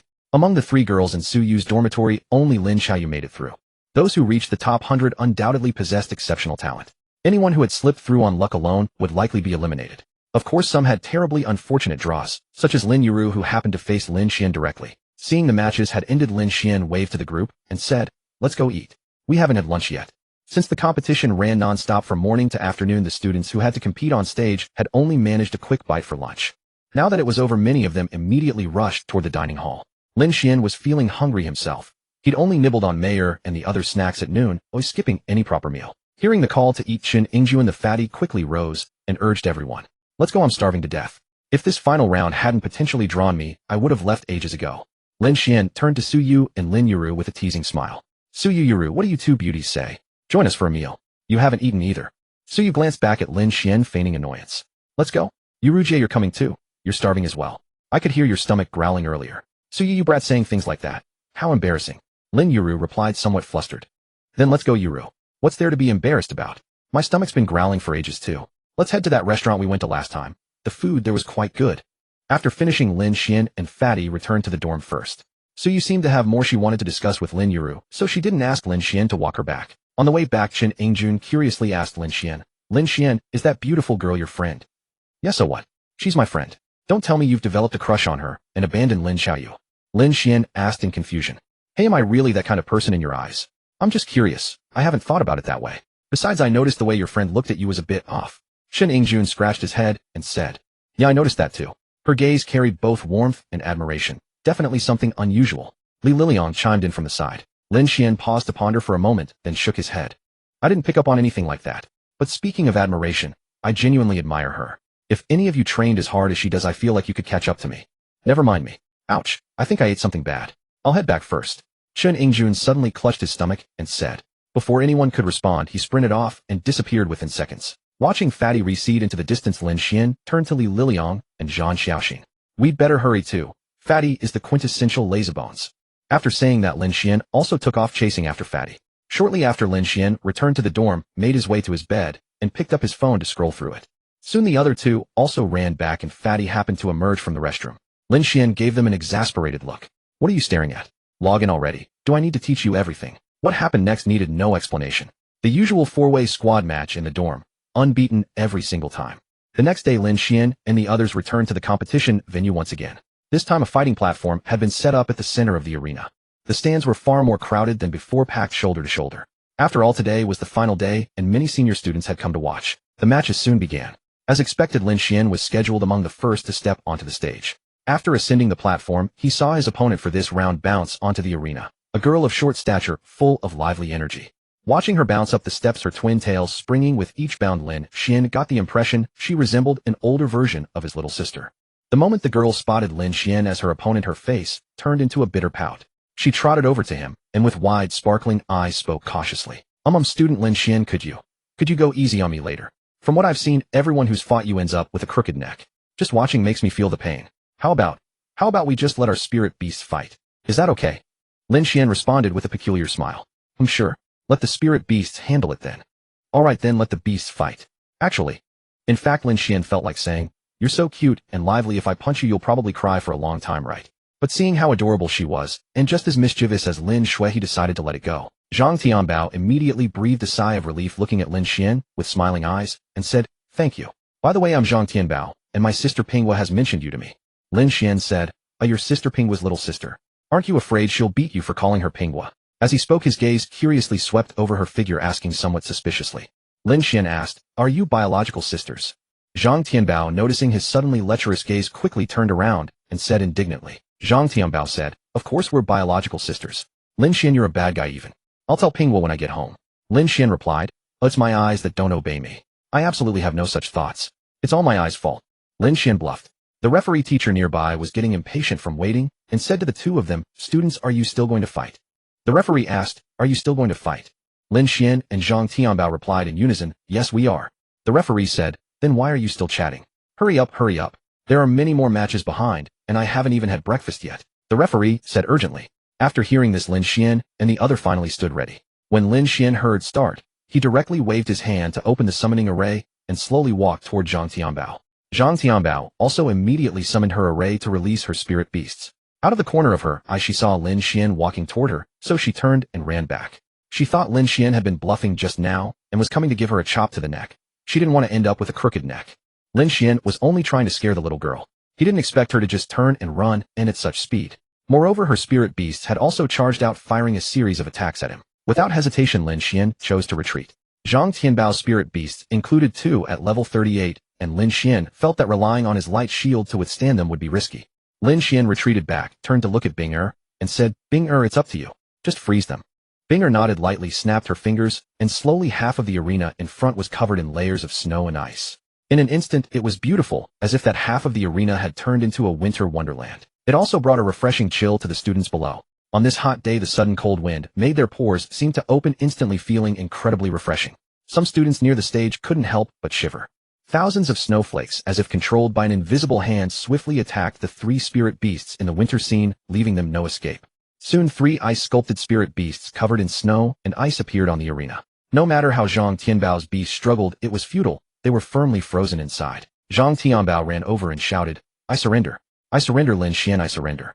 Hearing her surrender, Lin Xuan had Bing-er withdraw her skill, and the referee announced Lin Xuan's victory. As soon as Bing-er withdrew her skill, the 3 ice-sculpted spirit beasts crashed through the ice, one after another, running out with white breath. They looked like they had just taken a walk in a freezer, but they were unharmed.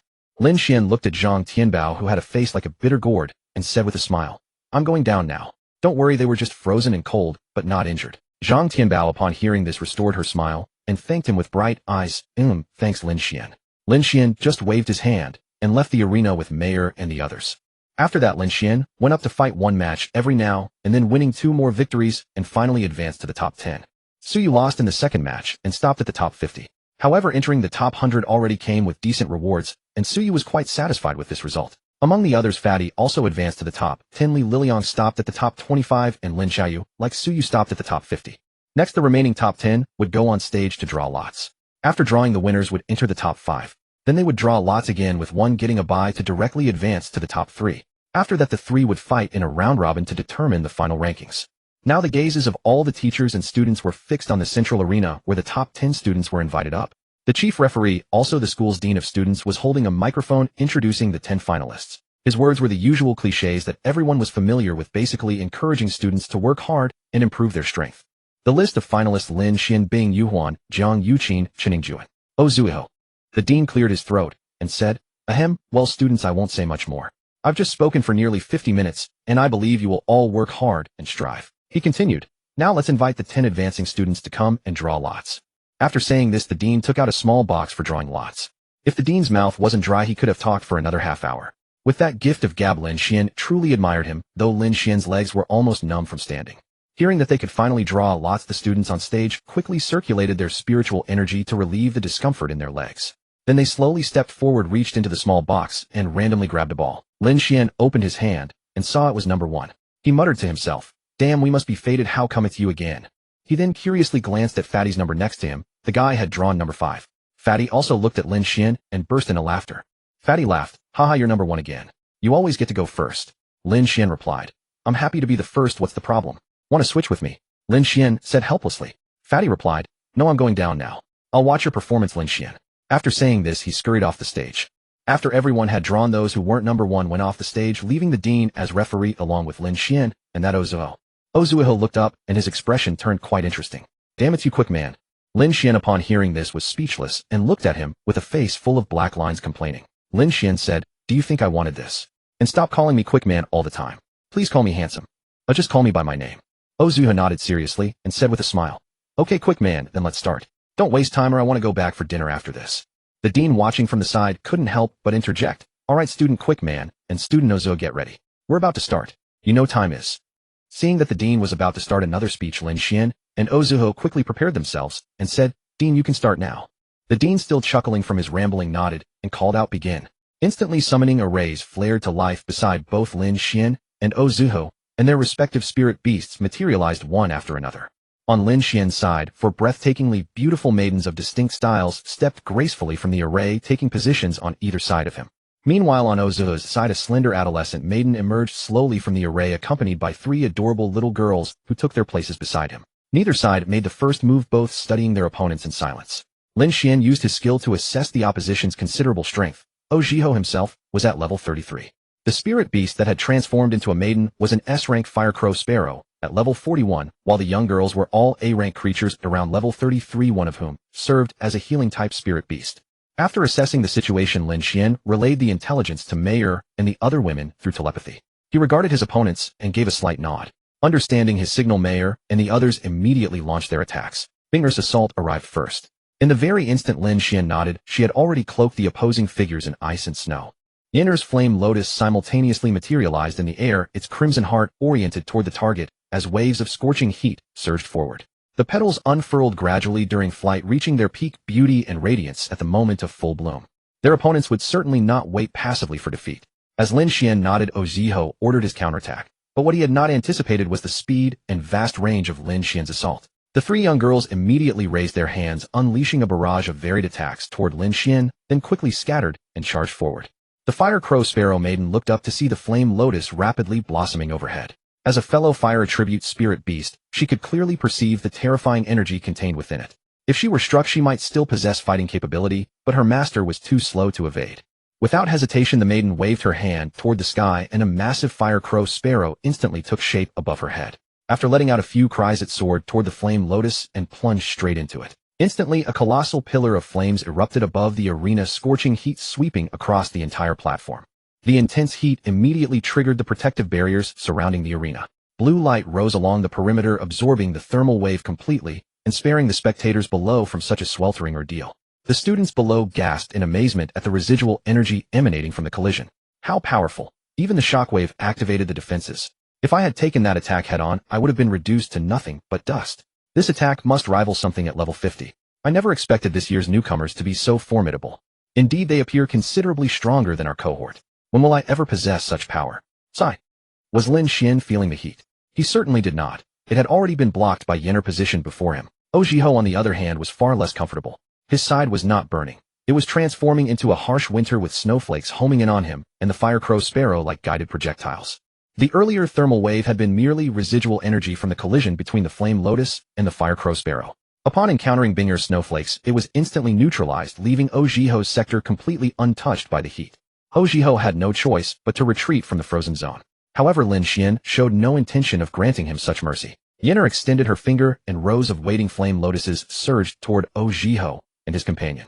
Meanwhile, Meyer snapped her fingers 3 times, launching 3 distinct attacks in different directions as pillars of fire erupted around them. Meyer's speed proved too great for the 3 young girls to evade. They fell where they stood, a consequence of the overwhelming level disparity entirely expected. Only Ojiho and the fire crow sparrow maiden remained on the arena, and their position was precarious. Yennefer's crimson lotuses and fire tornadoes assaulted the spirit beast without ceasing. The fire tornadoes were manageable. The fire crow sparrow could counter them directly. But the small lotuses were maddening, 9 at a time, striking from every direction. They could not afford to neglect them. If a crimson lotus curved toward Ojiho's face, he would be in serious trouble. Seeing the situation was beyond saving, Ojiho shook his head and called out to Lin Xuan. Lin Xuan, enough, I concede.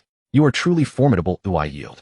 Upon hearing this, Lin Xuan promptly signaled Yennefer to halt and gave a respectful nod. The dean immediately declared Lin Xuan the victor. Healers from the audience ascended the platform to tend to the injured spirit beasts. Though this battle had been particularly fierce, injuries were to be expected. With healers of high rank present, a few spells would restore the creatures to full vigor.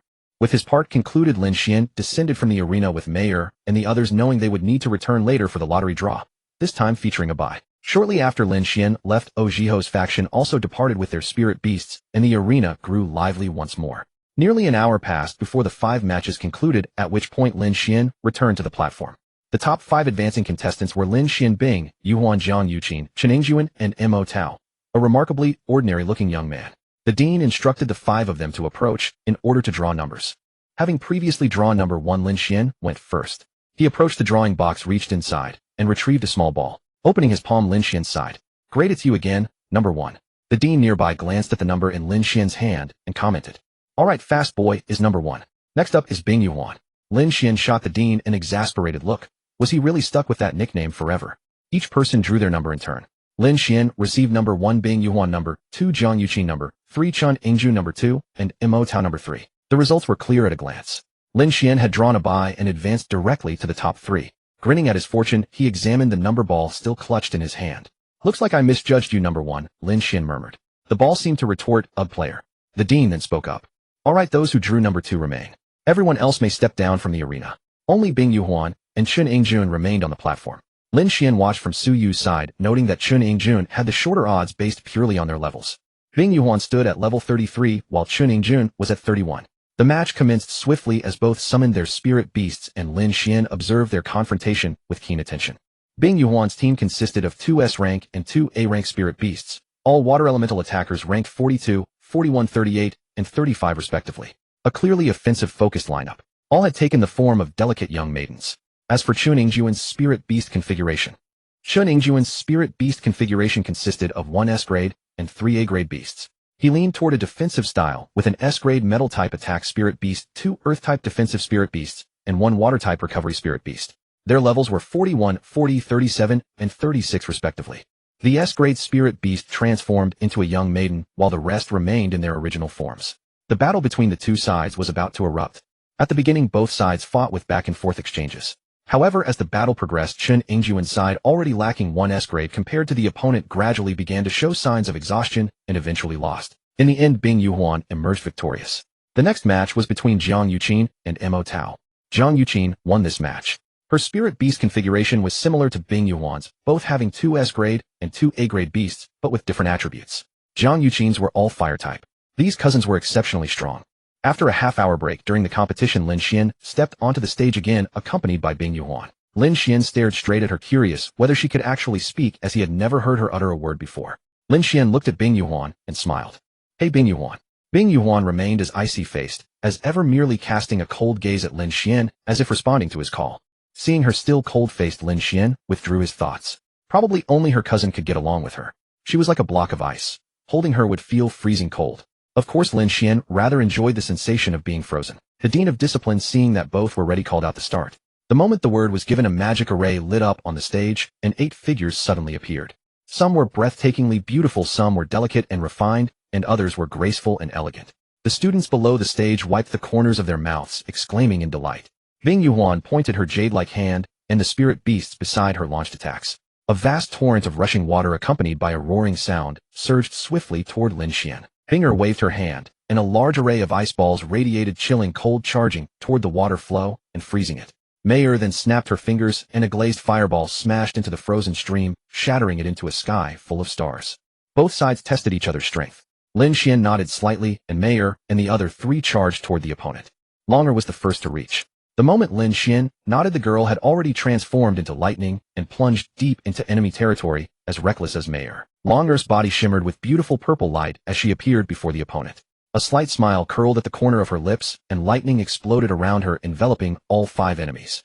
Bing Yuan's spirit beasts hurriedly launched attacks to withstand Longer's lightning, but water is conductive. Longer's sudden assault directly rendered 2 of Bing Yuan's A-grade spirit beasts incapacitated, leaving them writhing in pain on the ground. Bing Yuan, well aware of Longer's terror, quickly retreated. Her ever-icy face showed a flicker of astonishment. She hadn't expected Lin Xuan to have such a hidden ace, a lightning-type spirit beast. Lin Xuan was playing dirty, it was a natural counter against her. Yet she did not lose heart. Although the scales of victory were no longer tipping in her favor, she still calmly commanded her remaining spirit beasts as they engaged Mayer and the others. Meanwhile, she herself swiftly approached Lin Xuan from the edge of the stage. Lin Xuan watched Bing Yuan's movements intently. Given her stance, she was most likely attempting a classic capture the chief to defeat the bandit's tactic. A smirk played on his lips as he rushed toward her. You want to capture the chief? Let me show you who captures whom. Seeing Lin Xuan charging at her, Bing Yuan was more than willing. The two soon became entangled in close combat, though Lin Xuan clearly held the upper hand. When Bing Yuan threw a straight punch aimed at his face, Lin Xuan reached out and firmly grasped her hand.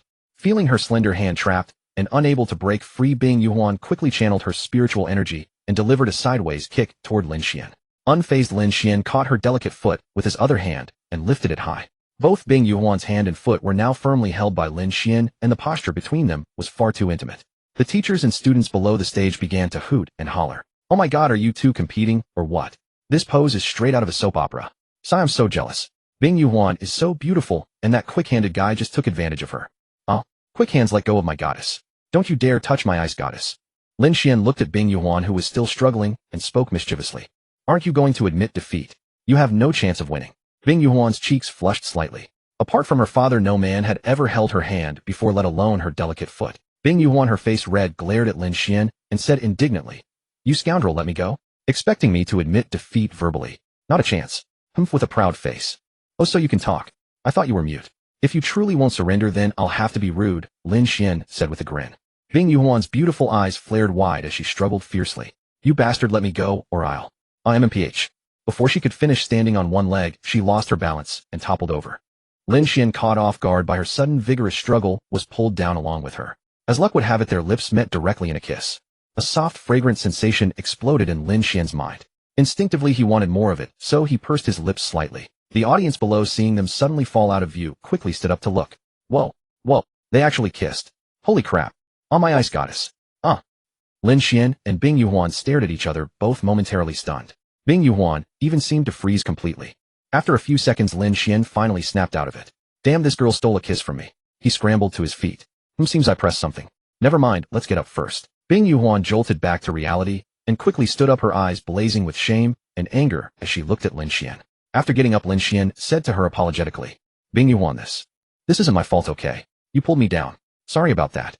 Having unintentionally taken advantage of her, Lin Xuan naturally had to show some embarrassment.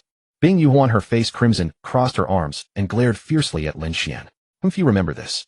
Then she turned to the Dean of Discipline and called out, Dean, I concede. The Dean quickly snapped out of his daze and shouted, You youngsters really know how to play hard.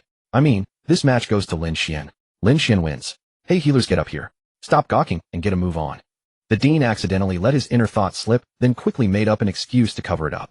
After the healing spirit master fully restored the spirit beast of Bing Yuan, she slowly walked off the stage with her beast, but before leaving, she turned back to glare at Lin Xuan once more. The meaning was clear. Lin Xuan, I have remembered you, and our account is not yet settled. Lin Xuan was indifferent, for he had not suffered any loss. The next match was Lin Xuan versus Jiang Yuqin. If Lin Xuan won this one as well, he would be confirmed as the champion of the freshman grand competition. Jiang Yuqin did not keep Lin Xuan waiting long. Within 10 seconds of Bing Yuan leaving the stage, she stepped up. However, judging by her expression, she seemed to hold a great grudge against Lin Xuan, her displeasure almost written on her face. Lin Xuan looked at her extraordinarily vivid expression and smiled. The two stood facing each other, neither paying the other any heed, simply staring at each other. Seeing that they were presumably ready, the Dean of Discipline directly called the start. Both sides immediately summoned their spirit beasts. As soon as her spirit beasts appeared, Jiang Yuqin waved her hand, and her 4 beasts immediately gathered their strongest attacks, launching them toward Lin Xuan's side. Instantly, 4 different colors of flames carrying terrifying heat and energy surged toward Lin Xuan. On Lin Xuan's side, without even an order from him, Mayer and the others saw the situation and launched their attacks, blocking the incoming flames. The collision of skills directly produced a small mushroom cloud in midair. The powerful heat waves and air currents swept across the entire arena, stirring up dust and turning the whole platform into a hazy gray. Moreover, because the dust was blocked by the surrounding barriers, it could only roll endlessly on the arena, requiring a short time to settle. Such an environment only affected vision. Using spiritual energy to shield oneself could prevent breathing difficulties. Mayer saw this as a perfect opportunity for a sneak attack, so she turned back and nodded to Lin Xuan. Lin Xuan, fearing the opponent might be on guard, had longer cooperate with Mayer. Suddenly, 2 flashes of light appeared on the originally hazy arena, one prismatic and one thunderous purple, streaking toward Jiang Yuqin's direction. Jiang Yuqin had already prepared. The moment her spirit beasts saw the flash, they launched attacks, but the light came too swiftly, and they could not block it, taking the full force of Mayer and Longer's assault. Seeing this, Jiang Yuqin quickly ordered 2 of her beasts to engage Mayer and Longer, while she and the other 2 scattered into the gray haze, hoping to take down Lin Xuan in the darkness, for prolonging the battle would surely lead to defeat. She did not think Lin Xuan's 4 beautiful beasts were easy to deal with. Without some trick, she would lose. Mayer, through mental connection, informed Lin Xuan of this situation. Lin Xuan muttered inwardly, "This little brat wants to play that game. Does she not know my eyes have been specially modified?" He scanned around and soon spotted the shadows creeping over. Lin Xuan directly told Binger, who snapped her fingers twice, casting 2 Winter's Descent spells that enveloped the 2 spirit beasts trying to sneak over, both of which were A rank. As soon as Binger's ice appeared, it struck them. With dozens of ice shards coming at once, they had no chance to dodge, and within seconds a thick layer of ice covered their bodies. Lin Xuan watched Jiang Yuqin still creeping forward, and a faint smile involuntarily curled at the corners of his mouth as an idea popped into his mind. Lin Xuan slowly moved toward her, then suddenly flashed behind her. Jiang Yuqin only saw the dust swirl in front of her, then felt a tap on her shoulder. Jiang Yuqin was so startled, she jumped. Which bastard is that? It must be you, Lin Xuan, you bastard, come out." As she shouted, Lin Xuan's leisurely voice came from behind her. "Little brat looking for me. Take this." Slap. Lin Xuan directly smacked her on the backside. "Aya, damn Lin Xuan, you're dead meat. How dare you hit me?" Jiang Yuqin fumed. After saying that, Jiang Yuqin charged in the direction of Lin Xuan's voice, but there was no trace of him. He had already run off after the slap. Unable to vent her shame and anger, Jiang Yuqin shouted, "Lin Xuan, come out, you coward. I'll beat you into a pig's head." But what greeted her was Lin Xuan's whisper from behind again. After a while longer, Jiang Yuqin could not stand it anymore, and all her spirit beasts had fallen. Covering her backside, she cried out loudly, "I surrender, I surrender." The Dean of Discipline, who had been watching the chaos from midair, immediately used his spiritual energy to suppress the dust on the arena upon hearing Jiang Yuqin's surrender. Instantly, the once hazy scene became clear and visible. Jiang Yuqin quickly looked around for that bastard, and sure enough, she saw him behind her. Jiang Yuqin immediately turned and charged at Lin Xuan, determined to beat him into a pig's head to quell her fury. Seeing Jiang Yuqin chasing him, Lin Xuan did not hesitate and took off running. The memory of how he had just taunted her was still fresh. If he didn't run, he would get beaten. After several laps, the Dean of Discipline could no longer stand it and directly stopped them. "Hey, you're still in the middle of a match. If you two want to play, go play to your heart's content later. For now, calm down," the Dean said irritably. Jiang Yuqin had no choice but to put aside her thoughts for now, vowing to join forces with her cousin later to beat that wicked fellow into a pig's head. Seeing that they had finally quieted down, the Dean of Discipline gathered his spiritual energy and announced, "All right, the champion of this year's freshman grand competition is here. First place goes to student Lin Xuan." The crowd below erupted into cheers. Although many could not see the battle on the arena, the shockwaves from the initial clash showed that both sides were highly skilled. There was supposed to be a match for second and third place, but Jiang Yuqin directly forfeited, so second place went to Bing Yuhuan and third to Jiang Yuqin. Next, the top 10 contestants went on stage to receive their rewards. First place received 100 points and 100 spirit crystals per month. Second place received 800 points and 80 spirit crystals per month. Third place received 500 points and 50 crystals. Fourth to 10th received 300 points and 30 crystals. The rest of the top 100 received 200 points and 20 crystals to be collected from the finance department. Ding. Completed the single mission, defeat the Jiang and Bing sisters. Reward 40 evolution materials from tier 1 to tier 5. and 1 S-rank talent advancement stone. Ding. Completed the single mission, achieved top 5 in the freshman grand competition. Reward: 3 spirit beast level up cards, 1 character level up card, and 1 S-rank random spirit beast egg. Ding. Completed the single mission, achieved first place in the freshman grand competition. Reward: 5 spirit beast level up cards, 2 character level up cards, and 1 S-rank type selection spirit beast egg. After collecting his prize, Lin Xuan hurriedly dragged Fatty off the stage. The Bingjiang sisters had never taken their eyes off him, staring at him intently, the whole time, a sensation akin to needles pricking his back. Once off the stage, Lin Xuan and Fatty regrouped with Su Yu and the others, and they all headed out together. Since the grand competition was over, of course, they would go celebrate, especially since Lin Xuan had taken first place. Lin Xuan had a large group, and there were many spirit beasts among them. They couldn't exactly forbid the spirit beasts from joining the celebration. After all, they were the main contributors. They went back to the same rustic little restaurant, Field Breeze, where Lin Xuan and his 3 roommates, Su Yu and her 3 roommates, plus Lin Ryu, all sat at one table. Their spirit beasts also filled 2 full tables. Originally, Lin Xuan wanted Mayer and the others to sit with him, but the table wasn't big enough, so they had to settle for this arrangement. Lin Xuan chatted casually with Su Yu and Lin Ryu while eating. He had originally planned to attend classes properly for the next few days, but from what Lin Ryu said, the first year of university mainly taught basic combat tactics and such. Lin Xuan felt that doing missions would be more enjoyable. After all, the university here didn't require credits like on Blue Star. As long as you reached the required level, you could graduate. He remembered that the school offered academy missions. He decided to find out more about them when he had time. It had been a while since Lin Xuan and Su Yu had teamed up for an adventure, so if there were missions of suitable levels, he could take Su Yu and the others along. After toasts and a satisfying meal, everyone dispersed. When the meal ended, Lin Xuan took Su Yu and left the school, hailing a taxi. It was only a little past 7 in the evening. Lin Xuan had just finished dinner at home and was washing the dishes in the kitchen. During the days Lin Xuan was at school, Lin Xuan mostly stayed at home and didn't go out much. With Su Yu also at school, she had nowhere else to go. Every day at home, she played with the little white fox and the little Chongming bird, which kept her from getting too bored. Suddenly, Lin Xuan felt a tug on her clothes. She paused her movements and looked down to see the little Chongming bird. The Chongming bird had reached the level to evolve and take human form a few days ago, and now it was a chubby little girl. The little girl had an unusual golden red hair color, a face delicately carved like jade, and especially her eyes, which looked very mysterious. They were naturally heterochromatic. She was not very tall yet and dressed adorably. The Chongming bird tugged at Lin Xuan's clothes. When Lin Xuan looked down, the bird forced out a few tears, and with tearful eyes said to her, "Master, Sister Xiaobai bullied me again."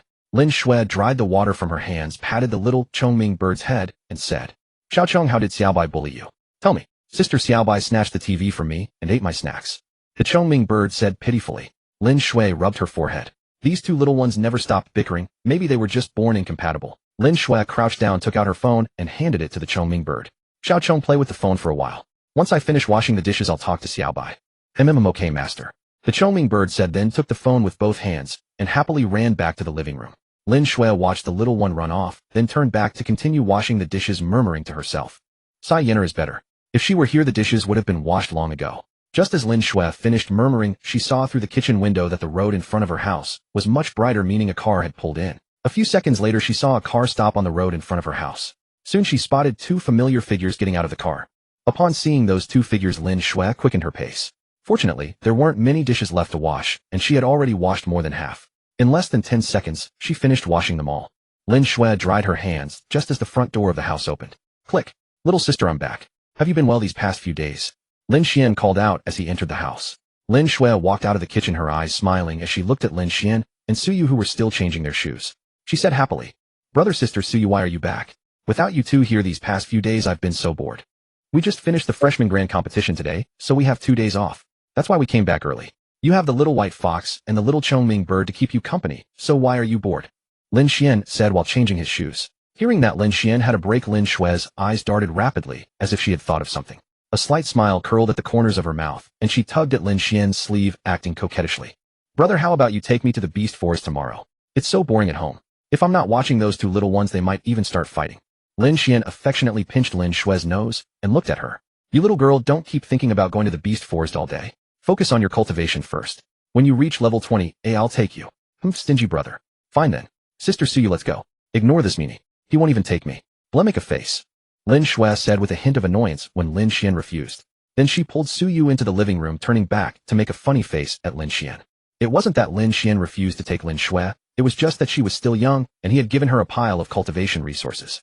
It would be safer to raise her level first before going to the Beast Forest for training. Lin Xuan changed his shoes and walked into the living room. Mayor and the others also came out. The little white fox and the little Chongming bird had been fighting over the TV. As soon as Mayor and the others appeared, they immediately calmed down. The little white fox presented the remote control to Mayor as if offering a treasure. Mayor gave the little white fox an approving look. The little one knew how to read the room. Good, promising. When she returned to the clan, she would put in a good word. Lin Xuan saw this and gave Mayor a helpless glance. But it also showed Mayor's status at home. After all, wasn't the remote usually held by the person with the highest position in the house? Speaking of which, he couldn't help but recall scenes during holidays when relatives came over with their kids, and those brats would throw and fight over the remote. Lin Xuan found a spot on the sofa and lay down, checking the rewards the system had given him today. Oh right, there was a spirit beast egg to open. Lin Xuan immediately waved at Binger and said, "Binger, come here." "Oh okay." Binger, upon hearing Lin Xuan call her, walked over slowly. Lin Xuan patted the spot beside him, signaling Binger to sit. After Binger sat down, Lin Xuan wrapped his arm around her slender waist and smiled. "Binger, activate your special effect. I need to open something." Binger nodded lightly and obediently activated her auspicious aura state. As soon as the auspicious state was activated, Ice Girl's entire body emitted a faint hazy golden light, much brighter than before. It seemed the stronger her power, the more intense the golden radiance became. Yet she wondered if it would be of any help when activated during battle. Could it be that luck is maxed out, guaranteeing a 100 critical hit? Lin Xuan's consciousness sank into his mind as he inspected the two S-rank spirit beast eggs in his backpack. One of them even allowed him to choose its type. Lin Xuan asked the system in his mind, "System, what exactly can I choose for this type selectable spirit beast egg?" Just a few types: pure attack, control, defense, healing, and speed. Host, you don't have a pure healing one yet, right? Pick this one. It's definitely worth it. The system replied lazily. "I'll think it over first." Lin Xuan pondered for a moment. He wasn't short on attack or control, and speed wasn't a consideration. That left defense and healing. Defense was also quite impressive. An S-rank pure defense spirit beast would be terrifyingly strong, but only if the enemy was willing to attack you. Pure healing, on the other hand, was more flexible. The further along you got, a single heal from a pure healing spirit beast could be like a full resurrection. He decided to follow the system's advice and choose the healing type. System, I'll go with healing. Activate the S-rank type selectable spirit beast egg. Ding. Congratulations, you have obtained a S-rank 9 Yao Divine Deer Spirit Beast Egg. Lin Xuan checked the notification and asked, "System, is this 9 Yao Divine Deer impressive? Since it has 9 in its name, it should be pretty good, right?" The system paused for a long while before replying. Let me put it this way, host, everyone who has used it says it's great." "Got it. That's good." Lin Xuan suddenly seemed to catch on and complained, "Hey, wait a minute. System, how the hell did you even manage that?" "Host, what did I manage? I just meant the 9 Yao Divine Deer is very powerful. You have no evidence, so don't go around saying things, or I'll sue you for defamation," the system said lightly. "Alright system, open that S-rank random spirit beast egg too." Lin Xuan accepted it. After all, the system had been like this for a long time. Ding. Congratulations, you have obtained a S-rank Glacial Crystal Phoenix Spirit Beast Egg. Seeing that everything was open, Lin Xuan unceremoniously said, "Alright system, you can go back to sleep now." "As if I care about you. I'll sleep anyway whether you say it or not," the system replied irritably. Lin Xuan withdrew his mind and stroked Ice Girl's hair. "Alright Ice Girl, I'm done." Ice Girl retracted the golden light and murmured to Lin Xuan, "Master, then I'll go watch TV now." Go ahead." Lin Xuan let go of Ice Girl. Lin Xuan got up and sat down beside Suyu, pulling her into his arms. He planted several kisses on her before finally letting her go when he was satisfied. Suyu was flustered by his sudden intimacy. Even though they had been married for a long time, she was still shy. Lin Xuan took out the S-rank Talent Advancement Stone and the S-rank Glacial Crystal Phoenix Spirit Beast Egg from his backpack and placed them in her hands. "Suyu, I don't need to introduce this Advancement Stone. This ice egg is an S-rank Glacial Crystal Phoenix egg. Contract it when you reach the right level," Lin Xuan said. Suyu glanced at the items in her hands, momentarily forgetting her shyness. She looked up at Lin Xuan and said, "Lin Xuan, don't you need them yourself? You should be close to level 42. Keep this spirit beast egg for yourself.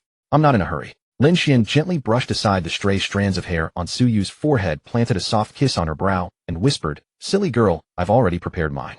This one is for you. Don't worry, just go ahead and contract it." Suyu nodded lightly, put the items into her spatial storage, and buried her face in Lin Xuan's chest, murmuring, "Alright, but Lin Xuan, I feel like the gap between us is growing wider. I'm afraid I won't be able to help you much in the future." Lin Xuan gave her a playful slap on her bottom and said teasingly, "My dear Suyu, I love you for who you are, not for what you can help me with. If you really want to help me, how about going home tomorrow morning instead of tonight?" Suyu's face flushed with shame as she used her signature move, a sharp pinch on his waist that made Lin Xuan wince. She looked up at him with reddened cheeks and rolled her eyes, saying, "You're impossible. I'm trying to be serious with you, and you always act like this." Lin Xuan grabbed her little hand that was still pinching his waist and laughed. "You little rascal, how dare you pinch your husband? I don't care. Today I'm going to teach you a lesson and show you who's the head of the family." At this moment Lin Xuan, who was nearby, couldn't take it anymore, and said sourly, "Hey you two, could you tone it down a bit? Have some consideration for your audience, okay?" Lin Xuan looked up and scanned the room. Only Lin Xuan was staring at them. Mayor and the others were either watching TV or playing on their phones. Lin Xuan was the closest, watching them intently. Lin Xuan turned back to Lin Xuan, who was pouting. "Sister, you're the only audience here. What are you sour about?" As if her thoughts had been exposed, Lin Xuan's face flushed red to her ears. She glared at Lin Xuan in indignation and retorted, "I don't care. I'm sour, big brother." Realizing her little secret was seen through, Lin Xuan crossed her arms and pouted at Lin Xuan, her expression clearly saying, "If you don't come and comfort me, I'll cry right here." Suyu knew her little sister-in-law's temper well, and quickly got up to push Lin Xuan away. Lin Xuan had no choice but to sit next to Lin Xuan, hugging and coaxing her until she finally calmed down. Late at night, Lin Xuan cultivated in his room for a long time, finally maxing out his experience and reaching level 40. He instantly felt a surge of power in his body. He opened his eyes and stretched his joints, cracking loudly. He checked his status panel, level 40, with 0 experience points. He could now contract a new spirit beast. An idea struck him, and the 9 Yao Divine Deer Spirit Beast egg appeared in his hand. He said to the system in his mind, "System contract." A formation appeared, and the spirit beast egg slowly emitted a water blue glow. The glow materialized into a small deer that circled around Lin Xuan. The small deer seemed to possess intelligence. It curiously circled Lin Xuan several times, then nodded and plunged back into the spirit beast egg. The egg cracked open, shattering into pieces that fell away. Soon a small deer with ripples of blue light around its body jumped out of the egg, its water blue eyes curiously looking around. Lin Xuan hadn't expected this. He thought it would be another cliché lighting moment, but this time it wasn't. He withdrew his thoughts and looked at the little deer in his hands. The little creature seemed curious about everything, looking this way and that, adorably clueless, as if not particularly bright. Moreover, the little one was dreamlike in appearance, bearing its own special effects. Its fur was snow white, emitting a faint blue glow with ripples of water swirling around it. Its tail perked up and wagged from time to time, utterly adorable. On its head were a pair of glowing blue antlers, and its little ears twitched upward. Combined with its water blue eyes full of curiosity, it was undoubtedly a divine deer, too dreamy. Lin Xuan gently lifted the little creature before his eyes and said, "Little one, I'll wait, don't lick my face." But as soon as he spoke, the little divine deer curiously licked his cheek. Lin Xuan quickly lowered the little one and said, looking at her, "Little one, it's late today. You have 4 older sisters. I'll introduce you to them tomorrow." Upon hearing about 4 older sisters, the little divine deer chirped happily, "Master, I want to meet them now, can I?" Lin Xuan glanced at the time. It was 10 o'clock. Mayor and the others should still be awake. He looked back at Suyu, who was still cultivating. Lin Xuan nodded slightly to the little divine deer, picked her up, and walked softly toward the room. As soon as he left the room, he saw Mayor and the others still staring at the TV. Lin Xuan had probably gone to sleep while Mayor and the others hadn't. Hearing the noise, Mayor and the others turned to look at Lin Xuan. Mayor gave him a coquettish glance, which he captured in his eyes. A glance whose meaning only they understood. Yinner and the others were more curious about the little creature in Lin Xuan's arms. Lin Xuan gently closed the door, then carried the little divine deer to the carpet beside Mayor and sat down. After sitting down, Lin Xuan set the little one down and pointed to Mayor and the others, introducing them. "Little one, these are your older sisters: eldest sister Mayor, second sister Yinner, third sister Binger, fourth sister Longer, and then you. Understand?" The little divine deer was especially lively, hopping and bouncing over to Mayor and the others, nuzzling into their arms and sweetly calling them sisters. Suddenly she realized that her sisters all had names, but she didn't. She quickly ran back to Lin Xuan and chirped, "Master, what about me? My name? Master, give me a name quickly." Lin Xuan thought for a moment, then patted the little one's head and said, "Yaoer, Lin Yaoer. How does that sound?" After Lin Xuan spoke, the little one was overjoyed, hopping and bouncing into his arms, nuzzling him happily and chirping, "Master, master, I really like this name." Seeing her so happy, Lin Xuan smiled, picked her up, and lifted her high. "Then, little one, from now on you shall be called Lin Yao. Master, from now on I am Yaoer," the little one chirped. Lin Xuan played with Yaoer for a while longer before letting her go play with Mayor and the others. Yaoer wasn't shy at all, and quickly became good friends with her sisters. Lin Xuan gave a few instructions to Yinner, then went back to his room. Just as he was about to enter, his phone rang. He took it out, and saw it was Shangwan Xiangning calling. Lin Xuan answered, "Hello, Sister Xiangning, is something the matter so late?" A slow voice came from the other end of the line. "I heard from that brat Zhou Yanli that you're on break these days. We have a team mission, and I wanted to ask if you'd like to join us." "Go with you all?" Lin Xuan asked in confusion. Shangwan Xiangning replied immediately, "Yeah, who else would you go with? It's the whole Ningyao team. The higher-ups ordered us to clear out that troublesome Boar King. That bastard has started wrecking the underground passage again. The Boar King changed his lair a few days ago. We sent people to the orchard, but didn't find him. Today our scout located his new lair, so we're going to eliminate him." Hearing that they were going to pick a fight with that Boar Demon King, Lin Xuan felt uneasy. With his current strength, he might just be a liability. Honestly, he felt a bit intimidated. After thinking for a moment, Lin Xuan said, Sister Xiangning, with my meager strength going against the Demon King. Isn't that disrespecting him? I think I should show him some respect. After all, he's a Demon King, don't you think? On the other end, Shangwan Xiangning sighed and said, don't worry. We'll handle the Demon King. You just stay on the periphery, help contain the other beasts if needed, and play a supporting role. With that, Lin Xuan had nothing to worry about. Alright, when do we set off, Sister Xiangning? Tomorrow morning. I'll pick you up. That's it for now. Go get some sleep. Shangwan Xiangning ended the call. Hearing the tone, Lin Xuan put his phone back in his pocket. Thinking that the Demon King had moved his lair, there might be many other beasts around. For safety, it would be better to level up first. This thought flashed through Lin Xuan's mind, and he immediately decided. He said to the system.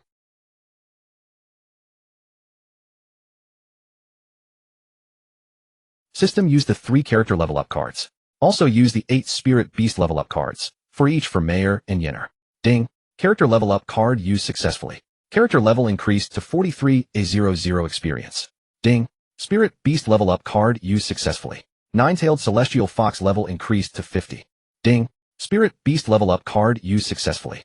Vermilion Bird level increased to 50. Since Mayor and Yenner had both reached level 50, they would naturally evolve. Lin Xuan then said to the system, evolve Mayor and Yenner. The moment he spoke, Mayor and Yenner, who were still watching TV, suddenly trembled. Instantly, a brilliant light radiated around them. Mayor's 5 tails all emerged, slowly swaying, wrapping around herself. Upon closer inspection, one could see a 6th tail, slowly materializing, still somewhat translucent. Yenner slowly floated into the air. A red lotus began to envelop her, and the lotus fire was visibly transforming. The color deepening, yet also seeming to become more transparent. Gradually, Lin Xuan's living room turned into a sea of spiritual energy. The gathered spiritual energy was completely absorbed by 2 clusters of light, one on the left and one on the right. Fearing it might not be enough, Lin Xuan took out over 1,000 spiritual energy crystals. After a long while, the 2 orbs of light finally began to settle down. Once they had calmed, Mayor's 6th tail fully materialized, and the tails that had been wrapped around her delicate form retracted behind her, swaying gently. In this state, Mayor appeared even more alluring and enchanting. Usually, Mayor was reluctant to reveal her tails unless she was alone with Lin Xuan, and he requested it. Suddenly, Mayor opened her blue eyes, and a ripple appeared around her. The spiritual energy in the living room trembled violently, as if under her control. Curiously, Mayor extended a finger and tapped the air. Immediately, a streak of glazed fire appeared, sweeping up the surrounding spiritual energy to fuel its growth, rapidly expanding. Seeing this, Lin Xuan quickly stopped her. Hey Mayor, are you itching for trouble? Stop right now. If you burn down the house, your backside is going to be in for it. Hearing this, Mayor snapped back to reality. She looked around. Oh, she was still at home.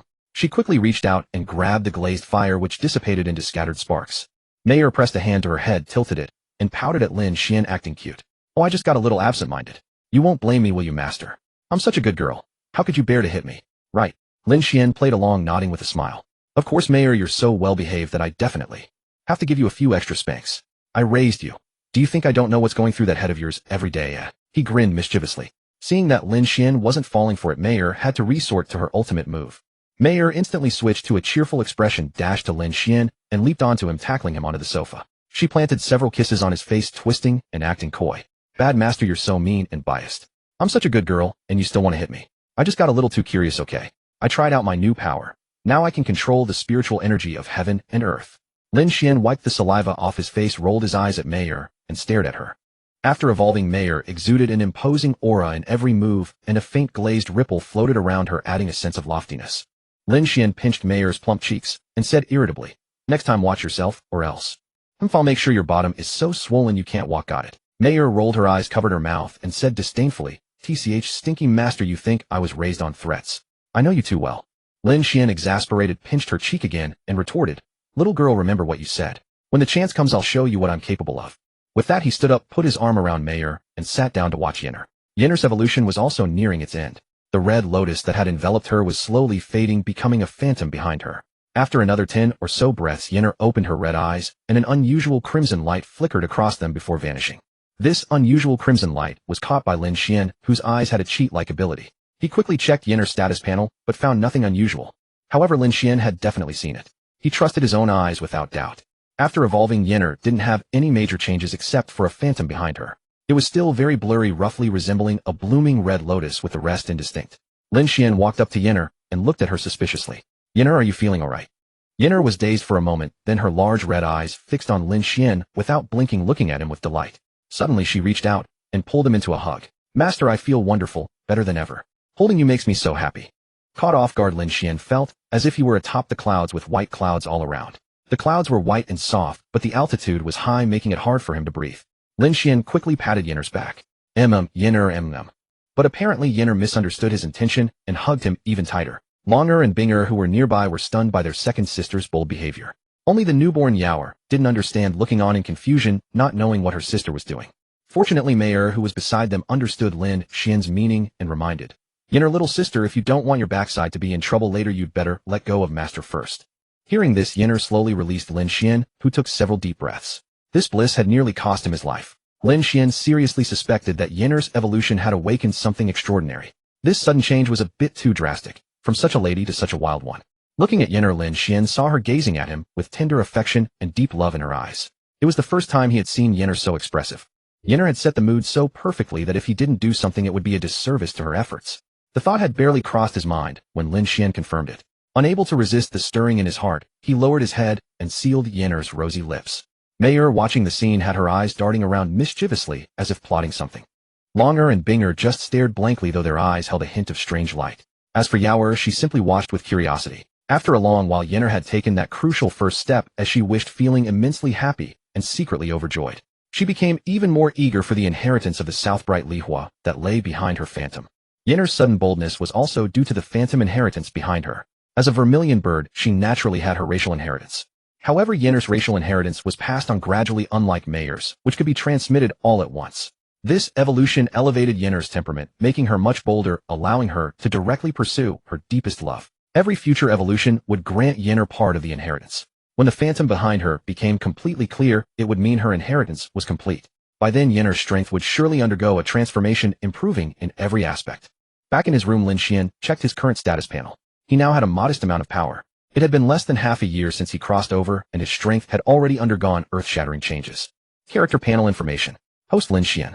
Level 43, 0 EXP. Spiritual skills: Detective I, B grade, Flash Step A grade, Instant Kill A grade, Spiritual Light Shield S grade. Equipment: Kongling Boots, Speed 30, Damage Reduction -10, Highland Inner Armor Damage Reduction -25, Zixian Sword Skill Damage 35, Sharpness 40. Items: 100 Experience Potions, several Spiritual Recovery Pill, 999 Space Talisman, 3 Mission Points, 2795 Lue Dihuang Pill, 55 Universal Evolution Material, several Spiritual Crystal, 3560.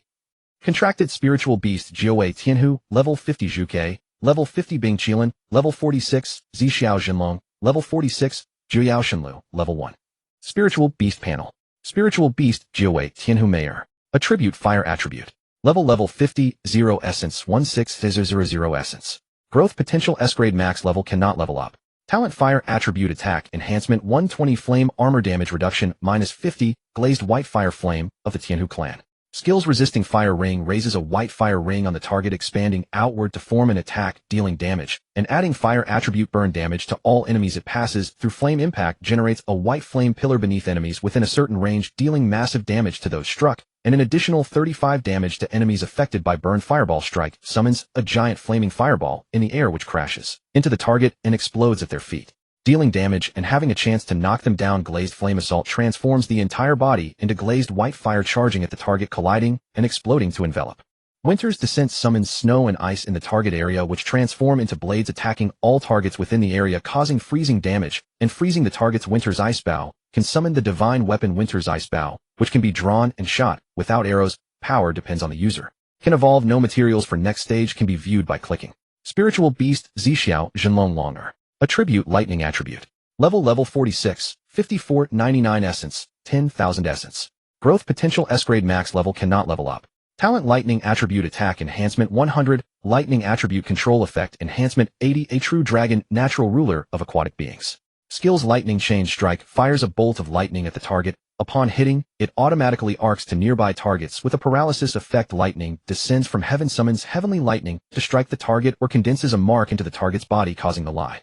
The next morning, Lin Xuan rode in Shanggong Xiangning's luxurious carriage to the Tianzhu. Once all members of the Ningyao squad had assembled, the 7 of them set out together for Jinlian Mountain. According to Shanggong Xiangning, the Pig Demon King had now fled to a valley deep within Jinlian Mountain, where the metal attribute spiritual energy was exceptionally dense. Consequently, more beasts inhabited the area, making it far more dangerous. After half a day of travel, Lin Xuan and his companions arrived at a small village formed by many spirit masters. After a brief rest, they resumed their journey deeper into Jinlian Mountain. The squad advanced swiftly. Shanggong Xiangning and Shen Yingting, the two strongest members, led the way, clearing the path, while the others positioned Lin Xuan in the center for protection. Throughout the journey, Lin Xuan had no opportunity to engage in combat. As dusk began to fall, Shanggong Xiangning ordered the group to halt and set up camp in a relatively safe location. Shanggong Xiangning took off her red low-heeled shoes, holding them in her hand as she leaned languidly against a tree. "All right, let's rest here for the night and continue tomorrow," she said to the others. At her words, everyone busied themselves with their tasks. Lin Xuan also took out his tent and gear. In no time, a small, simple campsite was set up. Zhang Tenghua even placed some beast hides around the perimeter of the camp to mask the scent of the group. After all, they were now deep within Jinlian Mountain, where any beast encountered was at least level 40. At night, when beasts came out to hunt, the scent of humans would draw them like a dog to a bone. It was simply their nature. After dinner, Shanggong Xiangning briefly assigned night watch duties, and Lin Xuan was designated as the first watch. It was deep into the night. Bored, Lin Xuan poked at the campfire with a stick, trying to make it burn brighter. Mayer and Yinner sat beside him, equally bored. With no signal here, their phones were just timepieces. Mayer passed the time by kicking at the chair, earning a glare from Lin Xuan each time. If she had been kicking her own chair, Lin Xuan wouldn't have cared. But she was kicking his. That girl was really asking for a scolding. Yinner was even worse. Perhaps after evolving to level 50, she had become mischievous, but instead of playing quietly with her lotus flame, she kept flicking tiny bits of it into the campfire. Whenever Yinner's lotus flame touched the mundane fire, it would autonomously absorb the fire's energy. Lin Xuan would labor to build up the fire, only for Yinner to dim it with a flick, forcing him to stoke it again. After finally getting the fire back to a good blaze, Lin Xuan looked at Yinner helplessly. "Yinner, can we please stop playing with fire? If you keep this up, I'll have to enforce the family rules." "Master, what are the family rules?" "Mayer has never seen you use them," interjected Mayer before Yinner could respond. The girl was clearly stirring the pot. She even gave Lin Xuan's chair another defiant kick. Lin Xuan turned his head and shot her a sidelong glare. "You little rascal, you get spanked almost every day and still have the nerve to say you don't know what the family rules are. Are you getting too bold, or am I too gentle with my hand?"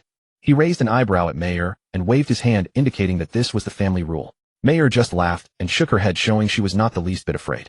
She even stuck out her tongue and made a face at him full of disdain. "Oh, Master, Mayer is so scared. Blah blah." As soon as Mayer finished, Yinner's elegant voice followed. "Master, you can't be biased. Just because Yinner used to be so well-behaved doesn't mean you should go easy on me. Yinner is also very scared, you know." Lin Xuan was at a loss for words.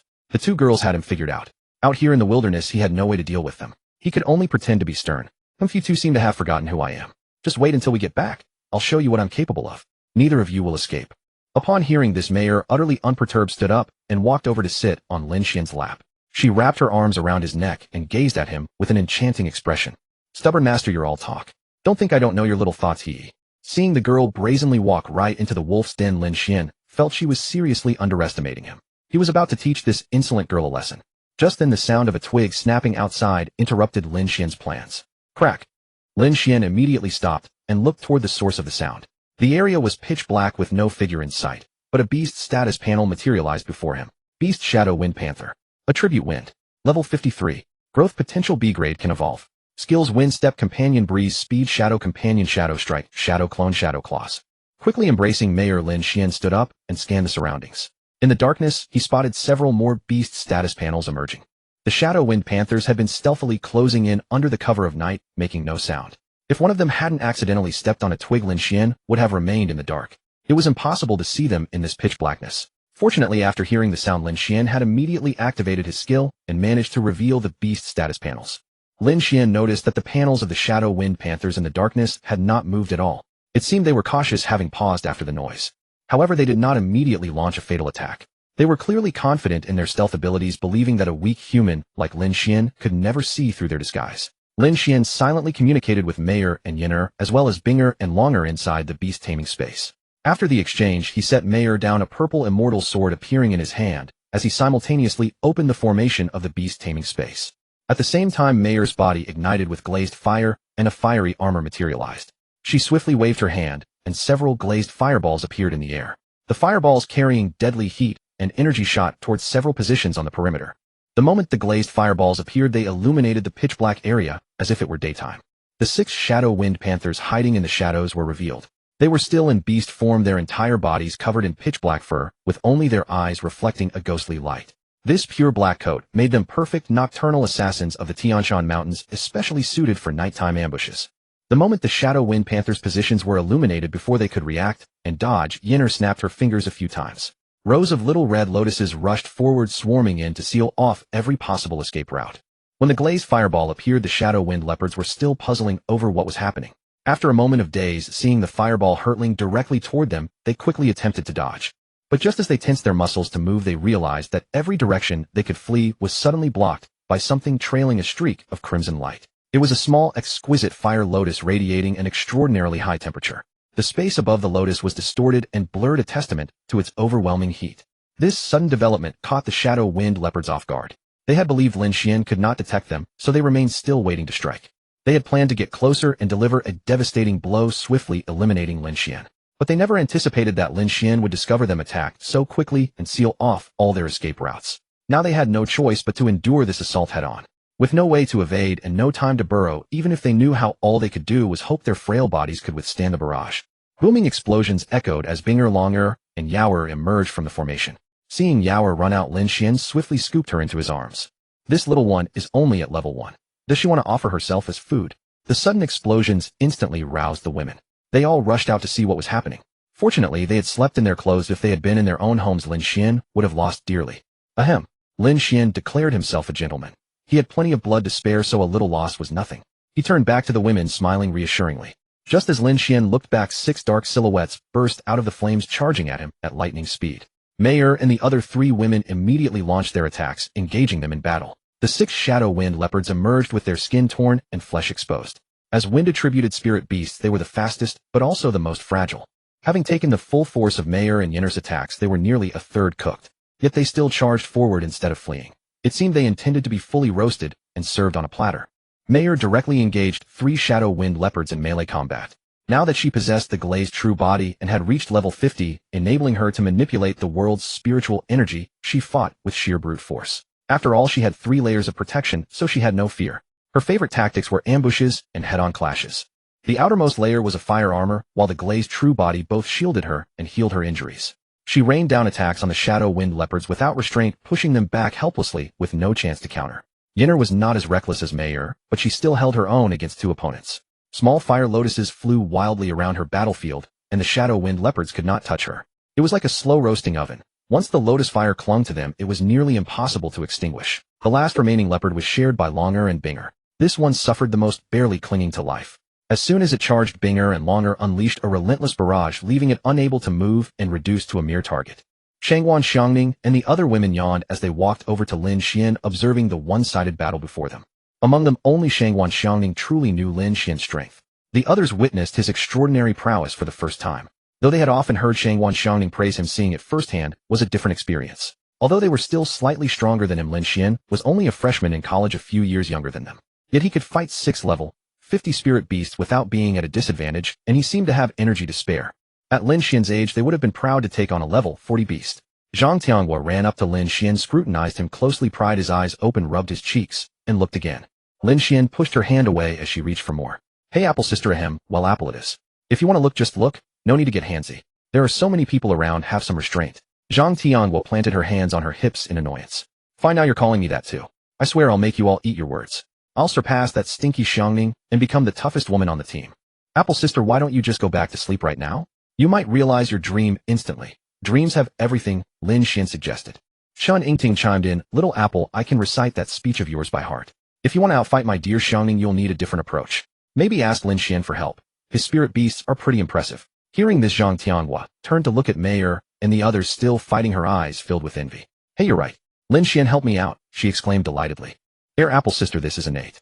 I have a few dozen wood spirit melons here. Take them all. I really don't know how to do this. Didn't you say Xiangning sister is the strongest? Ask her, Lin Xuan said helplessly, pulling out a pile of wood spirit melons and handing them to Zhang Tianghua. Zhang Tianghua accepted the melons without ceremony and scampered off to pester Shangguan Xiangning. After sending Zhang Tianghua away, Lin Xuan turned his attention to Mayor and the others. Their battle was nearing its end, with only one shadow wind leopard still putting up stubborn resistance. Lin Xuan quickly had Yaoer restore Mayor and the others. Since the earlier ones hadn't earned experience, he wanted Yaoer to get a share from the last one. The little antlers on Yaoer nestled in Lin Xuan's arms glowed with a blue light that shot toward Mayor. Upon contact, the light turned into a flowing stream that encircled Mayor, restoring her physical strength, spiritual energy, and all other attributes. With a surge of spiritual energy, Mayor condensed a flame in each hand. She turned her palms into blades wrapped in layers of spiritual force and struck out rapidly. 2 crisp slaps echoed through the air. Then with a thunderous boom, 2 glazed fireballs exploded on the shadow wind leopard's head. The space above the fireballs blurred and darkened, as if the very air shrank away from the searing heat. The shadow wind leopard collapsed. Lin Xuan was sure that Mayer's final slaps had been 2 resounding smacks on the beast's face. Lin Xuan wanted to applaud. Though one shouldn't hit a person's face, beasts were fair game, especially on the face, just for the sheer satisfaction. The battle was over. Mayer and the others slowly walked back, and Lin Xuan set Yaoer down. "Yaoer, it's your turn. Help your sisters recover." Yaoer was delighted. Hopping and skipping toward Mayer and the others, she chirped, "Sisters were so amazing. Let me help you recover. Watch this, ouch. Boo-hoo." Yaoer was running when, being so small, she accidentally tripped over a tree branch and tumbled onto her back, bursting into loud sobs. Lin Xuan hurried over and scooped her up, soothing her gently. "Oh, Yaoer, don't be in such a rush. Did you hurt yourself? Let me blow on it for you. There, stop crying. You're turning into a little fawn." Yaoer looked at Lin Xuan through teary eyes as if wronged by someone and wailed pitifully. "Master, someone just bullied Yaoer. They tripped my foot and made me fall on the ground. They're so mean. Master, you must help Yaoer get revenge." Mayer and the others then walked over and offered their comforting words. With just a few sweet murmurs, the little one perked right up and went to punch and kick at that very tree branch that had caused her to fall. Lin Xuan and the others were thoroughly amused by Yaoer's antics. Meanwhile, Shanggong Xiangning had finally managed to shoo away Zhang Tianghua, that desperate young woman who had turned to her for answers. Turning toward Lin Xuan's side, Shanggong Xiangning shot her a gaze tinged with both embarrassment and exasperation. Zhang Tianghua had clung to Shanggong Xiangning, peppering her with question after question, nearly driving her to the brink of madness. Only by weaving a hasty lie had Shanggong Xiangning finally gotten rid of her. Lin Xuan was busy bantering and chatting with Mayer and the others as he slowly made his way back toward the campfire. He hadn't yet noticed Shanggong Xiangning was also walking in his direction. The two grew closer and closer. Lin Xuan, absorbed in conversation, had no idea what lay ahead, while Shanggong Xiangning was so captivated watching him that she failed to account for the distance between them. Before long, they were nearly upon each other. Suddenly, with a startled cry, Lin Xuan came face to face with Shanggong Xiangning. Seeing her stumble backward, he quickly reached out, wrapped his arms around her, and pulled her securely into his embrace. The beauty was enveloped in his arms, her fragrance filling his senses, and her figure absolutely flawless. Lin Xuan found himself at a loss, utterly flustered by the suddenness of it all. Still, ever the gentleman, he feared she might lose her balance again, and fell, so he held her a little tighter. Shanggong Xiangning, stunned by the collision, stood dazed for a moment before snapping back to reality. Discovering she was clasped tightly in the arms of that rascal Lin Xuan, an intense heat flooded her cheeks. "Hey, how long do you intend to keep holding me? Let go of me this instant." Shanggong Xiangning exclaimed, her voice trembling with embarrassment and indignation. "Ah, Sister Xiangning, I was only afraid you might fall again. Please don't bite the hand that feeds you. Now please stand steady. Try not to be so careless, all right?" Lin Xuan retorted with a clever excuse, then quickly released Shanggong Xiangning, who looked as though she might be smoking from embarrassment. Her face flushed crimson. Shanggong Xiangning forgot entirely what she had come to say. Shooting Lin Xuan a furious, mortified glare, she turned on her heel and strode back to her tent. Back inside her tent, Shanggong Xiangning pressed both hands against her burning face, utterly bewildered by her own reactions. Something felt strangely foggy in her mind. Could she be running a fever? The turmoil kept her tossing and turning, unable to find sleep. Lin Xuan gathered his wandering thoughts and returned to the campfire, resuming his task of tending the flames. All the women had already retreated to their tents to rest after the battle, leaving him alone. Of course, Mayer and the others had not yet returned to the beast-taming space. They sat beside Lin Xuan. Having fought their fill, both Mayer and Yenner had grown notably well-behaved, no longer as unruly as before. Only then did the system prompt arrive somewhat belatedly. Had it fallen asleep just now? This system, wasn't it always a night owl? Had it finally changed its nature? Ding. The spiritual beast has slain 6 level 53 shadow wind leopards. Mission progress increased by 6. Ding. The beast's man slaying mission reward has been adjusted to 20 beasts. Reward increased to 15 experience points. Cooldown duration extended. Ding. The 9-tailed heavenly fox and 3 other beasts have each gained 96,000 essence points. Ding. The ice chelan has reached level 49, 300 essence points consumed, 800 essence points required. Ding. The purple cloud true dragon has reached level 49, 300 essence points consumed, 800 essence points required. Ding. The 9 shadow divine deer has gained 16,000 essence points. Ding. The 9 shadow divine deer has advanced to level 10, 15900 essence points consumed. Lin Xuan had long anticipated that his experience gains would diminish after reaching level 40, so he did not dwell on it. Glancing at Yaoer's experience bar, he immediately helped her evolve. After a considerable amount of time, Yaoer completed her evolution, her level skyrocketing directly to 46. The pace of her advancement was nothing short of ascension itself. However, Lin Xuan had overlooked one thing. He had forgotten to request clothing from the system. Yaoer now. Well, let us simply say she was in a rather exposed state. Having just completed her evolution, Yaoer bounced joyfully before Lin Xuan, her wide eyes gleaming as she asked whether she looked pretty. Lin Xuan of course answered truthfully. Stunning, simply breathtakingly beautiful. Her skin was fair as snow, delicately carved as though from jade, possessing a luminous, dewy glow. A pair of pale blue fawn antlers crowned her head, framing flowing white hair. Her large watery blue eyes sparkled with vivacity, and her small upturned nose complemented her cherry red lips, which made Lin Xuan wish to press a kiss upon them. Yaoer's sole shortcoming was her height. Standing, she reached only to Lin Xuan's chest, nearly 2 heads shorter than him. Yet this only enhanced her cuteness tenfold. Of course, as a healing-type spirit beast, her figure was undoubtedly the most alluring among all of Lin Xuan's beasts. After answering Yaoer's question, Lin Xuan immediately requested a celestial garment from the system and urgently asked Yin'er to help Yaoer change. Even his nose seemed to lose control in her presence. Dressed in her new attire, Yaoer perfectly embodied the grace of a healing spirit beast. She wore a pale blue flowing dress adorned with a small butterfly knot at the bosom. The sleeves featured genuine silk cuffs embroidered with golden fawns, while the hem was stitched with delicate auspicious clouds. Ribbons draped elegantly from beneath each arm. Her appearance resembled a fairy descended from the heavens, resplendent and ethereal. Lin Xuan, a man of considerable self-control, could hardly pretend not to notice such beauty. He gathered Yaoer into his arms and showered her with affection. Time flew, and before long day had arrived. As soon as dawn broke, Lin Xuan was awakened by the beauty beside him. Yin'er had somehow found a stalk of foxtail grass and was relentlessly tickling his face, disrupting his pleasant dreams. Lin Xuan opened his sleepy eyes and glanced at Yin'er, who was still causing mischief. With an affectionate exasperation, he patted her a few times. This girl was becoming ever more endearing. Yin'er rested her chin in her palm and gazed at Lin Xuan, her tone dripping with coquettish charm. Master, please wake up soon. I've already prepared breakfast. If you don't rise now, it will grow cold. Food is always best enjoyed while still warm. All right, I'm getting up, Lin Xuan murmured. He rubbed his sleep-heavy eyes, rose, and tidied himself, then went to wash up. Soon after, Lin Xuan and the others continued pressing onward. By afternoon, they arrived at the outskirts of a valley and came to a halt. This valley was their destination. Even from the valley's perimeter, they could feel waves of rich golden spiritual energy washing over them. Such a cultivation treasure land was sure to harbor numerous spirit beasts. Shanggong Xiangning's gaze swept across the group, her expression grave and her eyes sharp. We will observe first before proceeding. There are surely many beasts inside, so everyone stay alert. Should a demon king appear, Ting, and I will take priority in dealing with it. The rest will be left to you. Also, Lin Xuan, handle the lesser beasts. Stay away from anything above level 60. Don't let them drag you into their domain. Adapt flexibly, but keep safety above all else.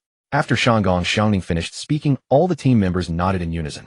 Lin Xuan saw it was time to act directly, taking out a handful of pills from his backpack and distributing small portions to everyone. These recovery pills were now sourced wholesale from the system. How to describe this thing? Well, it's a matter of diminishing returns, but it still has some effect. Anyway, Lin Xuan wasn't sure how effective it would be for them at level 60+. After distributing them, Lin Xuan picked one up and swallowed it, then explained to them. This pill can increase the speed of spiritual energy recovery by twice as much. It should be somewhat useful to you all. As for me, it works rather well. But considering your high levels, just take it and move on. The women each curiously tried a pill, and their eyes immediately lit up. Normally, when their spiritual energy was depleted, their bodies would autonomously absorb the spiritual energy from heaven and earth, which took about 8 hours. After taking this recovery pill, 1 hour of recovery equaled 3 hours worth, making it significantly faster. Immediately, the women distributed the recovery pills to their spirit beasts, planning to feed them during the upcoming battle, which would substantially improve their combat endurance. Everyone made their preparations, summoning their spirit beasts and applying all auxiliary skills beforehand. Since Lin Xuan only knew light shield, they applied it to each one as well. Once everyone was ready, each person was surrounded by a host of minor auxiliary skills. In truth, if Lin Xuan's level were sufficient, a single light shield would have been enough to cover everything. Lin Xuan gripped the purple sacred sword tightly, his eyes fixed on the valley ahead, while several graceful figures beside him also stared into the valley. Gazing into the valley, Lin Xuan saw no trace of green vegetation. Only countless sharp multicolored metal pillars rising in intricate patterns like a formation of iron cavalry, and golden halberds resembling a forest of sky-piercing sword blades. Looking through the gaps from outside the valley, they could faintly make out figures of demonic beasts, predominantly metallic element beasts of no small level, many above level 50. This place was truly a sacred cultivation ground for metallic elemental demons. Shanggong Xiangning withdrew her gaze and nodded to the group, saying, "All right, let's move out. You deal with any demonic beast you encounter. Ting, and I will hold back for now." Shanggong Xiangning was afraid of accidentally encountering a demon king. By conserving their strength, they could enter combat at full capacity. After all, they were a full realm below the demon king. With those words, Shangwan Xiangning led the charge into the valley with her spirit beasts, and the others followed closely behind. They pushed straight through to the valley's center, dispatching every demonic beast they encountered along the way. Lin Xuan allowed Mayer and the others to attack freely, only ordering them to fall back when they faced beasts above level 60 to avoid collateral damage. It took nearly an hour and a half to reach the central area of the valley. During that time, Lin Xuan participated in killing countless beasts, 437 of them reaching the mission threshold of level 47 and above. Of course, this was also because the women were highly capable and the valley teemed with demonic beast groups. Many encounters involved a few level 50 leaders commanding a horde of subordinates, which the women could clear with just 2 skills. Only the occasional beast above level 60 required extra time. Within this hour and a half, Mayer and Yinner reached level 52, while the rest of the women, including Binger, had already hit level 50 and would level up only after evolving. Lin Xuan himself advanced to level 46, completing both the 150 beast and 300 beast hunting milestones, earning a spirit skill upgrade card and an S-class random egg. At that moment, Lin Xuan lay upon a large stone, gazing thoughtfully at the area ahead, the central zone of the valley. Before them stretched a scene of utter devastation, with fallen metal pillars and jagged craters everywhere, as though a great battle had torn through this place, or someone had completely overturned it. Though the scene was in ruins, the spiritual energy remained remarkably dense, far richer than outside. Not far ahead, a massive crater scooped into the ground from which occasional beast roars echoed. Lin Xuan and the others noticed how unusually different this central zone appeared, so they paused to observe and assess the situation. After watching for quite some time, they found nothing remarkable, no signs of demonic beasts anywhere. Only those distant roars from the deep pit ahead could be heard. The beasts must have retreated inside, suggesting something special lay within. Seeing no leads, Shangwan Xiangning ordered the group to continue forward toward the deep pit, reasoning that their mission target was most likely inside. Soon they reached the edge of the deep pit and looked down, seeing winding mountain paths spiraling into the depths. On the paths, and at the bottom, numerous demonic beasts could be seen busily at work, some carrying materials, others digging and mining the earth. Well, this looks like an open pit mine from any angle. Lin Xuan exclaimed in surprise. Oh, you're right. Doesn't that mean we could raid their spirit stones and make a fortune? Now that's pocket change. Zhang Tianhua chimed in from the side with her money-grubbing voice. Shangwan Xiangning turned back and shot her an exasperated glance, saying, "You'd first have to clear out those beasts below. Dreaming about easy money already. Have you lost your mind over wealth recently?" Hardly had she finished speaking when all the women except Chen Yingtong locked onto her with burning gazes. Since upgrading their spirit beasts to S-class last time, they had completely drained their savings. Encountering a wild spirit mine was too rare an opportunity. They were eager to plunder it and profit handsomely. Seeing everyone's expressions turning into those of greedy merchants, Shangwan Xiangning sighed helplessly. "Fine, you're all obsessed with getting rich quick. No time to waste. Let's descend. But keep your guard up. The Pig King is likely lurking in this mining area." With that, Shangwan Xiangning leaped from the crater's edge, first landing effortlessly on the mountain path below, and the women followed in quick succession. Lin Xuan looked down. The drop was considerable, roughly 10 meters. While the women could fly, he could not. He turned to Yinner with a pleading look and said, "Yinner, carry us down. Mayer, you can fly on your own." After landing, Shangwan Xiangning looked up and noticed Lin Xuan still hadn't descended. It suddenly occurred to her that the boy couldn't fly. Just as she was about to fly back up to fetch him, a resplendent Zhuke with flowing tail feathers swept down from above. Lin Xuan sat on Yinner's back with 3 beauties seated on either side as they descended, while Mayer leaped down on her own. Once everyone was accounted for, they proceeded along the winding mountain path. But before they had walked far, they collided with several demonic beasts emerging from mine caves alongside the path, which immediately raised the alarm. Humans. Suddenly, the entire quarry erupted into a fervor akin to cold water meeting hot oil, a cacophony of beastly roars echoing endlessly. Lin Xuan looked down into the pit. The demon beasts that had been carrying or mining all dropped their tasks, some flying straight up, others dashing up the winding mountain path. Shangong Xiangning and the other women exchanged glances and nodded. They had originally planned to try to catch them all in one go, and now the demon beasts were coming to them, saving them the trouble of searching later. Though it was more dangerous, a quick glance showed that the number of flying demon beasts was not too high, and most were around level 50 in spiritual energy fluctuation, so they were not overly worried. They simply ignored those running up. Soon the flying demon beasts arrived before the group. A glance revealed dozens of them, all above level 50, with about 20 of them being over level 60. Among them, the leader was the target of Lin Xuan's mission, a fat-headed, big-eared creature with a pig snout. Lin Xuan recognized him at once. Beside him was a young man with a mocking smile on his face. He appeared fairly decent, and if not for the tiger tail behind him, he would seem almost human. The tiger-tailed youth, relying on the presence of a demon king among them, cast a contemptuous glance at Lin Xuan and said, "Humans, this is not your backyard. How dare you set foot here? Are you not afraid that you will never return?" Shangong Xiangning and the other women completely ignored him, focusing on the leading pig king and the level 60 demon beasts behind him. A mere level 50 like him. Who the hell would show him any respect? But while the women ignored him, Lin Xuan did not. Lin Xuan glanced over. Apart from those more than 15 levels above him, whose stats he couldn't see, everything else was clear. The most special one was this tiger-tailed youth who had been ignored by everyone. Beast Golden Steel White Tiger. Attribute Medal. Level 50. Growth Potential S-Grade maxed, cannot be upgraded. Skills: White Tiger Heavenly Strike, White Tiger Sharp Claws, White Tiger Tail Whip, White Tiger Sky Breaker, White Tiger Barrier, White Tiger Roar. Lin Xuan had never seen a wild hostile S-Grade before, so he couldn't help but taunt. Oh, look at this S-Grade little white tiger. Is this your home? We came, so what? If you keep yapping, I'll chop you up and make wine with you. The tiger-tailed youth, as if his tail had been stepped on, glared at Lin Xuan and said, "You brat, you have guts. I'll wring you off and use you as a urinal. Come on, do you think I'm afraid of you, little white tiger?" Lin Xuan replied disdainfully. His words also attracted the attention of the leading Demon King. The fat-headed, big-eared Demon King pointed at Lin Xuan and said, "Good, it's you again, you human brat. Last time you made me run out of wine. This time I finally caught you. Let's settle old and new scores together. Take this." The Demon King had barely finished speaking when he struck directly at Lin Xuan. The terrifying attack hurtled toward him, and even the mountain path on the ground was cracked by the shockwaves. Shanggong Xiangming and Sheningting, seeing the enemy attack, did not hesitate to strike back, dispersing the incoming attack. Immediately both sides engaged in battle, and the shockwaves blasted the mountain path apart, sending boulders and earth rumbling down. The demon beasts still running up below suffered directly, getting hit if they were not careful. Seeing the battle begin, Lin Xuan quickly retreated, with Mayer and the others leaving the battlefield to them. The level here was too high for him. The demon beasts did the same. Those around level 50 also hurriedly retreated, fearing being caught in the crossfire. Going forward with insufficient levels was tantamount to suicide. Lin Xuan saw the tiger-tailed youth still staring at him and beckoned with his finger, full of provocation. The tiger-tailed youth, unable to contain his anger, immediately ordered his subordinates behind him. "You few follow me. Let's go meet that human brat." With that, he led the remaining 8 demon beasts and flew toward Lin Xuan. On Lin Xuan's side, seeing the enemy approach, they all prepared, activating their own special effects, ready to fight. Although the tiger-tailed youth hated Lin Xuan to the bone, he could also see the extraordinary strength of Lin Xuan's group. Just by looking at their appearances, one could tell ordinary spirit beasts could not transform into such stunning beauties. After all, even among his tiger clan, those with such talent could be counted on one hand. Someone like him had only achieved this because his direct elder was powerful and he knew how to please him. The elder pleased bestowed upon him a source stone.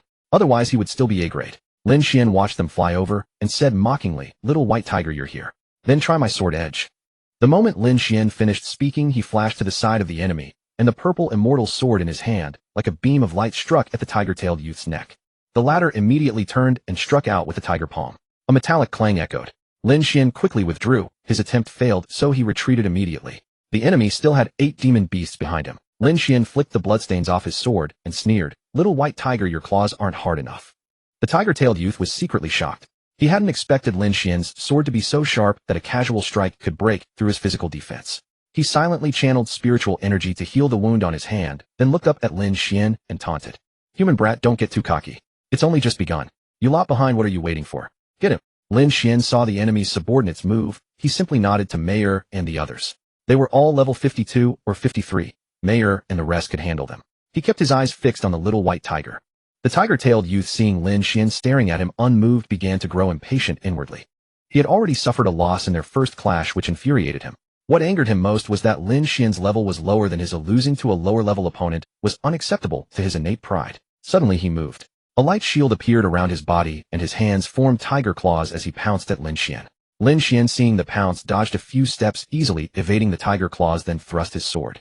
As the blade was still mid-flight, the enemy threw back his head and roared at Lin Xuan, letting out a howl. The sound wave like a cannonball struck Lin Xuan's face with visible ripples of air. The light shield in front of Lin Xuan cracked loudly, on the verge of shattering. Lin Xuan quickly retreated several steps, barely dodging the attack. Damn, he had been careless. Luckily, he had dodged. After Lin Xuan retreated, the sound wave's momentum continued, striking the mountain and blasting rocks and earth into the air. Lin Xuan glanced back at the unfortunate mountain. Such power. If he had taken that hit, anyone below level 50 would have been crippled. Lin Xuan turned his head, catching a glimpse of the opponent lunging again, and quickly spoke to the system in his mind. System, upgrade instant strike to S rank. Ding, upgrade successful. Instant strike has been upgraded to S rank. Skill, instant strike and level S ranking, consumes spiritual energy to channel throughout the body, delivering a single strike of ultra-high damage. Note, this is a burst skill and cannot be used consecutively more than 5 times in a short period. Then Lin Xuan sidestepped a few steps, swiftly evading the opponent's attack. This time he fully utilized the flash spirit step. The opponent who had seen Lin Xuan standing still a moment ago suddenly found him vanished appearing elsewhere. His strike hit nothing but air. The tiger-tailed youth hastily turned to change direction scanning around, but Lin Xuan was gone again. Suddenly he sensed a powerful surge of spiritual energy behind him. Realizing the danger, he spun around and unleashed a full-force strike with his tiger claws. After dodging the attack, Lin Xuan instantly flashed behind the opponent. Channeling all his spiritual energy, he delivered the instant strike with full force. The purple immortal sword turned transparent from his spiritual power, and wherever the blade passed, even space seemed to be cut open, slashing swiftly toward the opponent. A crisp ring sounded and the opponent's protective barrier shattered. The purple immortal sword, undiminished in power, slashed directly at the tiger's paw, leaving a deep wound that nearly reached the bone. The opponent roared in fury, quickly retreating while channeling spiritual energy to heal his paw. How could Lin Xuan let such an opportunity slip? Pressing the advantage was exactly what he loved. Seeing the opponent retreating, Lin Xuan curled his lips into a sneer. "Little white tiger, be a good boy, and let me make you into medicinal wine." Tui. Lin Xuan couldn't help but laugh like a villain. Laughing, he raised his sword and charged toward the opponent. The tiger-tailed youth was frantic. He couldn't defeat him. What should he do? He needed help urgently. Moreover, the subordinates who had come with him were all tied up, being beaten back, and barely able to defend themselves, let alone support him. Should he just admit defeat and flee? But he couldn't accept it. Being defeated by a human below level 50 in a one-on-one fight was a complete humiliation. Every creature knew that humans below level 50 were just pushovers. He, the great-great-great-great-grandson of the Golden Meridian, great elder of the Tiger clan, cowering before a human. How could he ever hold his head up again? What would the little tigresses think of him? He would lose all chances of mating. But then he thought, he was still a single tiger, never even experienced the joys of intimacy. If he died like this, wouldn't it be too much of a loss? Better to run. As long as he survived, there would be plenty of tigresses later. With that thought, the tiger-tailed youth quickly took out a spatial talisman from his ring. Holding the talisman, he felt relieved and regained his confidence. The tiger-tailed youth steadied himself, looked at Lin Xuan with disdain, and sneered. "You human brat, remember this. Next time we meet, I'll make you regret what you did today. You dared to wound my paw. One day I'll repay you 100-fold. Ouch. You have no martial ethics. I'm talking and you're still slashing at me. Damn it." Lin Xuan saw the opponent stop, still holding the spatial talisman. He had planned to ignore him, knowing he couldn't outrun a spatial talisman. But who would have thought the guy would keep blabbering? So Lin Xuan flashed over and slashed 3 times with instant strike. Seeing Lin Xuan flash over with his sword blazing, the tiger-tailed youth, cursing, quickly activated the spatial talisman. But in that split second before activation, he still took 2 strikes from Lin Xuan. One arm was severed and his chest had a deep, bone-deep wound. Just as Lin Xuan's 3rd slash landed, the spatial talisman flashed, and the tiger-tailed youth vanished instantly. Otherwise, he would have died on the spot, as the final strike was aimed directly at his neck. Still, having taken those 2 strikes, the opponent would likely be crippled without immediate treatment.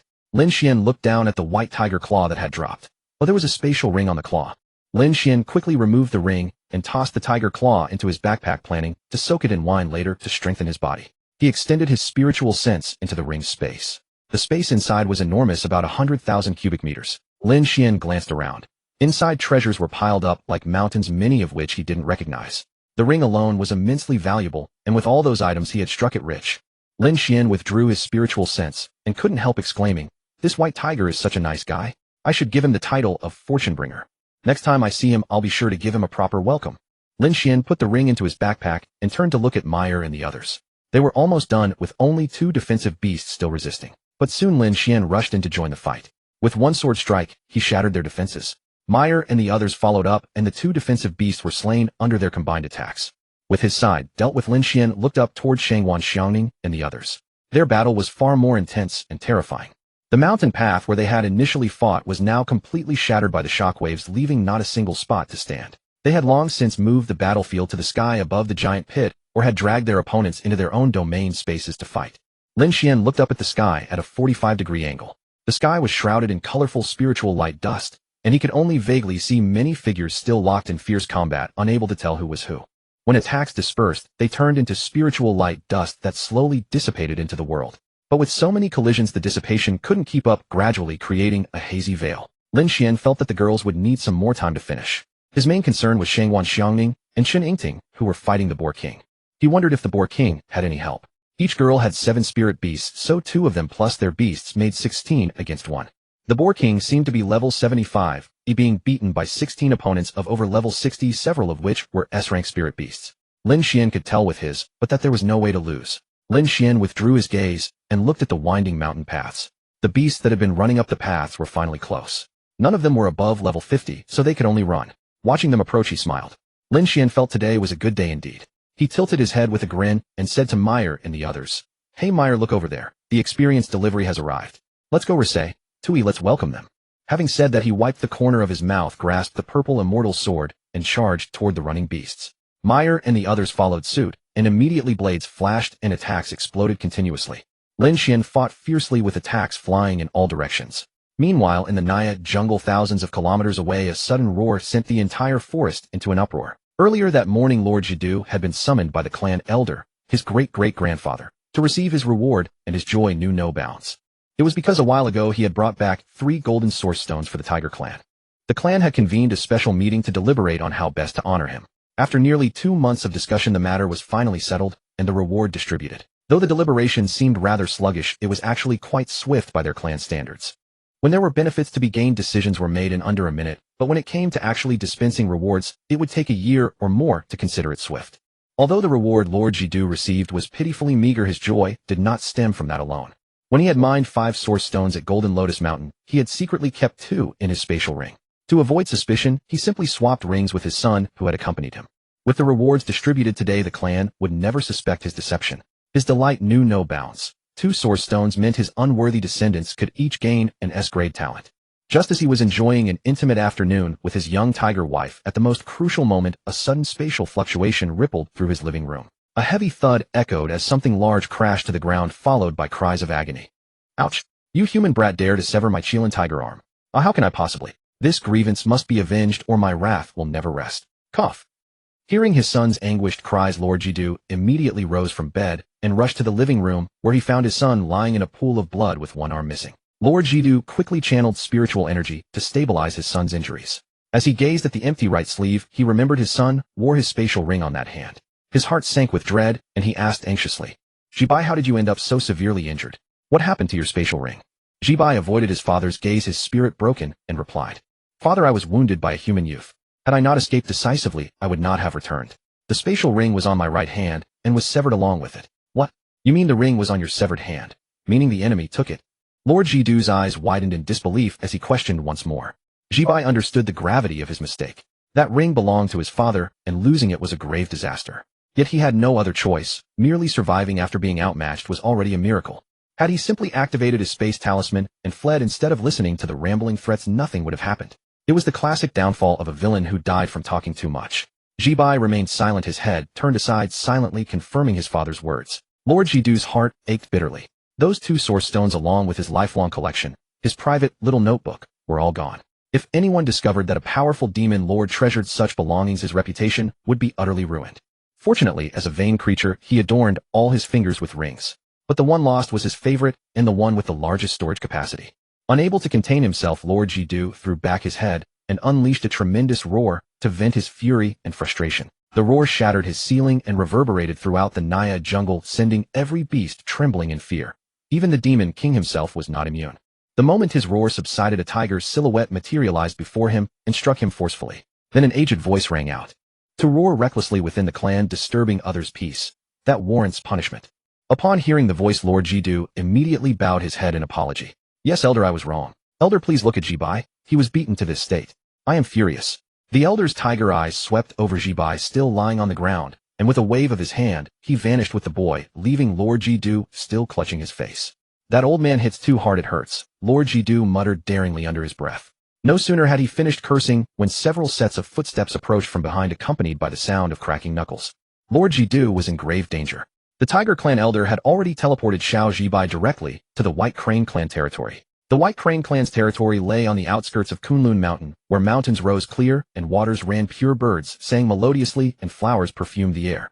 Everywhere one looked, white cranes and small creatures roamed freely in tranquil harmony, a true paradise hidden from the mortal world. As soon as the Tiger Clan elder appeared, a figure of ethereal grace materialized before him, blocking his path. The figure spoke calmly. "What brings you here?" The Tiger Clan elder pointed to the white tiger cub on the ground.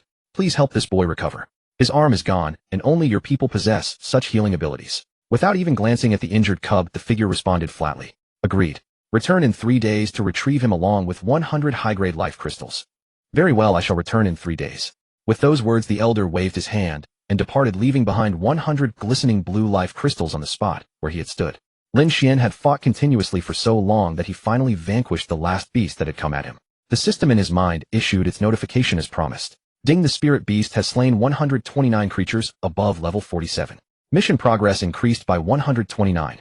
Ding, the spirit beast has acquired 257000 essence points. Ding, the nine-tailed celestial fox has reached level 53, 7 essence. Ding, the vermilion bird has reached level 53, 7 essence. Ding, mission complete. Defeating 20 creatures above level 47, 13,220 achieved. Reward character level experience at 15 multiplied by 6. Ding, character level up successful to level 47 with 20 experience points. Lin Xuan propped himself up on his sword surveying the fallen beasts scattered before him, then checked his system notification.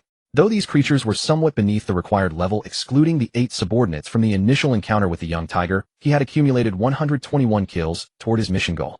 Lin Xuan exhaled deeply and turned to Mayer and the others. Let's rest for now. I'm almost exhausted.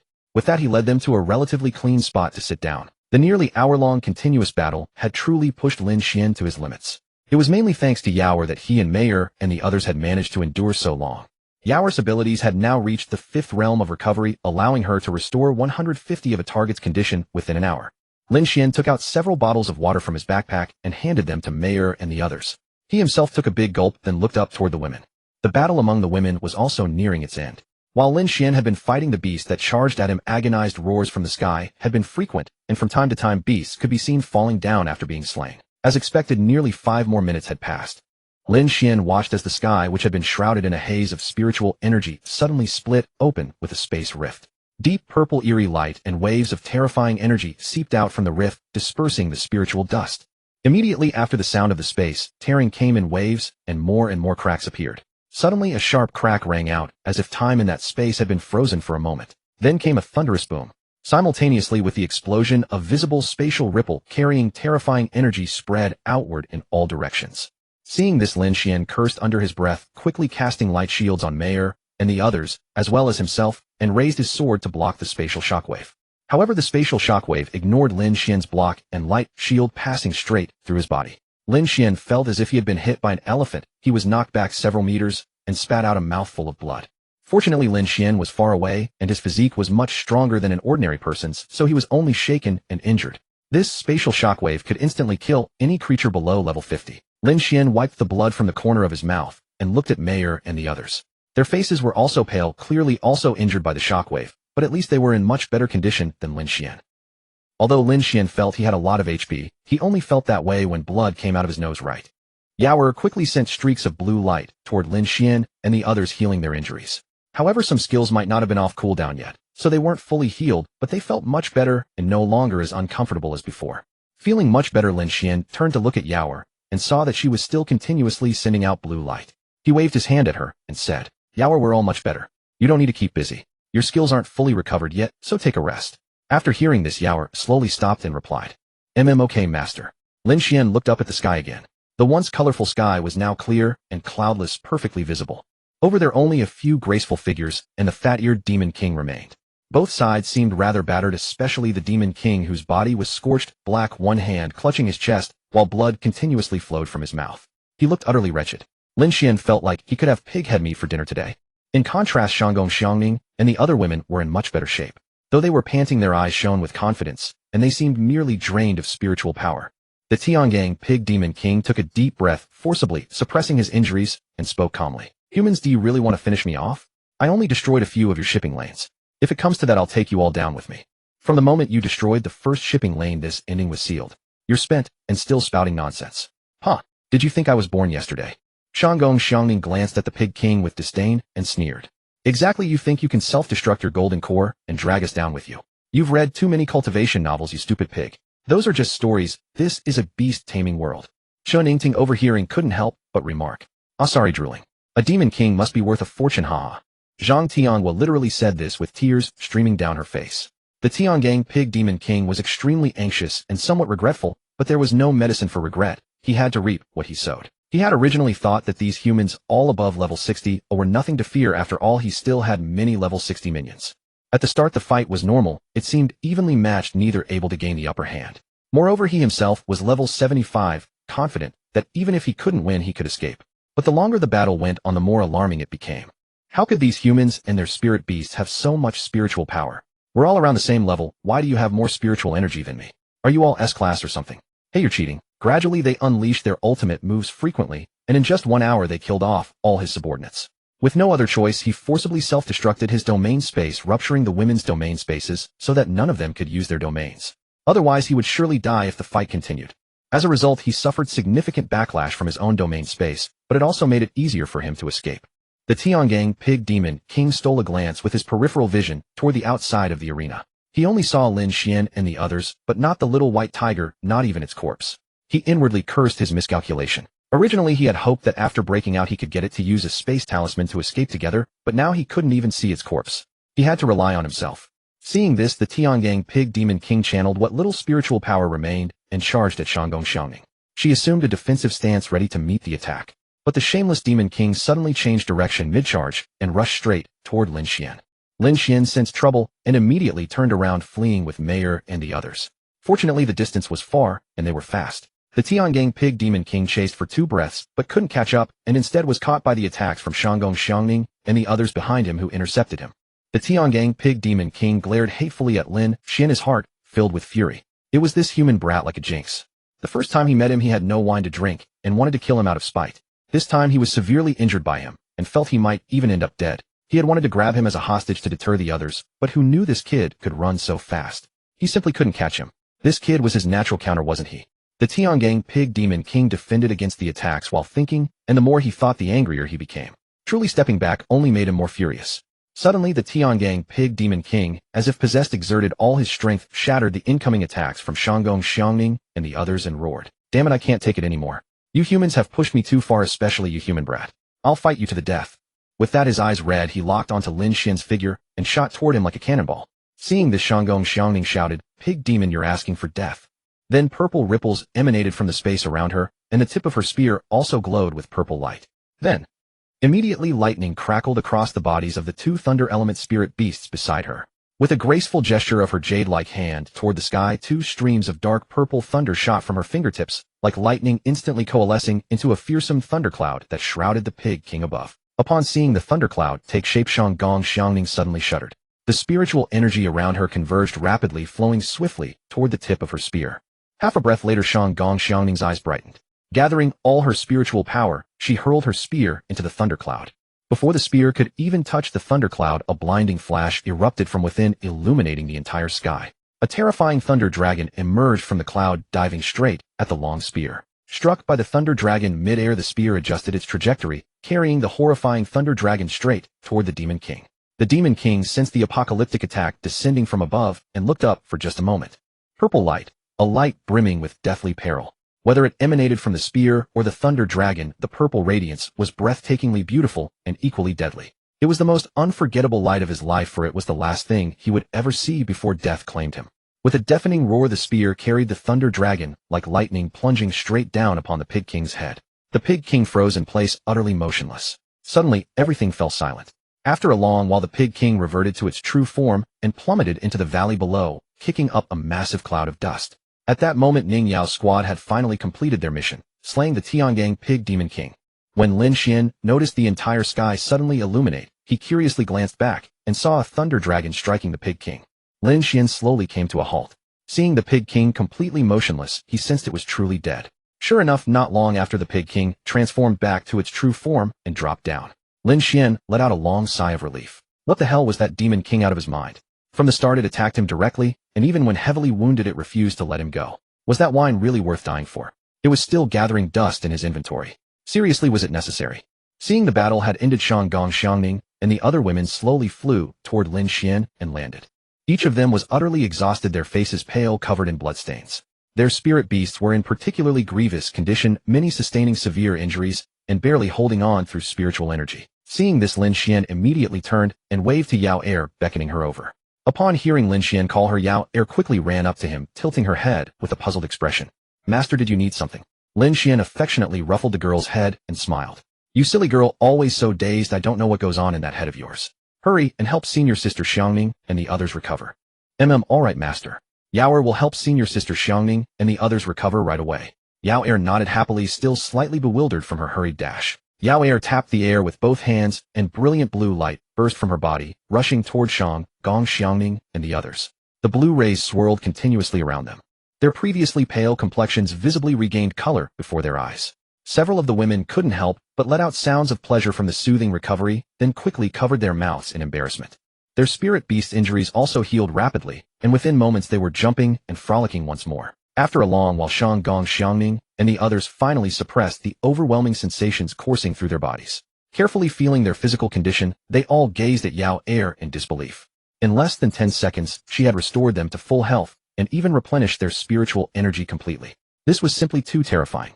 Shang, Gong Xiangning, and the other women looked at Lin Xuan, words lingering on their lips. In the end, they restrained their urge to press him for answers. Who would appreciate such persistent questioning? After all, this was likely one of Lin Xuan's trump cards. Shang, Gong Xiangning looked around and noticed the mountain path littered with demon beast corpses. With a hint of confusion in her eyes, she asked Lin Xuan. These densely packed demon beasts on the mountain path, you killed them all? Yes, what else could it be? My level isn't high, and I couldn't join your battlefield anyway, so I just took care of these weaker demon beasts. Lin Xuan replied matter-of-factly. Lin Xuan, you're quite formidable. You single-handedly wiped out all the demon beasts that charged up. There must be nearly 100 here. Oh my, what should I do? I'm suddenly so curious about you now, Lin Xuan.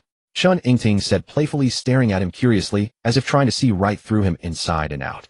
At that moment, Zhang Tianhua rushed straight into the pile of demon beasts, wiping tears from the corners of her mouth, while calling out excitedly. Stop standing around, or chatting. So many demon beasts. All that's just wealth. Oh, and there are still dozens at the bottom of the pit. Someone go down and deal with them. Move it all of you. I want my wealth. Alright, let's follow Apple's orders. Everyone get moving. Luo Yao and Yu Shun Wenxing go down to the pit and handle those demon beasts below. The rest of you take care of the ones above. Shang, Gong Xiangning issued the command. Soon everyone got to work processing all the demon beasts. They also explored the bottom of the pit, discovering several storage rooms where the demon beasts kept their belongings. Inside they found vast quantities of metal attribute materials and several small mountains of spirit crystals, all packed into their rings. By the time they finished, dusk was approaching. The group hurriedly retreated from the valley. This valley was still quite dangerous, for it was a spirit mine that continuously emitted spiritual energy, attracting demon beasts. If this were in the outer regions, the Tian dynasty could have sent people to establish a garrison and exploit it. But since this area was too remote, the mining value was not great. Otherwise, Shang, Gong Xiangning and the others could have set up a temporary camp and waited for reinforcements from above to take over. Not long after the group withdrew from the valley, the surroundings turned pitch black. They had no choice but to take out their lighting tools and find a seemingly safe location to set up camp. After everyone had finished their busyness and enjoyed a satisfying meal, Shang, Gong Xiangning gathered them together and began to tally the spoils of this mission. Shang, Gong Xiangning withdrew her consciousness from her ring, looked at everyone, and smiled. I've done a rough calculation. This harvest has been extremely lucrative. Apple, you can finally pay off all your debts at once. 1 Demon King plus over a dozen level 60 demon beasts along with dozens of level 50 demon beasts amounts to approximately 55 million points. Adding those metal attribute materials and crystals brings another 30 million points. That averages about 12 million points per person. Of course, the space rings obtained from demon beasts you personally killed belong to you. Whatever's inside depends on your luck. Anyway, we've made a significant profit this time. Indeed, they had made a huge fortune from this mission. Normally, a single solo mission would earn them only a little over 1 million points. This time their earnings had nearly increased tenfold. Hearing that they could share so much money, everyone was overjoyed. Zhang Tianhua even jumped up excitedly, bouncing and leaping, exclaiming with delight. Haha, I can finally pay back the rich woman's money and stop working for her. Alright, I still have 3 rings I haven't checked yet. I wonder if there's anything good inside. Zhang Tianhua immediately took out 3 rings and probed into them with her consciousness. After a short while, she shook her head in disappointment and sighed. These 3 are almost poorer than me. They're already level 60 demon beasts, yet they're still so down and out. Their entire possessions are only slightly better than mine. Oh, so Apple actually has some family assets. I thought you were left with nothing but yourself. Let me see the rings. I'm utterly destitute. This is still better than you. Come, let me show you my spoils, and open your eyes. Li Liao, sitting beside Zhang Tianhua, heard this, glanced at her ring, and then arrogantly tossed 2 rings to her. Ayaya, why does that stinky hoof of yours have better luck than me? I won't accept this. Zhang Tianhua, after seeing them, felt unconvinced and started fooling around with Li Luoyao. Lin Xuan paid no attention, as such small scenes were nothing new to him. He remained immersed in the ring space. He carefully examined the ring dropped by the little white tiger and found many good items, as well as many strange and peculiar things. The most bizarre were a small pile of booklets and some miscellaneous items. It was clear that this little white tiger wasn't very well behaved, unlike Lin Xuan, who was a gentleman. So Lin Xuan, with a clear conscience, categorized all these things into a corner, planning to study them alone late at night. Ahem, this was for academic research, purely research. Lin Xuan was a man who studied the spring and autumn annals after all. There were also plenty of good items, the most precious being 2 golden heart source stones followed by several small piles of supreme quality crystals, spiritual energy, lifetime and space. Each pile with about 200 pieces. The rest were high and mid-grade crystals piled into small mountains along with many Demon King materials and attribute materials. Lin Xuan felt that this little white tiger was incredibly wealthy. The contents must be worth at least 1 billion points. There was no helping it. Hunting demon beasts was indeed the fastest way to earn money. Now the ring directly belonged to the Lin family, and Lin Xuan had suddenly become a tiny bit richer. Lin Xuan withdrew his consciousness from the ring with satisfaction, opened his eyes with a smile, and the first thing he saw was a graceful figure rushing toward him. With an ouch, Lin Xuan was knocked to the ground by the figure along with some objects. He saw clearly that the figure who had knocked him over was Li Luoyao, the Lolita girl. She was still sitting on his leg then. Li Luoyao quickly got up and rushed back to join the other girls in their play. Now all of them were messing around together. At first it was just Zhang Tianhua and Li Luoyao fooling around, but no one knew who started the chain reaction. Gradually it turned into all the girls playing together, even their own spirit beasts couldn't escape. Lin Xuan looked at them, shook his head and scoffed. "'Tisk a bunch of childish women. What's so fun about this?" "I." Slap. Before Lin Xuan could finish his rant, a flat shoe with a slap landed on his face. He took the shoe and saw it was a flat, likely Li Wenqing's. If it had been Shang Gong Xiangming's high heels, Lin Xuan shuddered at the thought. Lin Xuan threw the shoe back. Before he could get up, a furry object hit him. He picked it up and saw it was a throw pillow. Good heavens, Lin Xuan couldn't take it anymore. He grabbed the pillow and joined the fray, starting a pillow fight with the girls. Instantly feathers flew everywhere, filling the air with laughter and joy. However, although the girls were playing, they remained alert to any disturbances around them. Only Lin Xuan let loose completely because he was being ganged up on. The moment he joined, they all surrounded and pummeled him. A night of silence. The next day, Lin Xuan and the others took half a day to leave Jinlian Mountain and return to the Tian group. They handed in the quest together and divided the spoils. Lin Xuan received a total of 14 million points from the team quest and the spoils combined. Shang Gong Xiangming directly converted them into points and gave them to Lin Xuan. After the points were distributed, the system prompted that the quest was completed and experience was gained. Ding, long-term repeat quest completed. Reward 50 character level experience. This time the system was a bit more generous, granting half a level of experience. When Lin Xuan returned home, it was already 8 in the evening. As he opened the door, he saw Lin Xuan sitting on the sofa, holding a little cutie in each arm while watching TV. Lin Xuan heard the door open and knew who it was without looking. She immediately jumped up and rushed into Lin Xuan's arms, nestling against him. "Brother, where did you go? Why did you take so long? You made Sister Suyu skip school today. It's not good for you two to miss class on the first day, is it?" Lin Xuan said while nestled in Lin Xuan's arms. "Oh right, we were supposed to have class today. I completely forgot." Lin Xuan then remembered that the 2-day break was over and today was already the 3rd day. "Then I'll go take a look tomorrow. I wonder how those combat experience classes are structured." Lin Xuan said calmly. Lin Xuan raised her head, a mischievous glint in her eyes, and said coquettishly, "So brother, you're going back to school tomorrow. How about taking me along? I want to see your school, okay?" Lin Xuan thought for a moment. Since Lin Xuan had nothing to do at home anyway, he might as well take her. He nodded slightly and replied, "Sure, I'll take you to see it tomorrow." "Yay? Awesome. Dear brother, I love you so much. Moi moi." Lin Xuan, delighted with the answer, happily planted 2 kisses on Lin Xuan. "Alright, I'm going to take a shower first. If you don't mind me being dirty, you can keep kissing me," Lin Xuan said, stroking Lin Xuan's hair. Lin Xuan heard that Lin Xuan was going to shower and gave him a quick sniff in his arms. "Brother doesn't smell bad. I'll go get you a change of clothes." "Wait a moment." After saying that, Lin Xuan ran off to fetch the clothes. Lin Xuan walked into the living room, let Mayer and the others out, then took the clothes Lin Xuan handed him and headed to the bathroom. It had been 3 days since he last had a proper bath. Well, Lin Xuan had wanted to wash up, but there was no opportunity, so he couldn't help it. Fortunately, now that his level was higher, his body didn't get as dirty, so it wasn't too bad. Oh my goodness, this water is so refreshing. It's getting warmer. Lin Xuan turned on the shower head, and the cold water splashing down made him cry out involuntarily. In the middle of summer, a sudden spray of cold water naturally made him shiver. Lin Xuan also took the time to turn on the bathtub faucet, so after washing his hair and such he could soak in a bath. Soon Lin Xuan wrapped himself in a towel and lay down in the bathtub. The tub, which had been full of water, overflowed quite a bit as he got in. The comfortable water temperature caused Lin Xuan's pores to open instantly, drawing an involuntary sound from him once more. Remembering the newly acquired golden source stones he had yet to place in his beast-taming space, he immediately retrieved them. The 2 golden heart source stones were roughly the same size and felt remarkably heavy in his palms. Their surfaces shimmered with a translucent golden hue resembling golden crystal, and as he held them, waves of golden spiritual energy gently brushed against him. Lin Xuan weighed one in his hand and estimated it at nearly 20 jin. He opened the beast-taming space with his consciousness and tossed it inside. Gazing at the remaining stone in his hand, he pondered for a moment. He certainly had no intention of selling it. He was not so destitute as that, especially after striking it rich the day before. Besides, he did not yet possess a metal attribute spiritual beast, so 1 stone was already more than enough. As for this extra 1, he truly had no idea what to do with it. Su Yu and Lin Xuan also lacked metal attribute beasts. Such a fine treasure would certainly be reserved for his wife or his younger sister. Lin Xuan was hardly generous enough to hand it over to others. After pondering for quite some time, Lin Xuan shook his head and muttered, "Sai, what does it matter? I'll just keep it in the beast-taming space for now. Once my wife has a metal attribute beast in the future, I'll bring it out then. Off you go." After muttering to himself, Lin Xuan tossed the source stone inside. His consciousness then entered the beast-taming space, and the first thing that met his gaze were several ribbons of red and blue spiritual energy drifting in the air above.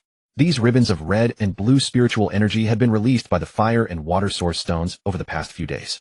Mayer and the others had been outside and had not yet had the chance to absorb them. Upon closer inspection, he could see the 2 golden source stones at the center slowly releasing streams of golden spiritual energy that were gradually converging into ribbon-like formations. Curiosity getting the better of him, Lin Xuan wondered what the beast-taming space would look like if he collected source stones of every attribute. Would the heavens above simply turn into a riot of colors? It was actually quite plausible, haha. That was truly all Lin Xuan could imagine at the moment. Could it transform into an inner world like those in cultivation novels?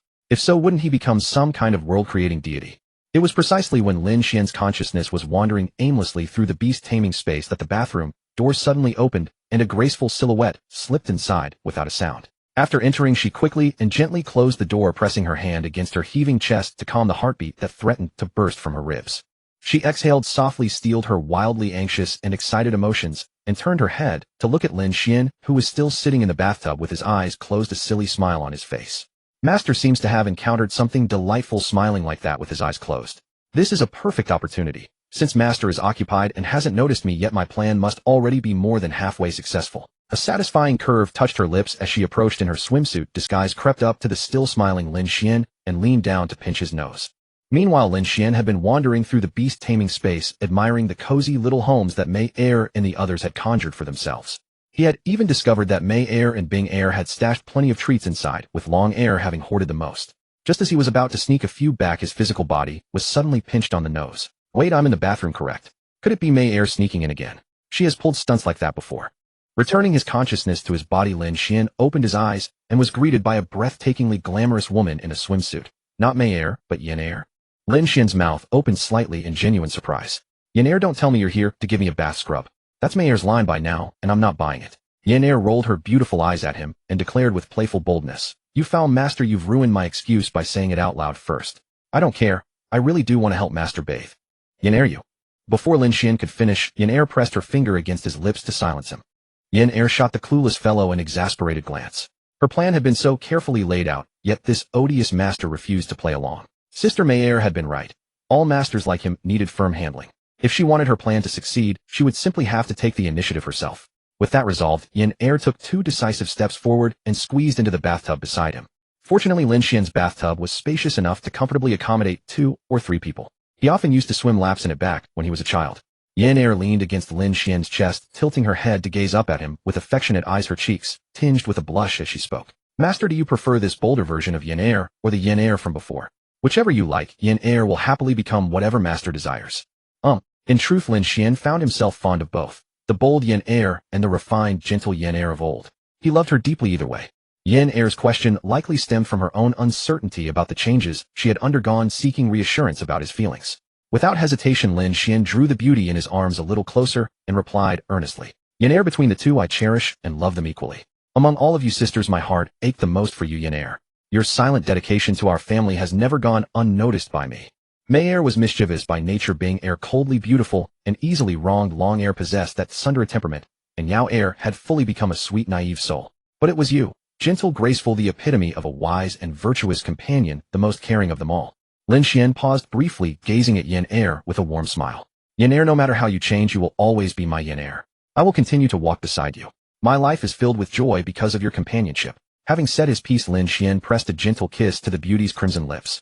But she seemed unsatisfied with so little, initiating a bolder advance of her own. Gradually, both of them lost themselves in the swirling passion. Fortunately, Lin Xuan's experience guided him through the fog, anchoring him back to reality, and reminding him exactly where they were.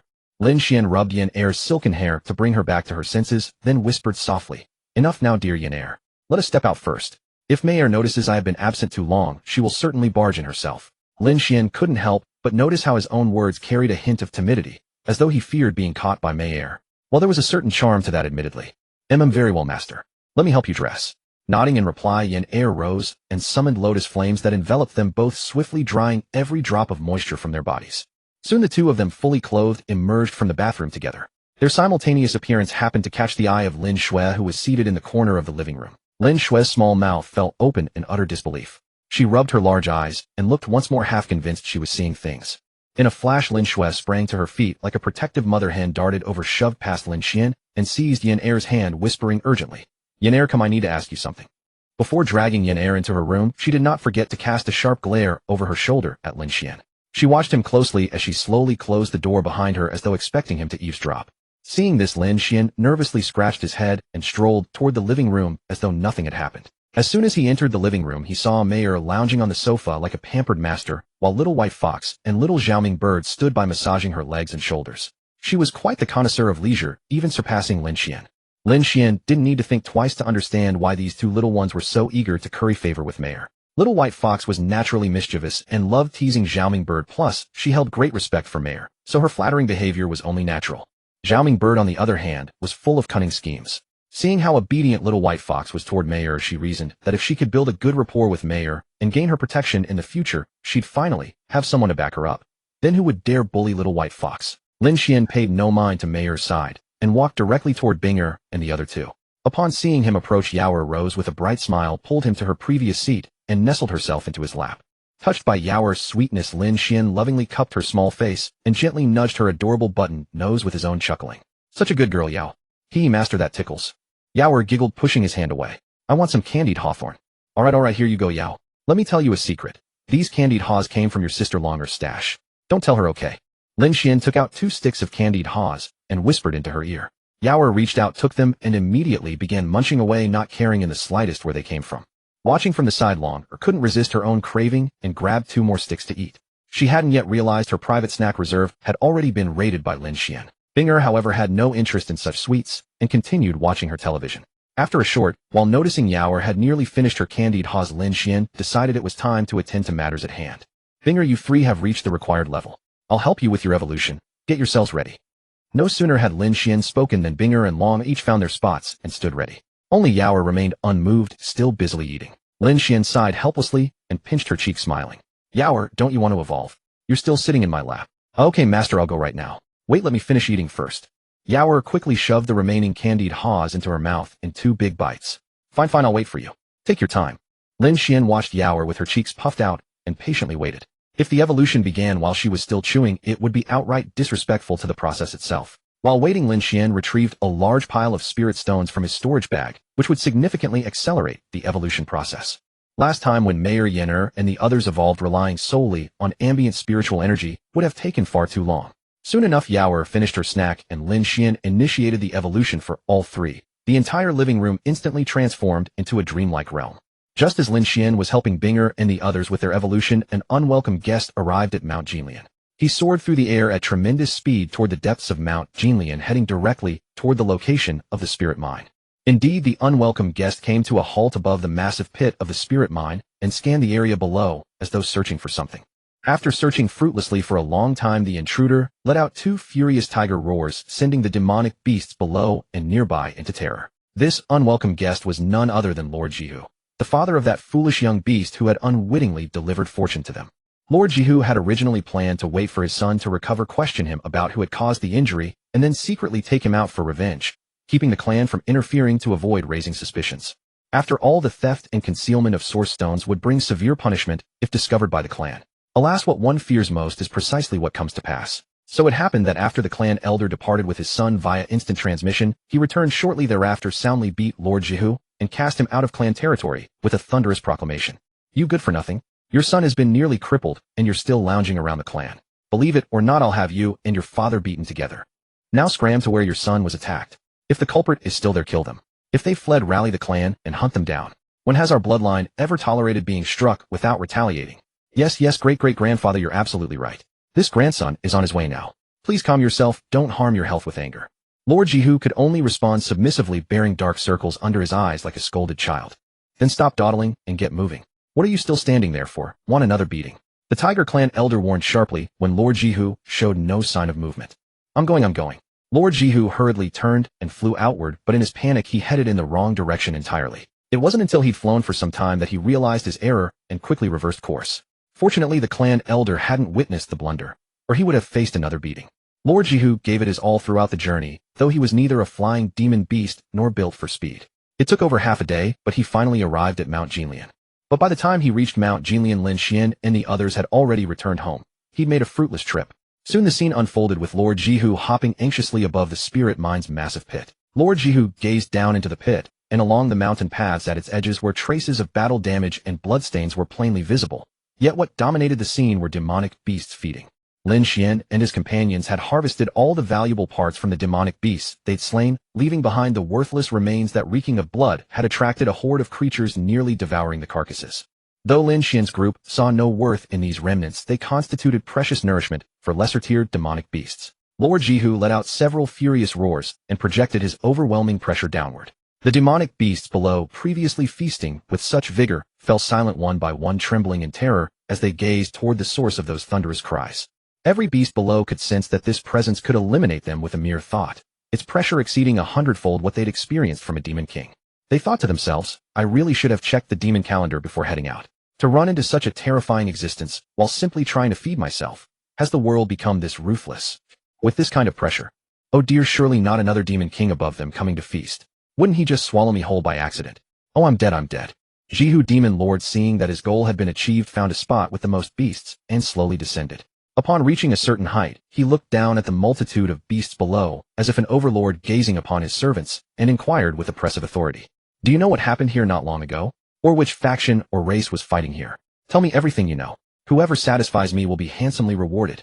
The beasts, seeing that this terrifying presence had only come to question them, all breathed a sigh of relief. At least he wasn't here to massacre them. Immediately, one after another, the beasts began to recount what they knew in full detail. The gist was that a team of extremely powerful humans, 6 women and 1 man, had brutally charged in slaughtering every beast they encountered along the way, including all those inside the mine pit. Among them was even a demon king. In the end, as if he had taken the wrong medicine, he turned into a reckless brute and forcibly chased after the male human, only to be slain by the humans from behind. Moreover, the most ferocious of the group was that man. He single-handedly wiped out all beasts below level 50 inside the spirit mine pit. Some beasts who witnessed it from the edge of the pit were so terrified that they fled immediately. It was truly too brutal, too terrifying. After listening, Jihu Demon Lord pondered briefly, organizing his thoughts, and then spoke calmly. Then where are those humans? After killing that demon king, they returned the way they came. It's been about a day since they left. The beast standing at the front replied truthfully. All right, then you may continue. Oh, and later go and recruit all the nearby beasts. From today onward, you will become my subordinates, Jihu Demon Lord subordinates. Of course I won't treat you badly. As long as you offer your loyalty, I will grant you my protection. This is my reward to you. Jihu Demon Lord's tone was unquestionable, as if becoming his subordinate was a great honor and a rare privilege. The beasts had no choice but to nod in agreement. From the look of things, if they refused, they would most likely die. If they were of the same race, they might have truly submitted. But with such a chaotic mix of different species who would willingly submit, they were only obeying out of fear of death. The beast's replies were satisfactory to Jihu Demon Lord. He nodded slightly, then flew up into the sky, surveying the surroundings. Finally, he gazed toward the direction of the demon capital, lost in contemplation, his thoughts unknown. Shifting the view back to Lin Xuan.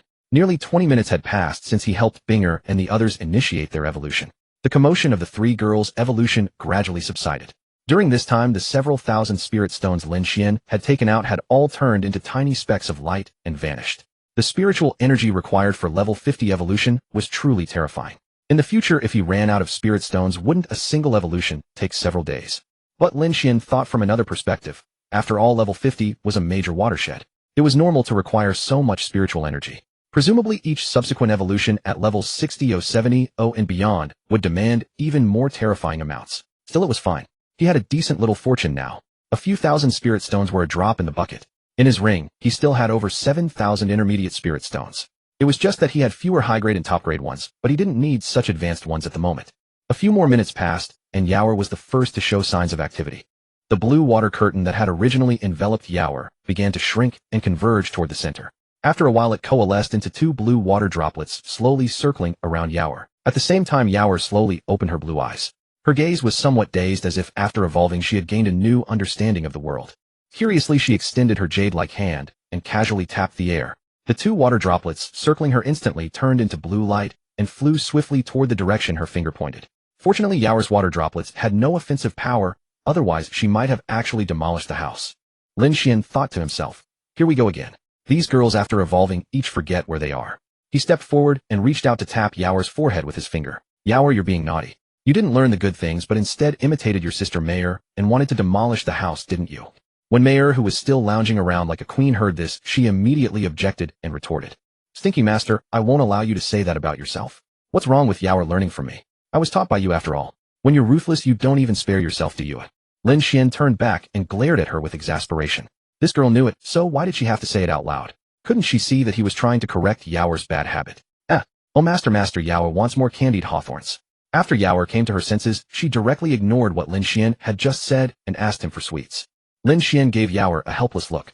His words to her went in one ear and out the other, but delicious food was firmly etched into her memory. Alright, you're a little foodie too. Here you go. Lin Xuan took out 2 sticks of candied hawthorns and gave them to Yao. Yao happily took them and started eating them one by one. Lin Xuan felt quite gratified. Indeed, like master, like spirit beast. Look at Yao's eating manner. It was just like his. He also liked to eat that way. Soon Binger and Longer also finished evolving. They were much more composed and didn't cause any trouble after evolving. They obediently sat back on the sofa and watched TV. After evolving, Binger's Qilin horns involuntarily emitted faint bursts of golden light. As for what specific effects they would have, neither Binger nor Lin Xuan was very clear. Lin Xuan speculated that this golden light was probably Binger's fortune power, meant to enhance her luck. After evolving, Longer was similar to Yenner, a blurred figure appeared behind her. However, it was entirely purple, making it impossible to discern what the figure was. Her personality, however, was not like Yenner's. She was still the same Tsundere without any change. As for her stats panel, Binger gained a new skill, Winter Ice Dragon. It could condense a spiritual ice dragon to attack or charge at a target. The dragon's movements were controlled by Binger, effectively adding a combat unit. Longer gained Thunderous Purple Sky, which allowed her to directly summon a lightning sword. She could draw the sword from any position. The sword was composed of thunder and could be used as a weapon or thrown at a target, dealing exceptionally high damage. Yao gained 6th Yao, which could restore 60 of all stats and attributes of a target, while also restoring herself. If Yao's talent had no limitations, how overpowered would that be?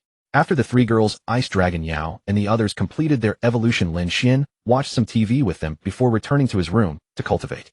Mayor and the others had already reached level 50, but he himself had not yet, so he needed to put in more effort. However, after level 40, the experience gained from absorbing spirit crystal stones decreased significantly from 1 point per stone to 0.2 points. Yet the absorption speed increased several times over, making the efficiency still acceptable. Lin Xuan had a considerable number of intermediate spirit crystal stones, but the spiritual energy within them was purer and more violent. Since his level hadn't reached 50, absorbing them would put too much strain on his body, so he could only watch with envy. For now, only Mayor and the others could absorb them. He had already distributed a fair amount to them along with many life crystal stones. Absorbing life crystal stones could strengthen the physique, while time-space crystal stones could enhance one's domain space and improve one's understanding of time and space. He only learned this during his night watch yesterday, when he chatted with the system out of boredom. The energy of life crystal stones was relatively gentle and had fewer restrictions. It mainly enhanced the body's various attributes, but only if the body had not yet reached its limit. As for time-space crystal stones, they required a level of at least 60. Only after reaching level 60 could one harness the power of time and space, otherwise absorbing them would harm oneself. Even a spatial ripple could kill anyone below level 50. Trying to control the power of time and space without reaching level 60 was like a centenarian eating arsenic, courting death. According to the system, a single intermediate spirit crystal stone could normally add 100 essence points to Mayor and the others. They could absorb several a day, and combined with the pure spiritual energy in the beast-taming space, even without fighting monsters, leveling up by idling was still relatively fast. Time quickly passed to late night. Lin Xuan slowly opened his eyes from cultivation and looked down at the spirit crystal stone in his hand, which had already turned into sparkling dust. He twisted his neck, took out his phone to check the time, and saw it was almost midnight. He decisively got up, turned off the light, and lay down on the bed. Lin Xuan had cultivated for nearly 3 hours and gained 5 experience points. It was still acceptable, though not as fast as killing monsters. Time passed quickly to 9 a.m. No one in Lin Xuan's house had gotten up yet, except for the occasional doorbell ringing at the front door. At this hour, Lin Xuan and Yenner, the 2 beautiful chefs, would usually have already gotten up and prepared breakfast. Probably they had been too engrossed in their conversation last night and ended up chatting all night, so they still hadn't woken up. Suddenly Lin Xuan's phone rang, and a playful ringtone reached his ears. Perverted Lin Xuan answered the phone. Stinky brother, answer the phone. Stinky master, answer the phone. Master, answer the phone. This ringtone had been recorded by Lin Xuan, Suyu, and Mayor a while ago. Lin Xuan found it amusing and had been using it ever since. In the middle of a sweet dream, Lin Xuan suddenly heard someone calling him. He fumbled around for the phone and after searching for a while finally picked it up. Yawning, he opened his eyes and saw it was Suyu calling. Lin Xuan answered directly and said lazily, Suyu, what's up? Calling me so early? Missing your husband, huh? After speaking, he let out another big yawn. There was a brief silence on the other end of the line, then Suyu's voice came through sounding somewhat urgent. Stinky Lin Xuan, look at what time it is. Don't tell me you just woke up. Don't you have class today? What time is it now? Let me see. Lin Xuan thought it was still early since Lin Xuan and the others hadn't come to wake him up yet. Usually they were the ones who woke him. It's 9 o'clock. You must have just woken up. Hurry up and open the door. I've been waiting for half an hour. Suyu's voice came from the other end. She sounded a bit helpless from waiting so long. Normally, it would be the boyfriend waiting for the girlfriend, right? How annoying. Alright, hold on. Lin Xuan finally checked the time on his phone and saw it was indeed 9 o'clock. He quickly got out of bed, slipped on his slippers and trotted out of the room to open the door for Suyu. As soon as the door opened, he saw Suyu standing at the entrance with an unhappy expression. Suyu shot Lin Xuan a glare, then sidestepped into the house, and Lin Xuan quickly followed. Suyu, wait a moment. Let me brush my teeth first. Why don't you go wake up Lin Xuan and Mayor? They're still not up yet. Lin Xuan headed toward the bathroom, turning back to instruct Suyu. Fine, make it quick. Did you all plan this last night? None of you are up yet. Suyu replied with irritation. I don't know about them. I only went to bed at midnight last night. Soon Lin Xuan, Mayor, and the others were all woken up by Suyu, and Lin Xuan had finished washing up. Lin Xuan looked at the flock of beautiful women before him. Lin Xuan was the most striking with dark circles under her eyes. That girl must have stayed up all night talking with Yenner. Seeing Lin Xuan staring at her with a meaningful look, Lin Xuan snorted in annoyance. Stinky brother, what are you looking at? If Yenner and I couldn't get up, it's all your fault. Oh, look who's come out. A panda. I can't see clearly. Oh, let me rub my eyes and take a look. Lin Xuan walked over, cupped Lin Xuan's face, and started kneading it. MMPH. Stinky brother, how dare you pinch my face? Don't run. I'll bite you to death. Ayo. Lin Xuan immediately flailed her arms and legs, hugging Lin Xuan like a monkey and pretending to bite. Lin Xuan quickly covered her mouth. This brat had bitten him more than once. Suyu pulled Lin Xuan aside. Alright, Lin Xuan, stop messing with this stinky guy. Mayor, you all hurry up and brush your teeth and wash your faces. It's getting late. Lin Xuan gave Lin Xuan a fierce glare, pouted, and headed toward the bathroom. Mayor and the others also moved to brush their teeth and wash their faces. Soon Lin Xuan's household set off for school. After arriving at school, it was almost 10 o'clock. Not knowing what class was going on, Lin Xuan called Chen Yingjun. Soon Chen Yingjun's teasing voice came through the phone. Oh ho, if it isn't the freshman champion. Impressive, missing on the first day of school. Why are you calling your daddy now? Could it be you don't know what class is going on? What the heck, you fatty really know how to figure things out. Yes, exactly. What class are we having now? I just got back to school, Lin Xuan replied with a laugh. Chen Yingjun couldn't help but laugh after hearing that. But he didn't notice that the teacher had been staring at him since his phone rang. This kid actually laughed out loud, which was practically asking for trouble. Coincidentally, this was a battle trial skills class. If someone came up to demonstrate, wouldn't it be easier to understand? There was already a perfect demonstration student right here. Soon Lin Xuan heard the fat boy's laughter cut off, abruptly replaced by a different voice. Student Chen Yingjun, yes you. Come up and demonstrate a sparring match with me so the classmates can get a better impression. Come on everyone, give student Yingjun a round of applause. Clap, clap, clap. Then the fat boy's voice came through the phone. Damn it, Lin Xuan, you little punk, you've screwed me over again. The classroom is in building B, room 312. Come roll over here and take your beating. Fatty, I could hear how happily you were laughing earlier. The happier you laugh, the uglier you'll cry later, right? Keep it up, fatty. Lin Xuan added his merciless remark with a smug grin, then hung up. He put away his phone and turned to grab Suyu and Lin Xuan's hands. Let's go head to B312 and watch fatty get beaten.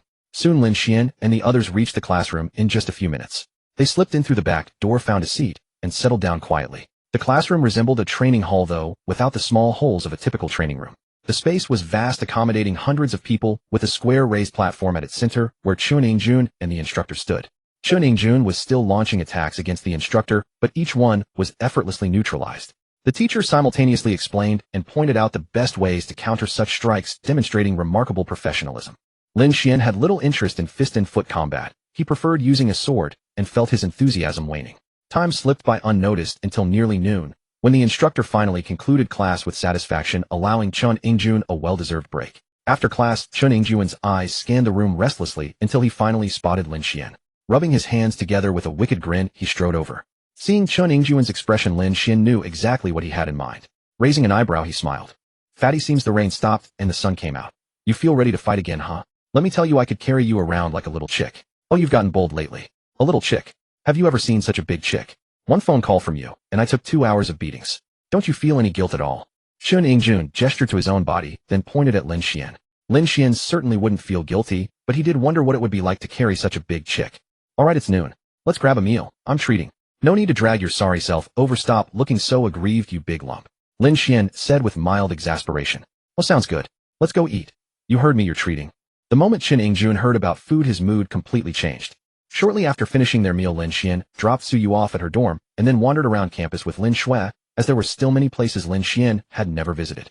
As they walked, they arrived at a half-moon-shaped building with a striking and unique design. Its exterior was mostly transparent glass with only the support pillars and the upper and lower half-moon structures made of metal, both crescent tips pointing inward. From the outside, it looked like two half-moons rising from a flat plane pressing against each other to form a full circle somewhat resembling the Tai Chi symbol. This was also a place Lin Xuan had wanted to visit since a few days ago. This was the Academy Association building, functioning similarly to the Spiritual Master Association. It was a place where students could accept missions and trade items. The only difference was that its missions were exclusive to students. Noticing Lin Xuan gazing at it with fascination, Lin Xuan playfully pinched her cheek and said with a grin, "Sister, let's go inside. It's my first time here too, and I heard it's quite similar to the Spiritual Master Association." "Then let's go. What are we waiting for? I've been wanting to come in for ages. I haven't even been to the Spiritual Master Association yet." Before Lin Xuan finished speaking, she already quickened her pace toward the entrance. Lin Xuan hurried to catch up, and soon the two of them were inside, spending some time exploring the first floor. It felt quite different from the Spiritual Master Association. The crowd consisted mainly of students. Mission rewards were somewhat higher, and it was noticeably quieter. Finding nothing particularly new on the first floor, Lin Xuan took Lin Xuan upstairs. The second floor was a different story entirely from the Spiritual Master Association. This level was filled with shops selling a wide variety of goods, practically everything imaginable. After checking out the upper floors, Lin Xuan felt a slight disappointment. It was actually quite similar to the Spiritual Master Association minus the open vendor areas, which made the experience far less engaging. Probably because students generally had tight schedules and little time to sell their own goods. After all, this period of their lives was the golden window for strengthening their abilities. The siblings left the Academy Association building and found a milk tea shop to rest. Lin Xuan took a sip of his drink and looked at Lin Xuan before speaking. "Sister, we've finished exploring the school. I'll walk you home afterward.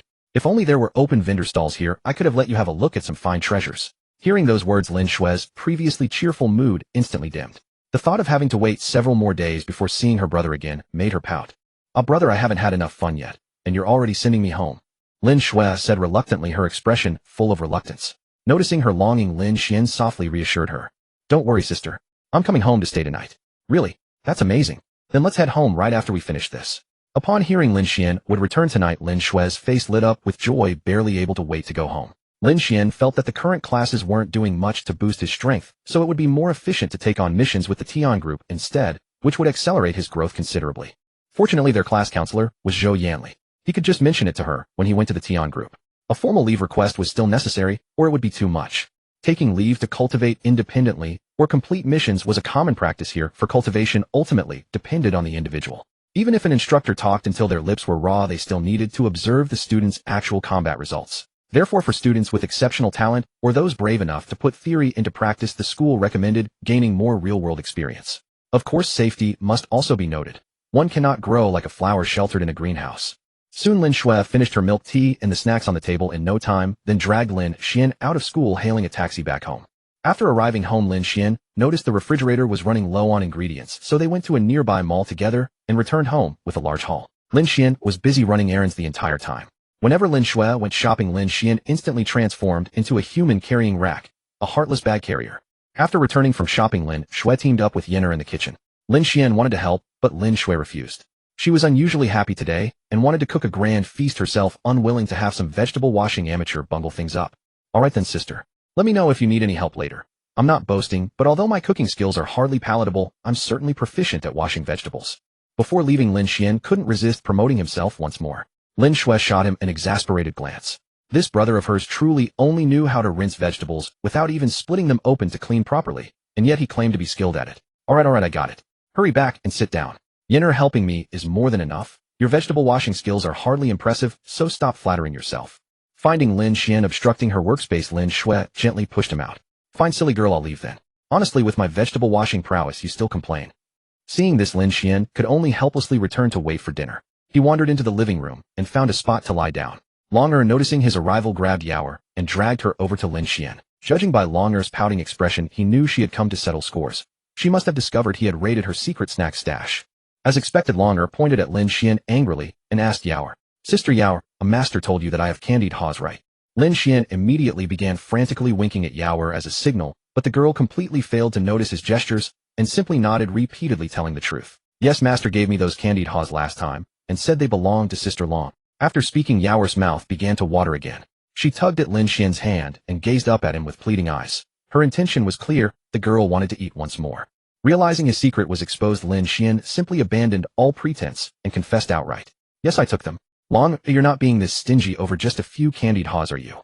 After saying this, Lin Xuan placed another 2 candied haws into Yaoer's hand.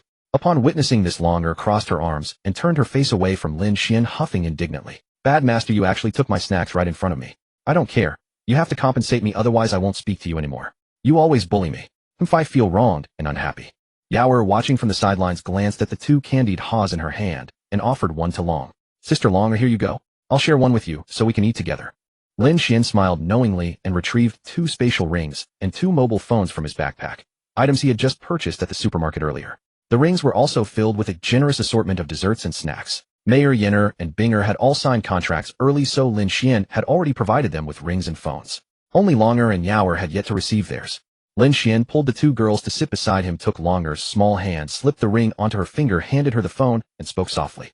"Longer, I know you have a sweet tooth, but please don't pile up mountains of snacks inside your spatial cottage anymore. This ring is for you. I was negligent before and forgot to buy one for you.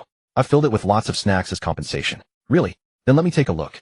Longer's consciousness directly entered the ring. Upon seeing the enormous collection of her favorite snacks inside, she was instantly overcome with joy. Longer gazed delightedly at the ring her pesky master had gifted her, her eyes darting about as if she had settled upon some decision. Turning her face slightly with her lips pursed, she planted a quick kiss on Lin Xuan's cheek and with a flushed complexion attempted to maintain her composure. "Bad master, this is Longer's reward to you. After I finish these, I'll come to you for restocking." Observing the girl still acting so proudly, Lin Xuan grumpily snatched the candied haw from her hand. "You stubborn little girl. Sai, I just gave you a whole ring full of snacks, yet you won't even spare me a single candied haw." "Bad master, give it back. I knew you would try to snatch my food. I'm going to find Sister Binger now. I won't talk to you." Lin Xuan had barely opened his mouth to take a bite when the treat was snatched away. Longer grabbed it back and immediately darted off. Lin Xuan smacked his lips, turned his head toward Yaoer, helped her put on her ring, and handed her a mobile phone. Upon seeing so many delicious treats, the girl was thrilled beyond measure. She nestled into Lin Xuan's embrace and immediately began eating snacks alongside him. Lin Xuan gently flicked Yaoer's tiny nose and chuckled. "Yaoer is so much more sensible. She knows to share with me. Master Sister Longer is very kind. Whenever we are inside the spatial realm, she always shares her snacks with me. Master, this is so delicious, so sweet and fragrant." Yaoer held out the remaining small bite of her cake toward Lin Xuan's mouth. Lin Xuan opened his mouth and ate it directly, his face beaming with delight. Very delicious. Now Yaoer, don't eat too much. You'll need to save your appetite for dinner later. It's going to be a grand feast." I understand, master." Though Yaoer claimed to understand, she made no effort to stop eating. Lin Xuan decided not to reprimand her. Just a little glutton, much like Mayor, whose only concern was eating. Soon Lin Xuan and Yenner had finished preparing dinner, and Lin Xuan's family sat around the table packed to capacity. After several rounds of drinks and multiple courses. After washing the dishes, Lin Xuan rushed back to his room. He organized everything from both his backpack and the rings, keeping what he needed in the backpack while transferring all the miscellaneous items into the rings. Otherwise, with so many things, he wouldn't even know what he had. Lin Xuan retrieved several demon kingbird tail feathers he had just sorted out, opened the door, and beckoned to Yenner. "Yenner, come here for a moment." All right." Yenner nodded gently and slowly walked over to Lin Xuan. Lin Xuan pulled Yenner's small hand into the room, had her sit down, and handed her the tail feathers. "Yenner, these demon king tail feathers should be beneficial to you. Try absorbing them." I understand, master." Yenner quickly closed her eyes and began absorbing. Witnessing this, Lin Xuan found a spot on the floor and sat down himself, taking out a crystal to begin his own cultivation. When late night arrived and Lin Xuan finished his cultivation, he slowly opened his eyes. Before him lay Yenner's breathtaking countenance, her crimson pupils filled entirely with his reflection. After absorbing the tail feathers, Yenner realized they were alone in the room. Her thoughts began to stir, and sensing such a prime opportunity to advance their relationship, she immediately seized the moment. Moreover, Lin Xuan was still immersed in his cultivation. Yenner hastily slipped out of bed and tiptoed over to him, crouching down to cup his face in her hands and gaze intently at him. "Yenner, it's rather late now, isn't it? Shouldn't you return to sleep?"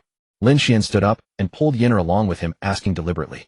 Being questioned by Lin Xuan, Yenner's cheeks instantly flushed crimson, all her earlier boldness vanishing completely.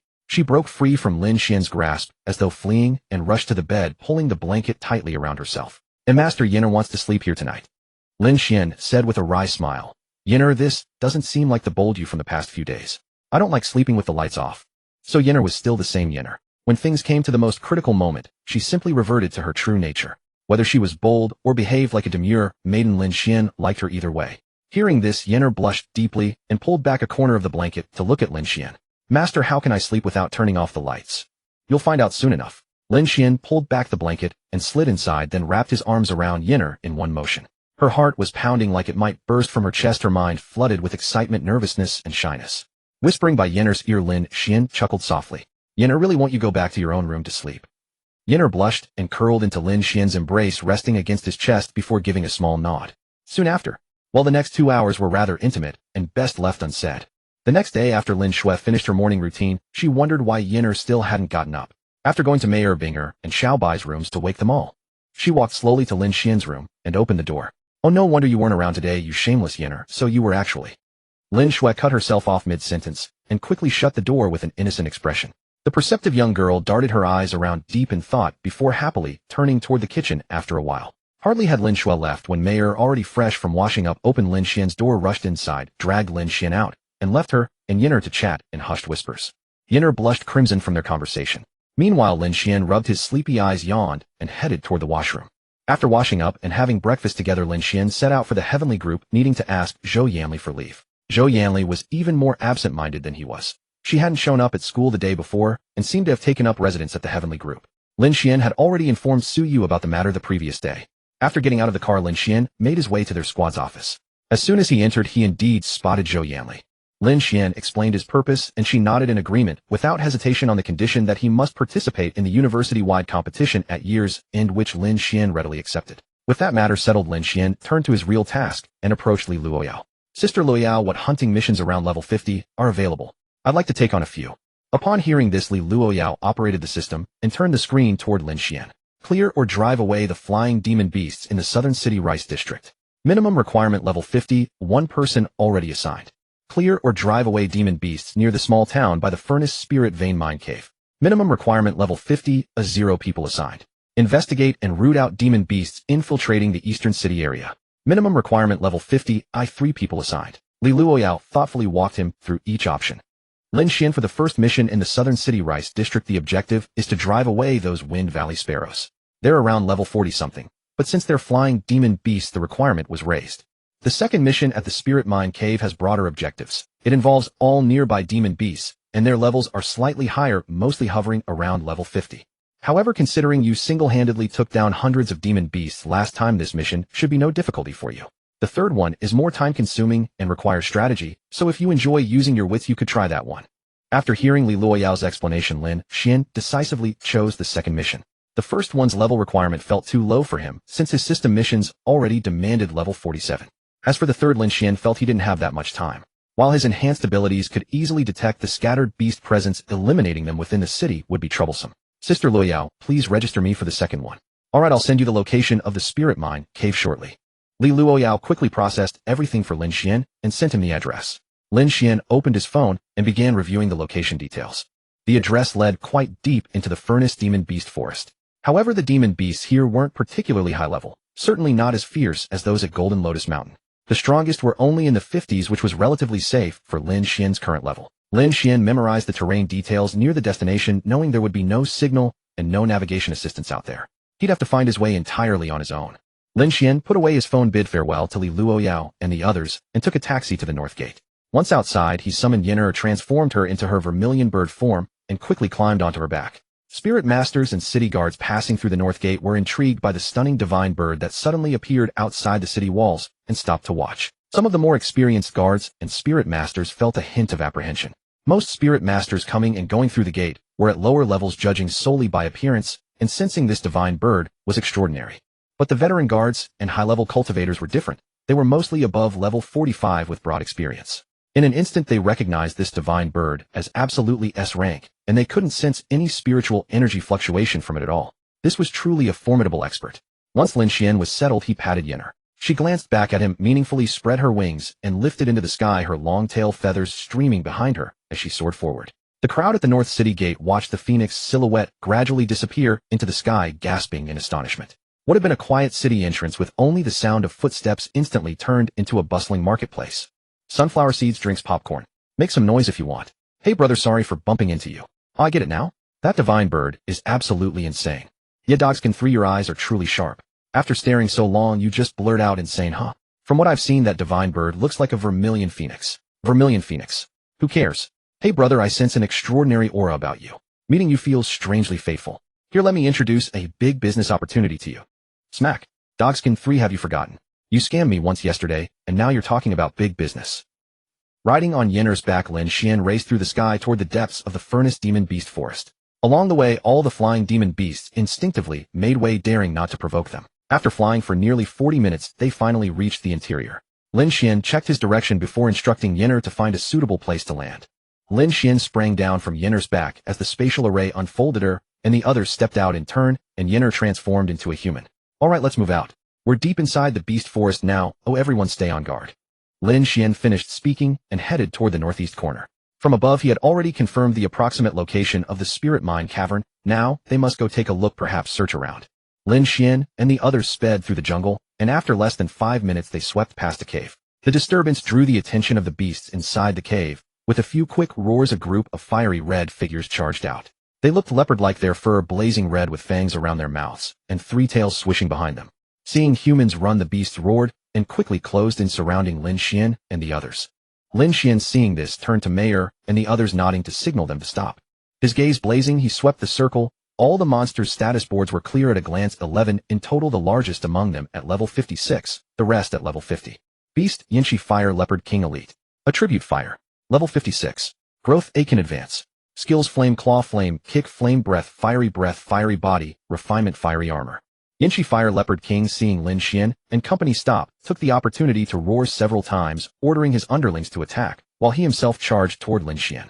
Lin Xuan saw the largest Leopard King rush toward him, and he turned to Mayer and the others, saying, make a deal with the smaller ones, you all handle this big lug. Binger protect Yaoer, she has little fighting ability. Lin Xuan, after speaking, drew a purple long sword from nowhere and charged straight at the Fire Leopard King. His figure flashed like lightning, and in an instant he stood before the king. The Zxian sword was infused with spiritual energy by Lin Xuan, turning nearly transparent, a beam of light streaking toward the Leopard King's face. Block. The Fire Leopard King reacted in time. Its forepaw struck forward, slowing Lin Xuan's onslaught and blocking the strike. The sword's edge clashed with the leopard's claws. Spiritual energy surged. Exchange after exchange continued. Lin Xuan pressed forward with one sword after another, rain-like assaults for 3 minutes. The Fire Leopard King grew anxious. This was utterly monstrous. The opponent's sword edge was incredibly sharp and empowered by spiritual energy, but Lin Xuan's sturdy physique and fiery armor kept him from being overwhelmed. Otherwise he would have been finished. But it hurt so much. This kind of brutal beating is so stifling and irritating. Ugh, are my underlings all rubbish? Why don't they come to help their king, you lazy swine? The Leopard King flashed back fiercely, then looked toward its own underlings, terror widening its eyes. Where are my subordinates? Where are they? Lin Xuan, seeing the fear in the Leopard King's eyes, turned and saw that Mayer and the others had already defeated the other 10 Yinshi Fire Leopards. A sly smile curled at Lin Xuan's lips as he eyed the Leopard King ahead. Your subordinates are all gone. If you need them, I'm a fairly benevolent man. I'll give you a hand for a while. Lin Xuan finished speaking, and his spiritual power surged as the Zxian sword emitted a brilliant purple light. In the blink of an eye, Lin Xuan appeared above the Leopard King's head, raised the sword, and cut downward. The Zxian sword tore space, leaving a dark scar as it struck. The Leopard King saw Lin Xuan flash in, and thought it would be the same as before, attempting to sidestep and run. But when he saw Lin Xuan draw the sword, his heart sank. Fear flashed in his eyes as he sensed the deadly threat radiating from the blade. The Leopard King gathered all its spiritual power and unleashed its strongest attack, hoping to block Lin Xuan's strike. Yet the Leopard King was doomed to disappointment. When the Leopard King's fiery paw touched Lin Xuan's blade, the attack was split apart by the Zxian sword, and its paw was torn away. Overwhelmed by the searing pain, the Leopard King reeled back and attempted to flee on the aftermath of Lin Xuan's strike, but Mayer and the others had already blocked his retreat. Slowed by Binger's arrow, Lin Xuan raised the sword again and sent the Leopard King to join his subordinates. May his brothers be brought home safely. Ding Spirit Beast defeated 11 monsters above level 50, quest progress 11. Ding Spirit Beast gained 404000 essence. Ding Spirit Beast Ice Kirin upgraded to level 53, 381200 essence. Ding Spirit Beast Z Xiao Jinlong upgraded to level 53, 381200 essence. Ding Spirit Beast Jiao Shenlu upgraded to level 53 231 essence. Ding mission complete. Kill any 20 beasts of level 47 or higher. 2320. Reward character level experience 15. The progress cooldown for the character experience quest has been lengthened to 1 week. Last time, there were 12 progress points remaining. Lin Xuan flicked the Xian sword, sweeping away the last traces of blood on the blade. Glancing at the Leopard King's corpse, he felt the effort might have been excessive. These valuable materials are still inside the beast. Lin Xuan ordered Mayor to keep watch, then he set to work. After storing the valuable materials in his ring, he continued onward with Mayor and the others. After a calm half-hour march, they suddenly heard distant fighting and human shouts up ahead. Lin Xuan immediately ordered Mayor and the others to stop, thinking to himself that the spirit mine cavern should be within striking distance. There were fighting sounds ahead as well. They would go secretly take a look. If the people there were friendly, they could lend a hand and ask for directions, though they weren't sure the others would know where the small town lay. Lin Xuan signaled Mayor and the others to come closer. There's a fight ahead. We'll sneak over to take a look. Master, I'm best at this. I'm your true disciple. I won't sneak you into the battle, right? Mayor misinterpreted Lin Xuan's words. Lin Xuan gave her a flat look. I did not say that. Yinner, you and the others don't imitate this girl. Come, let's go see what's going on. Oh, okay, let's go. Soon Lin Xuan and the others moved forward about 100 meters and saw not far ahead several figures in city guard uniforms fighting a group of tiger-like beasts colored yellow and white. The humans were clearly at a disadvantage. Several of them had blood at the corners of their mouths, yet they fought on with their spirit beasts against the tiger beast pack. Lin Xuan, seeing their uniforms, sensed the urge to intervene. He swept over with a skill and checked the panels of these people and the beasts. The ahead group were all around level 46. Among them one was fairly strong, likely their captain, at level 48, named Yunding Tian. These fiendish beasts were a pack of golden wind cloud tigers, all at level 49. There were quite a few, 35 in total, and such a number without a leader to command them was, to be honest, rather rare. Beast Golden Wind Cloud Tiger. Attribute Golden Wind. Level 49. Growth B rank, able to advance. Skills: Speed Boost, Golden Claw Enhancement, Golden Claw Strike, Golden Shadow Blade, Golden Tiger Roar. Having read the information, Lin Xuan stepped out from the dense undergrowth, revealing his figure, and shouted ahead, "Folks up ahead, your attire suggests you are city guards. Do you need any help?" As Lin Xuan spoke, the two sides fighting ahead glanced at Lin Xuan out of the corner of their eyes. The stronger city guard Yunding Tian thought reinforcements had arrived, and quickly swept a glance toward Lin Xuan. Seeing that it was only a young man with 5 beautiful women, all so young, he couldn't help feeling a flicker of hopeful sentiment. He sighed inwardly, then spoke. "Kid, we are the city guards of the nearby Linquang Shaoshan town. We understand your goodwill. That aside, the tiger fiend you're facing is powerful. This one is stronger than most. If possible, let me take a hit for you, you little star.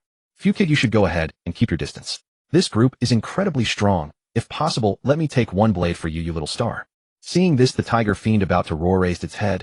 Impatiently, Yunding Tian slashed with full force, striking the tiger's maw. The tiger fiend, seeing the attack, had no choice but to retreat, avoiding the edge. Seeing the situation, Yunding Tian seized the momentum and stepped forward to press the attack, his words still tumbling from his lips. What he didn't notice was that Lin Xuan's side had already moved, rushing toward them rapidly. Even before he claimed they were guards from Linquang Shaoshan town, Lin Xuan drew the Xian sword and led Mayor and the others to rush over. "If possible, help us inform Shaoshan town over there that the nearby beasts have started to stir. By the way, I'm Yunding Tian. If you report my name, they'll know who you are. Kid, what are you doing here? This is too dangerous. We'll shield you. And what a fierce lad you are." Yunding Tian was startled by a sudden figure. In an instant, a poised and elegant youth appeared. Whoosh! He appeared behind the tiger fiend. He was fighting, and before the tiger could sense him, the youth's purple light flashed, striking the tiger and sending forth a vivid crimson spray. The youth's figure then flashed to another spot again, sending a purple glow toward the tiger fiend, another crimson bloom erupting. 2 sword strikes in less than a second. The tiger fiend that had been locked in battle with him toppled from the youth's 2 sword strikes. Truly ferocious, what a fearsome foe. Lin Xuan saw the others' mouths gaping and smiled. A tiger fiend sidled in to attack him from the side, yet the others remained stunned. With another flash spirit step, he flashed in front of the tiger fiend and descended with a sword. "Hey big brother, don't daze. We're still in battle." Sorry, I was momentarily dazed." "You're too strong, kid." "Oh, I can't help but recall when we were about your age. Those were my youth, alas." Yunding Tian, hearing this, quickly came to his senses and apologized. After Lin Xuan disposed of the tiger fiend, Lin Xuan smiled and asked, "Are you from Linquang Shaoshan town? Do you have a Lingmai Guangdong mine? I am a member of the Tian group here on a mission." "So you're from the Tian group. No wonder your power is so terrifying." "Yes, we do have Lingmai veins. The town was built because of these veins. After we finish off these tiger fiends, I'll take you to see it." Yunding Tian finished speaking and charged the tiger fiend. With Lin Xuan and Mayor joining, the battle was basically over. Lin Xuan saw the situation and picked up the pace. Noon was approaching, and after finishing here, they would head to Shaoshan town to rest and regroup. Ding Spirit Beast participated in killing 35 fiends above level 49, quest progress 35. Ding Spirit Beast gained 36000 essence. Ding quest complete, kill 20 fiends of level 47 or higher, 3820, reward 15 character level experience. Ding character upgraded to level 48, with 5 experience. Yunding Tian, seeing the battle had ended, gratefully thanked Lin Xuan. Young hero, thank you for your chivalrous intervention, otherwise we would likely have perished here. Yeah, thank you, young hero. Without your action I would surely have croaked today. Then my wife, so beautiful, would have to remarry, ha. Yes, young hero, if you hadn't helped us today, we'd be finished. Wang Erden's wife would surely remarry and his child would be bullied by others. These city guards, a bunch of rough men trading jabs. Lin Xuan felt a touch embarrassed. You may be rough, but don't corrupt my female squad. Lin Xuan cleared his throat and interrupted their chatter. Cough cough. There's no need for thanks.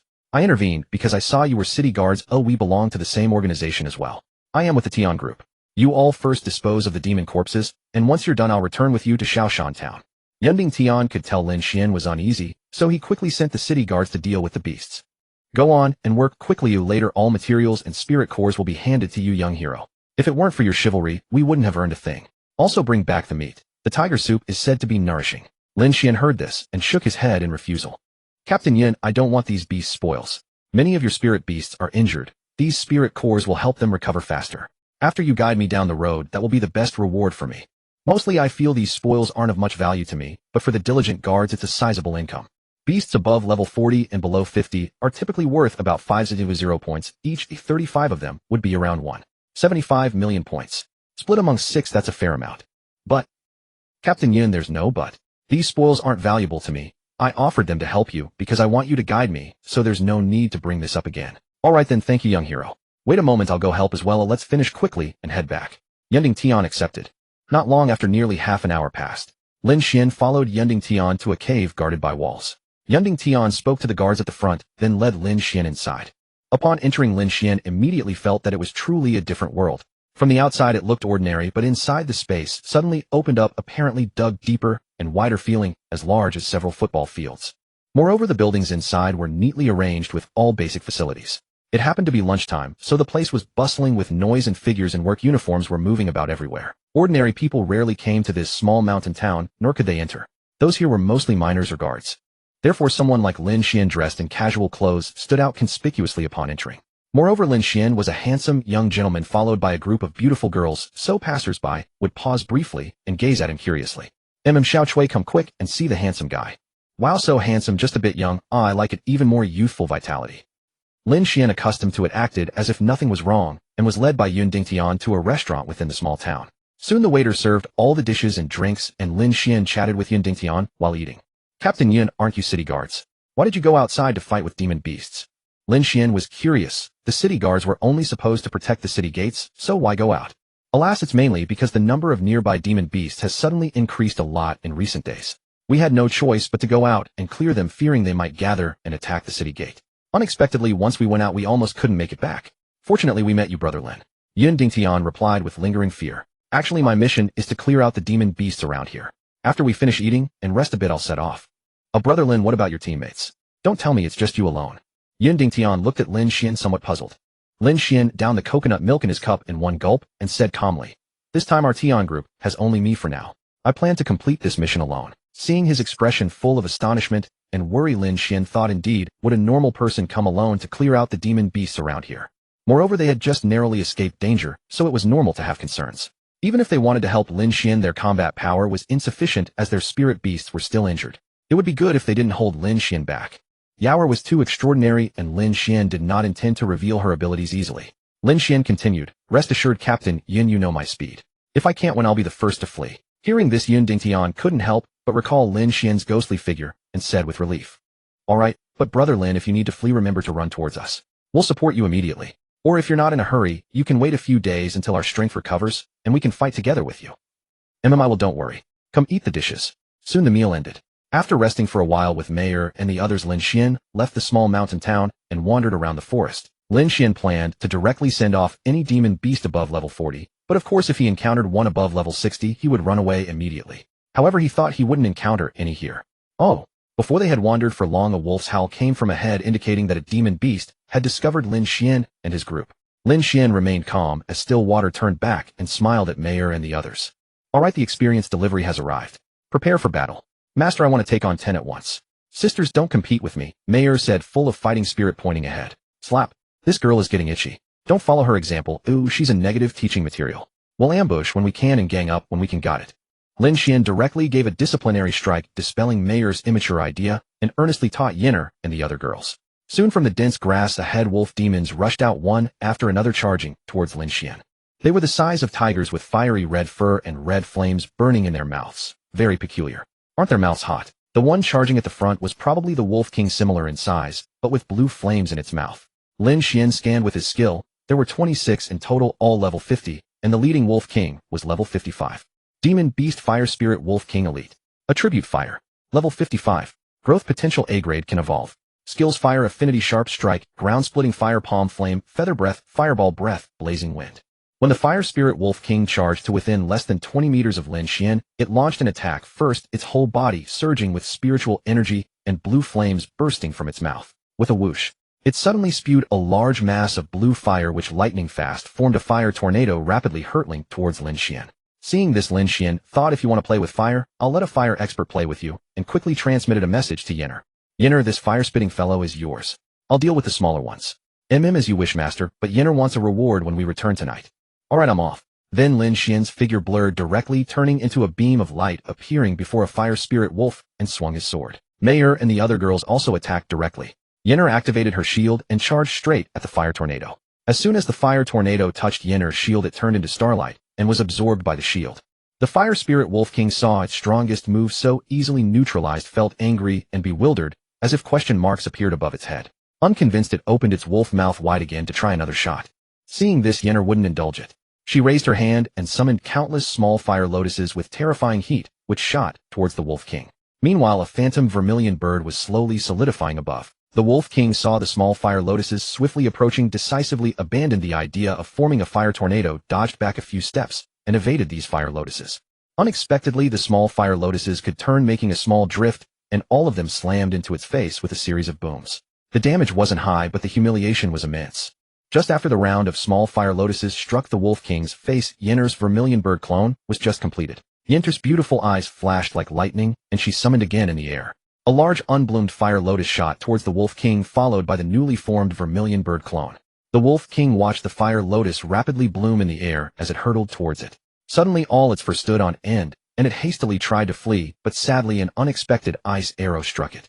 Lin Xuan had just finished off the second fire wolf when he felt a wave of heat from behind, blowing sweat onto his forehead. Curiously, he looked back and saw a vermilion bird blazing with crimson flames charging straight into the Wolf King. The Wolf King lay on the ground, its face filled with terror, struggling wildly to get up and flee. The crimson fire vermilion bird was already close at hand. It didn't want to be turned to ashes like this. But reality cruel. He barely dodged in time, Yinner's fire lotus to the ground, and right behind it came the Zhuke clone. If he tried to rise, it would take time. Boom. The earth and rocks flew as a colossal impact cleaved a wide ring of trees. A great fireball shot toward the sky, and the Wolf King was dealt with at about 80%, collapsing to the ground with breath fading. For such a fire spirit Wolf King, a pure attacker, the full brunt of Yinner's strongest skill was enough to nearly ruin it. Seeing their Wolf King fall, the fire spirit wolves did not turn to run. They grew more ferocious, their eyes reddened, and they attacked Lin Xuan and his companions with wild aggression. Perhaps they hoped to rescue their king, since the Wolf King still breathed, and they might save him. Lin Xuan felt moved. His figure flashed like lightning among the fire spirit wolves, and the Zixian sword followed, streaking as light, and striking the fire spirit wolves, sending crimson petals into the air. Mayor and the others kept attacking without pause, raking the remaining fire spirit wolves with a raging storm. After 2 minutes, a system notification rang in his mind. Ding killed 26 monsters of level 50 or higher, progress 26. Ding gained 242,000 essence. Ding completed the task of killing 20 monsters of level 48 or higher, 4,420, reward character level experience, increased by 30. Lin Xuan extracted the spirit cores from the fire spirit wolves and stacked them on the ground.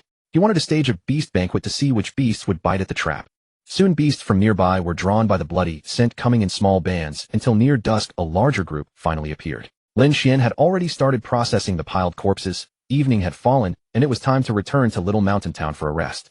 Midway through, a mighty tiger roar rang out clear and powerful. The foe did not leave Lin Xuan waiting long. Lin Xuan soon spotted a group of Jin Feng Yun who rushing at him led by a golden-white striped tiger demon, twice the size of the others. It was the one that issued that roar. Lin Xuan's eyes flashed. Their counts were clear at a glance. The panel, showing the Jin Fengyun, who remained level 49. There were 47 of them plus the leader, making 48 in all. Beast by Jin Ling, who elite. Attribute gold. Level 59. Growth A upgradable. Skills Spirit Tiger Sky Strike Spirit Tiger Claw Spirit Tiger Tail Strike Spirit Tiger Shaking Heaven Spirit Tiger Guard Spirit Tiger Roar. Lin Xuan studied the beast's panel and felt it familiar, like the one he had seen on the treasure-bearing youth they had confronted before. That spirit tiger in front of them was at A rank, whereas last time it was S rank. Its skills felt markedly different. Could the sudden influx of beasts around this spirit mine's little mountain town be the work of the Tiger clan? What were they aiming to do? Well, perhaps it's best not to think about it for now. Seeing the foe draw nearer, Lin Xuan reined in his thoughts, deciding to claim the current experience first. He lightly brushed the blade and spoke in a calm tone. Mayor, you and I will take on that big guy. Yenner and Longer handle the smaller ones. Binger guard you from the rear. When we finish, we'll return to Little Mountain Town to rest. Very well, master. As the distance closed, Lin Xuan remained unmoved. The Bai Jin Ling, who smug with its own aura, presumed Lin Xuan and his companions were cowed. The Bai Jin Ling, whose lips curled into a broad sneer as it taunted. I thought this place offered only a tasty buffet for us, but luck has it we've met a human under 50. Kid, you will become my snack. Its arrogance caused the Bai Jin Ling, who to overlook Mayor and the others. They could not sense their spiritual energy fluctuations and simply ignored them. Even such a celestial beauty could be ignored by it. Perhaps it was really a matter of racial aesthetics. Races that dislike humanoid forms generally disdain humanoid shapes, preferring their own beast forms. Humanoid forms are not in their aesthetic. Lin Xuan glowered as if to mock their intelligence, saying that he happened to need a potent main ingredient for a nourishing stew, and the foolish tiger had delivered itself to him. Tonight, he would drink tiger root soup. Mayor and the others glared at Lin Xuan. That useless master even now was spouting nonsense with no sense. Hearing that, the Bai Jin Ling, who roared in fury as if someone had stepped on its tail, ordering its subordinates to charge faster and stating it could not wait to see the boy's death.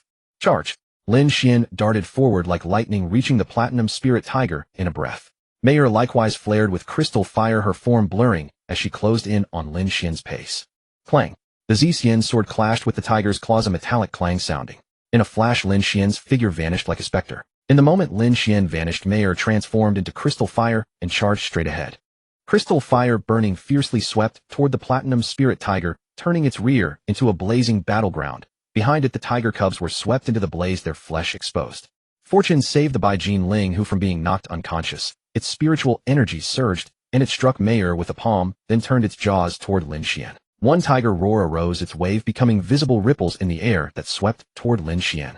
He smiled softly, recognizing this move from his previous duel with the treasure-bearing youth. Lin Xuan remained calm, sidestepped a few paces, angled his body outward, and easily dodged the roar. Those roar ripples failed to hit Lin Xuan. Their power remained undiminished, sweeping outward and toppling the trees within a 15-meter fan-shaped area behind him. Lin Xuan flashed aside, then unleashed a surge of spiritual energy. He reappeared before the platinum spirit tiger with a sardonic smile and delivered a full-powered strike. Zixian's sword struck like lightning toward the tiger's face. Lin Xuan unleashed his strongest killing move, not wanting to delay for a large host of Jin Fengyun, who watched from the side. Mayor on the other side likewise summoned 2 clusters of crystal fire in her palms and charged forward to strike at its back with her twin palms. The Bai Jin Ling, who found itself beset from front and back, there was little chance to dodge, for Lin Xuan's terrifying blade had drawn near. Resolutely ignoring what lay behind, it met the front attack head-on. The air around the platinum spirit tiger suddenly trembled violently, as if even space itself were affected. Then a phantom white tiger materialized around it, and its claws gleamed with golden light. Both claws struck out simultaneously, hurtling toward Lin Xuan's blade, colliding with it amid ripples of golden spiritual energy. A sharp crack rang out. The phantom white tiger that first touched Lin Xuan's blade shattered into white light, and then a spray of blood burst from the tiger's claws. Misfortune never comes singly. Immediately after, 2 thunderous roars sounded behind it, followed by searing pain in its palms and back. The platinum spirit tiger's face contorted in agony, as if it had put on a mask of suffering. Damn it, you weak human brat. You're not even level 50, yet you can unleash an attack like this. I don't accept it. You must be a wolf in sheep's clothing. Exactly, am I not a wolf in sheep's clothing? And aren't you the sheep? He. Lin Xuan smiled faintly, his tone mocking. Human brat, I advise you to be kind. I have backing, I'm telling you. Harm me, and you'll definitely reap no good fruit. How about we sit down and talk? I'll compensate you, and you let me go? Deal. The platinum spirit tiger was truly terrified now. This brat was a freak. If it hadn't decisively blocked the attack just now, even a moment slower, its head would have been split open. Begging for mercy when you can't win? No shame in that. Life is the most important thing. This was what its cousin's sister's husband's 3rd concubine's brother-in-law had taught it. the wise tiger demon lord as they called him. Lin Xuan looked at it with amusement and replied without hesitation. If I finish you off, your things become mine anyway. Why should I let you go and leave a threat? Don't worry, my sword is fast and sharp. One strike and it's done. Be good. So there's no room for negotiation, human. The platinum spirit tiger's tone was calm, but its eyes darted around searching for a chance to flee. Lin Xuan noticed its gaze wavering and furrowed his brows slightly. The creature was planning to run. Here was a beast at the highest level of the entire field, level 59, yet it was thinking of fleeing in a 2-on-1 fight, especially when its opponent, yours truly, was only level 48. How could it be so pathetic? And it even claimed to have backing. That made releasing it even more unthinkable.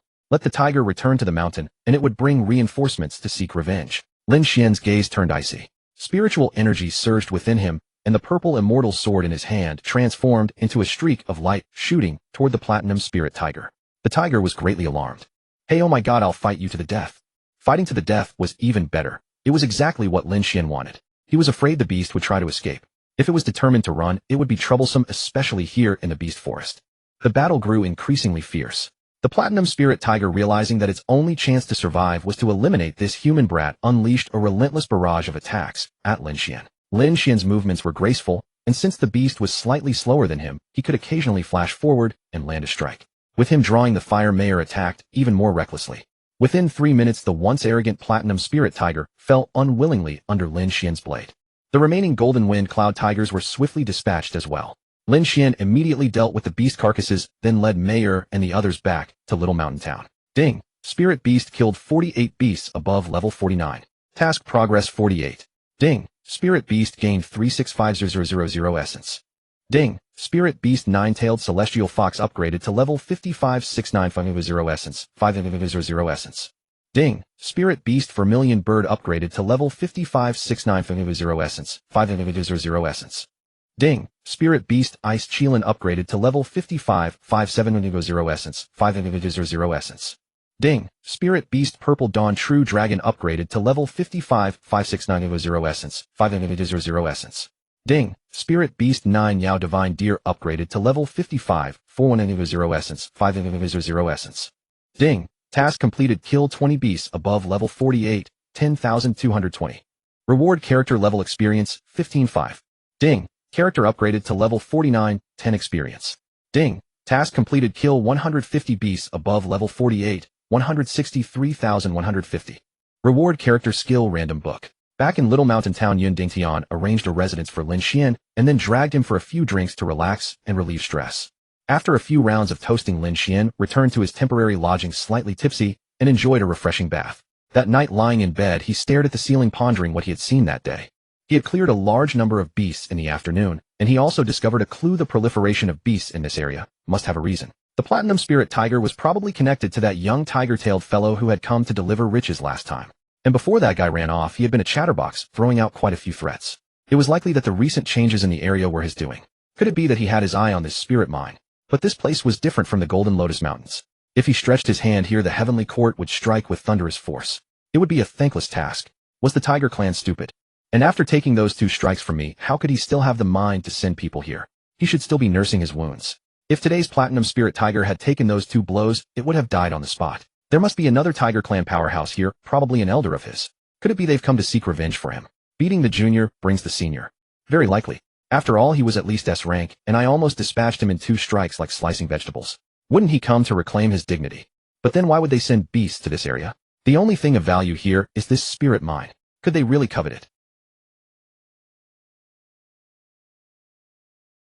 So could they be fishing, specifically for me? That doesn't seem likely either.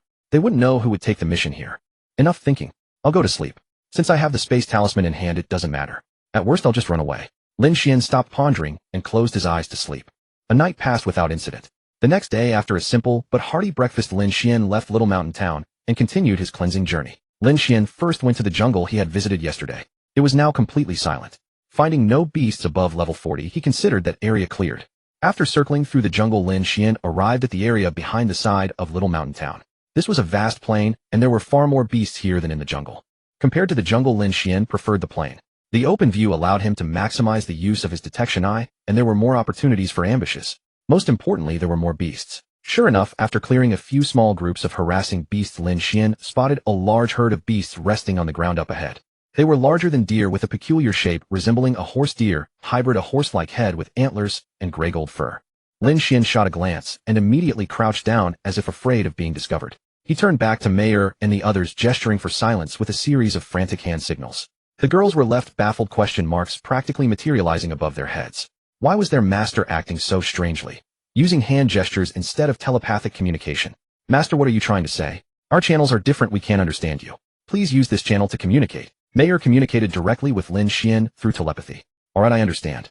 I was just testing if you could read my gestures.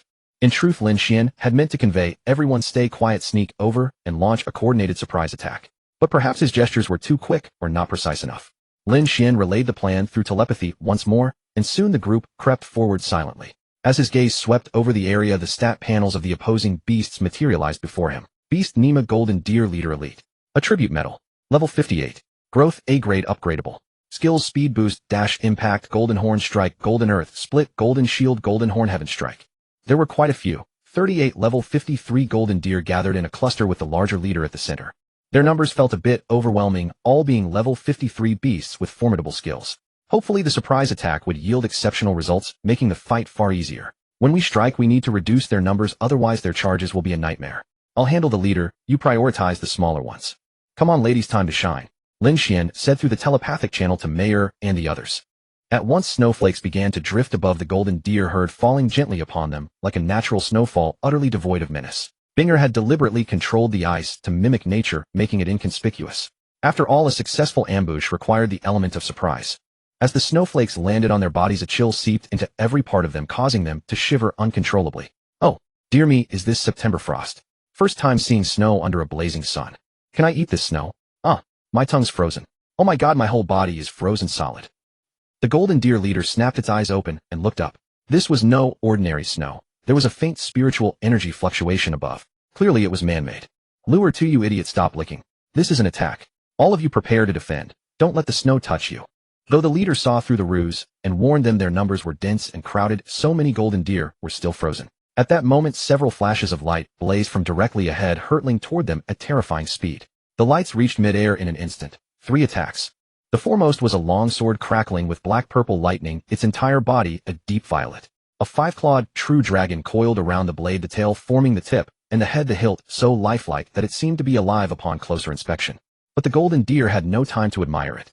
The lightning flickering on the sword made them feel as if they were being stared down by a primordial beast, in involuntary fear and helplessness seizing them. Most terrifying of all, 2 more attacks followed. One made them feel as if death itself had its gaze fixed upon them, their very souls trembling. If they didn't flee, they would surely perish. The 2 behind were a ferocious ice dragon and a vermilion bird blazing with crimson flames. Yenner's vermilion bird was the most dreadful. Wherever it passed, the space itself was scorched into black voids by its intense heat. Like a brush dipped in ink, it drew a dark streak across the void. Run, run, run. The golden deer leader glanced at the terrifying attacks and bellowed. There was no need for its command. The herd was already in motion, stampeding outward, even crashing into their companions without hesitation. But those unlucky ones, or those who had been foolishly licking the snow, were doomed. Many were already frozen solid, forced to watch helplessly as the devastating attacks bore down on them. Crackling thunder. The long sword, like a rainbow piercing the sun, drove straight into the heart of the golden deer herd. A powerful shockwave rippled outward, churning up layers of earth. The black-purple lightning transformed into wild electric serpents and thunder dragons, sweeping everything within a 15-meter radius into a chaotic maelstrom of dirt and lightning. Before the lightning could finish its rampage, the vermilion bird crashed into the thunder realm like a sky-covering inferno. With a deafening boom, the very space trembled, as if it could barely withstand the shock, tiny cracks fissuring in the air. The flying dirt was instantly pulverized into dust. An intense heat spread, and a colossal fireball shot into the sky. The final attack, the ice dragon, seemed to fear the massive fireball. It executed a playful sharp turn, veered around the blaze, and swept toward the golden deer that had barely escaped the first onslaught. Holy crap, that ice dragon can turn. My doom is nigh. The ice dragon roared like a collapsing mountain, slamming into the golden deer herd. The immense impact sent a large group of deer flying into the air before they crashed heavily to the ground, their bodies covered in frost, wailing in agony. Lin Xuan's eyes flashed like lightning as spiritual energy slowly surged within him. He spoke calmly to the girls. Well done, ladies. Now we attack. Binger, protect Yaoer, and let your ice dragon fight in the front. With those words, his figure vanished like a streak of lightning, heading straight for the golden deer leader. The leader had barely escaped with its life. The sudden assault had shaken it badly. That wave had taken out nearly 15 of its subordinates. It had only survived because it ran fast. Even it would have been destroyed by an attack of that intensity. Before it could catch its breath, one wave receded only to be followed by another. Its gaze locked onto a figure charging toward it. Haha, damn it. Why did I laugh? That sneaky bastard finally shows himself. Time for my big move. Enraged, the golden deer leader's eyes seemed to spit fire, and it unleashed its ultimate skill. Golden light flickered from its antlers as nearby spiritual energy converged rapidly. It leaped nimbly into the air, its antlers blazing with golden radiance, as if trying to pierce the very heavens. With its antlers aimed forward like a cannon, it hurtled toward the sneaky foe. Lin Xuan, instead of dodging, was seized by a desire to clash head-on. His spiritual energy churned at full speed, his sword gleaming with beautiful light. He jumped gracefully, gripping the sword with both hands, and delivered a powerful, decisive strike toward the opponent. Parry. Both sides unleashed their strongest attacks, colliding in an instant. Lin Xuan was knocked back several meters by the sheer force before he managed to steady his stance. The golden deer pack leader fared far worse. Part of his antler had been cleanly sheared off. Now sporting antlers of unequal size, he looked utterly ridiculous. The golden deer leader stared at the severed piece of horn on the ground, his eyes wide with shock. He had clearly felt that the old fox's attack intensity was comparable to his own. Shouldn't they have canceled each other out? How had his antler been sliced off instead? Gods, this would ruin his reputation among all the does in his herd. He could already imagine the teasing remarks they would make upon seeing him. Look at those antlers, one big, one small. How funny. How are you here to entertain us? Thank you, that actually made my day. This golden deer leader had some nerve. Even in a life or death moment, he was still worried about what the does in his herd would think. Absolutely absurd. Having stabilized himself, Lin Xuan's gaze sharpened. Seeing his opponent still dazed, he vanished from sight. In the blink of an eye, he appeared before him. This was exactly the kind of opportunity Lin Xuan relished. Playing the cunning schemer in broad daylight was exhilarating. The purple immortal's sword slashed forward like a streak of light, aimed straight for a vital point. With a sharp crack, his sword pierced through the opponent's golden barrier, pressing onward without hesitation. The opponent instantly snapped back to awareness and drove both hooves into the ground, golden light erupting from them. A tremendous surge of force and spiritual energy seeped into the earth, causing the soil to explode outward in layers. Dirt and golden radiance swirled violently, sweeping toward Lin Xuan. Seeing this, a slight smile curved Lin Xuan's lips. He shifted from a thrust to a sweeping strike, darting past in a flash and carving a gash across his opponent's body. His opponent had nearly fallen to carelessness. That was almost a classic blunder. Fortunately, the golden barrier served as a reminder. However, Lin Xuan had still achieved his goal. Though he hadn't struck a fatal blow, he could wear his opponent down gradually. Having scored a hit, Lin Xuan naturally wanted to press his advantage. But seeing the chaotic swirl of dirt and blinding golden energy around his opponent, he knew charging in headfirst would only cost him more wounds. For now, he held back. The golden deer leader, wounded and bleeding, turned with eyes burning red from pain, locking his gaze onto that cunning adversary. Golden light flared from his hooves as he charged again, his antlers blazing with radiance. Like a bolt of lightning, he sped toward Lin Xuan, determined to trample that wretched old fox to the ground. Noticing this, Lin Xuan activated a light shield around his body and unleashed his flash spirit step at full power. His figure shot forward like electricity. Just before the collision, he launched himself into the air and unfurled his sword in a blossoming arc of steel. Squelch, squelch, several strokes and blood sprayed from the blade's tip. Then, twisting his body mid-air, he executed another sword flourish before landing squarely on his opponent's back. The golden deer leader was stunned. Holy shit. You cunning little human. You actually dared to stand on my back like an inverted scallion. Panic-stricken, the golden deer leader immediately brought his front hooves to a halt and launched himself into the air, flipping onto his back, so his rigid spine hit the ground first with a heavy impact. Lin Xuan admired his opponent's quick thinking and slipped away in an instant as the deer rose into the air, unwilling to share a rude encounter with the ground. Thud. Lin Xuan landed smoothly while his opponent crashed onto the ground with an audible thud. Scrambling to his feet with a swift roll, he fixed his blood-red gaze upon Lin Xuan's retreating figure. In every clash so far, he had gained no advantage. Instead, he had been wounded several times by Lin Xuan, and his back was still drenched in blood. Though these wounds on his back were hardly fatal, they made one thing painfully clear: he was powerless against Lin Xuan. If things continued like this, he would inevitably be ground to death. He couldn't help but glance at his subordinates. What he didn't want to see was exactly what he saw. His face darkened further. More than half of his followers had already fallen. His initial 3 devastating attacks had eliminated about 15 of them, and there had still been over 20 remaining. But looking now, only about 10 were left. He had only been entangled with this human brat for barely a minute, and already more than half his forces were gone. That meant he was in grave danger. An overwhelming sense of mortal peril washed over the golden deer leader, forcing him to rapidly analyze his situation. If I want to survive, I must eliminate this human first. Those 3 humanoid women are clearly his contracted spirit beasts. As long as I take down the human, everything else will fall into place. Wait, 3 of those humanoid women actually had horns on their heads. Could they be the same spirit beast lineage? The golden deer leader couldn't resist his curiosity and glanced toward the small horns atop Bing Long Yao and the other two women's heads. What he saw made him gasp aloud. Holy shit. Golden Qilin horns of auspicious fortune, noble dragon horns of solitary pride, and delicate pink carvings. Oh, thank the heavens, these are deer horns. Finally a kindred spirit among them. That moment of curiosity nearly made the golden deer leader drop to his knees. All his other thoughts vanished. Without a doubt, before he could settle things with this human, he would be overwhelmed by the group. Terror-stricken, he stared at the figure before him. Lin Xuan turned at that very moment, a faint smile playing on his lips as he watched him with amusement. Seems your discernment isn't bad. You can actually spot the signs. Human, could you please spare us? We will leave this place immediately. We were also driven here by a pack of brute, unreasonable tiger demons. We never originally inhabited this area. The golden deer leader pleaded for mercy. Upon hearing this, Lin Xuan became genuinely interested and waved his hand, signaling Meyer and the others to cease their attacks and return. Seeing the gesture, they immediately stopped and gathered beside Lin Xuan. Only then did Lin Xuan slowly speak. You said you were driven here by a pack of tiger demons. What did they look like? And do you know why they forced you to come here? Seeing that Lin Xuan seemed inclined to show mercy, the golden deer leader quickly transformed into a dashing young man, stepped forward a few paces, and replied respectfully. Young hero, here is what happened. Originally we inhabited a valley about 50 li north of here, where our clan maintains certain operations. However, 2 days ago a group of platinum and white striped tiger demons suddenly appeared and ordered all our clan members above level 50 to accompany them.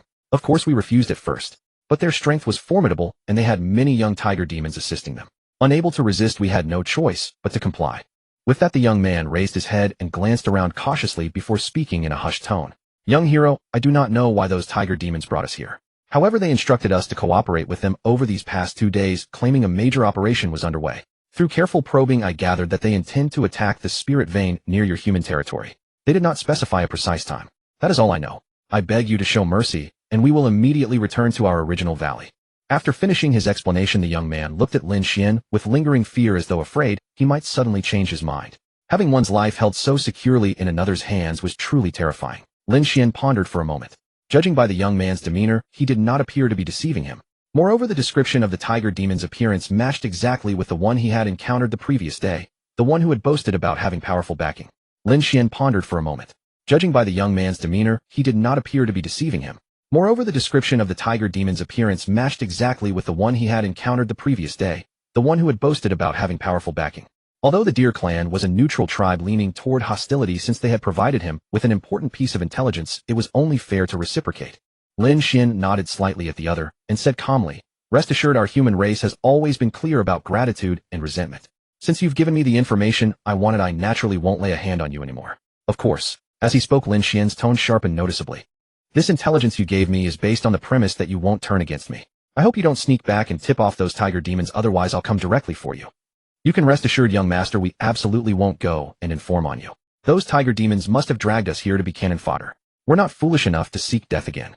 We'll slip away now and no longer meddle in this affair. The golden deer youth hurriedly replied, his tone tinged with urgency, as if he wished to leave this place of trouble immediately. All right, I trust you. You may go now. By the way, you mentioned a group of platinum and white tiger demons. How many exactly are there? Lin Xuan recalled that the other had said a group, not just one, which meant there might still be remnants of those level 59 tiger demons. There were 6 of them at first, then we saw 3 more after arriving here. That makes 9 in total. They are very powerful. I'm no match for them in a one-on-one fight. Very well, you may go. By the way, you can retreat through the jungle behind me. I've cleared all the beasts there, so it's much safer, and you won't be discovered. Lin Xuan was lending them a hand, otherwise, given their current state, they might not get far before being spotted. The other nodded in thanks and led the remaining 12 golden deer toward the jungle Lin Xuan had indicated. Ding. Spirit beast killed 70 beasts above level 49. Mission progress 70. Ding. Spirit beast gained 838000 essence. Ding. Mission completed. Kill any 20 beasts above level 49, 7220. Reward 15 character level experience multiplied by 3. After cleaning up the beast carcasses on the ground, Lin Xuan continued his journey. As for the tiger demon's plan to attack the spirit vein, he would inform Yun Dingtian about it when he returned in the afternoon. The main issue was that the specific time was still vague. These 2 days could mean this afternoon, tonight, or tomorrow. Since those tiger demons had mobilized so many beasts to cooperate with them, what he was doing now was essentially weakening their forces. As one side waned and the other grew, defending the spirit vein would become much easier. Lin Xuan looked up at the blazing sun hanging obliquely in the sky, then turned to Yaoer and said, Yaoer, help us recover. Let's continue and take a break at noon. Okay, master. As soon as Yao finished speaking, her jade fingers flicked several times in the air. Several blue rays flew out from around her gentle as water and swiftly drifted toward Lin Xuan and the others dancing around them. Lin Xuan instantly felt a great lightness throughout his body, making him want to close his eyes. His spiritual energy also recovered rapidly, and in no time, he was back to his peak state. After everyone's condition was fully restored, the dancing blue rays reluctantly flew back around Yao. Alright, let's go. From then until noon, Lin Xuan encountered only small groups of beasts or isolated individuals and no longer met such a large herd as the golden deer. It seemed they knew that a great reaper was nearby and deliberately avoided Lin Xuan's party. Seeing the sun already high overhead, Lin Xuan found a shaded spot to rest and start lunch. It had been a long time since he last had roast meat. The flesh of those golden deer was quite good and he thought about roasting some. But then he thought of Yao. Yao was also a deer, albeit a divine one. Would she be angered or amused if he ate the meat of her kin right in front of her? After pondering for a long time, Lin Xuan still took out some golden deer meat and some tiger meat, washed them, set up a fire, and began to roast. He would just not give the deer meat to Yao. Yao was a sweet, beautiful girl. She wasn't a deer. That would be like calling her a silly moose. Hey, silly moose are cute too, you know. Look at that white fur on its rear. How adorable. Although his stir-frying was hard to swallow, to be fair, Lin Xuan's barbecue skills were really good. Juice splattered both sides, turned golden brown, and he evenly sprinkled seasoning powder. The aroma of meat filled the air enough to make anyone's mouth water and drool. 3 little gluttons were already standing beside Lin Xuan. Mayer and Yao were drooling openly while Longer was a bit better. Though she was also swallowing hard, at least no tears of saliva dripped from the corners of her mouth. Mayer found the weight unbearable. She couldn't help but cling to Lin Xuan's arm and coax. Oh, master, can we eat now? You've made me drool so much it's almost dry.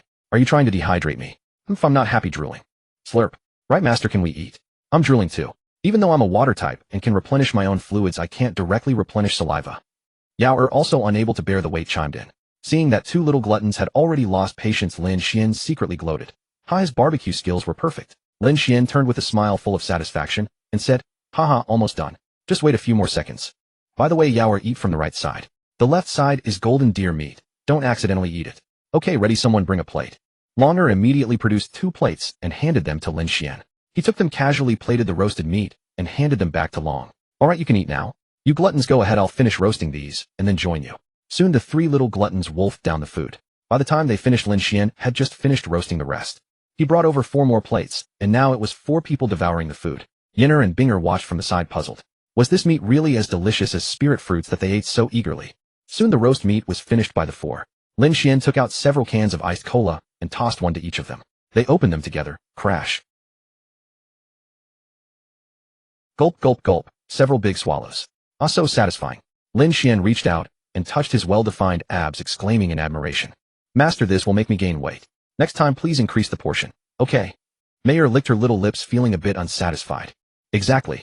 I didn't have enough either, master. Could you roast some more? Master is so stingy. I only ate half full. Why don't you roast more and fill me up? Longer, her appetite whetted but not fully satisfied, pouted and tugged on Lin Xuan's sleeve, coaxing him.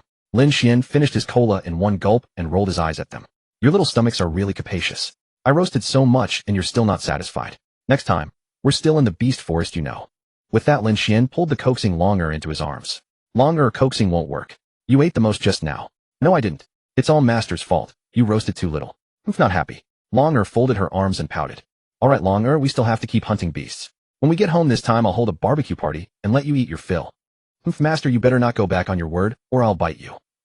Soon after their rest, Lin Xuan and his companions resumed their sweeping search across the plain.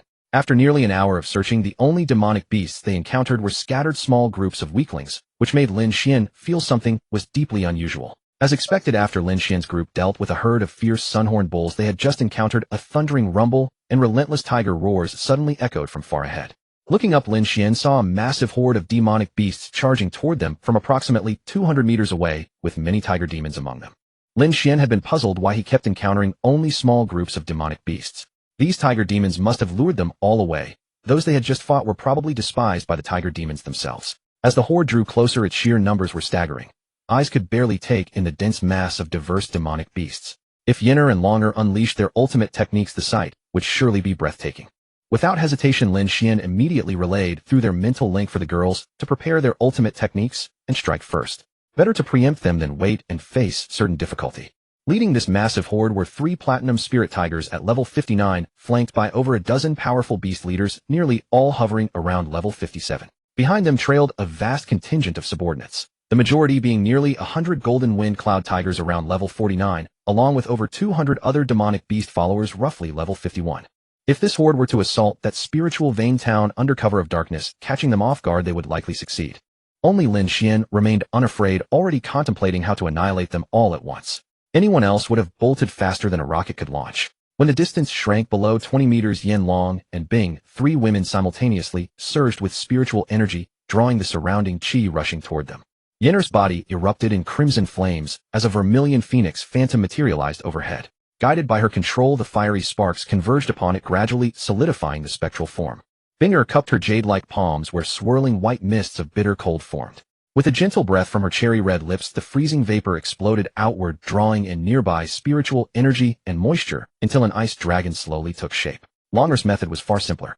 Lightning crackled wildly across her body as she reached into her collar and drew forth a true dragon thunder sword. She had intuitively mastered extracting the thunder sword from within the layered folds of her attire, a technique the panel indicated could be drawn from any position. Perhaps next time he should assist her. Watching her struggle with the technique seemed awkward. With someone to help, it would flow far more naturally. In quick succession, 3 devastating attacks launched in different directions like lightning strikes.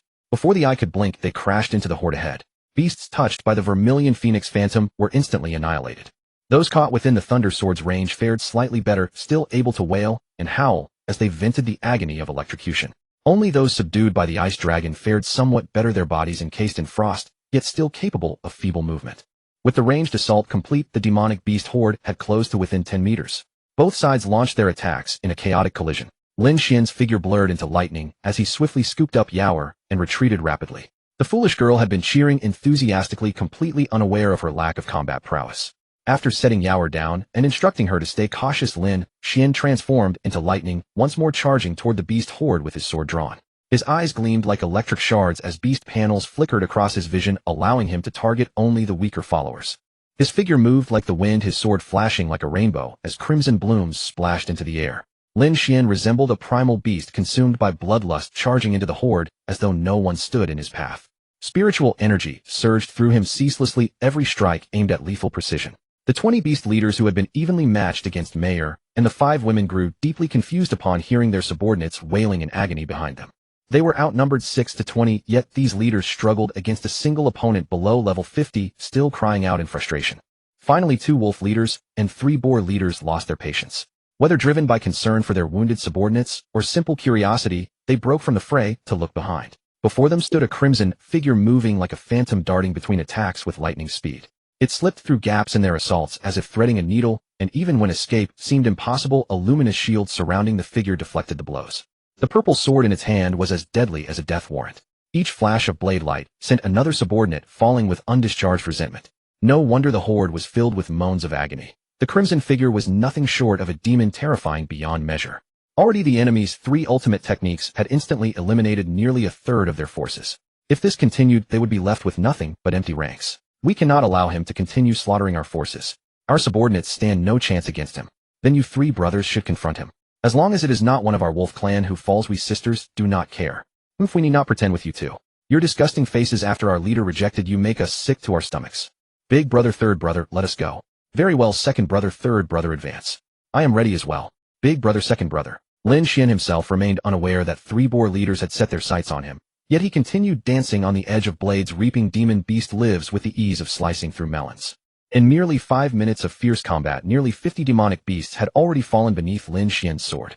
Despite the rapid depletion of spiritual energy in such high-intensity combat, Lin Xuan felt his battle experience and techniques improving at an accelerated pace. As expected, pushing the body to its limits awakened greater potential.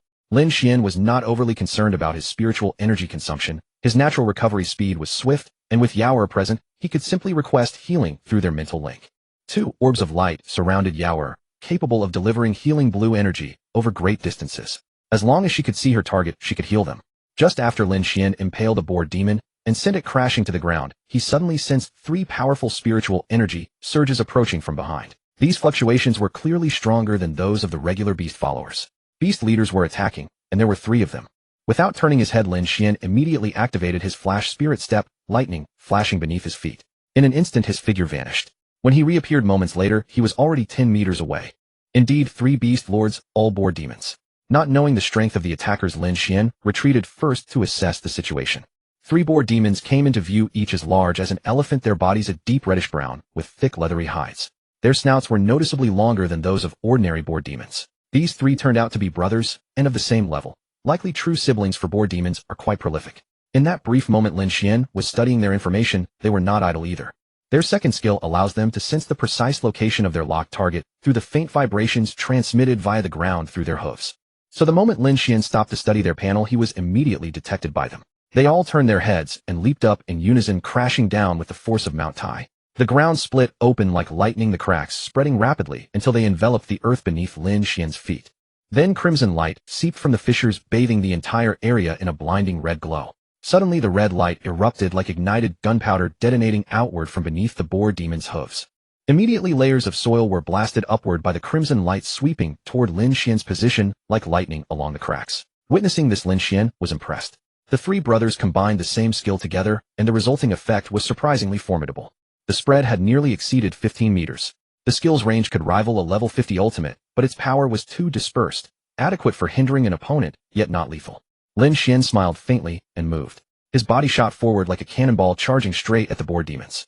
The soil and crimson light exploding along the way could not touch him by even a hair's breadth, his light shield held firm against everything. Lin Xuan closed in on the third boar brother, launched himself into the air, and swung his sword. A blaze of blade light soaring skyward, descending like lightning.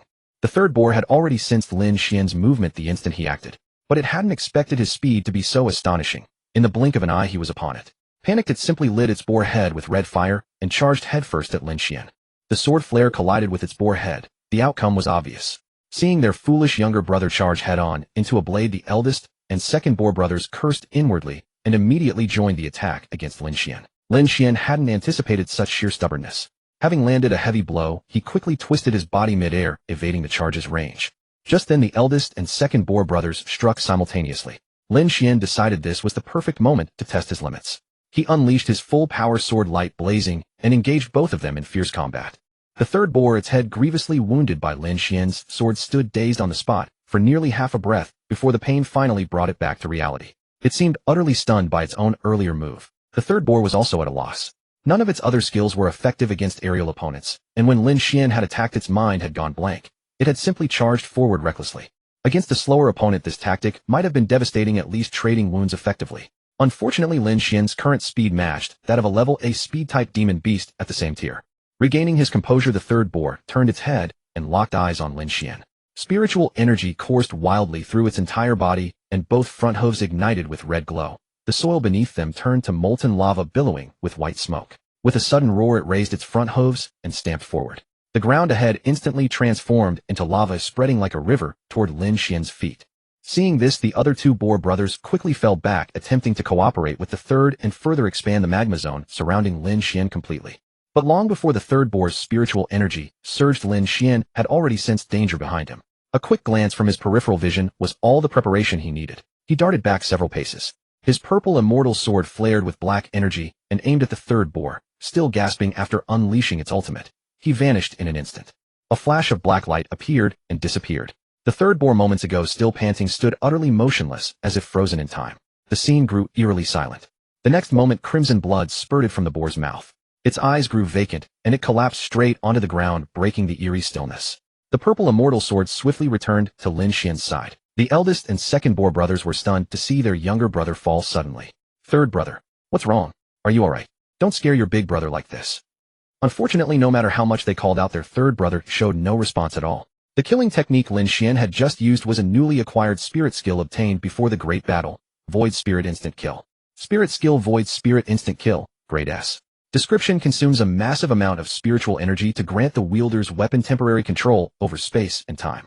Can be directed by will to strike and eliminate the target with devastating damage. Note those below level 60 should exercise caution. As Lin Xuan caught the returning purple sword, a mysterious energy flooded into his palms. It felt familiar, yet he couldn't quite put his finger on why. This was probably the power of space and time. The most mysterious yet the most ubiquitous force in existence. Everything within sight was composed of it. Perhaps that statement wasn't entirely accurate, yet it felt right all the same. It was everywhere after all. Meanwhile, the eldest and second boar brothers continued calling out to the third, utterly ignoring the skills they had been charging beneath their hooves, as if unable to accept the reality before them. Seeing such a golden opportunity, Lin Xuan was tempted to use Void Spirit Instant Kill again. But the skill description warned against misuse below level 60, so he suppressed his urge. He had no idea what would happen if he overused it. If anything went wrong, it would be a dire situation indeed. Beyond 10 meters, more than 100 beast underlings saw an opening and rained down an overwhelming barrage of attacks. One small mishap here, and Lin Xuan would be reduced to nothing but ashes. Taking advantage of the brothers' emotional distraction, Lin Xuan moved in the blink of an eye, appearing beside the second boar. Spiritual energy surged fiercely as blade light flashed toward his target. The moment Lin Xuan struck, a faint smirk appeared on the second boar's lips, as though its scheme had succeeded. It stomped its foot in an instant, unleashing all its stored skills.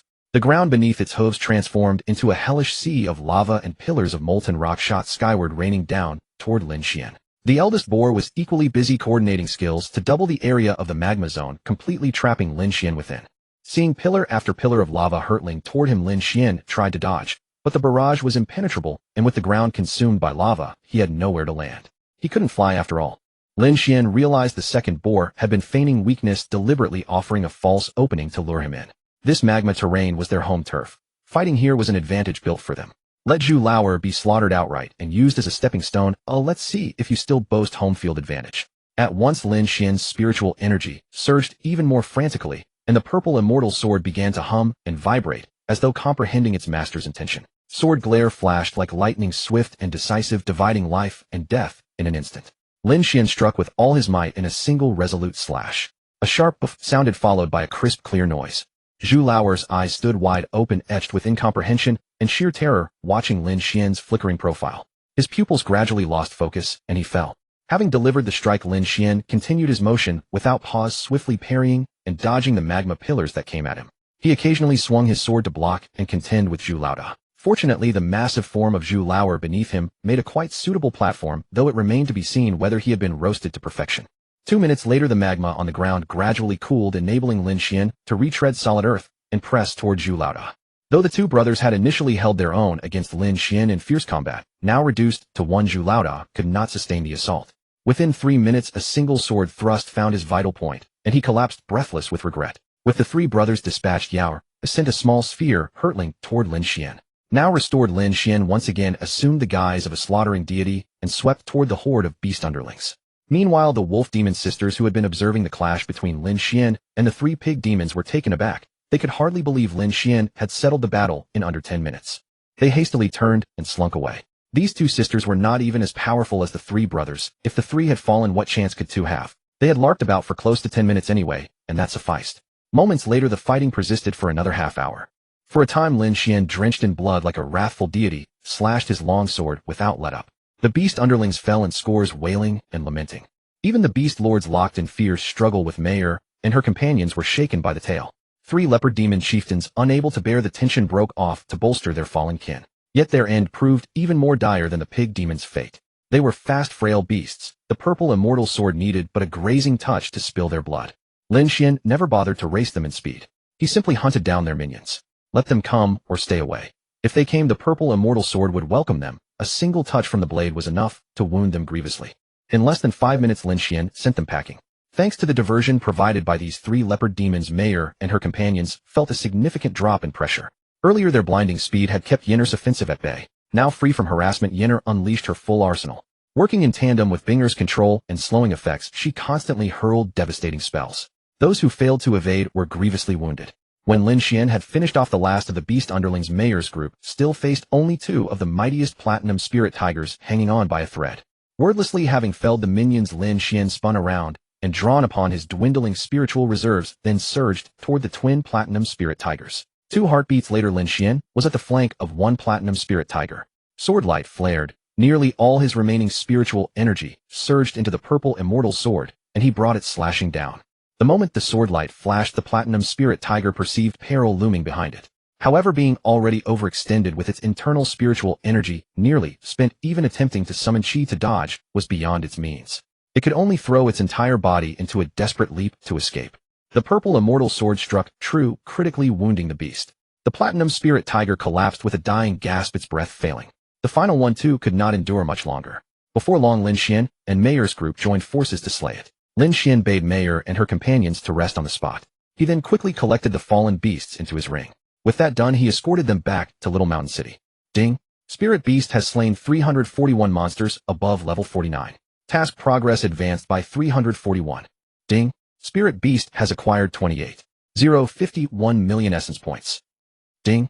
Nine-tailed Heavenly Fox has reached level 5714. 614 million essence, 20 million essence needed. Ding. Vermilion Bird has reached level 5714. 614 million essence, 20 million essence needed. Ding.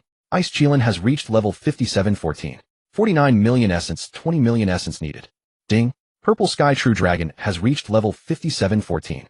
488 million essence, 20 million essence needed. Ding.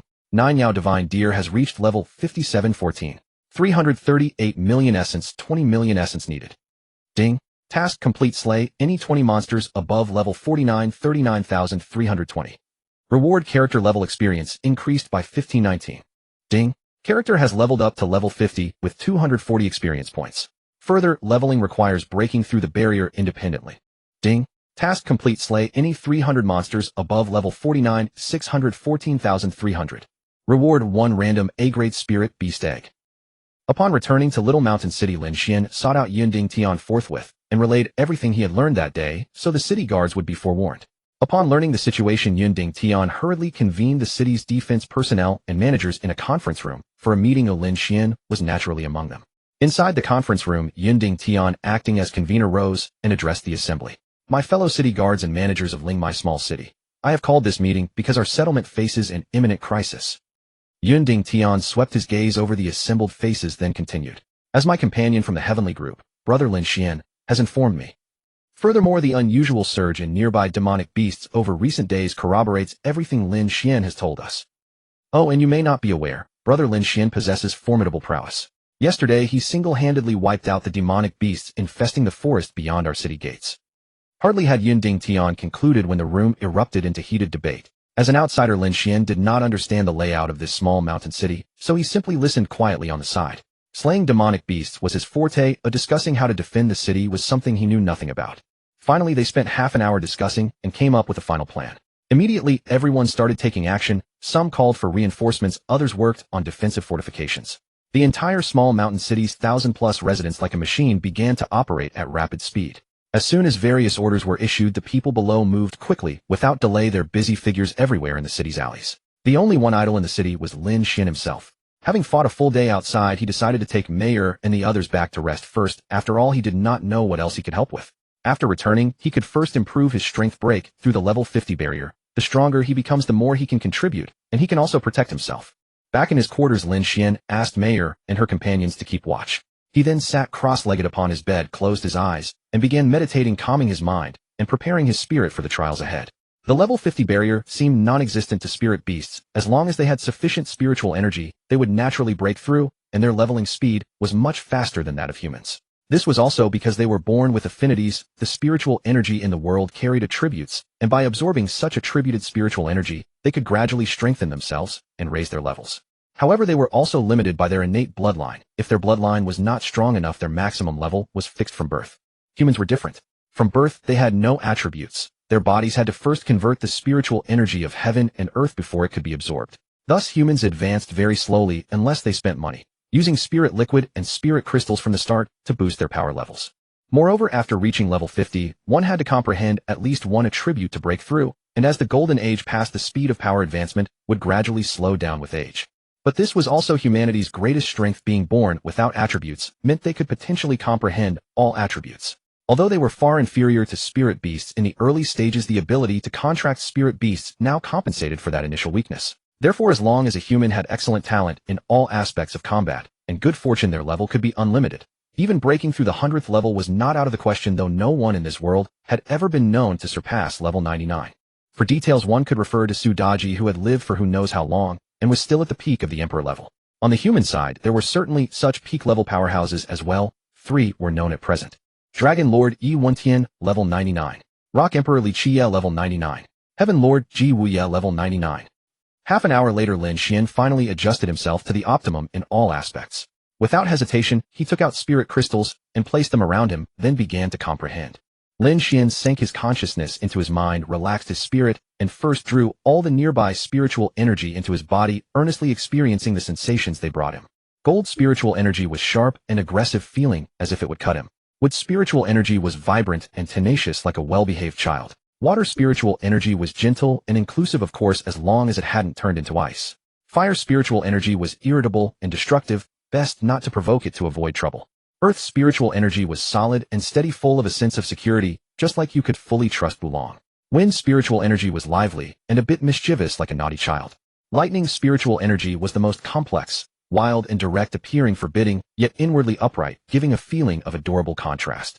Its quantity was not as abundant as the 6 major attribute spiritual energies. Lin Xian did not sense the space-time attribute. Perhaps it was too scarce or his level was too low to perceive it at all.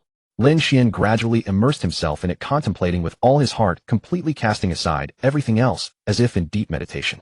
His room, however, due to the excessive spirit crystals placed, became somewhat hazy. Spiritual energy mist filled the entire room, flowing slowly. Suddenly, the spiritual energy in the room seemed to be drawn by something, instantly converging toward Lin Xian and rushing into his body. After the spiritual energy entered Lin Xian's body, colorful light radiated around him: gold, green, blue, red, yellow, and cyan. The light illuminated the mist, making the entire room seem wrapped in a rainbow fog. When all the spirit crystals in the room were nearly absorbed by Lin Xian, the colorful light around him gradually subsided and dimmed. Then Lin Xian's body suddenly trembled, as if breaking through a layer of window paper. Immediately, the spiritual energy within him surged, and the room's spiritual energy also stirred, accompanied by the sound of bones and joints cracking. Fortunately, Mayer and the other girls were in the room to protect him. They quickly acted to stabilize the spiritual energy, preventing it from damaging anything. After a short while, the spiritual energy within Lin Xian gradually calmed down. He slowly opened his eyes and stretched his body. At this moment, the system, which had been idle for ages, was jolted awake by Lin Xian's breakthrough. Ding! Congratulations to the host for breaking through the level 50 bottleneck. Level up successful, level 52, 40 experience points. The system is shocked. The unlucky host actually comprehended 6 attributes at once. System, this has nothing to do with luck. I'm just gifted, alright. Otherwise, why would I be the host, and you the system? Otherwise, would you have chosen me? Sundara. Lin Xian had proven himself so naturally, he wanted to be proud and smug. This mother system had been idling recently. Whenever he looked for her, she was off somewhere playing. Oh, you're getting cocky, aren't you? Look at that smug look on your face. The system felt annoyed seeing the host so triumphant, but couldn't refute him. She wanted to jump out and give him a little punch. Of course. I've been waiting for this opportunity for a long time. You mean I can't show off a little? Oh, system, you're throwing your weight around using the sword of a previous dynasty to behead an official of the current one. What? I'm the system, damn it. Believe it or not, I'll pop out and give you 2 punches. Come on, I'm not afraid of you, system. If you've got the guts, come out and we'll have a one-on-one fight. I'm not bragging. When I was a kid, I was unbeatable in the playground. As soon as Lin Xian finished his tough talk in his mind, time in his room froze. A small spatial rift opened before him, and a pair of small hands, flawless as white jade and delicate, as if boneless, reached out from it. The hands first kneaded Lin Xian's handsome face, then, as if still not satisfied, they formed fists and gave him 2 punches, turning his eyes into black circles. Then a voice as melodious as celestial music came from the spatial rift. Haha, see if you still dare to mess with me. Want to fight me one-on-one? I'll give you 2 punches first. Then after the jade-like hand lightly tapped in the air, it withdrew and the spatial rift disappeared. Time in Lin Xian's room returned to normal. Ouch, what the? Who kneaded my face and pushed me? Hey, why do my eyes feel sore? Hearing Lin Xian's cry of pain, Mayer and the other girls looked up at him. Seeing Lin Xian's face flushed, his eyes blackened like a panda's, and his comical posture, halfway falling backward while trying to sit up, his neck stretched out, making the panda eyes even more prominent. The girls couldn't help but burst into laughter. Haha, master, did you turn yourself into a panda eye after breaking through? Is that a new skill you comprehended? No, sister. Mayer, the stinky master, must be trying to lighten the mood. Look, he succeeded in making us all laugh. Mayer and Longer teased him. Yinner and Binger were more considerate. Although they also couldn't help laughing, they immediately stepped forward to support Lin Xian. But the moment they touched Lin Xian, both of them involuntarily fell toward him, directly into his arms, causing Lin Xian to fall onto the bed as well. As the beauties fell into his embrace, Lin Xian naturally held them close to prevent them from slipping again. Yinner was almost accustomed to it, but Binger couldn't help blushing, her cheeks flushing all the way to her ears.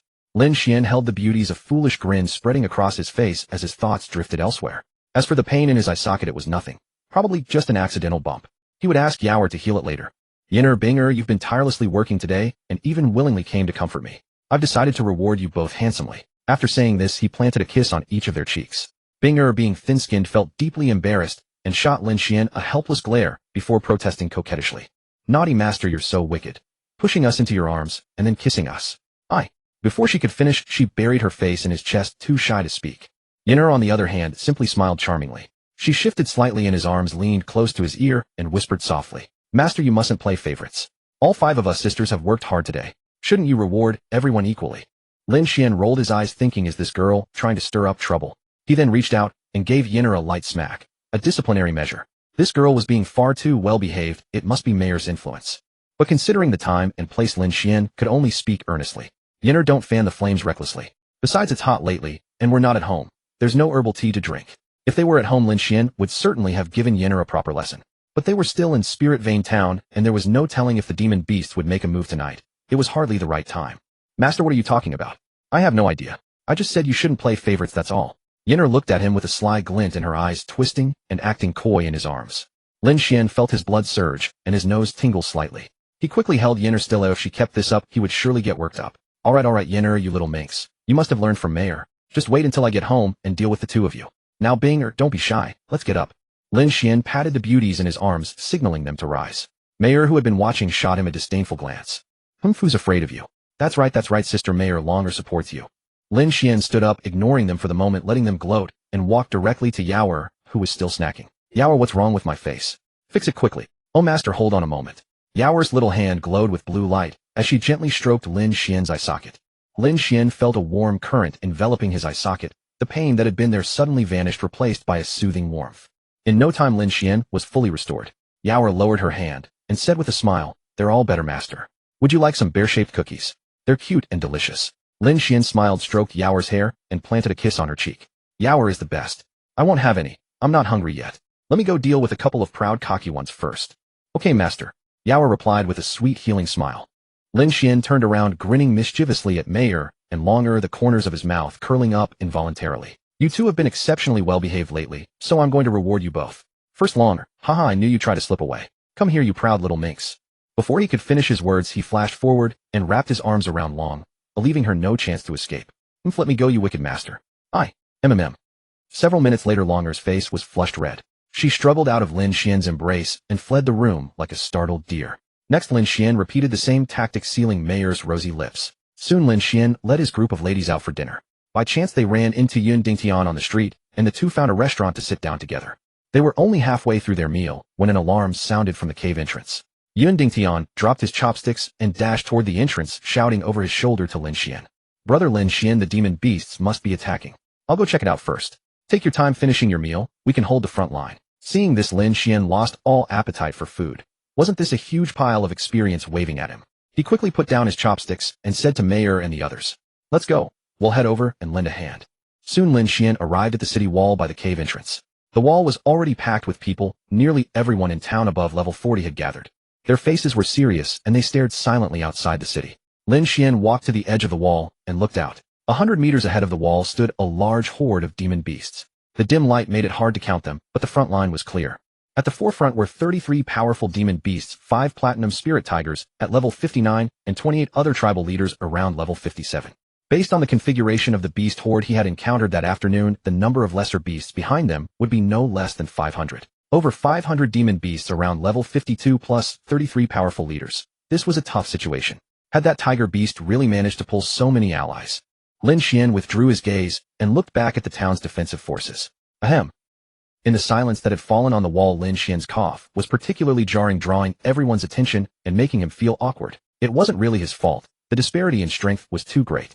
Most of the town's defenders were between levels 46 and 49, with only a few dozen having broken through level 50. The highest level was 55, held by 3 people: the town's consul, the chief of the city guard, and his deputy. The remaining 16 were around level 53, and over 80 were below level 50. In total, there were fewer than 120 people. The spirit beast's strength was uneven, but those below level 50 were of little use here. Seeing everyone on the wall staring at him, Lin Xuan decided to explain the demon beast's strength to cover his embarrassment. Ahem. Well, let me tell you all. Those beasts up front, the ones delivering those demon beasts. He almost slipped and said delivering experience. I fought the big tiger beasts in front. They're all level 59 A-rank demon beasts, extremely powerful. Also, based on the configuration of the beast horde I encountered today, the number of lesser beasts they've brought behind them could be several hundred. By the way, didn't you call for reinforcements? What's the situation on that front? Lin Xuan's words had barely left his mouth when the small city consul immediately replied, Lin Xuan, thank you for the information. However, the personnel we dispatched to the demon capital this afternoon to request reinforcements have yet to make contact. But considering the time elapsed, the reinforcements should be on their way by now. Lin Xuan observed his troubled expression and guessed he might be afraid they wouldn't hold out until the reinforcements arrived. Less than 3 hours had passed, and even under normal circumstances a round trip to the demon capital required at least 4 hours. Holding out or buying an extra hour seemed nearly impossible. Lin Xuan had confidence that with Mayer and the others he could stall the 33 demon beast leaders and slowly eliminate them, but relying on the 500+ lesser demon beasts was uncertain. Hopefully they could withstand the pressure. Having made his decision, Lin Xuan spoke up. Consul Chu, stalling won't work for long. The demon beasts are likely conserving their energy to recover. If they weren't planning an immediate attack, there'd be no reason to hesitate. I can handle delaying those 33 demon beast leaders, but I'll need your help with the smaller ones. If you can hold out for 30 minutes, I should be able to return and support you. Lin Xuan's words struck like a tonic, brightening Consul Chu's expression as clarity dawned on him. You're right. The demon beasts wouldn't waste time dragging this out if they could attack directly. We can't afford to delay any longer. With a sharp clap of his hands, Consul Chu unleashed his fierce presence and barked orders. Brothers, our mission is to hold off those demon beast subordinates. I don't care what means you employ, but you'll cling to them with your teeth even in death. That's how we'll triumph. Lin Xuan is a member of the Tian group, with formidable strength. Confident he can wear down those 33 demon beast leaders through attrition. We must hold firm. Once Lin Xuan eliminates those leaders, the remaining beasts will be far easier to handle. After this battle, I'll immediately petition for rewards from above. Promotions for those deserving, wealth for those who earn it. Do you understand? As Consul Chu finished speaking, everyone on the city wall chorused their response in unison. Yes. Lin Xuan witnessed this fierce display for the first time, his blood stirring with anticipation. This was the spirit of soldiers. Consul Chu summoned a long spear into his hand, pointing it forward with a grave voice. Brothers, summon your spirit beasts and fight alongside me. Kill. As soon as Consul Chu finished speaking, he shifted his intention, and a summoning array flared to life beside him. He leaped from the city wall, first charging ahead, while his spirit beast emerged in succession and followed. Then the city guards opened their summoning portals, riding their spirit beasts into battle or soaring through the air. Lin Xuan drew his purple immortal sword and gazed at the approaching demon beasts with a calm expression. Yawer, stay away from the main battlefield. The rest of you follow me. We're targeting those 33 leaders. With those words, his figure vanished like an arrow loosed from a bow, and Mayer and the other women immediately gave chase. The 5 platinum spirit tigers were caught off guard when the humans within the city decided to strike first. They had expected the humans to hold up defensively and planned to rest before attacking, having just completed a grueling journey across mountains and rivers to reach this place. After consolidating the nearby demon beasts, the platinum spirit tigers found their numbers insufficient and sent units to recruit more. Those who refused were dealt with through force. The Tiger Clan's method of persuasion was straightforward: join or die. After relentless effort and countless persuasive attempts, these 5 tiger demons finally returned with a substantial force of like-minded demon beasts. Upon returning to their base to find everything plundered, they were consumed with fury and concluded the humans must be responsible, then surged toward Lingmai City in a massive procession. As the humans drew near, the platinum spirit tigers abandoned caution and roared commands, urging their forces to charge forward. Kill. Show these humans the might of our demon clan. Leave none alive. For our great cause, charge.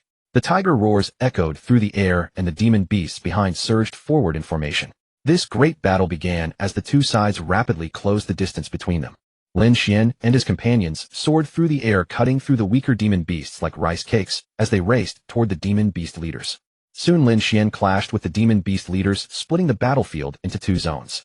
On one side, chaos erupted as human warriors and their spirit beasts collided with demon beasts, spells flying wildly and cries of battle ringing out. On the other side, devastation rained down as both sides unleashed their most powerful techniques, illuminating the sky like midday and shattering the ground into rubble with ash-covered trees and flying debris everywhere.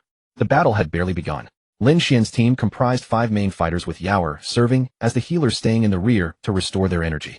Facing 33 demon beasts, Lin Xuan keenly noticed 3 healer-type creatures, 3 Chuanmu spirit bears, green-furred and roughly the size of red pandas, looking somewhat adorable and foolish, clearly recruited through deception. When fighting, eliminating the healers was always the priority. Seizing the moment when the enemy had just expended their techniques, Lin Xuan vanished like a phantom. In the blink of an eye, Lin Xuan reappeared behind a Chuanmu spirit bear, which remained completely unaware, still focused on healing the injured demon beasts ahead. Lin Xuan's long sword hummed and flashed like a rainbow, its blade tearing through space and leaving a dark scar racing toward its target. The Chuanmu spirit bear abruptly froze, sensing the deadly threat behind it. Turning in shock, it saw a long sword mere inches away. The agile bear attempted a desperate evasion, its spiritual energy surging as a green glow flared across its body and it lunged backward, trying to dodge the fatal strike. Unfortunately, Lin Xuan's strength had undergone a monumental transformation after breaking through level 50, his attributes far surpassing anything before. This single strike was beyond the capability of a healer-type beast to evade, especially delivered as a full-power ambush. With a sickening thud, the overly adorable spirit bear was sent flying by Lin Xuan's sword, rolling several times before collapsing in a pool of blood. Having landed his first blow, Lin Xuan immediately sheathed his sword and shifted position, launching another strike at a second Xuanmu spirit bear. However, his previous attack had already alerted 10 demon beast leaders, who immediately turned and rushed toward him. Seeing this, Lin Xuan had no choice but to redirect his attention to deal with the approaching demon beasts. The remaining 2 spirit bears quickly retreated into the midst of the demon beast formation, making them difficult to target. Facing a siege from 10 major demon beast leaders, Lin Xuan was furious. He was always the one meting out beatings, never expecting to be swarmed by a bunch of stinky demon beasts. Damn it, you ugly bastards. Think I'm an easy target. Die. Lin Xuan seized a perfect opportunity and swung his blade with all his might, bisecting a snake demon leader in a single strike. "Oh, you human dare to kill my elder brother. I'll fight you to the death." Upon witnessing this, another snake demon leader surged up in rage, its serpent mouth wide open as it spewed venom toward Lin Xuan. Lin Xuan had already been thoroughly irritated by these 2 snake demons, for they were even more cunning and devious than him, constantly resorting to sneak attacks. He immediately darted forward, dodging the venom and closing in on its vital point. As he raised his sword to strike, an attack suddenly came from his side, forcing him to retreat several steps to evade it. "You ground-dwelling stray chicken. I'll pluck every feather off you." Lin Xuan sneered mockingly at the approaching chicken demon leader. "Cluck cluck, you little human, my ass. I am a fire-plume chicken destined to transform into a phoenix, not some common stray chicken. I'll tear that mouth of yours apart." The fire-plume chicken finished speaking, and its entire body erupted in flames as it charged at Lin Xuan once more. "Screw you, stray chicken. A chicken is just a chicken. Do you really think you can hop onto a branch and become a phoenix?" After hurling his insults, Lin Xuan swung his sword, sending a wave of sword energy sweeping toward the pheasant demon and forcing it back. He then flashed forward, twisting through the air a few times before resuming his assault on the snake demon. "I'll deal with that sneaky snake demon first. It cannot be allowed to live. It actually dares to be more devious than me." Noticing Lin Xuan charging at it, the snake demon's eyes gleamed with vicious intent. Its entire body emitted an eerie green glow that chilled the heart, and its serpent mouth gaped wide, revealing elongated fangs. Like a cannonball fired from a barrel, it lunged at Lin Xuan. The snake demon was confident that a single bite, or even merely grazing Lin Xuan with its fangs, would send him straight to the underworld without a chance to recover. Seeing the snake demon's venomous fangs exposed as it charged, Lin Xuan had no intention of trading blows. He quickly shifted his position several steps, sidestepping its maw. Then his entire body surged with spiritual energy. The spiritual chi from heaven and earth was drawn toward his long sword, converging rapidly and shining with brilliant radiance before he slashed a sword strike like lightning at the snake demon's vital point. The snake demon had also anticipated Lin Xuan's moves. Seeing its attack evade, it quickly arched its body and lashed out with a tail sweep aimed at Lin Xuan. Noticing the serpent tail carrying air-cracking ripples crashing toward him, Lin Xuan simply ignored it, his offensive momentum unrelenting. After spinning his blade in the air, he struck heavily at the snake demon's 7-inch point. Despite the snake demon's green light armor, Lin Xuan's single strike shattered its defense. His purple sword immortal blade sliced through it as easily as cutting tofu, bisecting the snake demon, meting out the same fate as its elder brother. Severed in two, the snake tail deviated from its original trajectory and missed Lin Xuan entirely. The snake demon rolled wildly on the ground, struggling frantically in its final moments, kicking up great clouds of sand and stones. "Human." Lin Xuan turned his head and spat dismissively, mocking. "I've been despising you two grass snakes for a while now, and you dared to sneak attack me." The remaining 8 demon beast leaders watched Lin Xuan slay 2 of their companions within mere breaths, their hearts trembling with fear, their eyes filled with hesitation. "Hey, wait, didn't we grab the wrong script? At first this kid was running around with his head down getting thrashed by us, and now in one careless moment, he's killed 2 of us. And honestly, we seem as fragile as paper. Every time we clash with this human, he slashes open a wound on us. What's next? Will we all be sent to the Yellow Springs too?" The Platinum Spirit Tiger, one of the demon beasts besieging Lin Xuan, noticed the unnatural expressions on the other demon beast leaders' faces and quickly spoke up to encourage them. "Brothers sharing the same path, do not stop your attacks. We strike again, and this human boy will surely prove no match for us. Once we seize this small town, there will be abundant rewards." Hearing this, Lin Xuan couldn't help but smirk slyly and asked curiously, "I'm quite curious. What rewards did this silly tiger promise you? And have you received them yet? Don't end up like that foolish snake, losing your life without ever seeing a single reward." "Human, stop spouting nonsense. This is merely sowing discord. Demon beasts and humans are natural enemies after all," the Platinum Spirit Tiger hastily countered. That remark actually hit the nail on the head, reminding those demon beast leaders who had come to their senses and realized they had been manipulated. Humans and demon beasts were indeed bitter enemies by nature. Encounters between them usually ended in mutual destruction. If they showed fear now despite having numbers on their side, what hope was there for their future? Upon hearing this, the fear in the demon beast leader's eyes slowly vanished, replaced by pure ferocity. Lin Xuan was merely stalling for time to find the perfect opportunity to unleash his ultimate technique, not to sow discord. What a joke. Isn't it far better to kill them all and gain their experience? Why would I let them go? Immediately a wicked smile curled Lin Xuan's lips. His gaze shot forward like lightning as he raised his purple sword immortal blade, pointing it directly at the platinum spirit tiger. His spiritual energy surged wildly throughout his body. Tiger cub, sow discord my ass. I've despised your tiger clan for ages. When the time comes, I'll wipe you out. Die. The moment the words left his mouth, his long sword transformed into a black gleam and vanished. In an instant it reappeared before the platinum spirit tiger's eyes, piercing through it silently. The platinum spirit tiger failed to react in time. The long sword had already shot straight through its field of vision without making the slightest sound. By the time the other demon beasts reacted, the platinum spirit tiger's pupils had dilated and it collapsed to the ground. The purple sword immortal blade had already returned to Lin Xuan's hand. The demon beasts were utterly shocked. An icy chill swept over them, their bodies trembling involuntarily as they stared dazed at the fallen platinum spirit tiger. As the purple sword immortal blade settled into Lin Xuan's grasp, he felt a tearing pain in his hand, but it did not hinder his combat ability. He guessed this technique could only be used once a day. Indeed formidable, beasts of this level could not possibly react in time. If he could unleash it endlessly without restriction, the scene would be splendid. What a shame his current strength did not permit it. Seizing the moment while the demon beast's attention was elsewhere, Lin Xuan decisively flashed forward and charged into battle, sword raised. With only 7 demon beast leaders remaining, Lin Xuan felt considerably lighter, and his attacks became even more ruthless and unrestrained. Wherever his blade pointed, none could escape. His figure was ghostly, leaving no trace. Blade lights and sword shadows flashed erratically, shockwaves from the battle wreaking havoc everywhere. No place nearby was spared from the destruction. Ground quaked and mountains crumbled in every direction. Any demon beast with insufficient strength that strayed into the shockwaves' range was blasted flying. The demon beasts were suffering tremendously. Terrified that Lin Xuan would unleash his black gleam technique again, they could only go all out, coordinating with one another to restrict his movements and deny him the chance to use it. Lin Xuan could see their fear, so he attacked with even greater ferocity, driving them into relentless retreat. Had it not been for the 2 restoration-type demon beasts at the rear occasionally healing them, they would have collapsed long ago. Now the demon beasts could only pray that the other demon beast leaders would arrive with reinforcements soon, otherwise they would surely be ground to death. On Lin Xuan's side, the situation was one-sided. Mayor and her 3 companions were locked in battle with 20 beast leaders, the clash far more terrifying in scale.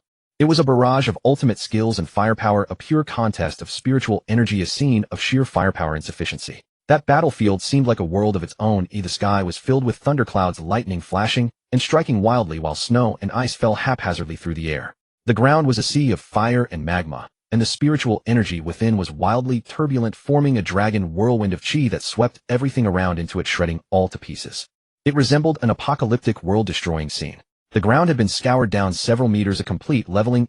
Any carelessness within would lead to instant regret.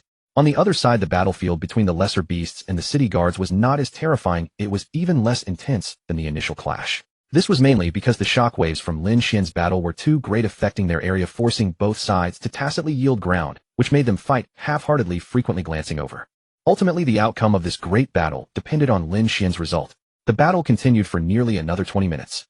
Lin Xuan's offensive remained undiminished, his stamina abundant, while the 7 beast leaders opposite began to feel stretched thin, their spiritual energy waning, the signs of defeat growing more apparent. Finally, Lin Xuan caught a glimpse of the wild chicken beside him, staggering. A golden opportunity. Tonight's chicken leg was secured. He swiftly flashed his figure, arriving before the wild chicken, his long sword bursting into a radiant rainbow, slashing viciously into its body. The wild chicken was knocked back several meters by Lin Xuan's sword, spitting a mouthful of blood, prostrating on the ground, glaring venomously at Lin Xuan. Human, if I croak you won't have it easy either. The wild chicken, knowing it couldn't escape its doom, became ruthless, using all its strength to unleash a racial secret art sacrifice to transform into a phoenix, commonly known as turning a chicken into a phoenix. The wild chicken closed its eyes, its body engulfed in flames, its feathers becoming more resplendent, its crown and tail feathers rapidly lengthening, now bearing an 8/10 resemblance to a phoenix. Suddenly opening its eyes, it raised its head, flapped its wings, and soared into the sky, crying out several times, as if bidding farewell to the world, a note of sorrow in its call. Then it turned in midair, its flames surging to illuminate the sky like daylight, its feathers exploding into fiery plumes resembling meteorites. Beautiful, yet perilous, as it swiftly charged at Lin Xuan, determined to perish together with him. Lin Xuan tried to dodge, but the other beast leaders seized the opportunity to go all out, sticking to him like stubborn plasters, attacking him recklessly. In the beast's view, as long as they held Lin Xuan down, leaving him no escape, he would surely be killed by that attack, for they had sensed a deadly threat from the false phoenix. Indeed, if Lin Xuan were hit, he would truly die, for this was an attack bought with the wild chicken's life. It would be unreasonable if it weren't powerful. But Lin Xuan wasn't one to sit idle. Seeing the beasts clinging too tightly, he steeled himself, his light shield reigniting. You want me to just wait for death? Then I'll pick a lucky winner and grant them a well-done treatment. With that, his long sword turned into a blur, and he unleashed a heaven-rending barrage on the Wolf King, who had just charged in. Blood splattered from the Wolf King, other beasts attacked, but Lin Xuan ignored them entirely, focusing on his relentless assault, renewing his light shield without regard for cost. The Wolf King, already exhausted and depleted, could no longer withstand Lin Xuan's frenzied attack. Within 2 breaths, it was covered in wounds. At this moment, the attack from the air had reached just above Lin Xuan's head. Even before impact, the heat wave swept over him, causing his clothes to flutter wildly. Seeing the timing was right, the other beasts all launched attacks at Lin Xuan once more, while they themselves quickly fled the coverage area of the false phoenix. The Wolf King, entangled by Lin Xuan, could not retreat at all, and could only resign itself to its bad luck, having to accompany this human to the end.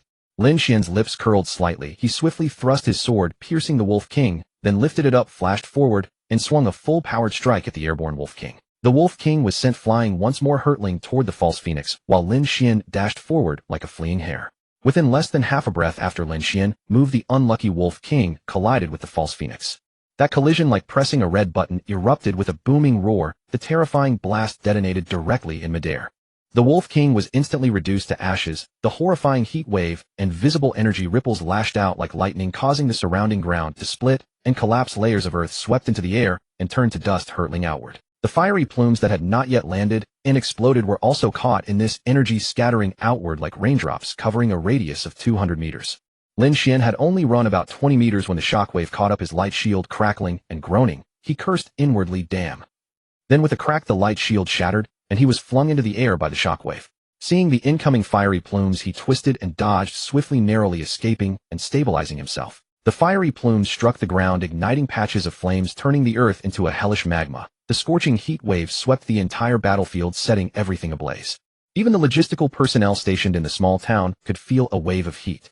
Lin Xuan took a deep breath, wiped the blood from his lips, and thought to himself as he gazed at the massive fireball ahead. Good thing the Wolf King absorbed most of the attack's energy, otherwise this wouldn't have been just a mouthful of blood. He turned his head to look at the remaining 5 beast leaders. No, now only 3 remained. U2, injured in the legs by Lin Xuan, couldn't evade the subsequent fiery plumes, were struck and lay on the ground incapacitated. The remaining 3 didn't last long against Lin Xuan. Within 2 minutes they all fell and turned into experience, though Lin Xuan was utterly exhausted. It was mental fatigue. His physical strength and spiritual energy were still ample thanks to Yao's assistance. Having just fought 10 beast leaders for nearly half an hour, Lin Xuan's mental energy had been under extreme tension, consuming a great deal. This would have to rely on Lin Xuan's own body to recover. External help couldn't assist him. The stronger one's power, the more mental strength grows accordingly. There seemed to be no good way to train it. Lin Xuan paused briefly to rest, then looked toward Mayor's group. On their side, 8 beast leaders remained, and behind them 2 healer Springwood spirit bears were helping them recover. Now let's see how you 2 stupid bears escape. Lin Xuan's body flashed forward like lightning, appearing in an instant behind one of the Springwood spirit bears. The purple immortal's sword hummed, releasing a brilliant violet light that slashed down upon it. The Springwood spirit bear, startled by the sudden attack, charged blindly forward in a desperate attempt to evade the strike. A sharp crack echoed as Lin Xuan's sword struck the bear's back, the blade's aura sweeping it through the air before it crashed heavily to the ground. Having scored a hit, Lin Xuan turned his gaze toward the second Springwood spirit bear, the one acting as their healer, regarding it like a predator eyeing its prey. The Springwood spirit bear, intimidated by Lin Xuan's stare, panic-stricken, fled frantically forward, hoping the beast lords ahead would come to its rescue. Wishful thinking. They were already overwhelmed with no strength to intervene, least of all against someone like Lin Xuan. Before the bear could escape, even 10 meters, Lin Xuan dispatched it with 2 swift strikes. Only the 8 demonic beast leaders remained, their resources utterly depleted. With the healer eliminated, Lin Xuan took to the sky and flew forward, entering the surreal world ravaged by the shockwaves of battle. The moment he entered, violent spiritual energy surged toward him, creating ripples across his protective barrier. Yet the lightning and ice storms posed no threat to Lin Xuan. They were techniques belonging to Bing Air and Long Air after all. Lin Xuan looked unsteadily as Mei Er and the others had ceased their battle with the demonic beasts, all turning their gaze toward him. Mei Er and the others regarded him with stars of admiration in their eyes. He had just fought 10 opponents single-handedly, and his speed far surpassed theirs. His strength was beyond question. The demonic beasts looked at Lin Xuan with deep fear and unwillingness. They had exhausted all their options and were now powerless to change their fate. When their final desperate strike, the Phoenix Rising transformation, failed to kill him, their defeat was already sealed. Lin Xuan shook his head slightly at the demonic beasts and smiled. Why are you staring at me? Never seen a handsome man before. Tell me when you're done looking, and I'll send you on your way. Humans, you've won this time. But our demon race will return. Just you wait. Yes, exactly. But sadly you won't live to see that day. And don't worry, your demon race won't either. As for you, foolish monkey, you've been tricked into a wretched state. Lin Xuan waved his hand dismissively. What's there to say to a foolish monkey? Fight! Several demonic beast roars erupted, and the final battle began, but it lasted only 5 minutes before all 8 beast lords fell one after another. After finishing here, Lin Xuan needed to reinforce the other flank, so he took Mei Er and the others and flew toward it. Some of the demonic beast minions were clever enough to realize their leaders were dead, and they began fleeing in droves. Lin Xuan quickly joined the battle from behind, slaughtering the approaching demonic beasts like a massive millstone, crushing everything in its path. The great battle was quickly declared over. Ding! The spirit beast has participated in killing 553 demonic beasts above level 49. Mission progress increased by 233. Ding! The spirit beast has obtained 334 million essence points. Ding! The nine-tailed spirit fox has reached level 59. 948 million essence points per 80 million required. Ding! The vermilion bird has reached level 59. 948 million essence points per 80 million required. Ding! The ice Kirin has reached level 59. 828 million essence points per 80 million required. Ding! The purple void true dragon has reached level 59. 946 million essence points per 80 million required. Ding! The nine Yao spirit deer has reached level 59. 678 million essence points per 80 million required. Ding! Mission completed. Killed 20 beasts above level 52. 24,620 achieved. Reward: character level experience increased by 15 times 12. Ding! Character leveled up successfully to level 54. 20 experience points. Next came cleaning the battlefield and tending the wounded. The small mountain city had long been prepared for this. Soon a large contingent emerged from within to handle the aftermath. Lin Xuan sat with Mei Er and the other women leaning against the city wall, quietly watching the healers tend to the injured. Almost everyone who survived bore wounds light or heavy. Lin Xuan and his companions were no exception, though thanks to Yao Er's healing their injuries appeared less pronounced. The defense of the city had been an overwhelming victory. Despite the power gap between them and the demonic beast horde, winning was no trivial feat. It was Lin Xuan who turned the tide alone, first fighting 10 opponents simultaneously to eliminate their leaders, then reinforcing Mei Er's group to finish off all remaining commanders. With the leaders all slain, the beast army lost its coordination and scattered like loose sand, making them easy prey. Otherwise, victory would have been far harder to achieve. The city guards also played a crucial role. By holding back the main beast horde, they allowed Lin Xuan's group to focus on the leaders without worrying about flanking ambushes, a considerable burden otherwise. Lin Xuan felt his eyelids growing heavy. A yawn escaped him. The aftermath of overexerting his spiritual energy had finally caught up. Brother Lin Xuan, we've searched everywhere for you. I barely spotted you over here. You look exhausted. Why not return and rest first? Leave the rest to us. Just then Consul Chu approached with Lin Xuan from Cloud Top Heavenly Dynasty, offering the suggestion. Lin Xuan looked up, rubbed his face to steady himself, and smiled. I'm fine. The battles have been non-stop today, and I've overexerted my spiritual energy, but I can still hold out. Once the reinforcement from the demon beast side arrives, I'll return to rest. It's better to deal with any remaining forces first. Consul Chu stepped forward and expressed his sincere gratitude. Lin Xuan, this victory was only possible because of your efforts. Without you, I estimate we would already be the demon's prey by now. When I saw you fighting alone against the horde, I wanted nothing more than to charge to your aid. But lacking sufficient strength, I couldn't break through. Fortunately, you prevailed in the end. Brother Lin Xuan, the clan leader, speaks truly. Thanks to you, my brothers and I are still alive. Those damned beasts. Wait until we feast on their flesh. Captain Yin, you speak plainly, but meaningfully. That really makes me laugh. Lin Xuan chuckled. In that case, Captain Yin, after this I'll treat you to tiger bone soup. I hear it's incredibly nourishing. Agreed. That stuff is terribly enriching. I drank it just yesterday. The effect was, haha, too bad my wife isn't here. Never mind that, never mind. Haha. Captain Yin scratched his head and laughed. Missing home, old Yun. How about I grant you some leave to visit? Just a few days. Yes, but not right away. These are the busiest days after the battle. How could I leave now? I'll take my leave once everything is settled. Captain Yun nodded in agreement.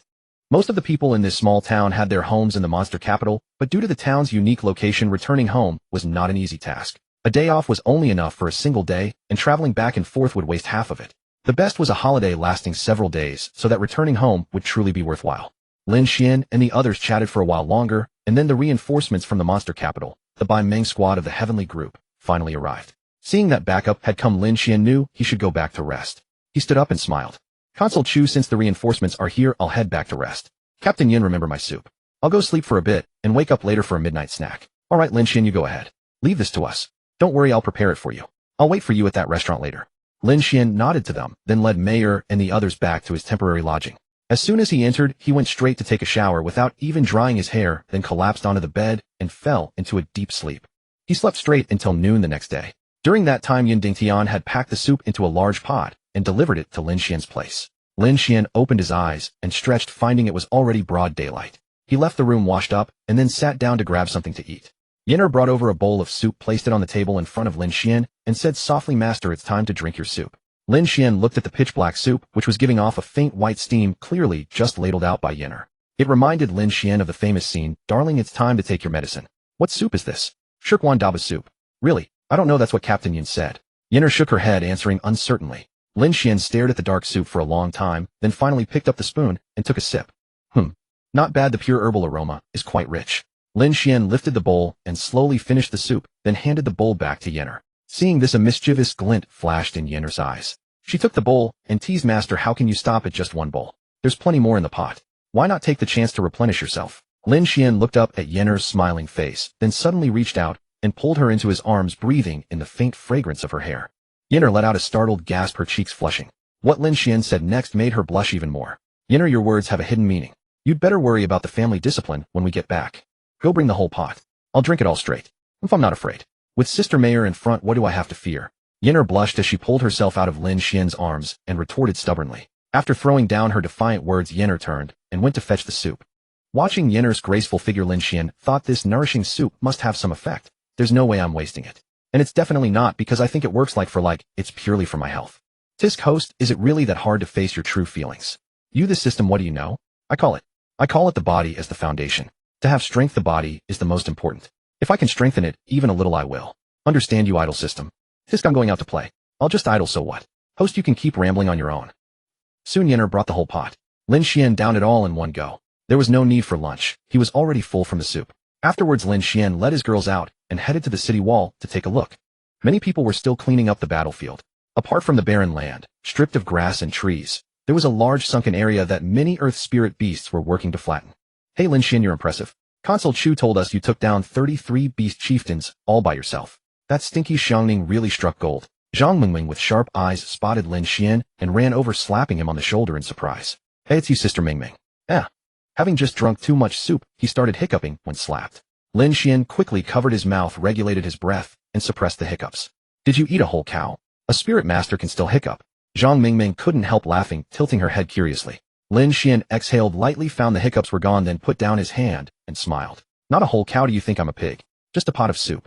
By the way, Sister Mingming, have you explored the area around this town? Is there any threat left?" "A pot of soup. You're like a water baby. No threats left. After we arrived last night, we went around and found nothing. Not even a single hair left, everything had fled. You guys made quite a ruckus last night." Zhang Mingming rubbed her chin, grinning mischievously, her eyes leering at Lin Xuan as if plotting something.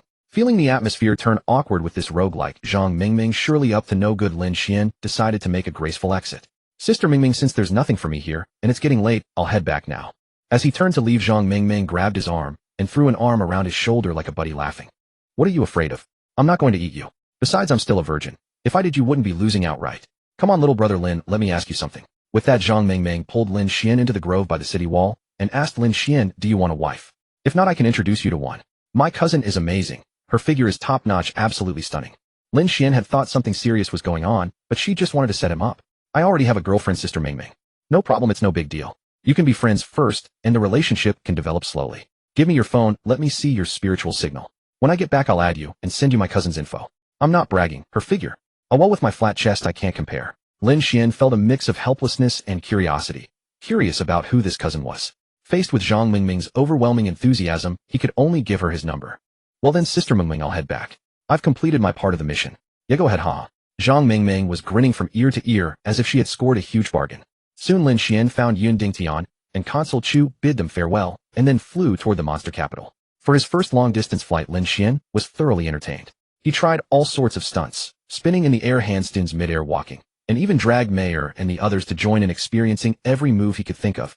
Lin Xuan's greatest joy was that he could still ride a sword through the air, though merely in form, his person flying along with the sword beneath him appearing no different on the surface.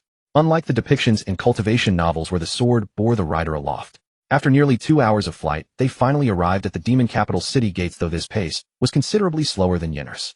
Before heading home, Lin Xuan dashed to a nearby shopping mall and purchased an enormous haul, snacks for Mayer and the others along with seafood and vegetables, carrying several large bags before making his way back. He had only promised Mayer and the others the day before that he would treat them to a full barbecue feast upon his return, which is why he had gone to buy so much beforehand. As soon as he reached the door about to take out his keys, his own front door swung open by itself. Lin Xuan opened the door. Her eyes filled with sorrowful resentment glared at Lin Xuan, then she crossed her arms and leaned against the threshold, turning her head away from him as she rebuked him in a scolding tone. "Oh my, isn't this my dear brother? What, you finally decided to come back today? Not out causing trouble anymore? Don't worry, your sister will behave while alone at home. You needn't bother worrying about me. A little sister, don't be angry, I'm back now after all. Let's go inside first. I bought a ton of stuff and tonight we're having a barbecue." Lin Xuan simply pulled Lin Xuan inside. This girl must have been eating some groundless jealousy. He set down the large bags first, then spent a good while coaxing her, promising to keep her company for the next few days before finally making her happy. It so happened to be Friday today, and Suyu didn't have classes tomorrow or the day after. Lin Xuan invited her over as well. After a busy stretch of preparations, evening arrived and Lin Xuan had already washed and prepared all the ingredients, waiting for everyone to gather before firing up the grill. Ding dong. The doorbell rang. It must be Suyu. Opening the door, Lin Xuan saw two beautiful women standing there. One was graceful and refined with an aura as delicate as an orchid in full bloom, none other than Suyu herself. The other was elegant and captivating, her face like blooming peach blossoms with a hint of heroism between her brows. That was Lin Ryu. "Oh, come in. I've been waiting for ages. I was just wondering if you two were coming over to eat the dinner plates clean, ha." Lin Xuan grinned teasingly as he held the door open. "Eat the plates? We certainly won't agree to that. Your Ryu and I are here to feast at a wealthy household today. Hurry up and serve us fine wine and good food." Suyu leaned against the doorframe, arms akimbo, her tone pouting and proud. Lin Ryu spoke up. "Lin Xuan, I hope you don't mind us dropping by unannounced." Suyu grabbed Lin Ryu's hand and pulled her inside, saying to Lin Xuan, "Ryujia, would he ever mind? With such a beauty visiting, he'd be overjoyed. Come on, let's go inside and see if there's anything we can help with." Lin Xuan closed the door and walked with the two of them into the living room, a smile on his face. Just as Suyu said, "I'm more than happy to have you both here. Make yourselves comfortable, everything else is ready. I'll start grilling now, and we'll be eating in no time." Soon the barbecue was nearly ready. Lin Xuan called the ladies to sit down, and they ate and chatted away. This meal lasted a long time. Lin Xuan kept grilling non-stop, so that Mayer and the others could indulge to their heart's content. Meanwhile, Suyu and the other girls hardly ate much before feeling satisfied, spending most of their time chatting instead.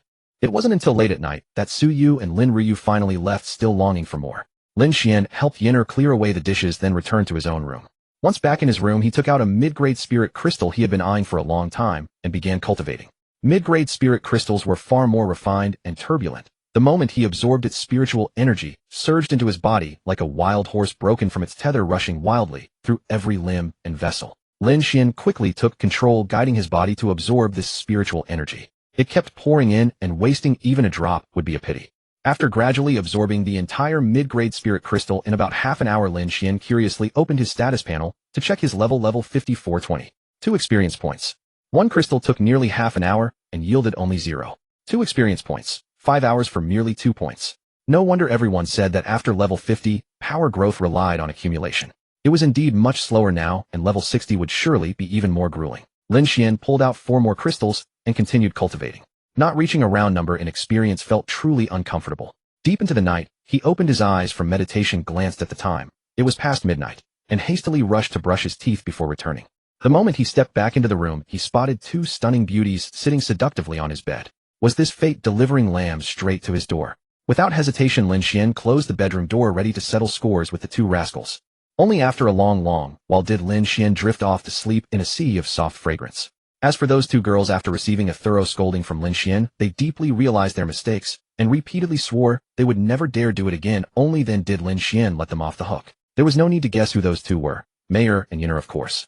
The next day, after finishing breakfast, Lin Xuan told Lin Xuan he was heading out, then hailed a taxi toward Tianzhu. He had returned straight home, without even visiting to turn in his mission and claim the reward. Stepping out of the taxi and walking into the Tianzu estate, he felt the once quiet manor had gained a livelier atmosphere with noticeably more people moving about. Lin Xuan headed directly for their squad's office. Inside the spacious office, only Li Luoyao sat alone, while the rest were nowhere to be found. Hearing the office door open, Li Luoyao looked up.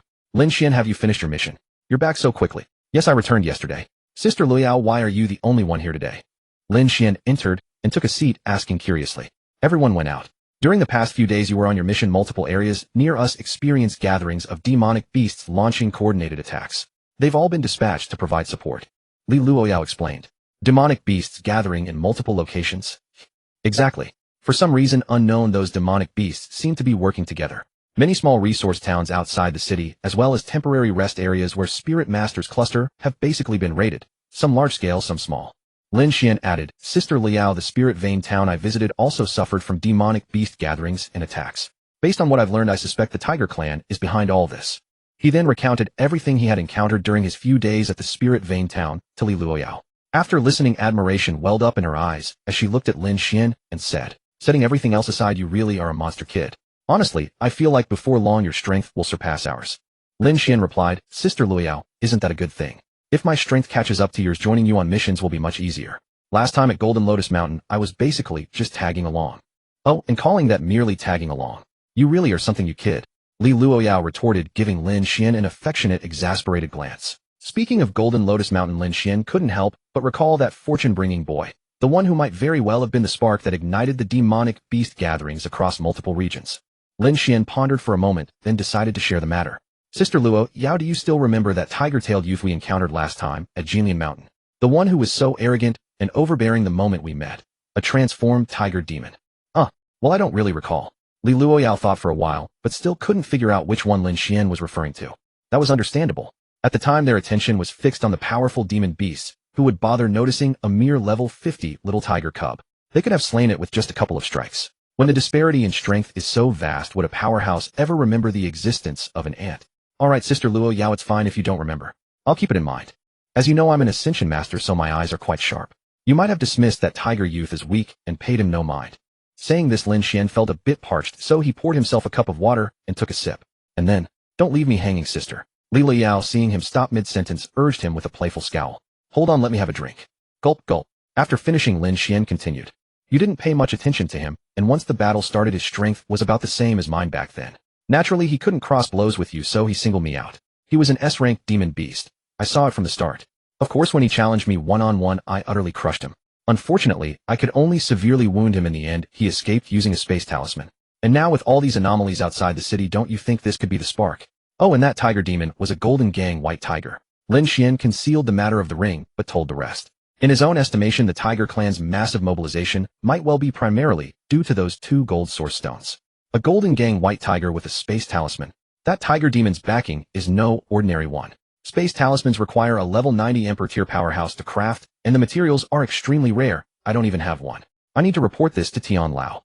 Li Luoyao quickly stood up and headed out. Lin Xuan, I have to go out. If this is true, you've earned a great merit. With that, she vanished in a flash, leaving Lin Xuan alone in the empty room. Lin Xuan sat around bored for a while, but no one returned. He decided to go claim the mission rewards first, then head home. Ding. Daily recurring mission completed. Reward 100 character level experience. Ding. Character upgraded to level 55, 21 experience. The mission reward was quite generous this time. A full level's worth of experience. It justified the long struggle he had endured. Soon Lin Xuan left the Tian group and hailed a taxi home. In a small cabin within a garden of the Tian group estate, a Lolita-dressed girl called out. Grandpa Tian, is Grandpa Tian home? What is it now? Did that little rascal wreck my garden again? Soon Yang, go check who it is. An aged, robust voice came from within the cabin. All right. Soon a graceful and elegant woman with a lingering charm stepped out. Luoyao, what brings you here? Do you have something to discuss with my master? Come inside. Good morning, Aunt Su. I have something to report to Grandpa Tian. Li Luoyao smiled at Sun Yang and replied. Come in then. My master is inside playing a game of Go with himself out of boredom. Sun Yang stepped forward and led Li Luoyao into the house. Upon entering, Li Luoyao saw Tian Lao staring blankly at the Go board. Sit down, Luoyao. Tian Lao said indifferently. Hearing this, Li Luoyao casually found a stool and sat down. Grandpa Tian, Just as she was about to speak, Tian Lao raised his hand to signal her to look at the board. Li Luoyao had no choice but to fix her eyes on the Go board. The black and white stones were evenly matched, yet their strategies were clearly different. The black stones waged war on multiple fronts, their momentum urgent and aggressive, as if trying to encircle and annihilate the white stones. The white stones, on the other hand, focused on a single point, striking straight at the heart of the black stones' vital stronghold. Unflustered by the black stones' harassment, they seemed utterly confident, as if they had already secured victory. Before long, Tian Lao slowly spoke. "Well, Luo Yao, have you discerned anything from this board?" Grandpa Tian, you must be comparing the recent disturbances outside the city to the black stones on this board, and the white stones represent the demon capital." Li Luoyao ventured uncertainly. Tian Lao gave a slight nod and smiled. "Close but not entirely correct. Tell me what brings you here." Li Luoyao straightened up slightly and recounted everything Lin Xuan had just told her along with her own insights. "So Grandpa Tian, I suspect that this little golden gang white tiger demon is most likely the spark, and their main base should still be at Jinlian Mountain. As for their scattered harassment, it might be a trap for us, the Tian group members." This was Li Luoyao's impromptu analysis based on recent intelligence and Lin Xuan's report, and its accuracy was likely high. Tian Lao listened, took a sip of tea, picked up a white stone, and placed it on the board with a crisp snap. "So according to your theory, the Tiger Clan is seeking revenge on our Tian group. Then let's settle old and new scores together. We haven't settled the last account with them, and now they dare to come knocking. By the way, you said all this came from that young man Lin Xuan, right? Bring him to see me someday. I'm quite curious about him." Lin Xuan arrived home around 10 a.m. His younger sister Lin Xuan had already taken Yenner to wash vegetables and prepare a meal. Lin Xuan lay on the sofa, his head resting on Binger's lap. Waves of subtle fragrance and cool air washed over him. What a comfort. Binger was like a human air conditioner. Binger blushed with shyness, pressed her legs together, and sat stiffly. Looking up at her, Lin Xuan gently stroked her back and comforted her with a smile. "Binger, are you shy? Relax, don't mind Longer's gaze. I'll make her even more bashful than you in a moment." Binger shook her head lightly and replied shyly, "Master, it's fine. Sister Longer is just worried that you might play tricks. She's been teased by you plenty." "Binger, how exactly do I tease you? Can you tell me? Is it like this?" Lin Xuan sat up and pulled Binger into his arms. Binger let out a startled gasp, her face growing even redder. She cast a playful glare at Lin Xuan and lightly tapped his chest with her little fist to express her displeasure. Bad master, always up to mischief." Holding Binger felt like embracing an entire winter. Lin Xuan gently pinched her delicate nose and chuckled. "All right, Binger, I'll stop teasing. Activate your golden light. I want to open something." Soon Binger's golden auspicious aura flared up and Lin Xuan opened his backpack, eyeing the 2A rank or above random eggs inside. He spoke to the system in his mind. "System, open the 2A rank random eggs." "Congratulations, host. You have obtained 1S rank by Zay Spirit Beast Egg." "Congratulations, host. You have obtained 1S rank Thunder Spirit Cat Spirit Beast Egg."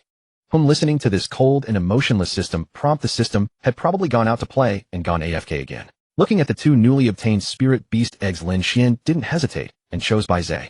As Baizay was a 5-element Spirit Beast, the Thunder Spirit Cat must obviously be a Thunder attribute beast. Taking the Baizay Spirit Beast egg out of his backpack and placing it on his palm, Lin Xuan immediately said to the system, "System, contract the Baizay Spirit Beast egg." Almost immediately the Spirit Beast egg emitted a brilliant light.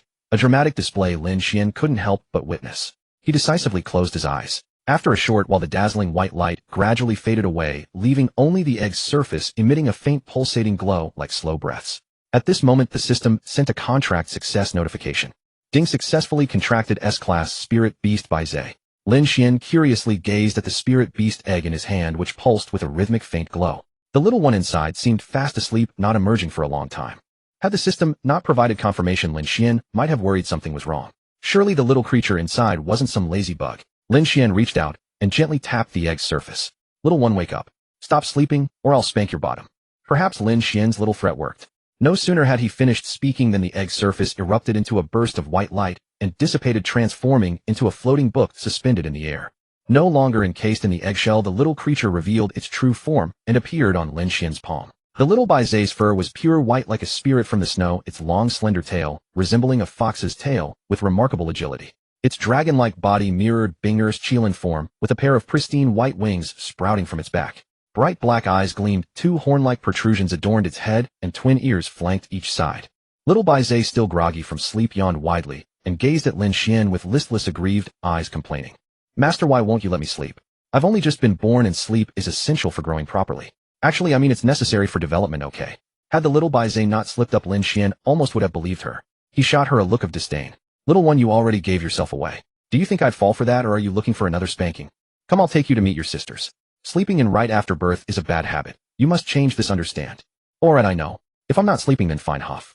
Little Bai Zhe was reluctantly led from the room by Lin Xuan to meet her sisters. Meanwhile, Lin Xuan took a moment to check the little creature's attributes. It was quite special. Spirit Beast Bai Zhe unnamed. Attributes 5 elements metal, wood, water, fire, earth. Level 10 EXP 20 EXP. Growth potential S-class max level cannot evolve further. Innate ability 5 element attack enhancement 80. Auspicious beast blessed by heaven and earth's fortune, omniscient listener mastery over all demonic beasts' appearances and weaknesses, keen perception of opponents' vulnerabilities, ability to hear all things. Skill 5-point burst automatically concentrates colorful energy in its mouth, can strike directly by opening its mouth, firing multicolored beams at incredible speed with 5 element damage. Evolution no click to view required materials for next stage. This little one also possessed fortune blessings, though the description suggested it might not surpass Binger's level. However, that other talent was truly formidable. The ability to perceive opponents' weaknesses would make future combat power absolutely exceptional, allowing attacks too. This paralleled his sister's Chongming bird's innate dual-colored pupils' talent, strikingly similar in nature. In the brief minute Lin Xuan spent marveling at Bai Zhe's attributes panel, the little creature had already thoroughly studied all the women of the household. All sorts of exclamations. "Oh sister, so beautiful and kind. Oh sister, you're actually with master." Oh, leaving the women alternately laughing and blushing. Essentially, she could perceive everything visible with her eyes alone. The little one was remarkably eloquent, quick with any remark. Quite impressive for just being born. A true social butterfly. Watching Bai Zhe's impressive eloquence, Lin Xuan fell into deep contemplation. This must be the result of innate talent. How envious he was. Certainly many would desire such a gift, and Lin Xuan himself felt the same longing. How one wielded it depended on the individual. A mischievous smile crossed his face. Fortunately, this little one bore no resemblance to the scheming Chongming bird girl who constantly devised cunning plans that gave Lin Xuan headaches. His sister Lin Xuan had plenty to worry about, though the presence of Meyer and the other elder sisters kept her somewhat in check. Witnessing Bai Zhe integrate into the family, Lin Xuan smiled. "Alright little one, we haven't named you yet. Since you're so talkative, tell me what name you'd prefer. All your sisters have names ending in er. Think about it yourself." Lin Xuan relinquished the naming authority to Bai Zhe, who nodded eagerly. She softly suggested to her sisters, "Dear sisters, please help me choose a beautiful name. I'll listen to whatever you decide." "Very well, let's all think together. By the way, Xiaochong, come here. You're full of clever ideas, so share yours." Meyer, as the eldest sister, immediately asserted her authority and issued orders. Upon hearing the call from the eldest, the scheming young girl, Xiaochong appeared at once, hurling herself into Meyer's embrace and pouting. "Eldest sister Meyer, you're making Xiaochong sad. Who says I'm full of tricks? I'm just quick-witted, alright. Naming isn't my strength. But if you're looking for someone to pull pranks, that's my specialty. How about? Well, then you're useless for this. Go sit over there. And remember to act like a proper lady. See how your casual manner has already summoned that little red bird pattern. Snap, sit properly. Alright, eldest sister Meyer. This is our home after all, and master isn't a stranger anyway." Xiaochong smoothed her skirt, sat down properly, and playfully stuck out her little tongue. Meyer nodded in agreement, secretly thinking, how could master be an outsider? He was their most beloved one, and Xiaochong clearly had good judgment and bright prospects. Xiaochong's skillful diversion had struck right at Meyer's heart, winning her over completely. Soon the women began offering suggestions. Zerwaner, Jierlinger, and numerous proposals arose, but ultimately the decision returned to Lin Xuan's hands. Lin Xuan had originally suggested letting Bai Zhe choose because he couldn't decide, but now he found himself with the decision again. Still, having these options made it considerably easier. In the end, Lin Xuan felt Waner sounded best. Zer wasn't quite as pleasant to call, while Jier reminded him inexplicably of a certain young married woman. Linger was also not bad, but since the list was arranged according to the women's preferences, the earlier names would naturally be chosen first. After pondering for a moment, Lin Xuan smiled and said, "Very well, little one. From now on your name shall be Lin Waner. Mom Waner understands." The little white creature's bright eyes curved into crescents, clearly delighted with the name. With the name settled, Lin Xuan rose and returned to his room to begin his cultivation. Time slipped away unnoticed, and before long several days had passed. Throughout these days, Lin Xuan either cultivated at home, accompanied Lin Xuan on aimless strolls, or supervised Waner's training. That was precisely the case. He was there to supervise her cultivation. This girl was possessed by laziness itself. Without someone watching over her, she would immediately find somewhere to sleep in. Back in the beast-taming space, her elder sisters were all absorbing spiritual energy or refining spirit stones to cultivate, while she was the only one snoring soundly inside.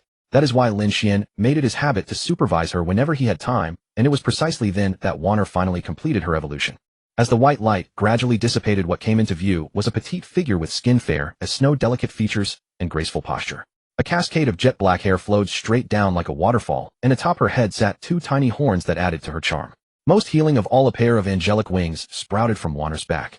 Waner looked like a little angel who had descended to the mortal realm, scattering beauty and cuteness wherever she went. Of course, she would be even more delightful if she weren't so perpetually possessed by that lazy spirit. Seeing that Wanner had completed her evolution, Lin Xuan hurriedly requested a set of clothes from the system. Once dressed, Yaoer resembled a scholarly maiden, her blue and white, flowing gown drifting ethereally about her. White silk stockings hugged her legs, paired with flat black shoes that completed the studious aesthetic. The glasses perched on her nose, and the companion ancient tome clutched to her chest naturally exuded an aura of erudition and refinement. Master, what do you think? Have you fallen in love with me yet? Your little fairy has descended. Wanner fluttered toward Lin Xuan, proudly flapping her wings with an air of haughty pride. Lin Xuan reached out and gently pinched her rosy cheek, saying somewhat exasperatedly, "You little fairy has grown quite crooked. What other fairy would be as lazy as you are? Tell me, would any other fairy be like this?" Wanner pouted dejectedly. "Cultivation is far too tedious for me. It wastes my time. I would rather just sleep in. After all, I have my elder sisters and Master Yu to protect me, so I don't need to bother." Lin Xuan rolled his eyes. He had never before encountered someone who could be so lazy, and yet make it sound so entirely justified. Your laziness is simply laziness. Don't try to dress it up with excuses. From now on, when your elder sisters work hard at their cultivation, you must put in equal effort, or I will give you a good spanking. "Oh, I understand, Master. Can I go play with Sister Yaoer now? Her arms are the most comfortable place to be." Wanner knew Lin Xuan was doing this for her own good, so she obediently agreed, clinging to his leg and acting spoiled as she pleaded to go find Yaoer. Lin Xuan took out a ring he had prepared beforehand and helped Wanner put it on, stroking her silky hair as he smiled. "You little rascal. This ring contains plenty of snacks and a mobile phone. Figure it out yourself and go play." "Yeah, Sister Yaoer, Wanner wants to play in your arms." "Wait, no, I mean, I am coming to play with you." Upon receiving Lin Xuan's approval, Wanner immediately darted toward Yaoer with joyful leaps and buried herself in her embrace. With Wanner's matters settled, Lin Xuan glanced at the time. It was nearly noon. Yinner was already in the kitchen preparing lunch while Mayer and the others were scrolling through their phones or watching television. Only his younger sister Lin Xuan was busiest frantically completing her summer homework. School started tomorrow, and all her summer assignments had piled up at once. Lin Xuan entered her room and leaned against the doorframe, watching her write furiously, with two tiny figures behind her helping to complete the tasks. "Little sister, I can only admire you. How did you even find two little helpers? The more you enjoyed yourself those past few days, the more rushed you are now," Lin Xuan added with a hint of schadenfreude. Upon hearing this, Lin Xuan set down her pen and gave her shameless brother a grievous look, feigning helplessness as she responded. "Sigh, the good brother who used to love and spoil me is gone forever. In the past, brother would always help me, but now, it is really hard to put into words." That was actually true. Whenever Lin Xuan had not finished her holiday assignments before, Lin Xuan would always give her a hand. But that was in the past. Now, if Lin Xuan were to look at Lin Xuan's homework, he probably would not even understand it. These were not subjects like Chinese or mathematics. No use. Do not think your old brother can make sense of whatever questions you are dealing with now. I am a practical trainee. Answering written problems really is not my thing. Lin Xuan shrugged and answered honestly. Lin Xuan rolled her eyes at him. She could hardly believe he who had scored first in the National College entrance examination was claiming he could not understand it. Was he teasing her? Who just say you will not do it instead of hiding behind practical trainee? Your own sister is thoroughly unimpressed. Lin Xuan flashed her brother an obscene gesture, then turned to the two little ones with encouragement. "Xiao Bai Xiao Chong, keep going. Once you finish, I will take you both out for a big meal." By the way, little sister, after transferring to the high school division, they focus more on practical combat and leveling up. Written assignments are basically non-existent, so even if you have not finished them, it is fine. They do not check. After all, since Lin Xuan had transmigrated here, he had never seen teachers assign written work. Everything was practical training. Upon hearing this, Lin Xuan exclaimed in delight. "Really? Does that mean I do not have to write them?" "It depends on the circumstances. Actually, the teacher assigns homework mainly to help you review or reinforce those written knowledge points. If you have already memorized them thoroughly, whether you write them or not is up to you." Hearing this, Lin Xuan's face lit up with a broad smile. "Then I will go help Yinner. Xiao Bai Xiao Chong, go play. You two have missed out on the big meal." After saying this, Lin Xuan darted out of the room like a flash. The two little ones also ran off to play with their eldest sister. The next day, Lin Xuan started school, and Lin Xuan walked her there. Since it was the first day of high school, a parent-teacher meeting was held, as her brother Lin Xuan took on the role of parent. It was a pity it was not No. 3 high school. If it were, Lin Xuan would have been very familiar with the place. After Lin Xuan and his sister arrived at the classroom, they casually found seats and sat down. Lin Xuan's gaze swept across the classroom. The students he could see were mostly just beginning their cultivation journey. Most were around level 4 or below, with only a few having reached approximately level 7, likely due to exceptional talent or generous financial support from their families. Among all the students in this class, Lin Xuan's talent level was the highest. She possessed a self-cultivation space and was at level 18. Although Lin Xuan had also invested quite a bit for his sister, her progress largely came down to having that conscious cultivation space. Without it, she would not have advanced so quickly. After all, once a beast contract was formed, the spirit beast would reciprocate by enhancing the host's physique, which in turn would exponentially increase the speed at which they absorbed spiritual energy during cultivation. Amidst the crowd, Lin Xuan spotted someone he recognized, Yunding Tian, who happened to catch sight of him as well. Lin Xuan waved him over with a smile. There were still empty seats on his side, whereas Yunding Tian's area was already packed. Soon Yunding Tian walked over holding the hand of a lively and clever little girl about Lin Xuan's age, and they took a seat. Lin Xuan greeted them with a warm smile. Haha, what a coincidence, Captain Yin. I never expected to run into you here. Is this your daughter? She's as lively and lovely as my younger sister. Haha, Chief Chu gave me a few days off, and since my daughter's school is starting, I brought her along. Come on, Nyonyo, call Uncle Lin. Yunding Tian said with a grin, eagerly urging his daughter to greet Lin Xuan. Captain Yin, I'm only a few years older than your daughter. Uncle is way too old. I should be brother, right? Lin Xuan was at a loss whether to laugh or sigh. Had he really become an uncle already? Hey, I wasn't prepared for this at all. Yun Nyonyo's bright, sparkling eyes darted about mischievously as she stared at Lin Xuan's handsome face, her mind clearly wandering before she spoke sweetly yet boldly. Hello, Brother Lin. You're so handsome. Do you have a girlfriend? What do you think? How about me being your girlfriend? Are girls this bold and wild these days? Meeting someone for the first time and already confessing, outright skipping straight to meeting the parents. Before Lin Xuan could respond, Lin Xuan, seated nearby, couldn't hold back any longer. Like a mother hen fiercely protecting her chick, she spoke up. You brat Nyonyo, daring to steal food from a tiger's mouth. Just wait until I tickle you, silly. Lin Xuan and Yun Nyonyo have been classmates since middle school and were good friends. Of Lin Xuan, everyone in class knows you're a hopeless brother obsessive. I'll take him anyway. Brother Lin isn't yours in the first place. Yun Nyonyo blurted it out shamelessly, her tone dripping with bold disdain. Oh ho, I'll show you. You've walked yourself into a dead end, you brat. Like a cat whose tail had been stepped on, Lin Xuan sprang to her feet and lunged at Yun Nyonyo.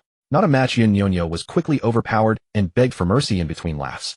Lin Xuan and Yunding Tian watched the scene unfold, trying hard not to laugh, both scratching their heads in mild embarrassment. Yunding Tian, however, was utterly supportive of his daughter's bold confession.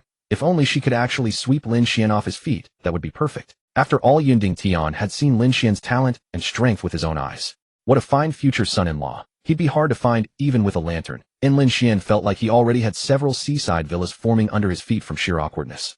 Soon all the parents and students had gathered, and before long, a young female teacher in a smart commuter outfit, wearing glasses and carrying a thick stack of documents, walked into the classroom. As soon as the teacher entered, she began her self-introduction. Good day, dear parents and students. My name is Zhou Shiyu. After her introduction, teacher Zhou readily engaged the parents and students in conversation. This was standard for an opening parent-teacher meeting, everyone getting to know each other so future collaboration would run smoothly. Lin Xuan naturally blended into the chatter. Lin Xuan was something of a little tyrant, and after all, he needed to get acquainted with other parents. If his daughter ever happened to bully anyone, it would help to have a friendly relationship with the other family. Soon several parents recognized Lin Xuan.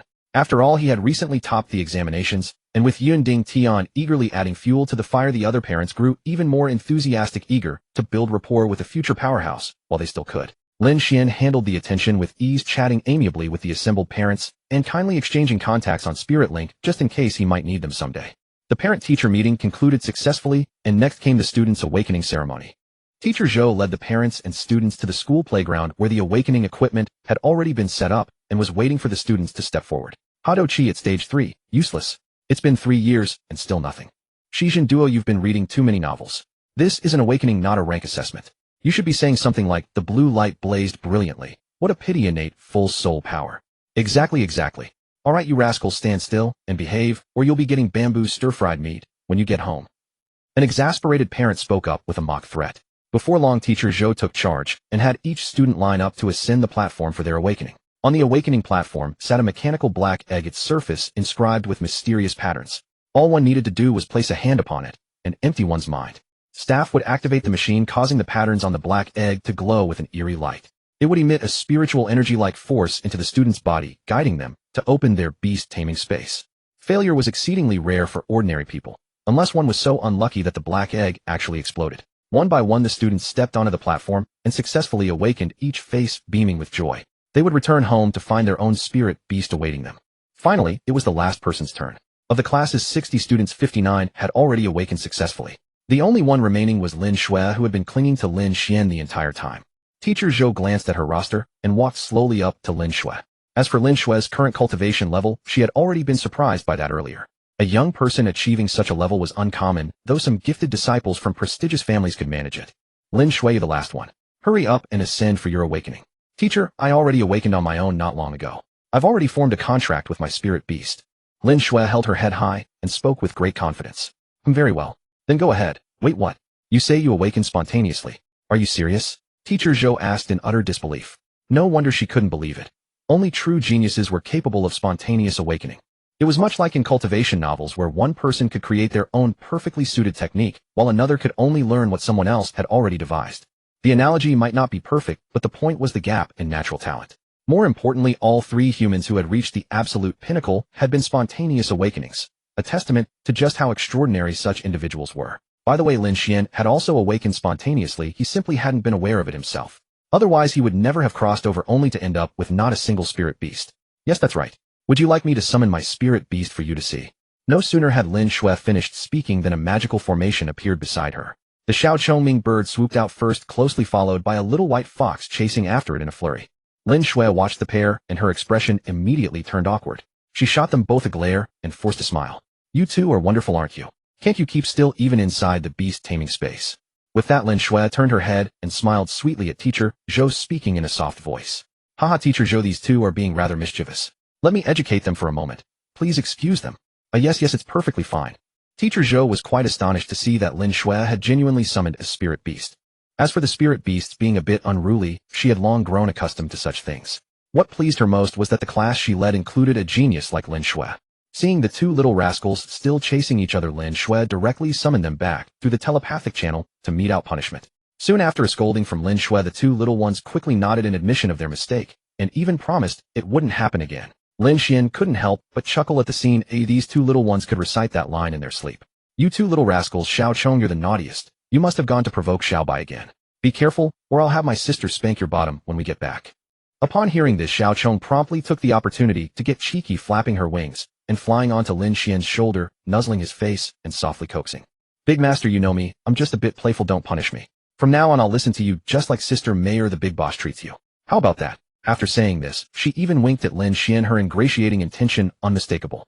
No wonder they said she was a little imp with a big wit. When she grew up she would surely be a little enchantress, a seductive fairy who could captivate all beings. Lin Xian gave her a helpless glare and chuckled. If you little one could calm down, my sister naturally wouldn't punish you. But maybe that's just your nature. Once you level up and grow up it should get better. Got it, Big Master. Xiao Chong gave a little nod, flew back to Lin Xuan's shoulder, and began nuzzling affectionately. Xiao Bai certainly wasn't one to just sit back. She quickly scrambled onto Lin Xuan's shoulder and started nuzzling as well. So what had started as a chase had now turned into a competition for favor. Teacher Zhou, seeing that all the students in the class had completed their awakening, let everyone head home first, as formal classes would only begin tomorrow. Soon Lin Xian and his sister returned home together. These past few days Lin Xian had been quite relaxed at home, while the heavenly group was busy to the point of distraction. These days the area outside the demon city had been far from peaceful. Although the heavenly group had already issued a notice telling everyone in the city to stay within the walls, beast hordes frequently gathered outside, attacking humans or raiding human settlements. But still some people were too stubborn and brave, continuing to venture out as usual. Among them, those who didn't go deep into the beast forest were fine, but those who ventured deep suffered heavy casualties. Barely 3 out of 10 survived, and many perished in the jaws of beasts.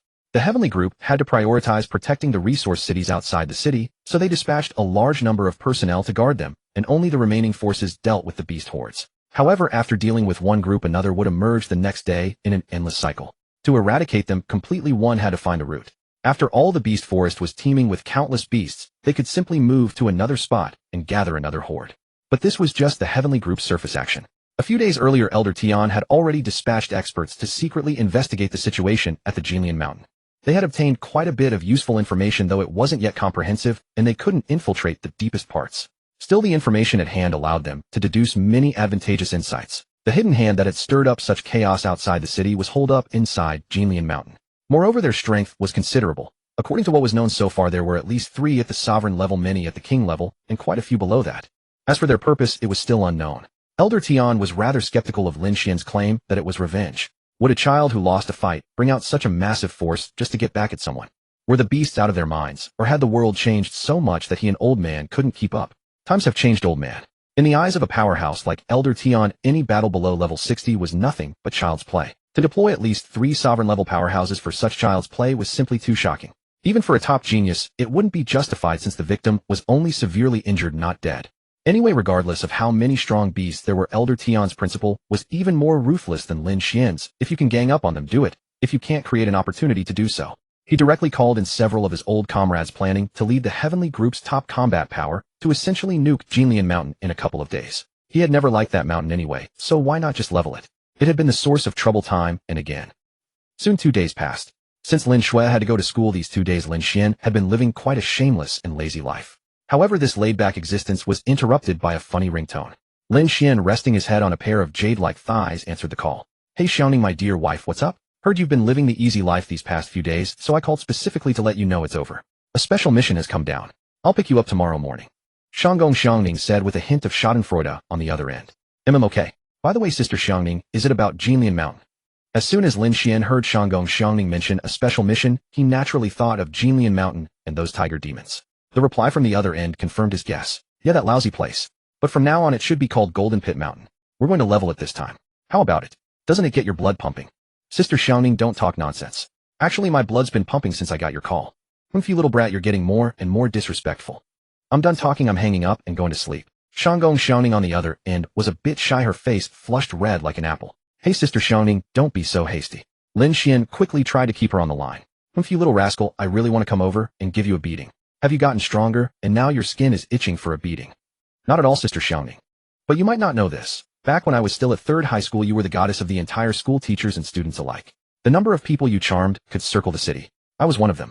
Oh, so that's why? You little brat, I'm definitely going to beat you up tomorrow. See you tomorrow, bye. Shanggong Xiangning couldn't keep up the pretense any longer. She quickly hung up after saying that. It took her a long time to calm her racing heart, but her cheeks were still slightly flushed.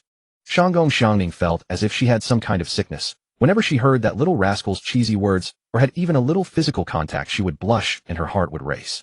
After thinking for a long time and not understanding what was wrong with her, she decisively went to take a cold shower, and then went to bed. Tomorrow I'm definitely going to beat that little rascal. Lin Xuan listened to the busy tone on the other end, and the stern words Shanggong Xiangning had left. Honestly, he felt like he might have been a bit too bold just now. Would he really get beaten up tomorrow? It couldn't be that bad. And whatever, it's not like he hasn't been beaten before. It's just a piece of cake. I'm so stingy. If I get beaten tomorrow, once I'm strong enough to beat her in the future, I'll definitely pull her over my knee and spank her behind. Since there were plans for tomorrow, he decided to sleep early tonight. Glancing at the time, nearly 10, he quickly rose, took a shower, and retired to his room. The night passed in silence. The following morning, shortly after finishing breakfast, Shanggong Xiangning was already at the doorbell. Lin Xuan opened the door to find Shanggong Xiangning glaring at him with an irritable expression, still clearly harboring grievances from the previous night. Lin Xuan stepped back a few paces and smiled. Sister Xiangning, it's been several days since we last met. Have you eaten? If not, come in and have something. I ate long ago. Clearly it's you who finished your meal, boy. Let's talk in the car. I'm not that petty. After speaking, Shanggong Xiangning turned and walked back to her car, without looking back, rolling down the window to regard Lin Xuan. Let's go, stop standing there. Oh, alright, just a moment. Lin Xuan hurried back inside to inform Lin Xuan, then instructed Mei Er and the others to return to the spatial realm before stepping out and climbing into Shanggong Xiangning's modest sedan. Once Lin Xuan had fastened his seatbelt, Shanggong Xiangning started the engine and headed toward the east gate. Meanwhile, at the very heart of Jinlian Mountain in the center of Lianxin, plain the view before one's eyes resembled a paradise on earth. Jinlian Mountain was already sparsely wooded, and this place was even more so. Stretching as far as the eye could see, the lush emerald grassland was breathtakingly beautiful. Yet such a prairie alone could not rival a fairyland. Here also lay a crystal-clear lake, its surface like a sapphire mirror reflecting the stunning scenery around it, rendering this small corner of the world absolutely magnificent. But in the wild, the more beautiful and serene a place, the more likely it is to harbor a great Yao. This location was no exception. This territory once belonged to a Yao king, but Lord Jihu, finding the place to his liking, had claimed it, and it now became his domain. He had ordered his subordinates to build several wooden courtyard houses, but after a week they remained mere half-finished structures. Within one such courtyard, missing only a roof, over a dozen figures sat in orderly fashion, engaged in boisterous conversation. While Lord Jihu truly lives up to being our idol. Humans have a saying, something about strategizing within the tent and achieving victory 1,000 li away. It perfectly describes your wisdom. You illiterate fool of a wolf, it's strategizing within the command tent, securing victory across 1,000 li. Well, as you Wuning am different. I simply admire the sheer power of the 3 tiger lords. It flows like an endless river, unstoppable.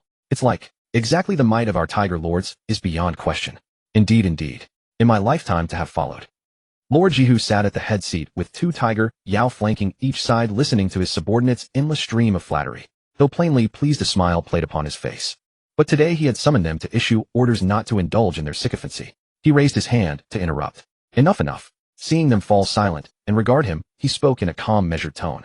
I know you all hold the three of us, grandfather, father, and son, in high esteem. But the reason I've called you here is to give you a mission. He produced a map, spread it out, and pointed to it with a bone. As you can see, our recent operations have all been successful. And we have also managed to hold back the bulk of human forces. Now, pausing there, Lord Jihu produced a portrait and cast his gaze over the assembled Yao. This young human in the portrait, you've all memorized his features correct. The Yao nodded in unison, confirming they had committed the image to memory.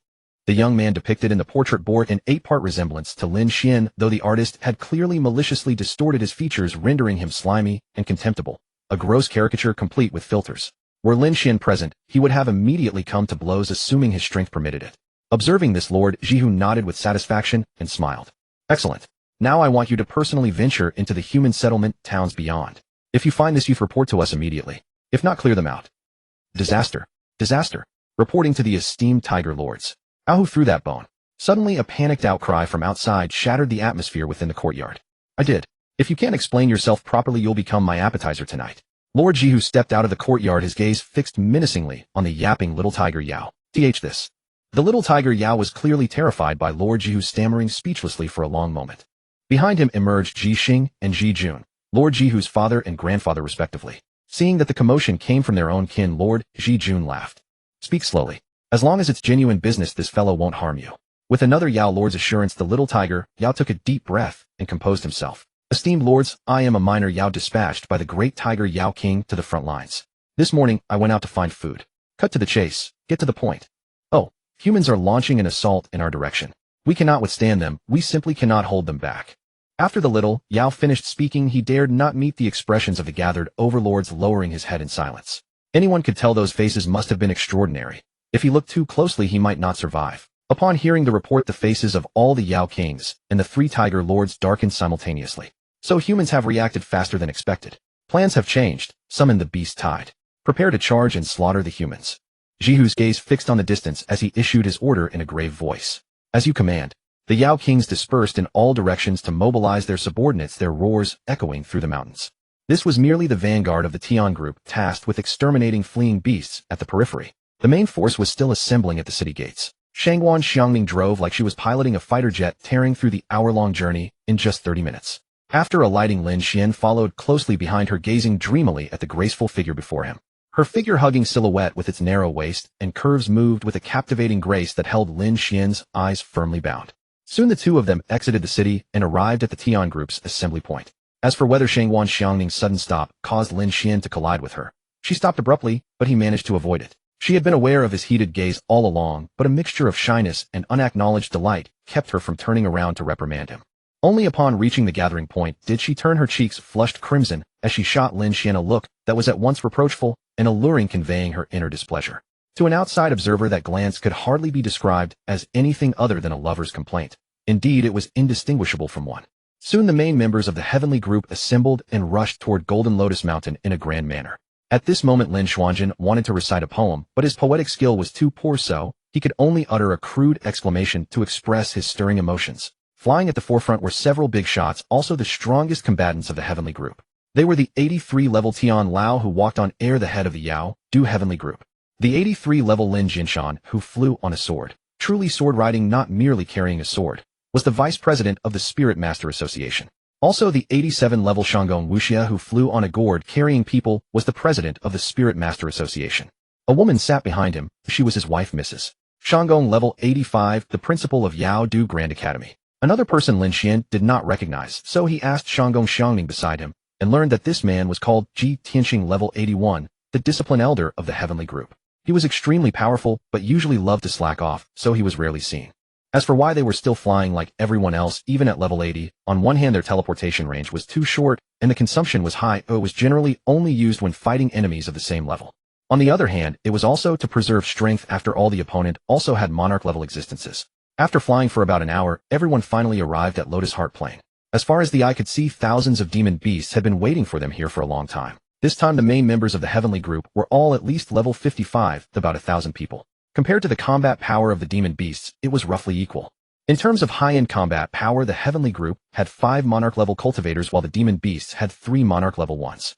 However, the demon beast levels were somewhat higher. The 3 of them, grandfather and grandsons, were respectively Jijun level 89, Jixing level 87, Jihu level 86. In terms of high-end combat power, a group fight was no problem, but it would be relatively difficult to keep the enemy from escaping. As soon as the two sides met, the atmosphere immediately became tense, with both sides wary of each other. TCH, I thought it was some bunch of small fry, but it's just these white-skinned tigers again. What's the matter? After taking advantage of us a while ago, you think humans are easy to bully, huh? Today this old man will show you if we are easy to bully or not. Ever since last time when they were tricked by this tiger clan, Tian Lao had been displeased. Seeing them again, he immediately spoke out in mockery. The three tiger lords who were publicly mocked as white-skinned tigers immediately turned pale with anger. They considered themselves the noble royal clan among demons, when had they ever allowed themselves to be called mere tigers? I'll screw you, old man, you're asking for death. TCH, I'm living just fine. I heard that the fur of you white-skinned tigers is quite precious. By the way, your whole body is a great tonic. Tonight I'll stew you into soup and drink it. You won't mind, will you? I think definitely not. Seeing the opponent getting anxious, Tian Lao immediately added fuel to the fire. Fuck, damn it. This old man still dares to say such things about us, and even wants to stew us into soup. I've lived for hundreds of years, and this is the first time I've seen someone dare to say such words in front of me. I'll scatter his ashes later. Human old man, later, I'll let you know what it means to wish you were dead. Slap. You useless thing. Anyone can talk tough. Hurry up and kill this old man. What use did I have to give birth to you? As the father Zhixing was furious and out of habit gave his son Jihu a big slap, saying sternly. Jihu was extremely annoyed. Damn it was that human old man who said it. Why are you hitting me? I'm also angry. Now it's even worse, I'm even angrier. However, as the leader of the demon beasts, he did not lose his head. He forcibly suppressed his anger, his tiger eyes sweeping over the group of humans ahead, assessing their strength. Fortunately, Lin Xuan was at the back of the team and wasn't discovered. Otherwise, Jihu would definitely have flashed over, used two skills, then pressed B to return to town, and the battle would have ended. Tian Lao saw that the opponent couldn't out-talk him, so he kept spouting trash talk, making the enemy jump with anger, and giving Jihu, as the grandson, a huge headache. Jihu withdrew his tiger gaze, turned his head, and reached out to catch the tiger claw his grandfather swung at him, saying helplessly, "You two, if you can out-curse them, don't take it out on me to death, okay? I also need some face. Being your younger generation really thanks you, huh? Slap. Then why the hell don't you give the order? We too can't wait to go tear that old man apart." Seeing his claw caught, his grandfather swung the other one at him, saying with red eyes. The tiger clan was naturally irritable. How could they withstand such verbal mockery and provocation? Alright, the enemy has 5 monarch-level cultivators plus humans and spirit beasts. It's not that simple. We'll fight at high altitude later, each be careful. Jihu had originally planned to let his subordinates attack first, and then the 3 of them would join in later. But seeing that everyone was already red-eyed, he decided to have everyone attack together. Waru. A domineering and majestic tiger roar resounded, echoing through the entire Golden Lotus Mountain. Immediately the demon beast army, as if a start button was pressed, madly charged toward the humans, each bearing claws and fangs, staring at the humans with bloodthirsty eyes. All members, all brothers and sisters, summon spirit beasts and kill the enemy with all your might. Pay attention to coordination and be careful. Tian Lao also immediately ordered the attack. Instantly lights burst forth and the original 1,000 or so figures multiplied several times. This looked much more balanced. Now it was an equal match. Charge. I will lead the charge and disrupt their formation. King level and above fight in the sky at 1,000 meters, the rest don't fly too high to avoid being caught in the crossfire. Kill. The great battle officially began. Both sides were in tacit agreement. Those at king level and above flew up to the high sky on their own, otherwise they would all become commanders without troops before the battle ended. Lin Xuan summoned Mayer and the others. Wanner could fly on her own, so he let her follow behind Binger and Yaoer. He himself drew his sword, leading Mayer and the others charging forward to kill the enemy. The low-level combatants of both sides clashed rapidly. Various energies exploded like a celestial maiden scattering flowers. As energy raged, it instantly formed a spiritual energy storm that reached the sky, creating a storm eye that swept around. The clouds in the sky were instantly shredded. The storm transformed into flying rays of light, with thunderbolts flashing wildly. Far away in Yaodu City, the people all looked up toward this direction. What came into view was a large storm slowly taking shape, shocking to the eye, with colorful and magnificent rays of light scattering toward them. Moreover, above the storm it was even more terrifying. The entire sky was pitch black, with clear spatial cracks visible one after another, from which waves of terrifying spatial ripples surged outward. There were even those who considered themselves relatively strong who directly took out their phones, turned on live streaming, flew into the air toward that direction, and began to slowly broadcast. It was also because of these incredibly brave warriors who dared to start live streaming, allowing many people in China to witness this great battle. Dong. Lin Xuan was not paying attention and was knocked flying by a level 62 bull demon. Damn it, these sneaky bastards are really ruthless. Fuck, only I can be the sneaky one. You stupid bull, if you have the guts, don't use your domain, and I'll chop you up. Lin Xuan cursed and performed a kip up, twisting his body to dodge the incoming attack. You kid, if you have the guts, don't dodge and don't use your shield. Watch me gore you to death. The bull demon quickly turned around, staring fixedly at Lin Xuan. Lin Xuan was having an unfortunate encounter facing a cunning opponent of considerable strength. Nearby other demon beasts watched warily, afraid of being drawn into the domain, so he chose to avoid direct confrontation. Lin Xuan's figure shot forward his long sword, transforming into a deadly rainbow streak. After swiftly dispatching several demon beasts, he quickly turned his head to see that cunning opponent attacking once more. This time, with no other demon beasts to harass him, Lin Xuan decided it was time to deal with this sneaky opponent once and for all, lest he remain perpetually on guard. After reviewing the ox demon's stats, Lin Xuan had a clear understanding. No wonder it kept fixating on him. It was utterly stubborn, so he would play the part of a matador. A faint smile played on Lin Xuan's lips as he watched the charging ox demon.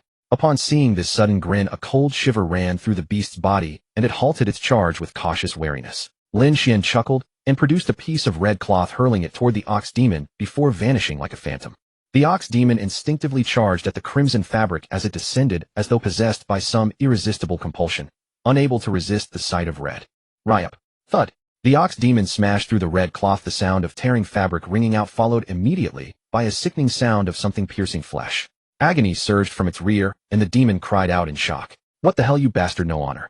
Targeting the tail, the purple spring sword groaned. "Lin Xuan, I can't believe you. I'm ruined now." Sob. Lin Xuan swiftly created distance after landing his strike, flicking blood from his blade, while contemplating a thorough washing before returning. The ox demon, wincing in pain, turned to catch Lin Xuan's expression of clear distaste as he shook the blood from his sword, a moment that only fueled his fury. Roaring with rage, the demon bellowed, "I'll skewer you through and through today, or I won't be a bull." Golden light erupted around the demon as it split into 3 heads, surging toward Lin Xuan with blinding speed. "Shit, unleashing your ultimate move already. Doesn't your ass hurt?" Lin Xuan scattered to evade. One direct hit from that level 60 ultimate would floor him. The remark caused the ox demon to falter mid-charge. The pain was so acute it distorted its eyes. The ox demon forced itself to endure the agony, though its speed noticeably slowed. Noticing the reduced speed, Lin Xuan began luring it about, striking any nearby demon beasts as he passed. After half a minute of frantic running, the ox demon finally came to a halt. Lin Xuan shrugged. "Still hurting? Don't you dare bring it up again. Try getting stabbed yourself and see how you feel." The ox demon was truly driven mad, caught nothing yet endlessly tormented. "Oh, so it does hurt. Then just scream all you want. I'm not stopping you." Lin Xuan piled salt on the wound. The ox demon's eyes bulged, blood gushing from its rear wound in fury, and golden light flared as it charged toward Lin Xuan once more. Seeing the golden light, Lin Xuan was prepared. Spiritual energy surged through his body as he twisted mid-motion, delivering a lightning-fast strike aimed at the demon's vital point. Thud. Buzz. Both figures vanished, leaving only ripples in the air. Lin Xuan had carved a deep gash into the demon, but he too had been pulled into its domain. The ox demon cursed its missed opportunity, heavily injured yet failing to land a killing blow. But at least it had drawn the boy into its domain. Lin Xuan flashed aside and surveyed the golden-hued space.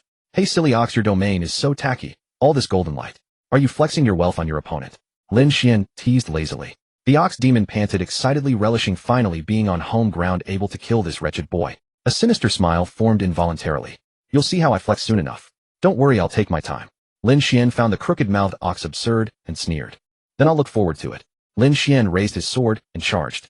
The ox demon remained unfazed, speaking calmly. "Let me show you properly." Golden light erupted erratically throughout the space, solidifying into metallic spikes upon hitting the ground, surrounding Lin Xuan completely. Lin Xuan swept his blade. Every spike was cleaved in 2. His assault unremitting, he advanced toward the ox demon, slicing through them as easily as cutting tofu. The ox demon's expression darkened. It hadn't expected Lin Xuan's sword to be so terrifying, severing its metal pillars like butter. Gritting his teeth, the demon controlled the domain's spikes, while simultaneously channeling spiritual energy to heal. A minute passed, and Lin Xuan still hadn't broken through. Endless generation, damn it. Through the gaps, he could see the ox demon emitting a faint golden glow, actually recuperating. If this dragged on, his spiritual energy would run dry. Lin Xuan steeled himself and unleashed his full power. His sword blazed with light, killing aura sweeping forward, severing even the nascent spikes before they could fully form. His figure flashed forth, delivering several more strikes before breaking free. Appearing before the ox demon, he raised his sword and slashed. The demon's injury had only stabilized, and it hastily raised its defense. Lin Xuan's attacks rained down relentlessly. The injured demon struggled to block, but wounds multiplied across its body. Though the golden pillars occasionally intercepted and distributed some of Lin Xuan's strikes, the tide had clearly turned. Finally, a moment of carelessness, Lin Xuan landed another 1,000 ox-slaying strike. The purple spring sword exploded with sword chi inside the demon's body, killing it on the spot. With its dying breath, the ox demon's eyes filled with sorrowful resentment, gasping out the ground. Thud. The demon's corpse crashed onto the battlefield and Lin Xuan reappeared beside it. Yao saw Lin Xuan return to the battlefield and immediately waved her hand to restore his vitality. After a few deep breaths, Lin Xuan readied his sword once more and charged into the demon beasts. Above the spiritual energy stormed the battlefield fell strangely silent save for rhythmic ripples emanating from the dark spatial rift. But through that dreadful crack one could glimpse a space akin to the primordial chaos of creation, thunderous explosions continuing without cease. Two vast opposing domains collided fiercely, their edges shattering and reforming in an endless cycle. Shattered fragments of space flew in all directions. Those terrifying spatial ripples outside were born of this collision. Warriors on both sides fought relentlessly, their terrifying energies pouring forth every strike aimed at death, fighting to the bitter end. Cries of pain rang out from time to time, but no one had fallen yet. This was a king-tier battlefield.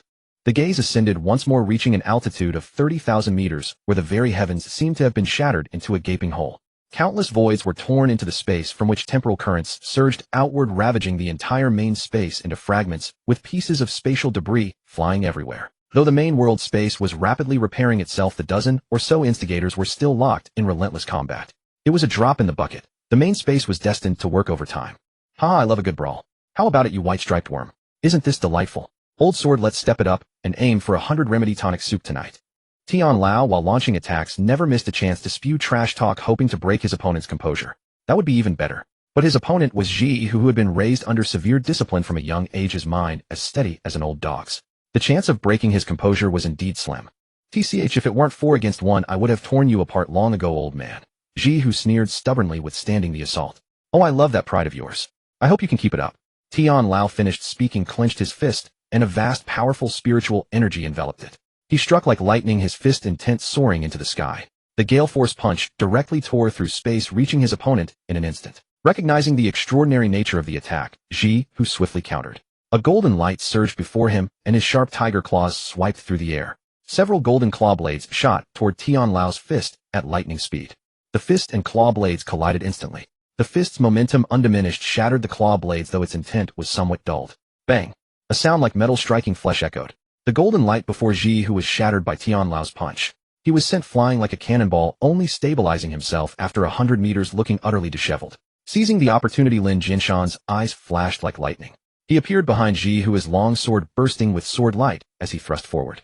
A terrifying red light erupted from the sword tip, aimed at Ji, who's heart. Ji, who reacted in time, twisting his body to avoid the vital point, but the sword still struck him, piercing his shoulder blade with the red light. Wincing in pain, Ji, who opened his mouth and let out a roaring shockwave that blasted toward Lin Xuan. Having experienced this move before, Lin Xuan kicked off, swiftly leveraging the force to pull out his sword, and floated backward gracefully. Ji, whose roar hit nothing but pulverized the space before him. With his attack wasted, he instantly teleported behind Lin Xuan. The next moment, three figures appeared simultaneously on Ji, whose left, right, and rear, all launching attacks at him.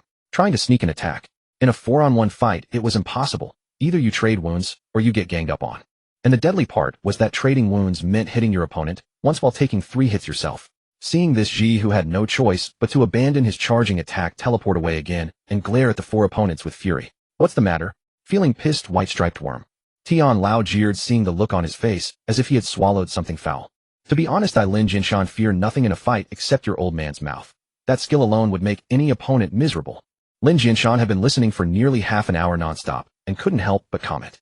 This is my fighting style, you know. Look at that worm, his eyes are practically spitting fire, ha. Tian Lao stroked his beard, speaking with a hint of arrogance. Ji, who completely ignored Tian Lao's words, glaring at him fiercely, while silently devising a strategy to break the encirclement. Unfortunately, the situation was grim. All 4 opponents were at the same cultivation level, and their coordination left him no opening. If any of them were below level 80, he could use them as a hostage or a weak point, but there was none. In fact, Ji, who Yaojuan's situation was relatively better. The worst off was his grandfather, who was being attacked 7-against-1, and his father, who like him, was facing 4 opponents. Shanggong Wuxia and his wife together had 5 spirit beasts that had already reached the monarch realm. Thus the couple jointly fought against the strongest, the 89-level Ji Jun Yaojun. Ji Tianqing had all S-rank spirit beasts. His first 3 had already broken through to the monarch realm, meaning he alone was ganging up on the 87-level Ji Xing Yaojun. Moreover, since they were all his beasts, they coordinated like a single entity, making Ji Xing scream in frustration.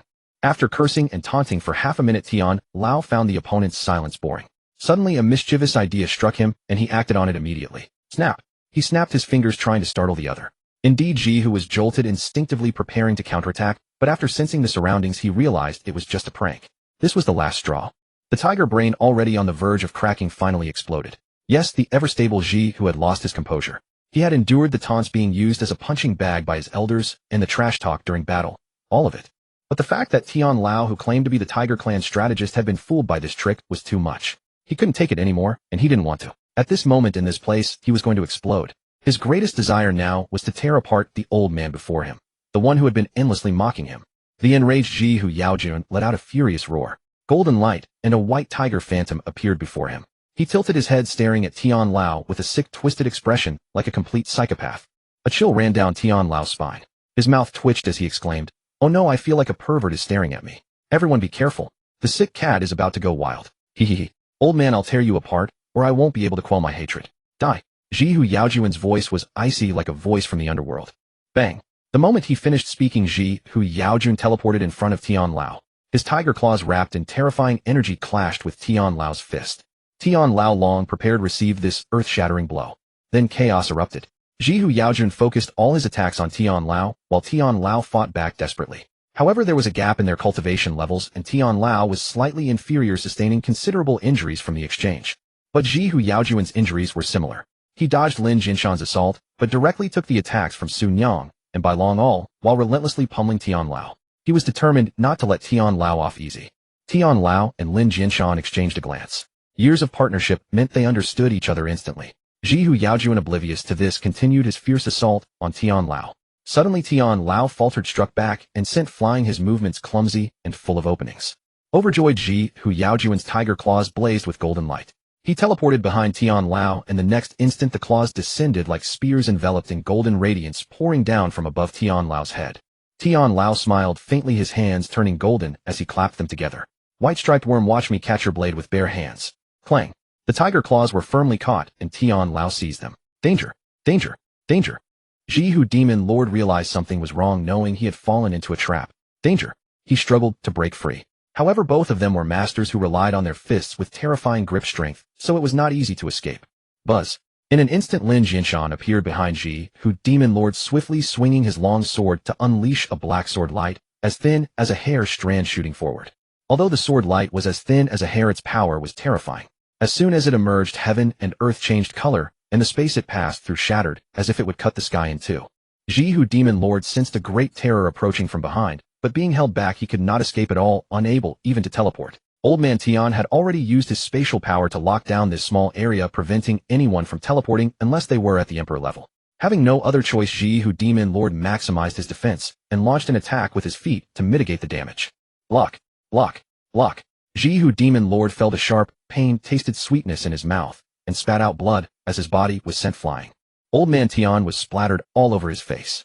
The sword light grazed just 50 centimeters above his head, and spatial fragments shaved off half his beard, turning his clothes into rags in an instant. Damn it, old Lin, you have to compensate me for my clothes. This garment was made by Sun Yang herself. Just pay me 500 pieces of top-grade time-space crystals, and we'll call it even. Old Man Tian quickly stood up and demanded compensation from Lin Xuan. Lin Xuan shook his head, pointing at the dispirited Ji Hu Demon Lord ahead, and said, "Ask him for it. I have no money." Ji Hu Demon Lord was now covered in blood, one foot severed by the sword light, and a long gash on his back, bleeding profusely. He was clearly severely wounded. Haha, truly a tiger fallen into the plain is bullied by dogs. I thought I was clever in my schemes, yet I fell into your trap. Indeed, you humans are the ancestors of such tricks. Ji Hu Demon Lord gave a self-deprecating smile. Tisk, you can't argue well, so you mock us indirectly, Old Man Tian sneered. Fair enough, I admit that. To be honest, old man, your strength is nothing special, but your mouth is truly venomous, chattering endlessly. I was led by the nose from the start, you taught me a lesson. However, Ji Hu Demon Lord looked up, sneering disdainfully at Old Man Tian, and said mockingly, but these are all underhanded tricks. Strength is what matters most. I wasn't going to do this originally, but I'm revealing my hand now. I'm going to call for reinforcements. It's not unreasonable to call for help when you can't win, is it? It's fine, call away. As if you're the only one with backing. I've roamed the world for years, relying not on my glib tongue, but on my master. Who's afraid of whom? Old Man Tian, upon hearing this, lifted his head proudly and said, "Humph." Ji Hu Demon Lord suddenly felt as if his throat was gripped, the intimidating words stuck in his mouth, unable to come out. At that very moment, the pitch-black space above the storm eye below suddenly erupted with thousands of feet of black light. Wherever the black light spread, space shattered, and pieces of spatial fragments were swept out in all directions. Dozens of figures were blasted out, falling downward. The people and demons below all looked up, seeing countless spatial fragments scattering outward like a blanket. The spatial fragments were extremely sharp, cutting through mountains and plowing into the earth, like tofu sweeping over nearly half of Golden Lotus Mountain. Only because the people below were caught in a spiritual energy storm that flung the fragments away did they survive unscathed. Both sides saw dozens of figures falling rapidly and immediately flew up to catch them. Of course, if they were enemies, they would strike while the iron was hot, taking advantage of their weakness. Such a good opportunity. Lin Xuan, being a schemer, would not miss it. He immediately flew up looking for a weak target to stab. As Lin Xuan quickly ascended, he saw a fat, big-eared fellow crashing toward him. What did this guy eat to grow so big? In human form, he weighed at least 500 gene. Demon Beast, Yuqing Lingzhu Demon King Attribute, with level 70 growth potential, A-grade, evolvable skills, root entanglement, root, thorn, wooden spike counter, wood armor enhancement, green radiance, revival, green radiance, protective aura, spring breeze enhancement, spring vitality. After checking the opponent's panel, yo, lucky me, the softest target, a healing type, and covered in injuries. If I kill him, the experience points will skyrocket. Thinking this, Lin Xuan looked at the other party, as if beholding a rare treasure. Zhu Wuning, who was falling downward, suddenly felt a chill down his spine, instantly waking up. He patted his dizzy head, and turned around curiously to look. And why does this kid look so familiar? Seems like I've seen him somewhere. Damn, put down the sword, you little bastard. Out, you're coming for my kidney. Before Zhu Wuning could fully wake up, Lin Xuan, without a word, flashed forward, and slashed down with full force. However, the opponent's skin was too thick, the sword only left a bloody scratch. Jolted awake by the pain, Zhu Wuning also remembered who Lin Xuan was. Isn't this the human kid from the portrait? But the real person is much more handsome than the drawing. Haha, truly, after surviving a great disaster, I'm due for good fortune. Wealth and status are right in front of me. Kid, come here. Overwhelmed by joy, Zhu Wuning lunged at Lin Xuan, trying to catch him to claim the reward. Seeing this, Lin Xuan curled his lips slightly. A healing type dares to charge at me. Sure, you're a higher level, but you seem to have forgotten your current condition. Lin Xuan didn't bother to dodge. He dashed forward, his spiritual energy surging madly. In the sky filled with radiant light, Lin Xuan turned into a bolt of lightning, instantly appearing right in front of him. This guy is too fat, better to aim for the face. A sword light flashed, striking his face. Ouch! Zhu Wuning cried out in pain, quickly retaliating, making a move to embrace and crush. Lin Xuan slashed again, using the force to twist, sending a horizontal sword light toward his back. After taking several consecutive strikes from Lin Xuan, Zhu Wuning's face showed surprise, not expecting Lin Xuan to be so fast, though every blow landed squarely. With a thought, his body glowed with a multitude of lights, activating all his recovery and protective skills. Pointing a finger forward, a green beam shot out, forming roots that rapidly snaked toward Lin Xuan, trying to bind him. Lin Xuan remained calm, quickly swinging his long sword to cut. Wherever the blade went, the roots all snapped. Seeing that his moves were completely ineffective against Lin Xuan, Zhu Wuning knew he was outmatched and turned to flee. If he didn't run, he'd be a punching bag. Better find a helper first. Unfortunately, while he was layering all those skills, Lin Xuan had already summoned his squad of girls. Cooperating to kill a king-level beast would be worth more than countless kills down below. Zhu Wuning was caught off guard, his face turning panicked. As soon as Mayer and the others arrived, they launched a full-scale attack without a word. Binger cloaked the 100-meter expanse in ice and snow, her ice bow never ceasing its barrage, steadily compressing Zhu Wuning's range of movement. His body was already plastered with layers of frost. Had it not been for his high cultivation level, he would long ago have been turned into an ice sculpture. Lin Xuan, Mayer, and Longer closed in for a vicious assault, shattering the protective aura around Zhu Wuning and inflicting ever-deepening wounds. Yenner waited nearby, gathering her strength for a decisive final strike. 3 vermilion birds hovered above her head, poised and ready. Finally, Zhu Wuning was utterly drained of spiritual energy, his power insufficient to resist the encroaching cold. His movements grew increasingly sluggish. Lin Xuan deemed the moment right and glanced sideways to signal his wife Yenner. Yenner understood immediately. A crimson glow ignited in her eyes as her long-prepared ultimate technique cascaded toward Zhu Wuning in a devastating barrage. Lin Xuan still feared the attack might not be enough, especially given that the pig demon had withstood nearly 10 minutes of coordinated assault. The long sword in his hand hummed, sharply flashing with a streak of black light before vanishing. It reappeared at Zhu Wuning's heart, piercing deep and embedding halfway into his chest, unable to pass straight through. With his heart impaled, Zhu Wuning vomited a mouthful of dark blood, his hand reaching desperately for the sword hilt. But the purple immortal sword, with a playful glint, flashed black once more and vanished, reappearing in Lin Xuan's grasp. The purple immortal sword was notoriously proud. How could it possibly allow some random hand to defile it? It may have acknowledged that it had grown tainted recently, but that was the doing of Lin Xuan, not its own fault. A quick cleansing would suffice. Seeing the terrifying vermilion birds descending upon him, Zhu Wuning knew his fate was sealed. His bloodshot eyes fixed on Lin Xuan for one last lingering glance, committing that face to memory. Squeezing the last shred of his spiritual energy, he let out a roar toward the heavens. Roar! As the scream echoed, the vermilion birds wreathed in scorching flames slammed into Zhu Wuning's body. Explosions erupted thunderously. The vermilion birds became raging spheres of fire sweeping outward in every direction. Zhu Wuning crumbled into charred remains, collapsing lifelessly to the ground. At that very moment, disaster struck. A figure materialized out of thin air, appearing before Lin Xuan and the others. It was the wise tiger demon lord, and he looked utterly wretched. His body was slick with blood and crisscrossed with wounds, one leg severed, one arm grotesquely twisted and broken, his face bruised and mangled. He had certainly taken his share of beating. The moment the wise tiger demon lord appeared, he swept his hand to freeze the surrounding space, preventing Lin Xuan from escaping. Then with a mocking smirk, he looked at Lin Xuan and calmly spoke. "Boy, you made me search far and wide. I finally caught you." At this moment, the space around them was sealed. Only someone of imperial level cultivation could have teleported in, and he himself could not escape unless he deactivated it. Even if Tian Lao and the others arrived, his proximity to Lin Xuan still gave him the advantage. After all, his primary target was Lin Xuan. Lin Xuan's heart skipped a beat upon recognizing the newcomer as a formidable enemy. What did this pale-skinned, no red-skinned, creature intend? Had it lost its mind coming after him for a one-on-one duel? Hearing those words, Lin Xuan's expression darkened further. So this brute had come specifically to capture him, just as he had suspected. Fake the pretense of revenge, and in reality, seize the origin stone. Revenge was merely the excuse, the real strike had already begun. I clearly didn't check the almanac before heading out today. What terrible luck. Lin Xuan shot the wise tiger demon lord a meaningful glance.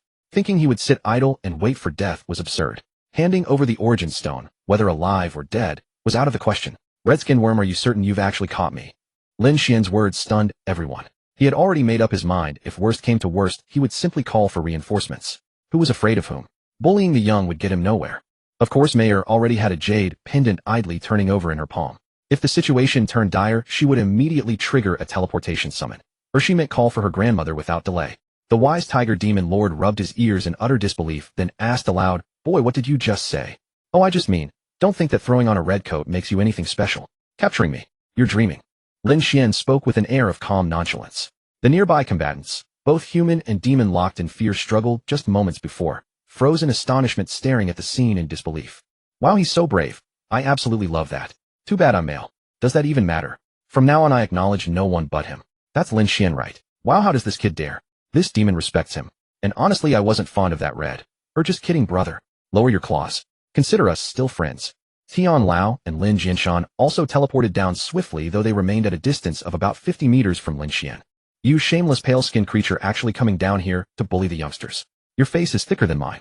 No wonder I punched you over 100 times and drew no blood." The moment Tian Lao arrived, he launched into mockery. Seeing Tian Lao and the others had arrived, the wise tiger demon lord abandoned further words and directly lunged at Lin Xuan. Lin Xuan showed no fear whatsoever, a sly smile curling his lips. Upon seeing the wise tiger demon lord attack Lin Xuan, Tian Lao, Lin Jinshan, and the others surged toward them like lightning. Shangguan Xiangning was among them. At that moment, she felt something rapidly slipping away from her. A crushing sensation, as though her heart were being squeezed in agonizing breathlessness. Just as the tiger claw hovered less than 10 centimeters above Lin Xuan's head, a clear ringing sound echoed. Time across the entire battlefield froze instantly. A spatial rift materialized before Mayor, and from it emerged a breathtaking beauty whose aura was as cold and unyielding as millennia of ice. Su Daji surveyed the surroundings, then restored the flow of time around Mayor. Seeing her grandmother appear, Mayor joyfully threw herself into her arms, clinging and acting spoiled. "Grandmother, I missed you so much." "Missed me? Don't I know you, girl? With that sweetheart of yours constantly by your side, you're having far too much fun to think of anyone else, ha." Su Daji reached out and affectionately stroked Mayor's silver-white hair, teasing her gently. "That's not true, grandmother. I really did miss you." Mayor squirmed in Su Daji's embrace, pouting stubbornly. Observing this, Su Daji's lips curved into a faint smile as she asked, "Haha, all right, grandma understands. What's going on here? Who dared to bully my Mayor? Tell me, and I'll see justice is done." "It's that red-skinned brute. He's bullying us simply because he's stronger than we are." Mayor pointed at the wise tiger demon lord, her face filled with indignation. "Very well. Then grandma will return the favor."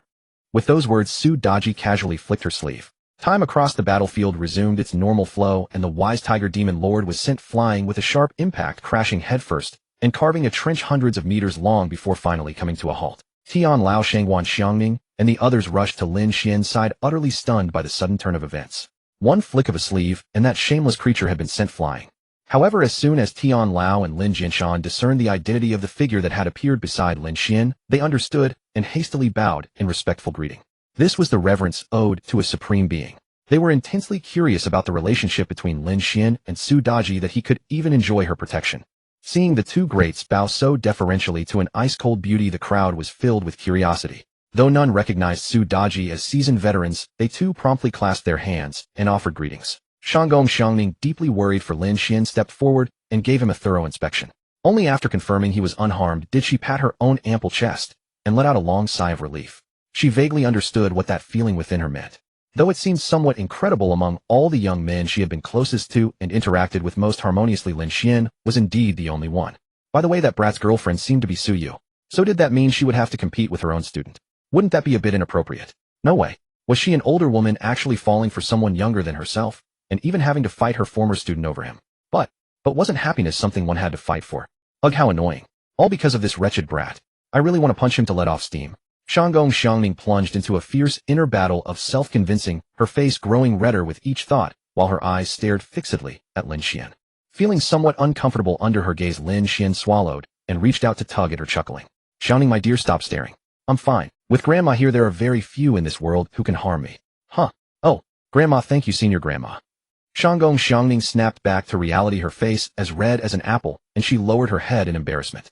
Lin Xuan turned to face Su Daji and expressed his gratitude. Grandma, thank you so much. Without your protection, I would surely have been doomed today.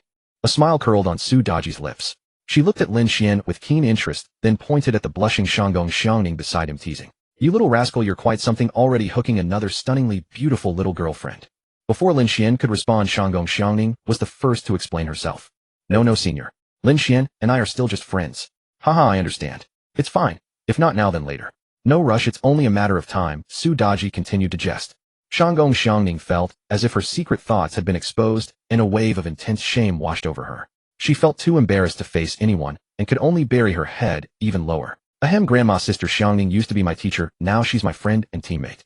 Let's talk about the future later, shall we? Seeing that Xiangning, his dear, was about to go up in smoke, Lin Xuan, ever protective of his beloved, quickly spoke up to defuse the situation. His gaze shifted to that shameless bastard over there. The wise tiger demon lord had been reduced to a sorry state, hardly resembling a tiger anymore. He had almost choked on his own breath and perished on the spot, consumed by resentment. Enduring the pain racking his entire body, he raised his head to look toward Lin Xuan, desperate to know what had just happened. How he had been struck down and severely wounded without warning. When his gaze swept over Su Daji, his entire body trembled violently, as if a great terror had fixed its eyes upon him. This was an instinctive reaction, a primal warning from a beast's nature when confronted with overwhelming dread. The wise tiger demon lord's heart skipped a beat. This sensation was even more terrifying than what he felt from the old immortal of his own clan. The power here might well be at the ceiling level. Having survived a blow from such a formidable being without being killed, it was clearly intentional. The opponent had held back. Realizing this, the wise tiger demon lord's mind began to race. Not long after, as if he had figured something out, a tiger claw appeared in his hand, and he poured his spiritual energy directly into it. Far away in the tiger clan's jungle, the great elder of the tiger clan, who had been sound asleep, was abruptly jolted awake. With a single thought, he appeared directly before the wise tiger demon lord. Slap. You worthless piece, disturbing my nap. Huh, what's going on? How did you get beaten into this state? The great elder of the tiger clan was rather irritable upon waking. As soon as he arrived, he delivered a heavy slap. Only after the blow did he realize something was off. This worthless brat was already gravely injured, and this seemed to be a serious matter. He felt a twinge of embarrassment. Cough. Great-grandfather, please go easy. You nearly killed me. The wise tiger demon lord spoke shakily, already severely wounded.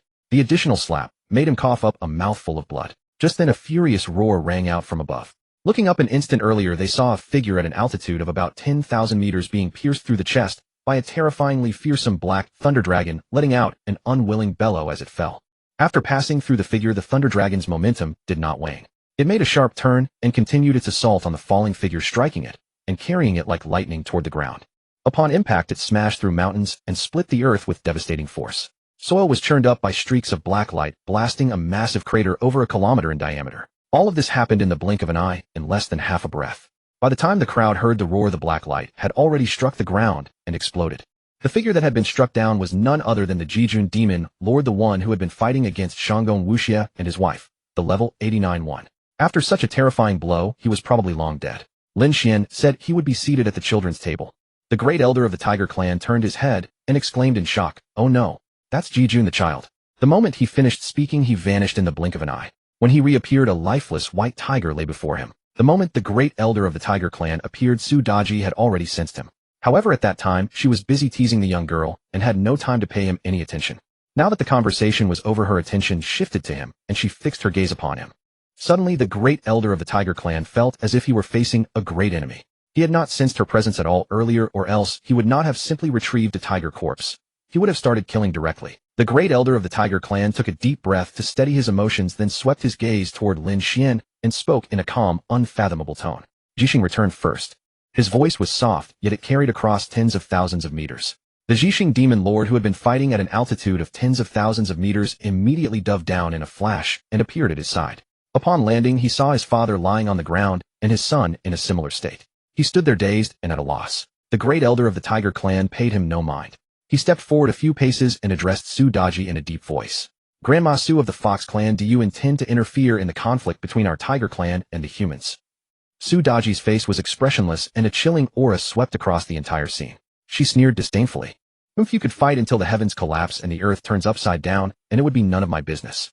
But when your tiger clan brat bullies the imperial bloodline of my Fox clan, then it becomes my concern. If it weren't for the face of that old white tiger, you wouldn't even have had the chance to come here and say these words to me just now. Then I thank Grandma Su for showing mercy earlier. Regarding these worthless descendants of mine laying hands on the imperial bloodline of your noble clan, I hereby offer my apologies. I will surely prepare a generous gift to make amends. The situation, sir, than a tiger, Su Daji's strength, his, and bowing to a stronger foe was not a problem. At least there was a stepping stone. Most importantly, he did not want to provoke the Fox tribe merely for a June, for that would be far from worth it. The tiger tribe, though formidable, was not strong enough to casually make enemies, and he could not represent the entire clan. Only the Jinmai tiger clan. Within the tiger tribe, governance is subdivided, and each attribute domain is overseen by a great elder. The highest authority rests with the clan chief and the main branch, the white tiger, the bloodline strongest by far. Because white tigers are so scarce, the system enforces such governance. Very well, you may continue. I've only just managed to come out this time, so I'll observe from the side. Su Daji had her own plans, and with a wave of her hand, she led Lin Xuan and Shangong Xiangning along with their retinue of spirit beasts away from the battlefield. Seeing that this was beyond what they could handle, Tian Lao drew a short sword and activated it. Immediately a figure of ethereal poise and Dao aura appeared before him, a smile on his lips. The figure joked that he had been summoned and hinted he and Su clan chief might not be suitable opponents for each other, for she was a senior he could not hope to match. The Tian group members greeted the arriving figure with a respectful salute. Jeering aside, one of them teased Ji Wuya about his growing boldness, while Ji Wuya replied in a measured, calm tone. From a distance, Su Daji overheard and coolly remarked that even as a child the elder was already a renowned powerhouse. She was merely paying proper respect and asked not to take offense. All right, Tian group, there is no need for such ceremony, said the Heaven Lord Ji Wuya with a light smile. You and your veterans are as rigid as ever. This time, I am merely a spectator, and I have no power to contend with your people of the race. After finishing, Su Daji produced a grand chair and sat down to watch. Tian Lao, seeing that the two great figures had at least exchanged a greeting, then briefed them on today's actions and the affairs with the Tiger clan. Ji Wuya closed his eyes and tilted his head slightly, then opened them with a sharp, murderous gaze toward the Tiger clan's great elders, speaking in a grave tone. Jin Gang White Tiger, you should be from the Jinmai line. You are not worthy to speak with me. Call over your clan, or I will not hesitate to leave you behind. The Tiger clan's great elder turned his head, his eyes full of malice as he glared at Ji Hu. Today's outing had caught him off guard. He was only at level 96, and clearly felt outmatched. Without saying another word, he drew a tiger fawn and summoned their clan chief. Before their eyes, a gigantic space-time black hole appeared. The tiger wasn't there yet, but the sound arrived first. Well, isn't that old fox? What are you doing over there? And look, another senior colleagues junior is here. A colossal tiger head stretched out, followed by a mountain-sized white tiger, who strode forth and appeared. Lin Xuan tilted his head in curiosity, his eyes, as if always on some perpetual mode of noticing everything, and his mind was full of questions. The beast appeared, the white tiger, and that was all, leaving him with endless questions. Old white tiger supervising the guards, and your matriarch let you come out. Interesting. Have you taken the lead now? Su Daji teased upon the old white tiger's arrival. The old white tiger came from the same era and had many past run-ins with Su Daji. He felt a touch of awkwardness at the taunt. Those who knew him would say he was a henpecked tiger. Enough of that. Let us speak of the matter at hand. Old fox can wait for a chat another time, the old white tiger said, turning his gaze toward the great elder. Ji Jin, what is it? The great elder nudged the nearby Ji Hu and spoke with deference. Chief, I asked this boy to provide a rough account of what I know. Ji Hu did not dare to hide anything. He laid out the facts, and full aware that he faced the clan's strongest. He remarked that the boy had indeed earned 2 source stones, making him the biggest winner among them. Lin Xuan. Su Daji listened, then turned away with a teasing smile. Lin Xuan rubbed his head and laughed, offering to share one with her, but but she declined. I have little use for metal attributes. My fox clan is naturally scarce in gold attribute, and it isn't very useful anyway. Su Deji waved a hand to refuse the offer. The old white tiger upon hearing this fixed his gaze on Lin Xuan, and Lin Xuan felt a chill of fear wash over him. Sensing the tension, Su Deji stepped in and shielded Lin Xuan with a protective gesture. The old white tiger glanced at Lin Xuan with a knowing look and spoke to Su Deji. The matter would not be pursued further. In the end, it was a matter of skill, and they conceded. Turning to Ji Wuya, the elder asked whether they should see a real display of power or simply spar for fun since they had just come out and could stretch their limbs a bit. Then we shall have a battle in the void. I would like to learn the strength of the guardian as well, Ji Wuya replied, and he shot upward toward the sky. The old white tiger followed suit. Seeing the posture, it seemed the two masters were about to clash. Lin Xuan turned to Su Deji with curiosity and asked what he should expect.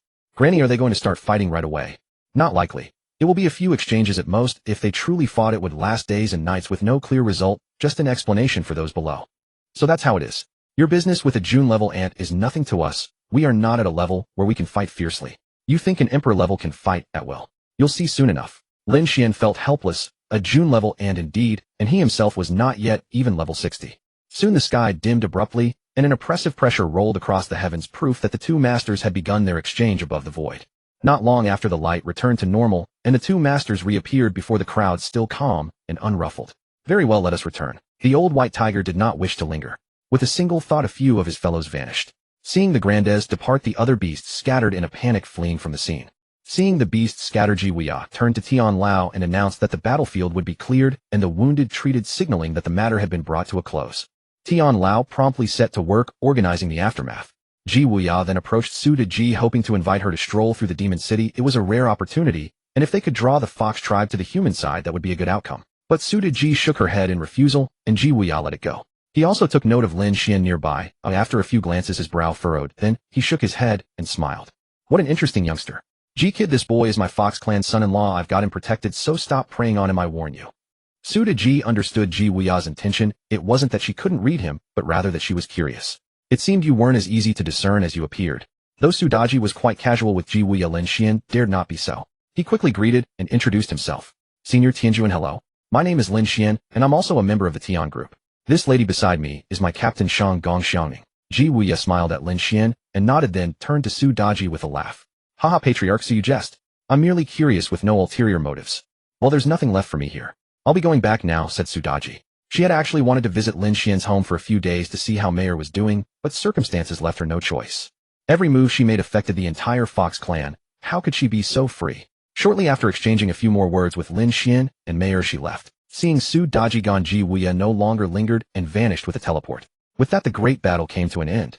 Lin Xuan turned his head to look at Shang Gong Xiaoning, who was still burying her face like an ostrich. He smiled and said, Sister Xiaoning, shall we head back to the city first or? Just now, Su Deji, in her playful mood, had teased Shang Gong Xiaoning quite a bit.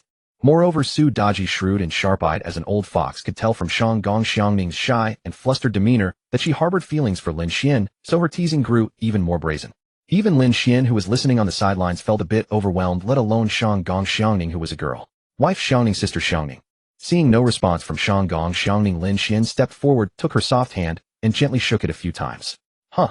Oh, we can go back now. Then I'm off. Snapping back to reality, Shang Gong Xiaoning was so embarrassed she couldn't bear to face anyone.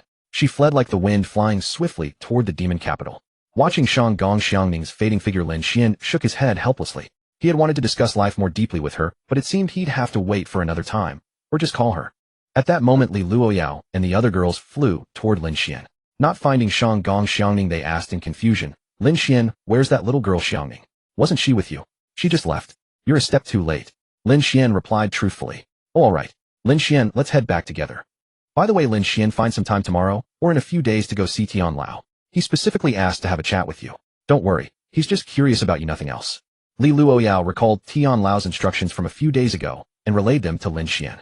Okay, I'll go visit him tomorrow. Lin Xuan nodded lightly. Soon everyone flew back to the demon capital, one after another, and Lin Xuan followed Li Luoyao and the others. By the time they returned to the demon capital, it was almost dusk, but the east gate was still bustling with noise. People of the Celestial Dynasty loved watching a spectacle. The crowd seeing the large group flying and cheered with wide eyes, welcoming the Tian group members back. Just moments ago, they had witnessed the distant glow of storms, the terrifying chaos of space fragments flying everywhere, and finally the sky plunging into darkness. Many couldn't imagine how fierce the battle had been, but seeing them return safely finally put their minds at ease. Woohoo, the Tian group is awesome. Hey, that Tian group guy over there is so handsome. Handsome, I'm 21, and can be either mature or cute. That's my handsome guy. Draw your swords, you little hussies. By the way, several of those overly brave streamers who flew over were caught in space fragments and severely injured. They were spotted by Tian group members and brought back. It was lucky for them that the nearby beasts had either fled or died, so they weren't attacked. On this trip, Lin Xuan rode back in the wealthy Chun Yingting's luxury car, giving him a taste of what a luxury car was like. Waving goodbye to the wealthy woman, he walked into the living room and sat down. It was then that the Sly System's prompt echoed in his mind. Ding, the Spirit Beast's level has broken through 60. The Elite 3x reward has been cancelled and replaced with the following multiplier experience: King level 5x, Lord level 7x, Emperor level 10x, Sovereign level 15x. Ding, the Spirit Beast participated in killing 315 beasts above level 55. Task progress increased by 315. Ding, the Spirit Beast obtained 88 Source Essence. 1 Source Essence equals 100 million Essence. Ding, the Spirit Beast Nine-Tailed Heavenly Fox has leveled up to 6080. 1 Source Essence 1. 6 Source Essence. Ding, the Spirit Beast Vermilion Bird has leveled up to 6080. 1 Source Essence 1. 6 Source Essence. Ding, the Spirit Beast Ice Cheelin has leveled up to 6080. 1 Source Essence 1. 6 Source Essence. Ding, the Spirit Beast Purple Firmament True Dragon has leveled up to 6080. 1 Source Essence 1. 6 Source Essence. Ding, the Spirit Beast 9J Divine Deer has leveled up to 6080. 1 Source Essence 1. 6 Source Essence. Ding, the Spirit Beast by Zay has leveled up to 2080. 8 Source Essence 100 million experience. Ding, task completed: kill 20 beasts above level 55, 31,520. Reward 15 of character level experience multiplied by 15. Ding, character leveled up to 57 with 62 experience. Ding, task completed: kill 150 beasts above level 55, 315,150. Reward reverse scale dragon armor. Item: reverse scale dragon armor reduces all damage taken by 35. Can activate reverse scale guard once per day to block and absorb 1 hit's damage up to Lord level attacks. Ding, task completed: kill 300 beasts above level 55, 315,300. Reward S-rank random spirit beast egg. Ding, long-term repeatable task completed. Reward 50 of character level experience. Ding, character leveled up to 58 with 12 experience. Lin Xuan thought the system was suspicious for delaying the distribution of experience and rewards, and he couldn't help but wonder. The system, probably aware of his thoughts, took the initiative to explain. Host, don't overthink. Consider where you just were and what beings were present. If you suddenly leveled up twice, how would you explain that? The system's reasoning made some sense. There were ceilings around, and if they grew curious and took him for research. Ugh, system, you're a real clever one. You've thought of everything. If I got caught as a lab rat, you'd probably be done for too. Feels like you're insulting me, the system said, suspiciously sensing something off. You're overthinking, system. By the way, help me exchange some 6th tier evolution materials. Deduct from my backpack. And don't touch the premium ones. Got it. As if I care. I feel like I've become your trash bin. Why don't you work harder and kill a few sovereign level beasts to nourish me?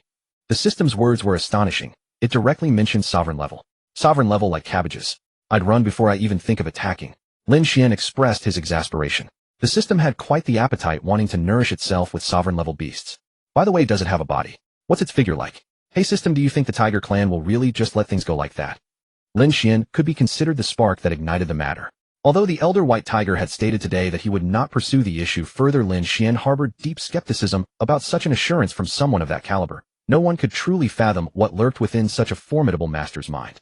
Perhaps the White Tiger elders had simply dismissed Lin Xuan as an insignificant junior, deeming him unworthy of attention and letting the matter rest. Yet the great elder would be another matter entirely. Should he truly let this pass, that would be astonishing, especially since the fallen Lord rank cultivator was his own junior descendant. Furthermore, the Tiger Clan had always stood as a hostile demon race eyeing the human clan with predatory intent. Without seeking retribution, it would hardly be defensible. In truth, their strength remained far too weak. Had Lin Xuan possessed Lord Realm cultivation at present, he would scarcely fear such threats. Master, cease your unnecessary anxieties. Rather than wasting time on such worries, you should instead focus on helping Mei Er and the others evolve. Whether you provoke the Tiger Clan or not, they will come for you regardless. And beyond them lie even greater dangers. When soldiers come, send generals. When waters rise, build earthworks. Carve out your own path to dominion. The system spoke with languid nonchalance, utterly indifferent. With the system's guidance, Lin Xuan's mind suddenly cleared, and a smile naturally formed upon his lips. Indeed, regardless of whether they relent or not, as long as my strength is sufficient, I shall simply slaughter them at their own homeland. For now, I should focus on helping Mei Er and the others evolve. Soon after, Lin Xuan produced 5,000 mid-tier spiritual energy crystals, and piled them in the living room, instructing Mei Er and the others to prepare themselves. He himself took Wan Er onto his lap, settling into the sofa. Little lazybones, don't fall asleep on me now. Once your sisters have finished evolving, it shall be your turn. I understand, master. Could you scratch my back for me? It's rather itchy, and I cannot reach it. Wan Er sat upon Lin Xuan's lap, extending her small hand backward, but the little wings blocked her path, entirely rendering her efforts futile. Observing this, Lin Xuan smiled, and pulled the little girl into his arms, reaching out to scratch the itch for her. Hee, a little lower, yes, right there, hee, it feels so pleasant. Do not stop. Wan Er buried her delicate face into Lin Xuan's embrace, letting out laughter like silver bells. Seeing the little girl so delighted, Lin Xuan indulged her wishes. Before long, Mei Er and the other women were ready, and just then Lin Xuan returned from school. Wan Er volunteered to go open the door. Once Lin Xuan was seated, Lin Xuan began helping Mei Er and the others with their evolution. This evolution was somewhat different from before. While they were still crazily absorbing spiritual energy to replenish themselves, a faint gray light was clearly flickering around the women, which felt like the power of space-time. Without hesitation, Lin Xuan produced a pile of dimly glowing space-time crystals for the women to absorb. Indeed, the moment the space-time crystals were revealed, a shimmering gray gas swiftly separated and flew toward Mei Er and the others, causing the gray light surrounding the women to brighten further. It actually proved effective, so he would patiently await their evolution's completion, though the little girl in his arms had already begun dozing off. After a long while, Mei Er and the others had all finished evolving in succession. All the women showed subtle changes in their temperament, with the most striking transformations being in Mei Er and Yin Er. A white tree mark at the center of Mei Er's brow emitted a luminous glow, her enchanting countenance, as cold as ice and snow. Flowing white hair cascaded to her waist, and she wore ethereal white gauze robes that accentuated her flawlessly perfect curves. She resembled a majestic and proud empress enthroned high above, inspiring both awe and a sense of inferiority in all who gazed upon her. Behind Yin Er, the phantom figure had become clearly visible, a vermilion bird soaring gracefully through an ocean of flames. Her nation-toppling beauty was so breathtaking it made one feel ashamed of their own appearance.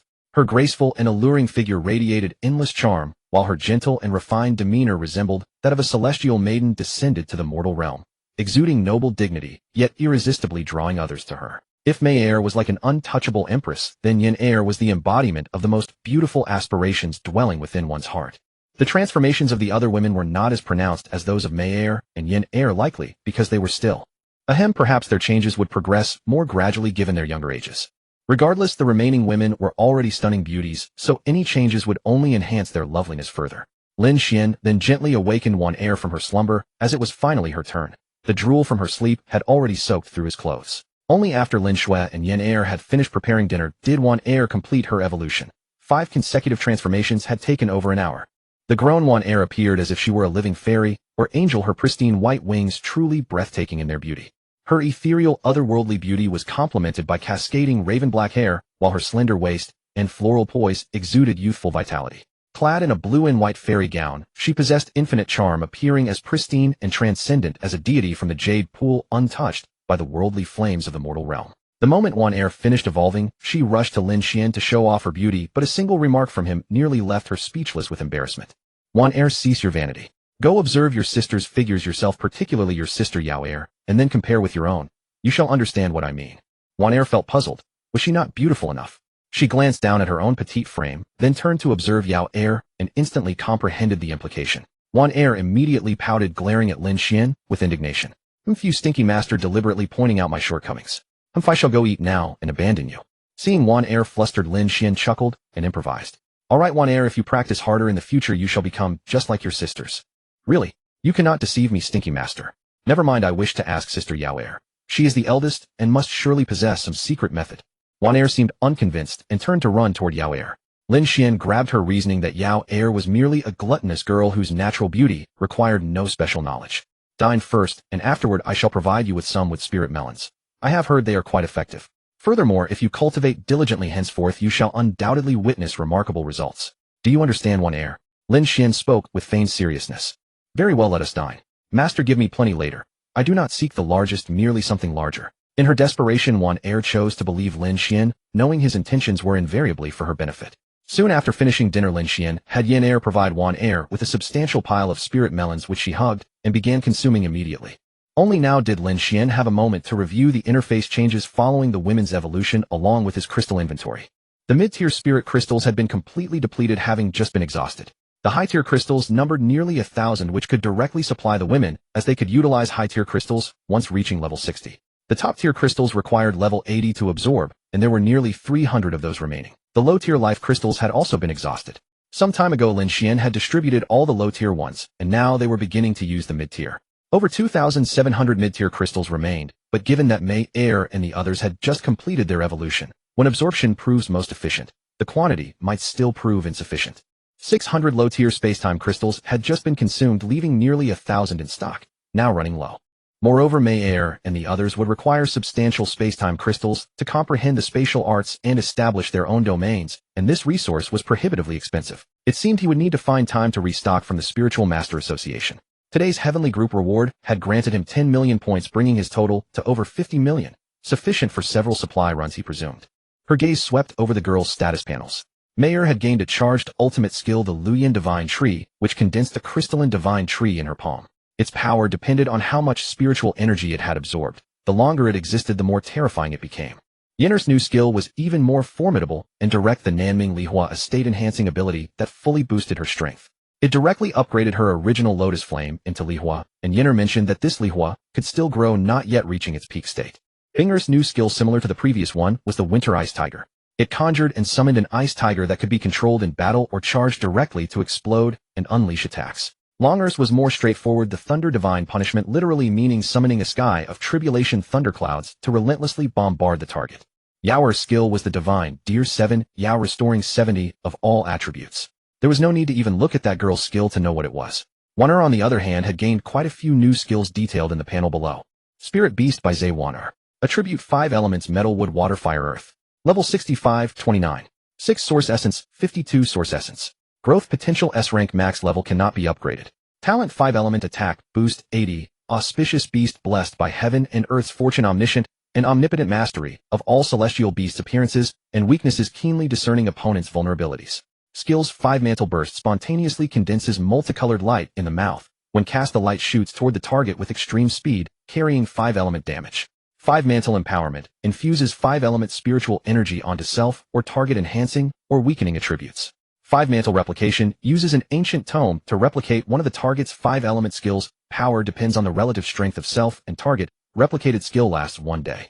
5 Mantle Weaponization, condenses spiritual energy into a preferred elemental Wii. Lin Xuan took out the reverse scale dragon armor he had earned today and replaced the black scale inner armor he had been wearing. As before, the reverse scale dragon armor covered his body and vanished from sight. Activating the reverse scale dragon armor's guardian skill was as simple as a single thought, very convenient. Indeed, nothing the system gave was anything but exquisite. Lin Xuan gave the replaced black scale inner armor to his sister Lin Xuan. The old white tiger brought the tigers back to their clan. Gazing at the enormous mansion before him, he shrank his tiger form and walked inside. The other tigers braced themselves and followed, their hearts filled with trepidation, especially Wisdom Tiger. He was the mastermind. If not for his embezzlement, none of this would have happened. He had caused the Tiger clan to lose a Lord-level powerhouse and 2 source stones. This punishment was inevitable. As the old white tiger stepped through the door, a sharp voice greeted him. "Old white tiger, where have you been gallivanting off to?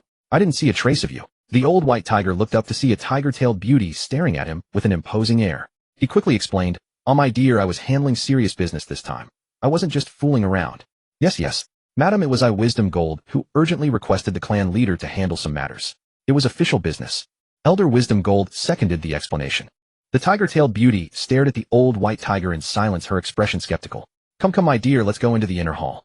Wisdom Gold, you all come too. You'll believe me soon enough." The old white tiger transformed into a burly man with a tiger's waist and a bear's back, pulling the beauty along. The other tigers followed cautiously. Entering an antique and elegant reception hall, the old white tiger seated the beauty at the head seat. The tigers behind him stood in the hall, not daring to sit. The old white tiger briefly recounted the day's events, then had Elder Wisdom Gold and Lord Wisdom Star sit down, leaving the mastermind, Wisdom Tiger, standing in the hall. The old white tiger tapped his fingers rhythmically on the table, his gaze scrutinizing Wisdom Tiger. Wisdom Tiger felt an inexplicable pressure sweeping over him, and sweat the size of beans dripped from his forehead. After swallowing hard, he prostrated himself and cried out, "Please punish me, clan leader. This was all my fault. I bear full responsibility." "Very well. This time your greed led you to embezzle and harm the clan's interests. I sentence you to guard the seaport for 1 year. Yes, thank you, clan leader. I will set off for the seaport immediately. All right, all of you go back now. Go about your business." The old white tiger finished speaking and rose to head into the inner chambers. The beauty also stood up and vanished with a teleport, leaving the three tigers staring at each other. Alas! Come, I'll take you back to the clan first. Elder Wisdom Gold shook his head in disappointment, then teleported away with the two tigers. The tiger clan had a seaport known as the Fire-Seething Seaport. Due to numerous volcanoes and frequent earthquakes, the spiritual energy there was incredibly rich, and treasures of heaven and earth were abundant. It was also a gathering place for powerful sea tribes. Naturally, such a fertile region was coveted by land races as well. Thus, skirmishes occurred daily and major battles erupted every 2 days, raging fiercely. Human experts often came here to try their luck, but coming without a group was essentially suicide. Sending Wisdom Tiger to guard for a year might well mean he would never return. The sea tribes dominated by sheer numbers. The larger the population, the higher the chance of producing high bloodline talents and atavistic mutations, so they had many experts. Late at night, Lin Xuan opened his eyes from cultivation. He picked up his phone and saw it was already 11 p.m. There was also a notification that someone had added him on Lin Xuan. Curious, he opened it and saw a request: Orange Meng requesting to add as a friend. Below was a note: Zhang Mengmeng. Well, it was that lively girl Zhang Mengmeng. She had mentioned before that she wanted to introduce a girl to Lin Xuan, claiming she was very, very fierce. Lin Xuan, following his heart, accepted the request and replied, "Sister Meng." Doghead smirk. The other side quickly replied with a sticker: "Kid, don't be so impatient. JPG." Suddenly a series of ding-ding sounds came through and the other side sent a dozen photos. Lin Xuan opened them. They were all home photos. The girl in them looked sweet and lively, very familiar, as if he had seen her somewhere before. But honestly, she was very nice. "Sister Meng, it's been so hot lately. Got anything cooler?" Lin Xuan typed back, "You little rascal, hilarious. JPG. I'll push her to you, definitely nice. I've personally verified it." Zhang Mengmeng replied with a guarantee. Soon Zhang Mengmeng sent the other's contact card. "Alright, Sister Meng, I'll add her tomorrow. It's late now." "Okay, no problem." Suddenly Lin Xuan felt a strange sensation. It was like the feeling of being set up on a blind date. This must be how blind dates felt, he thought, blushing and covering his face with embarrassment. The next day at 10 in the morning, Lin Xuan arrived at the Tian group and made his way toward the garden courtyard of old Tian's residence. Inside the garden courtyard, numerous figures were seated enjoying tea and conversation. Old Tian Lin Xuan, the couple Shanggong Wuxia and his wife, as well as the spiritual beast that had battled the previous day, were all present. As for Ji Tianqing, who knew where he had slunk off to avoid his duties, so he was absent. "Old Tian, we consider this a victory, but the Tiger clan certainly won't accept defeat. We can't be certain what schemes they might contrive." Shanggong Wuxia set down his teacup and spoke. Old Tian smiled, refilled the cup for him, and stroked his beard as he replied, "We are not afraid of their petty schemes. These days the demon clans each look out for themselves. Their threat remains limited. What concerns me is the possibility of a leader uniting them." Upon finishing his thought, he turned to his spiritual beast, Sun Yang, with a smile. "Sun Yang, a young one has arrived. Bring them in."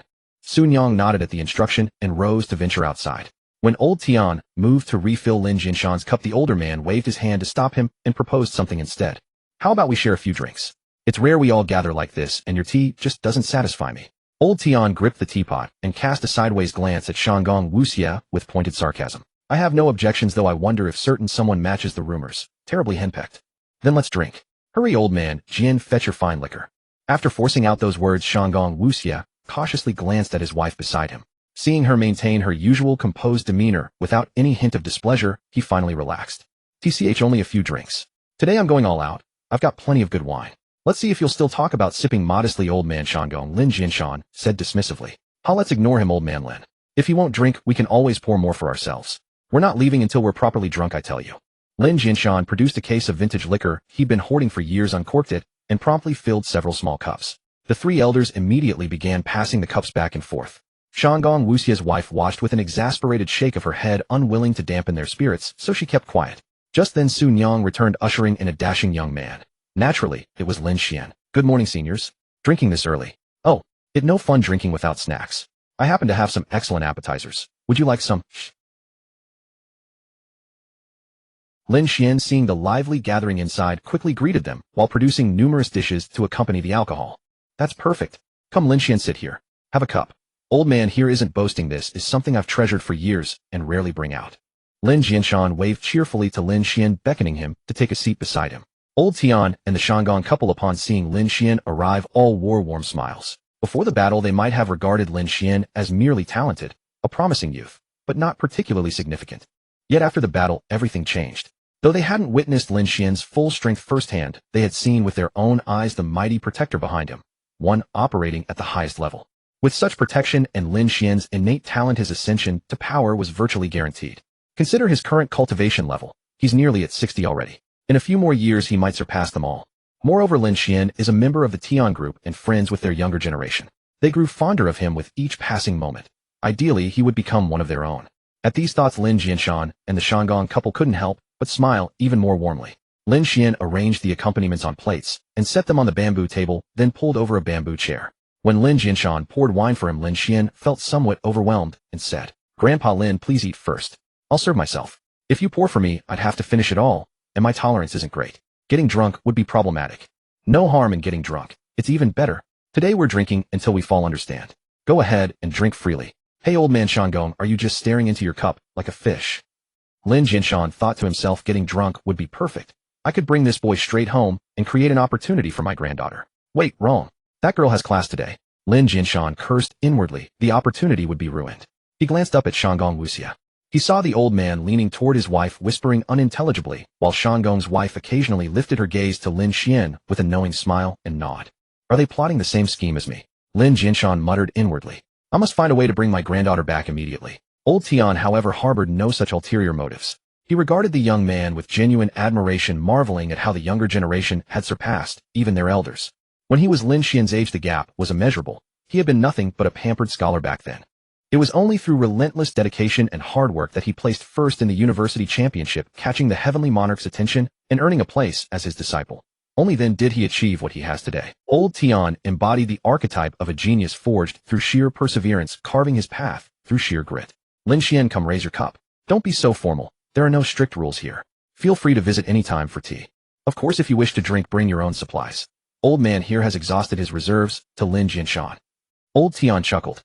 Haha, then I'll certainly visit often when I have time. I enjoy tea. Truthfully, he detested the liquor, but sensing the warm atmosphere, he smiled and clinked glasses with Old Tian. The wine was rich and sharp upon entering his mouth, yet brought warmth as it slid down his throat, followed by an intoxicating aroma that filled the air. Though Lin Xuan found it inferior to cola, witnessing Old Tian's blissful expression after downing it in one gulp made him realize his own palate simply couldn't appreciate its quality. Soon several cups had warmed their complexions, and conversation flowed freely. After a bite of spiced beef, Shandong Wuxia offered a reminder. Lin Xuan, over the coming months, exercise extra caution whenever you leave the city. After yesterday's battle, your name has spread throughout the Tian group. Fame attracts danger, especially when one carries treasures of such magnitude. Precisely. You must be wary. Truthfully, if any demonic beast possessed such treasures, I would lie in wait for months to claim them. Lin Xuan spoke jokingly, yet indirectly conveyed the immense allure of source stones. Lin Xuan nodded solemnly and replied, Rest assured, respected seniors. I understand the stakes. Even the temptation of a monarch-grade artifact cannot escape my awareness. Good. As long as you keep this in mind. I issued orders yesterday for the Tian group to maintain strict silence on certain matters. Watch yourself carefully, and I'll leave the implications unsaid. Old Tian gazed at Lin Xuan, his words layered with unspoken meaning. Lin Xuan nodded in understanding. Some matters were unavoidable, and the allure of power was immense. As for Tian Lao's warning, he was already prepared. Suddenly Lin Xuan recalled that he still had over 1,000 jars of monkey wine gathering dust in his ring, though he wondered if they would like it. He promptly took out a jar, placed it on the table, and smiled. Esteemed seniors, I obtained this wine during a mission some time ago after wiping out a group of monkey demons. Would you care to try it? Monkey demons? You mean monkey wine? That's a rare treasure. Low alcohol, but rich in fruity aroma. Come, let us have a taste. Upon hearing it was monkey wine, Lin Xuan immediately produced several large bowls, swatting away Tian Lao's impatient hand, and chiding, Fidgety hands, what's the rush? I'm the expert here. Step aside, all of you. I'll handle this. Lin Xuan first arranged the bowls, then gently shook the jar, channeling a soft, gentle burst of spiritual energy that struck the jar's seal. With a soft pop, the clay seal soared off. A wave of fruit and wine fragrance spread swiftly through the room, causing everyone to involuntarily sniff. Oh, this wine can actually smell this delightful. This is a first for me. Come, old Lin, I want to try some too. Even Shandong, madam, who was not fond of alcohol, could not resist the intoxicating aroma and desire to taste. The spirit beasts remained calm, except for Bailong, who loved drinking and had already joined the feast, guzzling it down like water. Lin Xuan lifted the jar and filled the large bowls, chuckling, There's enough for everyone. Soon Lin Xuan took a sip and was instantly rewarded with a lingering fragrance on his tongue. The flavor was perfectly balanced between sweet and spicy, far better than he had imagined. This is much better than the fruit wine I've had before. Lin Xuan, where did you find this? Those monkey demons have remarkable skill. Tian Lao opened his eyes, asked with a satisfied smile. On that Golden Lotus Mountain, now probably called Golden Pit Mountain. I looted it all back then. I'll give each of you 100 jars later. I don't care much for this, I prefer cola. Upon hearing that they could take some home after drinking, Shandong Wuxia immediately perked up, his drunkenness fading a bit, and and said with a grin. Well said, well said. Good lad, I like your style. 100 jars. Much more generous than someone else. I've painstakingly won only a few jars from him, and he's been nagging me about it forever. TCH, you old fool, your wife keeps your wine locked up, and you're always mooching off me. And you dare to badmouth me in front of Lin Xuan. I'm ashamed to be associated with you. Lin Xuan expressed great disappointment, lamenting his poor choice of friends. Gradually the conversation grew more animated, and the wine flowed freely. During the gathering, Lin Xuan gave each of them 100 jars. Fortunately, the monkey wine had a low alcohol content, and Lin Xuan's enhanced physique helped him stay relatively sober. By evening, the party finally dispersed. Lin Xuan mustered his energy to politely decline the invitations from Lin Xuan, and the Shandong couple summoned Mayer and Yenner and asked them to escort him home. He had planned to visit the Spiritualist Association to stock up, but had to abandon that idea. After returning home, Lin Xuan went to take a bath, but unfortunately fell asleep. It was only when Mayer and Yenner went in to check that they discovered him. It wasn't until midnight that Mayer and Yenner finished their chores and snuggled into their beloved embrace, falling asleep contentedly. The next day, Lin Xuan slowly opened his eyes. He vaguely remembered having a dream the night before, a beautiful dream like a celestial realm. In the dream, he saw two fairies, one like a domineering empress, the other like a mortal goddess. He had discussed life's aspirations with them, reaping great benefits. Of course, it was just a dream, nothing to be taken seriously. Lin Xuan turned his head to look at the window, saw that the sun was already high, and decided it was time to get up. He cautiously got out of bed, went to the bathroom to brush his teeth, and then woke Mayer and Yenner for breakfast. By this time, Lin Xuan had already left for school. That girl had recently become obsessed with cultivation, training hard as soon as she came home, and was likely nearing level 20. She declared she wanted to become the strongest in her school, surpassing all the senior students. Lin Xuan supported her, believing that the stronger she became, the better. After breakfast and washing the dishes, Lin Xuan headed out to the Spiritualist Association. He learned from the clerk that the price of crystals was settled by points. Spiritual energy crystal low grade 100, mid grade 200, high grade 0, top grade 100, plenty in stock. Life crystal low grade 100, mid grade 400, high grade 400, top grade around 100, with fluctuations in limited stock.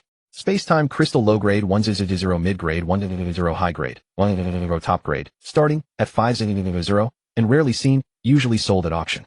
Considering he was approaching level 60, Lin Xuan made a modest purchase: 100 mid-grade spirit crystals, 100 low-grade time-space crystals, and 500 mid-grade life crystals. Total cost 50 million points. The clerk with a sweet voice gave him a 5 discount. Hello, sir. Your total comes to 47.5 million points. Please take your bill and items. Have a nice day, and welcome to visit us again. Lin Xuan took the items, silently lamenting the expense. He had thought 50 million points would last a few purchases, but it was gone in one go. Shaking off his distress, he turned and headed toward the beast material shop. He had hoarded countless items and needed to clear out his inventory. The shop assistant saw Lin Xuan approaching, and sensing a big deal, greeted him with sweet, charming smiles. Welcome, handsome. Lin Xuan found it almost overwhelming. Too delightful, melting into his bones. This shopkeeper really knew how to do business. Business must be booming. Good day, ladies. I have a large batch of beast materials to sell, quite a substantial amount. Can you handle it? Most are from level 49 or above. Lin Xuan had over 1,000 beasts stored in his ring, so it was wise to ask first to avoid any awkwardness. Sir, could you tell us the exact quantity, so we can consult the manager? One of the most charming shop assistants asked Lin Xuan with a polite inquiry. Lin Xuan roughly calculated about 200 from the Spirit Vein Town mission, and the ones he personally killed in the Special Heavenly Group mission. All were stored in his ring. Well, around 150 at level 49, and nearly 1,000 at level 50 and above. Can your shop handle that? By the way, among them is a Beast King, which by market price would be nearly 500 million. The shop assistants were stunned. They had assumed, given his youth, that Lin Xuan might be a multi-million point customer, at most never expecting a billion-point deal. It caught them completely off guard. The shop assistant immediately put on a bright smile, stepped forward, and invited Lin Xuan to sit inside and have some tea while she went to notify the manager. Not long after Lin Xuan had tea, a fat man staggered into the shopping and calling at the door, Xiaohong, I'm here. Good heavens, I'm exhausted. Where's that big client? Fatty shopkeeper over there. Xiaohong is currently sipping tea with that handsome client, the door girl Xiaoju reminded him. Haha, thanks Xiaoju. Oh, Xiaoju, you've become prettier. Do you miss the shop's boss? Lin Xuan heard a sly, all too familiar voice at the door and stood up to look outside. Hey fatty, don't tell me this shop is yours. Has the sun risen in the west today? It's rare to meet you, kid. Could that big client be you? Shen Jun, who had still been at school, had rushed over at a phone call, and what a coincidence. It's me. Come have a cup of tea first, then we sit down to talk. Lin Xuan, hosting the guest, invited. Sure. By the way, where have you been all this time? I haven't seen you around. Shen Jun pulled a chair to sit, asking curiously. Lin Xuan, after pouring a cup of tea for Fatty, spoke in a smug tone, not up to much. I've been busy with tasks in the Tian group lately. By the way, you just came back from Jinlian Mountain the day before yesterday. Weren't you there? Chen Yingjun said, and upon hearing this he sprayed tea across Lin Xian's face.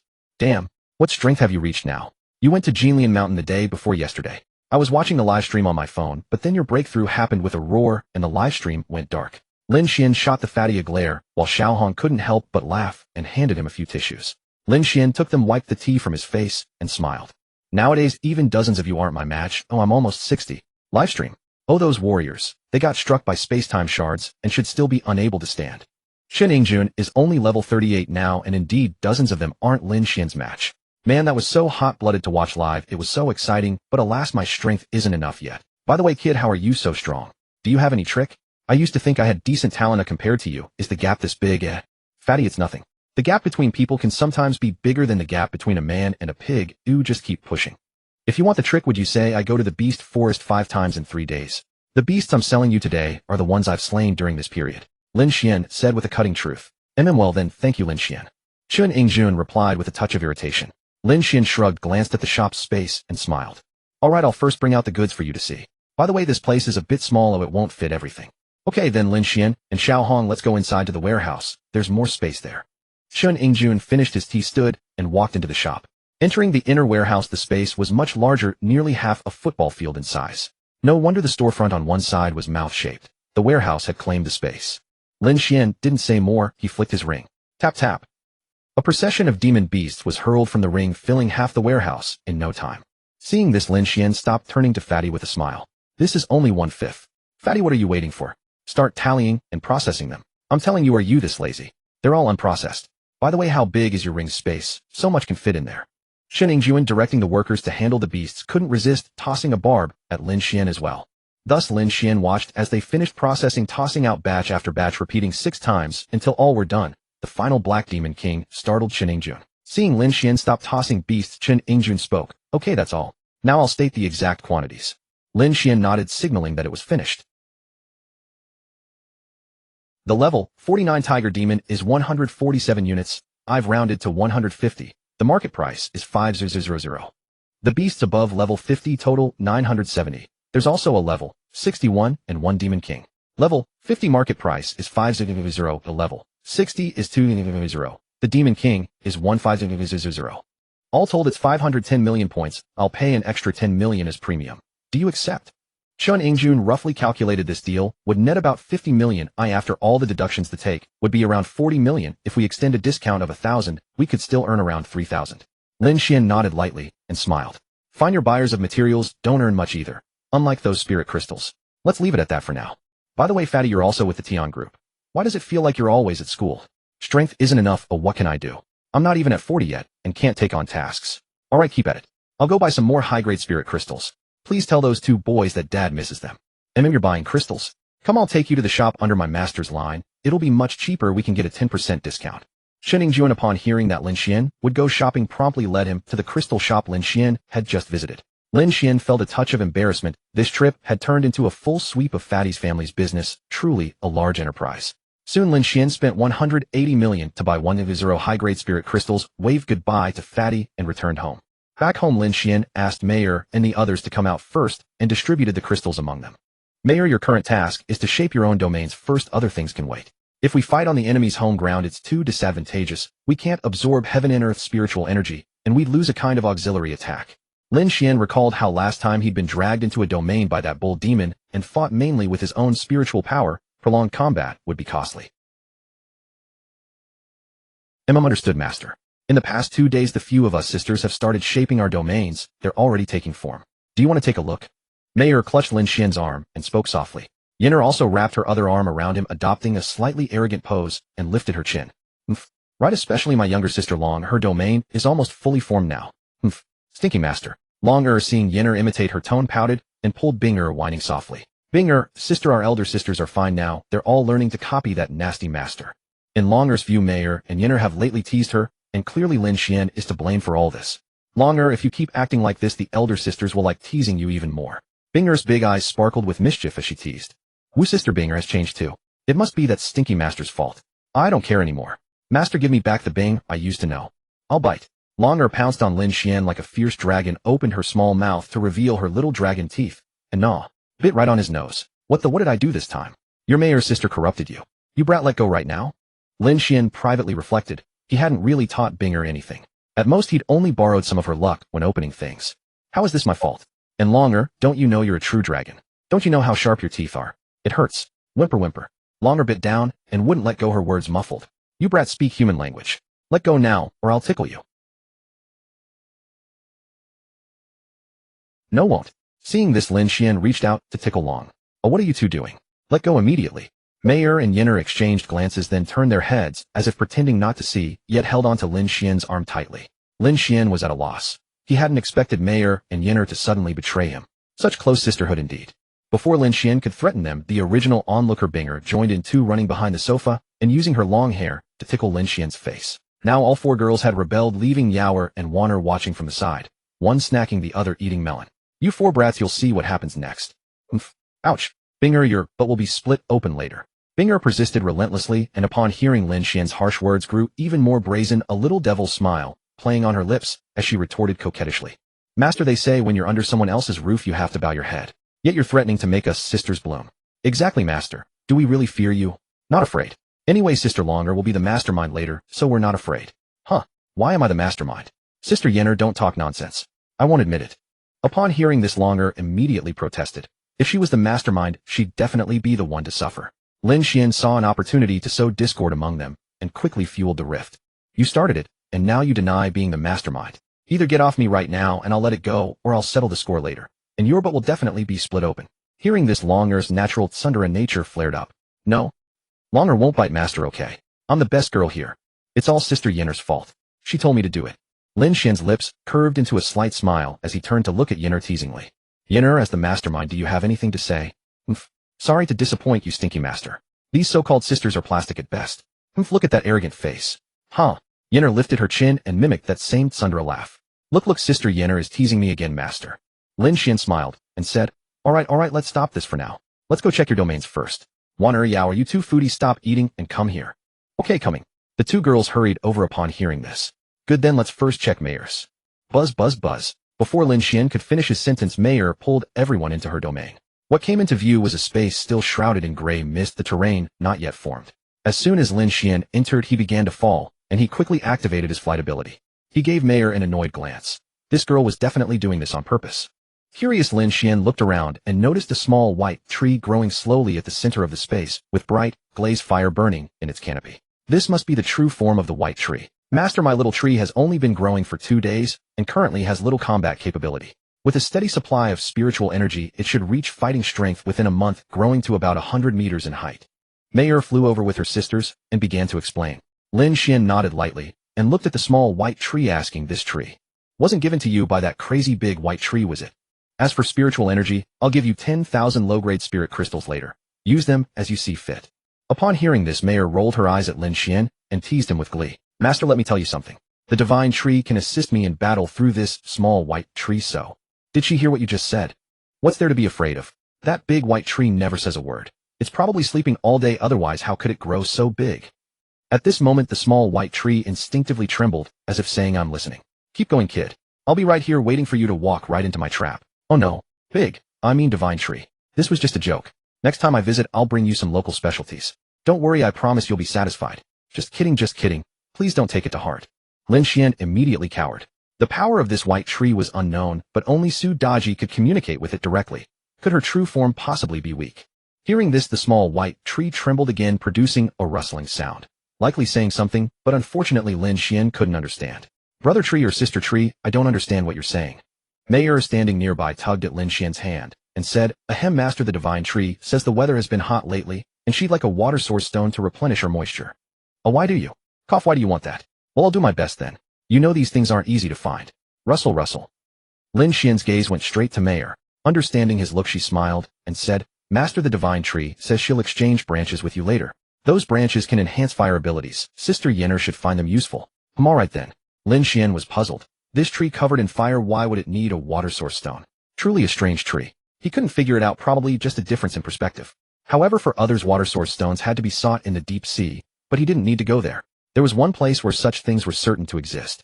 It seemed that after Mayer and the others finished shaping their domains, he'd need to visit that place. Lin Xuan then went to check each woman's domain in order. Yenner's domain resembled a pill-refining furnace with a sea of leaf fire stretching before the eyes, but it was only half-finished, many details still incomplete. Binger's domain displayed a harsh winter scene, which would become a world of ice and snow once completed.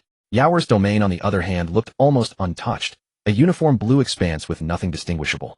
Wanner was even more absurd. Lin Xuan wanted to cover his face when he saw it. The entire thing was pitch black, as if no work had been done at all. This girl had probably been eating melon the whole time instead, and the domain was still something Lin Xuan had to create himself. Only Dragon Girl's Sundara domain was the most noteworthy, already quite impressive. As Lin Xuan entered, he stepped directly onto a stable surface. The surroundings were vast and serene, with the ground glowing with a purple light reminiscent of metal. Looking up, his eyes were filled with dark clouds flashing with eerie purple streaks. Extremely perilous, as if heavenly thunder might strike down at any moment. Lin Xuan was quite pleased upon seeing it, and intended to praise Longer, but catching a glimpse of her smug demeanor from the corner of his eye, he couldn't resist the urge to tease her. The moment the thought arose, he acted immediately. In a flash, he appeared behind Long, reaching out to pull the beauty into his arms. Longer smiled knowingly, transforming into a ray of light that reappeared a short distance ahead. She turned her head, stuck out her little tongue, and taunted him. "Haha, you stinky master, trying to ambush me within my own domain. You really are as foolish as Sister May described, dreaming nonsense. Come catch me if you can." Lin Xuan's playful side surged as he teased back. "Then I'm coming. When I catch you later," His figure dissolved into a phantom, dashing toward Long. In an instant, he materialized before her, reaching out to grab her. Longer sensed something was wrong and hastily retreated, but she was slightly too slow. Lin Xuan's fingertips grazed her clothing. Something's off." Lin Xuan had clearly aimed for Longer's shoulder, but he felt as though he'd touched something unexpected. Focusing on her, he noticed her cheeks flushed, a possible result of exertion and rising blood flow. He understood now. But such contact during sparring was normal, like playing ball. Accidental brushes were inevitable. It was as sensible as a mechanic carrying a wrench. Normal, huh? Lin Xuan smiled faintly, his figure flashing again toward Long. Beneath the thunderclouds, the two wove and darted through the air, chasing and evading each other.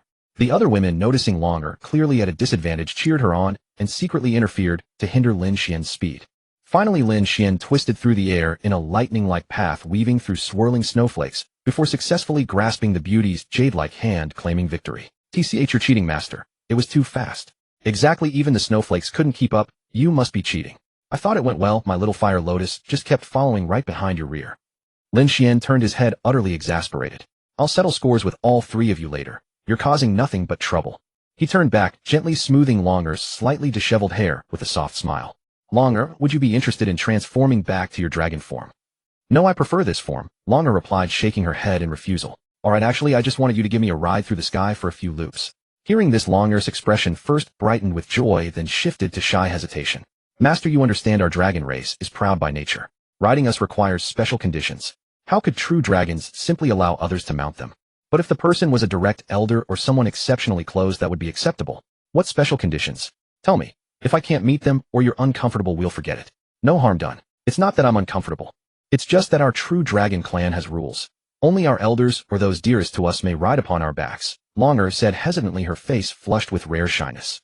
Of course, whoever qualified as closest was determined by the true dragon herself. It could be a lover, a sister, or someone else. This reflected their bond level. The contract merely served as a medium to establish partnership, but deepening that relationship required cultivation over time. Lin Xuan gently pulled Longer into his embrace, leaning down to whisper against her ear. "Longer, if elders are out of the question and closest person, would kissing count? I'm not giving you a ride anymore." Longer, already crimson with embarrassment, couldn't withstand his whisper. She pushed him away and fled, escaping her domain to vanish completely. By the time Lin Xuan and the others returned to the main space, Long had already retreated to her room. Blushing, Longer buried her face in her fragrant bedding, occasionally squirming in embarrassment before letting out bell-like laughter, utterly delighted. What she didn't realize was that 5 girls were crouched outside her door, pressing their ears against the wood to listen. Lin Xuan, utterly speechless, walked over and dragged the 3 ringleaders back to the living room for a proper scolding.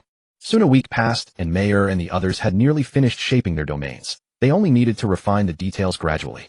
During this time, Lin Xuan stayed home and took Lin Shui out for training, teaching her various combat techniques. She was now quite skilled for her age, practically a young expert. Lin Xuan's strength had also improved somewhat. Though he'd only gained 15 experience levels, his physical resilience had increased significantly. The premium life crystals proved effective. The cost was steep though, nearly 1,300 credits spent on just himself in a single week. The remaining 2,000 were distributed among Mayer and the others, leaving him broke again. Cultivating the body truly burned through money.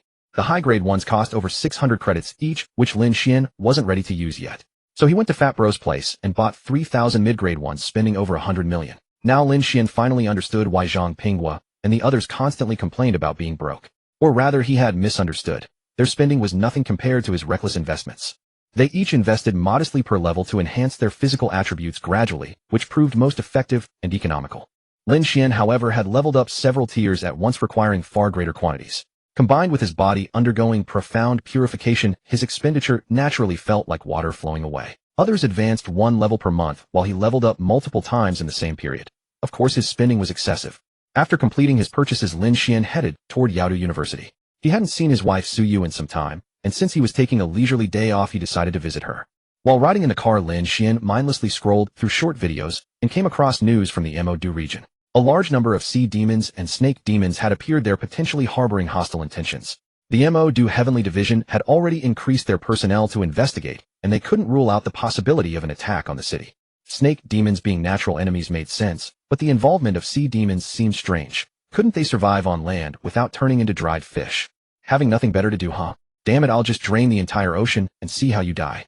Shortly after, Lin Xuan entered the school gate and stepped inside. Before arriving, he had asked Su Yu for her location.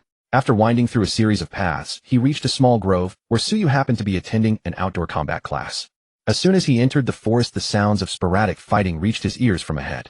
Lin Xuan walked on, indifferent to the commotion. After a few steps, sensing that eyes were fixed on him from somewhere ahead, he glanced at the dense thickets in front, and a faint smile curled at the corners of his mouth. As a seasoned lurker, he was all too familiar with such tactics. But these lurkers were clearly unqualified. They had been detected. They were probably just classmates in a field battle. Of course, the point was to fight each group, taking down their opponents. So the ever-helpful Lin Xuan decided to teach these lurkers a lesson. Just as he was passing a thick patch of grass, the ambusher hidden within could no longer contain himself. A wooden sword shot out, instantly aiming straight for Lin Xuan's back. With a faint smile, he unhurriedly sidestepped, letting the sword graze past him, and then lightly flicked his finger forward. With a sharp crack, he struck the opponent's wrist. The latter winced in pain, and the wooden sword slipped from his hand. Lin Xuan caught the sword in one hand, while chopping down with the other, aiming for the opponent's neck. It's you're the spy. Before the word swift could leave his mouth, the boy had already fallen unconscious, sent into dreamland by Lin Xuan's hand. The opponent's companions only then reacted, charging out together, staring at Lin Xuan in astonishment. Hey, it's the swift guy. Brothers, let's gang up on the swift guy. He's the one who made our ice goddess lose her appetite day and night. Let's get him. Lin Xuan couldn't help but chuckle at that. He tossed his head with a flamboyant flair and said with a grin, "Seems my charm is still unmatched. Someone is pining for me day and night." At Lin Xuan's show-off, several classmates twitched their lips and retorted, "Oh please. Day and night. More like hatred to the bone." Exactly. As a member of the Ice River Support Squad, I can confirm that the liquor is right. Lin Xuan shrugged nonchalantly and smiled. You lickers understand nothing. Extreme hatred turns into love. You just keep on licking. Brothers, I'll lead the charge. Charge. One of the classmates, probably unable to bear Lin Xuan's words hitting a nerve, was the first to rush at him. The other three followed suit immediately. Lin Xuan watched them charge. To be honest, their speed was far too slow, though considering their levels, it was understandable. He walked forward unhurriedly. The four opponents, seeing that Lin Xuan still maintained such an attitude in the face of their assault, felt both humiliated and irritated. Damn, are you out for a stroll here? We know you're strong, but please show some respect for us as your opponents. Their humiliation turned to fury. They quickened their pace, putting all their strength into confronting Lin Xuan, vowing to take him down. The leading classmate reached Lin Xuan, raised his wooden spear, and thrust it like a dragon toward Lin Xuan's chest. Lin Xuan twisted his wrist lightly, and the wooden sword shot out with lightning speed, striking the spear tip. The powerful force traveled from the tip through the entire spear, and the opponent, unable to hold on, had his hands shaken off the weapon. Lin Xuan twisted his wrist lightly, and the wooden sword shot out with lightning speed, striking the spear tip. The powerful force traveled from the tip through the entire spear, and the opponent, unable to hold on, had his hands shaken off the weapon. After dealing with them, Lin Xuan continued forward. Along the way, he encountered two more groups of ambushers, but the result was the same. He defeated them, relying solely on his physical strength. When he reached the clearing at the deepest part of the grove, he saw only a female teacher staring at her phone. He stepped forward to greet her. "Sister Yanli, you're in charge of this class today." Zhou Yanli looked up, smiled, and said, Lin Xuan, what brings you here today?" "I haven't been out much lately. Had some free time today, so I came to buy a few things and drop by to see how things are going." "Sister Yanli, is this class almost over?" Lin Xuan asked. Zhou Yanli smiled warmly, pulled over a stool, and invited him, "Take a seat first. It'll be a while yet."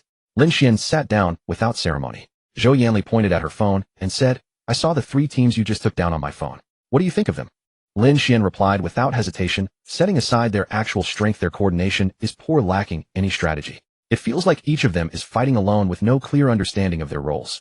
Zhou Yanli nodded slightly, gazing at the phone screen, and said softly, they'll get there with time. I went through the same thing back then. I even had a fight with Xiangning, but unfortunately I couldn't beat her. The mention of Xiangning instantly piqued Lin Xuan's interest. He turned his head to look at Zhou Yanli, and asked curiously, Sister Yanli, tell me about your college days. I'm quite curious. Lin Xuan was genuinely curious about how the girls of the Ningyao squad had come together and how they had joined the Tian group. Hearing this, Zhou Yanli simply handed the phone to Lin Xuan and said, pointing at it, here, see for yourself. It was just like that back then, nothing special. Sister Yanli, don't play dumb. That's not what I'm curious about. I want to know how you sisters ended up together. Lin Xuan handed the phone back to her and raised an eyebrow. It was just like that. At first we were all in the same class. Xiangning and that minxly Luo Yao were best friends. Somehow we all got to know each other. Maybe it started with a fight, and then we just joined in. That's it. Yeah, what else did you expect? Something more dramatic. Not happening. Alright. By the way, Sister Yanli, do you have any photos from back then? I'd love to see what you all looked like as students. Plenty. You've come to the right person. Here, let me show you. Zhou Yanli apparently had a hobby. She had a massive collection of private photos of the sisters on her phone, a pastime, not unlike Su Yu's. Soon one photo after another flicked by with Zhou Yanli providing thoughtful commentary. The two chatted on until class ended.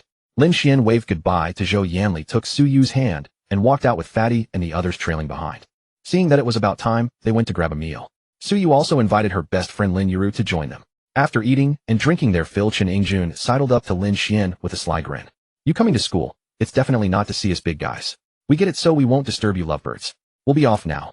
Oh, by the way, we're all gold rank now. Without you in the canyon, we're on a winning streak. Chen Yingjun said, slipping away, not forgetting to taunt Lin Xuan's gaming skills. This irritated Lin Xuan so much that he considered going back to play a few rounds to see if he really was that bad. Su Yu and Lin Yuru, overhearing, covered their mouths and giggled. It was rare to see Lin Xuan get flustered, and they couldn't let the opportunity pass. Let's go for a walk. We've just finished eating.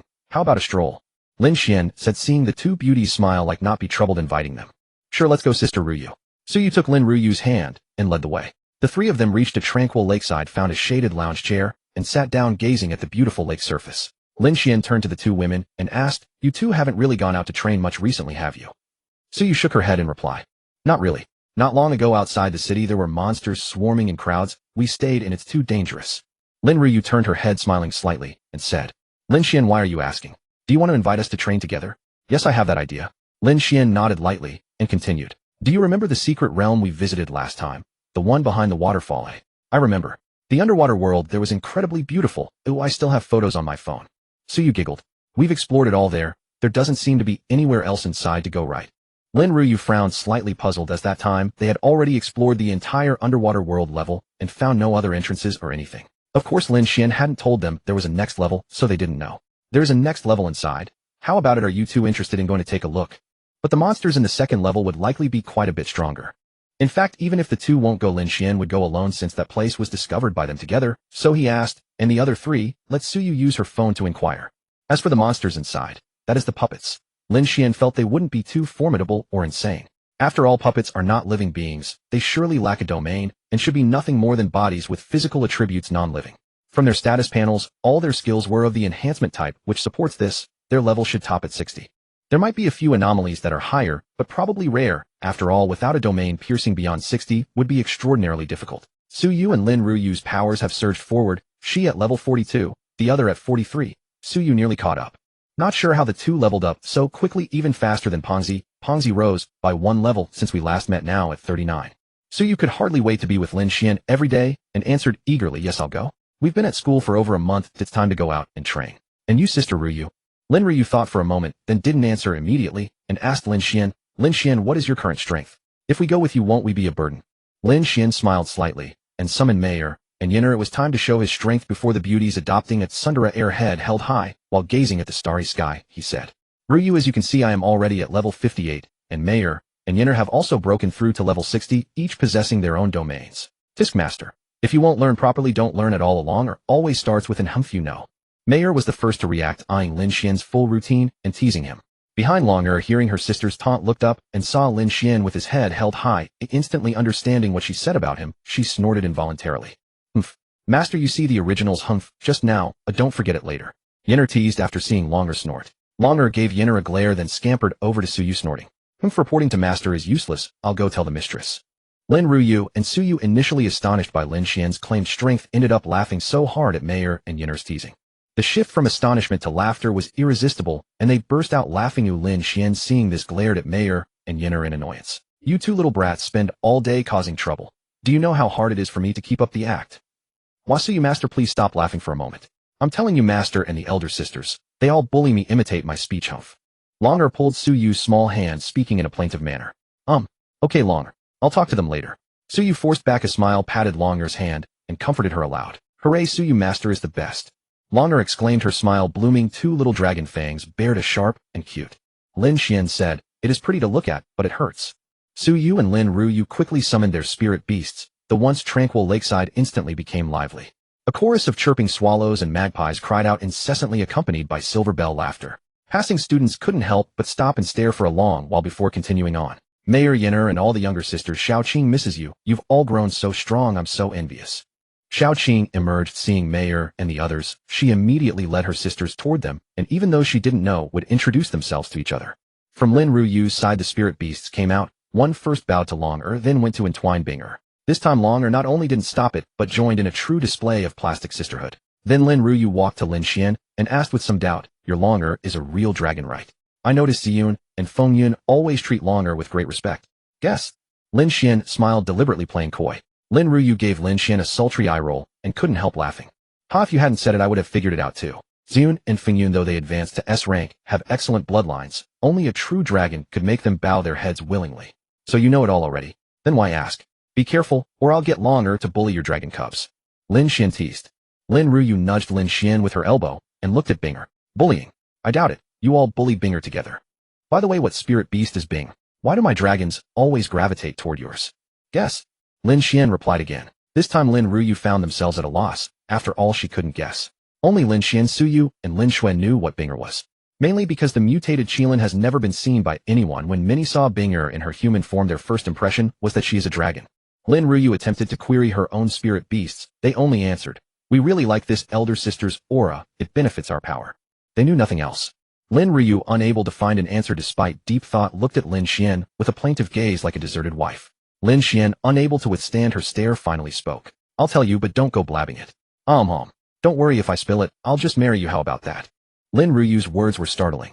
Then I'd get a beautiful wife for free, Lin Xian joked with a feigned smirk. Lin Ruyu felt her face flush with shyness. Don't worry, I won't say anything.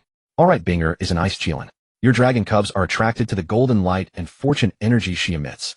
Longer was also very fond of pestering Binger at first, but stopped after growing up. Probably because he had absorbed enough.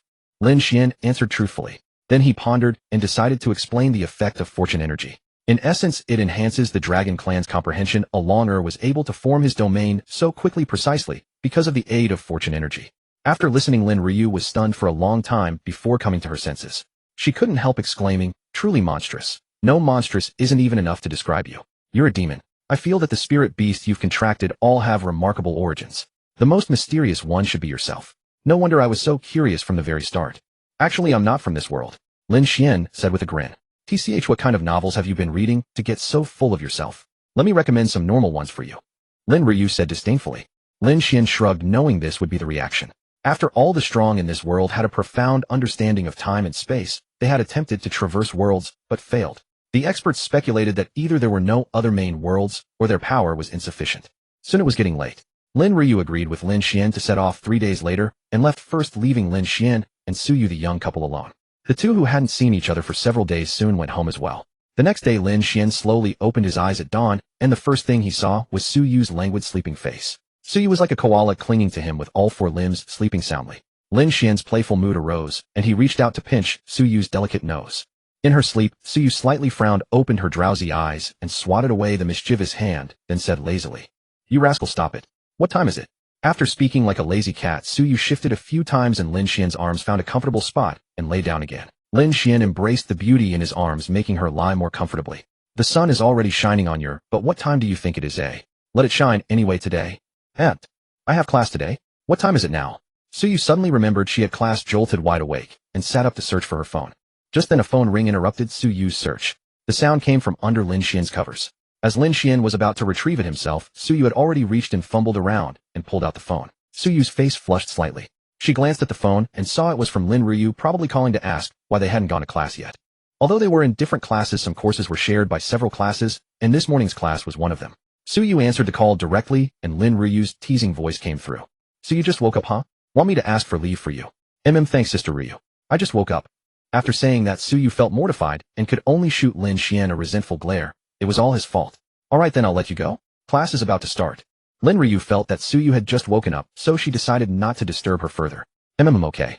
Luckily Lin Ryu didn't ask why Suyu had just woken up, or Suyu would have wanted to crawl into a hole. After hanging up, Suyu looked at Lin Xuan with a resentful gaze and pouted accusingly. It's all your fault, you rascal. You just wouldn't stop, and now I'm late. I want you to come to class with me this afternoon. Otherwise, Lin Xuan smiled wryly, sat up, and pulled Suyu into his arms, whispering teasingly. Alright, I'll go with my Suyu darling this afternoon. By the way, yesterday, you were the one who said you still. MMPH. Suyu, upon hearing that, quickly covered his mouth in shame and anger, not letting him continue. You rascal, bringing that up to embarrass me. I'm angry, and I'm ignoring you. Suyu pouted angrily, pretending to be mad, her face flushed. Whether from anger or embarrassment was unclear. Lin Xuan found Suyu's charming appearance utterly captivating and couldn't resist giving in to his desires, sealing her rosy lips. In the afternoon, after accompanying Suyu to class, Lin Xuan headed to his dormitory. As soon as he pushed open the dormitory door, he saw his roommates frantically clicking mice and keyboards. Lin Xuan quickly joined them. After causing them to lose 3 consecutive rounds, they smiled warmly and politely persuaded Lin Xuan until he agreed to switch to normal matches. Fortunately, they managed to win one match late into the night. Only then did Lin Xuan happily shut down the computer and go to sleep, finally freeing Fatty and the others. 2 days passed quickly. Today was the day agreed with Lin Ryu to explore the inner layer of the underwater world. The 3 of them went out through the south gate and headed straight for the valley waterfall. Shortly after they left the city, a sneaky figure also slipped out, glanced at their retreating backs, and quickly followed. To save time, Lin Xuan summoned Yenner to transform into her true form and carry the 3 of them in flight. After flying deeper into the spirit beast forest for a while, Lin Xuan looked around and noticed a small dark figure in the distance behind them. He glanced at it curiously, thinking it was just a spiritualist heading in the same direction, so he didn't pay much attention. However, to avoid revealing their destination, Lin Xuan had Yenner land on the ground, since they were not far from the waterfall anyway. Yenner soon found a clearing to land, and Lin Xuan and the others summoned their own spirit beasts, switching to walking. After walking for a while, Lin Xuan didn't detect anyone flying overhead. Could that figure have also switched to walking or changed direction? Suspicious, Lin Xuan grew cautious. He couldn't be sure if someone was secretly following him. Lin Xuan discreetly tugged at Suyu's and Lin Ryu's sleeves, pointing to a patch of bushes behind a large tree ahead. Though puzzled, the 2 women nodded lightly. Soon as they passed the large tree, they swiftly darted into the bushes. Lin Xuan raised a hand to signal silence and whispered, "Chill, someone might be following us. Let's wait quietly and see." With that, Lin Xuan held his breath and focused, staring unblinkingly behind them, afraid to miss even the slightest detail. Sure enough, after nearly 3 minutes, a furtive figure crept along the traces left by Lin Xuan and his companions, slowly approaching. The figure was exceedingly cautious, scanning the surroundings while tracking the trail. Lin Xuan turned his head slightly, gestured to the 2 women with a nod, and signaled his intentions. The 2 women understood Lin Xuan's meaning and made a knowing gesture in return. Realizing that the follower had ill intentions and was tailing them, Lin Xuan decided not to let him escape. He immediately drew the purple immortal sword, informed Mayor and the others of the plan to encircle and kill the enemy through the telepathic channel, then charged forward. Hearing the noise, the figure tensed up, swiftly unsheathed a short sword, and summoned his spirit beasts. 7 strange creatures of various forms poured out in succession. Even before making his move, Lin Xuan had already seen through the opponent's stats. Character: Yu Suiqing. Level 63. Spirit skills: Cloud Pure, Soaring, Spirit Wave, Assassination, Spiritual Shield. Contract: Spirit Beast 7. Although the opponent was slightly higher in level and had a domain, Lin Xuan was confident he could defeat him within 100 moves. Moving like lightning, he dashed to the enemy's front.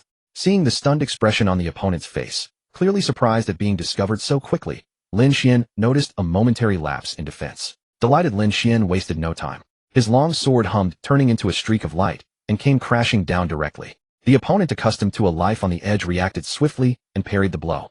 Clang! The opponent staggered back, his expression turning ferocious. He immediately ordered his spirit beasts to surround and attack Lin Xuan together. Attack! Kill him before he summons his own spirit beasts. Lin Xuan smirked, disdainfully scanning the opponent's spirit beast stats. Only 3 of them had broken through level 60, the rest were all in the 50s, and none were S rank. Mayor and Yenner alone could crush them. Just as the opponent expected Lin Xuan to summon his own spirit beasts, 5 graceful figures appeared from the east, south, west, north, and the sky, completely surrounding the enemy. The opponent's expression stiffened as he sensed danger.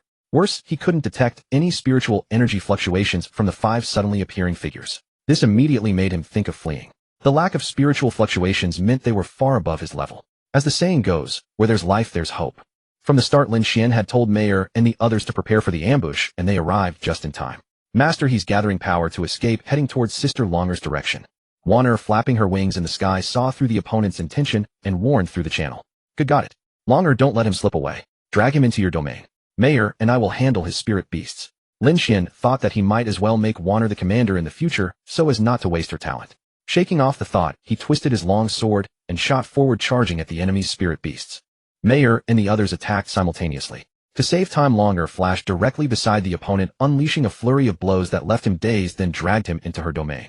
This relentless combo rendered the opponent's long-charged movement technique completely useless. After Lin Xuan killed one of the opponent's level 50 spirit beasts with a single sword strike, he worried that Longer might be at a disadvantage in a domain clash, so he told Mayer and the others to open their domains and pull the enemy's spirit beasts inside. In an instant, the noisy forest fell silent, with only faint ripples of space trembling in the air. With the integration of Mayer and the other 4 girls' domains, the 2 originally evenly matched spaces began to tilt. The opponent had only 4 domains fused, while Longer's side had 6. Not to mention the strength of the domains, the numbers alone were already half more. Before long, the opponent's domain was eroded to the size of a football field. Once inside the domain, Lin Xuan paid no attention to the spatial clash and directly charged at the enemy. Dodging the attacks coming from the opponent and the domain's offensive measures, Lin Xuan rained down a relentless barrage on whoever he could reach. For a moment, the opponent was thrown into chaos. He had to fend off attacks from Mayer's domain on all sides while also blocking Lin Xuan's sword strikes that could come at any moment. After a minute, the only one left was Yu Suiqing, the man who had been tailing Lin Xuan. He was now covered in wounds, barely holding on. He had considered self-destructing his domain to escape, but he knew that would severely injure him, and Lin Xuan's domain was clearly stronger. Self-destruction would hardly harm Lin Xuan's side, essentially a death wish, so he abandoned the idea. He hadn't expected the intelligence to be so far from reality. Hadn't it been said that this kid's spirit beasts hadn't even broken through level 60 not long ago? How could so many have appeared now? Damn it. Damn it. Who the hell said this kid wasn't strong? The opponent panted, his eyes red with rage. Hearing this, Lin Xuan didn't relent, slashing several sword beams toward the enemy. Caught off guard, the opponent was hit on the leg by a beam and fell to the ground. Lin Xuan flashed forward, ready to finish him off. The opponent scrambled to roll away, his eyes filled with terror, and began to beg for mercy. Big brother. No, sir. Sir, please spare me. I have a family to support. Lin Xuan flicked his sword, cutting him off mockingly. Don't give me that crap. Just tell me who sent you to tail me. You even messed up the saying, have a family to support. Clearly your first time begging, huh? Sir, it's my first time, no experience. I don't really know who sent me. They contacted me by phone. They just said to keep an eye on you and notify them if you leave the city, then they'd pay me. The man's eyes were so sincere it seemed like the truth. Whether it was true or not, Lin Xuan didn't care. He thrust his sword forward and ended the man's life. If it was his first time with no experience, what about the previous ones? He must have succeeded before. He couldn't let such a person live to see the new year. After finishing, Lin Xuan took out his phone and snapped a photo. He wanted to send it to Li Luoyao, but there was no signal, so he put it aside for now. He wanted to find out who this man was. He stepped forward, stripped the ring off the man's finger, and scanned it with his consciousness. Nothing special, just some crystals and daily necessities. He turned to Mayer and Yenner. Mayer, Yenner, scatter this guy's ashes. After quickly cleaning up the battlefield, Lin Xuan and the girls reappeared in the forest. Su Yu and Lin Ryu hurried over to ask what had happened. Lin Xuan gave them a brief explanation, then they continued on their way. Ding. Spirit Beast participated in killing 5 enemies above level 58. Mission progress increased by 5. Ding. Spirit Beast obtained 0.45 source essence. On the subsequent journey, Lin Xuan deliberately took a detour. After confirming that no more suspicious individuals were following them, Lin Xuan and his companions entered the cave behind the waterfall. With practiced ease, they opened the secret realm's teleportation portal and filed through, arriving once again in this eerily quiet jungle.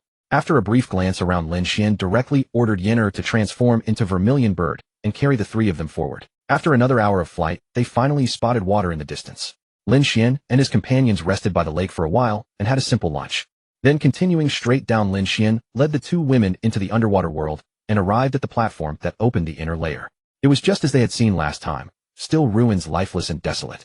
Above them, the lake world, separated by the crystal barrier, remained beautiful and vibrant, a stark contrast to the desolation beneath the barrier. After thoroughly inspecting and touching the inner layer activation platform inside and out, Lin Xuan felt both puzzled and exasperated. Last time there was a water drop-shaped groove. Where had it gone? Was it playing tricks on him?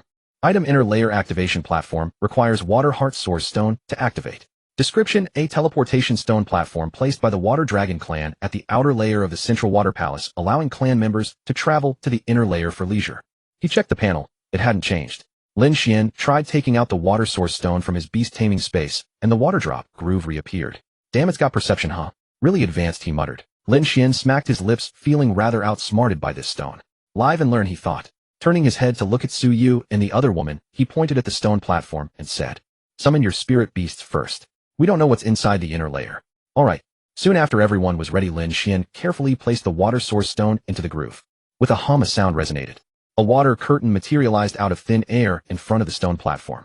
Through the curtain, they could see a scene resembling an underwater cave surrounded by corals and seaweeds. It looked quite beautiful, and there were no signs of danger or puppets. After glancing at the water curtain, Lin Xuan set it aside for the moment and reached out to try prying the source stone out of the slot. It didn't budge at all. If he weren't afraid of damaging the source stone, he would have used his purple immortal sword to pry it out. Su Yu and the other woman saw Lin Xuan trying to pry the blue glowing stone from the slot. They were confused. "Isn't it just a key? Why are you so reluctant?" they wondered. "Lin Xuan, isn't that the key? Why are you trying to take it? Let's just go in and take a look." Su Yu didn't think much of it and instinctively assumed the stone was some kind of key. Lin Ryu, though she didn't know it was a source stone, could tell it was valuable. She tugged at Su Yu and said, "Anything that glows is usually a valuable treasure. Lin Xuan is probably reluctant to leave it. Let's see if we can retrieve it later." Upon hearing this, Lin Xuan stopped and shook his head, helplessly, speaking with a pained expression. "Sai, let's go in first. This thing is not just valuable, it's a water heart source stone. We'll see when we come back. If all else fails, I'll dismantle the whole platform and take it back." Lin Xuan muttered, inwardly furious. "Just opening a door cost me a source stone as a ticket. This is even more ruthless than the neurotic white tree. Not a chance. If I can't dismantle it, I'll blow it up. If I can't blow it up, I'll summon Su Daji to dismantle it. All right, let's go." "What? Did you say this is a water heart source stone?" Lin Ryu, who had taken a step forward, stopped and turned around to stare at Lin Xuan in disbelief. Su Yu was relatively calm. She knew Lin Xuan had many good things, so it was normal for him to have a source stone. "All right, Sister Ryu, let's go in and take a look. There's no one outside anyway, and the source stone isn't going anywhere. We'll deal with it when we come back." Soon Lin Xuan entered the water curtain, first holding his sword, followed by Meyer and the others, and then Su Yu and Lin Ryu. As soon as they entered, a light, buoyant sensation enveloped them, as if they were in an underwater world. The water spiritual energy in the air was so dense it could condense into water, which was why they felt this way upon entering. Lin Xuan was delighted. Such dense spiritual energy implied that there must be many rare treasures inside. Lin Xuan looked around.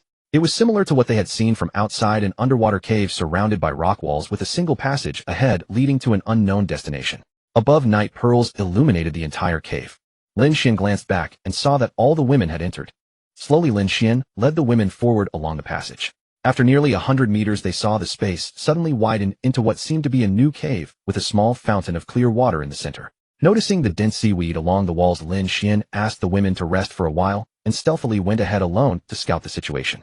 Hiding by the wall, Lin Xuan peeked out and spotted a squad of 3 shrimp soldiers walking toward him. True to their name, the shrimp soldiers were standing shrimps as tall as humans, clad in red armor and holding water tridents. Beast Shrimp Soldier Energy Puppet. Attribute: Water. Level 60. Growth potential: A grade, cannot evolve. Description: a puppet meticulously crafted by the water dragon. Only the bravest warriors of the aquatic race have the chance to become such a puppet. Skills: Water Attribute Enhancement, Perception, Boost Strength, Boost Water, Trident Reinforcement, Shrimp Armor Solidification, 3 Shrimp Squad, Fearless Bravery. After reading the shrimp soldier's stats, Lin Xuan cursed inwardly. This creature had a perception skill, so there was no way to stay hidden. However, it was only level 60A, which confirmed his speculation. These were puppet monsters without domains. Deciding not to hide anymore, Lin Xuan stood up and shouted to Meyer and the others behind. "Found 3 giant lobsters. Let's gang up on them quick." Hearing this, the women all ran over. The 3 shrimp soldiers, suddenly spotting intruders, mechanically raised their water tridents and charged at Lin Xuan. The 3 shrimp soldiers rushed up to Lin Xuan, their tridents carrying dense water vapor as they thrust straight at him. Facing 3 tridents, Lin Xuan agilely dodged, executing a settling sand and falling goose, moved to slide along the ground and evade the attack. Seeing they had missed, the shrimp soldiers immediately changed formation surrounding Lin Xuan and thrust their tridents again, aiming for his vital points. Lin Xuan hadn't anticipated this. The puppets actually knew how to cooperate surrounding him to block his escape routes. It was probably the effect of their 3 shrimp squad skill. With no way to dodge, Lin Xuan's left hand flashed with light as he cast a light shield on himself, while his right hand manifested a purple longsword. Lin Xuan picked a random shrimp soldier, flicked his sword, and the blade sliced through the enemy's water, trident cutting it in 2. The severed pieces dissolved into water vapor and vanished. The shrimp soldier, deprived of its trident, continued its mechanical assault on Lin Xuan.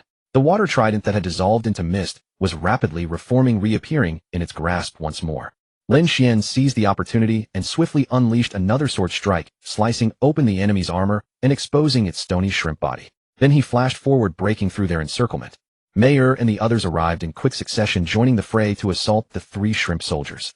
The one whose armor Lin Xuan had already breached fell vulnerable. Without full protection, its stone-like body couldn't withstand the barrage of attacks and shattered into fragments, collapsing to the ground. Seeing this, Lin Xuan struck again his longsword, cleaving through the air and slicing open the remaining 2 shrimp soldiers' armor, stripping away their protective layers and leaving them as vulnerable as crabs freshly shed from their shells. Before long, the 2 soft-shelled shrimp had turned into piles of broken stones. Curious about what the stone shrimp might drop upon defeat, Lin Xuan crouched down and began to rummage through the remains before him. Soon Lin Xuan smashed open the shrimp's head and discovered a crystal radiating a faint white glow inside, a high-grade spirit crystal. While this puppet is truly unusual with a spirit crystal inside, Lin Xuan couldn't help but exclaim in surprise. He then found 4 more within the main body, all high-grade spirit crystals. As for the other 2, Su Yu and Lin Ryu each discovered 5 high-grade spirit crystals, suggesting that the inner layer puppets were indeed powered by spirit crystals. After Lin Xuan handed the spirit crystals to Su Yu for safekeeping, he led the women to thoroughly search the fountain cave, though they found nothing of value. However, beyond the fountain, they discovered another passage. The interior seemed to consist of a series of interconnected caves. With nothing of interest found, Lin Xuan led the group forward. Not long after, a much broader cavern appeared ahead. This time 2 patrols of shrimp soldiers, 6 in total, were on duty. Upon spotting the intruders, the shrimp soldiers charged as usual. Lin Xuan, equally unaccustomed to hesitation, rushed forward, directly shattering their armor first, and then reducing them to piles of gravel through coordinated attacks. After a quick search, the group continued their journey. This time the patrol was different. A crab general led 2 teams of shrimp soldiers. Beast Crab General Energy Puppet. Attribute Water. Level 62. Growth Potential Grade A, Non-Progression. Description: a puppet meticulously crafted by the aquatic dragon. Only the most outstanding aquatic royal generals are granted such honor. Skills: Water Attribute Enhancement, Defense Boost, Strength Increase, Speed Amplification, Crab Shell, Solidification Unit, Leadership, Self-Repair. The crab general was quite imposing, its body several times larger and stouter than those shrimp soldiers. Its golden red armor gleamed with a crimson cape flowing behind it, and a water trident held firmly in hand. It did carry itself with some semblance of a general's bearing. Yet its eyes were vacant and unfocused, almost cross-eyed, giving it a rather wise appearance, likely a consequence of its puppet state. The crab general struck first, leading the shrimp soldiers in a charge toward Lin Xuan and the others. Its lateral movement was astonishing. Within the blink of an eye, it was before Lin Xuan. With a roar, it swung its trident downward with tremendous force, piercing straight through the light shield on Lin Xuan's body.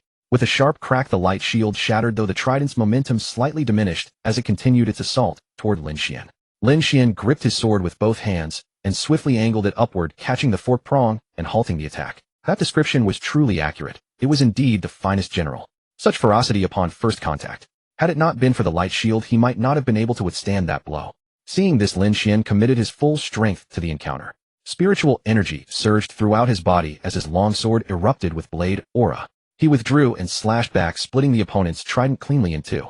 With its weapon destroyed, the crab general abandoned any attempt to reform its trident and immediately attacked with its claws. Both massive pincers swung wildly, with deafening whooshes clashing against Lin Xuan's sword, stroke after stroke. The crab claws were extraordinarily tough, and Lin Xuan's sword could not break through their defense. Meanwhile, the remaining 6 shrimp soldiers had not yet reached close range when Mayer and Longer intercepted them, while Yenner charged forward, unleashing relentless barrages of attacks. However, the enemy's armor was disgustingly hard, proving difficult to penetrate in the short term. Especially Mayer and Yenner, whose combat effectiveness was suppressed by the environment, could not achieve quick results. At that moment, Wanner, watching from behind, called out a reminder. Master, attack the big crab's legs. Its feet are the most vulnerable. Hearing this, Lin Xuan cast a sideways glance at the 8 armored crab legs encasing the enemy. With a flash step displacement, a streak of rainbow light swept past, shearing off the armor from one side of the crab's legs. Upon seeing this, the crab general immediately accelerated its charge, attempting to ram Lin Xuan away. Just as the crab general was about to move, countless colorful ribbons suddenly burst from the surrounding space, wrapping tightly around its opposite leg, and both massive claws pinning it in place and preventing it from breaking free. Simultaneously, an ancient book materialized above its head, its pages flipping rapidly and emitting streams of rainbow-colored light. The colorful light converged swiftly, forming the figure of a sword-wielding person. It was Lin Xuan, though this version held a 5-colored longsword distinctly different from the real Lin Xuan. The moment this phantom Lin Xuan formed, it darted forward and struck the crab general's stony leg. However, whether the sword lacked sharpness or the power was insufficient, it failed to sever the limb in one blow. With a clang, a splash of 5-colored radiance erupted as the blade sank several centimeters into the stone. One strike after another, the phantom swung relentlessly. At that moment, the real Lin Xuan flashed forward, his longsword flashing across in a single arc, severing the crab leg cleanly at its base. Taking advantage of the fact that the crab general could not yet break free from Wanner's array ribbons, Lin Xuan swiftly struck again, slicing open the armor over its chest and exposing the crab body concealed beneath. Unlike the stony exterior, the crab general's body appeared more metallic in texture, shimmering with a blue glow. Seeing the exposed body, Lin Xuan's eyes lit up with delight as he raised his sword and slashed. His purple immortal sword bit into the metallic flesh, sparking wildly and carving a deep gash. Lin Xuan silently thought that this big crab was truly hardshell tough. Just then a snapping sound echoed as the crab general strained with all its might, breaking free from the ribbons and regaining its freedom. No longer restrained by the ribbons, the crab general immediately swung its claws at the two Lin Xuan figures. Both phantom Lin Xuan vanished in flashes, escaping the attack radius. With one leg crippled, the crab general temporarily lost its mobility. However, where the leg had been severed, bubbles were rapidly emerging from the stump, indicating active repair. The chest wound was healing at an equally astonishing speed. Lin Xuan turned his head to look at Wanner. Sensing his gaze, Wanner playfully stuck out her tongue, nodded to confirm she understood, and clapped her hands. The torn ribbons re-emerged once more, binding the crab again. This time Wanner only bound the two massive claws, preventing them from swinging an attack. Seeing this, Lin Xuan wasted no words, flashing forward to sever the crab's opposite leg as well. Deprived of leg support, the crab general toppled onto the ground. Lin Xuan stood above it and unleashed a storm of relentless slashes. Meanwhile, the phantom Lin Xuan went after, repairing the feat, ensuring the enemy would never be able to rise and fight back. After quite some time, when Mayer and the others had finished their fight, Lin Xuan was still relentlessly swinging his sword. The enemy was remarkably resilient. Fortunately, with the women joining in, the crab general soon crumbled into fragments. The fragmented crab general was no longer so tough. After some effort, Lin Xuan managed to crack it open and extracted 10 top-grade spiritual crystals. A greedy smile spread across Lin Xuan's face as he handed the spoils to Su Yu before continuing onward. The puppets in the subsequent caves were all quite similar, typically with at least one squad of shrimp soldiers on patrol. Moreover, for every 5 squads encountered, a general would appear. The generals were not limited to crab types. There were also shark and turtle generals. However, the crab general remained the toughest nut to crack. It was only after Lin Xuan and his companions shattered for more generals that they paused to rest. The environment inside was quite pleasant, though the perpetual daylight without any night cycle felt rather unsettling. Lin Xuan pulled out his phone and checked the time. It was nearly dusk, and before he knew it, they had already been inside for nearly 5 hours. Alright, let's move. It's almost evening. We'll finish the puppets in the next cave, and then set up camp to rest. Lin Xuan rose to his feet and brushed the dust from his clothes. Understood, the women replied in unison, rising as well. Soon Lin Xuan and the others moved forward, entering a cavern roughly the size of 4 football fields. The scenery and layout here surpassed all previous areas, with a much larger expanse dotted with ancient stone structures. Fountains and coral formations abounded, making this an exquisitely beautiful place. However, as Lin Xuan and the others glanced slightly upward, they spotted a pale cyan flood dragon, dozens of meters long, coiling and resting with closed eyes overhead. It was likely the guardian puppet stationed here. The flood dragon's head was ferocious in appearance, bearing 2 straight horns. Its elongated serpentine body was equipped with 2 pairs of 3-clawed dragon limbs. Beast-type, flood dragon energy puppet. Attribute water. Level 65. Growth potential A rank, non-advancing. Description: a puppet meticulously crafted from a water dragon. This flood dragon, having violated clan laws, was forcibly converted into a puppet to guard its territory for eternity. Abilities: water attribute enhancement, strength augmentation, attack boost, damage amplification, fragile armor penetration, ferocious bloodlust, relentless vengeance. After reviewing the information panel, Lin Xuan carefully turned his head, pointing first at Su Yu and Lin Ryu, then gesturing toward the nearby coral formation. Against such a specialized opponent, it would be unwise to have the 2 women engage directly, especially since this flood dragon was the type that would lock onto a target and never let go. Moreover, with past experience, Lin Xuan knew better than to judge these puppets solely by their levels. Those generals, though rated at level 62, possessed body hardness far surpassing even level 72 puppets. Once Lin Xuan confirmed Su Yu and the 2 others had taken cover, he led Mayer and the remaining women forward, advancing cautiously. There was one thing Lin Xuan genuinely admired about this flood dragon: its confidence. It stood alone without any minions, a trait Lin Xuan greatly appreciated. However, putting himself in the dragon's position, this also indicated the flood dragon was undoubtedly powerful. Closing, and Lin Xuan spoke through the mental channel. This ugly creature is the type that locks onto targets and won't let go. I'll go first to provoke it, then you all engage. By the way, Mayer Yenner, prepare concentrated attacks. Wait until Binger has it under control before striking. Binger Longer Wanner, you're to pull it into the domain directly. We'll gang up on it together. Everyone be careful. This thing is absurdly strong. Also, Wanner, where is this thing's weak point? Lin Xuan finished speaking and turned to look at Wanner awaiting her response. Wanner shrugged and shook her head, replying through the mental channel. Master, there are no particular weaknesses. After transforming into a flood dragon, its vulnerable spot is gone. Moreover, it's not a living being and won't fear Sister Longra's aura. We can only overpower it. Then fine, we'll go all out. Seeing this, Lin Xuan pursed his lips, abandoning any hope of finding an opening and resolved to press forward recklessly. Lin Xuan exhaled sharply, his eyes narrowing with determination. Gripping his longsword tightly, his figure shot forward like a cannonball, charging straight toward the flood dragon. His longsword erupted with dazzling radiance, and in the blink of an eye he arrived before the enormous dragon head. Facing a head twice his own size, Lin Xuan struck down with full force. The sword light arced like a rainbow, unleashing astonishing momentum and razor-sharp intent, carrying the force of heaven-splitting fury straight toward the enemy. In that split second, the flood dragon violently opened its eyes and reacted with incredible speed. It slightly tilted its head, aiming its straight horns at the dazzling sword, naturally attempting to intercept Lin Xuan's attack. The straight horns were the hardest part of its body, and combat instinct drove this reaction. Clang! The sound of metal colliding rang out. The straight horns could not withstand the purple immortal sword's edge and were severed in one strike. With the horns gone, the blade continued its downward path, carving a long gash across the flood dragon's eye. Having landed a blow, Lin Xuan didn't even have time to swiftly retreat before the flood dragon, bearing its remaining horn, charged straight at him. The distance was too close for Lin Xuan to dodge entirely. He hastily swung his sword again to generate momentum, twisting his body and barely escaping the brutal charge. However, just as Lin Xuan thought he had evaded the dragon's head, he suddenly sensed danger approaching from ahead. Looking carefully, he saw a massive tail sweeping toward him with terrifying speed. "Oh, damn it!" Lin Xuan exclaimed in alarm, quickly twisting his body to evade the giant tail. But with a slap, the tail's tip still grazed him, sending his body flying like a cannonball as he crashed headfirst into a coral formation. Fortunately, his reaction was timely. He wasn't hit head-on. The light shield was riddled with cracks, but hadn't shattered. Lin Xuan swallowed the bitter taste in his mouth, brushed the coral fragments from his head, and surged forward again. The flood dragon twisted its body and raised its massive head, glaring furiously with wide eyes at Lin Xuan, this tiny human. Compared to the flood dragon's colossal size, Lin Xuan indeed appeared incredibly insignificant. Seeing the flood dragon wasn't attacking directly, Lin Xuan hovered in midair, meeting its gaze. Looking at those faintly luminous dragon eyes, they seemed almost alive. "Hey!" Lin Xuan called out experimentally. It turned out that Lin Xuan was better off staying silent. The moment he spoke, the flood dragon seemed to trigger some mechanism. Its eyes turned red, and it locked onto Lin Xuan, charging directly at him. Lin Xuan cursed again and immediately dashed into action. Seeing this, Mayer and the others knew the time was right. They swiftly charged into the fray, pulling both the flood dragon and Lin Xuan into the domain. Once inside the domain, the flood dragon remained fixated on Lin Xuan, relentlessly whipping its tail and slashing with its dragon claws, delivering incredibly powerful attacks. Lin Xuan had no choice but to focus on dodging.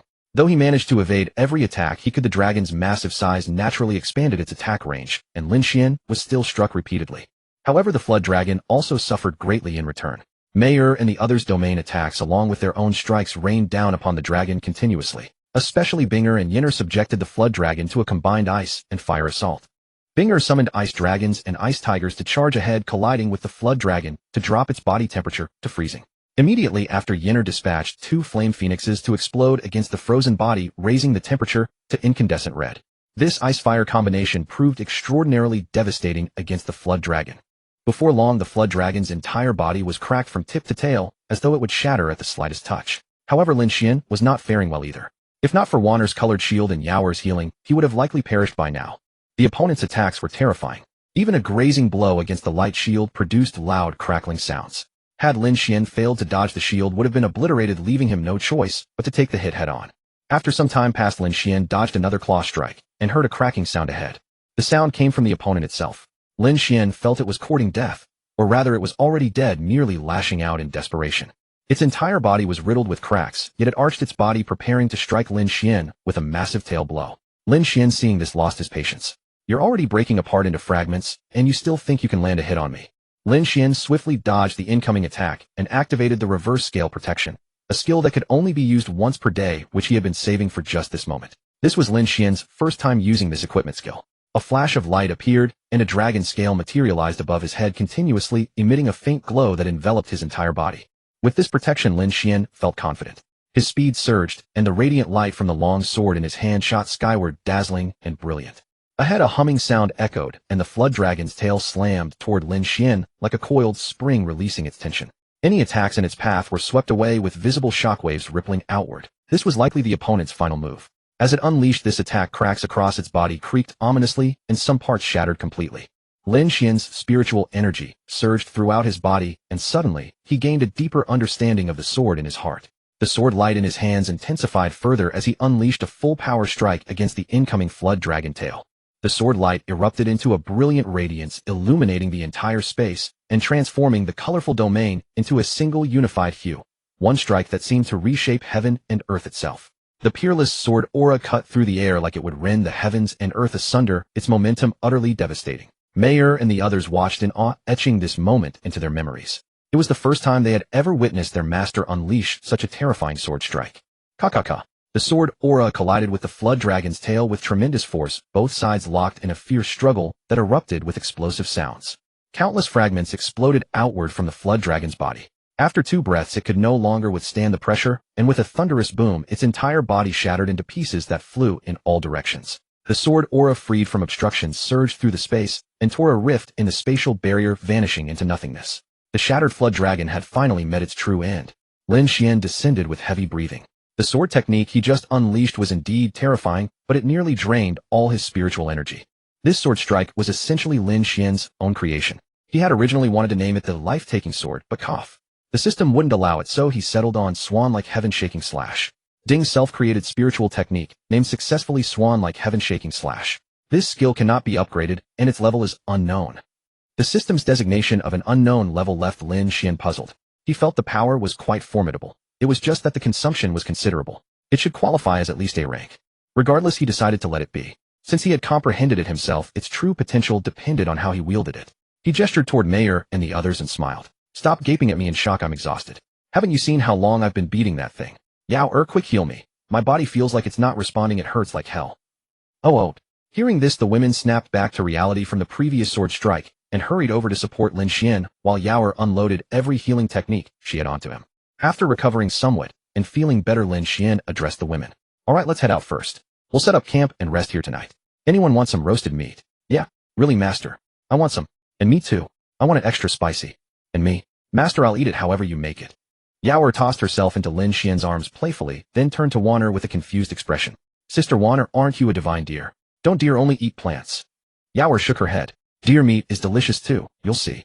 And I'm not actually a deer, I'm. Yao paused, genuinely unsure of what she was.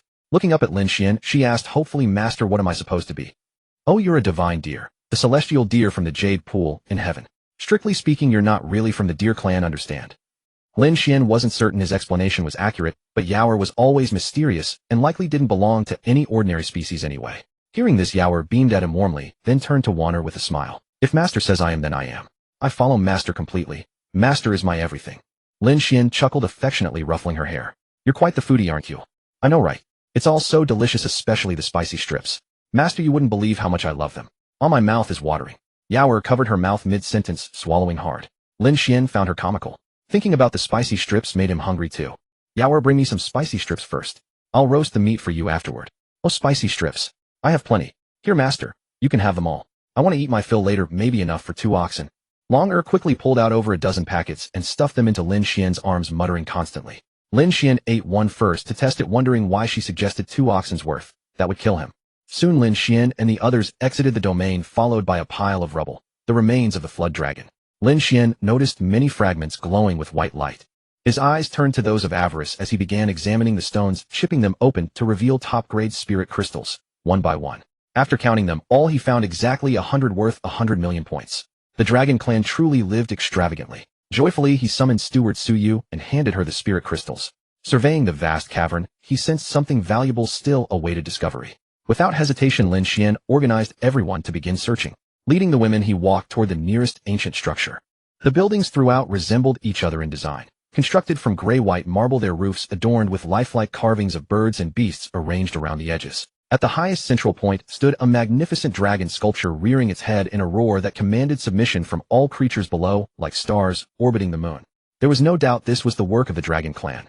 Arriving at the stone gate of the structure, Lin Xuan found it tightly shut. He tried pushing with all his might, but the gate only emitted a low hum without budging an inch. Lin Xuan was baffled. He had thrown every ounce of strength into pushing it.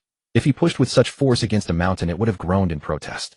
Yet this stone gate merely hummed the sound, eerily resembling some kind of spatial resonance. Lin Xuan suspected the gate might possess some kind of inherent sensitivity, much like the dark spirit stone platform outside. He turned to Longer and said, Longer, why don't you try? Your dragon race's artifacts always seem to carry some strange sensitivity. It's quite uncanny. Upon hearing this, Long didn't forget to negotiate for a reward. She held up 2 fingers and said 2 cattle. Lin Xuan shot her an exasperated look and muttered speechlessly. All right. He then let me try. After securing what she wanted, Longer grinned, revealing her little dragon teeth, and stepped forward to push open the stone gate with effortless ease. Lin Xuan had been about to grumble about this gate's bonding nature, but upon seeing what lay within the structure, he was utterly captivated by the dragon race. Longer, how about I take you to the dragon race territory in a few days to play? When elders meet their juniors, they give red envelopes, right? Lin Xuan couldn't help but exclaim. Gazing inside the gate, what met his eyes first was a massive pile of multicolored treasures. Every manner of heavenly materials and earthly relics, dazzling and resplendent, almost blinding. Inside there were 2 more piles, one shimmering white, somewhat dazzling, the other a somber gray. Among them were spirit energy crystals and temporal spatial crystals, 2 enormous mounds. Lin Xuan's heart raced with the thought that he had struck it rich, truly rich. Lin Xuan walked over and inspected them repeatedly, then hurriedly asked Su Yu to collect them. These crystals were mostly mid to high grade with no top grade specimens in sight, but their value was still terrifyingly high. He planned to tally everything after gathering it all. Su Yu spent several minutes collecting everything into her ring. The group ventured a little deeper inside but found nothing else, so they exited and headed toward another structure. After looping around, they had plundered treasures from 8 buildings, each containing something of value, whether much or little. Only the central one remained. This central structure was noticeably larger than the rest, and the Jiaolong had initially positioned itself directly above it. Lin Xuan suspected the Jiaolong might have been guarding this particular building. When the group arrived at the stone gate of the central building, Longer eagerly stepped forward and forcefully shoved the door open.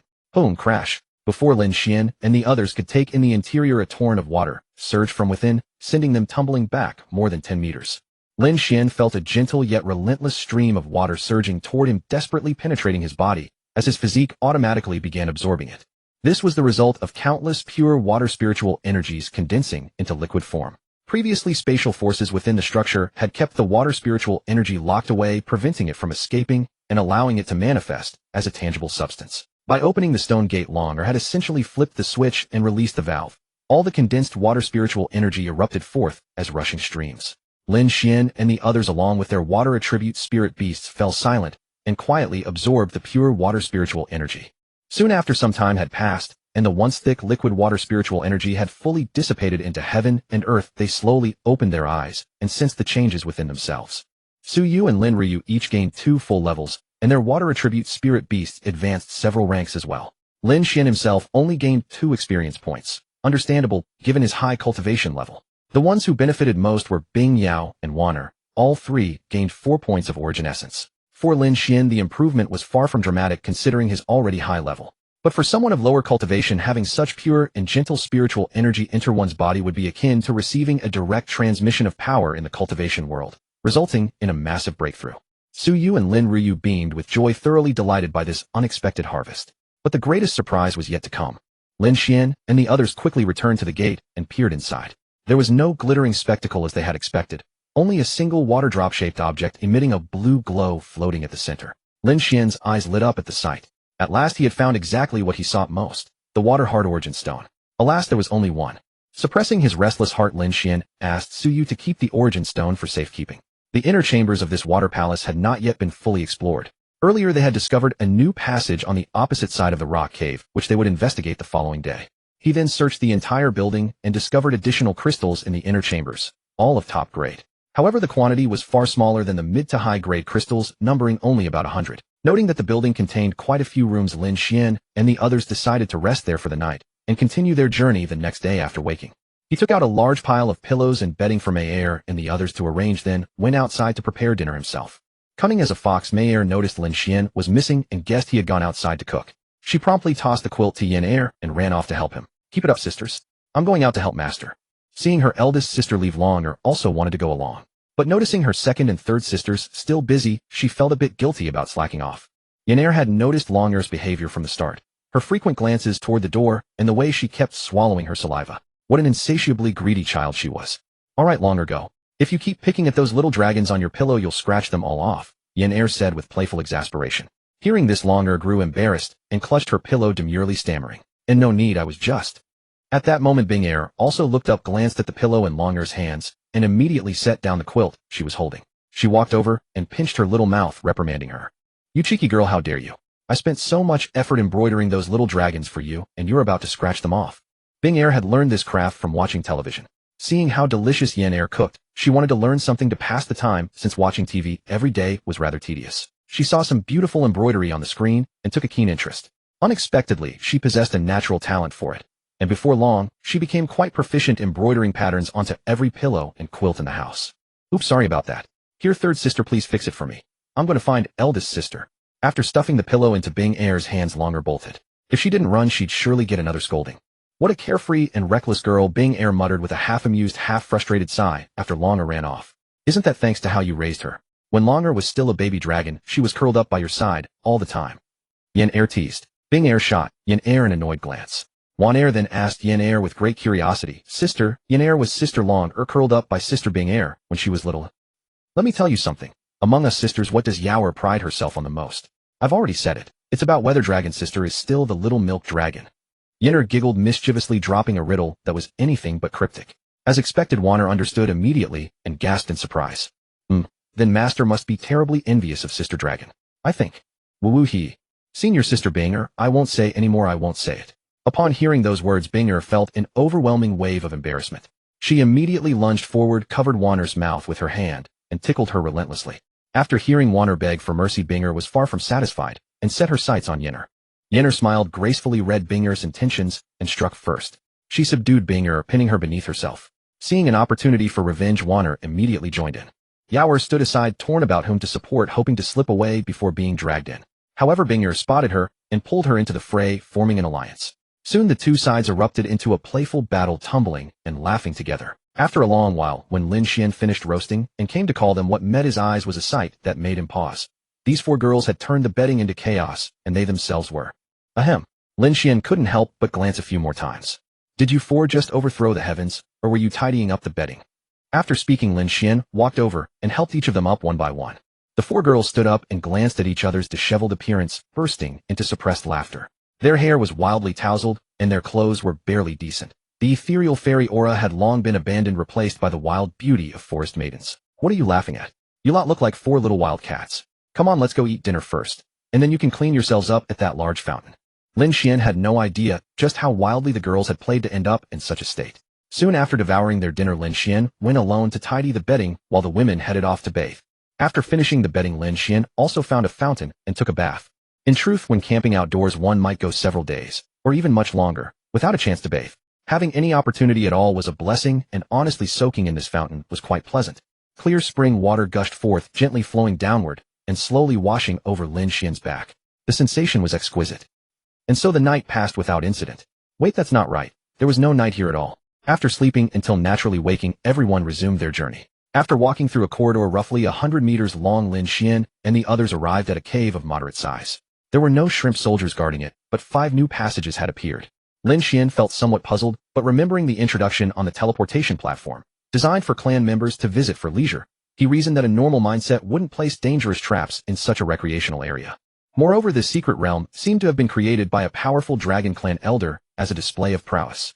Lin Xuan tried using his enhanced vision to inspect, but nothing appeared. These should simply be 5 normal passages. Still, Lin Xuan believed caution was the better part of valor. He selected the leftmost passage, tested it alone, and only after feeling assured did he lead the women through. It took 4 whole days for Lin Xuan and the others to finish exploring the first 4 passages. Indeed, there were no traps, but the layout resembled a labyrinth. Each time they entered a new cave, puppets were usually present to guard it, along with 2 new passages.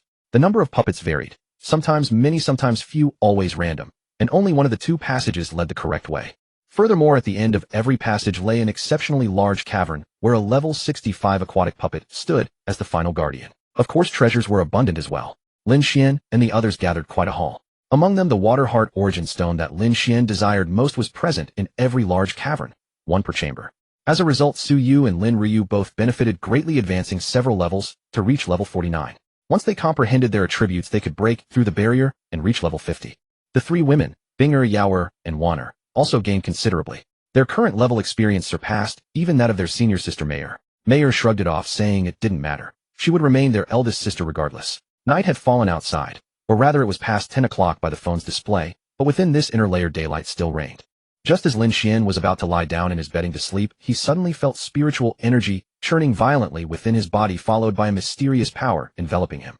It happened so abruptly that Lin Xuan was momentarily at a loss, even suspecting Mayer and the others were playing a prank. After all, this was the power of space-time, something only Mayer and her companions possessed. Yet the sensation wrapping around him was far more concentrated and potent than before. At that moment, the system prompt echoed in his mind. Post your experience has been distributed. Go ahead and comprehend the power of space-time. Hearing this, Lin Xuan finally understood. This old fox of a system was granting him experience. He was breaking through to level 60. Lin Xuan pursed his lips, wanting to complain, but restrained himself. Instead, he calmly sat cross-legged upon his bedding and began focusing his mind to comprehend the space-time power surrounding him. Power was what mattered most. Later, he'd see if he could trick the system out for a sparring match. Meanwhile, just outside Lin Xuan's inner chamber, the women were all gathered chatting and playing cards. After laying down a pair of jokers, Mayer declared boldly, "Royal flush. You've lost. I'm calling a double round, huh?"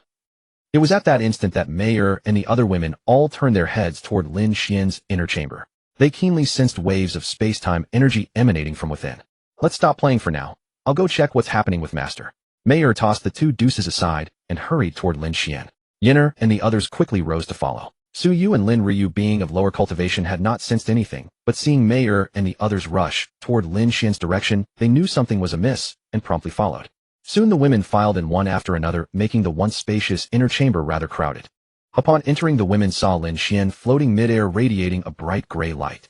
His form flickered intermittently, as though he might vanish at any moment. Mayer, noticing so many people had entered, quickly turned and whispered to them, "Everyone keep quiet. Master is undergoing a breakthrough. Let's not disturb him, or just watch quietly." Hearing this, the women all nodded and found places to sit quietly. Lin Xuan remained deeply immersed in the ocean of space-time, completely unaware of what was happening around him. When Lin Xuan calmed his mind to comprehend the power of space-time, he felt as though he had been pulled into a world filled entirely with space-time storms. Before him stretched endless darkness. Blades of void and shards of space-time, as fine as sand, swept wildly through the storm in every direction. The moment Lin Xuan entered, he let out an involuntary curse, nearly frightened half to death. It felt as though the next instant he would be reduced to dust. However, seeing those black blades and fragments passing straight through his body, without any effect, nothing happened at all. Lin Xuan finally relaxed and began to curiously examine this place, feeling it was strange and wondrous. As if guided by some unseen force, he flew toward the only source of light, the storm's eye. Since there was no danger, Lin Xuan was intensely curious about what kind of formidable entity could have created such a spectacle, one that seemed capable of instantly slaying any cultivator below the royal realm. Of course, if this space were real, Lin Xuan wondered how he had entered in the first place. Yet what baffled him was that no matter how far he flew, he would always be teleported back to his original position. After several fruitless attempts, Lin Xuan abandoned the idea and began to deeply comprehend the nature of spacetime, for this space was entirely constructed from the power of spacetime. It was merely violent and brimming with destructive intent. Slowly, as time passed, an eternity that felt like 100 years, he finally unraveled the mysteries of this violent spacetime power. Indescribable and ineffable, he simply felt he had grasped something, gaining a deeper understanding and application of space. But when it came to direct utilization, Lin Xuan felt he was still missing a key. Perhaps his mastery was incomplete. Since there was a violent aspect, there must also be a gentle one. Otherwise, why would the main space be so stable? The main space retorted, "You call this stable? You constantly break it apart, making me work overtime, and yet you say I'm stable." Just then, Lin Xuan suddenly felt a strong sense of weightlessness, as if he had been pushed. In an instant, he witnessed many incredible scenes. It was his own past flashing by in a fleeting moment. When he regained his senses, he opened his eyes and found he had returned to the original inner chamber. What met his eyes were a bevy of beauties, all staring at him with wide eyes. Lin Xuan suddenly felt like a small animal in a zoo, exposed to everyone's gaze, as if he had been seen through completely. Thus a boy must always protect himself outside. "Hey, haven't you seen a handsome guy before? Why are you all staring at me?" Lin Xuan said, utterly exasperated. "Master is shameless. Let's go play landlords." Mayer, seeing that Lin Xuan had finished his breakthrough, quickly called the other girls out to play. It was almost time to sleep, and every second counted. "Oh, let's go. It's getting late, if I'll go to sleep first." Xiaoqing, "Don't play too long." Su Yu yawned and prepared to retire. Understood, master." Soon most of the girls had left, leaving only Yinner, Binger, and Yaoer. Lin Xuan, already planning to sleep, said to the three, "If you three have had enough fun, you can sleep now." Master, I want to sleep next to you." Yaoer, delighted, rushed over and claimed the spot beside Lin Xuan. "All right, but Yaoer," we agreed. "Don't use my hand as a chicken leg to gnaw on." I know, master. Your skin is thick and tough, so it's fine." Lin Xuan fondly rubbed the girl's head. She needed to gnaw on something to sleep soundly, even if it risked cavities. Lin Xuan turned to look at Yin'er and Bing'er, who were still politely deferring to each other. He ignored them, got into his own bed, closed his eyes, and slept. Just then a notification from the system echoed in his mind. Ding spirit beasts have participated in killing 405 puppets above level 60. U task progress increased by 405. Ding spirit beasts have obtained 16. For origin essence. Ding spirit beast 9-tailed celestial fox upgraded to level 66 9. 9 essence 100 essence. Ding spirit beast vermilion bird upgraded to level 66 9. 9 essence 100 essence. Ding spirit beast ice cheelin upgraded to level 66 29. 9 essence 100 essence. Ding spirit beast purple cloud true dragon upgraded to level 66 4. 9 essence 100 essence. Ding spirit beast 9 Yao divine deer upgraded to level 66 29. 9 essence 100 essence. Ding spirit beast Bizay upgraded to level 66 29 essence 100 essence. Ding task completed, kill 20 puppets above level 58 41,020. Reward 15 of character level experience multiplied by 20. Ding character leveled up to 61,042 experience. Ding task completed, kill 150 puppets above level 58 410,150. Reward time feather boots. Item time feather boots increases movement speed by 50, reduces damage taken by 15, grants the state void guardian, enhances spatial temporal comprehension and resistance. Ding task completed, kill 300 puppets above level 58 410,300. Reward S rank random spirit beast egg. Ding congratulations to the host for breaking through level 60, truly stepping into the threshold of a mid-tier powerhouse. But honestly, you're still a weakling. Therefore, the super beautiful girl system, without accepting any rebuttals, bestows the following benefits upon the host. 1. Experience task changed, kill 10 hostile individuals of the same level, reward 5 experience. Cross-level, cross-level, cross-level. Important things said 3 times. Kill 1 cross-level individual, reward 5 experience. 2. Cancel the item and skill rewards for the 150 and 300 kill counts. 3. Upon reaching levels that are multiples of 5, there will be milestone rewards. Anything is possible, depending on my mood. Woohoo! This is called holding the host hostage. 4. Activate the conquest quest, conquer foreign races, reward unknown. So host, how do you feel about these benefits? Pretty nice, huh? System, if you have the guts, come out, and I'll beat you to tears. I was just about to sleep and you pull this stunt. Host, I advise you to be kind. Don't end up saying the harshest words and getting the worst beating. UAFK system, how dare you talk big. Wait until by the way, system, you said you'd give me benefits. Where are they? Don't just talk. Give me something tangible and fast. Lin Xuan suddenly thought, weren't benefits supposed to be given? If these were just the new tasks, then thanks a lot, AFK system. Oh, just the ones I mentioned. Tangible. Host, you're dreaming of eating a fart. You're scheming against me. Lin Xuan was stupefied, his face full of question marks. System, how am I scheming against you? I just wanted a gift pack or something. What are you thinking? Would I be interested in a multidimensional girl like you? Don't flatter yourself, Lin Xuan said indignantly. Oh fine. Wait, what do you mean, host? You're belittling me, saying you're not interested in me. Yeah. The system jumped up, considering itself a super beautiful girl, and felt this was the greatest insult and denigration. No, I didn't mean that. I don't even know what you look like. Why don't you send me a picture? Lin Xuan hastily explained, thinking that if he angered the system, his future rewards would truly be a pipe dream. The system had to admit that was true, but still felt displeased. Here, take it. I'm going to sleep, I'm done arguing with you. Soon the system gave Lin Xuan a level 60 gift pack, allowing him to experience the milestone rewards firsthand. The night passed without incident. After packing up, Lin Xuan and his companions headed toward the 5th passage. This final passage was surprisingly easy to traverse, leading straight to the end, without any guardian puppets. Soon Lin Xuan saw a bright white light at the end of the passage, obscuring the view beyond. This was the first time they had encountered such a sight within. Squinting, Lin Xuan quickly stepped out of the passage and was immediately stunned by the scene outside. The women followed suit, all gazing blankly, momentarily lost in awe. Upon exiting the passage, the first thing that caught their eyes was a dazzling white light and a massive palace. This was no longer a cavern, it was an underwater world similar to the upper level. The difference was that the upper level was desolate and ruined, while this place was like a fairyland, truly an underwater world in the fullest sense. The water above was crystal clear, allowing them to see the lively creatures swimming joyfully. Sunlight filtered through the water, turning blue and illuminating the underwater scenery. A magnificent and luxurious palace stood in the center. The palace was semi-transparent, with transparent glazed tiles on the roof, gold-wrapped white jade beams and pillars, and exquisite jade dragon carvings at the corners and roof. The blue light shone through, dyeing the palace a watery blue.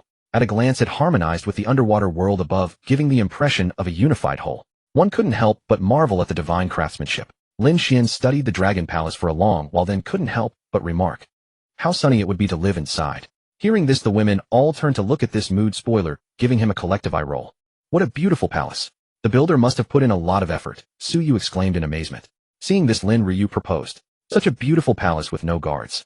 Why don't we see if we can go inside and have a look? Let's go. But don't get your hopes up too high. This palace doesn't seem ordinary at a glance. Lin Xuan cautioned them despite their high spirits. He didn't think they could enter so easily if the core of the secret realm could be accessed at will. The owner must be incredibly generous. Soon everyone stepped onto the palace stairs and arrived at the main entrance. The transparent door made of an unknown material was wide open, revealing the interior at a glance. The decor and furnishings inside were extraordinarily luxurious. But when they tried to step inside, they were blocked by a spatial barrier, unable to advance any further. As Lin Xuan had expected, they could see, but not enter. The women sighed in disappointment. It was truly a pity not to be able to explore such a beautiful place. At the same moment, Lin Xuan and the others were stopped by the barrier. Somewhere in the southern sea, the ocean suddenly churned with violent waves. A colossal blue dragon, so long that its end was beyond sight, burst out of the sea and hovered in the air, gazing thoughtfully ahead. The nearby aquatic creatures all bowed their heads, not daring to look upon its majestic form. The dragon seemed to recall something amusing, smiled slightly, and swiftly shrank into an old man with white hair and beard. Then its figure vanished without a trace. At the same time, Lin Xuan, who was idly sitting on the stone steps of the palace, suddenly sensed a spatial fluctuation behind him. Turning around, he saw an old man in a blue dragon robe smiling at him. Startled, Lin Xuan quickly stood up and respectfully spoke, judging from the friendly smile that the man meant no harm. "Greetings, senior." The other still smiled without a word. Feeling a bit at a loss, Lin Xuan noticed the man's dragon robe and the system panel showing that he was the Beihai True Dragon. He wondered, could this be the owner of the secret realm? Lin Xuan tentatively asked, "Senior, this secret realm should be yours, right? This junior has intruded without invitation. Will you please forgive me?" The other shook his head slightly and said casually, "No matter.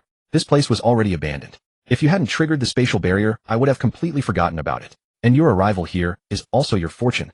Lin Xuan was delighted to hear this. He wouldn't have to return the treasures he had found. He immediately expressed his gratitude.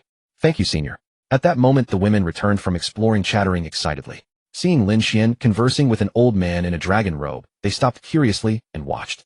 The first to speak were Lin Ryu's dragon pets. Sensing the faint true dragon aura emanating from the old man, they quickly bowed respectfully. "Your Majesty." The old man turned around, nodded slightly, and looked at Longer with approval. He laughed. "Haha, after so many years since the decline of the main dragon lineage, this is the first newly born princess. In ancient times, the dragon clan began to decline due to unknown reasons, and now few true dragons of the main lineage remain. They had lost their former ambitions and had no interest in managing the aquatic races, letting them do as they pleased. The aquatic races were happy with this arrangement. As for those dragonkind that were not true dragons, even if the higher-ups wanted to manage them, they couldn't. They were not born rulers. Just a while ago, Lin Xuan had said he wanted to take Longer to visit the dragon clan. Now the opportunity presented itself. He quickly waved at Longer, come here. This senior is the owner of the secret realm and also an elder of your clan. Come and say hello." Hearing this, Longer trotted over and shyly greeted. "Hello, Dragon Grandpa." Lin Xuan couldn't help but smile at this Tsundere girl's rare timid side. She was actually shy around elders. "Haha, little princess, don't be so formal. Old Dragon is happy today. What do you think of the secret realms? Originally, I used this place to raise fish or train dragon cubs, but it's been abandoned for a long time. If you like it, you can have it for fun." The old dragon said generously. Lin Xuan and the women were secretly astonished. Only the ancient overlord dragon clan could be so generous, casually giving away such a vast secret realm. "Really? Then I want it. I can come in and play whenever I'm free." Longer happily agreed. "Little princess, go into the palace and drip a drop of your dragon blood onto it." With a wave of his hand, the old dragon erased the spatial barrier outside the palace.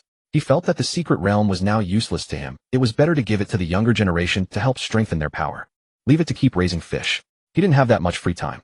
As for training the younger ones, forget it. The dragon cubs had all run off to the human world.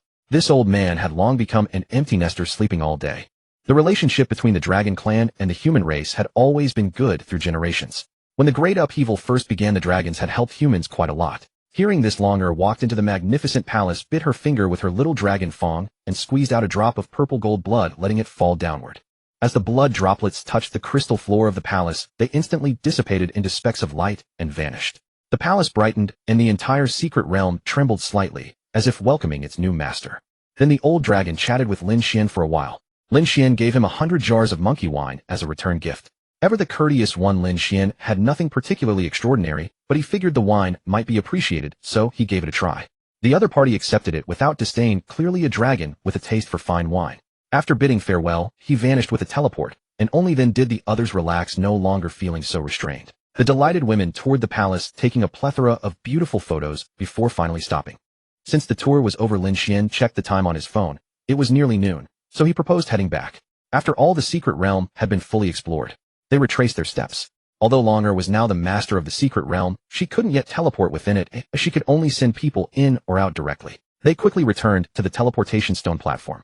After Longer removed the source stones from the platform, the group teleported out of the secret realm, reappearing inside the cave. Before leaving, Lin Xuan glanced back at the stalactite. Seeing no panel information reappear, he guessed that the Tsundere girl had also closed the teleport entrance. Let's go. Time to head home. The group filed out of the cave and made their way toward Yaodu. But they hadn't gone far before a group of people blocked their path. Look, it's Lin Xuan. We've been waiting for him for ages. Almost a week now. No kidding, we've been staking this place out forever, and finally we've got him. Quick strike first. If those powerhouses come, we won't get a single scrap. Charge. The group's strength varied, with the highest not even reaching level 50. Who gave them the guts to rob Lin Xuan? And they even made the first move. Lin Xuan and his group didn't hold back. With a single round of attacks, those in the front fell instantly, not even having a chance to summon their spirit beasts. Those at the back, seeing Lin Xuan's overwhelming power, turned to flee. But Lin Xuan was no saint. He drew his sword and chased them down, turning them all into corpses beneath his blade. Soon the commotion spread, attracting more people. Lin Xuan and his group paid them no heed and continued forward. If anyone dared to attack, Lin Xuan would kill them. His hope was to flush out the vermin pulling the strings behind the scenes. Those rats were truly disgusting. Given the situation, it seemed many people already knew about his valuable treasure. Lin Xuan clicked his tongue mockingly. The days ahead would surely be filled with annoyances. His status as a heavenly group member might deter the cowardly, but for the ruthless and desperate, only his sword would suffice. Before long, more and more opportunists gathered behind him, while a powerful group blocked the way ahead. Lin Xuan looked up and saw that 3 of the people in front looked vaguely familiar. He'd seen them in the heavenly group. They were not weak, all at the king realm. He couldn't help but marvel. The source stone was most tempting to those at the king level or above. 3 rats had been hooked at once. Old Tian must be delighted. No way. When I visit him next time, I'll have to ask for some benefits. Even though Lin Xuan and his group were surrounded, he wasn't afraid. Instead, he looked down on the crowd and sneered. You bunch of weaklings and rotten fish think you can rob me. Do you know the saying, a tree with shade is good for cooling off? If you're not awake yet, I don't mind sending you to sleep in the ground. Lin Xuan's words ignited the crowd. Their faces flushed with anger, and they wished they could slash him to teach him a lesson. Damn, how dare this kid? We have so many people. Are we afraid of a brat whose hair hasn't even grown? Not afraid, huh? Then you lead the way and test his mettle. Sweet potato, do you think I'm stupid? The big shots in front haven't made a move, and you want me to lead. Do you think I'm a dumb spud? The 3 King Realm cultivators were clearly the leaders. Their expressions turned ugly, but they knew Lin Xuan's fearsome reputation. Without the confidence to kill him instantly, they dared not act rashly. One of them, a fat-headed man, subtly tilted his head to glance at the gaunt man beside him, signaling him. The gaunt man caught the hint, winked, and smiled ingratiatingly as he spoke. Haha, brother Lin Xuan, don't take offense. We were forced to meet you this way. Then he rubbed his hands together and said apologetically. Brother Lin Xuan, you know at our level the temptation of power is unbearable. You understand. Lin Xuan cut him off, his eyes sharp and mocking. Don't give me that crap. I'm not familiar with you, so don't call me brother. I just want to know, can you 3 handle it? Or are there more mantises behind the cicada? Lin Xuan had seen the 2 exchange glances, and he also noticed 2 spirit beast panels slowly approaching from the shadows. They were trying to sneak attack with invisibility. As for the nonsense the other party was spouting, Lin Xuan didn't believe a single word. He only wanted to know if there were more people behind them. If not, fine. If there were, it didn't matter. Where was the backup old Tian had arranged? Still watching the show? The other party, cut off in public, felt their face burn and their expression darkened, ready to lash out. Seeing the situation turn sour, his companion quickly grabbed him and gestured with a glance toward a certain spot. The man took a deep breath, suppressed his anger, and forced a smile. Hi, you're a straightforward young man. Let's speak plainly then. Name your price. As long as we can afford it, we'll take it. As for mantises, we're no pushovers. Lin Xuan ignored him completely and scanned the area. Finally, he spotted the figure he was looking for, the one Tian Lao had arranged. Not far ahead, on an inconspicuous stone, sat a disheveled figure. The person was idly picking his toes, then brought his fingers to his nose for a sniff. Oh, that's the stuff. The figure was none other than Ji Tianqing. Lin Xuan hadn't expected Tian Lao to value him so much as to invite this slacker powerhouse. But it made sense. Ji Tianqing was the disciplined elder, and this matter fell under his jurisdiction. Ji Tianqing was still savoring that pungent aroma when he suddenly sensed someone staring at him. Following the gaze, he met Lin Xuan's eyes. Oh dear, that means he saw me enjoying that sour tang. Socially anxious Ji Tianqing's face flushed red. He scratched his head and ears, wishing he could find a hole to crawl into. Lin Xuan had no idea what was going on in Ji Tianqing's mind. If he had, he would have said, the form was perfect, especially that final sniff. Flawless. Lin Xuan, seeing that Ji Tianqing was present, finally set his mind at ease. He was still no match for 3 King Realm practitioners, but he could certainly try against 3 King level opponents. The 3 King Realm cultivators, noticing that Lin Xuan paid them little heed, were not angered, but secretly delighted. They continued chattering, urging their 2 invisible spirit beasts to hasten their approach. Lin Xuan turned his head and saw that the 2 invisible creatures were already less than 10 meters away. He immediately struck, trusting that the big shot would handle the 3 King Realm adversaries. He decided to test the waters by taking on these 2 King-level spirit beasts himself. The spiritual energy within his body surged violently. He thrust his longsword forward, and with a resonant hum, a dazzling black flash vanished in an instant as the sword disappeared. His figure turned into a streak of lightning, darting forward to catch the reappearing purple immortal sword. He slashed downward with a mighty swing. Clang! The onlookers were bewildered when Lin Xuan suddenly struck out at thin air as if he had lost his mind. But immediately a splash of blood appeared in the air, followed by a deep, forceful clang of impact, making them realize that Lin Xuan was not acting without reason. The 2 sneaky, invisible beasts hit by Lin Xuan could no longer remain hidden and revealed their true forms. They were 2 A-rank shadow wind cats, leopard-sized, with sleek black cyan bodies, graceful and streamlined with long sharp claws. Both were level 72. Spirit Beast Shadow Wind Cat. Attribute Wind. Level 72. Growth potential A-rank can be upgraded. Click to view. Talent Wind. Attribute attack enhanced by 60, movement and flight speed increased by 50. As long as they were wind attribute and not S-rank, Lin Xuan had no fear.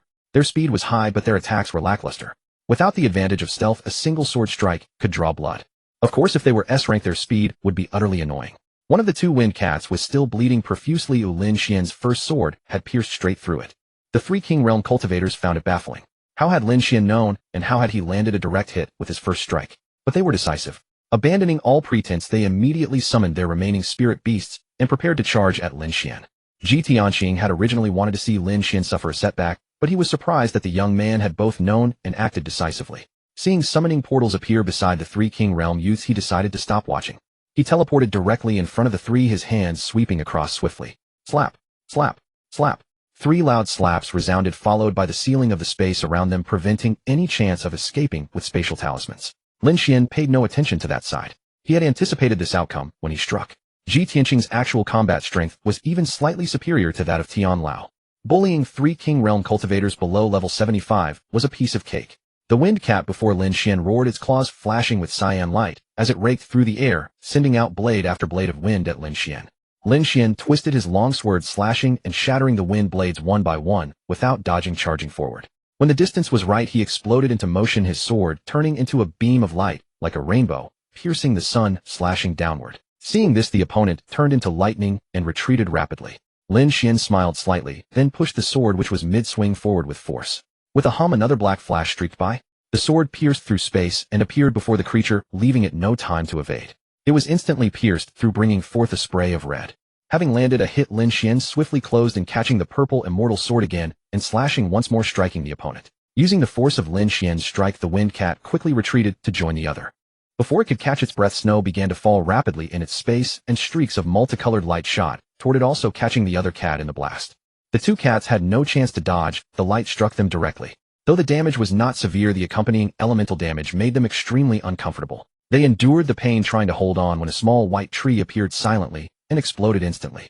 Mayer's attack had been charged for a long time, and its power was evident. A white flash blinded the eyes, followed by the space cracking inch by inch. A massive wave of bright light struck, dazzlingly intense.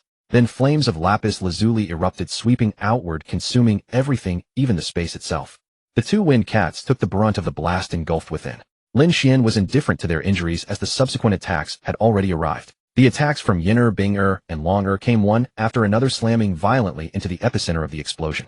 When the aftermath dissipated, the 2 wind cats had already fallen to the ground. Lin Xuan flew over, stored them in his ring, and then turned his attention to Tianqing with interest. Tianqing had just subdued the 3 king-level cultivators. Lin Xuan nodded at him, then glanced around at the bewildered onlookers. Soon someone came to their senses and grabbed their companion, bolting away. The crowd scattered like startled birds. Hadn't they just seen the 3 leading King Realm cultivators subdued in a few moves? And this young man was so formidable. Who would dare to plot against him and seek death? Lin Xuan merely shook his head. With these people spreading the word, at least there would be fewer troublemakers. As for the truly powerful ones, they would think twice. Lin Xuan was about to step forward and greet Tianqing when the man turned and flew away toward the demon capital, dragging the prisoners.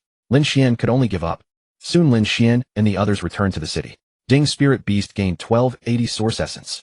Ding Spirit Beast 9-tailed Celestial Fox upgraded to level 68, 589. 9 Source Essence 800 Source Essence. Ding Spirit Beast by Zay upgraded to level 68, 609 Source Essence 800 Source Essence. Ding Cross-Border Kills 2 Individuals Bonus Experience 10. As soon as Lin Xuan opened the door, he saw Lin Xuan lying on the sofa looking up at him with displeasure. Lin Xuan had to laugh it off, first letting Su Yu and Lin Yuru go into the room, then fetching drinks from the fridge. "Brother, where did you go this time?" Lin Xuan sat up and asked. "We visited a secret realm. Su Yu took many photos, you can have a look." "Oh, if you want to go in and see, just ask Long." Lin Xuan replied honestly. Hearing there were photos, Lin Xuan immediately sought out Su Yu. Lin Xuan also summoned Mayer and the others, knowing that Lin Xuan would want to play inside later. As expected, after seeing the photos, Lin Xuan instantly wanted to go in and explore, her eyes longing as she looked at Lin Xuan. He pinched her cheek fondly and smiled. "All right, let's go. It's spacious inside. We can sit there. Yay, brother is the best. Moi." Soon they arrived at the palace.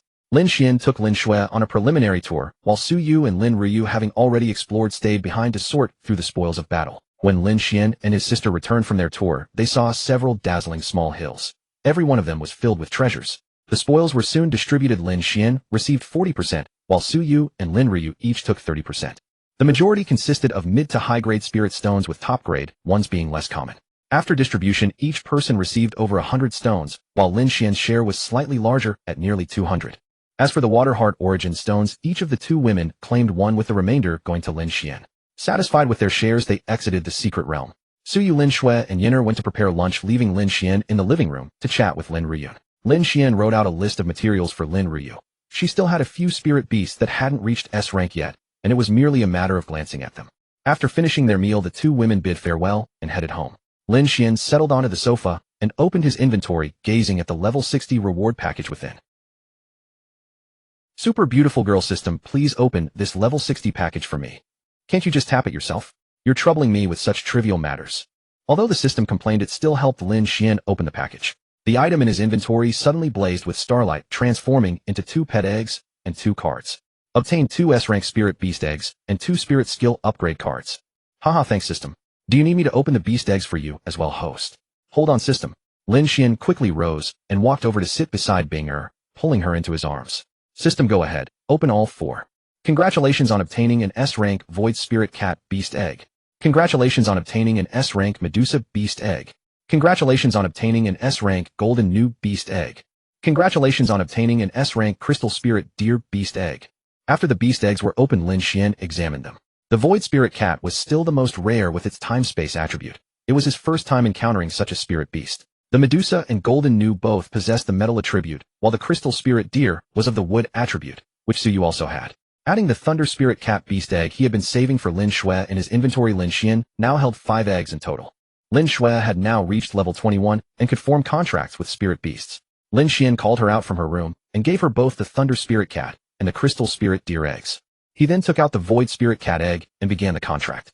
Placing his palm upon the beast egg, he extended his consciousness to communicate with it, and the egg emitted a faint, mysterious gray light. A contract formation appeared, linking Lin Xuan to the small creature within. Soon the gray light faded, and the egg cracked open, revealing a tiny black cat with wings before his eyes. Its eyes sparkled with vitality as it darted its gaze around. Its slender, graceful figure was utterly adorable. The contract was completed unusually fast, within half a minute. The little black cat happened to glance at the spiritual fruits on the table, curiosity getting the better of it. It flashed over, sniffed, and, as if its appetite had been awakened, took a direct bite. Before long, an entire plate of spiritual grapes had vanished into the little cat's stomach. Lin Xuan stepped forward and gently stroked its head, and it closed its eyes in blissful contentment. "All right, little one, let's go meet your sisters," Lin Xuan said with a smile, holding the tiny creature in his arms. Upon hearing this, Mayer and the others gathered around. "Haha, little one, you're the 7th in line. Our 7th sister." Wan'er, finally taking on the role of eldest sister, spoke up. "Master, please give our 7th sister a name." "Yes, master." Lin Xuan pondered for a moment. Seeing how lively the little black cat was, and noting the Ling character already in its nature, an idea came to him. He smiled and said, "How about we call her Lin Linga?" Mayer and the others all agreed. Lin Xuan gently shook the little black cat and asked, "What do you think, little one? Do you like the name Lin Linger?" "I like it. This cat absolutely loves this name, master." The little black cat nodded and replied, "Then it's settled. From now on, your name is Lin Linger. Let me introduce you. This is your eldest sister." Lin Xuan introduced Linger to Mayer and the rest one by one. She sweetly called out to each of them, and when she finally called Wanner's sister, Wanner was overjoyed. Soon cat-like meows echoed from Lin Xuan's room. She had chosen to contract the Thunder Spirit cat first. Very soon the two little cats were playing together. These were now the only young beasts at home. Previously there had been Xiao Bai and Xiao Zhong, but they had both surpassed level 20 and had grown into graceful young women. This was mainly due to Lin Xuan's influence. After all, if their master was cultivating so diligently, it would be ridiculous not to put in effort as well. With ample cultivation resources available, their strength naturally grew rapidly. This rapid pace of growth would continue until they broke through level 50, after which it would begin to slow. Now that they had surpassed level 20, their physical bodies had improved greatly, and their progress would only accelerate further. Soon night fell, and Lin Xuan had been lost in thought about how to shape his domain. After much deliberation, he still couldn't come up with a clear idea. Generally, a domain is shaped according to personal preference. It can assist in attack, restrict enemies, or restore allies. In essence, it functions as another type of skill.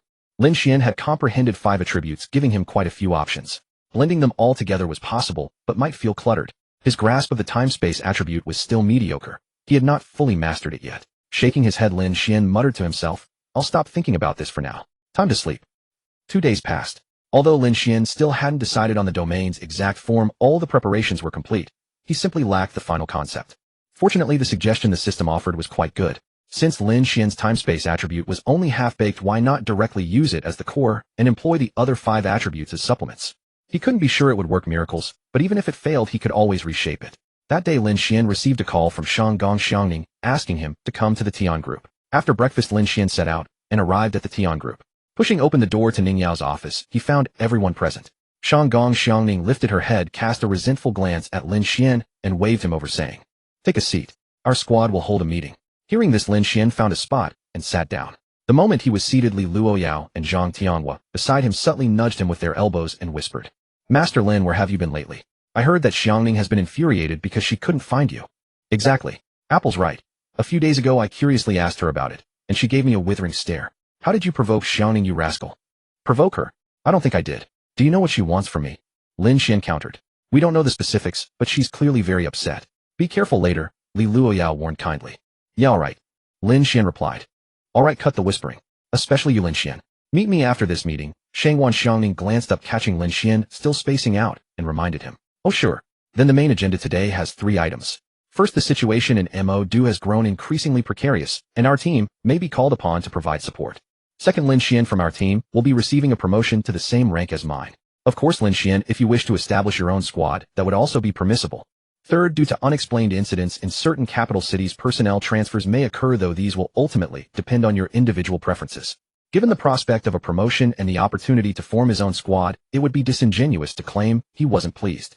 A sudden thought struck Lin Xuan almost instinctively.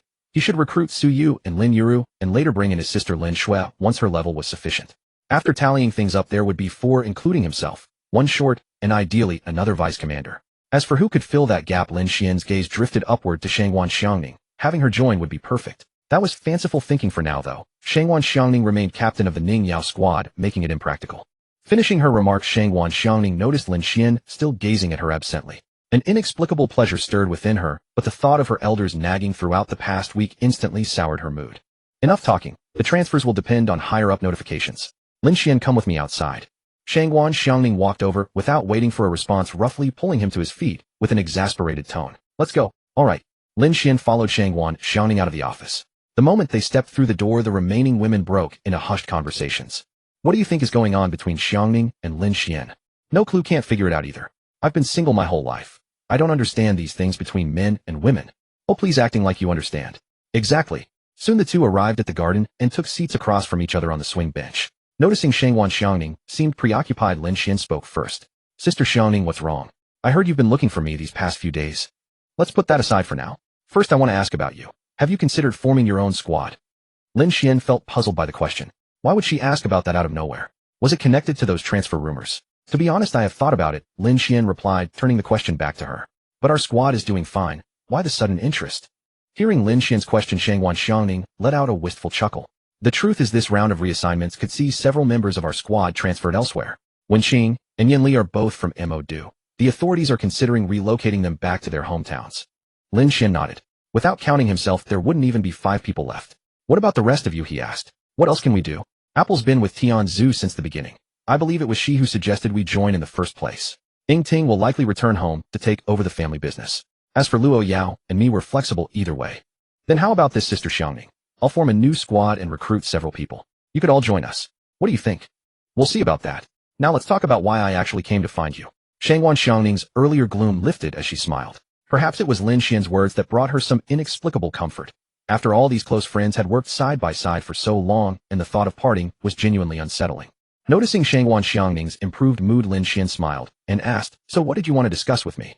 Shangwan Xiangning smiled gently. "Nothing important, just that I want you to come home with me. Go to your house." Shangwan Xiangning gave him an exasperated look. "Yes, exactly. You've been causing me trouble these past few days. My grandparents won't stop nagging me about you. What am I supposed to do about this?"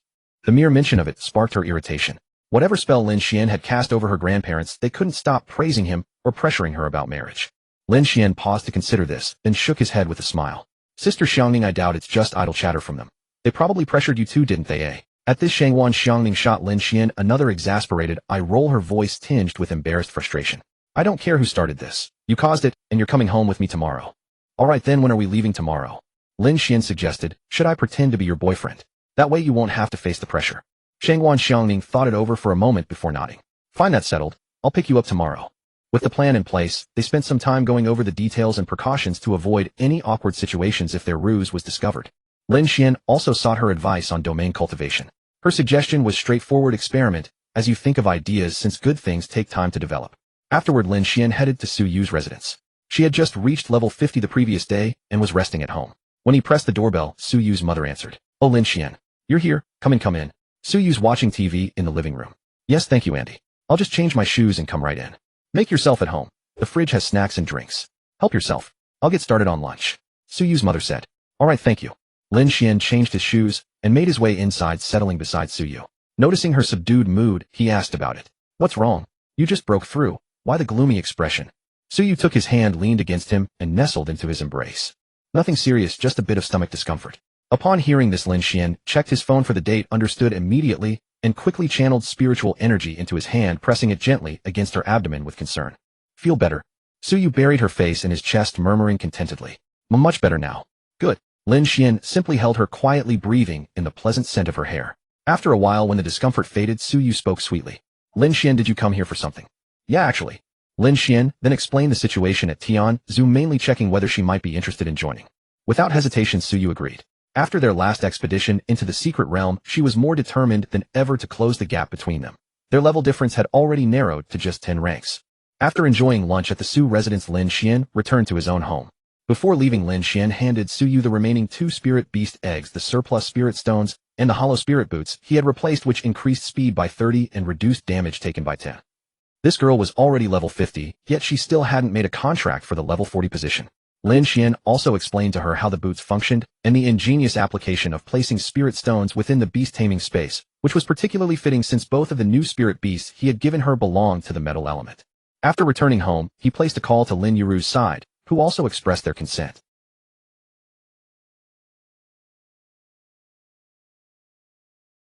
The following day, not long after Lin Xian had finished his morning meal, his doorbell rang. Without needing to guess, he knew who it was. Only Shangong Xiangning would visit at such an hour. Taking hurried steps, Lin Xian opened the door to find Shangong Xiangning standing there. "Let us go. If we tarry any longer, she will surely insist that you stay for lunch." "Very well, I shall put on my shoes, and we shall depart at once." Lin Xian turned, retrieved a pair of shoes from the cabinet, slipped them on, and stepped outside. Shangong Xiangning drove him into an upscale residential compound renowned for its inhabitants of wealth and prominence. Shortly thereafter, Shangong Xiangning brought the vehicle to a halt before an independent villa. Once parked, they both alighted. Lin Xian carried numerous bags in both hands, all prepared by Shangong Xiangning, who deemed it improper to present no gifts upon their first meeting. Shangong Xiangning familiarly opened the door and called out, "I am back."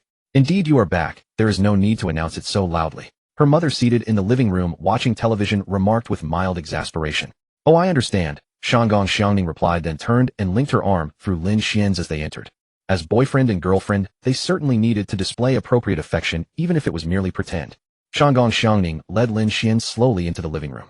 Only then did her mother notice her daughter entering with a handsome young man, her eyes brightening involuntarily. "Xiangning, is this your boyfriend?"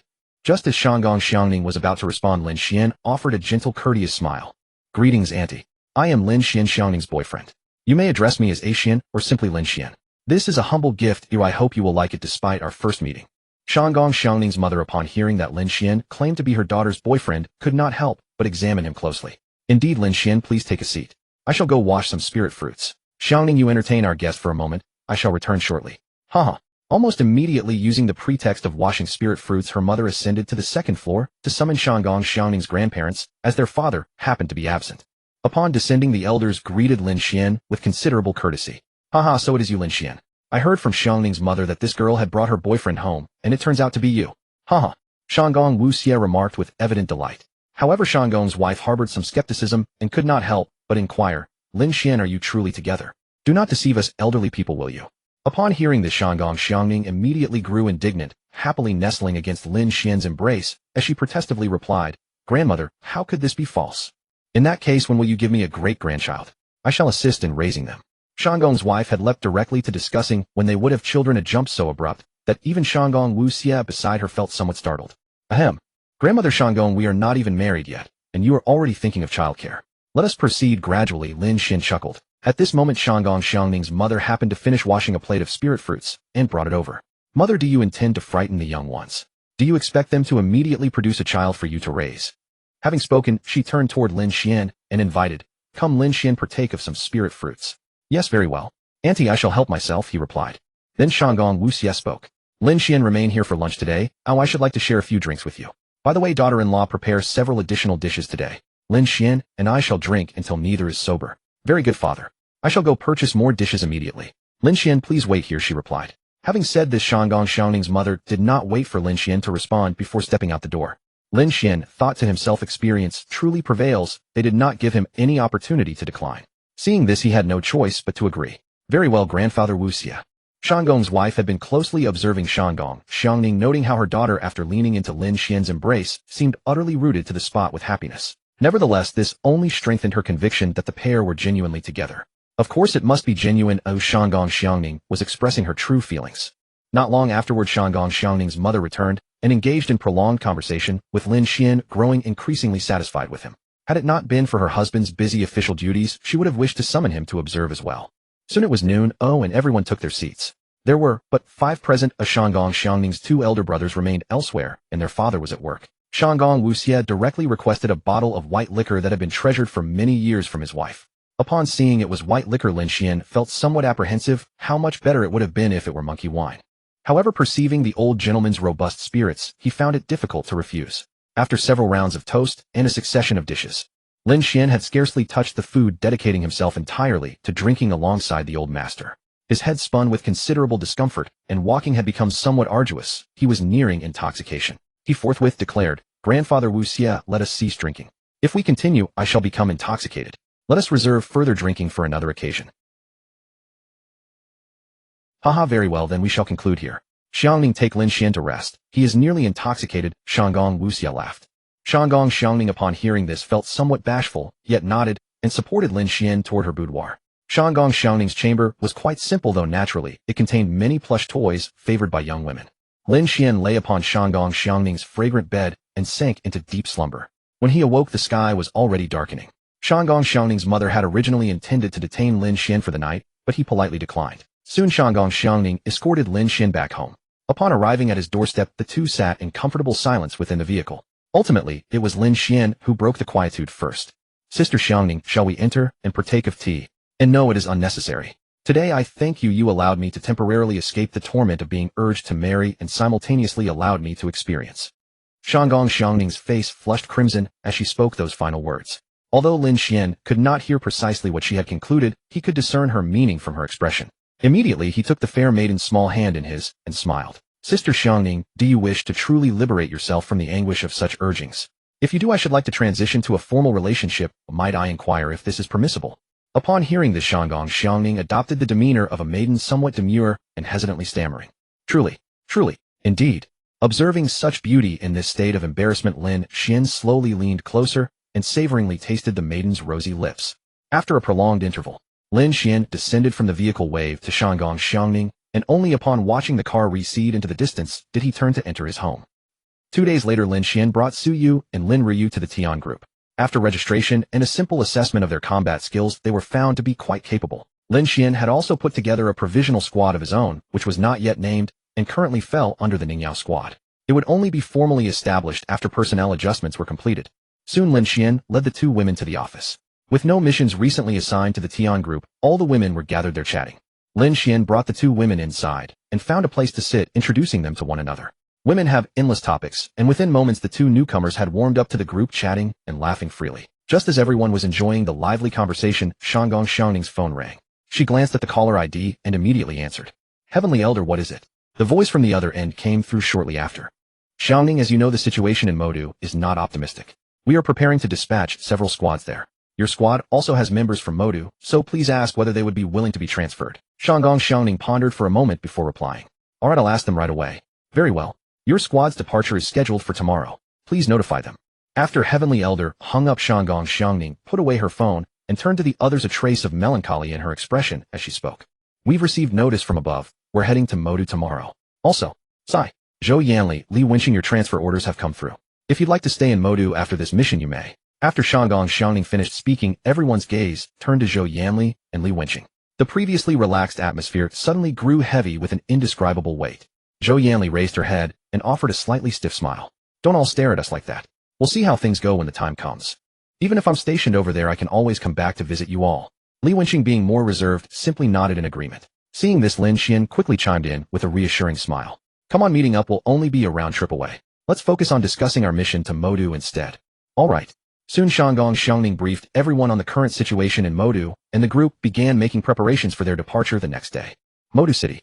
This was the most prosperous metropolis in Tianqiao, its population immense, its walls towering high, and every manner of defensive force well represented. Far out at sea, monstrous waves surged wildly toward the city, crashing against the harbor walls. Beneath the churning surface, dense shadows swam in and out of view. No one knew how many aquatic creatures lay concealed below. Looking toward the south gate, one could see across the distant horizon another black mass hurtling forward, kicking up rolling clouds of dust in its wake. If Lin Xuan were present, he would have recognized them instantly. They were a horde of snake demons of varying sizes, some long and slender, others short and stout. Whether driven mad or secretly commanded by someone, they had conspired with the aquatic forces to cross the Eastern Ocean and harass Tianqiao's borders. The defenders at Modu had been on standby for quite some time, each radiating confidence. Having repelled the snake demons on previous occasions, they were certain to do so again. Meanwhile, Lin Xuan and his companions had only just arrived in Modu and were en route to the front lines. Sister Xiangning. Lin Xuan called out from behind as he flew. What is it? Shanggong Xiangning turned her head, giving Lin Xuan a tender glance before asking. Su Yu and the others aren't quite as strong. Shouldn't we have them guard the city walls directly? Otherwise we may not be able to cover everything. Lin Xuan considered that they were only at level 51. Honestly, their usefulness in direct combat was limited. It would be better for them to handle smaller foes from the walls, maximizing their effectiveness while staying safer. Fine, handle it as you see fit. After this mission, your squad will officially stand on its own, my little squad leader. As for me, I'll be stepping back to a supporting role. Shanggong Xiangning flashed a cunning little smile and fluttered over to Lin Xuan's side, speaking softly. Lin Xuan smiled in return. All right then. I'll get a head start on experiencing what it's like to be a captain, ha. Keep dreaming. Shortly thereafter, Lin Xuan and the others arrived at the harbor city wall. Defending this section proved more challenging than the south gate. After all, the entire area was surrounded by water. Diving in to fight the aquatic forces was hardly prudent. The best approach was from the air or land. Consequently, the defenders here were generally of higher caliber. Standing on the wall, the group watched the relentless waves crashing toward them and could hardly suppress their astonishment. Shanggong Xiangning turned to address everyone. Stay alert out there and don't fall into the water. Also, Su Yu, you two stay on the wall. The enemy is an aquatic force notorious for overwhelming numbers. Stay cautious. Understood. The group then fell silent, waiting for the aquatic forces to strike or for command to initiate a coordinated assault, primarily to synchronize with the south gate's defenses. Soon the aquatic forces began to stir restlessly, and the snake demons at the south gate drew ever closer. The spirit masters upon the walls summoned their spiritual beasts, readying themselves for battle. The tumultuous waves on the sea surface gradually stilled, and dark shapes from beneath the water began emerging, swimming toward the wall. Many even burst from the water, taking to the sky. Lin Xuan and the others watched with grave expressions. The sheer number of foes was staggering, a dense multitude of all manner of aquatic creatures. Summon your spiritual beasts. Prepare for battle. Shanggong Xiangning barked her orders without hesitation. Immediately, everyone called forth their spiritual beasts. Shanggong Xiangning took to the air first, riding her beast forward. Lin Xuan followed suit without delay. Shanggong Xiangning's spear crackled with lightning as she slashed forward in a blur. A dragon of pure thunder materialized in an instant, roaring onward. The thunder dragon tore through the aquatic ranks and crashed into the water, sweeping away thousands and forcing them to the surface. If there was one thing the aquatic forces feared most, it was lightning, an attack they could scarcely withstand. Having struck her blow, Shandong Xiangning did not stop. Lightning continued to dance across her palms, and with the sharp point of her finger a bolt of pure thunder shot forward, detonating among the flying aquatic swarm. Witnessing this, Lin Xuan immediately unleashed his own ultimate technique, channeling all his spiritual energy into the purple spirit sword. The long sword blazed with dazzling radiance. At the peak of its power, a flash of gray light flickered across Lin Xuan's eyes, and with a movement as swift as lightning, he slashed forward. A brilliant sword chi erupted with terrifying momentum, piercing through space itself to appear before the enemy. The stronger aquatic warriors hastily raised water shields to defend. With a sweep of their fish-like hands, massive walls of water formed before them. The sword chi struck their water shields and sliced through them as effortlessly as cutting butter, carving through their bodies and plunging deep into the aquatic ranks. A large wave of frontline creatures was cleaved apart and swept into the sea. Mei Er and the others simultaneously unleashed their own attacks, raking the wounded and finishing them off in one sweeping strike. Lin Xuan's strike proved effective, and he quickly asked Yaoer to help him recover. This sword strike had consumed too much energy, but its power was indeed terrifying. As Shandong Xiangning launched her attack, she turned back to glance at Lin Xuan, astonished by the might of his sword strike. "That strike of yours is no less powerful than my full-force blow. Impressive." Hearing this, Lin Xuan smiled at her and said, "That was my strongest attack, using half of my spiritual energy in one go. Let's focus on defeating the enemy first. We can explore the demon city together afterward." Shandong Xiangning nodded slightly and continued fighting. Before long, the battle on the sea grew increasingly fierce. The aquatic creatures were overwhelming in number, relying on sheer mass to press the attack. Fortunately, the city walls provided a defense, or holding the line would have been far more difficult. Lin Xuan was now inside the domain battlefield, completely unaware of the outside situation. Within the domain, the aquatic creatures were utterly outmatched. Lin Xuan ordered Longer to transform into her dragon form, suppressing them, and then pursued them relentlessly. These aquatic beings were instinctively terrified of dragons. Seeing a true dragon only deepened their fear, yet some clung to the faint hope that their numbers would allow them to resist. However, suppressed by Longer, their strength was reduced to less than half, and they were relentlessly hunted by Lin Xuan and his group. Many among them were even king-level creatures. Shandong Xiangning and the other women were also caught off guard by this turn of events, but they attacked with even greater ferocity, unleashing lethal techniques. With Yaoer acting as a spiritual energy battery in the rear, their reserves of qi were plentiful. I just broke through to the king realm not long ago, and now I'm already hammering king-level beast. It's incredibly satisfying." Zhang Tianwu joked during a brief pause. "Look at you, so pleased with yourself," Li Luoyao said while unleashing a killing blow. "Even after breaking through to the king realm, you haven't changed at all. Still a little bun." Shandong Xiangning also chimed in teasingly. Hearing this, Zhang Tianwu's face darkened with displeasure. She channeled her frustration into killing intent, attacking the aquatic creatures before her with even greater fury, and after slaying them retorted, "You two are just showing off because you're bigger." Lin Xuan couldn't help but smile, glancing at them and seeing that they were all relaxed, which amused him. It was only thanks to them being aquatic creatures that things were this easy. Soon the aquatic beings within the domain refused to surrender even in death, and Lin Xuan and his group killed them all, which suited him just fine. Lin Xuan and his group exited the domain and reappeared on the sea surface. Looking around, all they could see were aquatic creatures, an overwhelming number of them. Lin Xuan turned and nodded to Long. Understanding his intent, Longer immediately transformed back into her dragon form. The aura of a true dragon swept across the entire battlefield, causing all the aquatic creatures to tremble violently. They all turned to look at Longer, and what they saw was a colossal purple dragon several hundred meters long, hovering in the sky, staring down at them. Terror struck their very souls.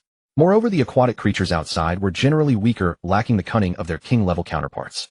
They bowed their heads in fear, completely unable to muster any thought of resistance. Seeing the countless aquatic creatures stunned and bowing their heads, everyone present was astonished, truly a sight to behold.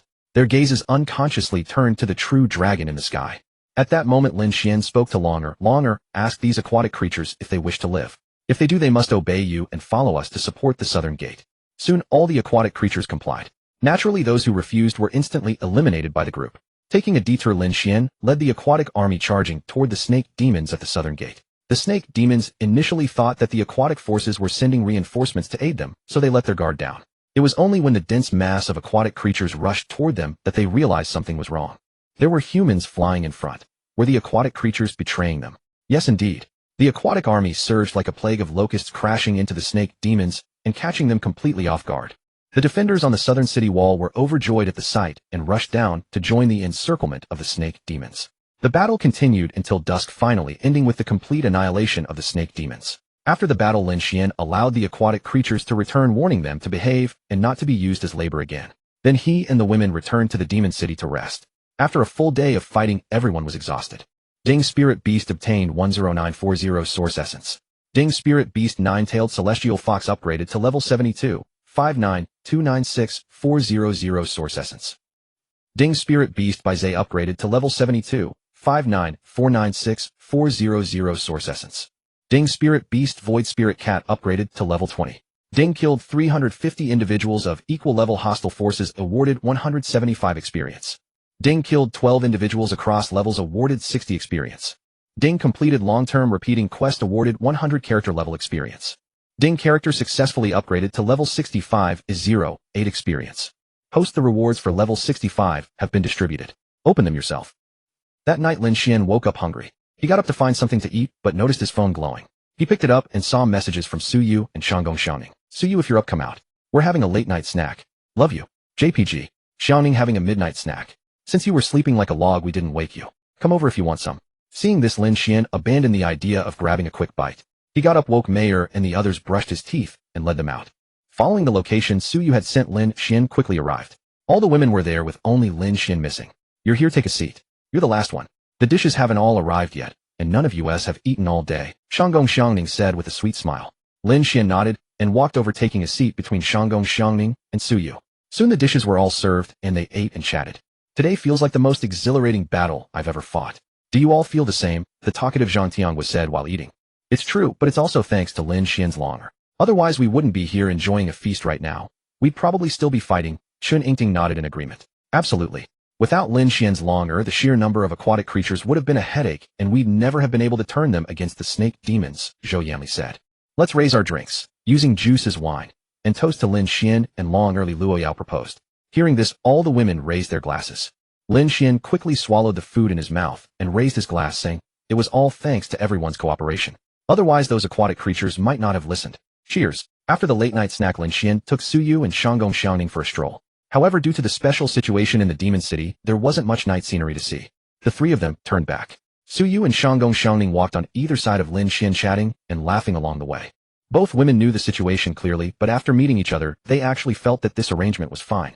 They both wanted Lin Xuan to be the one to break the ice. Perhaps it was also because of the spirit beasts. If they wanted to be jealous, every one of Lin Xuan's current spirit beasts was stunningly beautiful, all fairy maidens, so there was no shortage of jealousy to go around. Lin Xuan carefully held their jade-like hands in his own and walked forward nonchalantly. Let's go. You're walking too slowly. I want to go back and sleep. The two women's faces flushed slightly, and they involuntarily quickened their pace, letting him lead them, while inwardly thinking, rascal.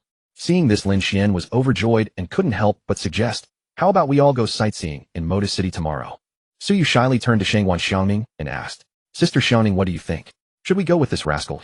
Sister Su Yu, you go, but let's go by ourselves. Tomorrow I'll call Luo Yao and the others, and we won't take this rascal along. What do you think? After saying this, Shanggong Xiaoning cast a flirtatious glance at him and even tickled his palm. This made Lin Xuan's heart flutter. Indeed, Sister Xiaoning was formidable. That's great. Tomorrow we girls will go by ourselves and leave this guy out, so we won't have to see him annoying us. Su Yu echoed. Seeing this, Lin Xuan said mischievously, "You're not taking me, huh? Watch this. Slap. Slap." Two sounds rang out, and Lin Xuan bolted away while the two women chased after him, both flustered and indignant. The next day, two old-timers from Modu, Zhou Yanli and Li Wenqing, took everyone out for a day of fun. It was not until evening that they prepared to return to Yaodu. Zhou Yanli and Li Wenqing also planned to stay here. Fortunately, everyone parted with smiles, since if they wanted to they could video call or travel back and forth quickly. But there was still some reluctance. Soon the end of the year was approaching, and the annual inter-university competition was about to begin. After exiting the station, Lin Xuan and Su Yu got into Shanggong Xiaoning's car. Seeing the red light ahead, Shanggong Xiaoning slowly stopped the car and said, "The inter-university competition is in a few days, right? Lin Xuan, Su Yu, are you going to participate?" Last time Lin Xuan had agreed to participate, but now with his current level going would be like using a cannon to kill a mosquito. We'll see. I'll go find your grandmother in the next couple of days to ask about the situation. I feel like it would be too unfair for me to go, as Su Yu could give it a try. Lin Xuan thought for a moment and said, "Me? If you participate, I'll participate. How about it, will you participate?" Su Yu gave a sly smile and asked.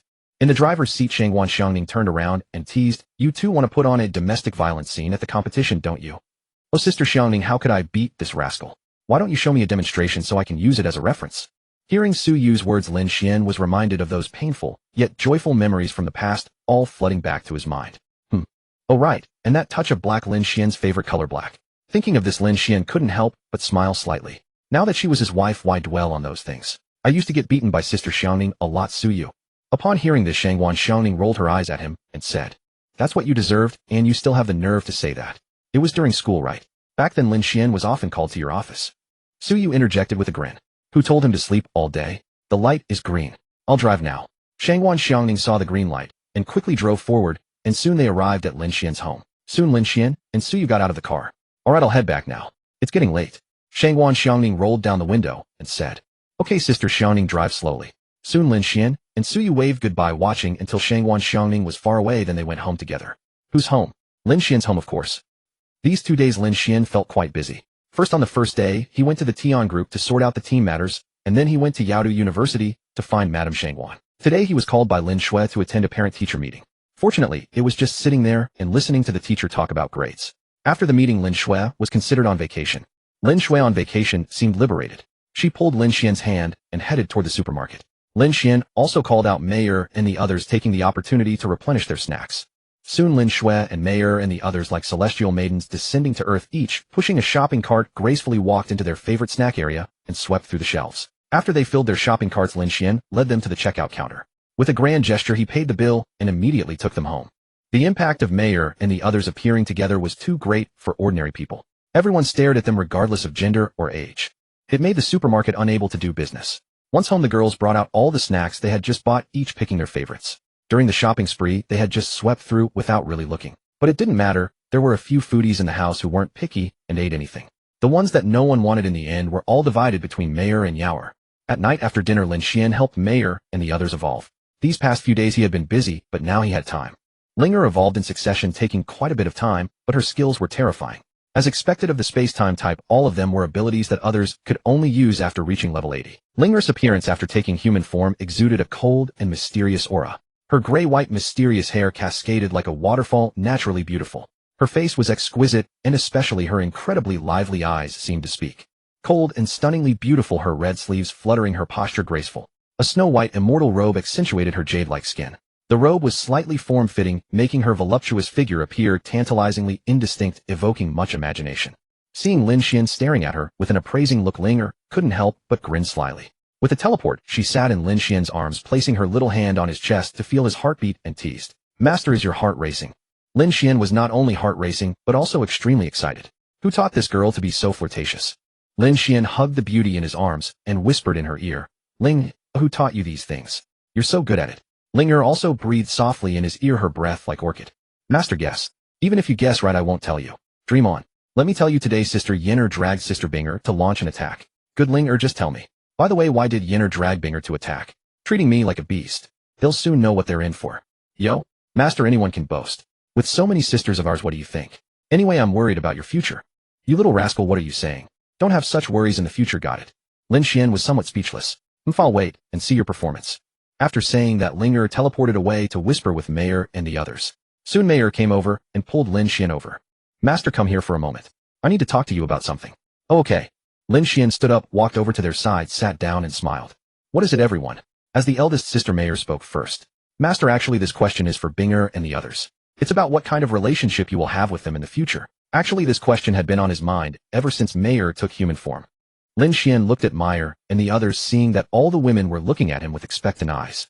"Don't worry, all of you. Although you have always called me master, I actually treat you all as family. Of course, Mayer knows my personality and preferences best, as she must have told you already. So if you have any requests, I will agree to whatever I can." Upon hearing this, Yenner looked at Binger with a mischievous grin and teased, "Did you hear that, sisters? Being on top is also allowed." Binger gave Yenner a knowing smile. Longer noticed the subtle exchange between Yenner and Binger and couldn't help but roll her small eyes thoughtfully. Yaoer and Wanner were still watching Lin Xuan, lost in their own thoughts. Linger immediately started whispering with Meyer again, occasionally letting out silvery laughter. Soon it was late at night, the living room pitch black. Suddenly a small flame flickered to life, and it deftly opened a door. A voice as faint as a mosquito came, "Binger, you go in first." Okay, Sister Yenner. "And me, I want to come too." Suddenly a voice came from behind the small flame. The flame peeked back. "Then hurry up, you Tsundere girl, you want to come too." "Ugh. I'm just curious, just came to take a look." "Then stop talking, let's go." Soon the small flame disappeared, and the sound of a door closing was heard. After a short while faint cat-like sounds came. The next day the sun was high in the sky. The sun was already baking his backside. Lin Xuan slowly woke up, reached out to tap the koala like longer awake, then woke Binger and Yinner before getting out of bed to brush his teeth. They still had to go to the capital as the inter-university tournament was tomorrow. Last time when I asked Lady Shanggong, she said the champion's reward includes a choice of source stones, but of course only those except for time-space source stones. Oh, I've never heard of anyone seeing a time-space source stone. As soon as he left the room, he saw his sister sitting in the living room with two girls playing with a cat beside her. Lin Xuan walked toward the bathroom without much thought, but then heard Lin Xuan's voice from behind. Brother, take me out to play today too. Lin Xuan turned around and smiled. Sure, we'll go together later.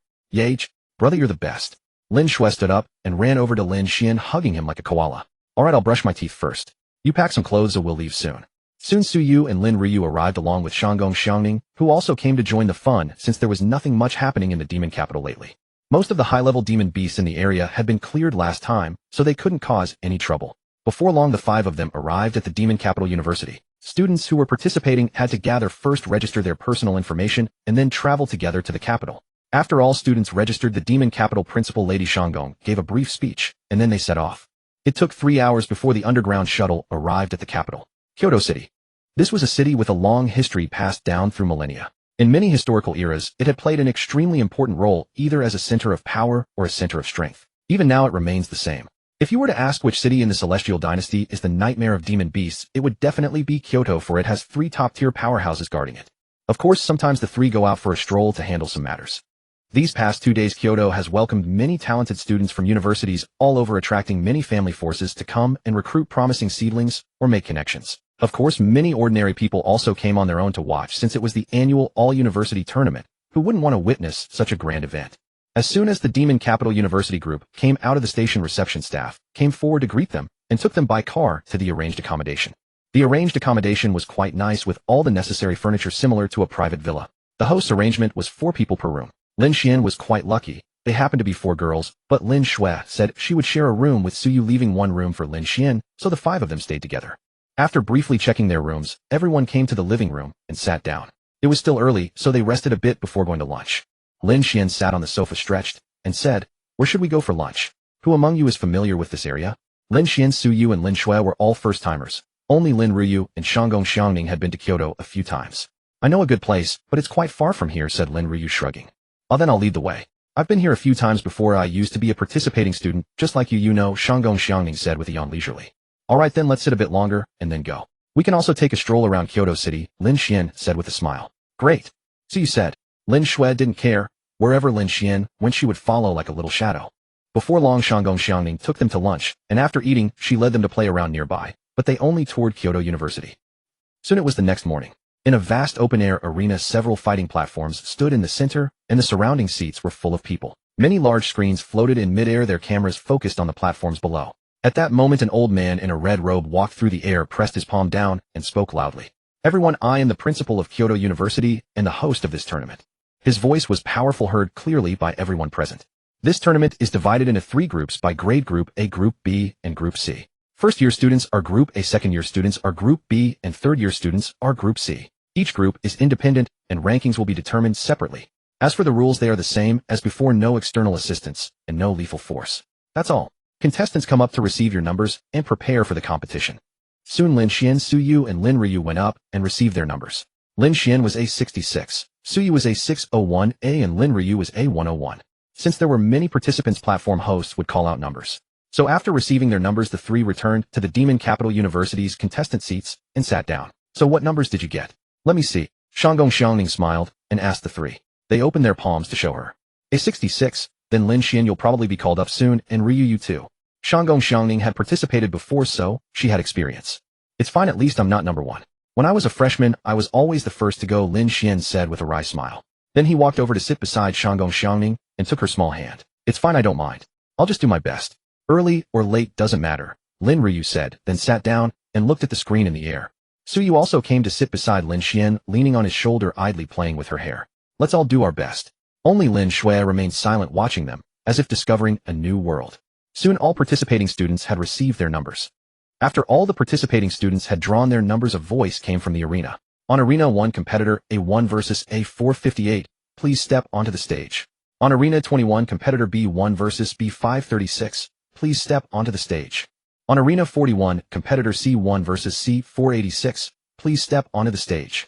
With numerous arenas, the competition proceeded swiftly. Before Lin Xuan and his companions had chatted for long, they heard the call for Arena 6, competitor A66. Seeing this, Lin Xuan released the lady's jade-like hand and stood up. Alright, I'll be back soon. Go for it. Su Yu and Lin Ruyu encouraged in unison. Big brother, good luck, and stay safe. Love you. Lin Xuan ran over and gave Lin Xuan a princess kiss as encouragement. Lin Xuan patted Lin Xuan's back and said confidently, "Don't worry, watch your big brother handle it, and come right back.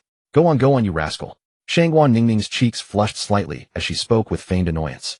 Lin Xuan had been toying with the lady's delicate hand moments ago, causing her face to redden and heart to race. Soon Lin Xuan arrived at Arena 6, where his opponent was a young man. Once the match began, Lin Xuan ended it in a single move, walking off the stage with effortless grace, leaving the audience dumbfounded. In truth, Lin Xuan had already secured the championship by merely participating. Even in the third grade, his level would basically guarantee victory. If not for the tempting championship rewards and the system's enticing quest, he wouldn't have been so eager to join. Soon Su Yu and Lin Ruyu each took their turns on stage, winning their matches with ease. As the day's competition ended near evening, all three had fought 3 rounds and emerged undefeated. 3 consecutive wins naturally secured advancement. The first few rounds employed a 3-game system for fairness. While the host was still announcing the qualifiers, Lin Xuan spoke with little interest. "Alright, let's go. We've all won all our matches, so we're definitely advancing." The girls smiled, warmly nodded, and rose to leave with Lin Xuan. Stepping onto the bustling street, the 5 of them chatted merrily as they arrived at a hot pot restaurant. Su Yu had noticed it was crowded the day before and suggested they try it, thinking it must be delicious. Fortunately, they arrived early and found an empty table. After sitting down, they picked up the menu. Lin Xuan frowned slightly. Everything was fiery red, just the way Meyer loved it. He quickly smiled at the girls and said, "How about a mild spicy?" Shangguan Ningning, as if catching a chance, grinned mischievously. "Mild? Where's the fun in that? Waiter, go with the regular spicy large portion." "Sure.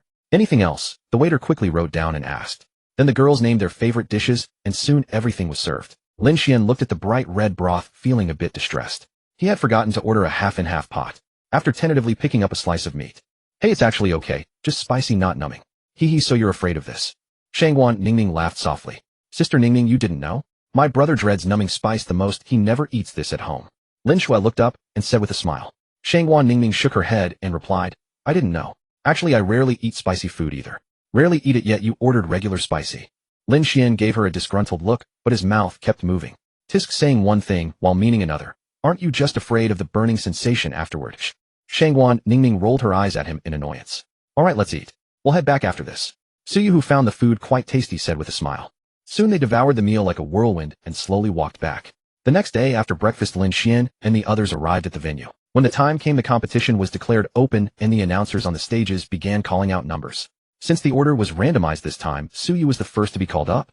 Su Yu walked slowly to the arena. As she stepped onto the stage, the audience was captivated by her beauty. The screen director, quick-witted, zoomed in on her image on the big screen. This drew cheers from the crowd. Who wouldn't enjoy watching a beauty, especially one in combat? Soon Su Yu's opponent also stepped onto the stage. It was a girl likely from another academy with a cute and lively style. However, compared to Su Yu's stunning beauty, she was instantly overshadowed. The opponent confidently drew a wooden sword and politely said, "Please enlighten me." Su Yu nodded slightly and replied, "Alright." The 2 girls exchanged a brief glance, then turned to the host. Seeing that both were ready, the host slowly announced, "Alright, begin." As soon as the words fell, both sides simultaneously summoned their spirit beasts, staring each other down. Su Yu summoned 4 stunning beauties, Xiao Qing, Xiao Chui, Xiao Yi Fire Rabbit, and Xiao Han Glacial Crystal Phoenix. She had 2 more little ones, but they were still low level and didn't come out. The opponent summoned 5 spirit beasts, all of which eyed Su Yu's side warily. The 2 sides clashed, and it was a one-sided affair. All of Su Yu's beasts were above level 50, while the opponent didn't even have one at level 50. The result was obvious. After Su Yu stepped down, Lin Xuan and Lin Ruyu took their turns, securing victories in succession. They kept winning until the day's competition ended in the evening. During Lin Xuan's matches, Meyer and the others never got a chance to fight. However, fearing they might be bored in the spirit beast space, he summoned them to sit on the bench all day, watching him compete. The audience and fellow contestants were astonished by Lin Xuan's strength. He had defeated his opponents using only his own power, demonstrating prodigious talent and confidence. Most spectators were simply amazed, while the contestants, especially those in Group A, silently prayed they wouldn't face this formidable opponent the next day. Only after tomorrow would the top 10 be decided, with generous rewards awaiting them. As for the big shots, especially Lady Shangguan, she was beaming with joy, her face almost creased from smiling. Whenever she met old friends or principals from other academies, the conversation never strayed from Lin Xuan. She praised him to the skies, leaving the other VIPs rolling their eyes, their envy palpable. Time flew to the semifinals. Lin Xuan and his two companions had all made it to the top 10. Today was the final day of the grand competition, and the audience was even larger. Many big shots were present, watching the proceedings with calm composure. They already saw no suspense in this year's Group A championship. They were now more interested in the other two groups. The match was about to begin. The top 10 were to compete in a challenge format, with 5 arenas numbered 1 to 5 representing rankings. Contestants could challenge the current holder or defend their position. When no one remained to challenge, the top 5 would be ranked accordingly, while ranks 6 to 10 would be determined by the number of arena victories. Lin Xuan naturally strode toward Arena 1. After stepping onto the stage, he took out a chair and sat down, summoning Meyer and the others as well. Many were seeing Lin Xuan summon his spirit beasts for the first time. Suddenly the scene looked like a fairyland. One by one, celestial beauties emerged from the spatial summoning gate, each a national beauty, picturesque. Witnessing such a splendid sight, they would likely never forget it. Returning home, they would probably lose their appetite. After all, comparing these beauties to ordinary people was like day and night. A total of 7 appeared, revealing Lin Xuan's current strength to the crowd and nearly making their jaws drop. This also made the students who had originally wanted to challenge Lin Xuan instantly deflate. What the hell? I've barely managed to reach nearly 50, and now this bastard jumps out with 60 plus. I was planning to go up and fight a bit. Among the top 10 students, only Su Yu and Lin Ryu from Group A plus one male student had broken through level 50. At this grade, breaking through level 50 was already an extremely rare achievement. Su Yu and Lin Ryu had only reached that level thanks to the fortuitous encounter in that secret realm, otherwise they would be at most around 44 now. In fact, before level 50, talent was one aspect, but physical constitution and spirit beasts also played a crucial role. The better the spirit beast's talent, the greater the enhancement it brought to the cultivator. Naturally, their physical constitution would surpass others, and their cultivation and absorption of spiritual energy would correspondingly rise. Otherwise, one would have to spend money. Life crystals had to be bought since childhood. Just like Lin Xuan, now everything she had was the best. After level 20, her level soared rapidly, basically gaining 1 level every 2 or 3 days. After level 50, it was all about accumulation and foundation. Accumulation depended on cultivation resources, and of course one needed a good vessel to withstand the pressure. In fact, if Lin Xuan cultivated all day, he could gain a lot of experience. But he usually only cultivated for a few hours at night, gaining 1 or 2 experience points. The main reason was that he was currently cultivating in the time-space realm, so he didn't have much time to focus on leveling. Now his domain space was basically complete, a domain that others dared to imagine but never dared to create. If one entered Lin Xuan's domain, the first thing that caught the eye was a bright spot at the very center, emitting a mysterious gray light.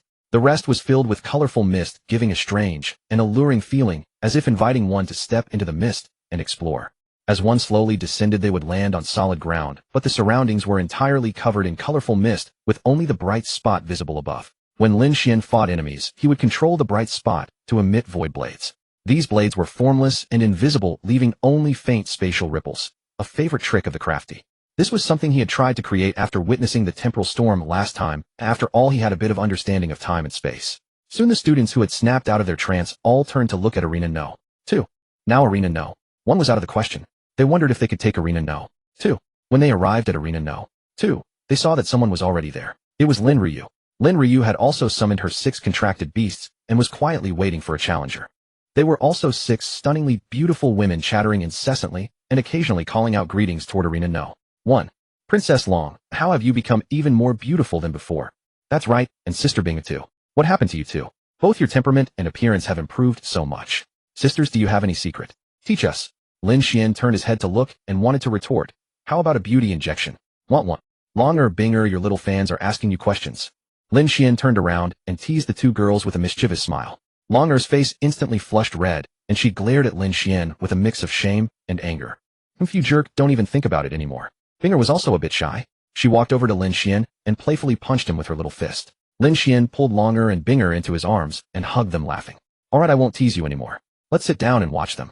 Soon Lin Xuan was holding Linger in his arms, with Mayor Yenner Yaoer and Wanner standing behind him, and Binger and Longer sitting beside him, all watching Lin Ryu's side. Seeing that Lin Ryu's strength was also impressive, many students headed toward Arena No. 3, leaving one male student still pondering whether to challenge her. Arena No.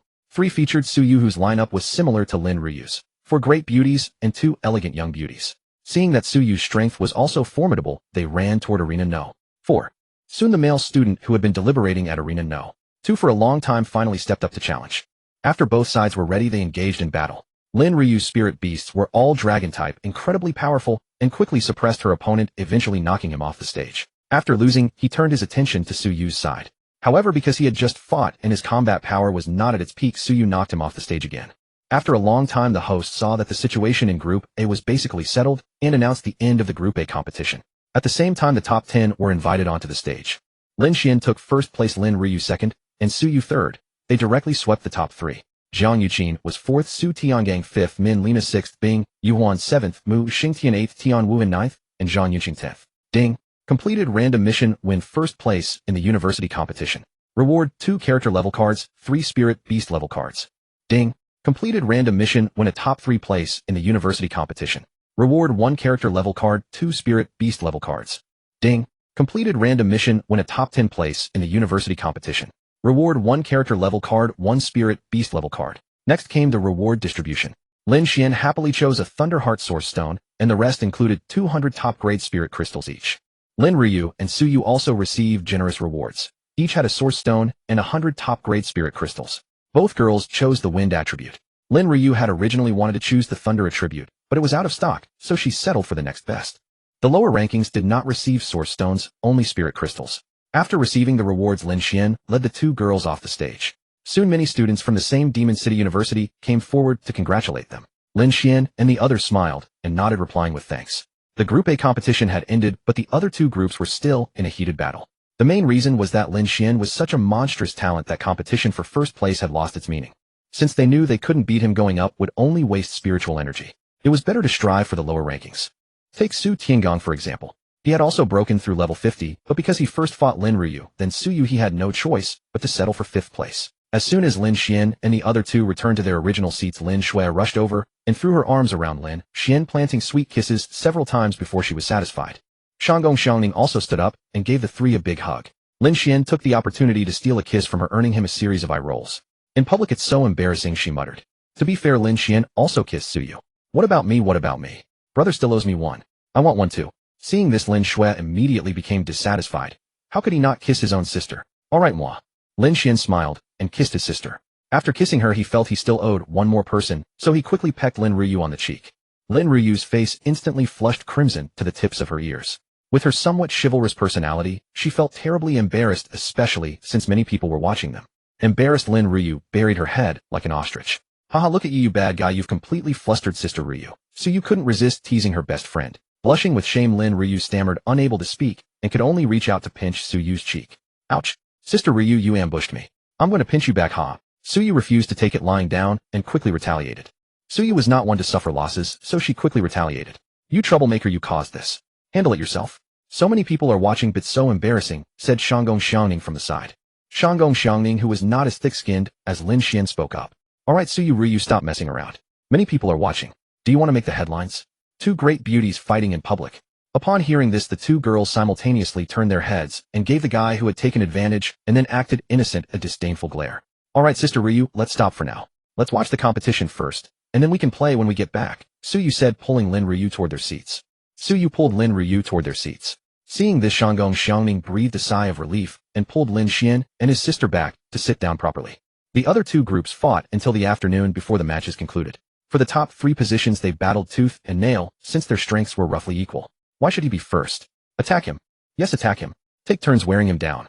To be honest, if the gap in strength isn't significant, the first one to step up is often the one who gets eliminated. Group A's first place was claimed by Yaodu University. Group B's first place was claimed by Jingdu University. Group C's first place was claimed by Moda University. The universities that failed to secure first place had no choice but to strive again next year. However, next year's Group B was likely beyond their reach. After the matches concluded, Madame Shanggong summoned all the attendants and booked an entire restaurant for a gathering. The entire restaurant was filled to capacity. The tables near Lin Xuan were all occupied by his own people. Lin Xuan sat with Mayor and the others, while Su Yu and her group squeezed in as well.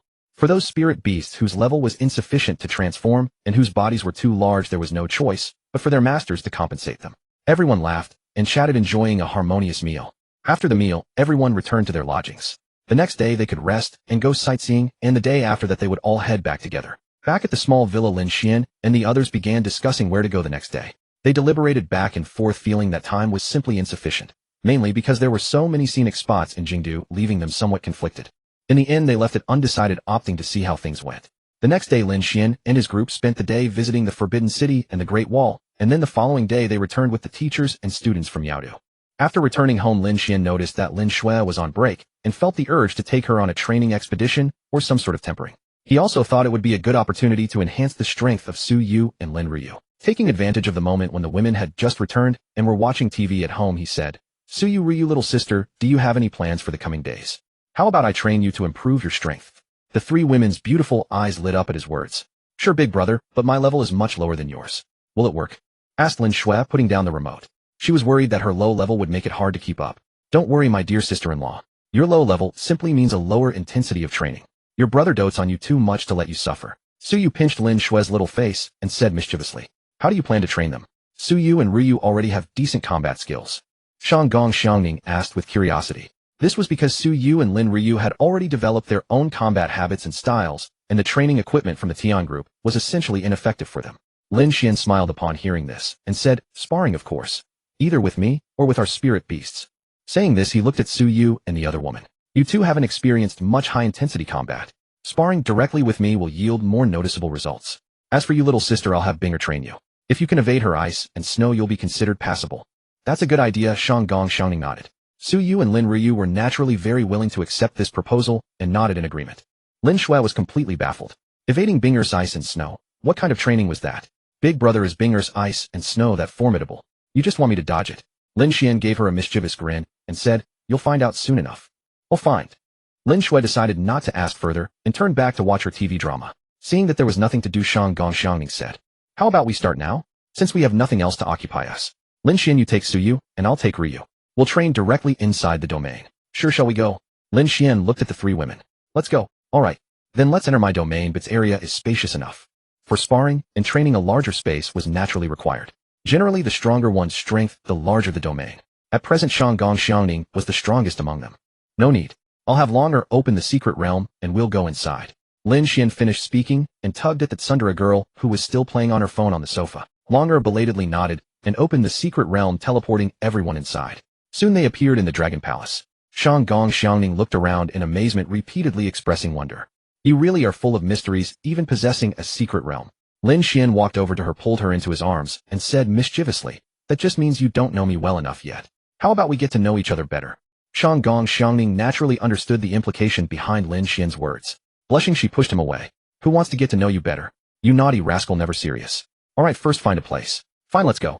Lin Xuan led the way outside, heading toward the rocky cavern where they had fought the flood dragon. "We're here. Let's do it here. Bing take little sister to the other side and train her with your ice and snow." "Yes, master." Binger nodded lightly and led Lin Xuan to the other side.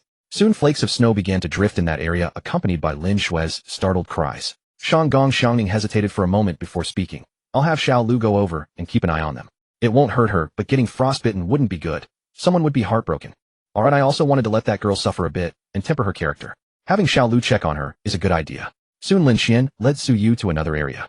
Looking at Su Yu holding the Qingling sword, Lin Xuan nodded, signaling that they could begin. Su Yu understood and stepped forward, swiftly thrusting her green sword straight at Lin Xuan as she charged. To Lin Xuan, the speed of this thrust was acceptable. His eyes narrowed, and with agile movements he sidestepped to evade the attack. Seeing Lin Xuan dodge, Su Yu twisted her green sword and swiftly swung it horizontally toward him. Lin Xuan, realizing he couldn't avoid it with footwork alone, conjured a wooden sword, wrapped it with spiritual energy, and deftly parried the strike. Realizing her attack was ineffective, Su Yu quickly retreated. Her sword gleamed, and she slashed forward. The sword light transformed into energy, and a green sword aura held out. Knowing this was likely Su Yu's finishing move, Lin Xuan grew more serious. His body trembled, and his entire aura surged. The wooden sword in his hand buzzed and vibrated as if it could barely withstand the influx of spiritual energy, and was about to explode. The wooden sword turned into starlight as he swung it forward, releasing a sword aura of his own. The two beams of sword light collided, flashing brightly before canceling each other out. Seizing the moment, Lin Xuan dashed forward, thrusting his wooden sword horizontally. Su Yu was startled, sensing danger. She quickly reacted, raising her green sword to parry the attack. Clang! Crack! The wooden sword, unable to withstand the sharpness of the Qingling's sword, was sliced clean through. However, Lin Xuan's blade had already reached Su Yu's chest. Had it been a real sword, she would have been severely wounded. Her chest still trembled, slightly a testament to the fact. Su Yu's face flushed slightly, and she glared at Lin Xuan with a mischievous grin, forcing a smile as she said, "You did that on purpose, didn't you? How dare you stab me there?" "I didn't. Don't make false accusations." Lin Xuan denied outright. You didn't. Huh? Do you think I believe you? Suyu clenched her sword fiercely and charged at Lin Xuan. It was a full-blown domestic violence scene. What was supposed to be a normal sparring session had turned into a chase and a brawl, a veritable domestic violence scene. However, Lin Xuan did not forget his duties, either dodging continuously while still striking at Suyu. But each time Lin Xuan's attack landed upon Suyu, she would be consumed by both shame and indignation. This wretched fellow even claimed it was unintentional, when clearly it was deliberate and long premeditated. Thinking of this, Suyu's attacks grew even more ferocious, yet to Lin Xuan it remained the same. He effortlessly deflected her assaults and counterattacked with a swift sword strike. Thus Suyu exhausted herself launching full-force attacks against Lin Xuan only to be endlessly counterattacked, leaving her deeply flustered and growing more frustrated. This high-intensity combat was gradually improving Suyu in every aspect. When she ran out of spiritual energy, it was no matter. She would summon Yaoer to instantly restore it, then continue training. Lin Xuan's situation was rather chaotic, her entire body resembling a snowman. Binger's ice and snow appeared slow when suspended in the sky, but the closer they drew to the target, the faster they accelerated. And with their overwhelming numbers, they were extremely difficult to evade. Lin Xuan's lack of experience was evident, and within mere moments, she was encased like a snowman. Only when Binger saw Lin Xuan transformed into a snowman, would she disperse the ice and snow, and Xiao Lu would immediately step forward to help restore her. Through this repetitive process, Lin Xuan progressed rapidly, eventually drawing forth a wooden sword to cleave through the ice and snow, showing promising early results. But this was merely because Binger had not controlled the speed of the ice and snow. Lin Xuan still had far more suffering ahead of her. Gradually, because there was no night within the secret realm, everyone lost track of time. It was only when hunger struck that they glanced at the hour and found it nearing 10 o'clock at night, so they paused to venture out for a late-night meal. The following day, they resumed training. Lin Xuan, worried that the spiritual energy within the secret realm might be insufficient, took out 3 spare source stones, boosting the concentration of spiritual energy in this cave several times over. He helped Shanggong Xiangning examine her spirit beasts, writing out a series of the finest bloodline advancement paths, as she still had several spirit beasts stalled at the A-rank tier. Time flew swiftly, and in the blink of an eye half a year had already passed. 1 month into their training, the entire dynasty could be said to be in extraordinary turmoil. Hostile demon beasts were increasingly showing signs of uniting, with a growing tendency to besiege the human race. Many capital cities had experienced demon beast siege attacks. Lin Xuan led Shanggong Xiangning, Suyu Lin Ruyu, and little Lin Xuan, who was more of a burden, out into the world for continuous warfare. For real combat was the finest training. Of course, if they arrived at locations unsuitable for Lin Xuan's level, Lin Xuan would have her remain in the secret realm first, lest he be unable to attend to her. After 6 months of baptism and battle, Lin Xuan had already become a completely different person, and the same was true for all the women. Lin Xuan's strength had now broken through to the king realm, reaching level 78. Shanggong Xiangning was also on the verge of breaking through to the lord realm, currently at level 79. Suyu and Lin Ruyu were slightly behind, but both had also broken through to the king realm, reaching level 71. Lin Xuan started off slower, yet was terrifyingly formidable nonetheless, now at level 58. She had also joined Lin Xuan's Tian squad, frequently embarking on missions together. This deeply astonished Lin Xuan and the others. Had he not confirmed with the system that Lin Xuan truly had no system, possessing only exceptional talent and maximized cultivation resources, Lin Xuan would have felt that Lin Xuan was on par with him. Mayer and the others had all broken through simultaneously to level 84. Since high-level demon beasts were genuinely difficult to encounter, Mayer and the others now primarily relied on top-grade spirit crystals. Each top-grade spirit crystal could grant them 1/0 source essence, which was decent enough. However, Lin Xuan still had many level cards stored and unused. He had not employed them since the system rewarded him with level cards after the university tournament. Moreover, the phased rewards at levels 65, 70, and 75 also included level cards. Each phase gift package contained 2 level cards and 3 spirit beast cards, along with 3 random source stones and various pieces of equipment. Of course, the equipment had all been equipped upon the women, while Lin Xuan continued using his original set due to its comparatively stronger attributes. As for source stones, they were virtually maxed out, save for space-time. Currently within Lin Xuan's inventory were the following level cards and surplus source stones: 10 character level cards, 15 spirit beast level cards, 3 water source stones, 4 fire source stones, 1 metal source stone, 2 wood source stones, and 2 thunder source stones. In other words, if Lin Xuan desired, he could immediately level up significantly. Adding 10 levels to his current 78 would bring him to 88, and after opening 2 phase gift packages, he could level up 4 more to reach 92. Oh, he could open another one at level 90, gaining 2 more levels to reach 94. But the later levels were exceedingly difficult to advance, so it would be best to wait until level 81, when he could surge directly to the ceiling level 99. As for the spirit beast cards, Lin Xuan intended to keep them as a trump card or use them later depending on circumstances. Early morning, Lin Xuan woke leisurely, still intoxicated by the beautiful dreams of the previous night. Sitting up, he gazed at the sleeping women beside him and smiled with contentment. Su Yu Shanggong Xiangning Lin Ryu Mayer Yer Binger Longer Yer Waner Ling and Shar, the eighth spirit beast of my dosha unlocked later, all remained lost in slumber. As for Shanggong Xiangning and Lin Ryu on a dark and windswept night, Lin Xuan was moved by inspiration and took them both into his embrace. Yaoer Waner Linger and Shar had wished to challenge Lin Xuan's authority and limits, but alas, they were no match for him and were each defeated in turn. At this time, Lin Xuan was at the Fox Demon territory. Here things remained as they always had. Unlike the capital where the atmosphere was tense with preparations for imminent warfare. After continuous campaigns, Lin Xuan had taken several days off specifically to come here and rest. Of course, he also hoped to see whether he could win over the Fox clan and forge a direct alliance with the human race. Lin Xuan stretched lazily and carefully rose from bed only to find that Long had wrapped herself around him like a koala clinging tightly. Seeing this, Lin Xuan had no choice but to shake her awake. Ouch, what are you doing? I was sleeping so peacefully. Longer wrinkled her nose and complained unhappily. All right, Long, let go of me first. I need to get out of bed. Lin Xuan could only coax her gently. Isn't today free? I refuse.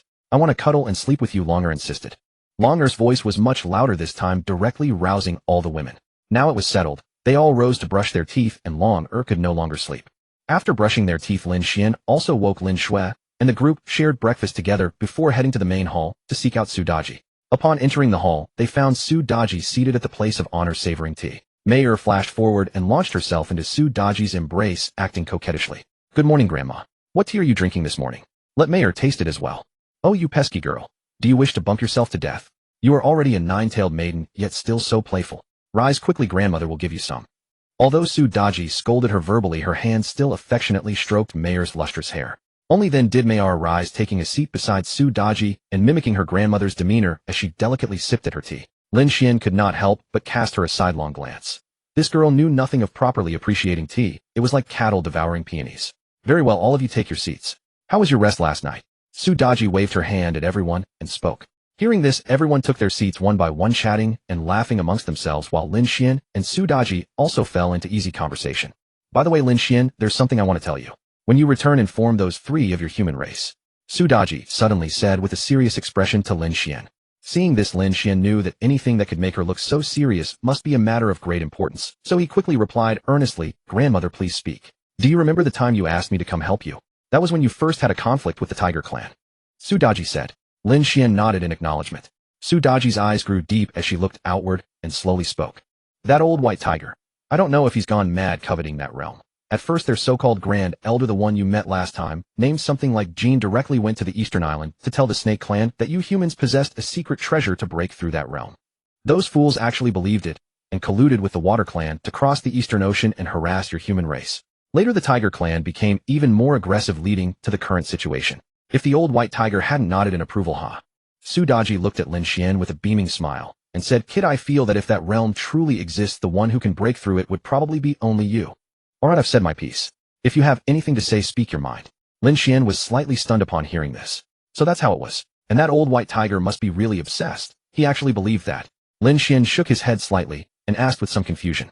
Grandmother, do you think that realm truly exists? You've lived for so many years, you must have heard some rumors about it, right? Su Daji smiled faintly and replied, It probably exists, but it's extremely difficult. Or rather, we haven't found the right method. I've lived for several thousand years and have heard countless methods, but they were all like the moon reflected in water. No one has succeeded. Never underestimate the allure of power, especially for a legendary realm like this. It's the ultimate dream of all top-tier powerhouses. As long as there's even a glimmer of possibility, they would dare to take the risk. After all, being trapped at level 99 for so long, the feeling of longing without attainment gradually drags them into the abyss of madness. It's as hard as reaching the heavens. Lin Xuan said. After hearing this, he didn't know how else to describe it. Those veteran powerhouses had been striving for so long without a single success. The difficulty was unimaginable. He wondered if the system knew anything. Su Daji sighed softly and said, more or less. Anyway, I no longer have that ambition. You're still young, so keep working hard. From the first time I saw you, I felt a sense of detachment from the world, and I still do. That's your mystery, kid. Perhaps that crucial opportunity lies with you. Haha, when I break through, I'll let you know. By the way, Grandmother, would your Fox clan consider forming an alliance with our human race? You've seen the chaos everywhere now. Only your Kunlun area is relatively peaceful. Haha, I knew you'd bring this up as soon as you arrived. Fine, I'll be there with Old White Tree when the time comes, but right now is not the moment. Alright, I thank you, Grandmother and the Fox clan, for your great support. Ding, expedition quest completed. Persuade the Fox clan to ally with your race. Reward 40 experience. After handling matters, Lin Xuan used a spatial talisman that night to return home. After returning to the demon capital, Lin Xuan immediately told the women to rest at home, while he hurriedly rushed to the celestial group, found Tianlao, and asked him to summon the celestial lord. After telling the celestial lord about the tiger clan's information he had learned from Su Daji, the celestial lord's face darkened, revealing a fierce expression, and he said angrily, "Such a tiger clan. By the way, celestial lord, the fox clan has agreed to the alliance. They should arrive during the later battle," Lin Xuan said. The celestial lord's eyes brightened. This was good news for the human race. He couldn't help but smile. "Good kid, your words really carry weight. The fox clan has 2 top-tier combatants, a great help." However, when it came down to it, the human race still lacked top-tier combatants. The tiger clan. It was unknown how many allies they had gathered, but since many clans were hostile to humans, once they were united the numbers would be considerable. Although the human race also had many friendly allied demon clans, they were still fewer than the hostile ones. Moreover, many of the friendly clans were not adept at fighting, making them even less comparable. Lin Xuan shook his head and laughed. "Celestial Lord, you flatter me. This is just my duty. Well, it's getting late. I'll take my leave now. I'll go inform the other 2 old fellows. See you later. Okay." With that, the celestial lord vanished in an instant. Lin Xuan waved to Tianlao. "Tianlao, I won't disturb your rest. I'll be going back now." Go ahead." Tianlao waved back. Lin Xuan didn't want to take a taxi, so he used a spatial talisman to teleport home. After returning home, Lin Xuan found the house empty except for a secret realm portal in the middle of the living room. Seeing this, he stepped inside. Upon entering the secret realm, he saw the women all cultivating. Lin Xuan looked at the various source stones floating in the air. Some were rewards from the system, while others were spoils of war or rewards from the celestial group. Now this Dragon Palace secret realm had merged with Longer's domain. Thanks to all these source stones, the spiritual energy here was immensely dense. Cultivating here with spirit crystals could greatly speed up progress. Seeing that the women were all immersed in cultivation, Lin Xuan decided not to disturb them. He found a place to sit down. "System, I want to ask you something," Lin Xuan asked in his mind. "Go ahead." "Sai, actually, I know what you want to ask. I can only tell you that I've tried many methods myself, but none worked. Although I'll come out and tell you." The system felt it was about time to have a face-to-face talk. You want to come out?" Lin Xuan couldn't believe his ears. The system said it wanted to come out. Could it really do that? The system didn't reply, but directly proved everything with action. In front of Lin Xuan, a black flash appeared and vanished, and a stunningly beautiful figure stood before him. The beauty was graceful and elegant with a captivating figure. She wore a vermilion red dress that cast a seductive silhouette under the moonlight. Her delicate jade-like hands were placed before her full bosom, and her small jade-like fairy feet stood on the sandy ground. Her face was both alluring and innocent. A contradiction, yet incredibly enticing. Once you looked, you couldn't help but look again. A peerless beauty captivating enough to topple kingdoms. The system crossed her arms, her eyes sparkling like the Milky Way as she looked at Lin Xuan. "So how about it? I, the system, am a super invincible beautiful girl, right? Trash host, I detected your heartbeat sped up several times. Are you tempted?" Oops. It would be a lie to say he wasn't surprised. From the moment he came to this world, the system had accompanied him all the way, even though it had become a lazy fish later on. But to be honest, if it weren't for the system, Lin Xuan might still be an unknown nobody. Lin Xuan stepped forward a few paces and gave the system a big hug, then said gratefully, "System, thank you for always accompanying me. You're like my rebirth." Hey, stop right there. You're being ridiculous. Don't you want your hands anymore?" The system interrupted Lin Xuan's absurd words and pushed him away. "Where was that guy putting his hands? So naughty." Lin Xuan laughed and said, "Haha, sorry, habit. By the way, what did you want to tell me?" The system turned its head and saw the women were still cultivating before looking back at Lin Xuan. "Actually, level 100 does exist. When I was born, I happened to sense it, albeit only for a fleeting moment. I vaguely felt that kind of existence. I won't hide it from you. You coming to this world was all my fault. I was born at the beginning of the world as a space-time origin stone. For some reason, I gained consciousness and I wandered around everywhere. At first, I was full of joy and curiosity, but later I grew bored. Do you know the torment of a consciousness that has visited and explored every corner of the world? You certainly wouldn't. And because of that boredom, plus, I couldn't even define my own power level. I could freely travel through time and space, pilfer things, and master certain fundamental forces of the world. In terms of escaping through space-time, I was absolutely invincible. But I couldn't even beat a single rank emperor creature. So I got frustrated and holed up in the space-time turbulence to tinker with research. One day I became interested in the topic of parallel worlds, so I experimented. After a long while, I finally achieved partial success. The moment I opened the parallel world, I saw you on your bed reading a novel. That wretched cackle of yours, I still remember it clearly. Then I glanced at you again, and you were gone, and your world abruptly ceased to exist. I was unable to stop it, so I hurriedly sealed your consciousness and brought it back with me. After an indescribable amount of time, I finally sensed your aura from the original world. I sealed your consciousness and placed it inside your mother's womb, waiting for it to automatically awaken. At first, your mother was controlling your body, so that's how things stand. And there's only this one space-time origin stone in the world. Perhaps level 100 needs me. Honestly, I have no idea. Lin Xuan listened and immediately squatted on the ground, drawing circles in the dirt with a twig. Seeing this, the system said exasperatedly, "Hey, what are you doing? Give me your thoughts. Am I not impressive?" Lin Xuan looked up at her and said irritably, impressive. You literally erased my original self and controlled me for so many years. Oh, no wonder I was so. Cough. The war chief of the Lich Kings back then. The system also felt somewhat embarrassed since it truly had erased Lin Xuan's original self. It said grievously, "I had no choice. Otherwise, do you think I'd become a system to help you? It's compensation, you know. Do you have any idea how hard I worked for you?"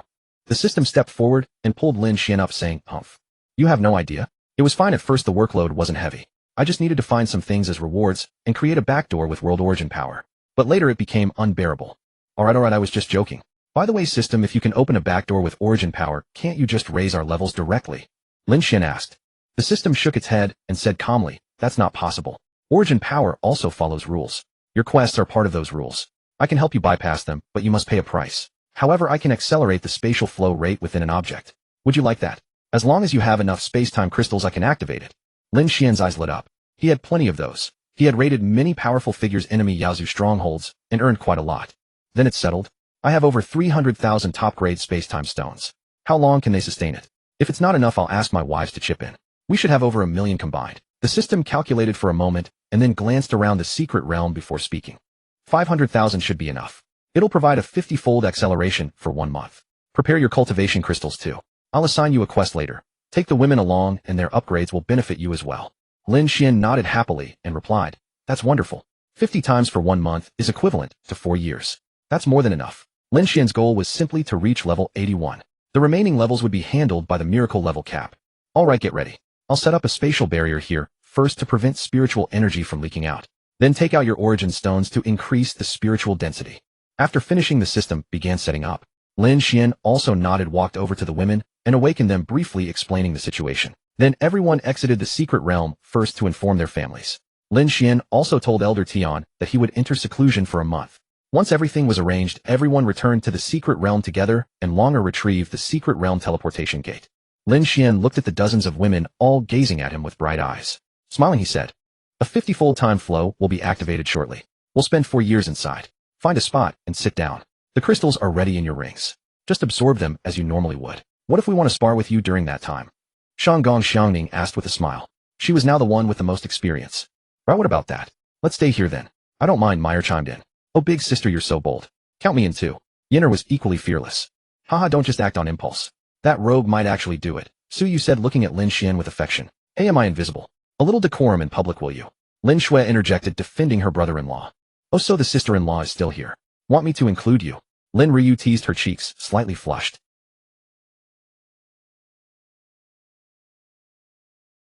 "And now I'm leaving. Find my own spot." Lin Xuan's face turned red and she ran off. "Haha, where is the sister-in-law running off to?" Binger added, enjoying the chaos. What's there to fear? As long as that stinky guy dares, I Lin Longer won't back down," Longer said, proudly staying true to her Tsundere nature. Then count me in too. I'll obey whatever Deling decides," Yaoer said timidly. The foodie now knew what was truly delicious. "Sister Yao, let's just follow Big Sister then," Wanner suddenly suggested. "Hee, that stinky guy is definitely thrilled. Look at him, he's grinning from ear to ear," Linker teased like a little demon. "Then I'll be last." "No way. I want to be first. This queen always takes the lead." "I say so." Saer spoke domineeringly. Lin Xuan turned his head to look at the system, noticing her gazing at him with envy. A thought flashed through his mind. "System, when things settle down in the future, how about we live together and experience what it's like to be a normal human?" The system shook its head and chuckled. "If you can break through to level 100, oh, I'll agree. Otherwise, I don't want to cause you too much trouble. Anyway, let's not talk about this now. I'm starting, so you get ready as well." Upon hearing this, Lin Xuan said no more. The system was right. She herself was the greatest temptation, and the spatial temporal origin stone was the only one of its kind in the world. Before long, a full 500,000 top-grade spatial temporal crystals flew into the sky, suddenly shattering all at once into a massive torrent of gray liquid that enveloped this dragon palace cave. It was profoundly mysterious, radiating a terrifying aura akin to that of an ancient primal beast, primordial and eternal. As soon as the gray water flow completely encased this space, Lin Xuan and the others suddenly felt a wave of dizziness, and after shaking their heads, they slowly adapted. This was the result of an abrupt change in the flow of space-time. Once the space-time flow officially started, the system leisurely said to Lin Xuan, "Alright, it's activated. Now I'll assign you a mission. Bring the women along." As you level up they will benefit as well, though how many levels they gain depends entirely on themselves. It's best to save the level cards for last, so their levels should be higher. Lin Xuan raised his head and nodded to the system before continuing his cultivation. Seeing that everyone was cultivating, the system itself headed to the Dragon Palace to sleep. Cultivation transcends time. A moment passes like years. Inside, Lin Xuan and the others lived quite comfortably. They had brought all necessary supplies before entering and transformed the Dragon Palace into a cozy abode. Everything they needed was there. The space was vast with plenty of rooms easily accommodating over 100 people. Their life inside mirrored the outside. They cooked and ate together when hungry, rested together when tired, though most of their days were spent in cultivation. After 1 week had passed outside, equivalent to a year inside, Lin Xuan suddenly opened his eyes, his gaze piercing like a beast awakening from slumber. Lin Xuan had reached level 81. His goal was achieved, and the remaining time was spent familiarizing himself with his new power. Lin Xuan rose to his feet and glanced at the women behind him, all still in deep cultivation. In the year that passed within this space, the women's strength had surged forward dramatically. Amidst the accumulation of cultivation resources, they had all advanced significantly. Lin Xuan made the fastest progress and was now nearly at level 70, quickly catching up to Suyu, who was at level 75. After Lin Xuan rose, he found the system.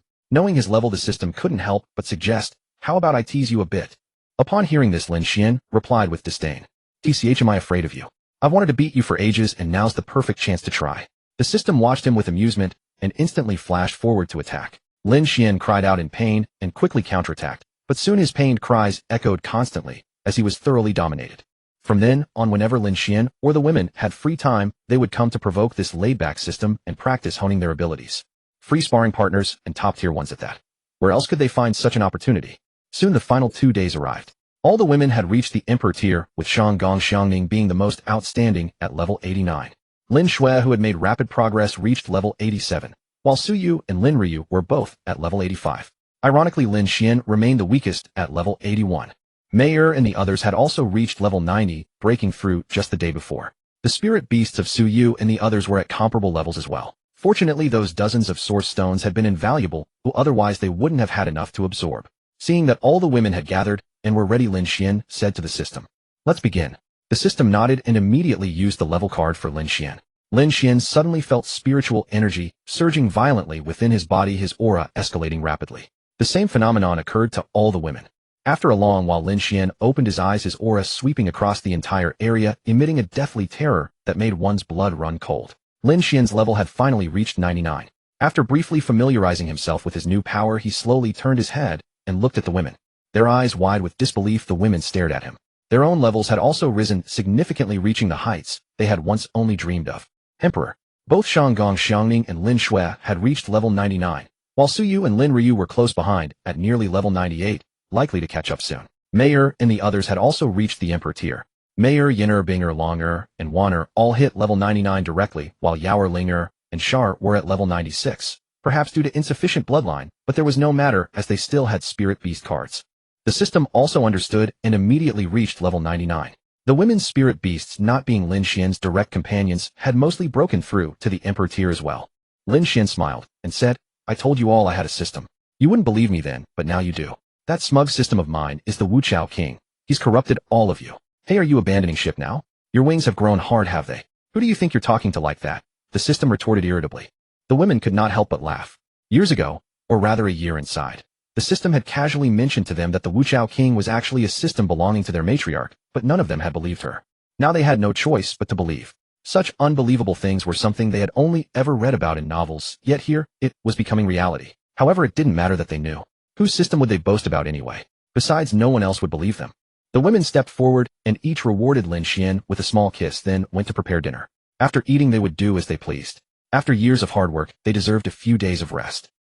Before long, Lin Xuan and the others emerged from seclusion, flashing back into their home. It had been a month since anyone had lived there, and dust had accumulated. Lin Xuan waved her small hand, and all the dust in the house vanished instantly.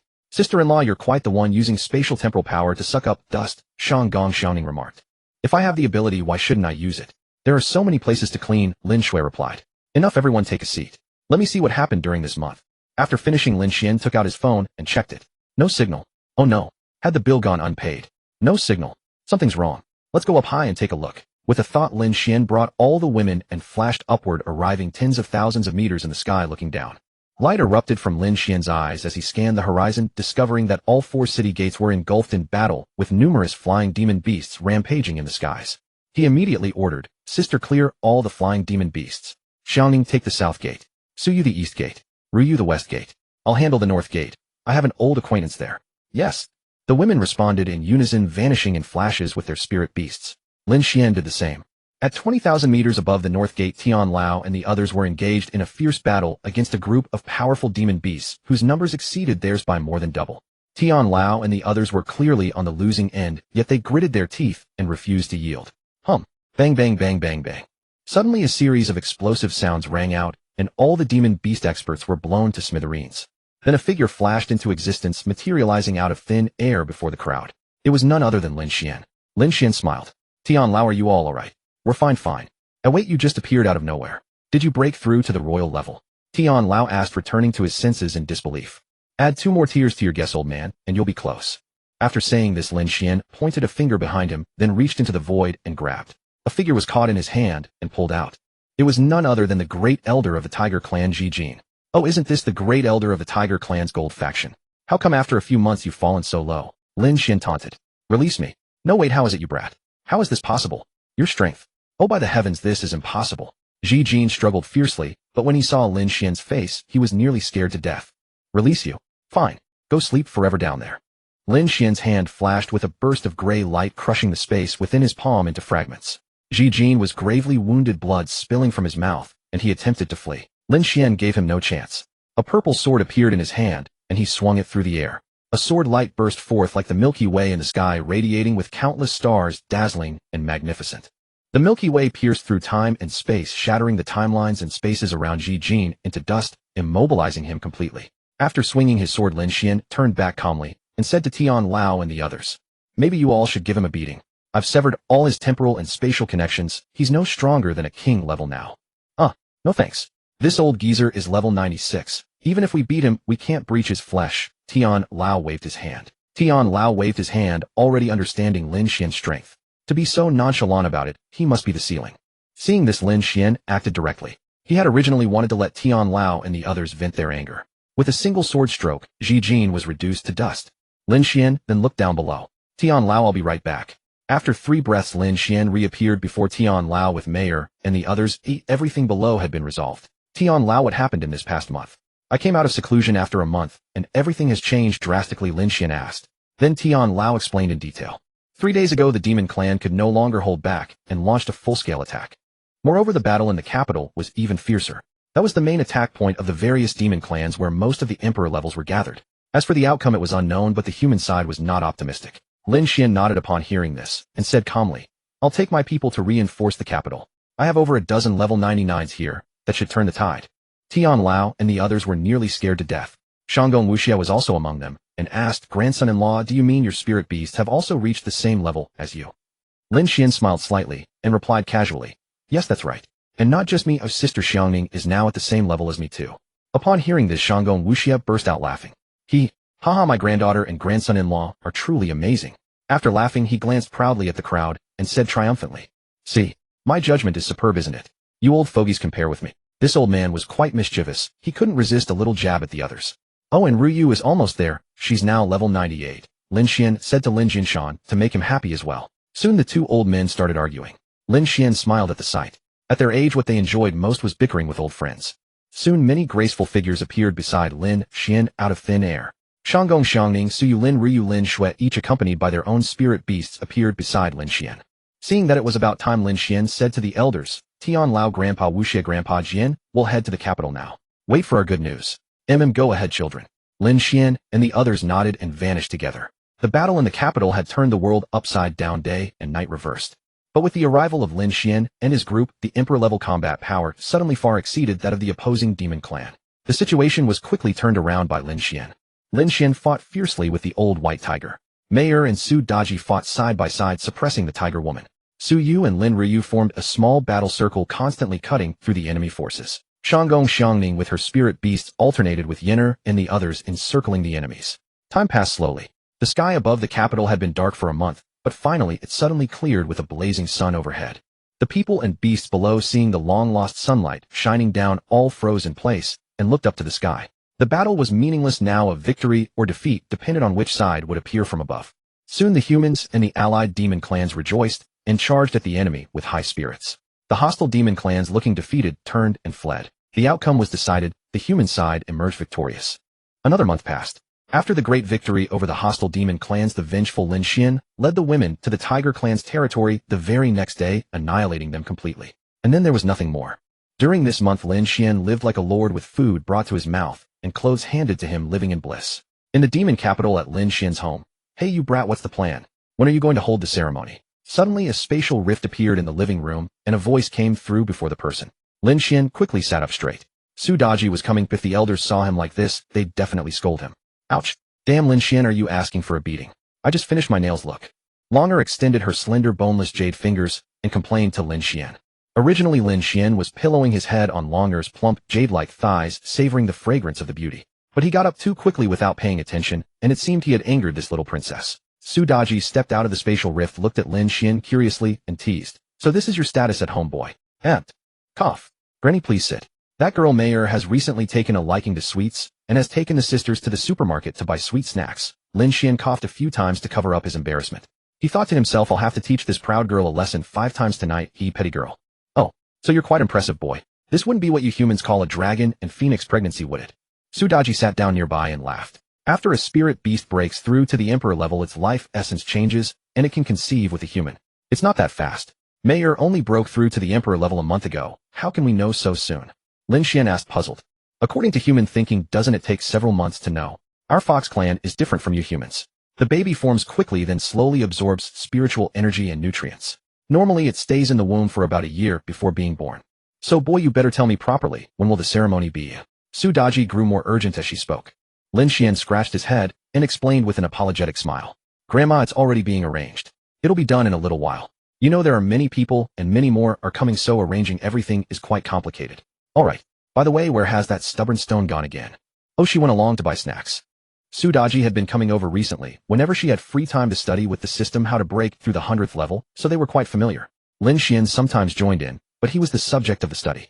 Because they discovered that Lin Xuan's body held a great secret. His blood was very unusual, as if it were sealed. In response, Lin Xuan remarked that if they had eaten a few peanuts they wouldn't think like that. How could he not know if his blood had a secret? Wasn't it just ordinary Yinhuan blood? Maybe. When Lin Xuan's consciousness first entered the maternal womb, he began to change his body. So it was possible that this body was actually the same as the one on Blue Star. Lin Xuan turned around, patted Longer's thigh, and instructed, Longer, go brew 2 cups of the finest Dahanpo tea. Longer pouted, shot Lin Xuan a glare, then reluctantly stood up to brew the tea. Lin Xuan and Su Daji then sipped tea and chatted about trivial matters. Soon Meyer and the others returned. Before the door was even open, their voices arrived first. Sister-in-law, hurry up and open the door. We're carrying big bags and small bags, and you didn't buy anything. Su Yu's silvery voice came through. You're all gluttons. Lin Xuan's reluctant voice sounded. Shortly after, Lin Xuan opened the door, and the women walked in carrying large and small bags. Lin Xuan turned his head and couldn't help saying, Did you guys empty the supermarket, or what? What did you buy? And why didn't you put them in your rings? Clothes and snacks, the women said in unison. Oh, all right. Meyer, your grandmother is here, Lin Xuan said to Meyer. Meyer was still tidying up the purchased items, having forgotten what she bought. There were too many. Hearing this, she turned around happily and said, Grandma is here. Then I want to ask her for advice. Meyer came over, snuggled up to Su Daji, and sat down, asking shyly, Grandma, lately Meyer has been craving sweets. What's going on? All this, don't worry about it for now. Just rest easy, eat and drink as usual. And remember, you mustn't. You know what I mean, Su Daji said softly, hugging Meyer.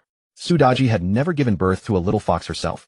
How would she know? She had actually asked the female foxes in her clan. Hee, I know, Grandma. Meyer said shyly.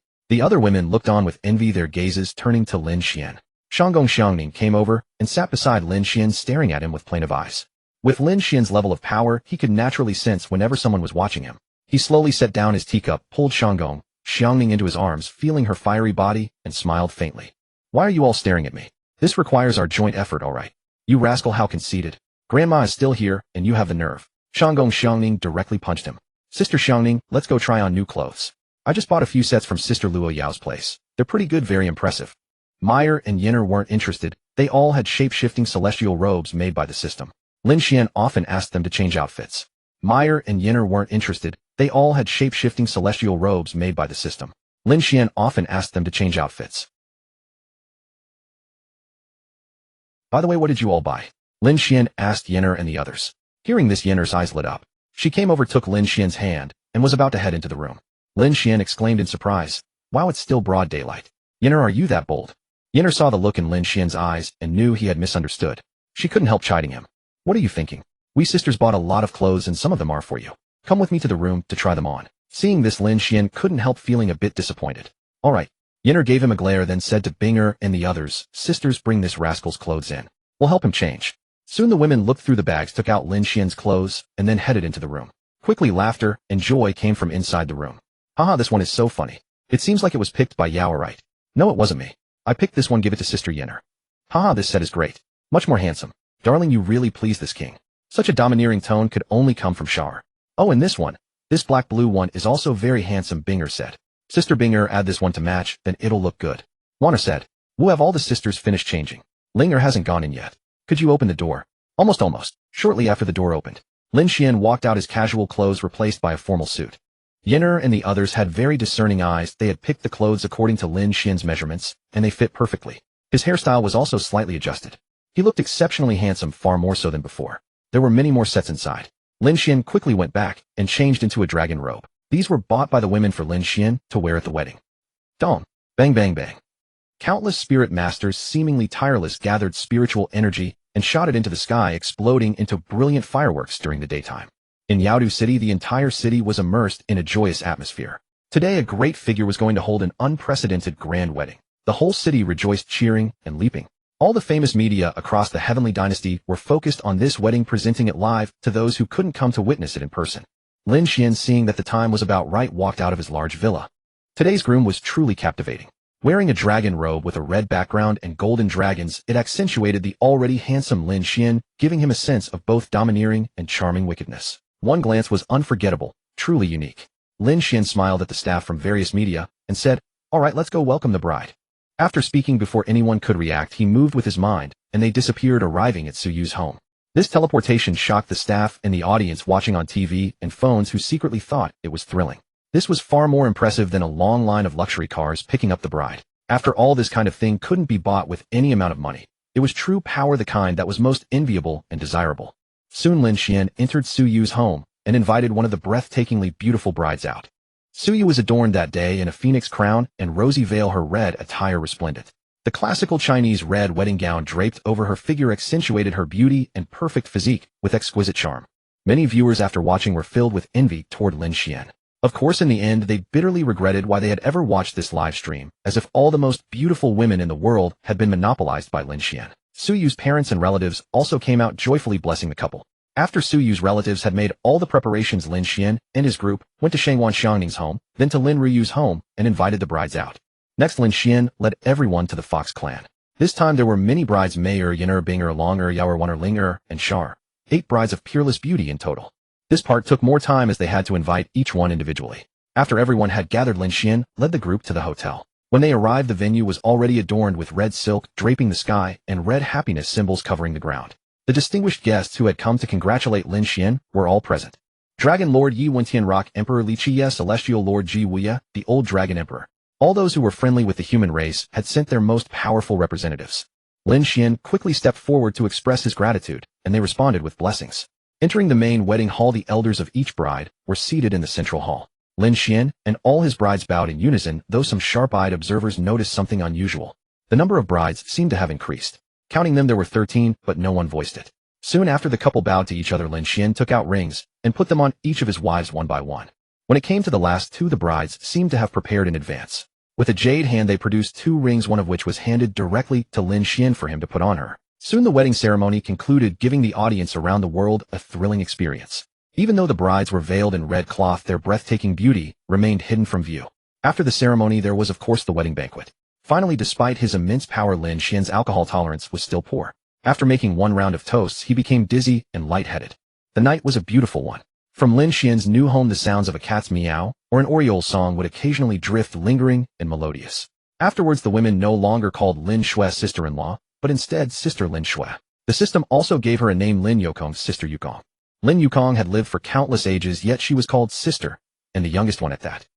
After marriage, Lin Xuan took the women on a world tour for several months, occasionally leaving behind small treasures in hopes of finding a destined person or a fated spirit beast to discover them. To Lin Xuan and his companions, these were insignificant items, but to those of lower cultivation, they were rare and precious treasures. Finally, having grown tired of traveling, Lin Xuan brought the women back home. By then, several of them were showing signs of pregnancy, unfit for further wandering. Lin Xuan, come quickly. We found a way to use your blood. Lin Yukong's voice echoed in Lin Xuan's mind. Lin Xuan, who had been caressing Mayer's hand, paused mid-motion, stunned for a moment. So you really did figure it out. I don't know what to say about you. Lin Xuan's words made Mayer open her eyes and ask curiously, You mean little sister and grandmother? Yes, my dear. Let's go see what they've discovered. Lin Xuan carefully helped Mayer to her feet. She was heavily pregnant, now her face radiant with maternal love. Lin Xuan supported Mayer as they entered the Dragon Palace secret realm, where Su Daji and Lin Yukong spent every day tinkering with their research. Su Daji, seeing Lin Xuan and Mayer arrive, stepped forward to help Mayer, pulling out a reclining chair for her to sit. Thank you, grandmother, Mayer said with a happy smile. Lin Xuan, we've discovered the secret of your blood.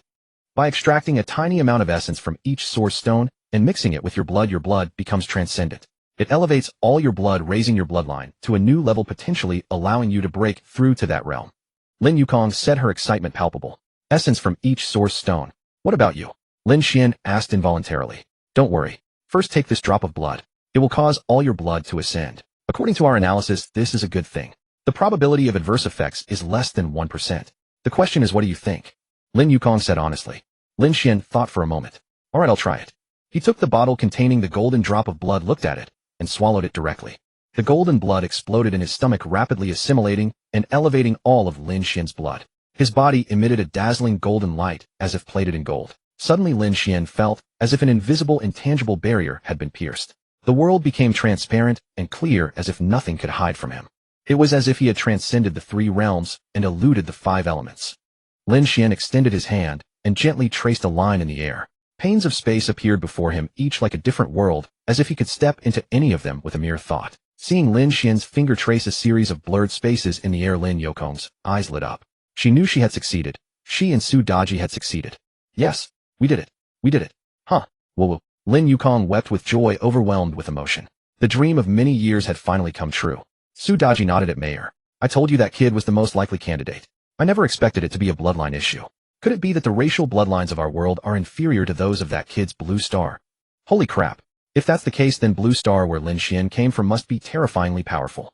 Su Daji shivered at the thought and let out a curse. After familiarizing himself with his new body, Lin Xuan took Lin Yukong into his arms to comfort her. Grandmother, don't overthink it. In my former world, spiritual energy had already withered away, Lin Xuan said. What a pity, Su Daji sighed. All right, Yukong, bring some small bottles. You should try it too. If it worked for me, it should work for you.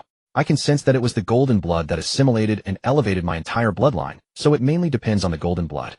Lin Xuan patted the woman in his arms. Soon Su Daji tried it first and broke through as well. Not long after, Lin Xuan summoned all the women to the Dragon Palace secret realm. Each of them took the golden blood and broke through to level 100. Thus Lin Xuan's entire family broke through together. They tacitly agreed not to speak of it outside and continued living their quiet lives. Out of curiosity, one day Lin Xuan located the original blue star dimension and entered to take a look. It was indeed frozen in time. However, Lin Xuan did not immediately restore it. He noted the spatial coordinates and then flashed back home. He had a plan. After the women gave birth to their babies, he would take them to live on the original blue star for a while. As for now, he was going to accompany his angelic wives. Lin Xuan, where did you sneak off to again? Every chance you get, you run off. Are you trying to flirt in other dimensions? You bad guy. Thus ends this book.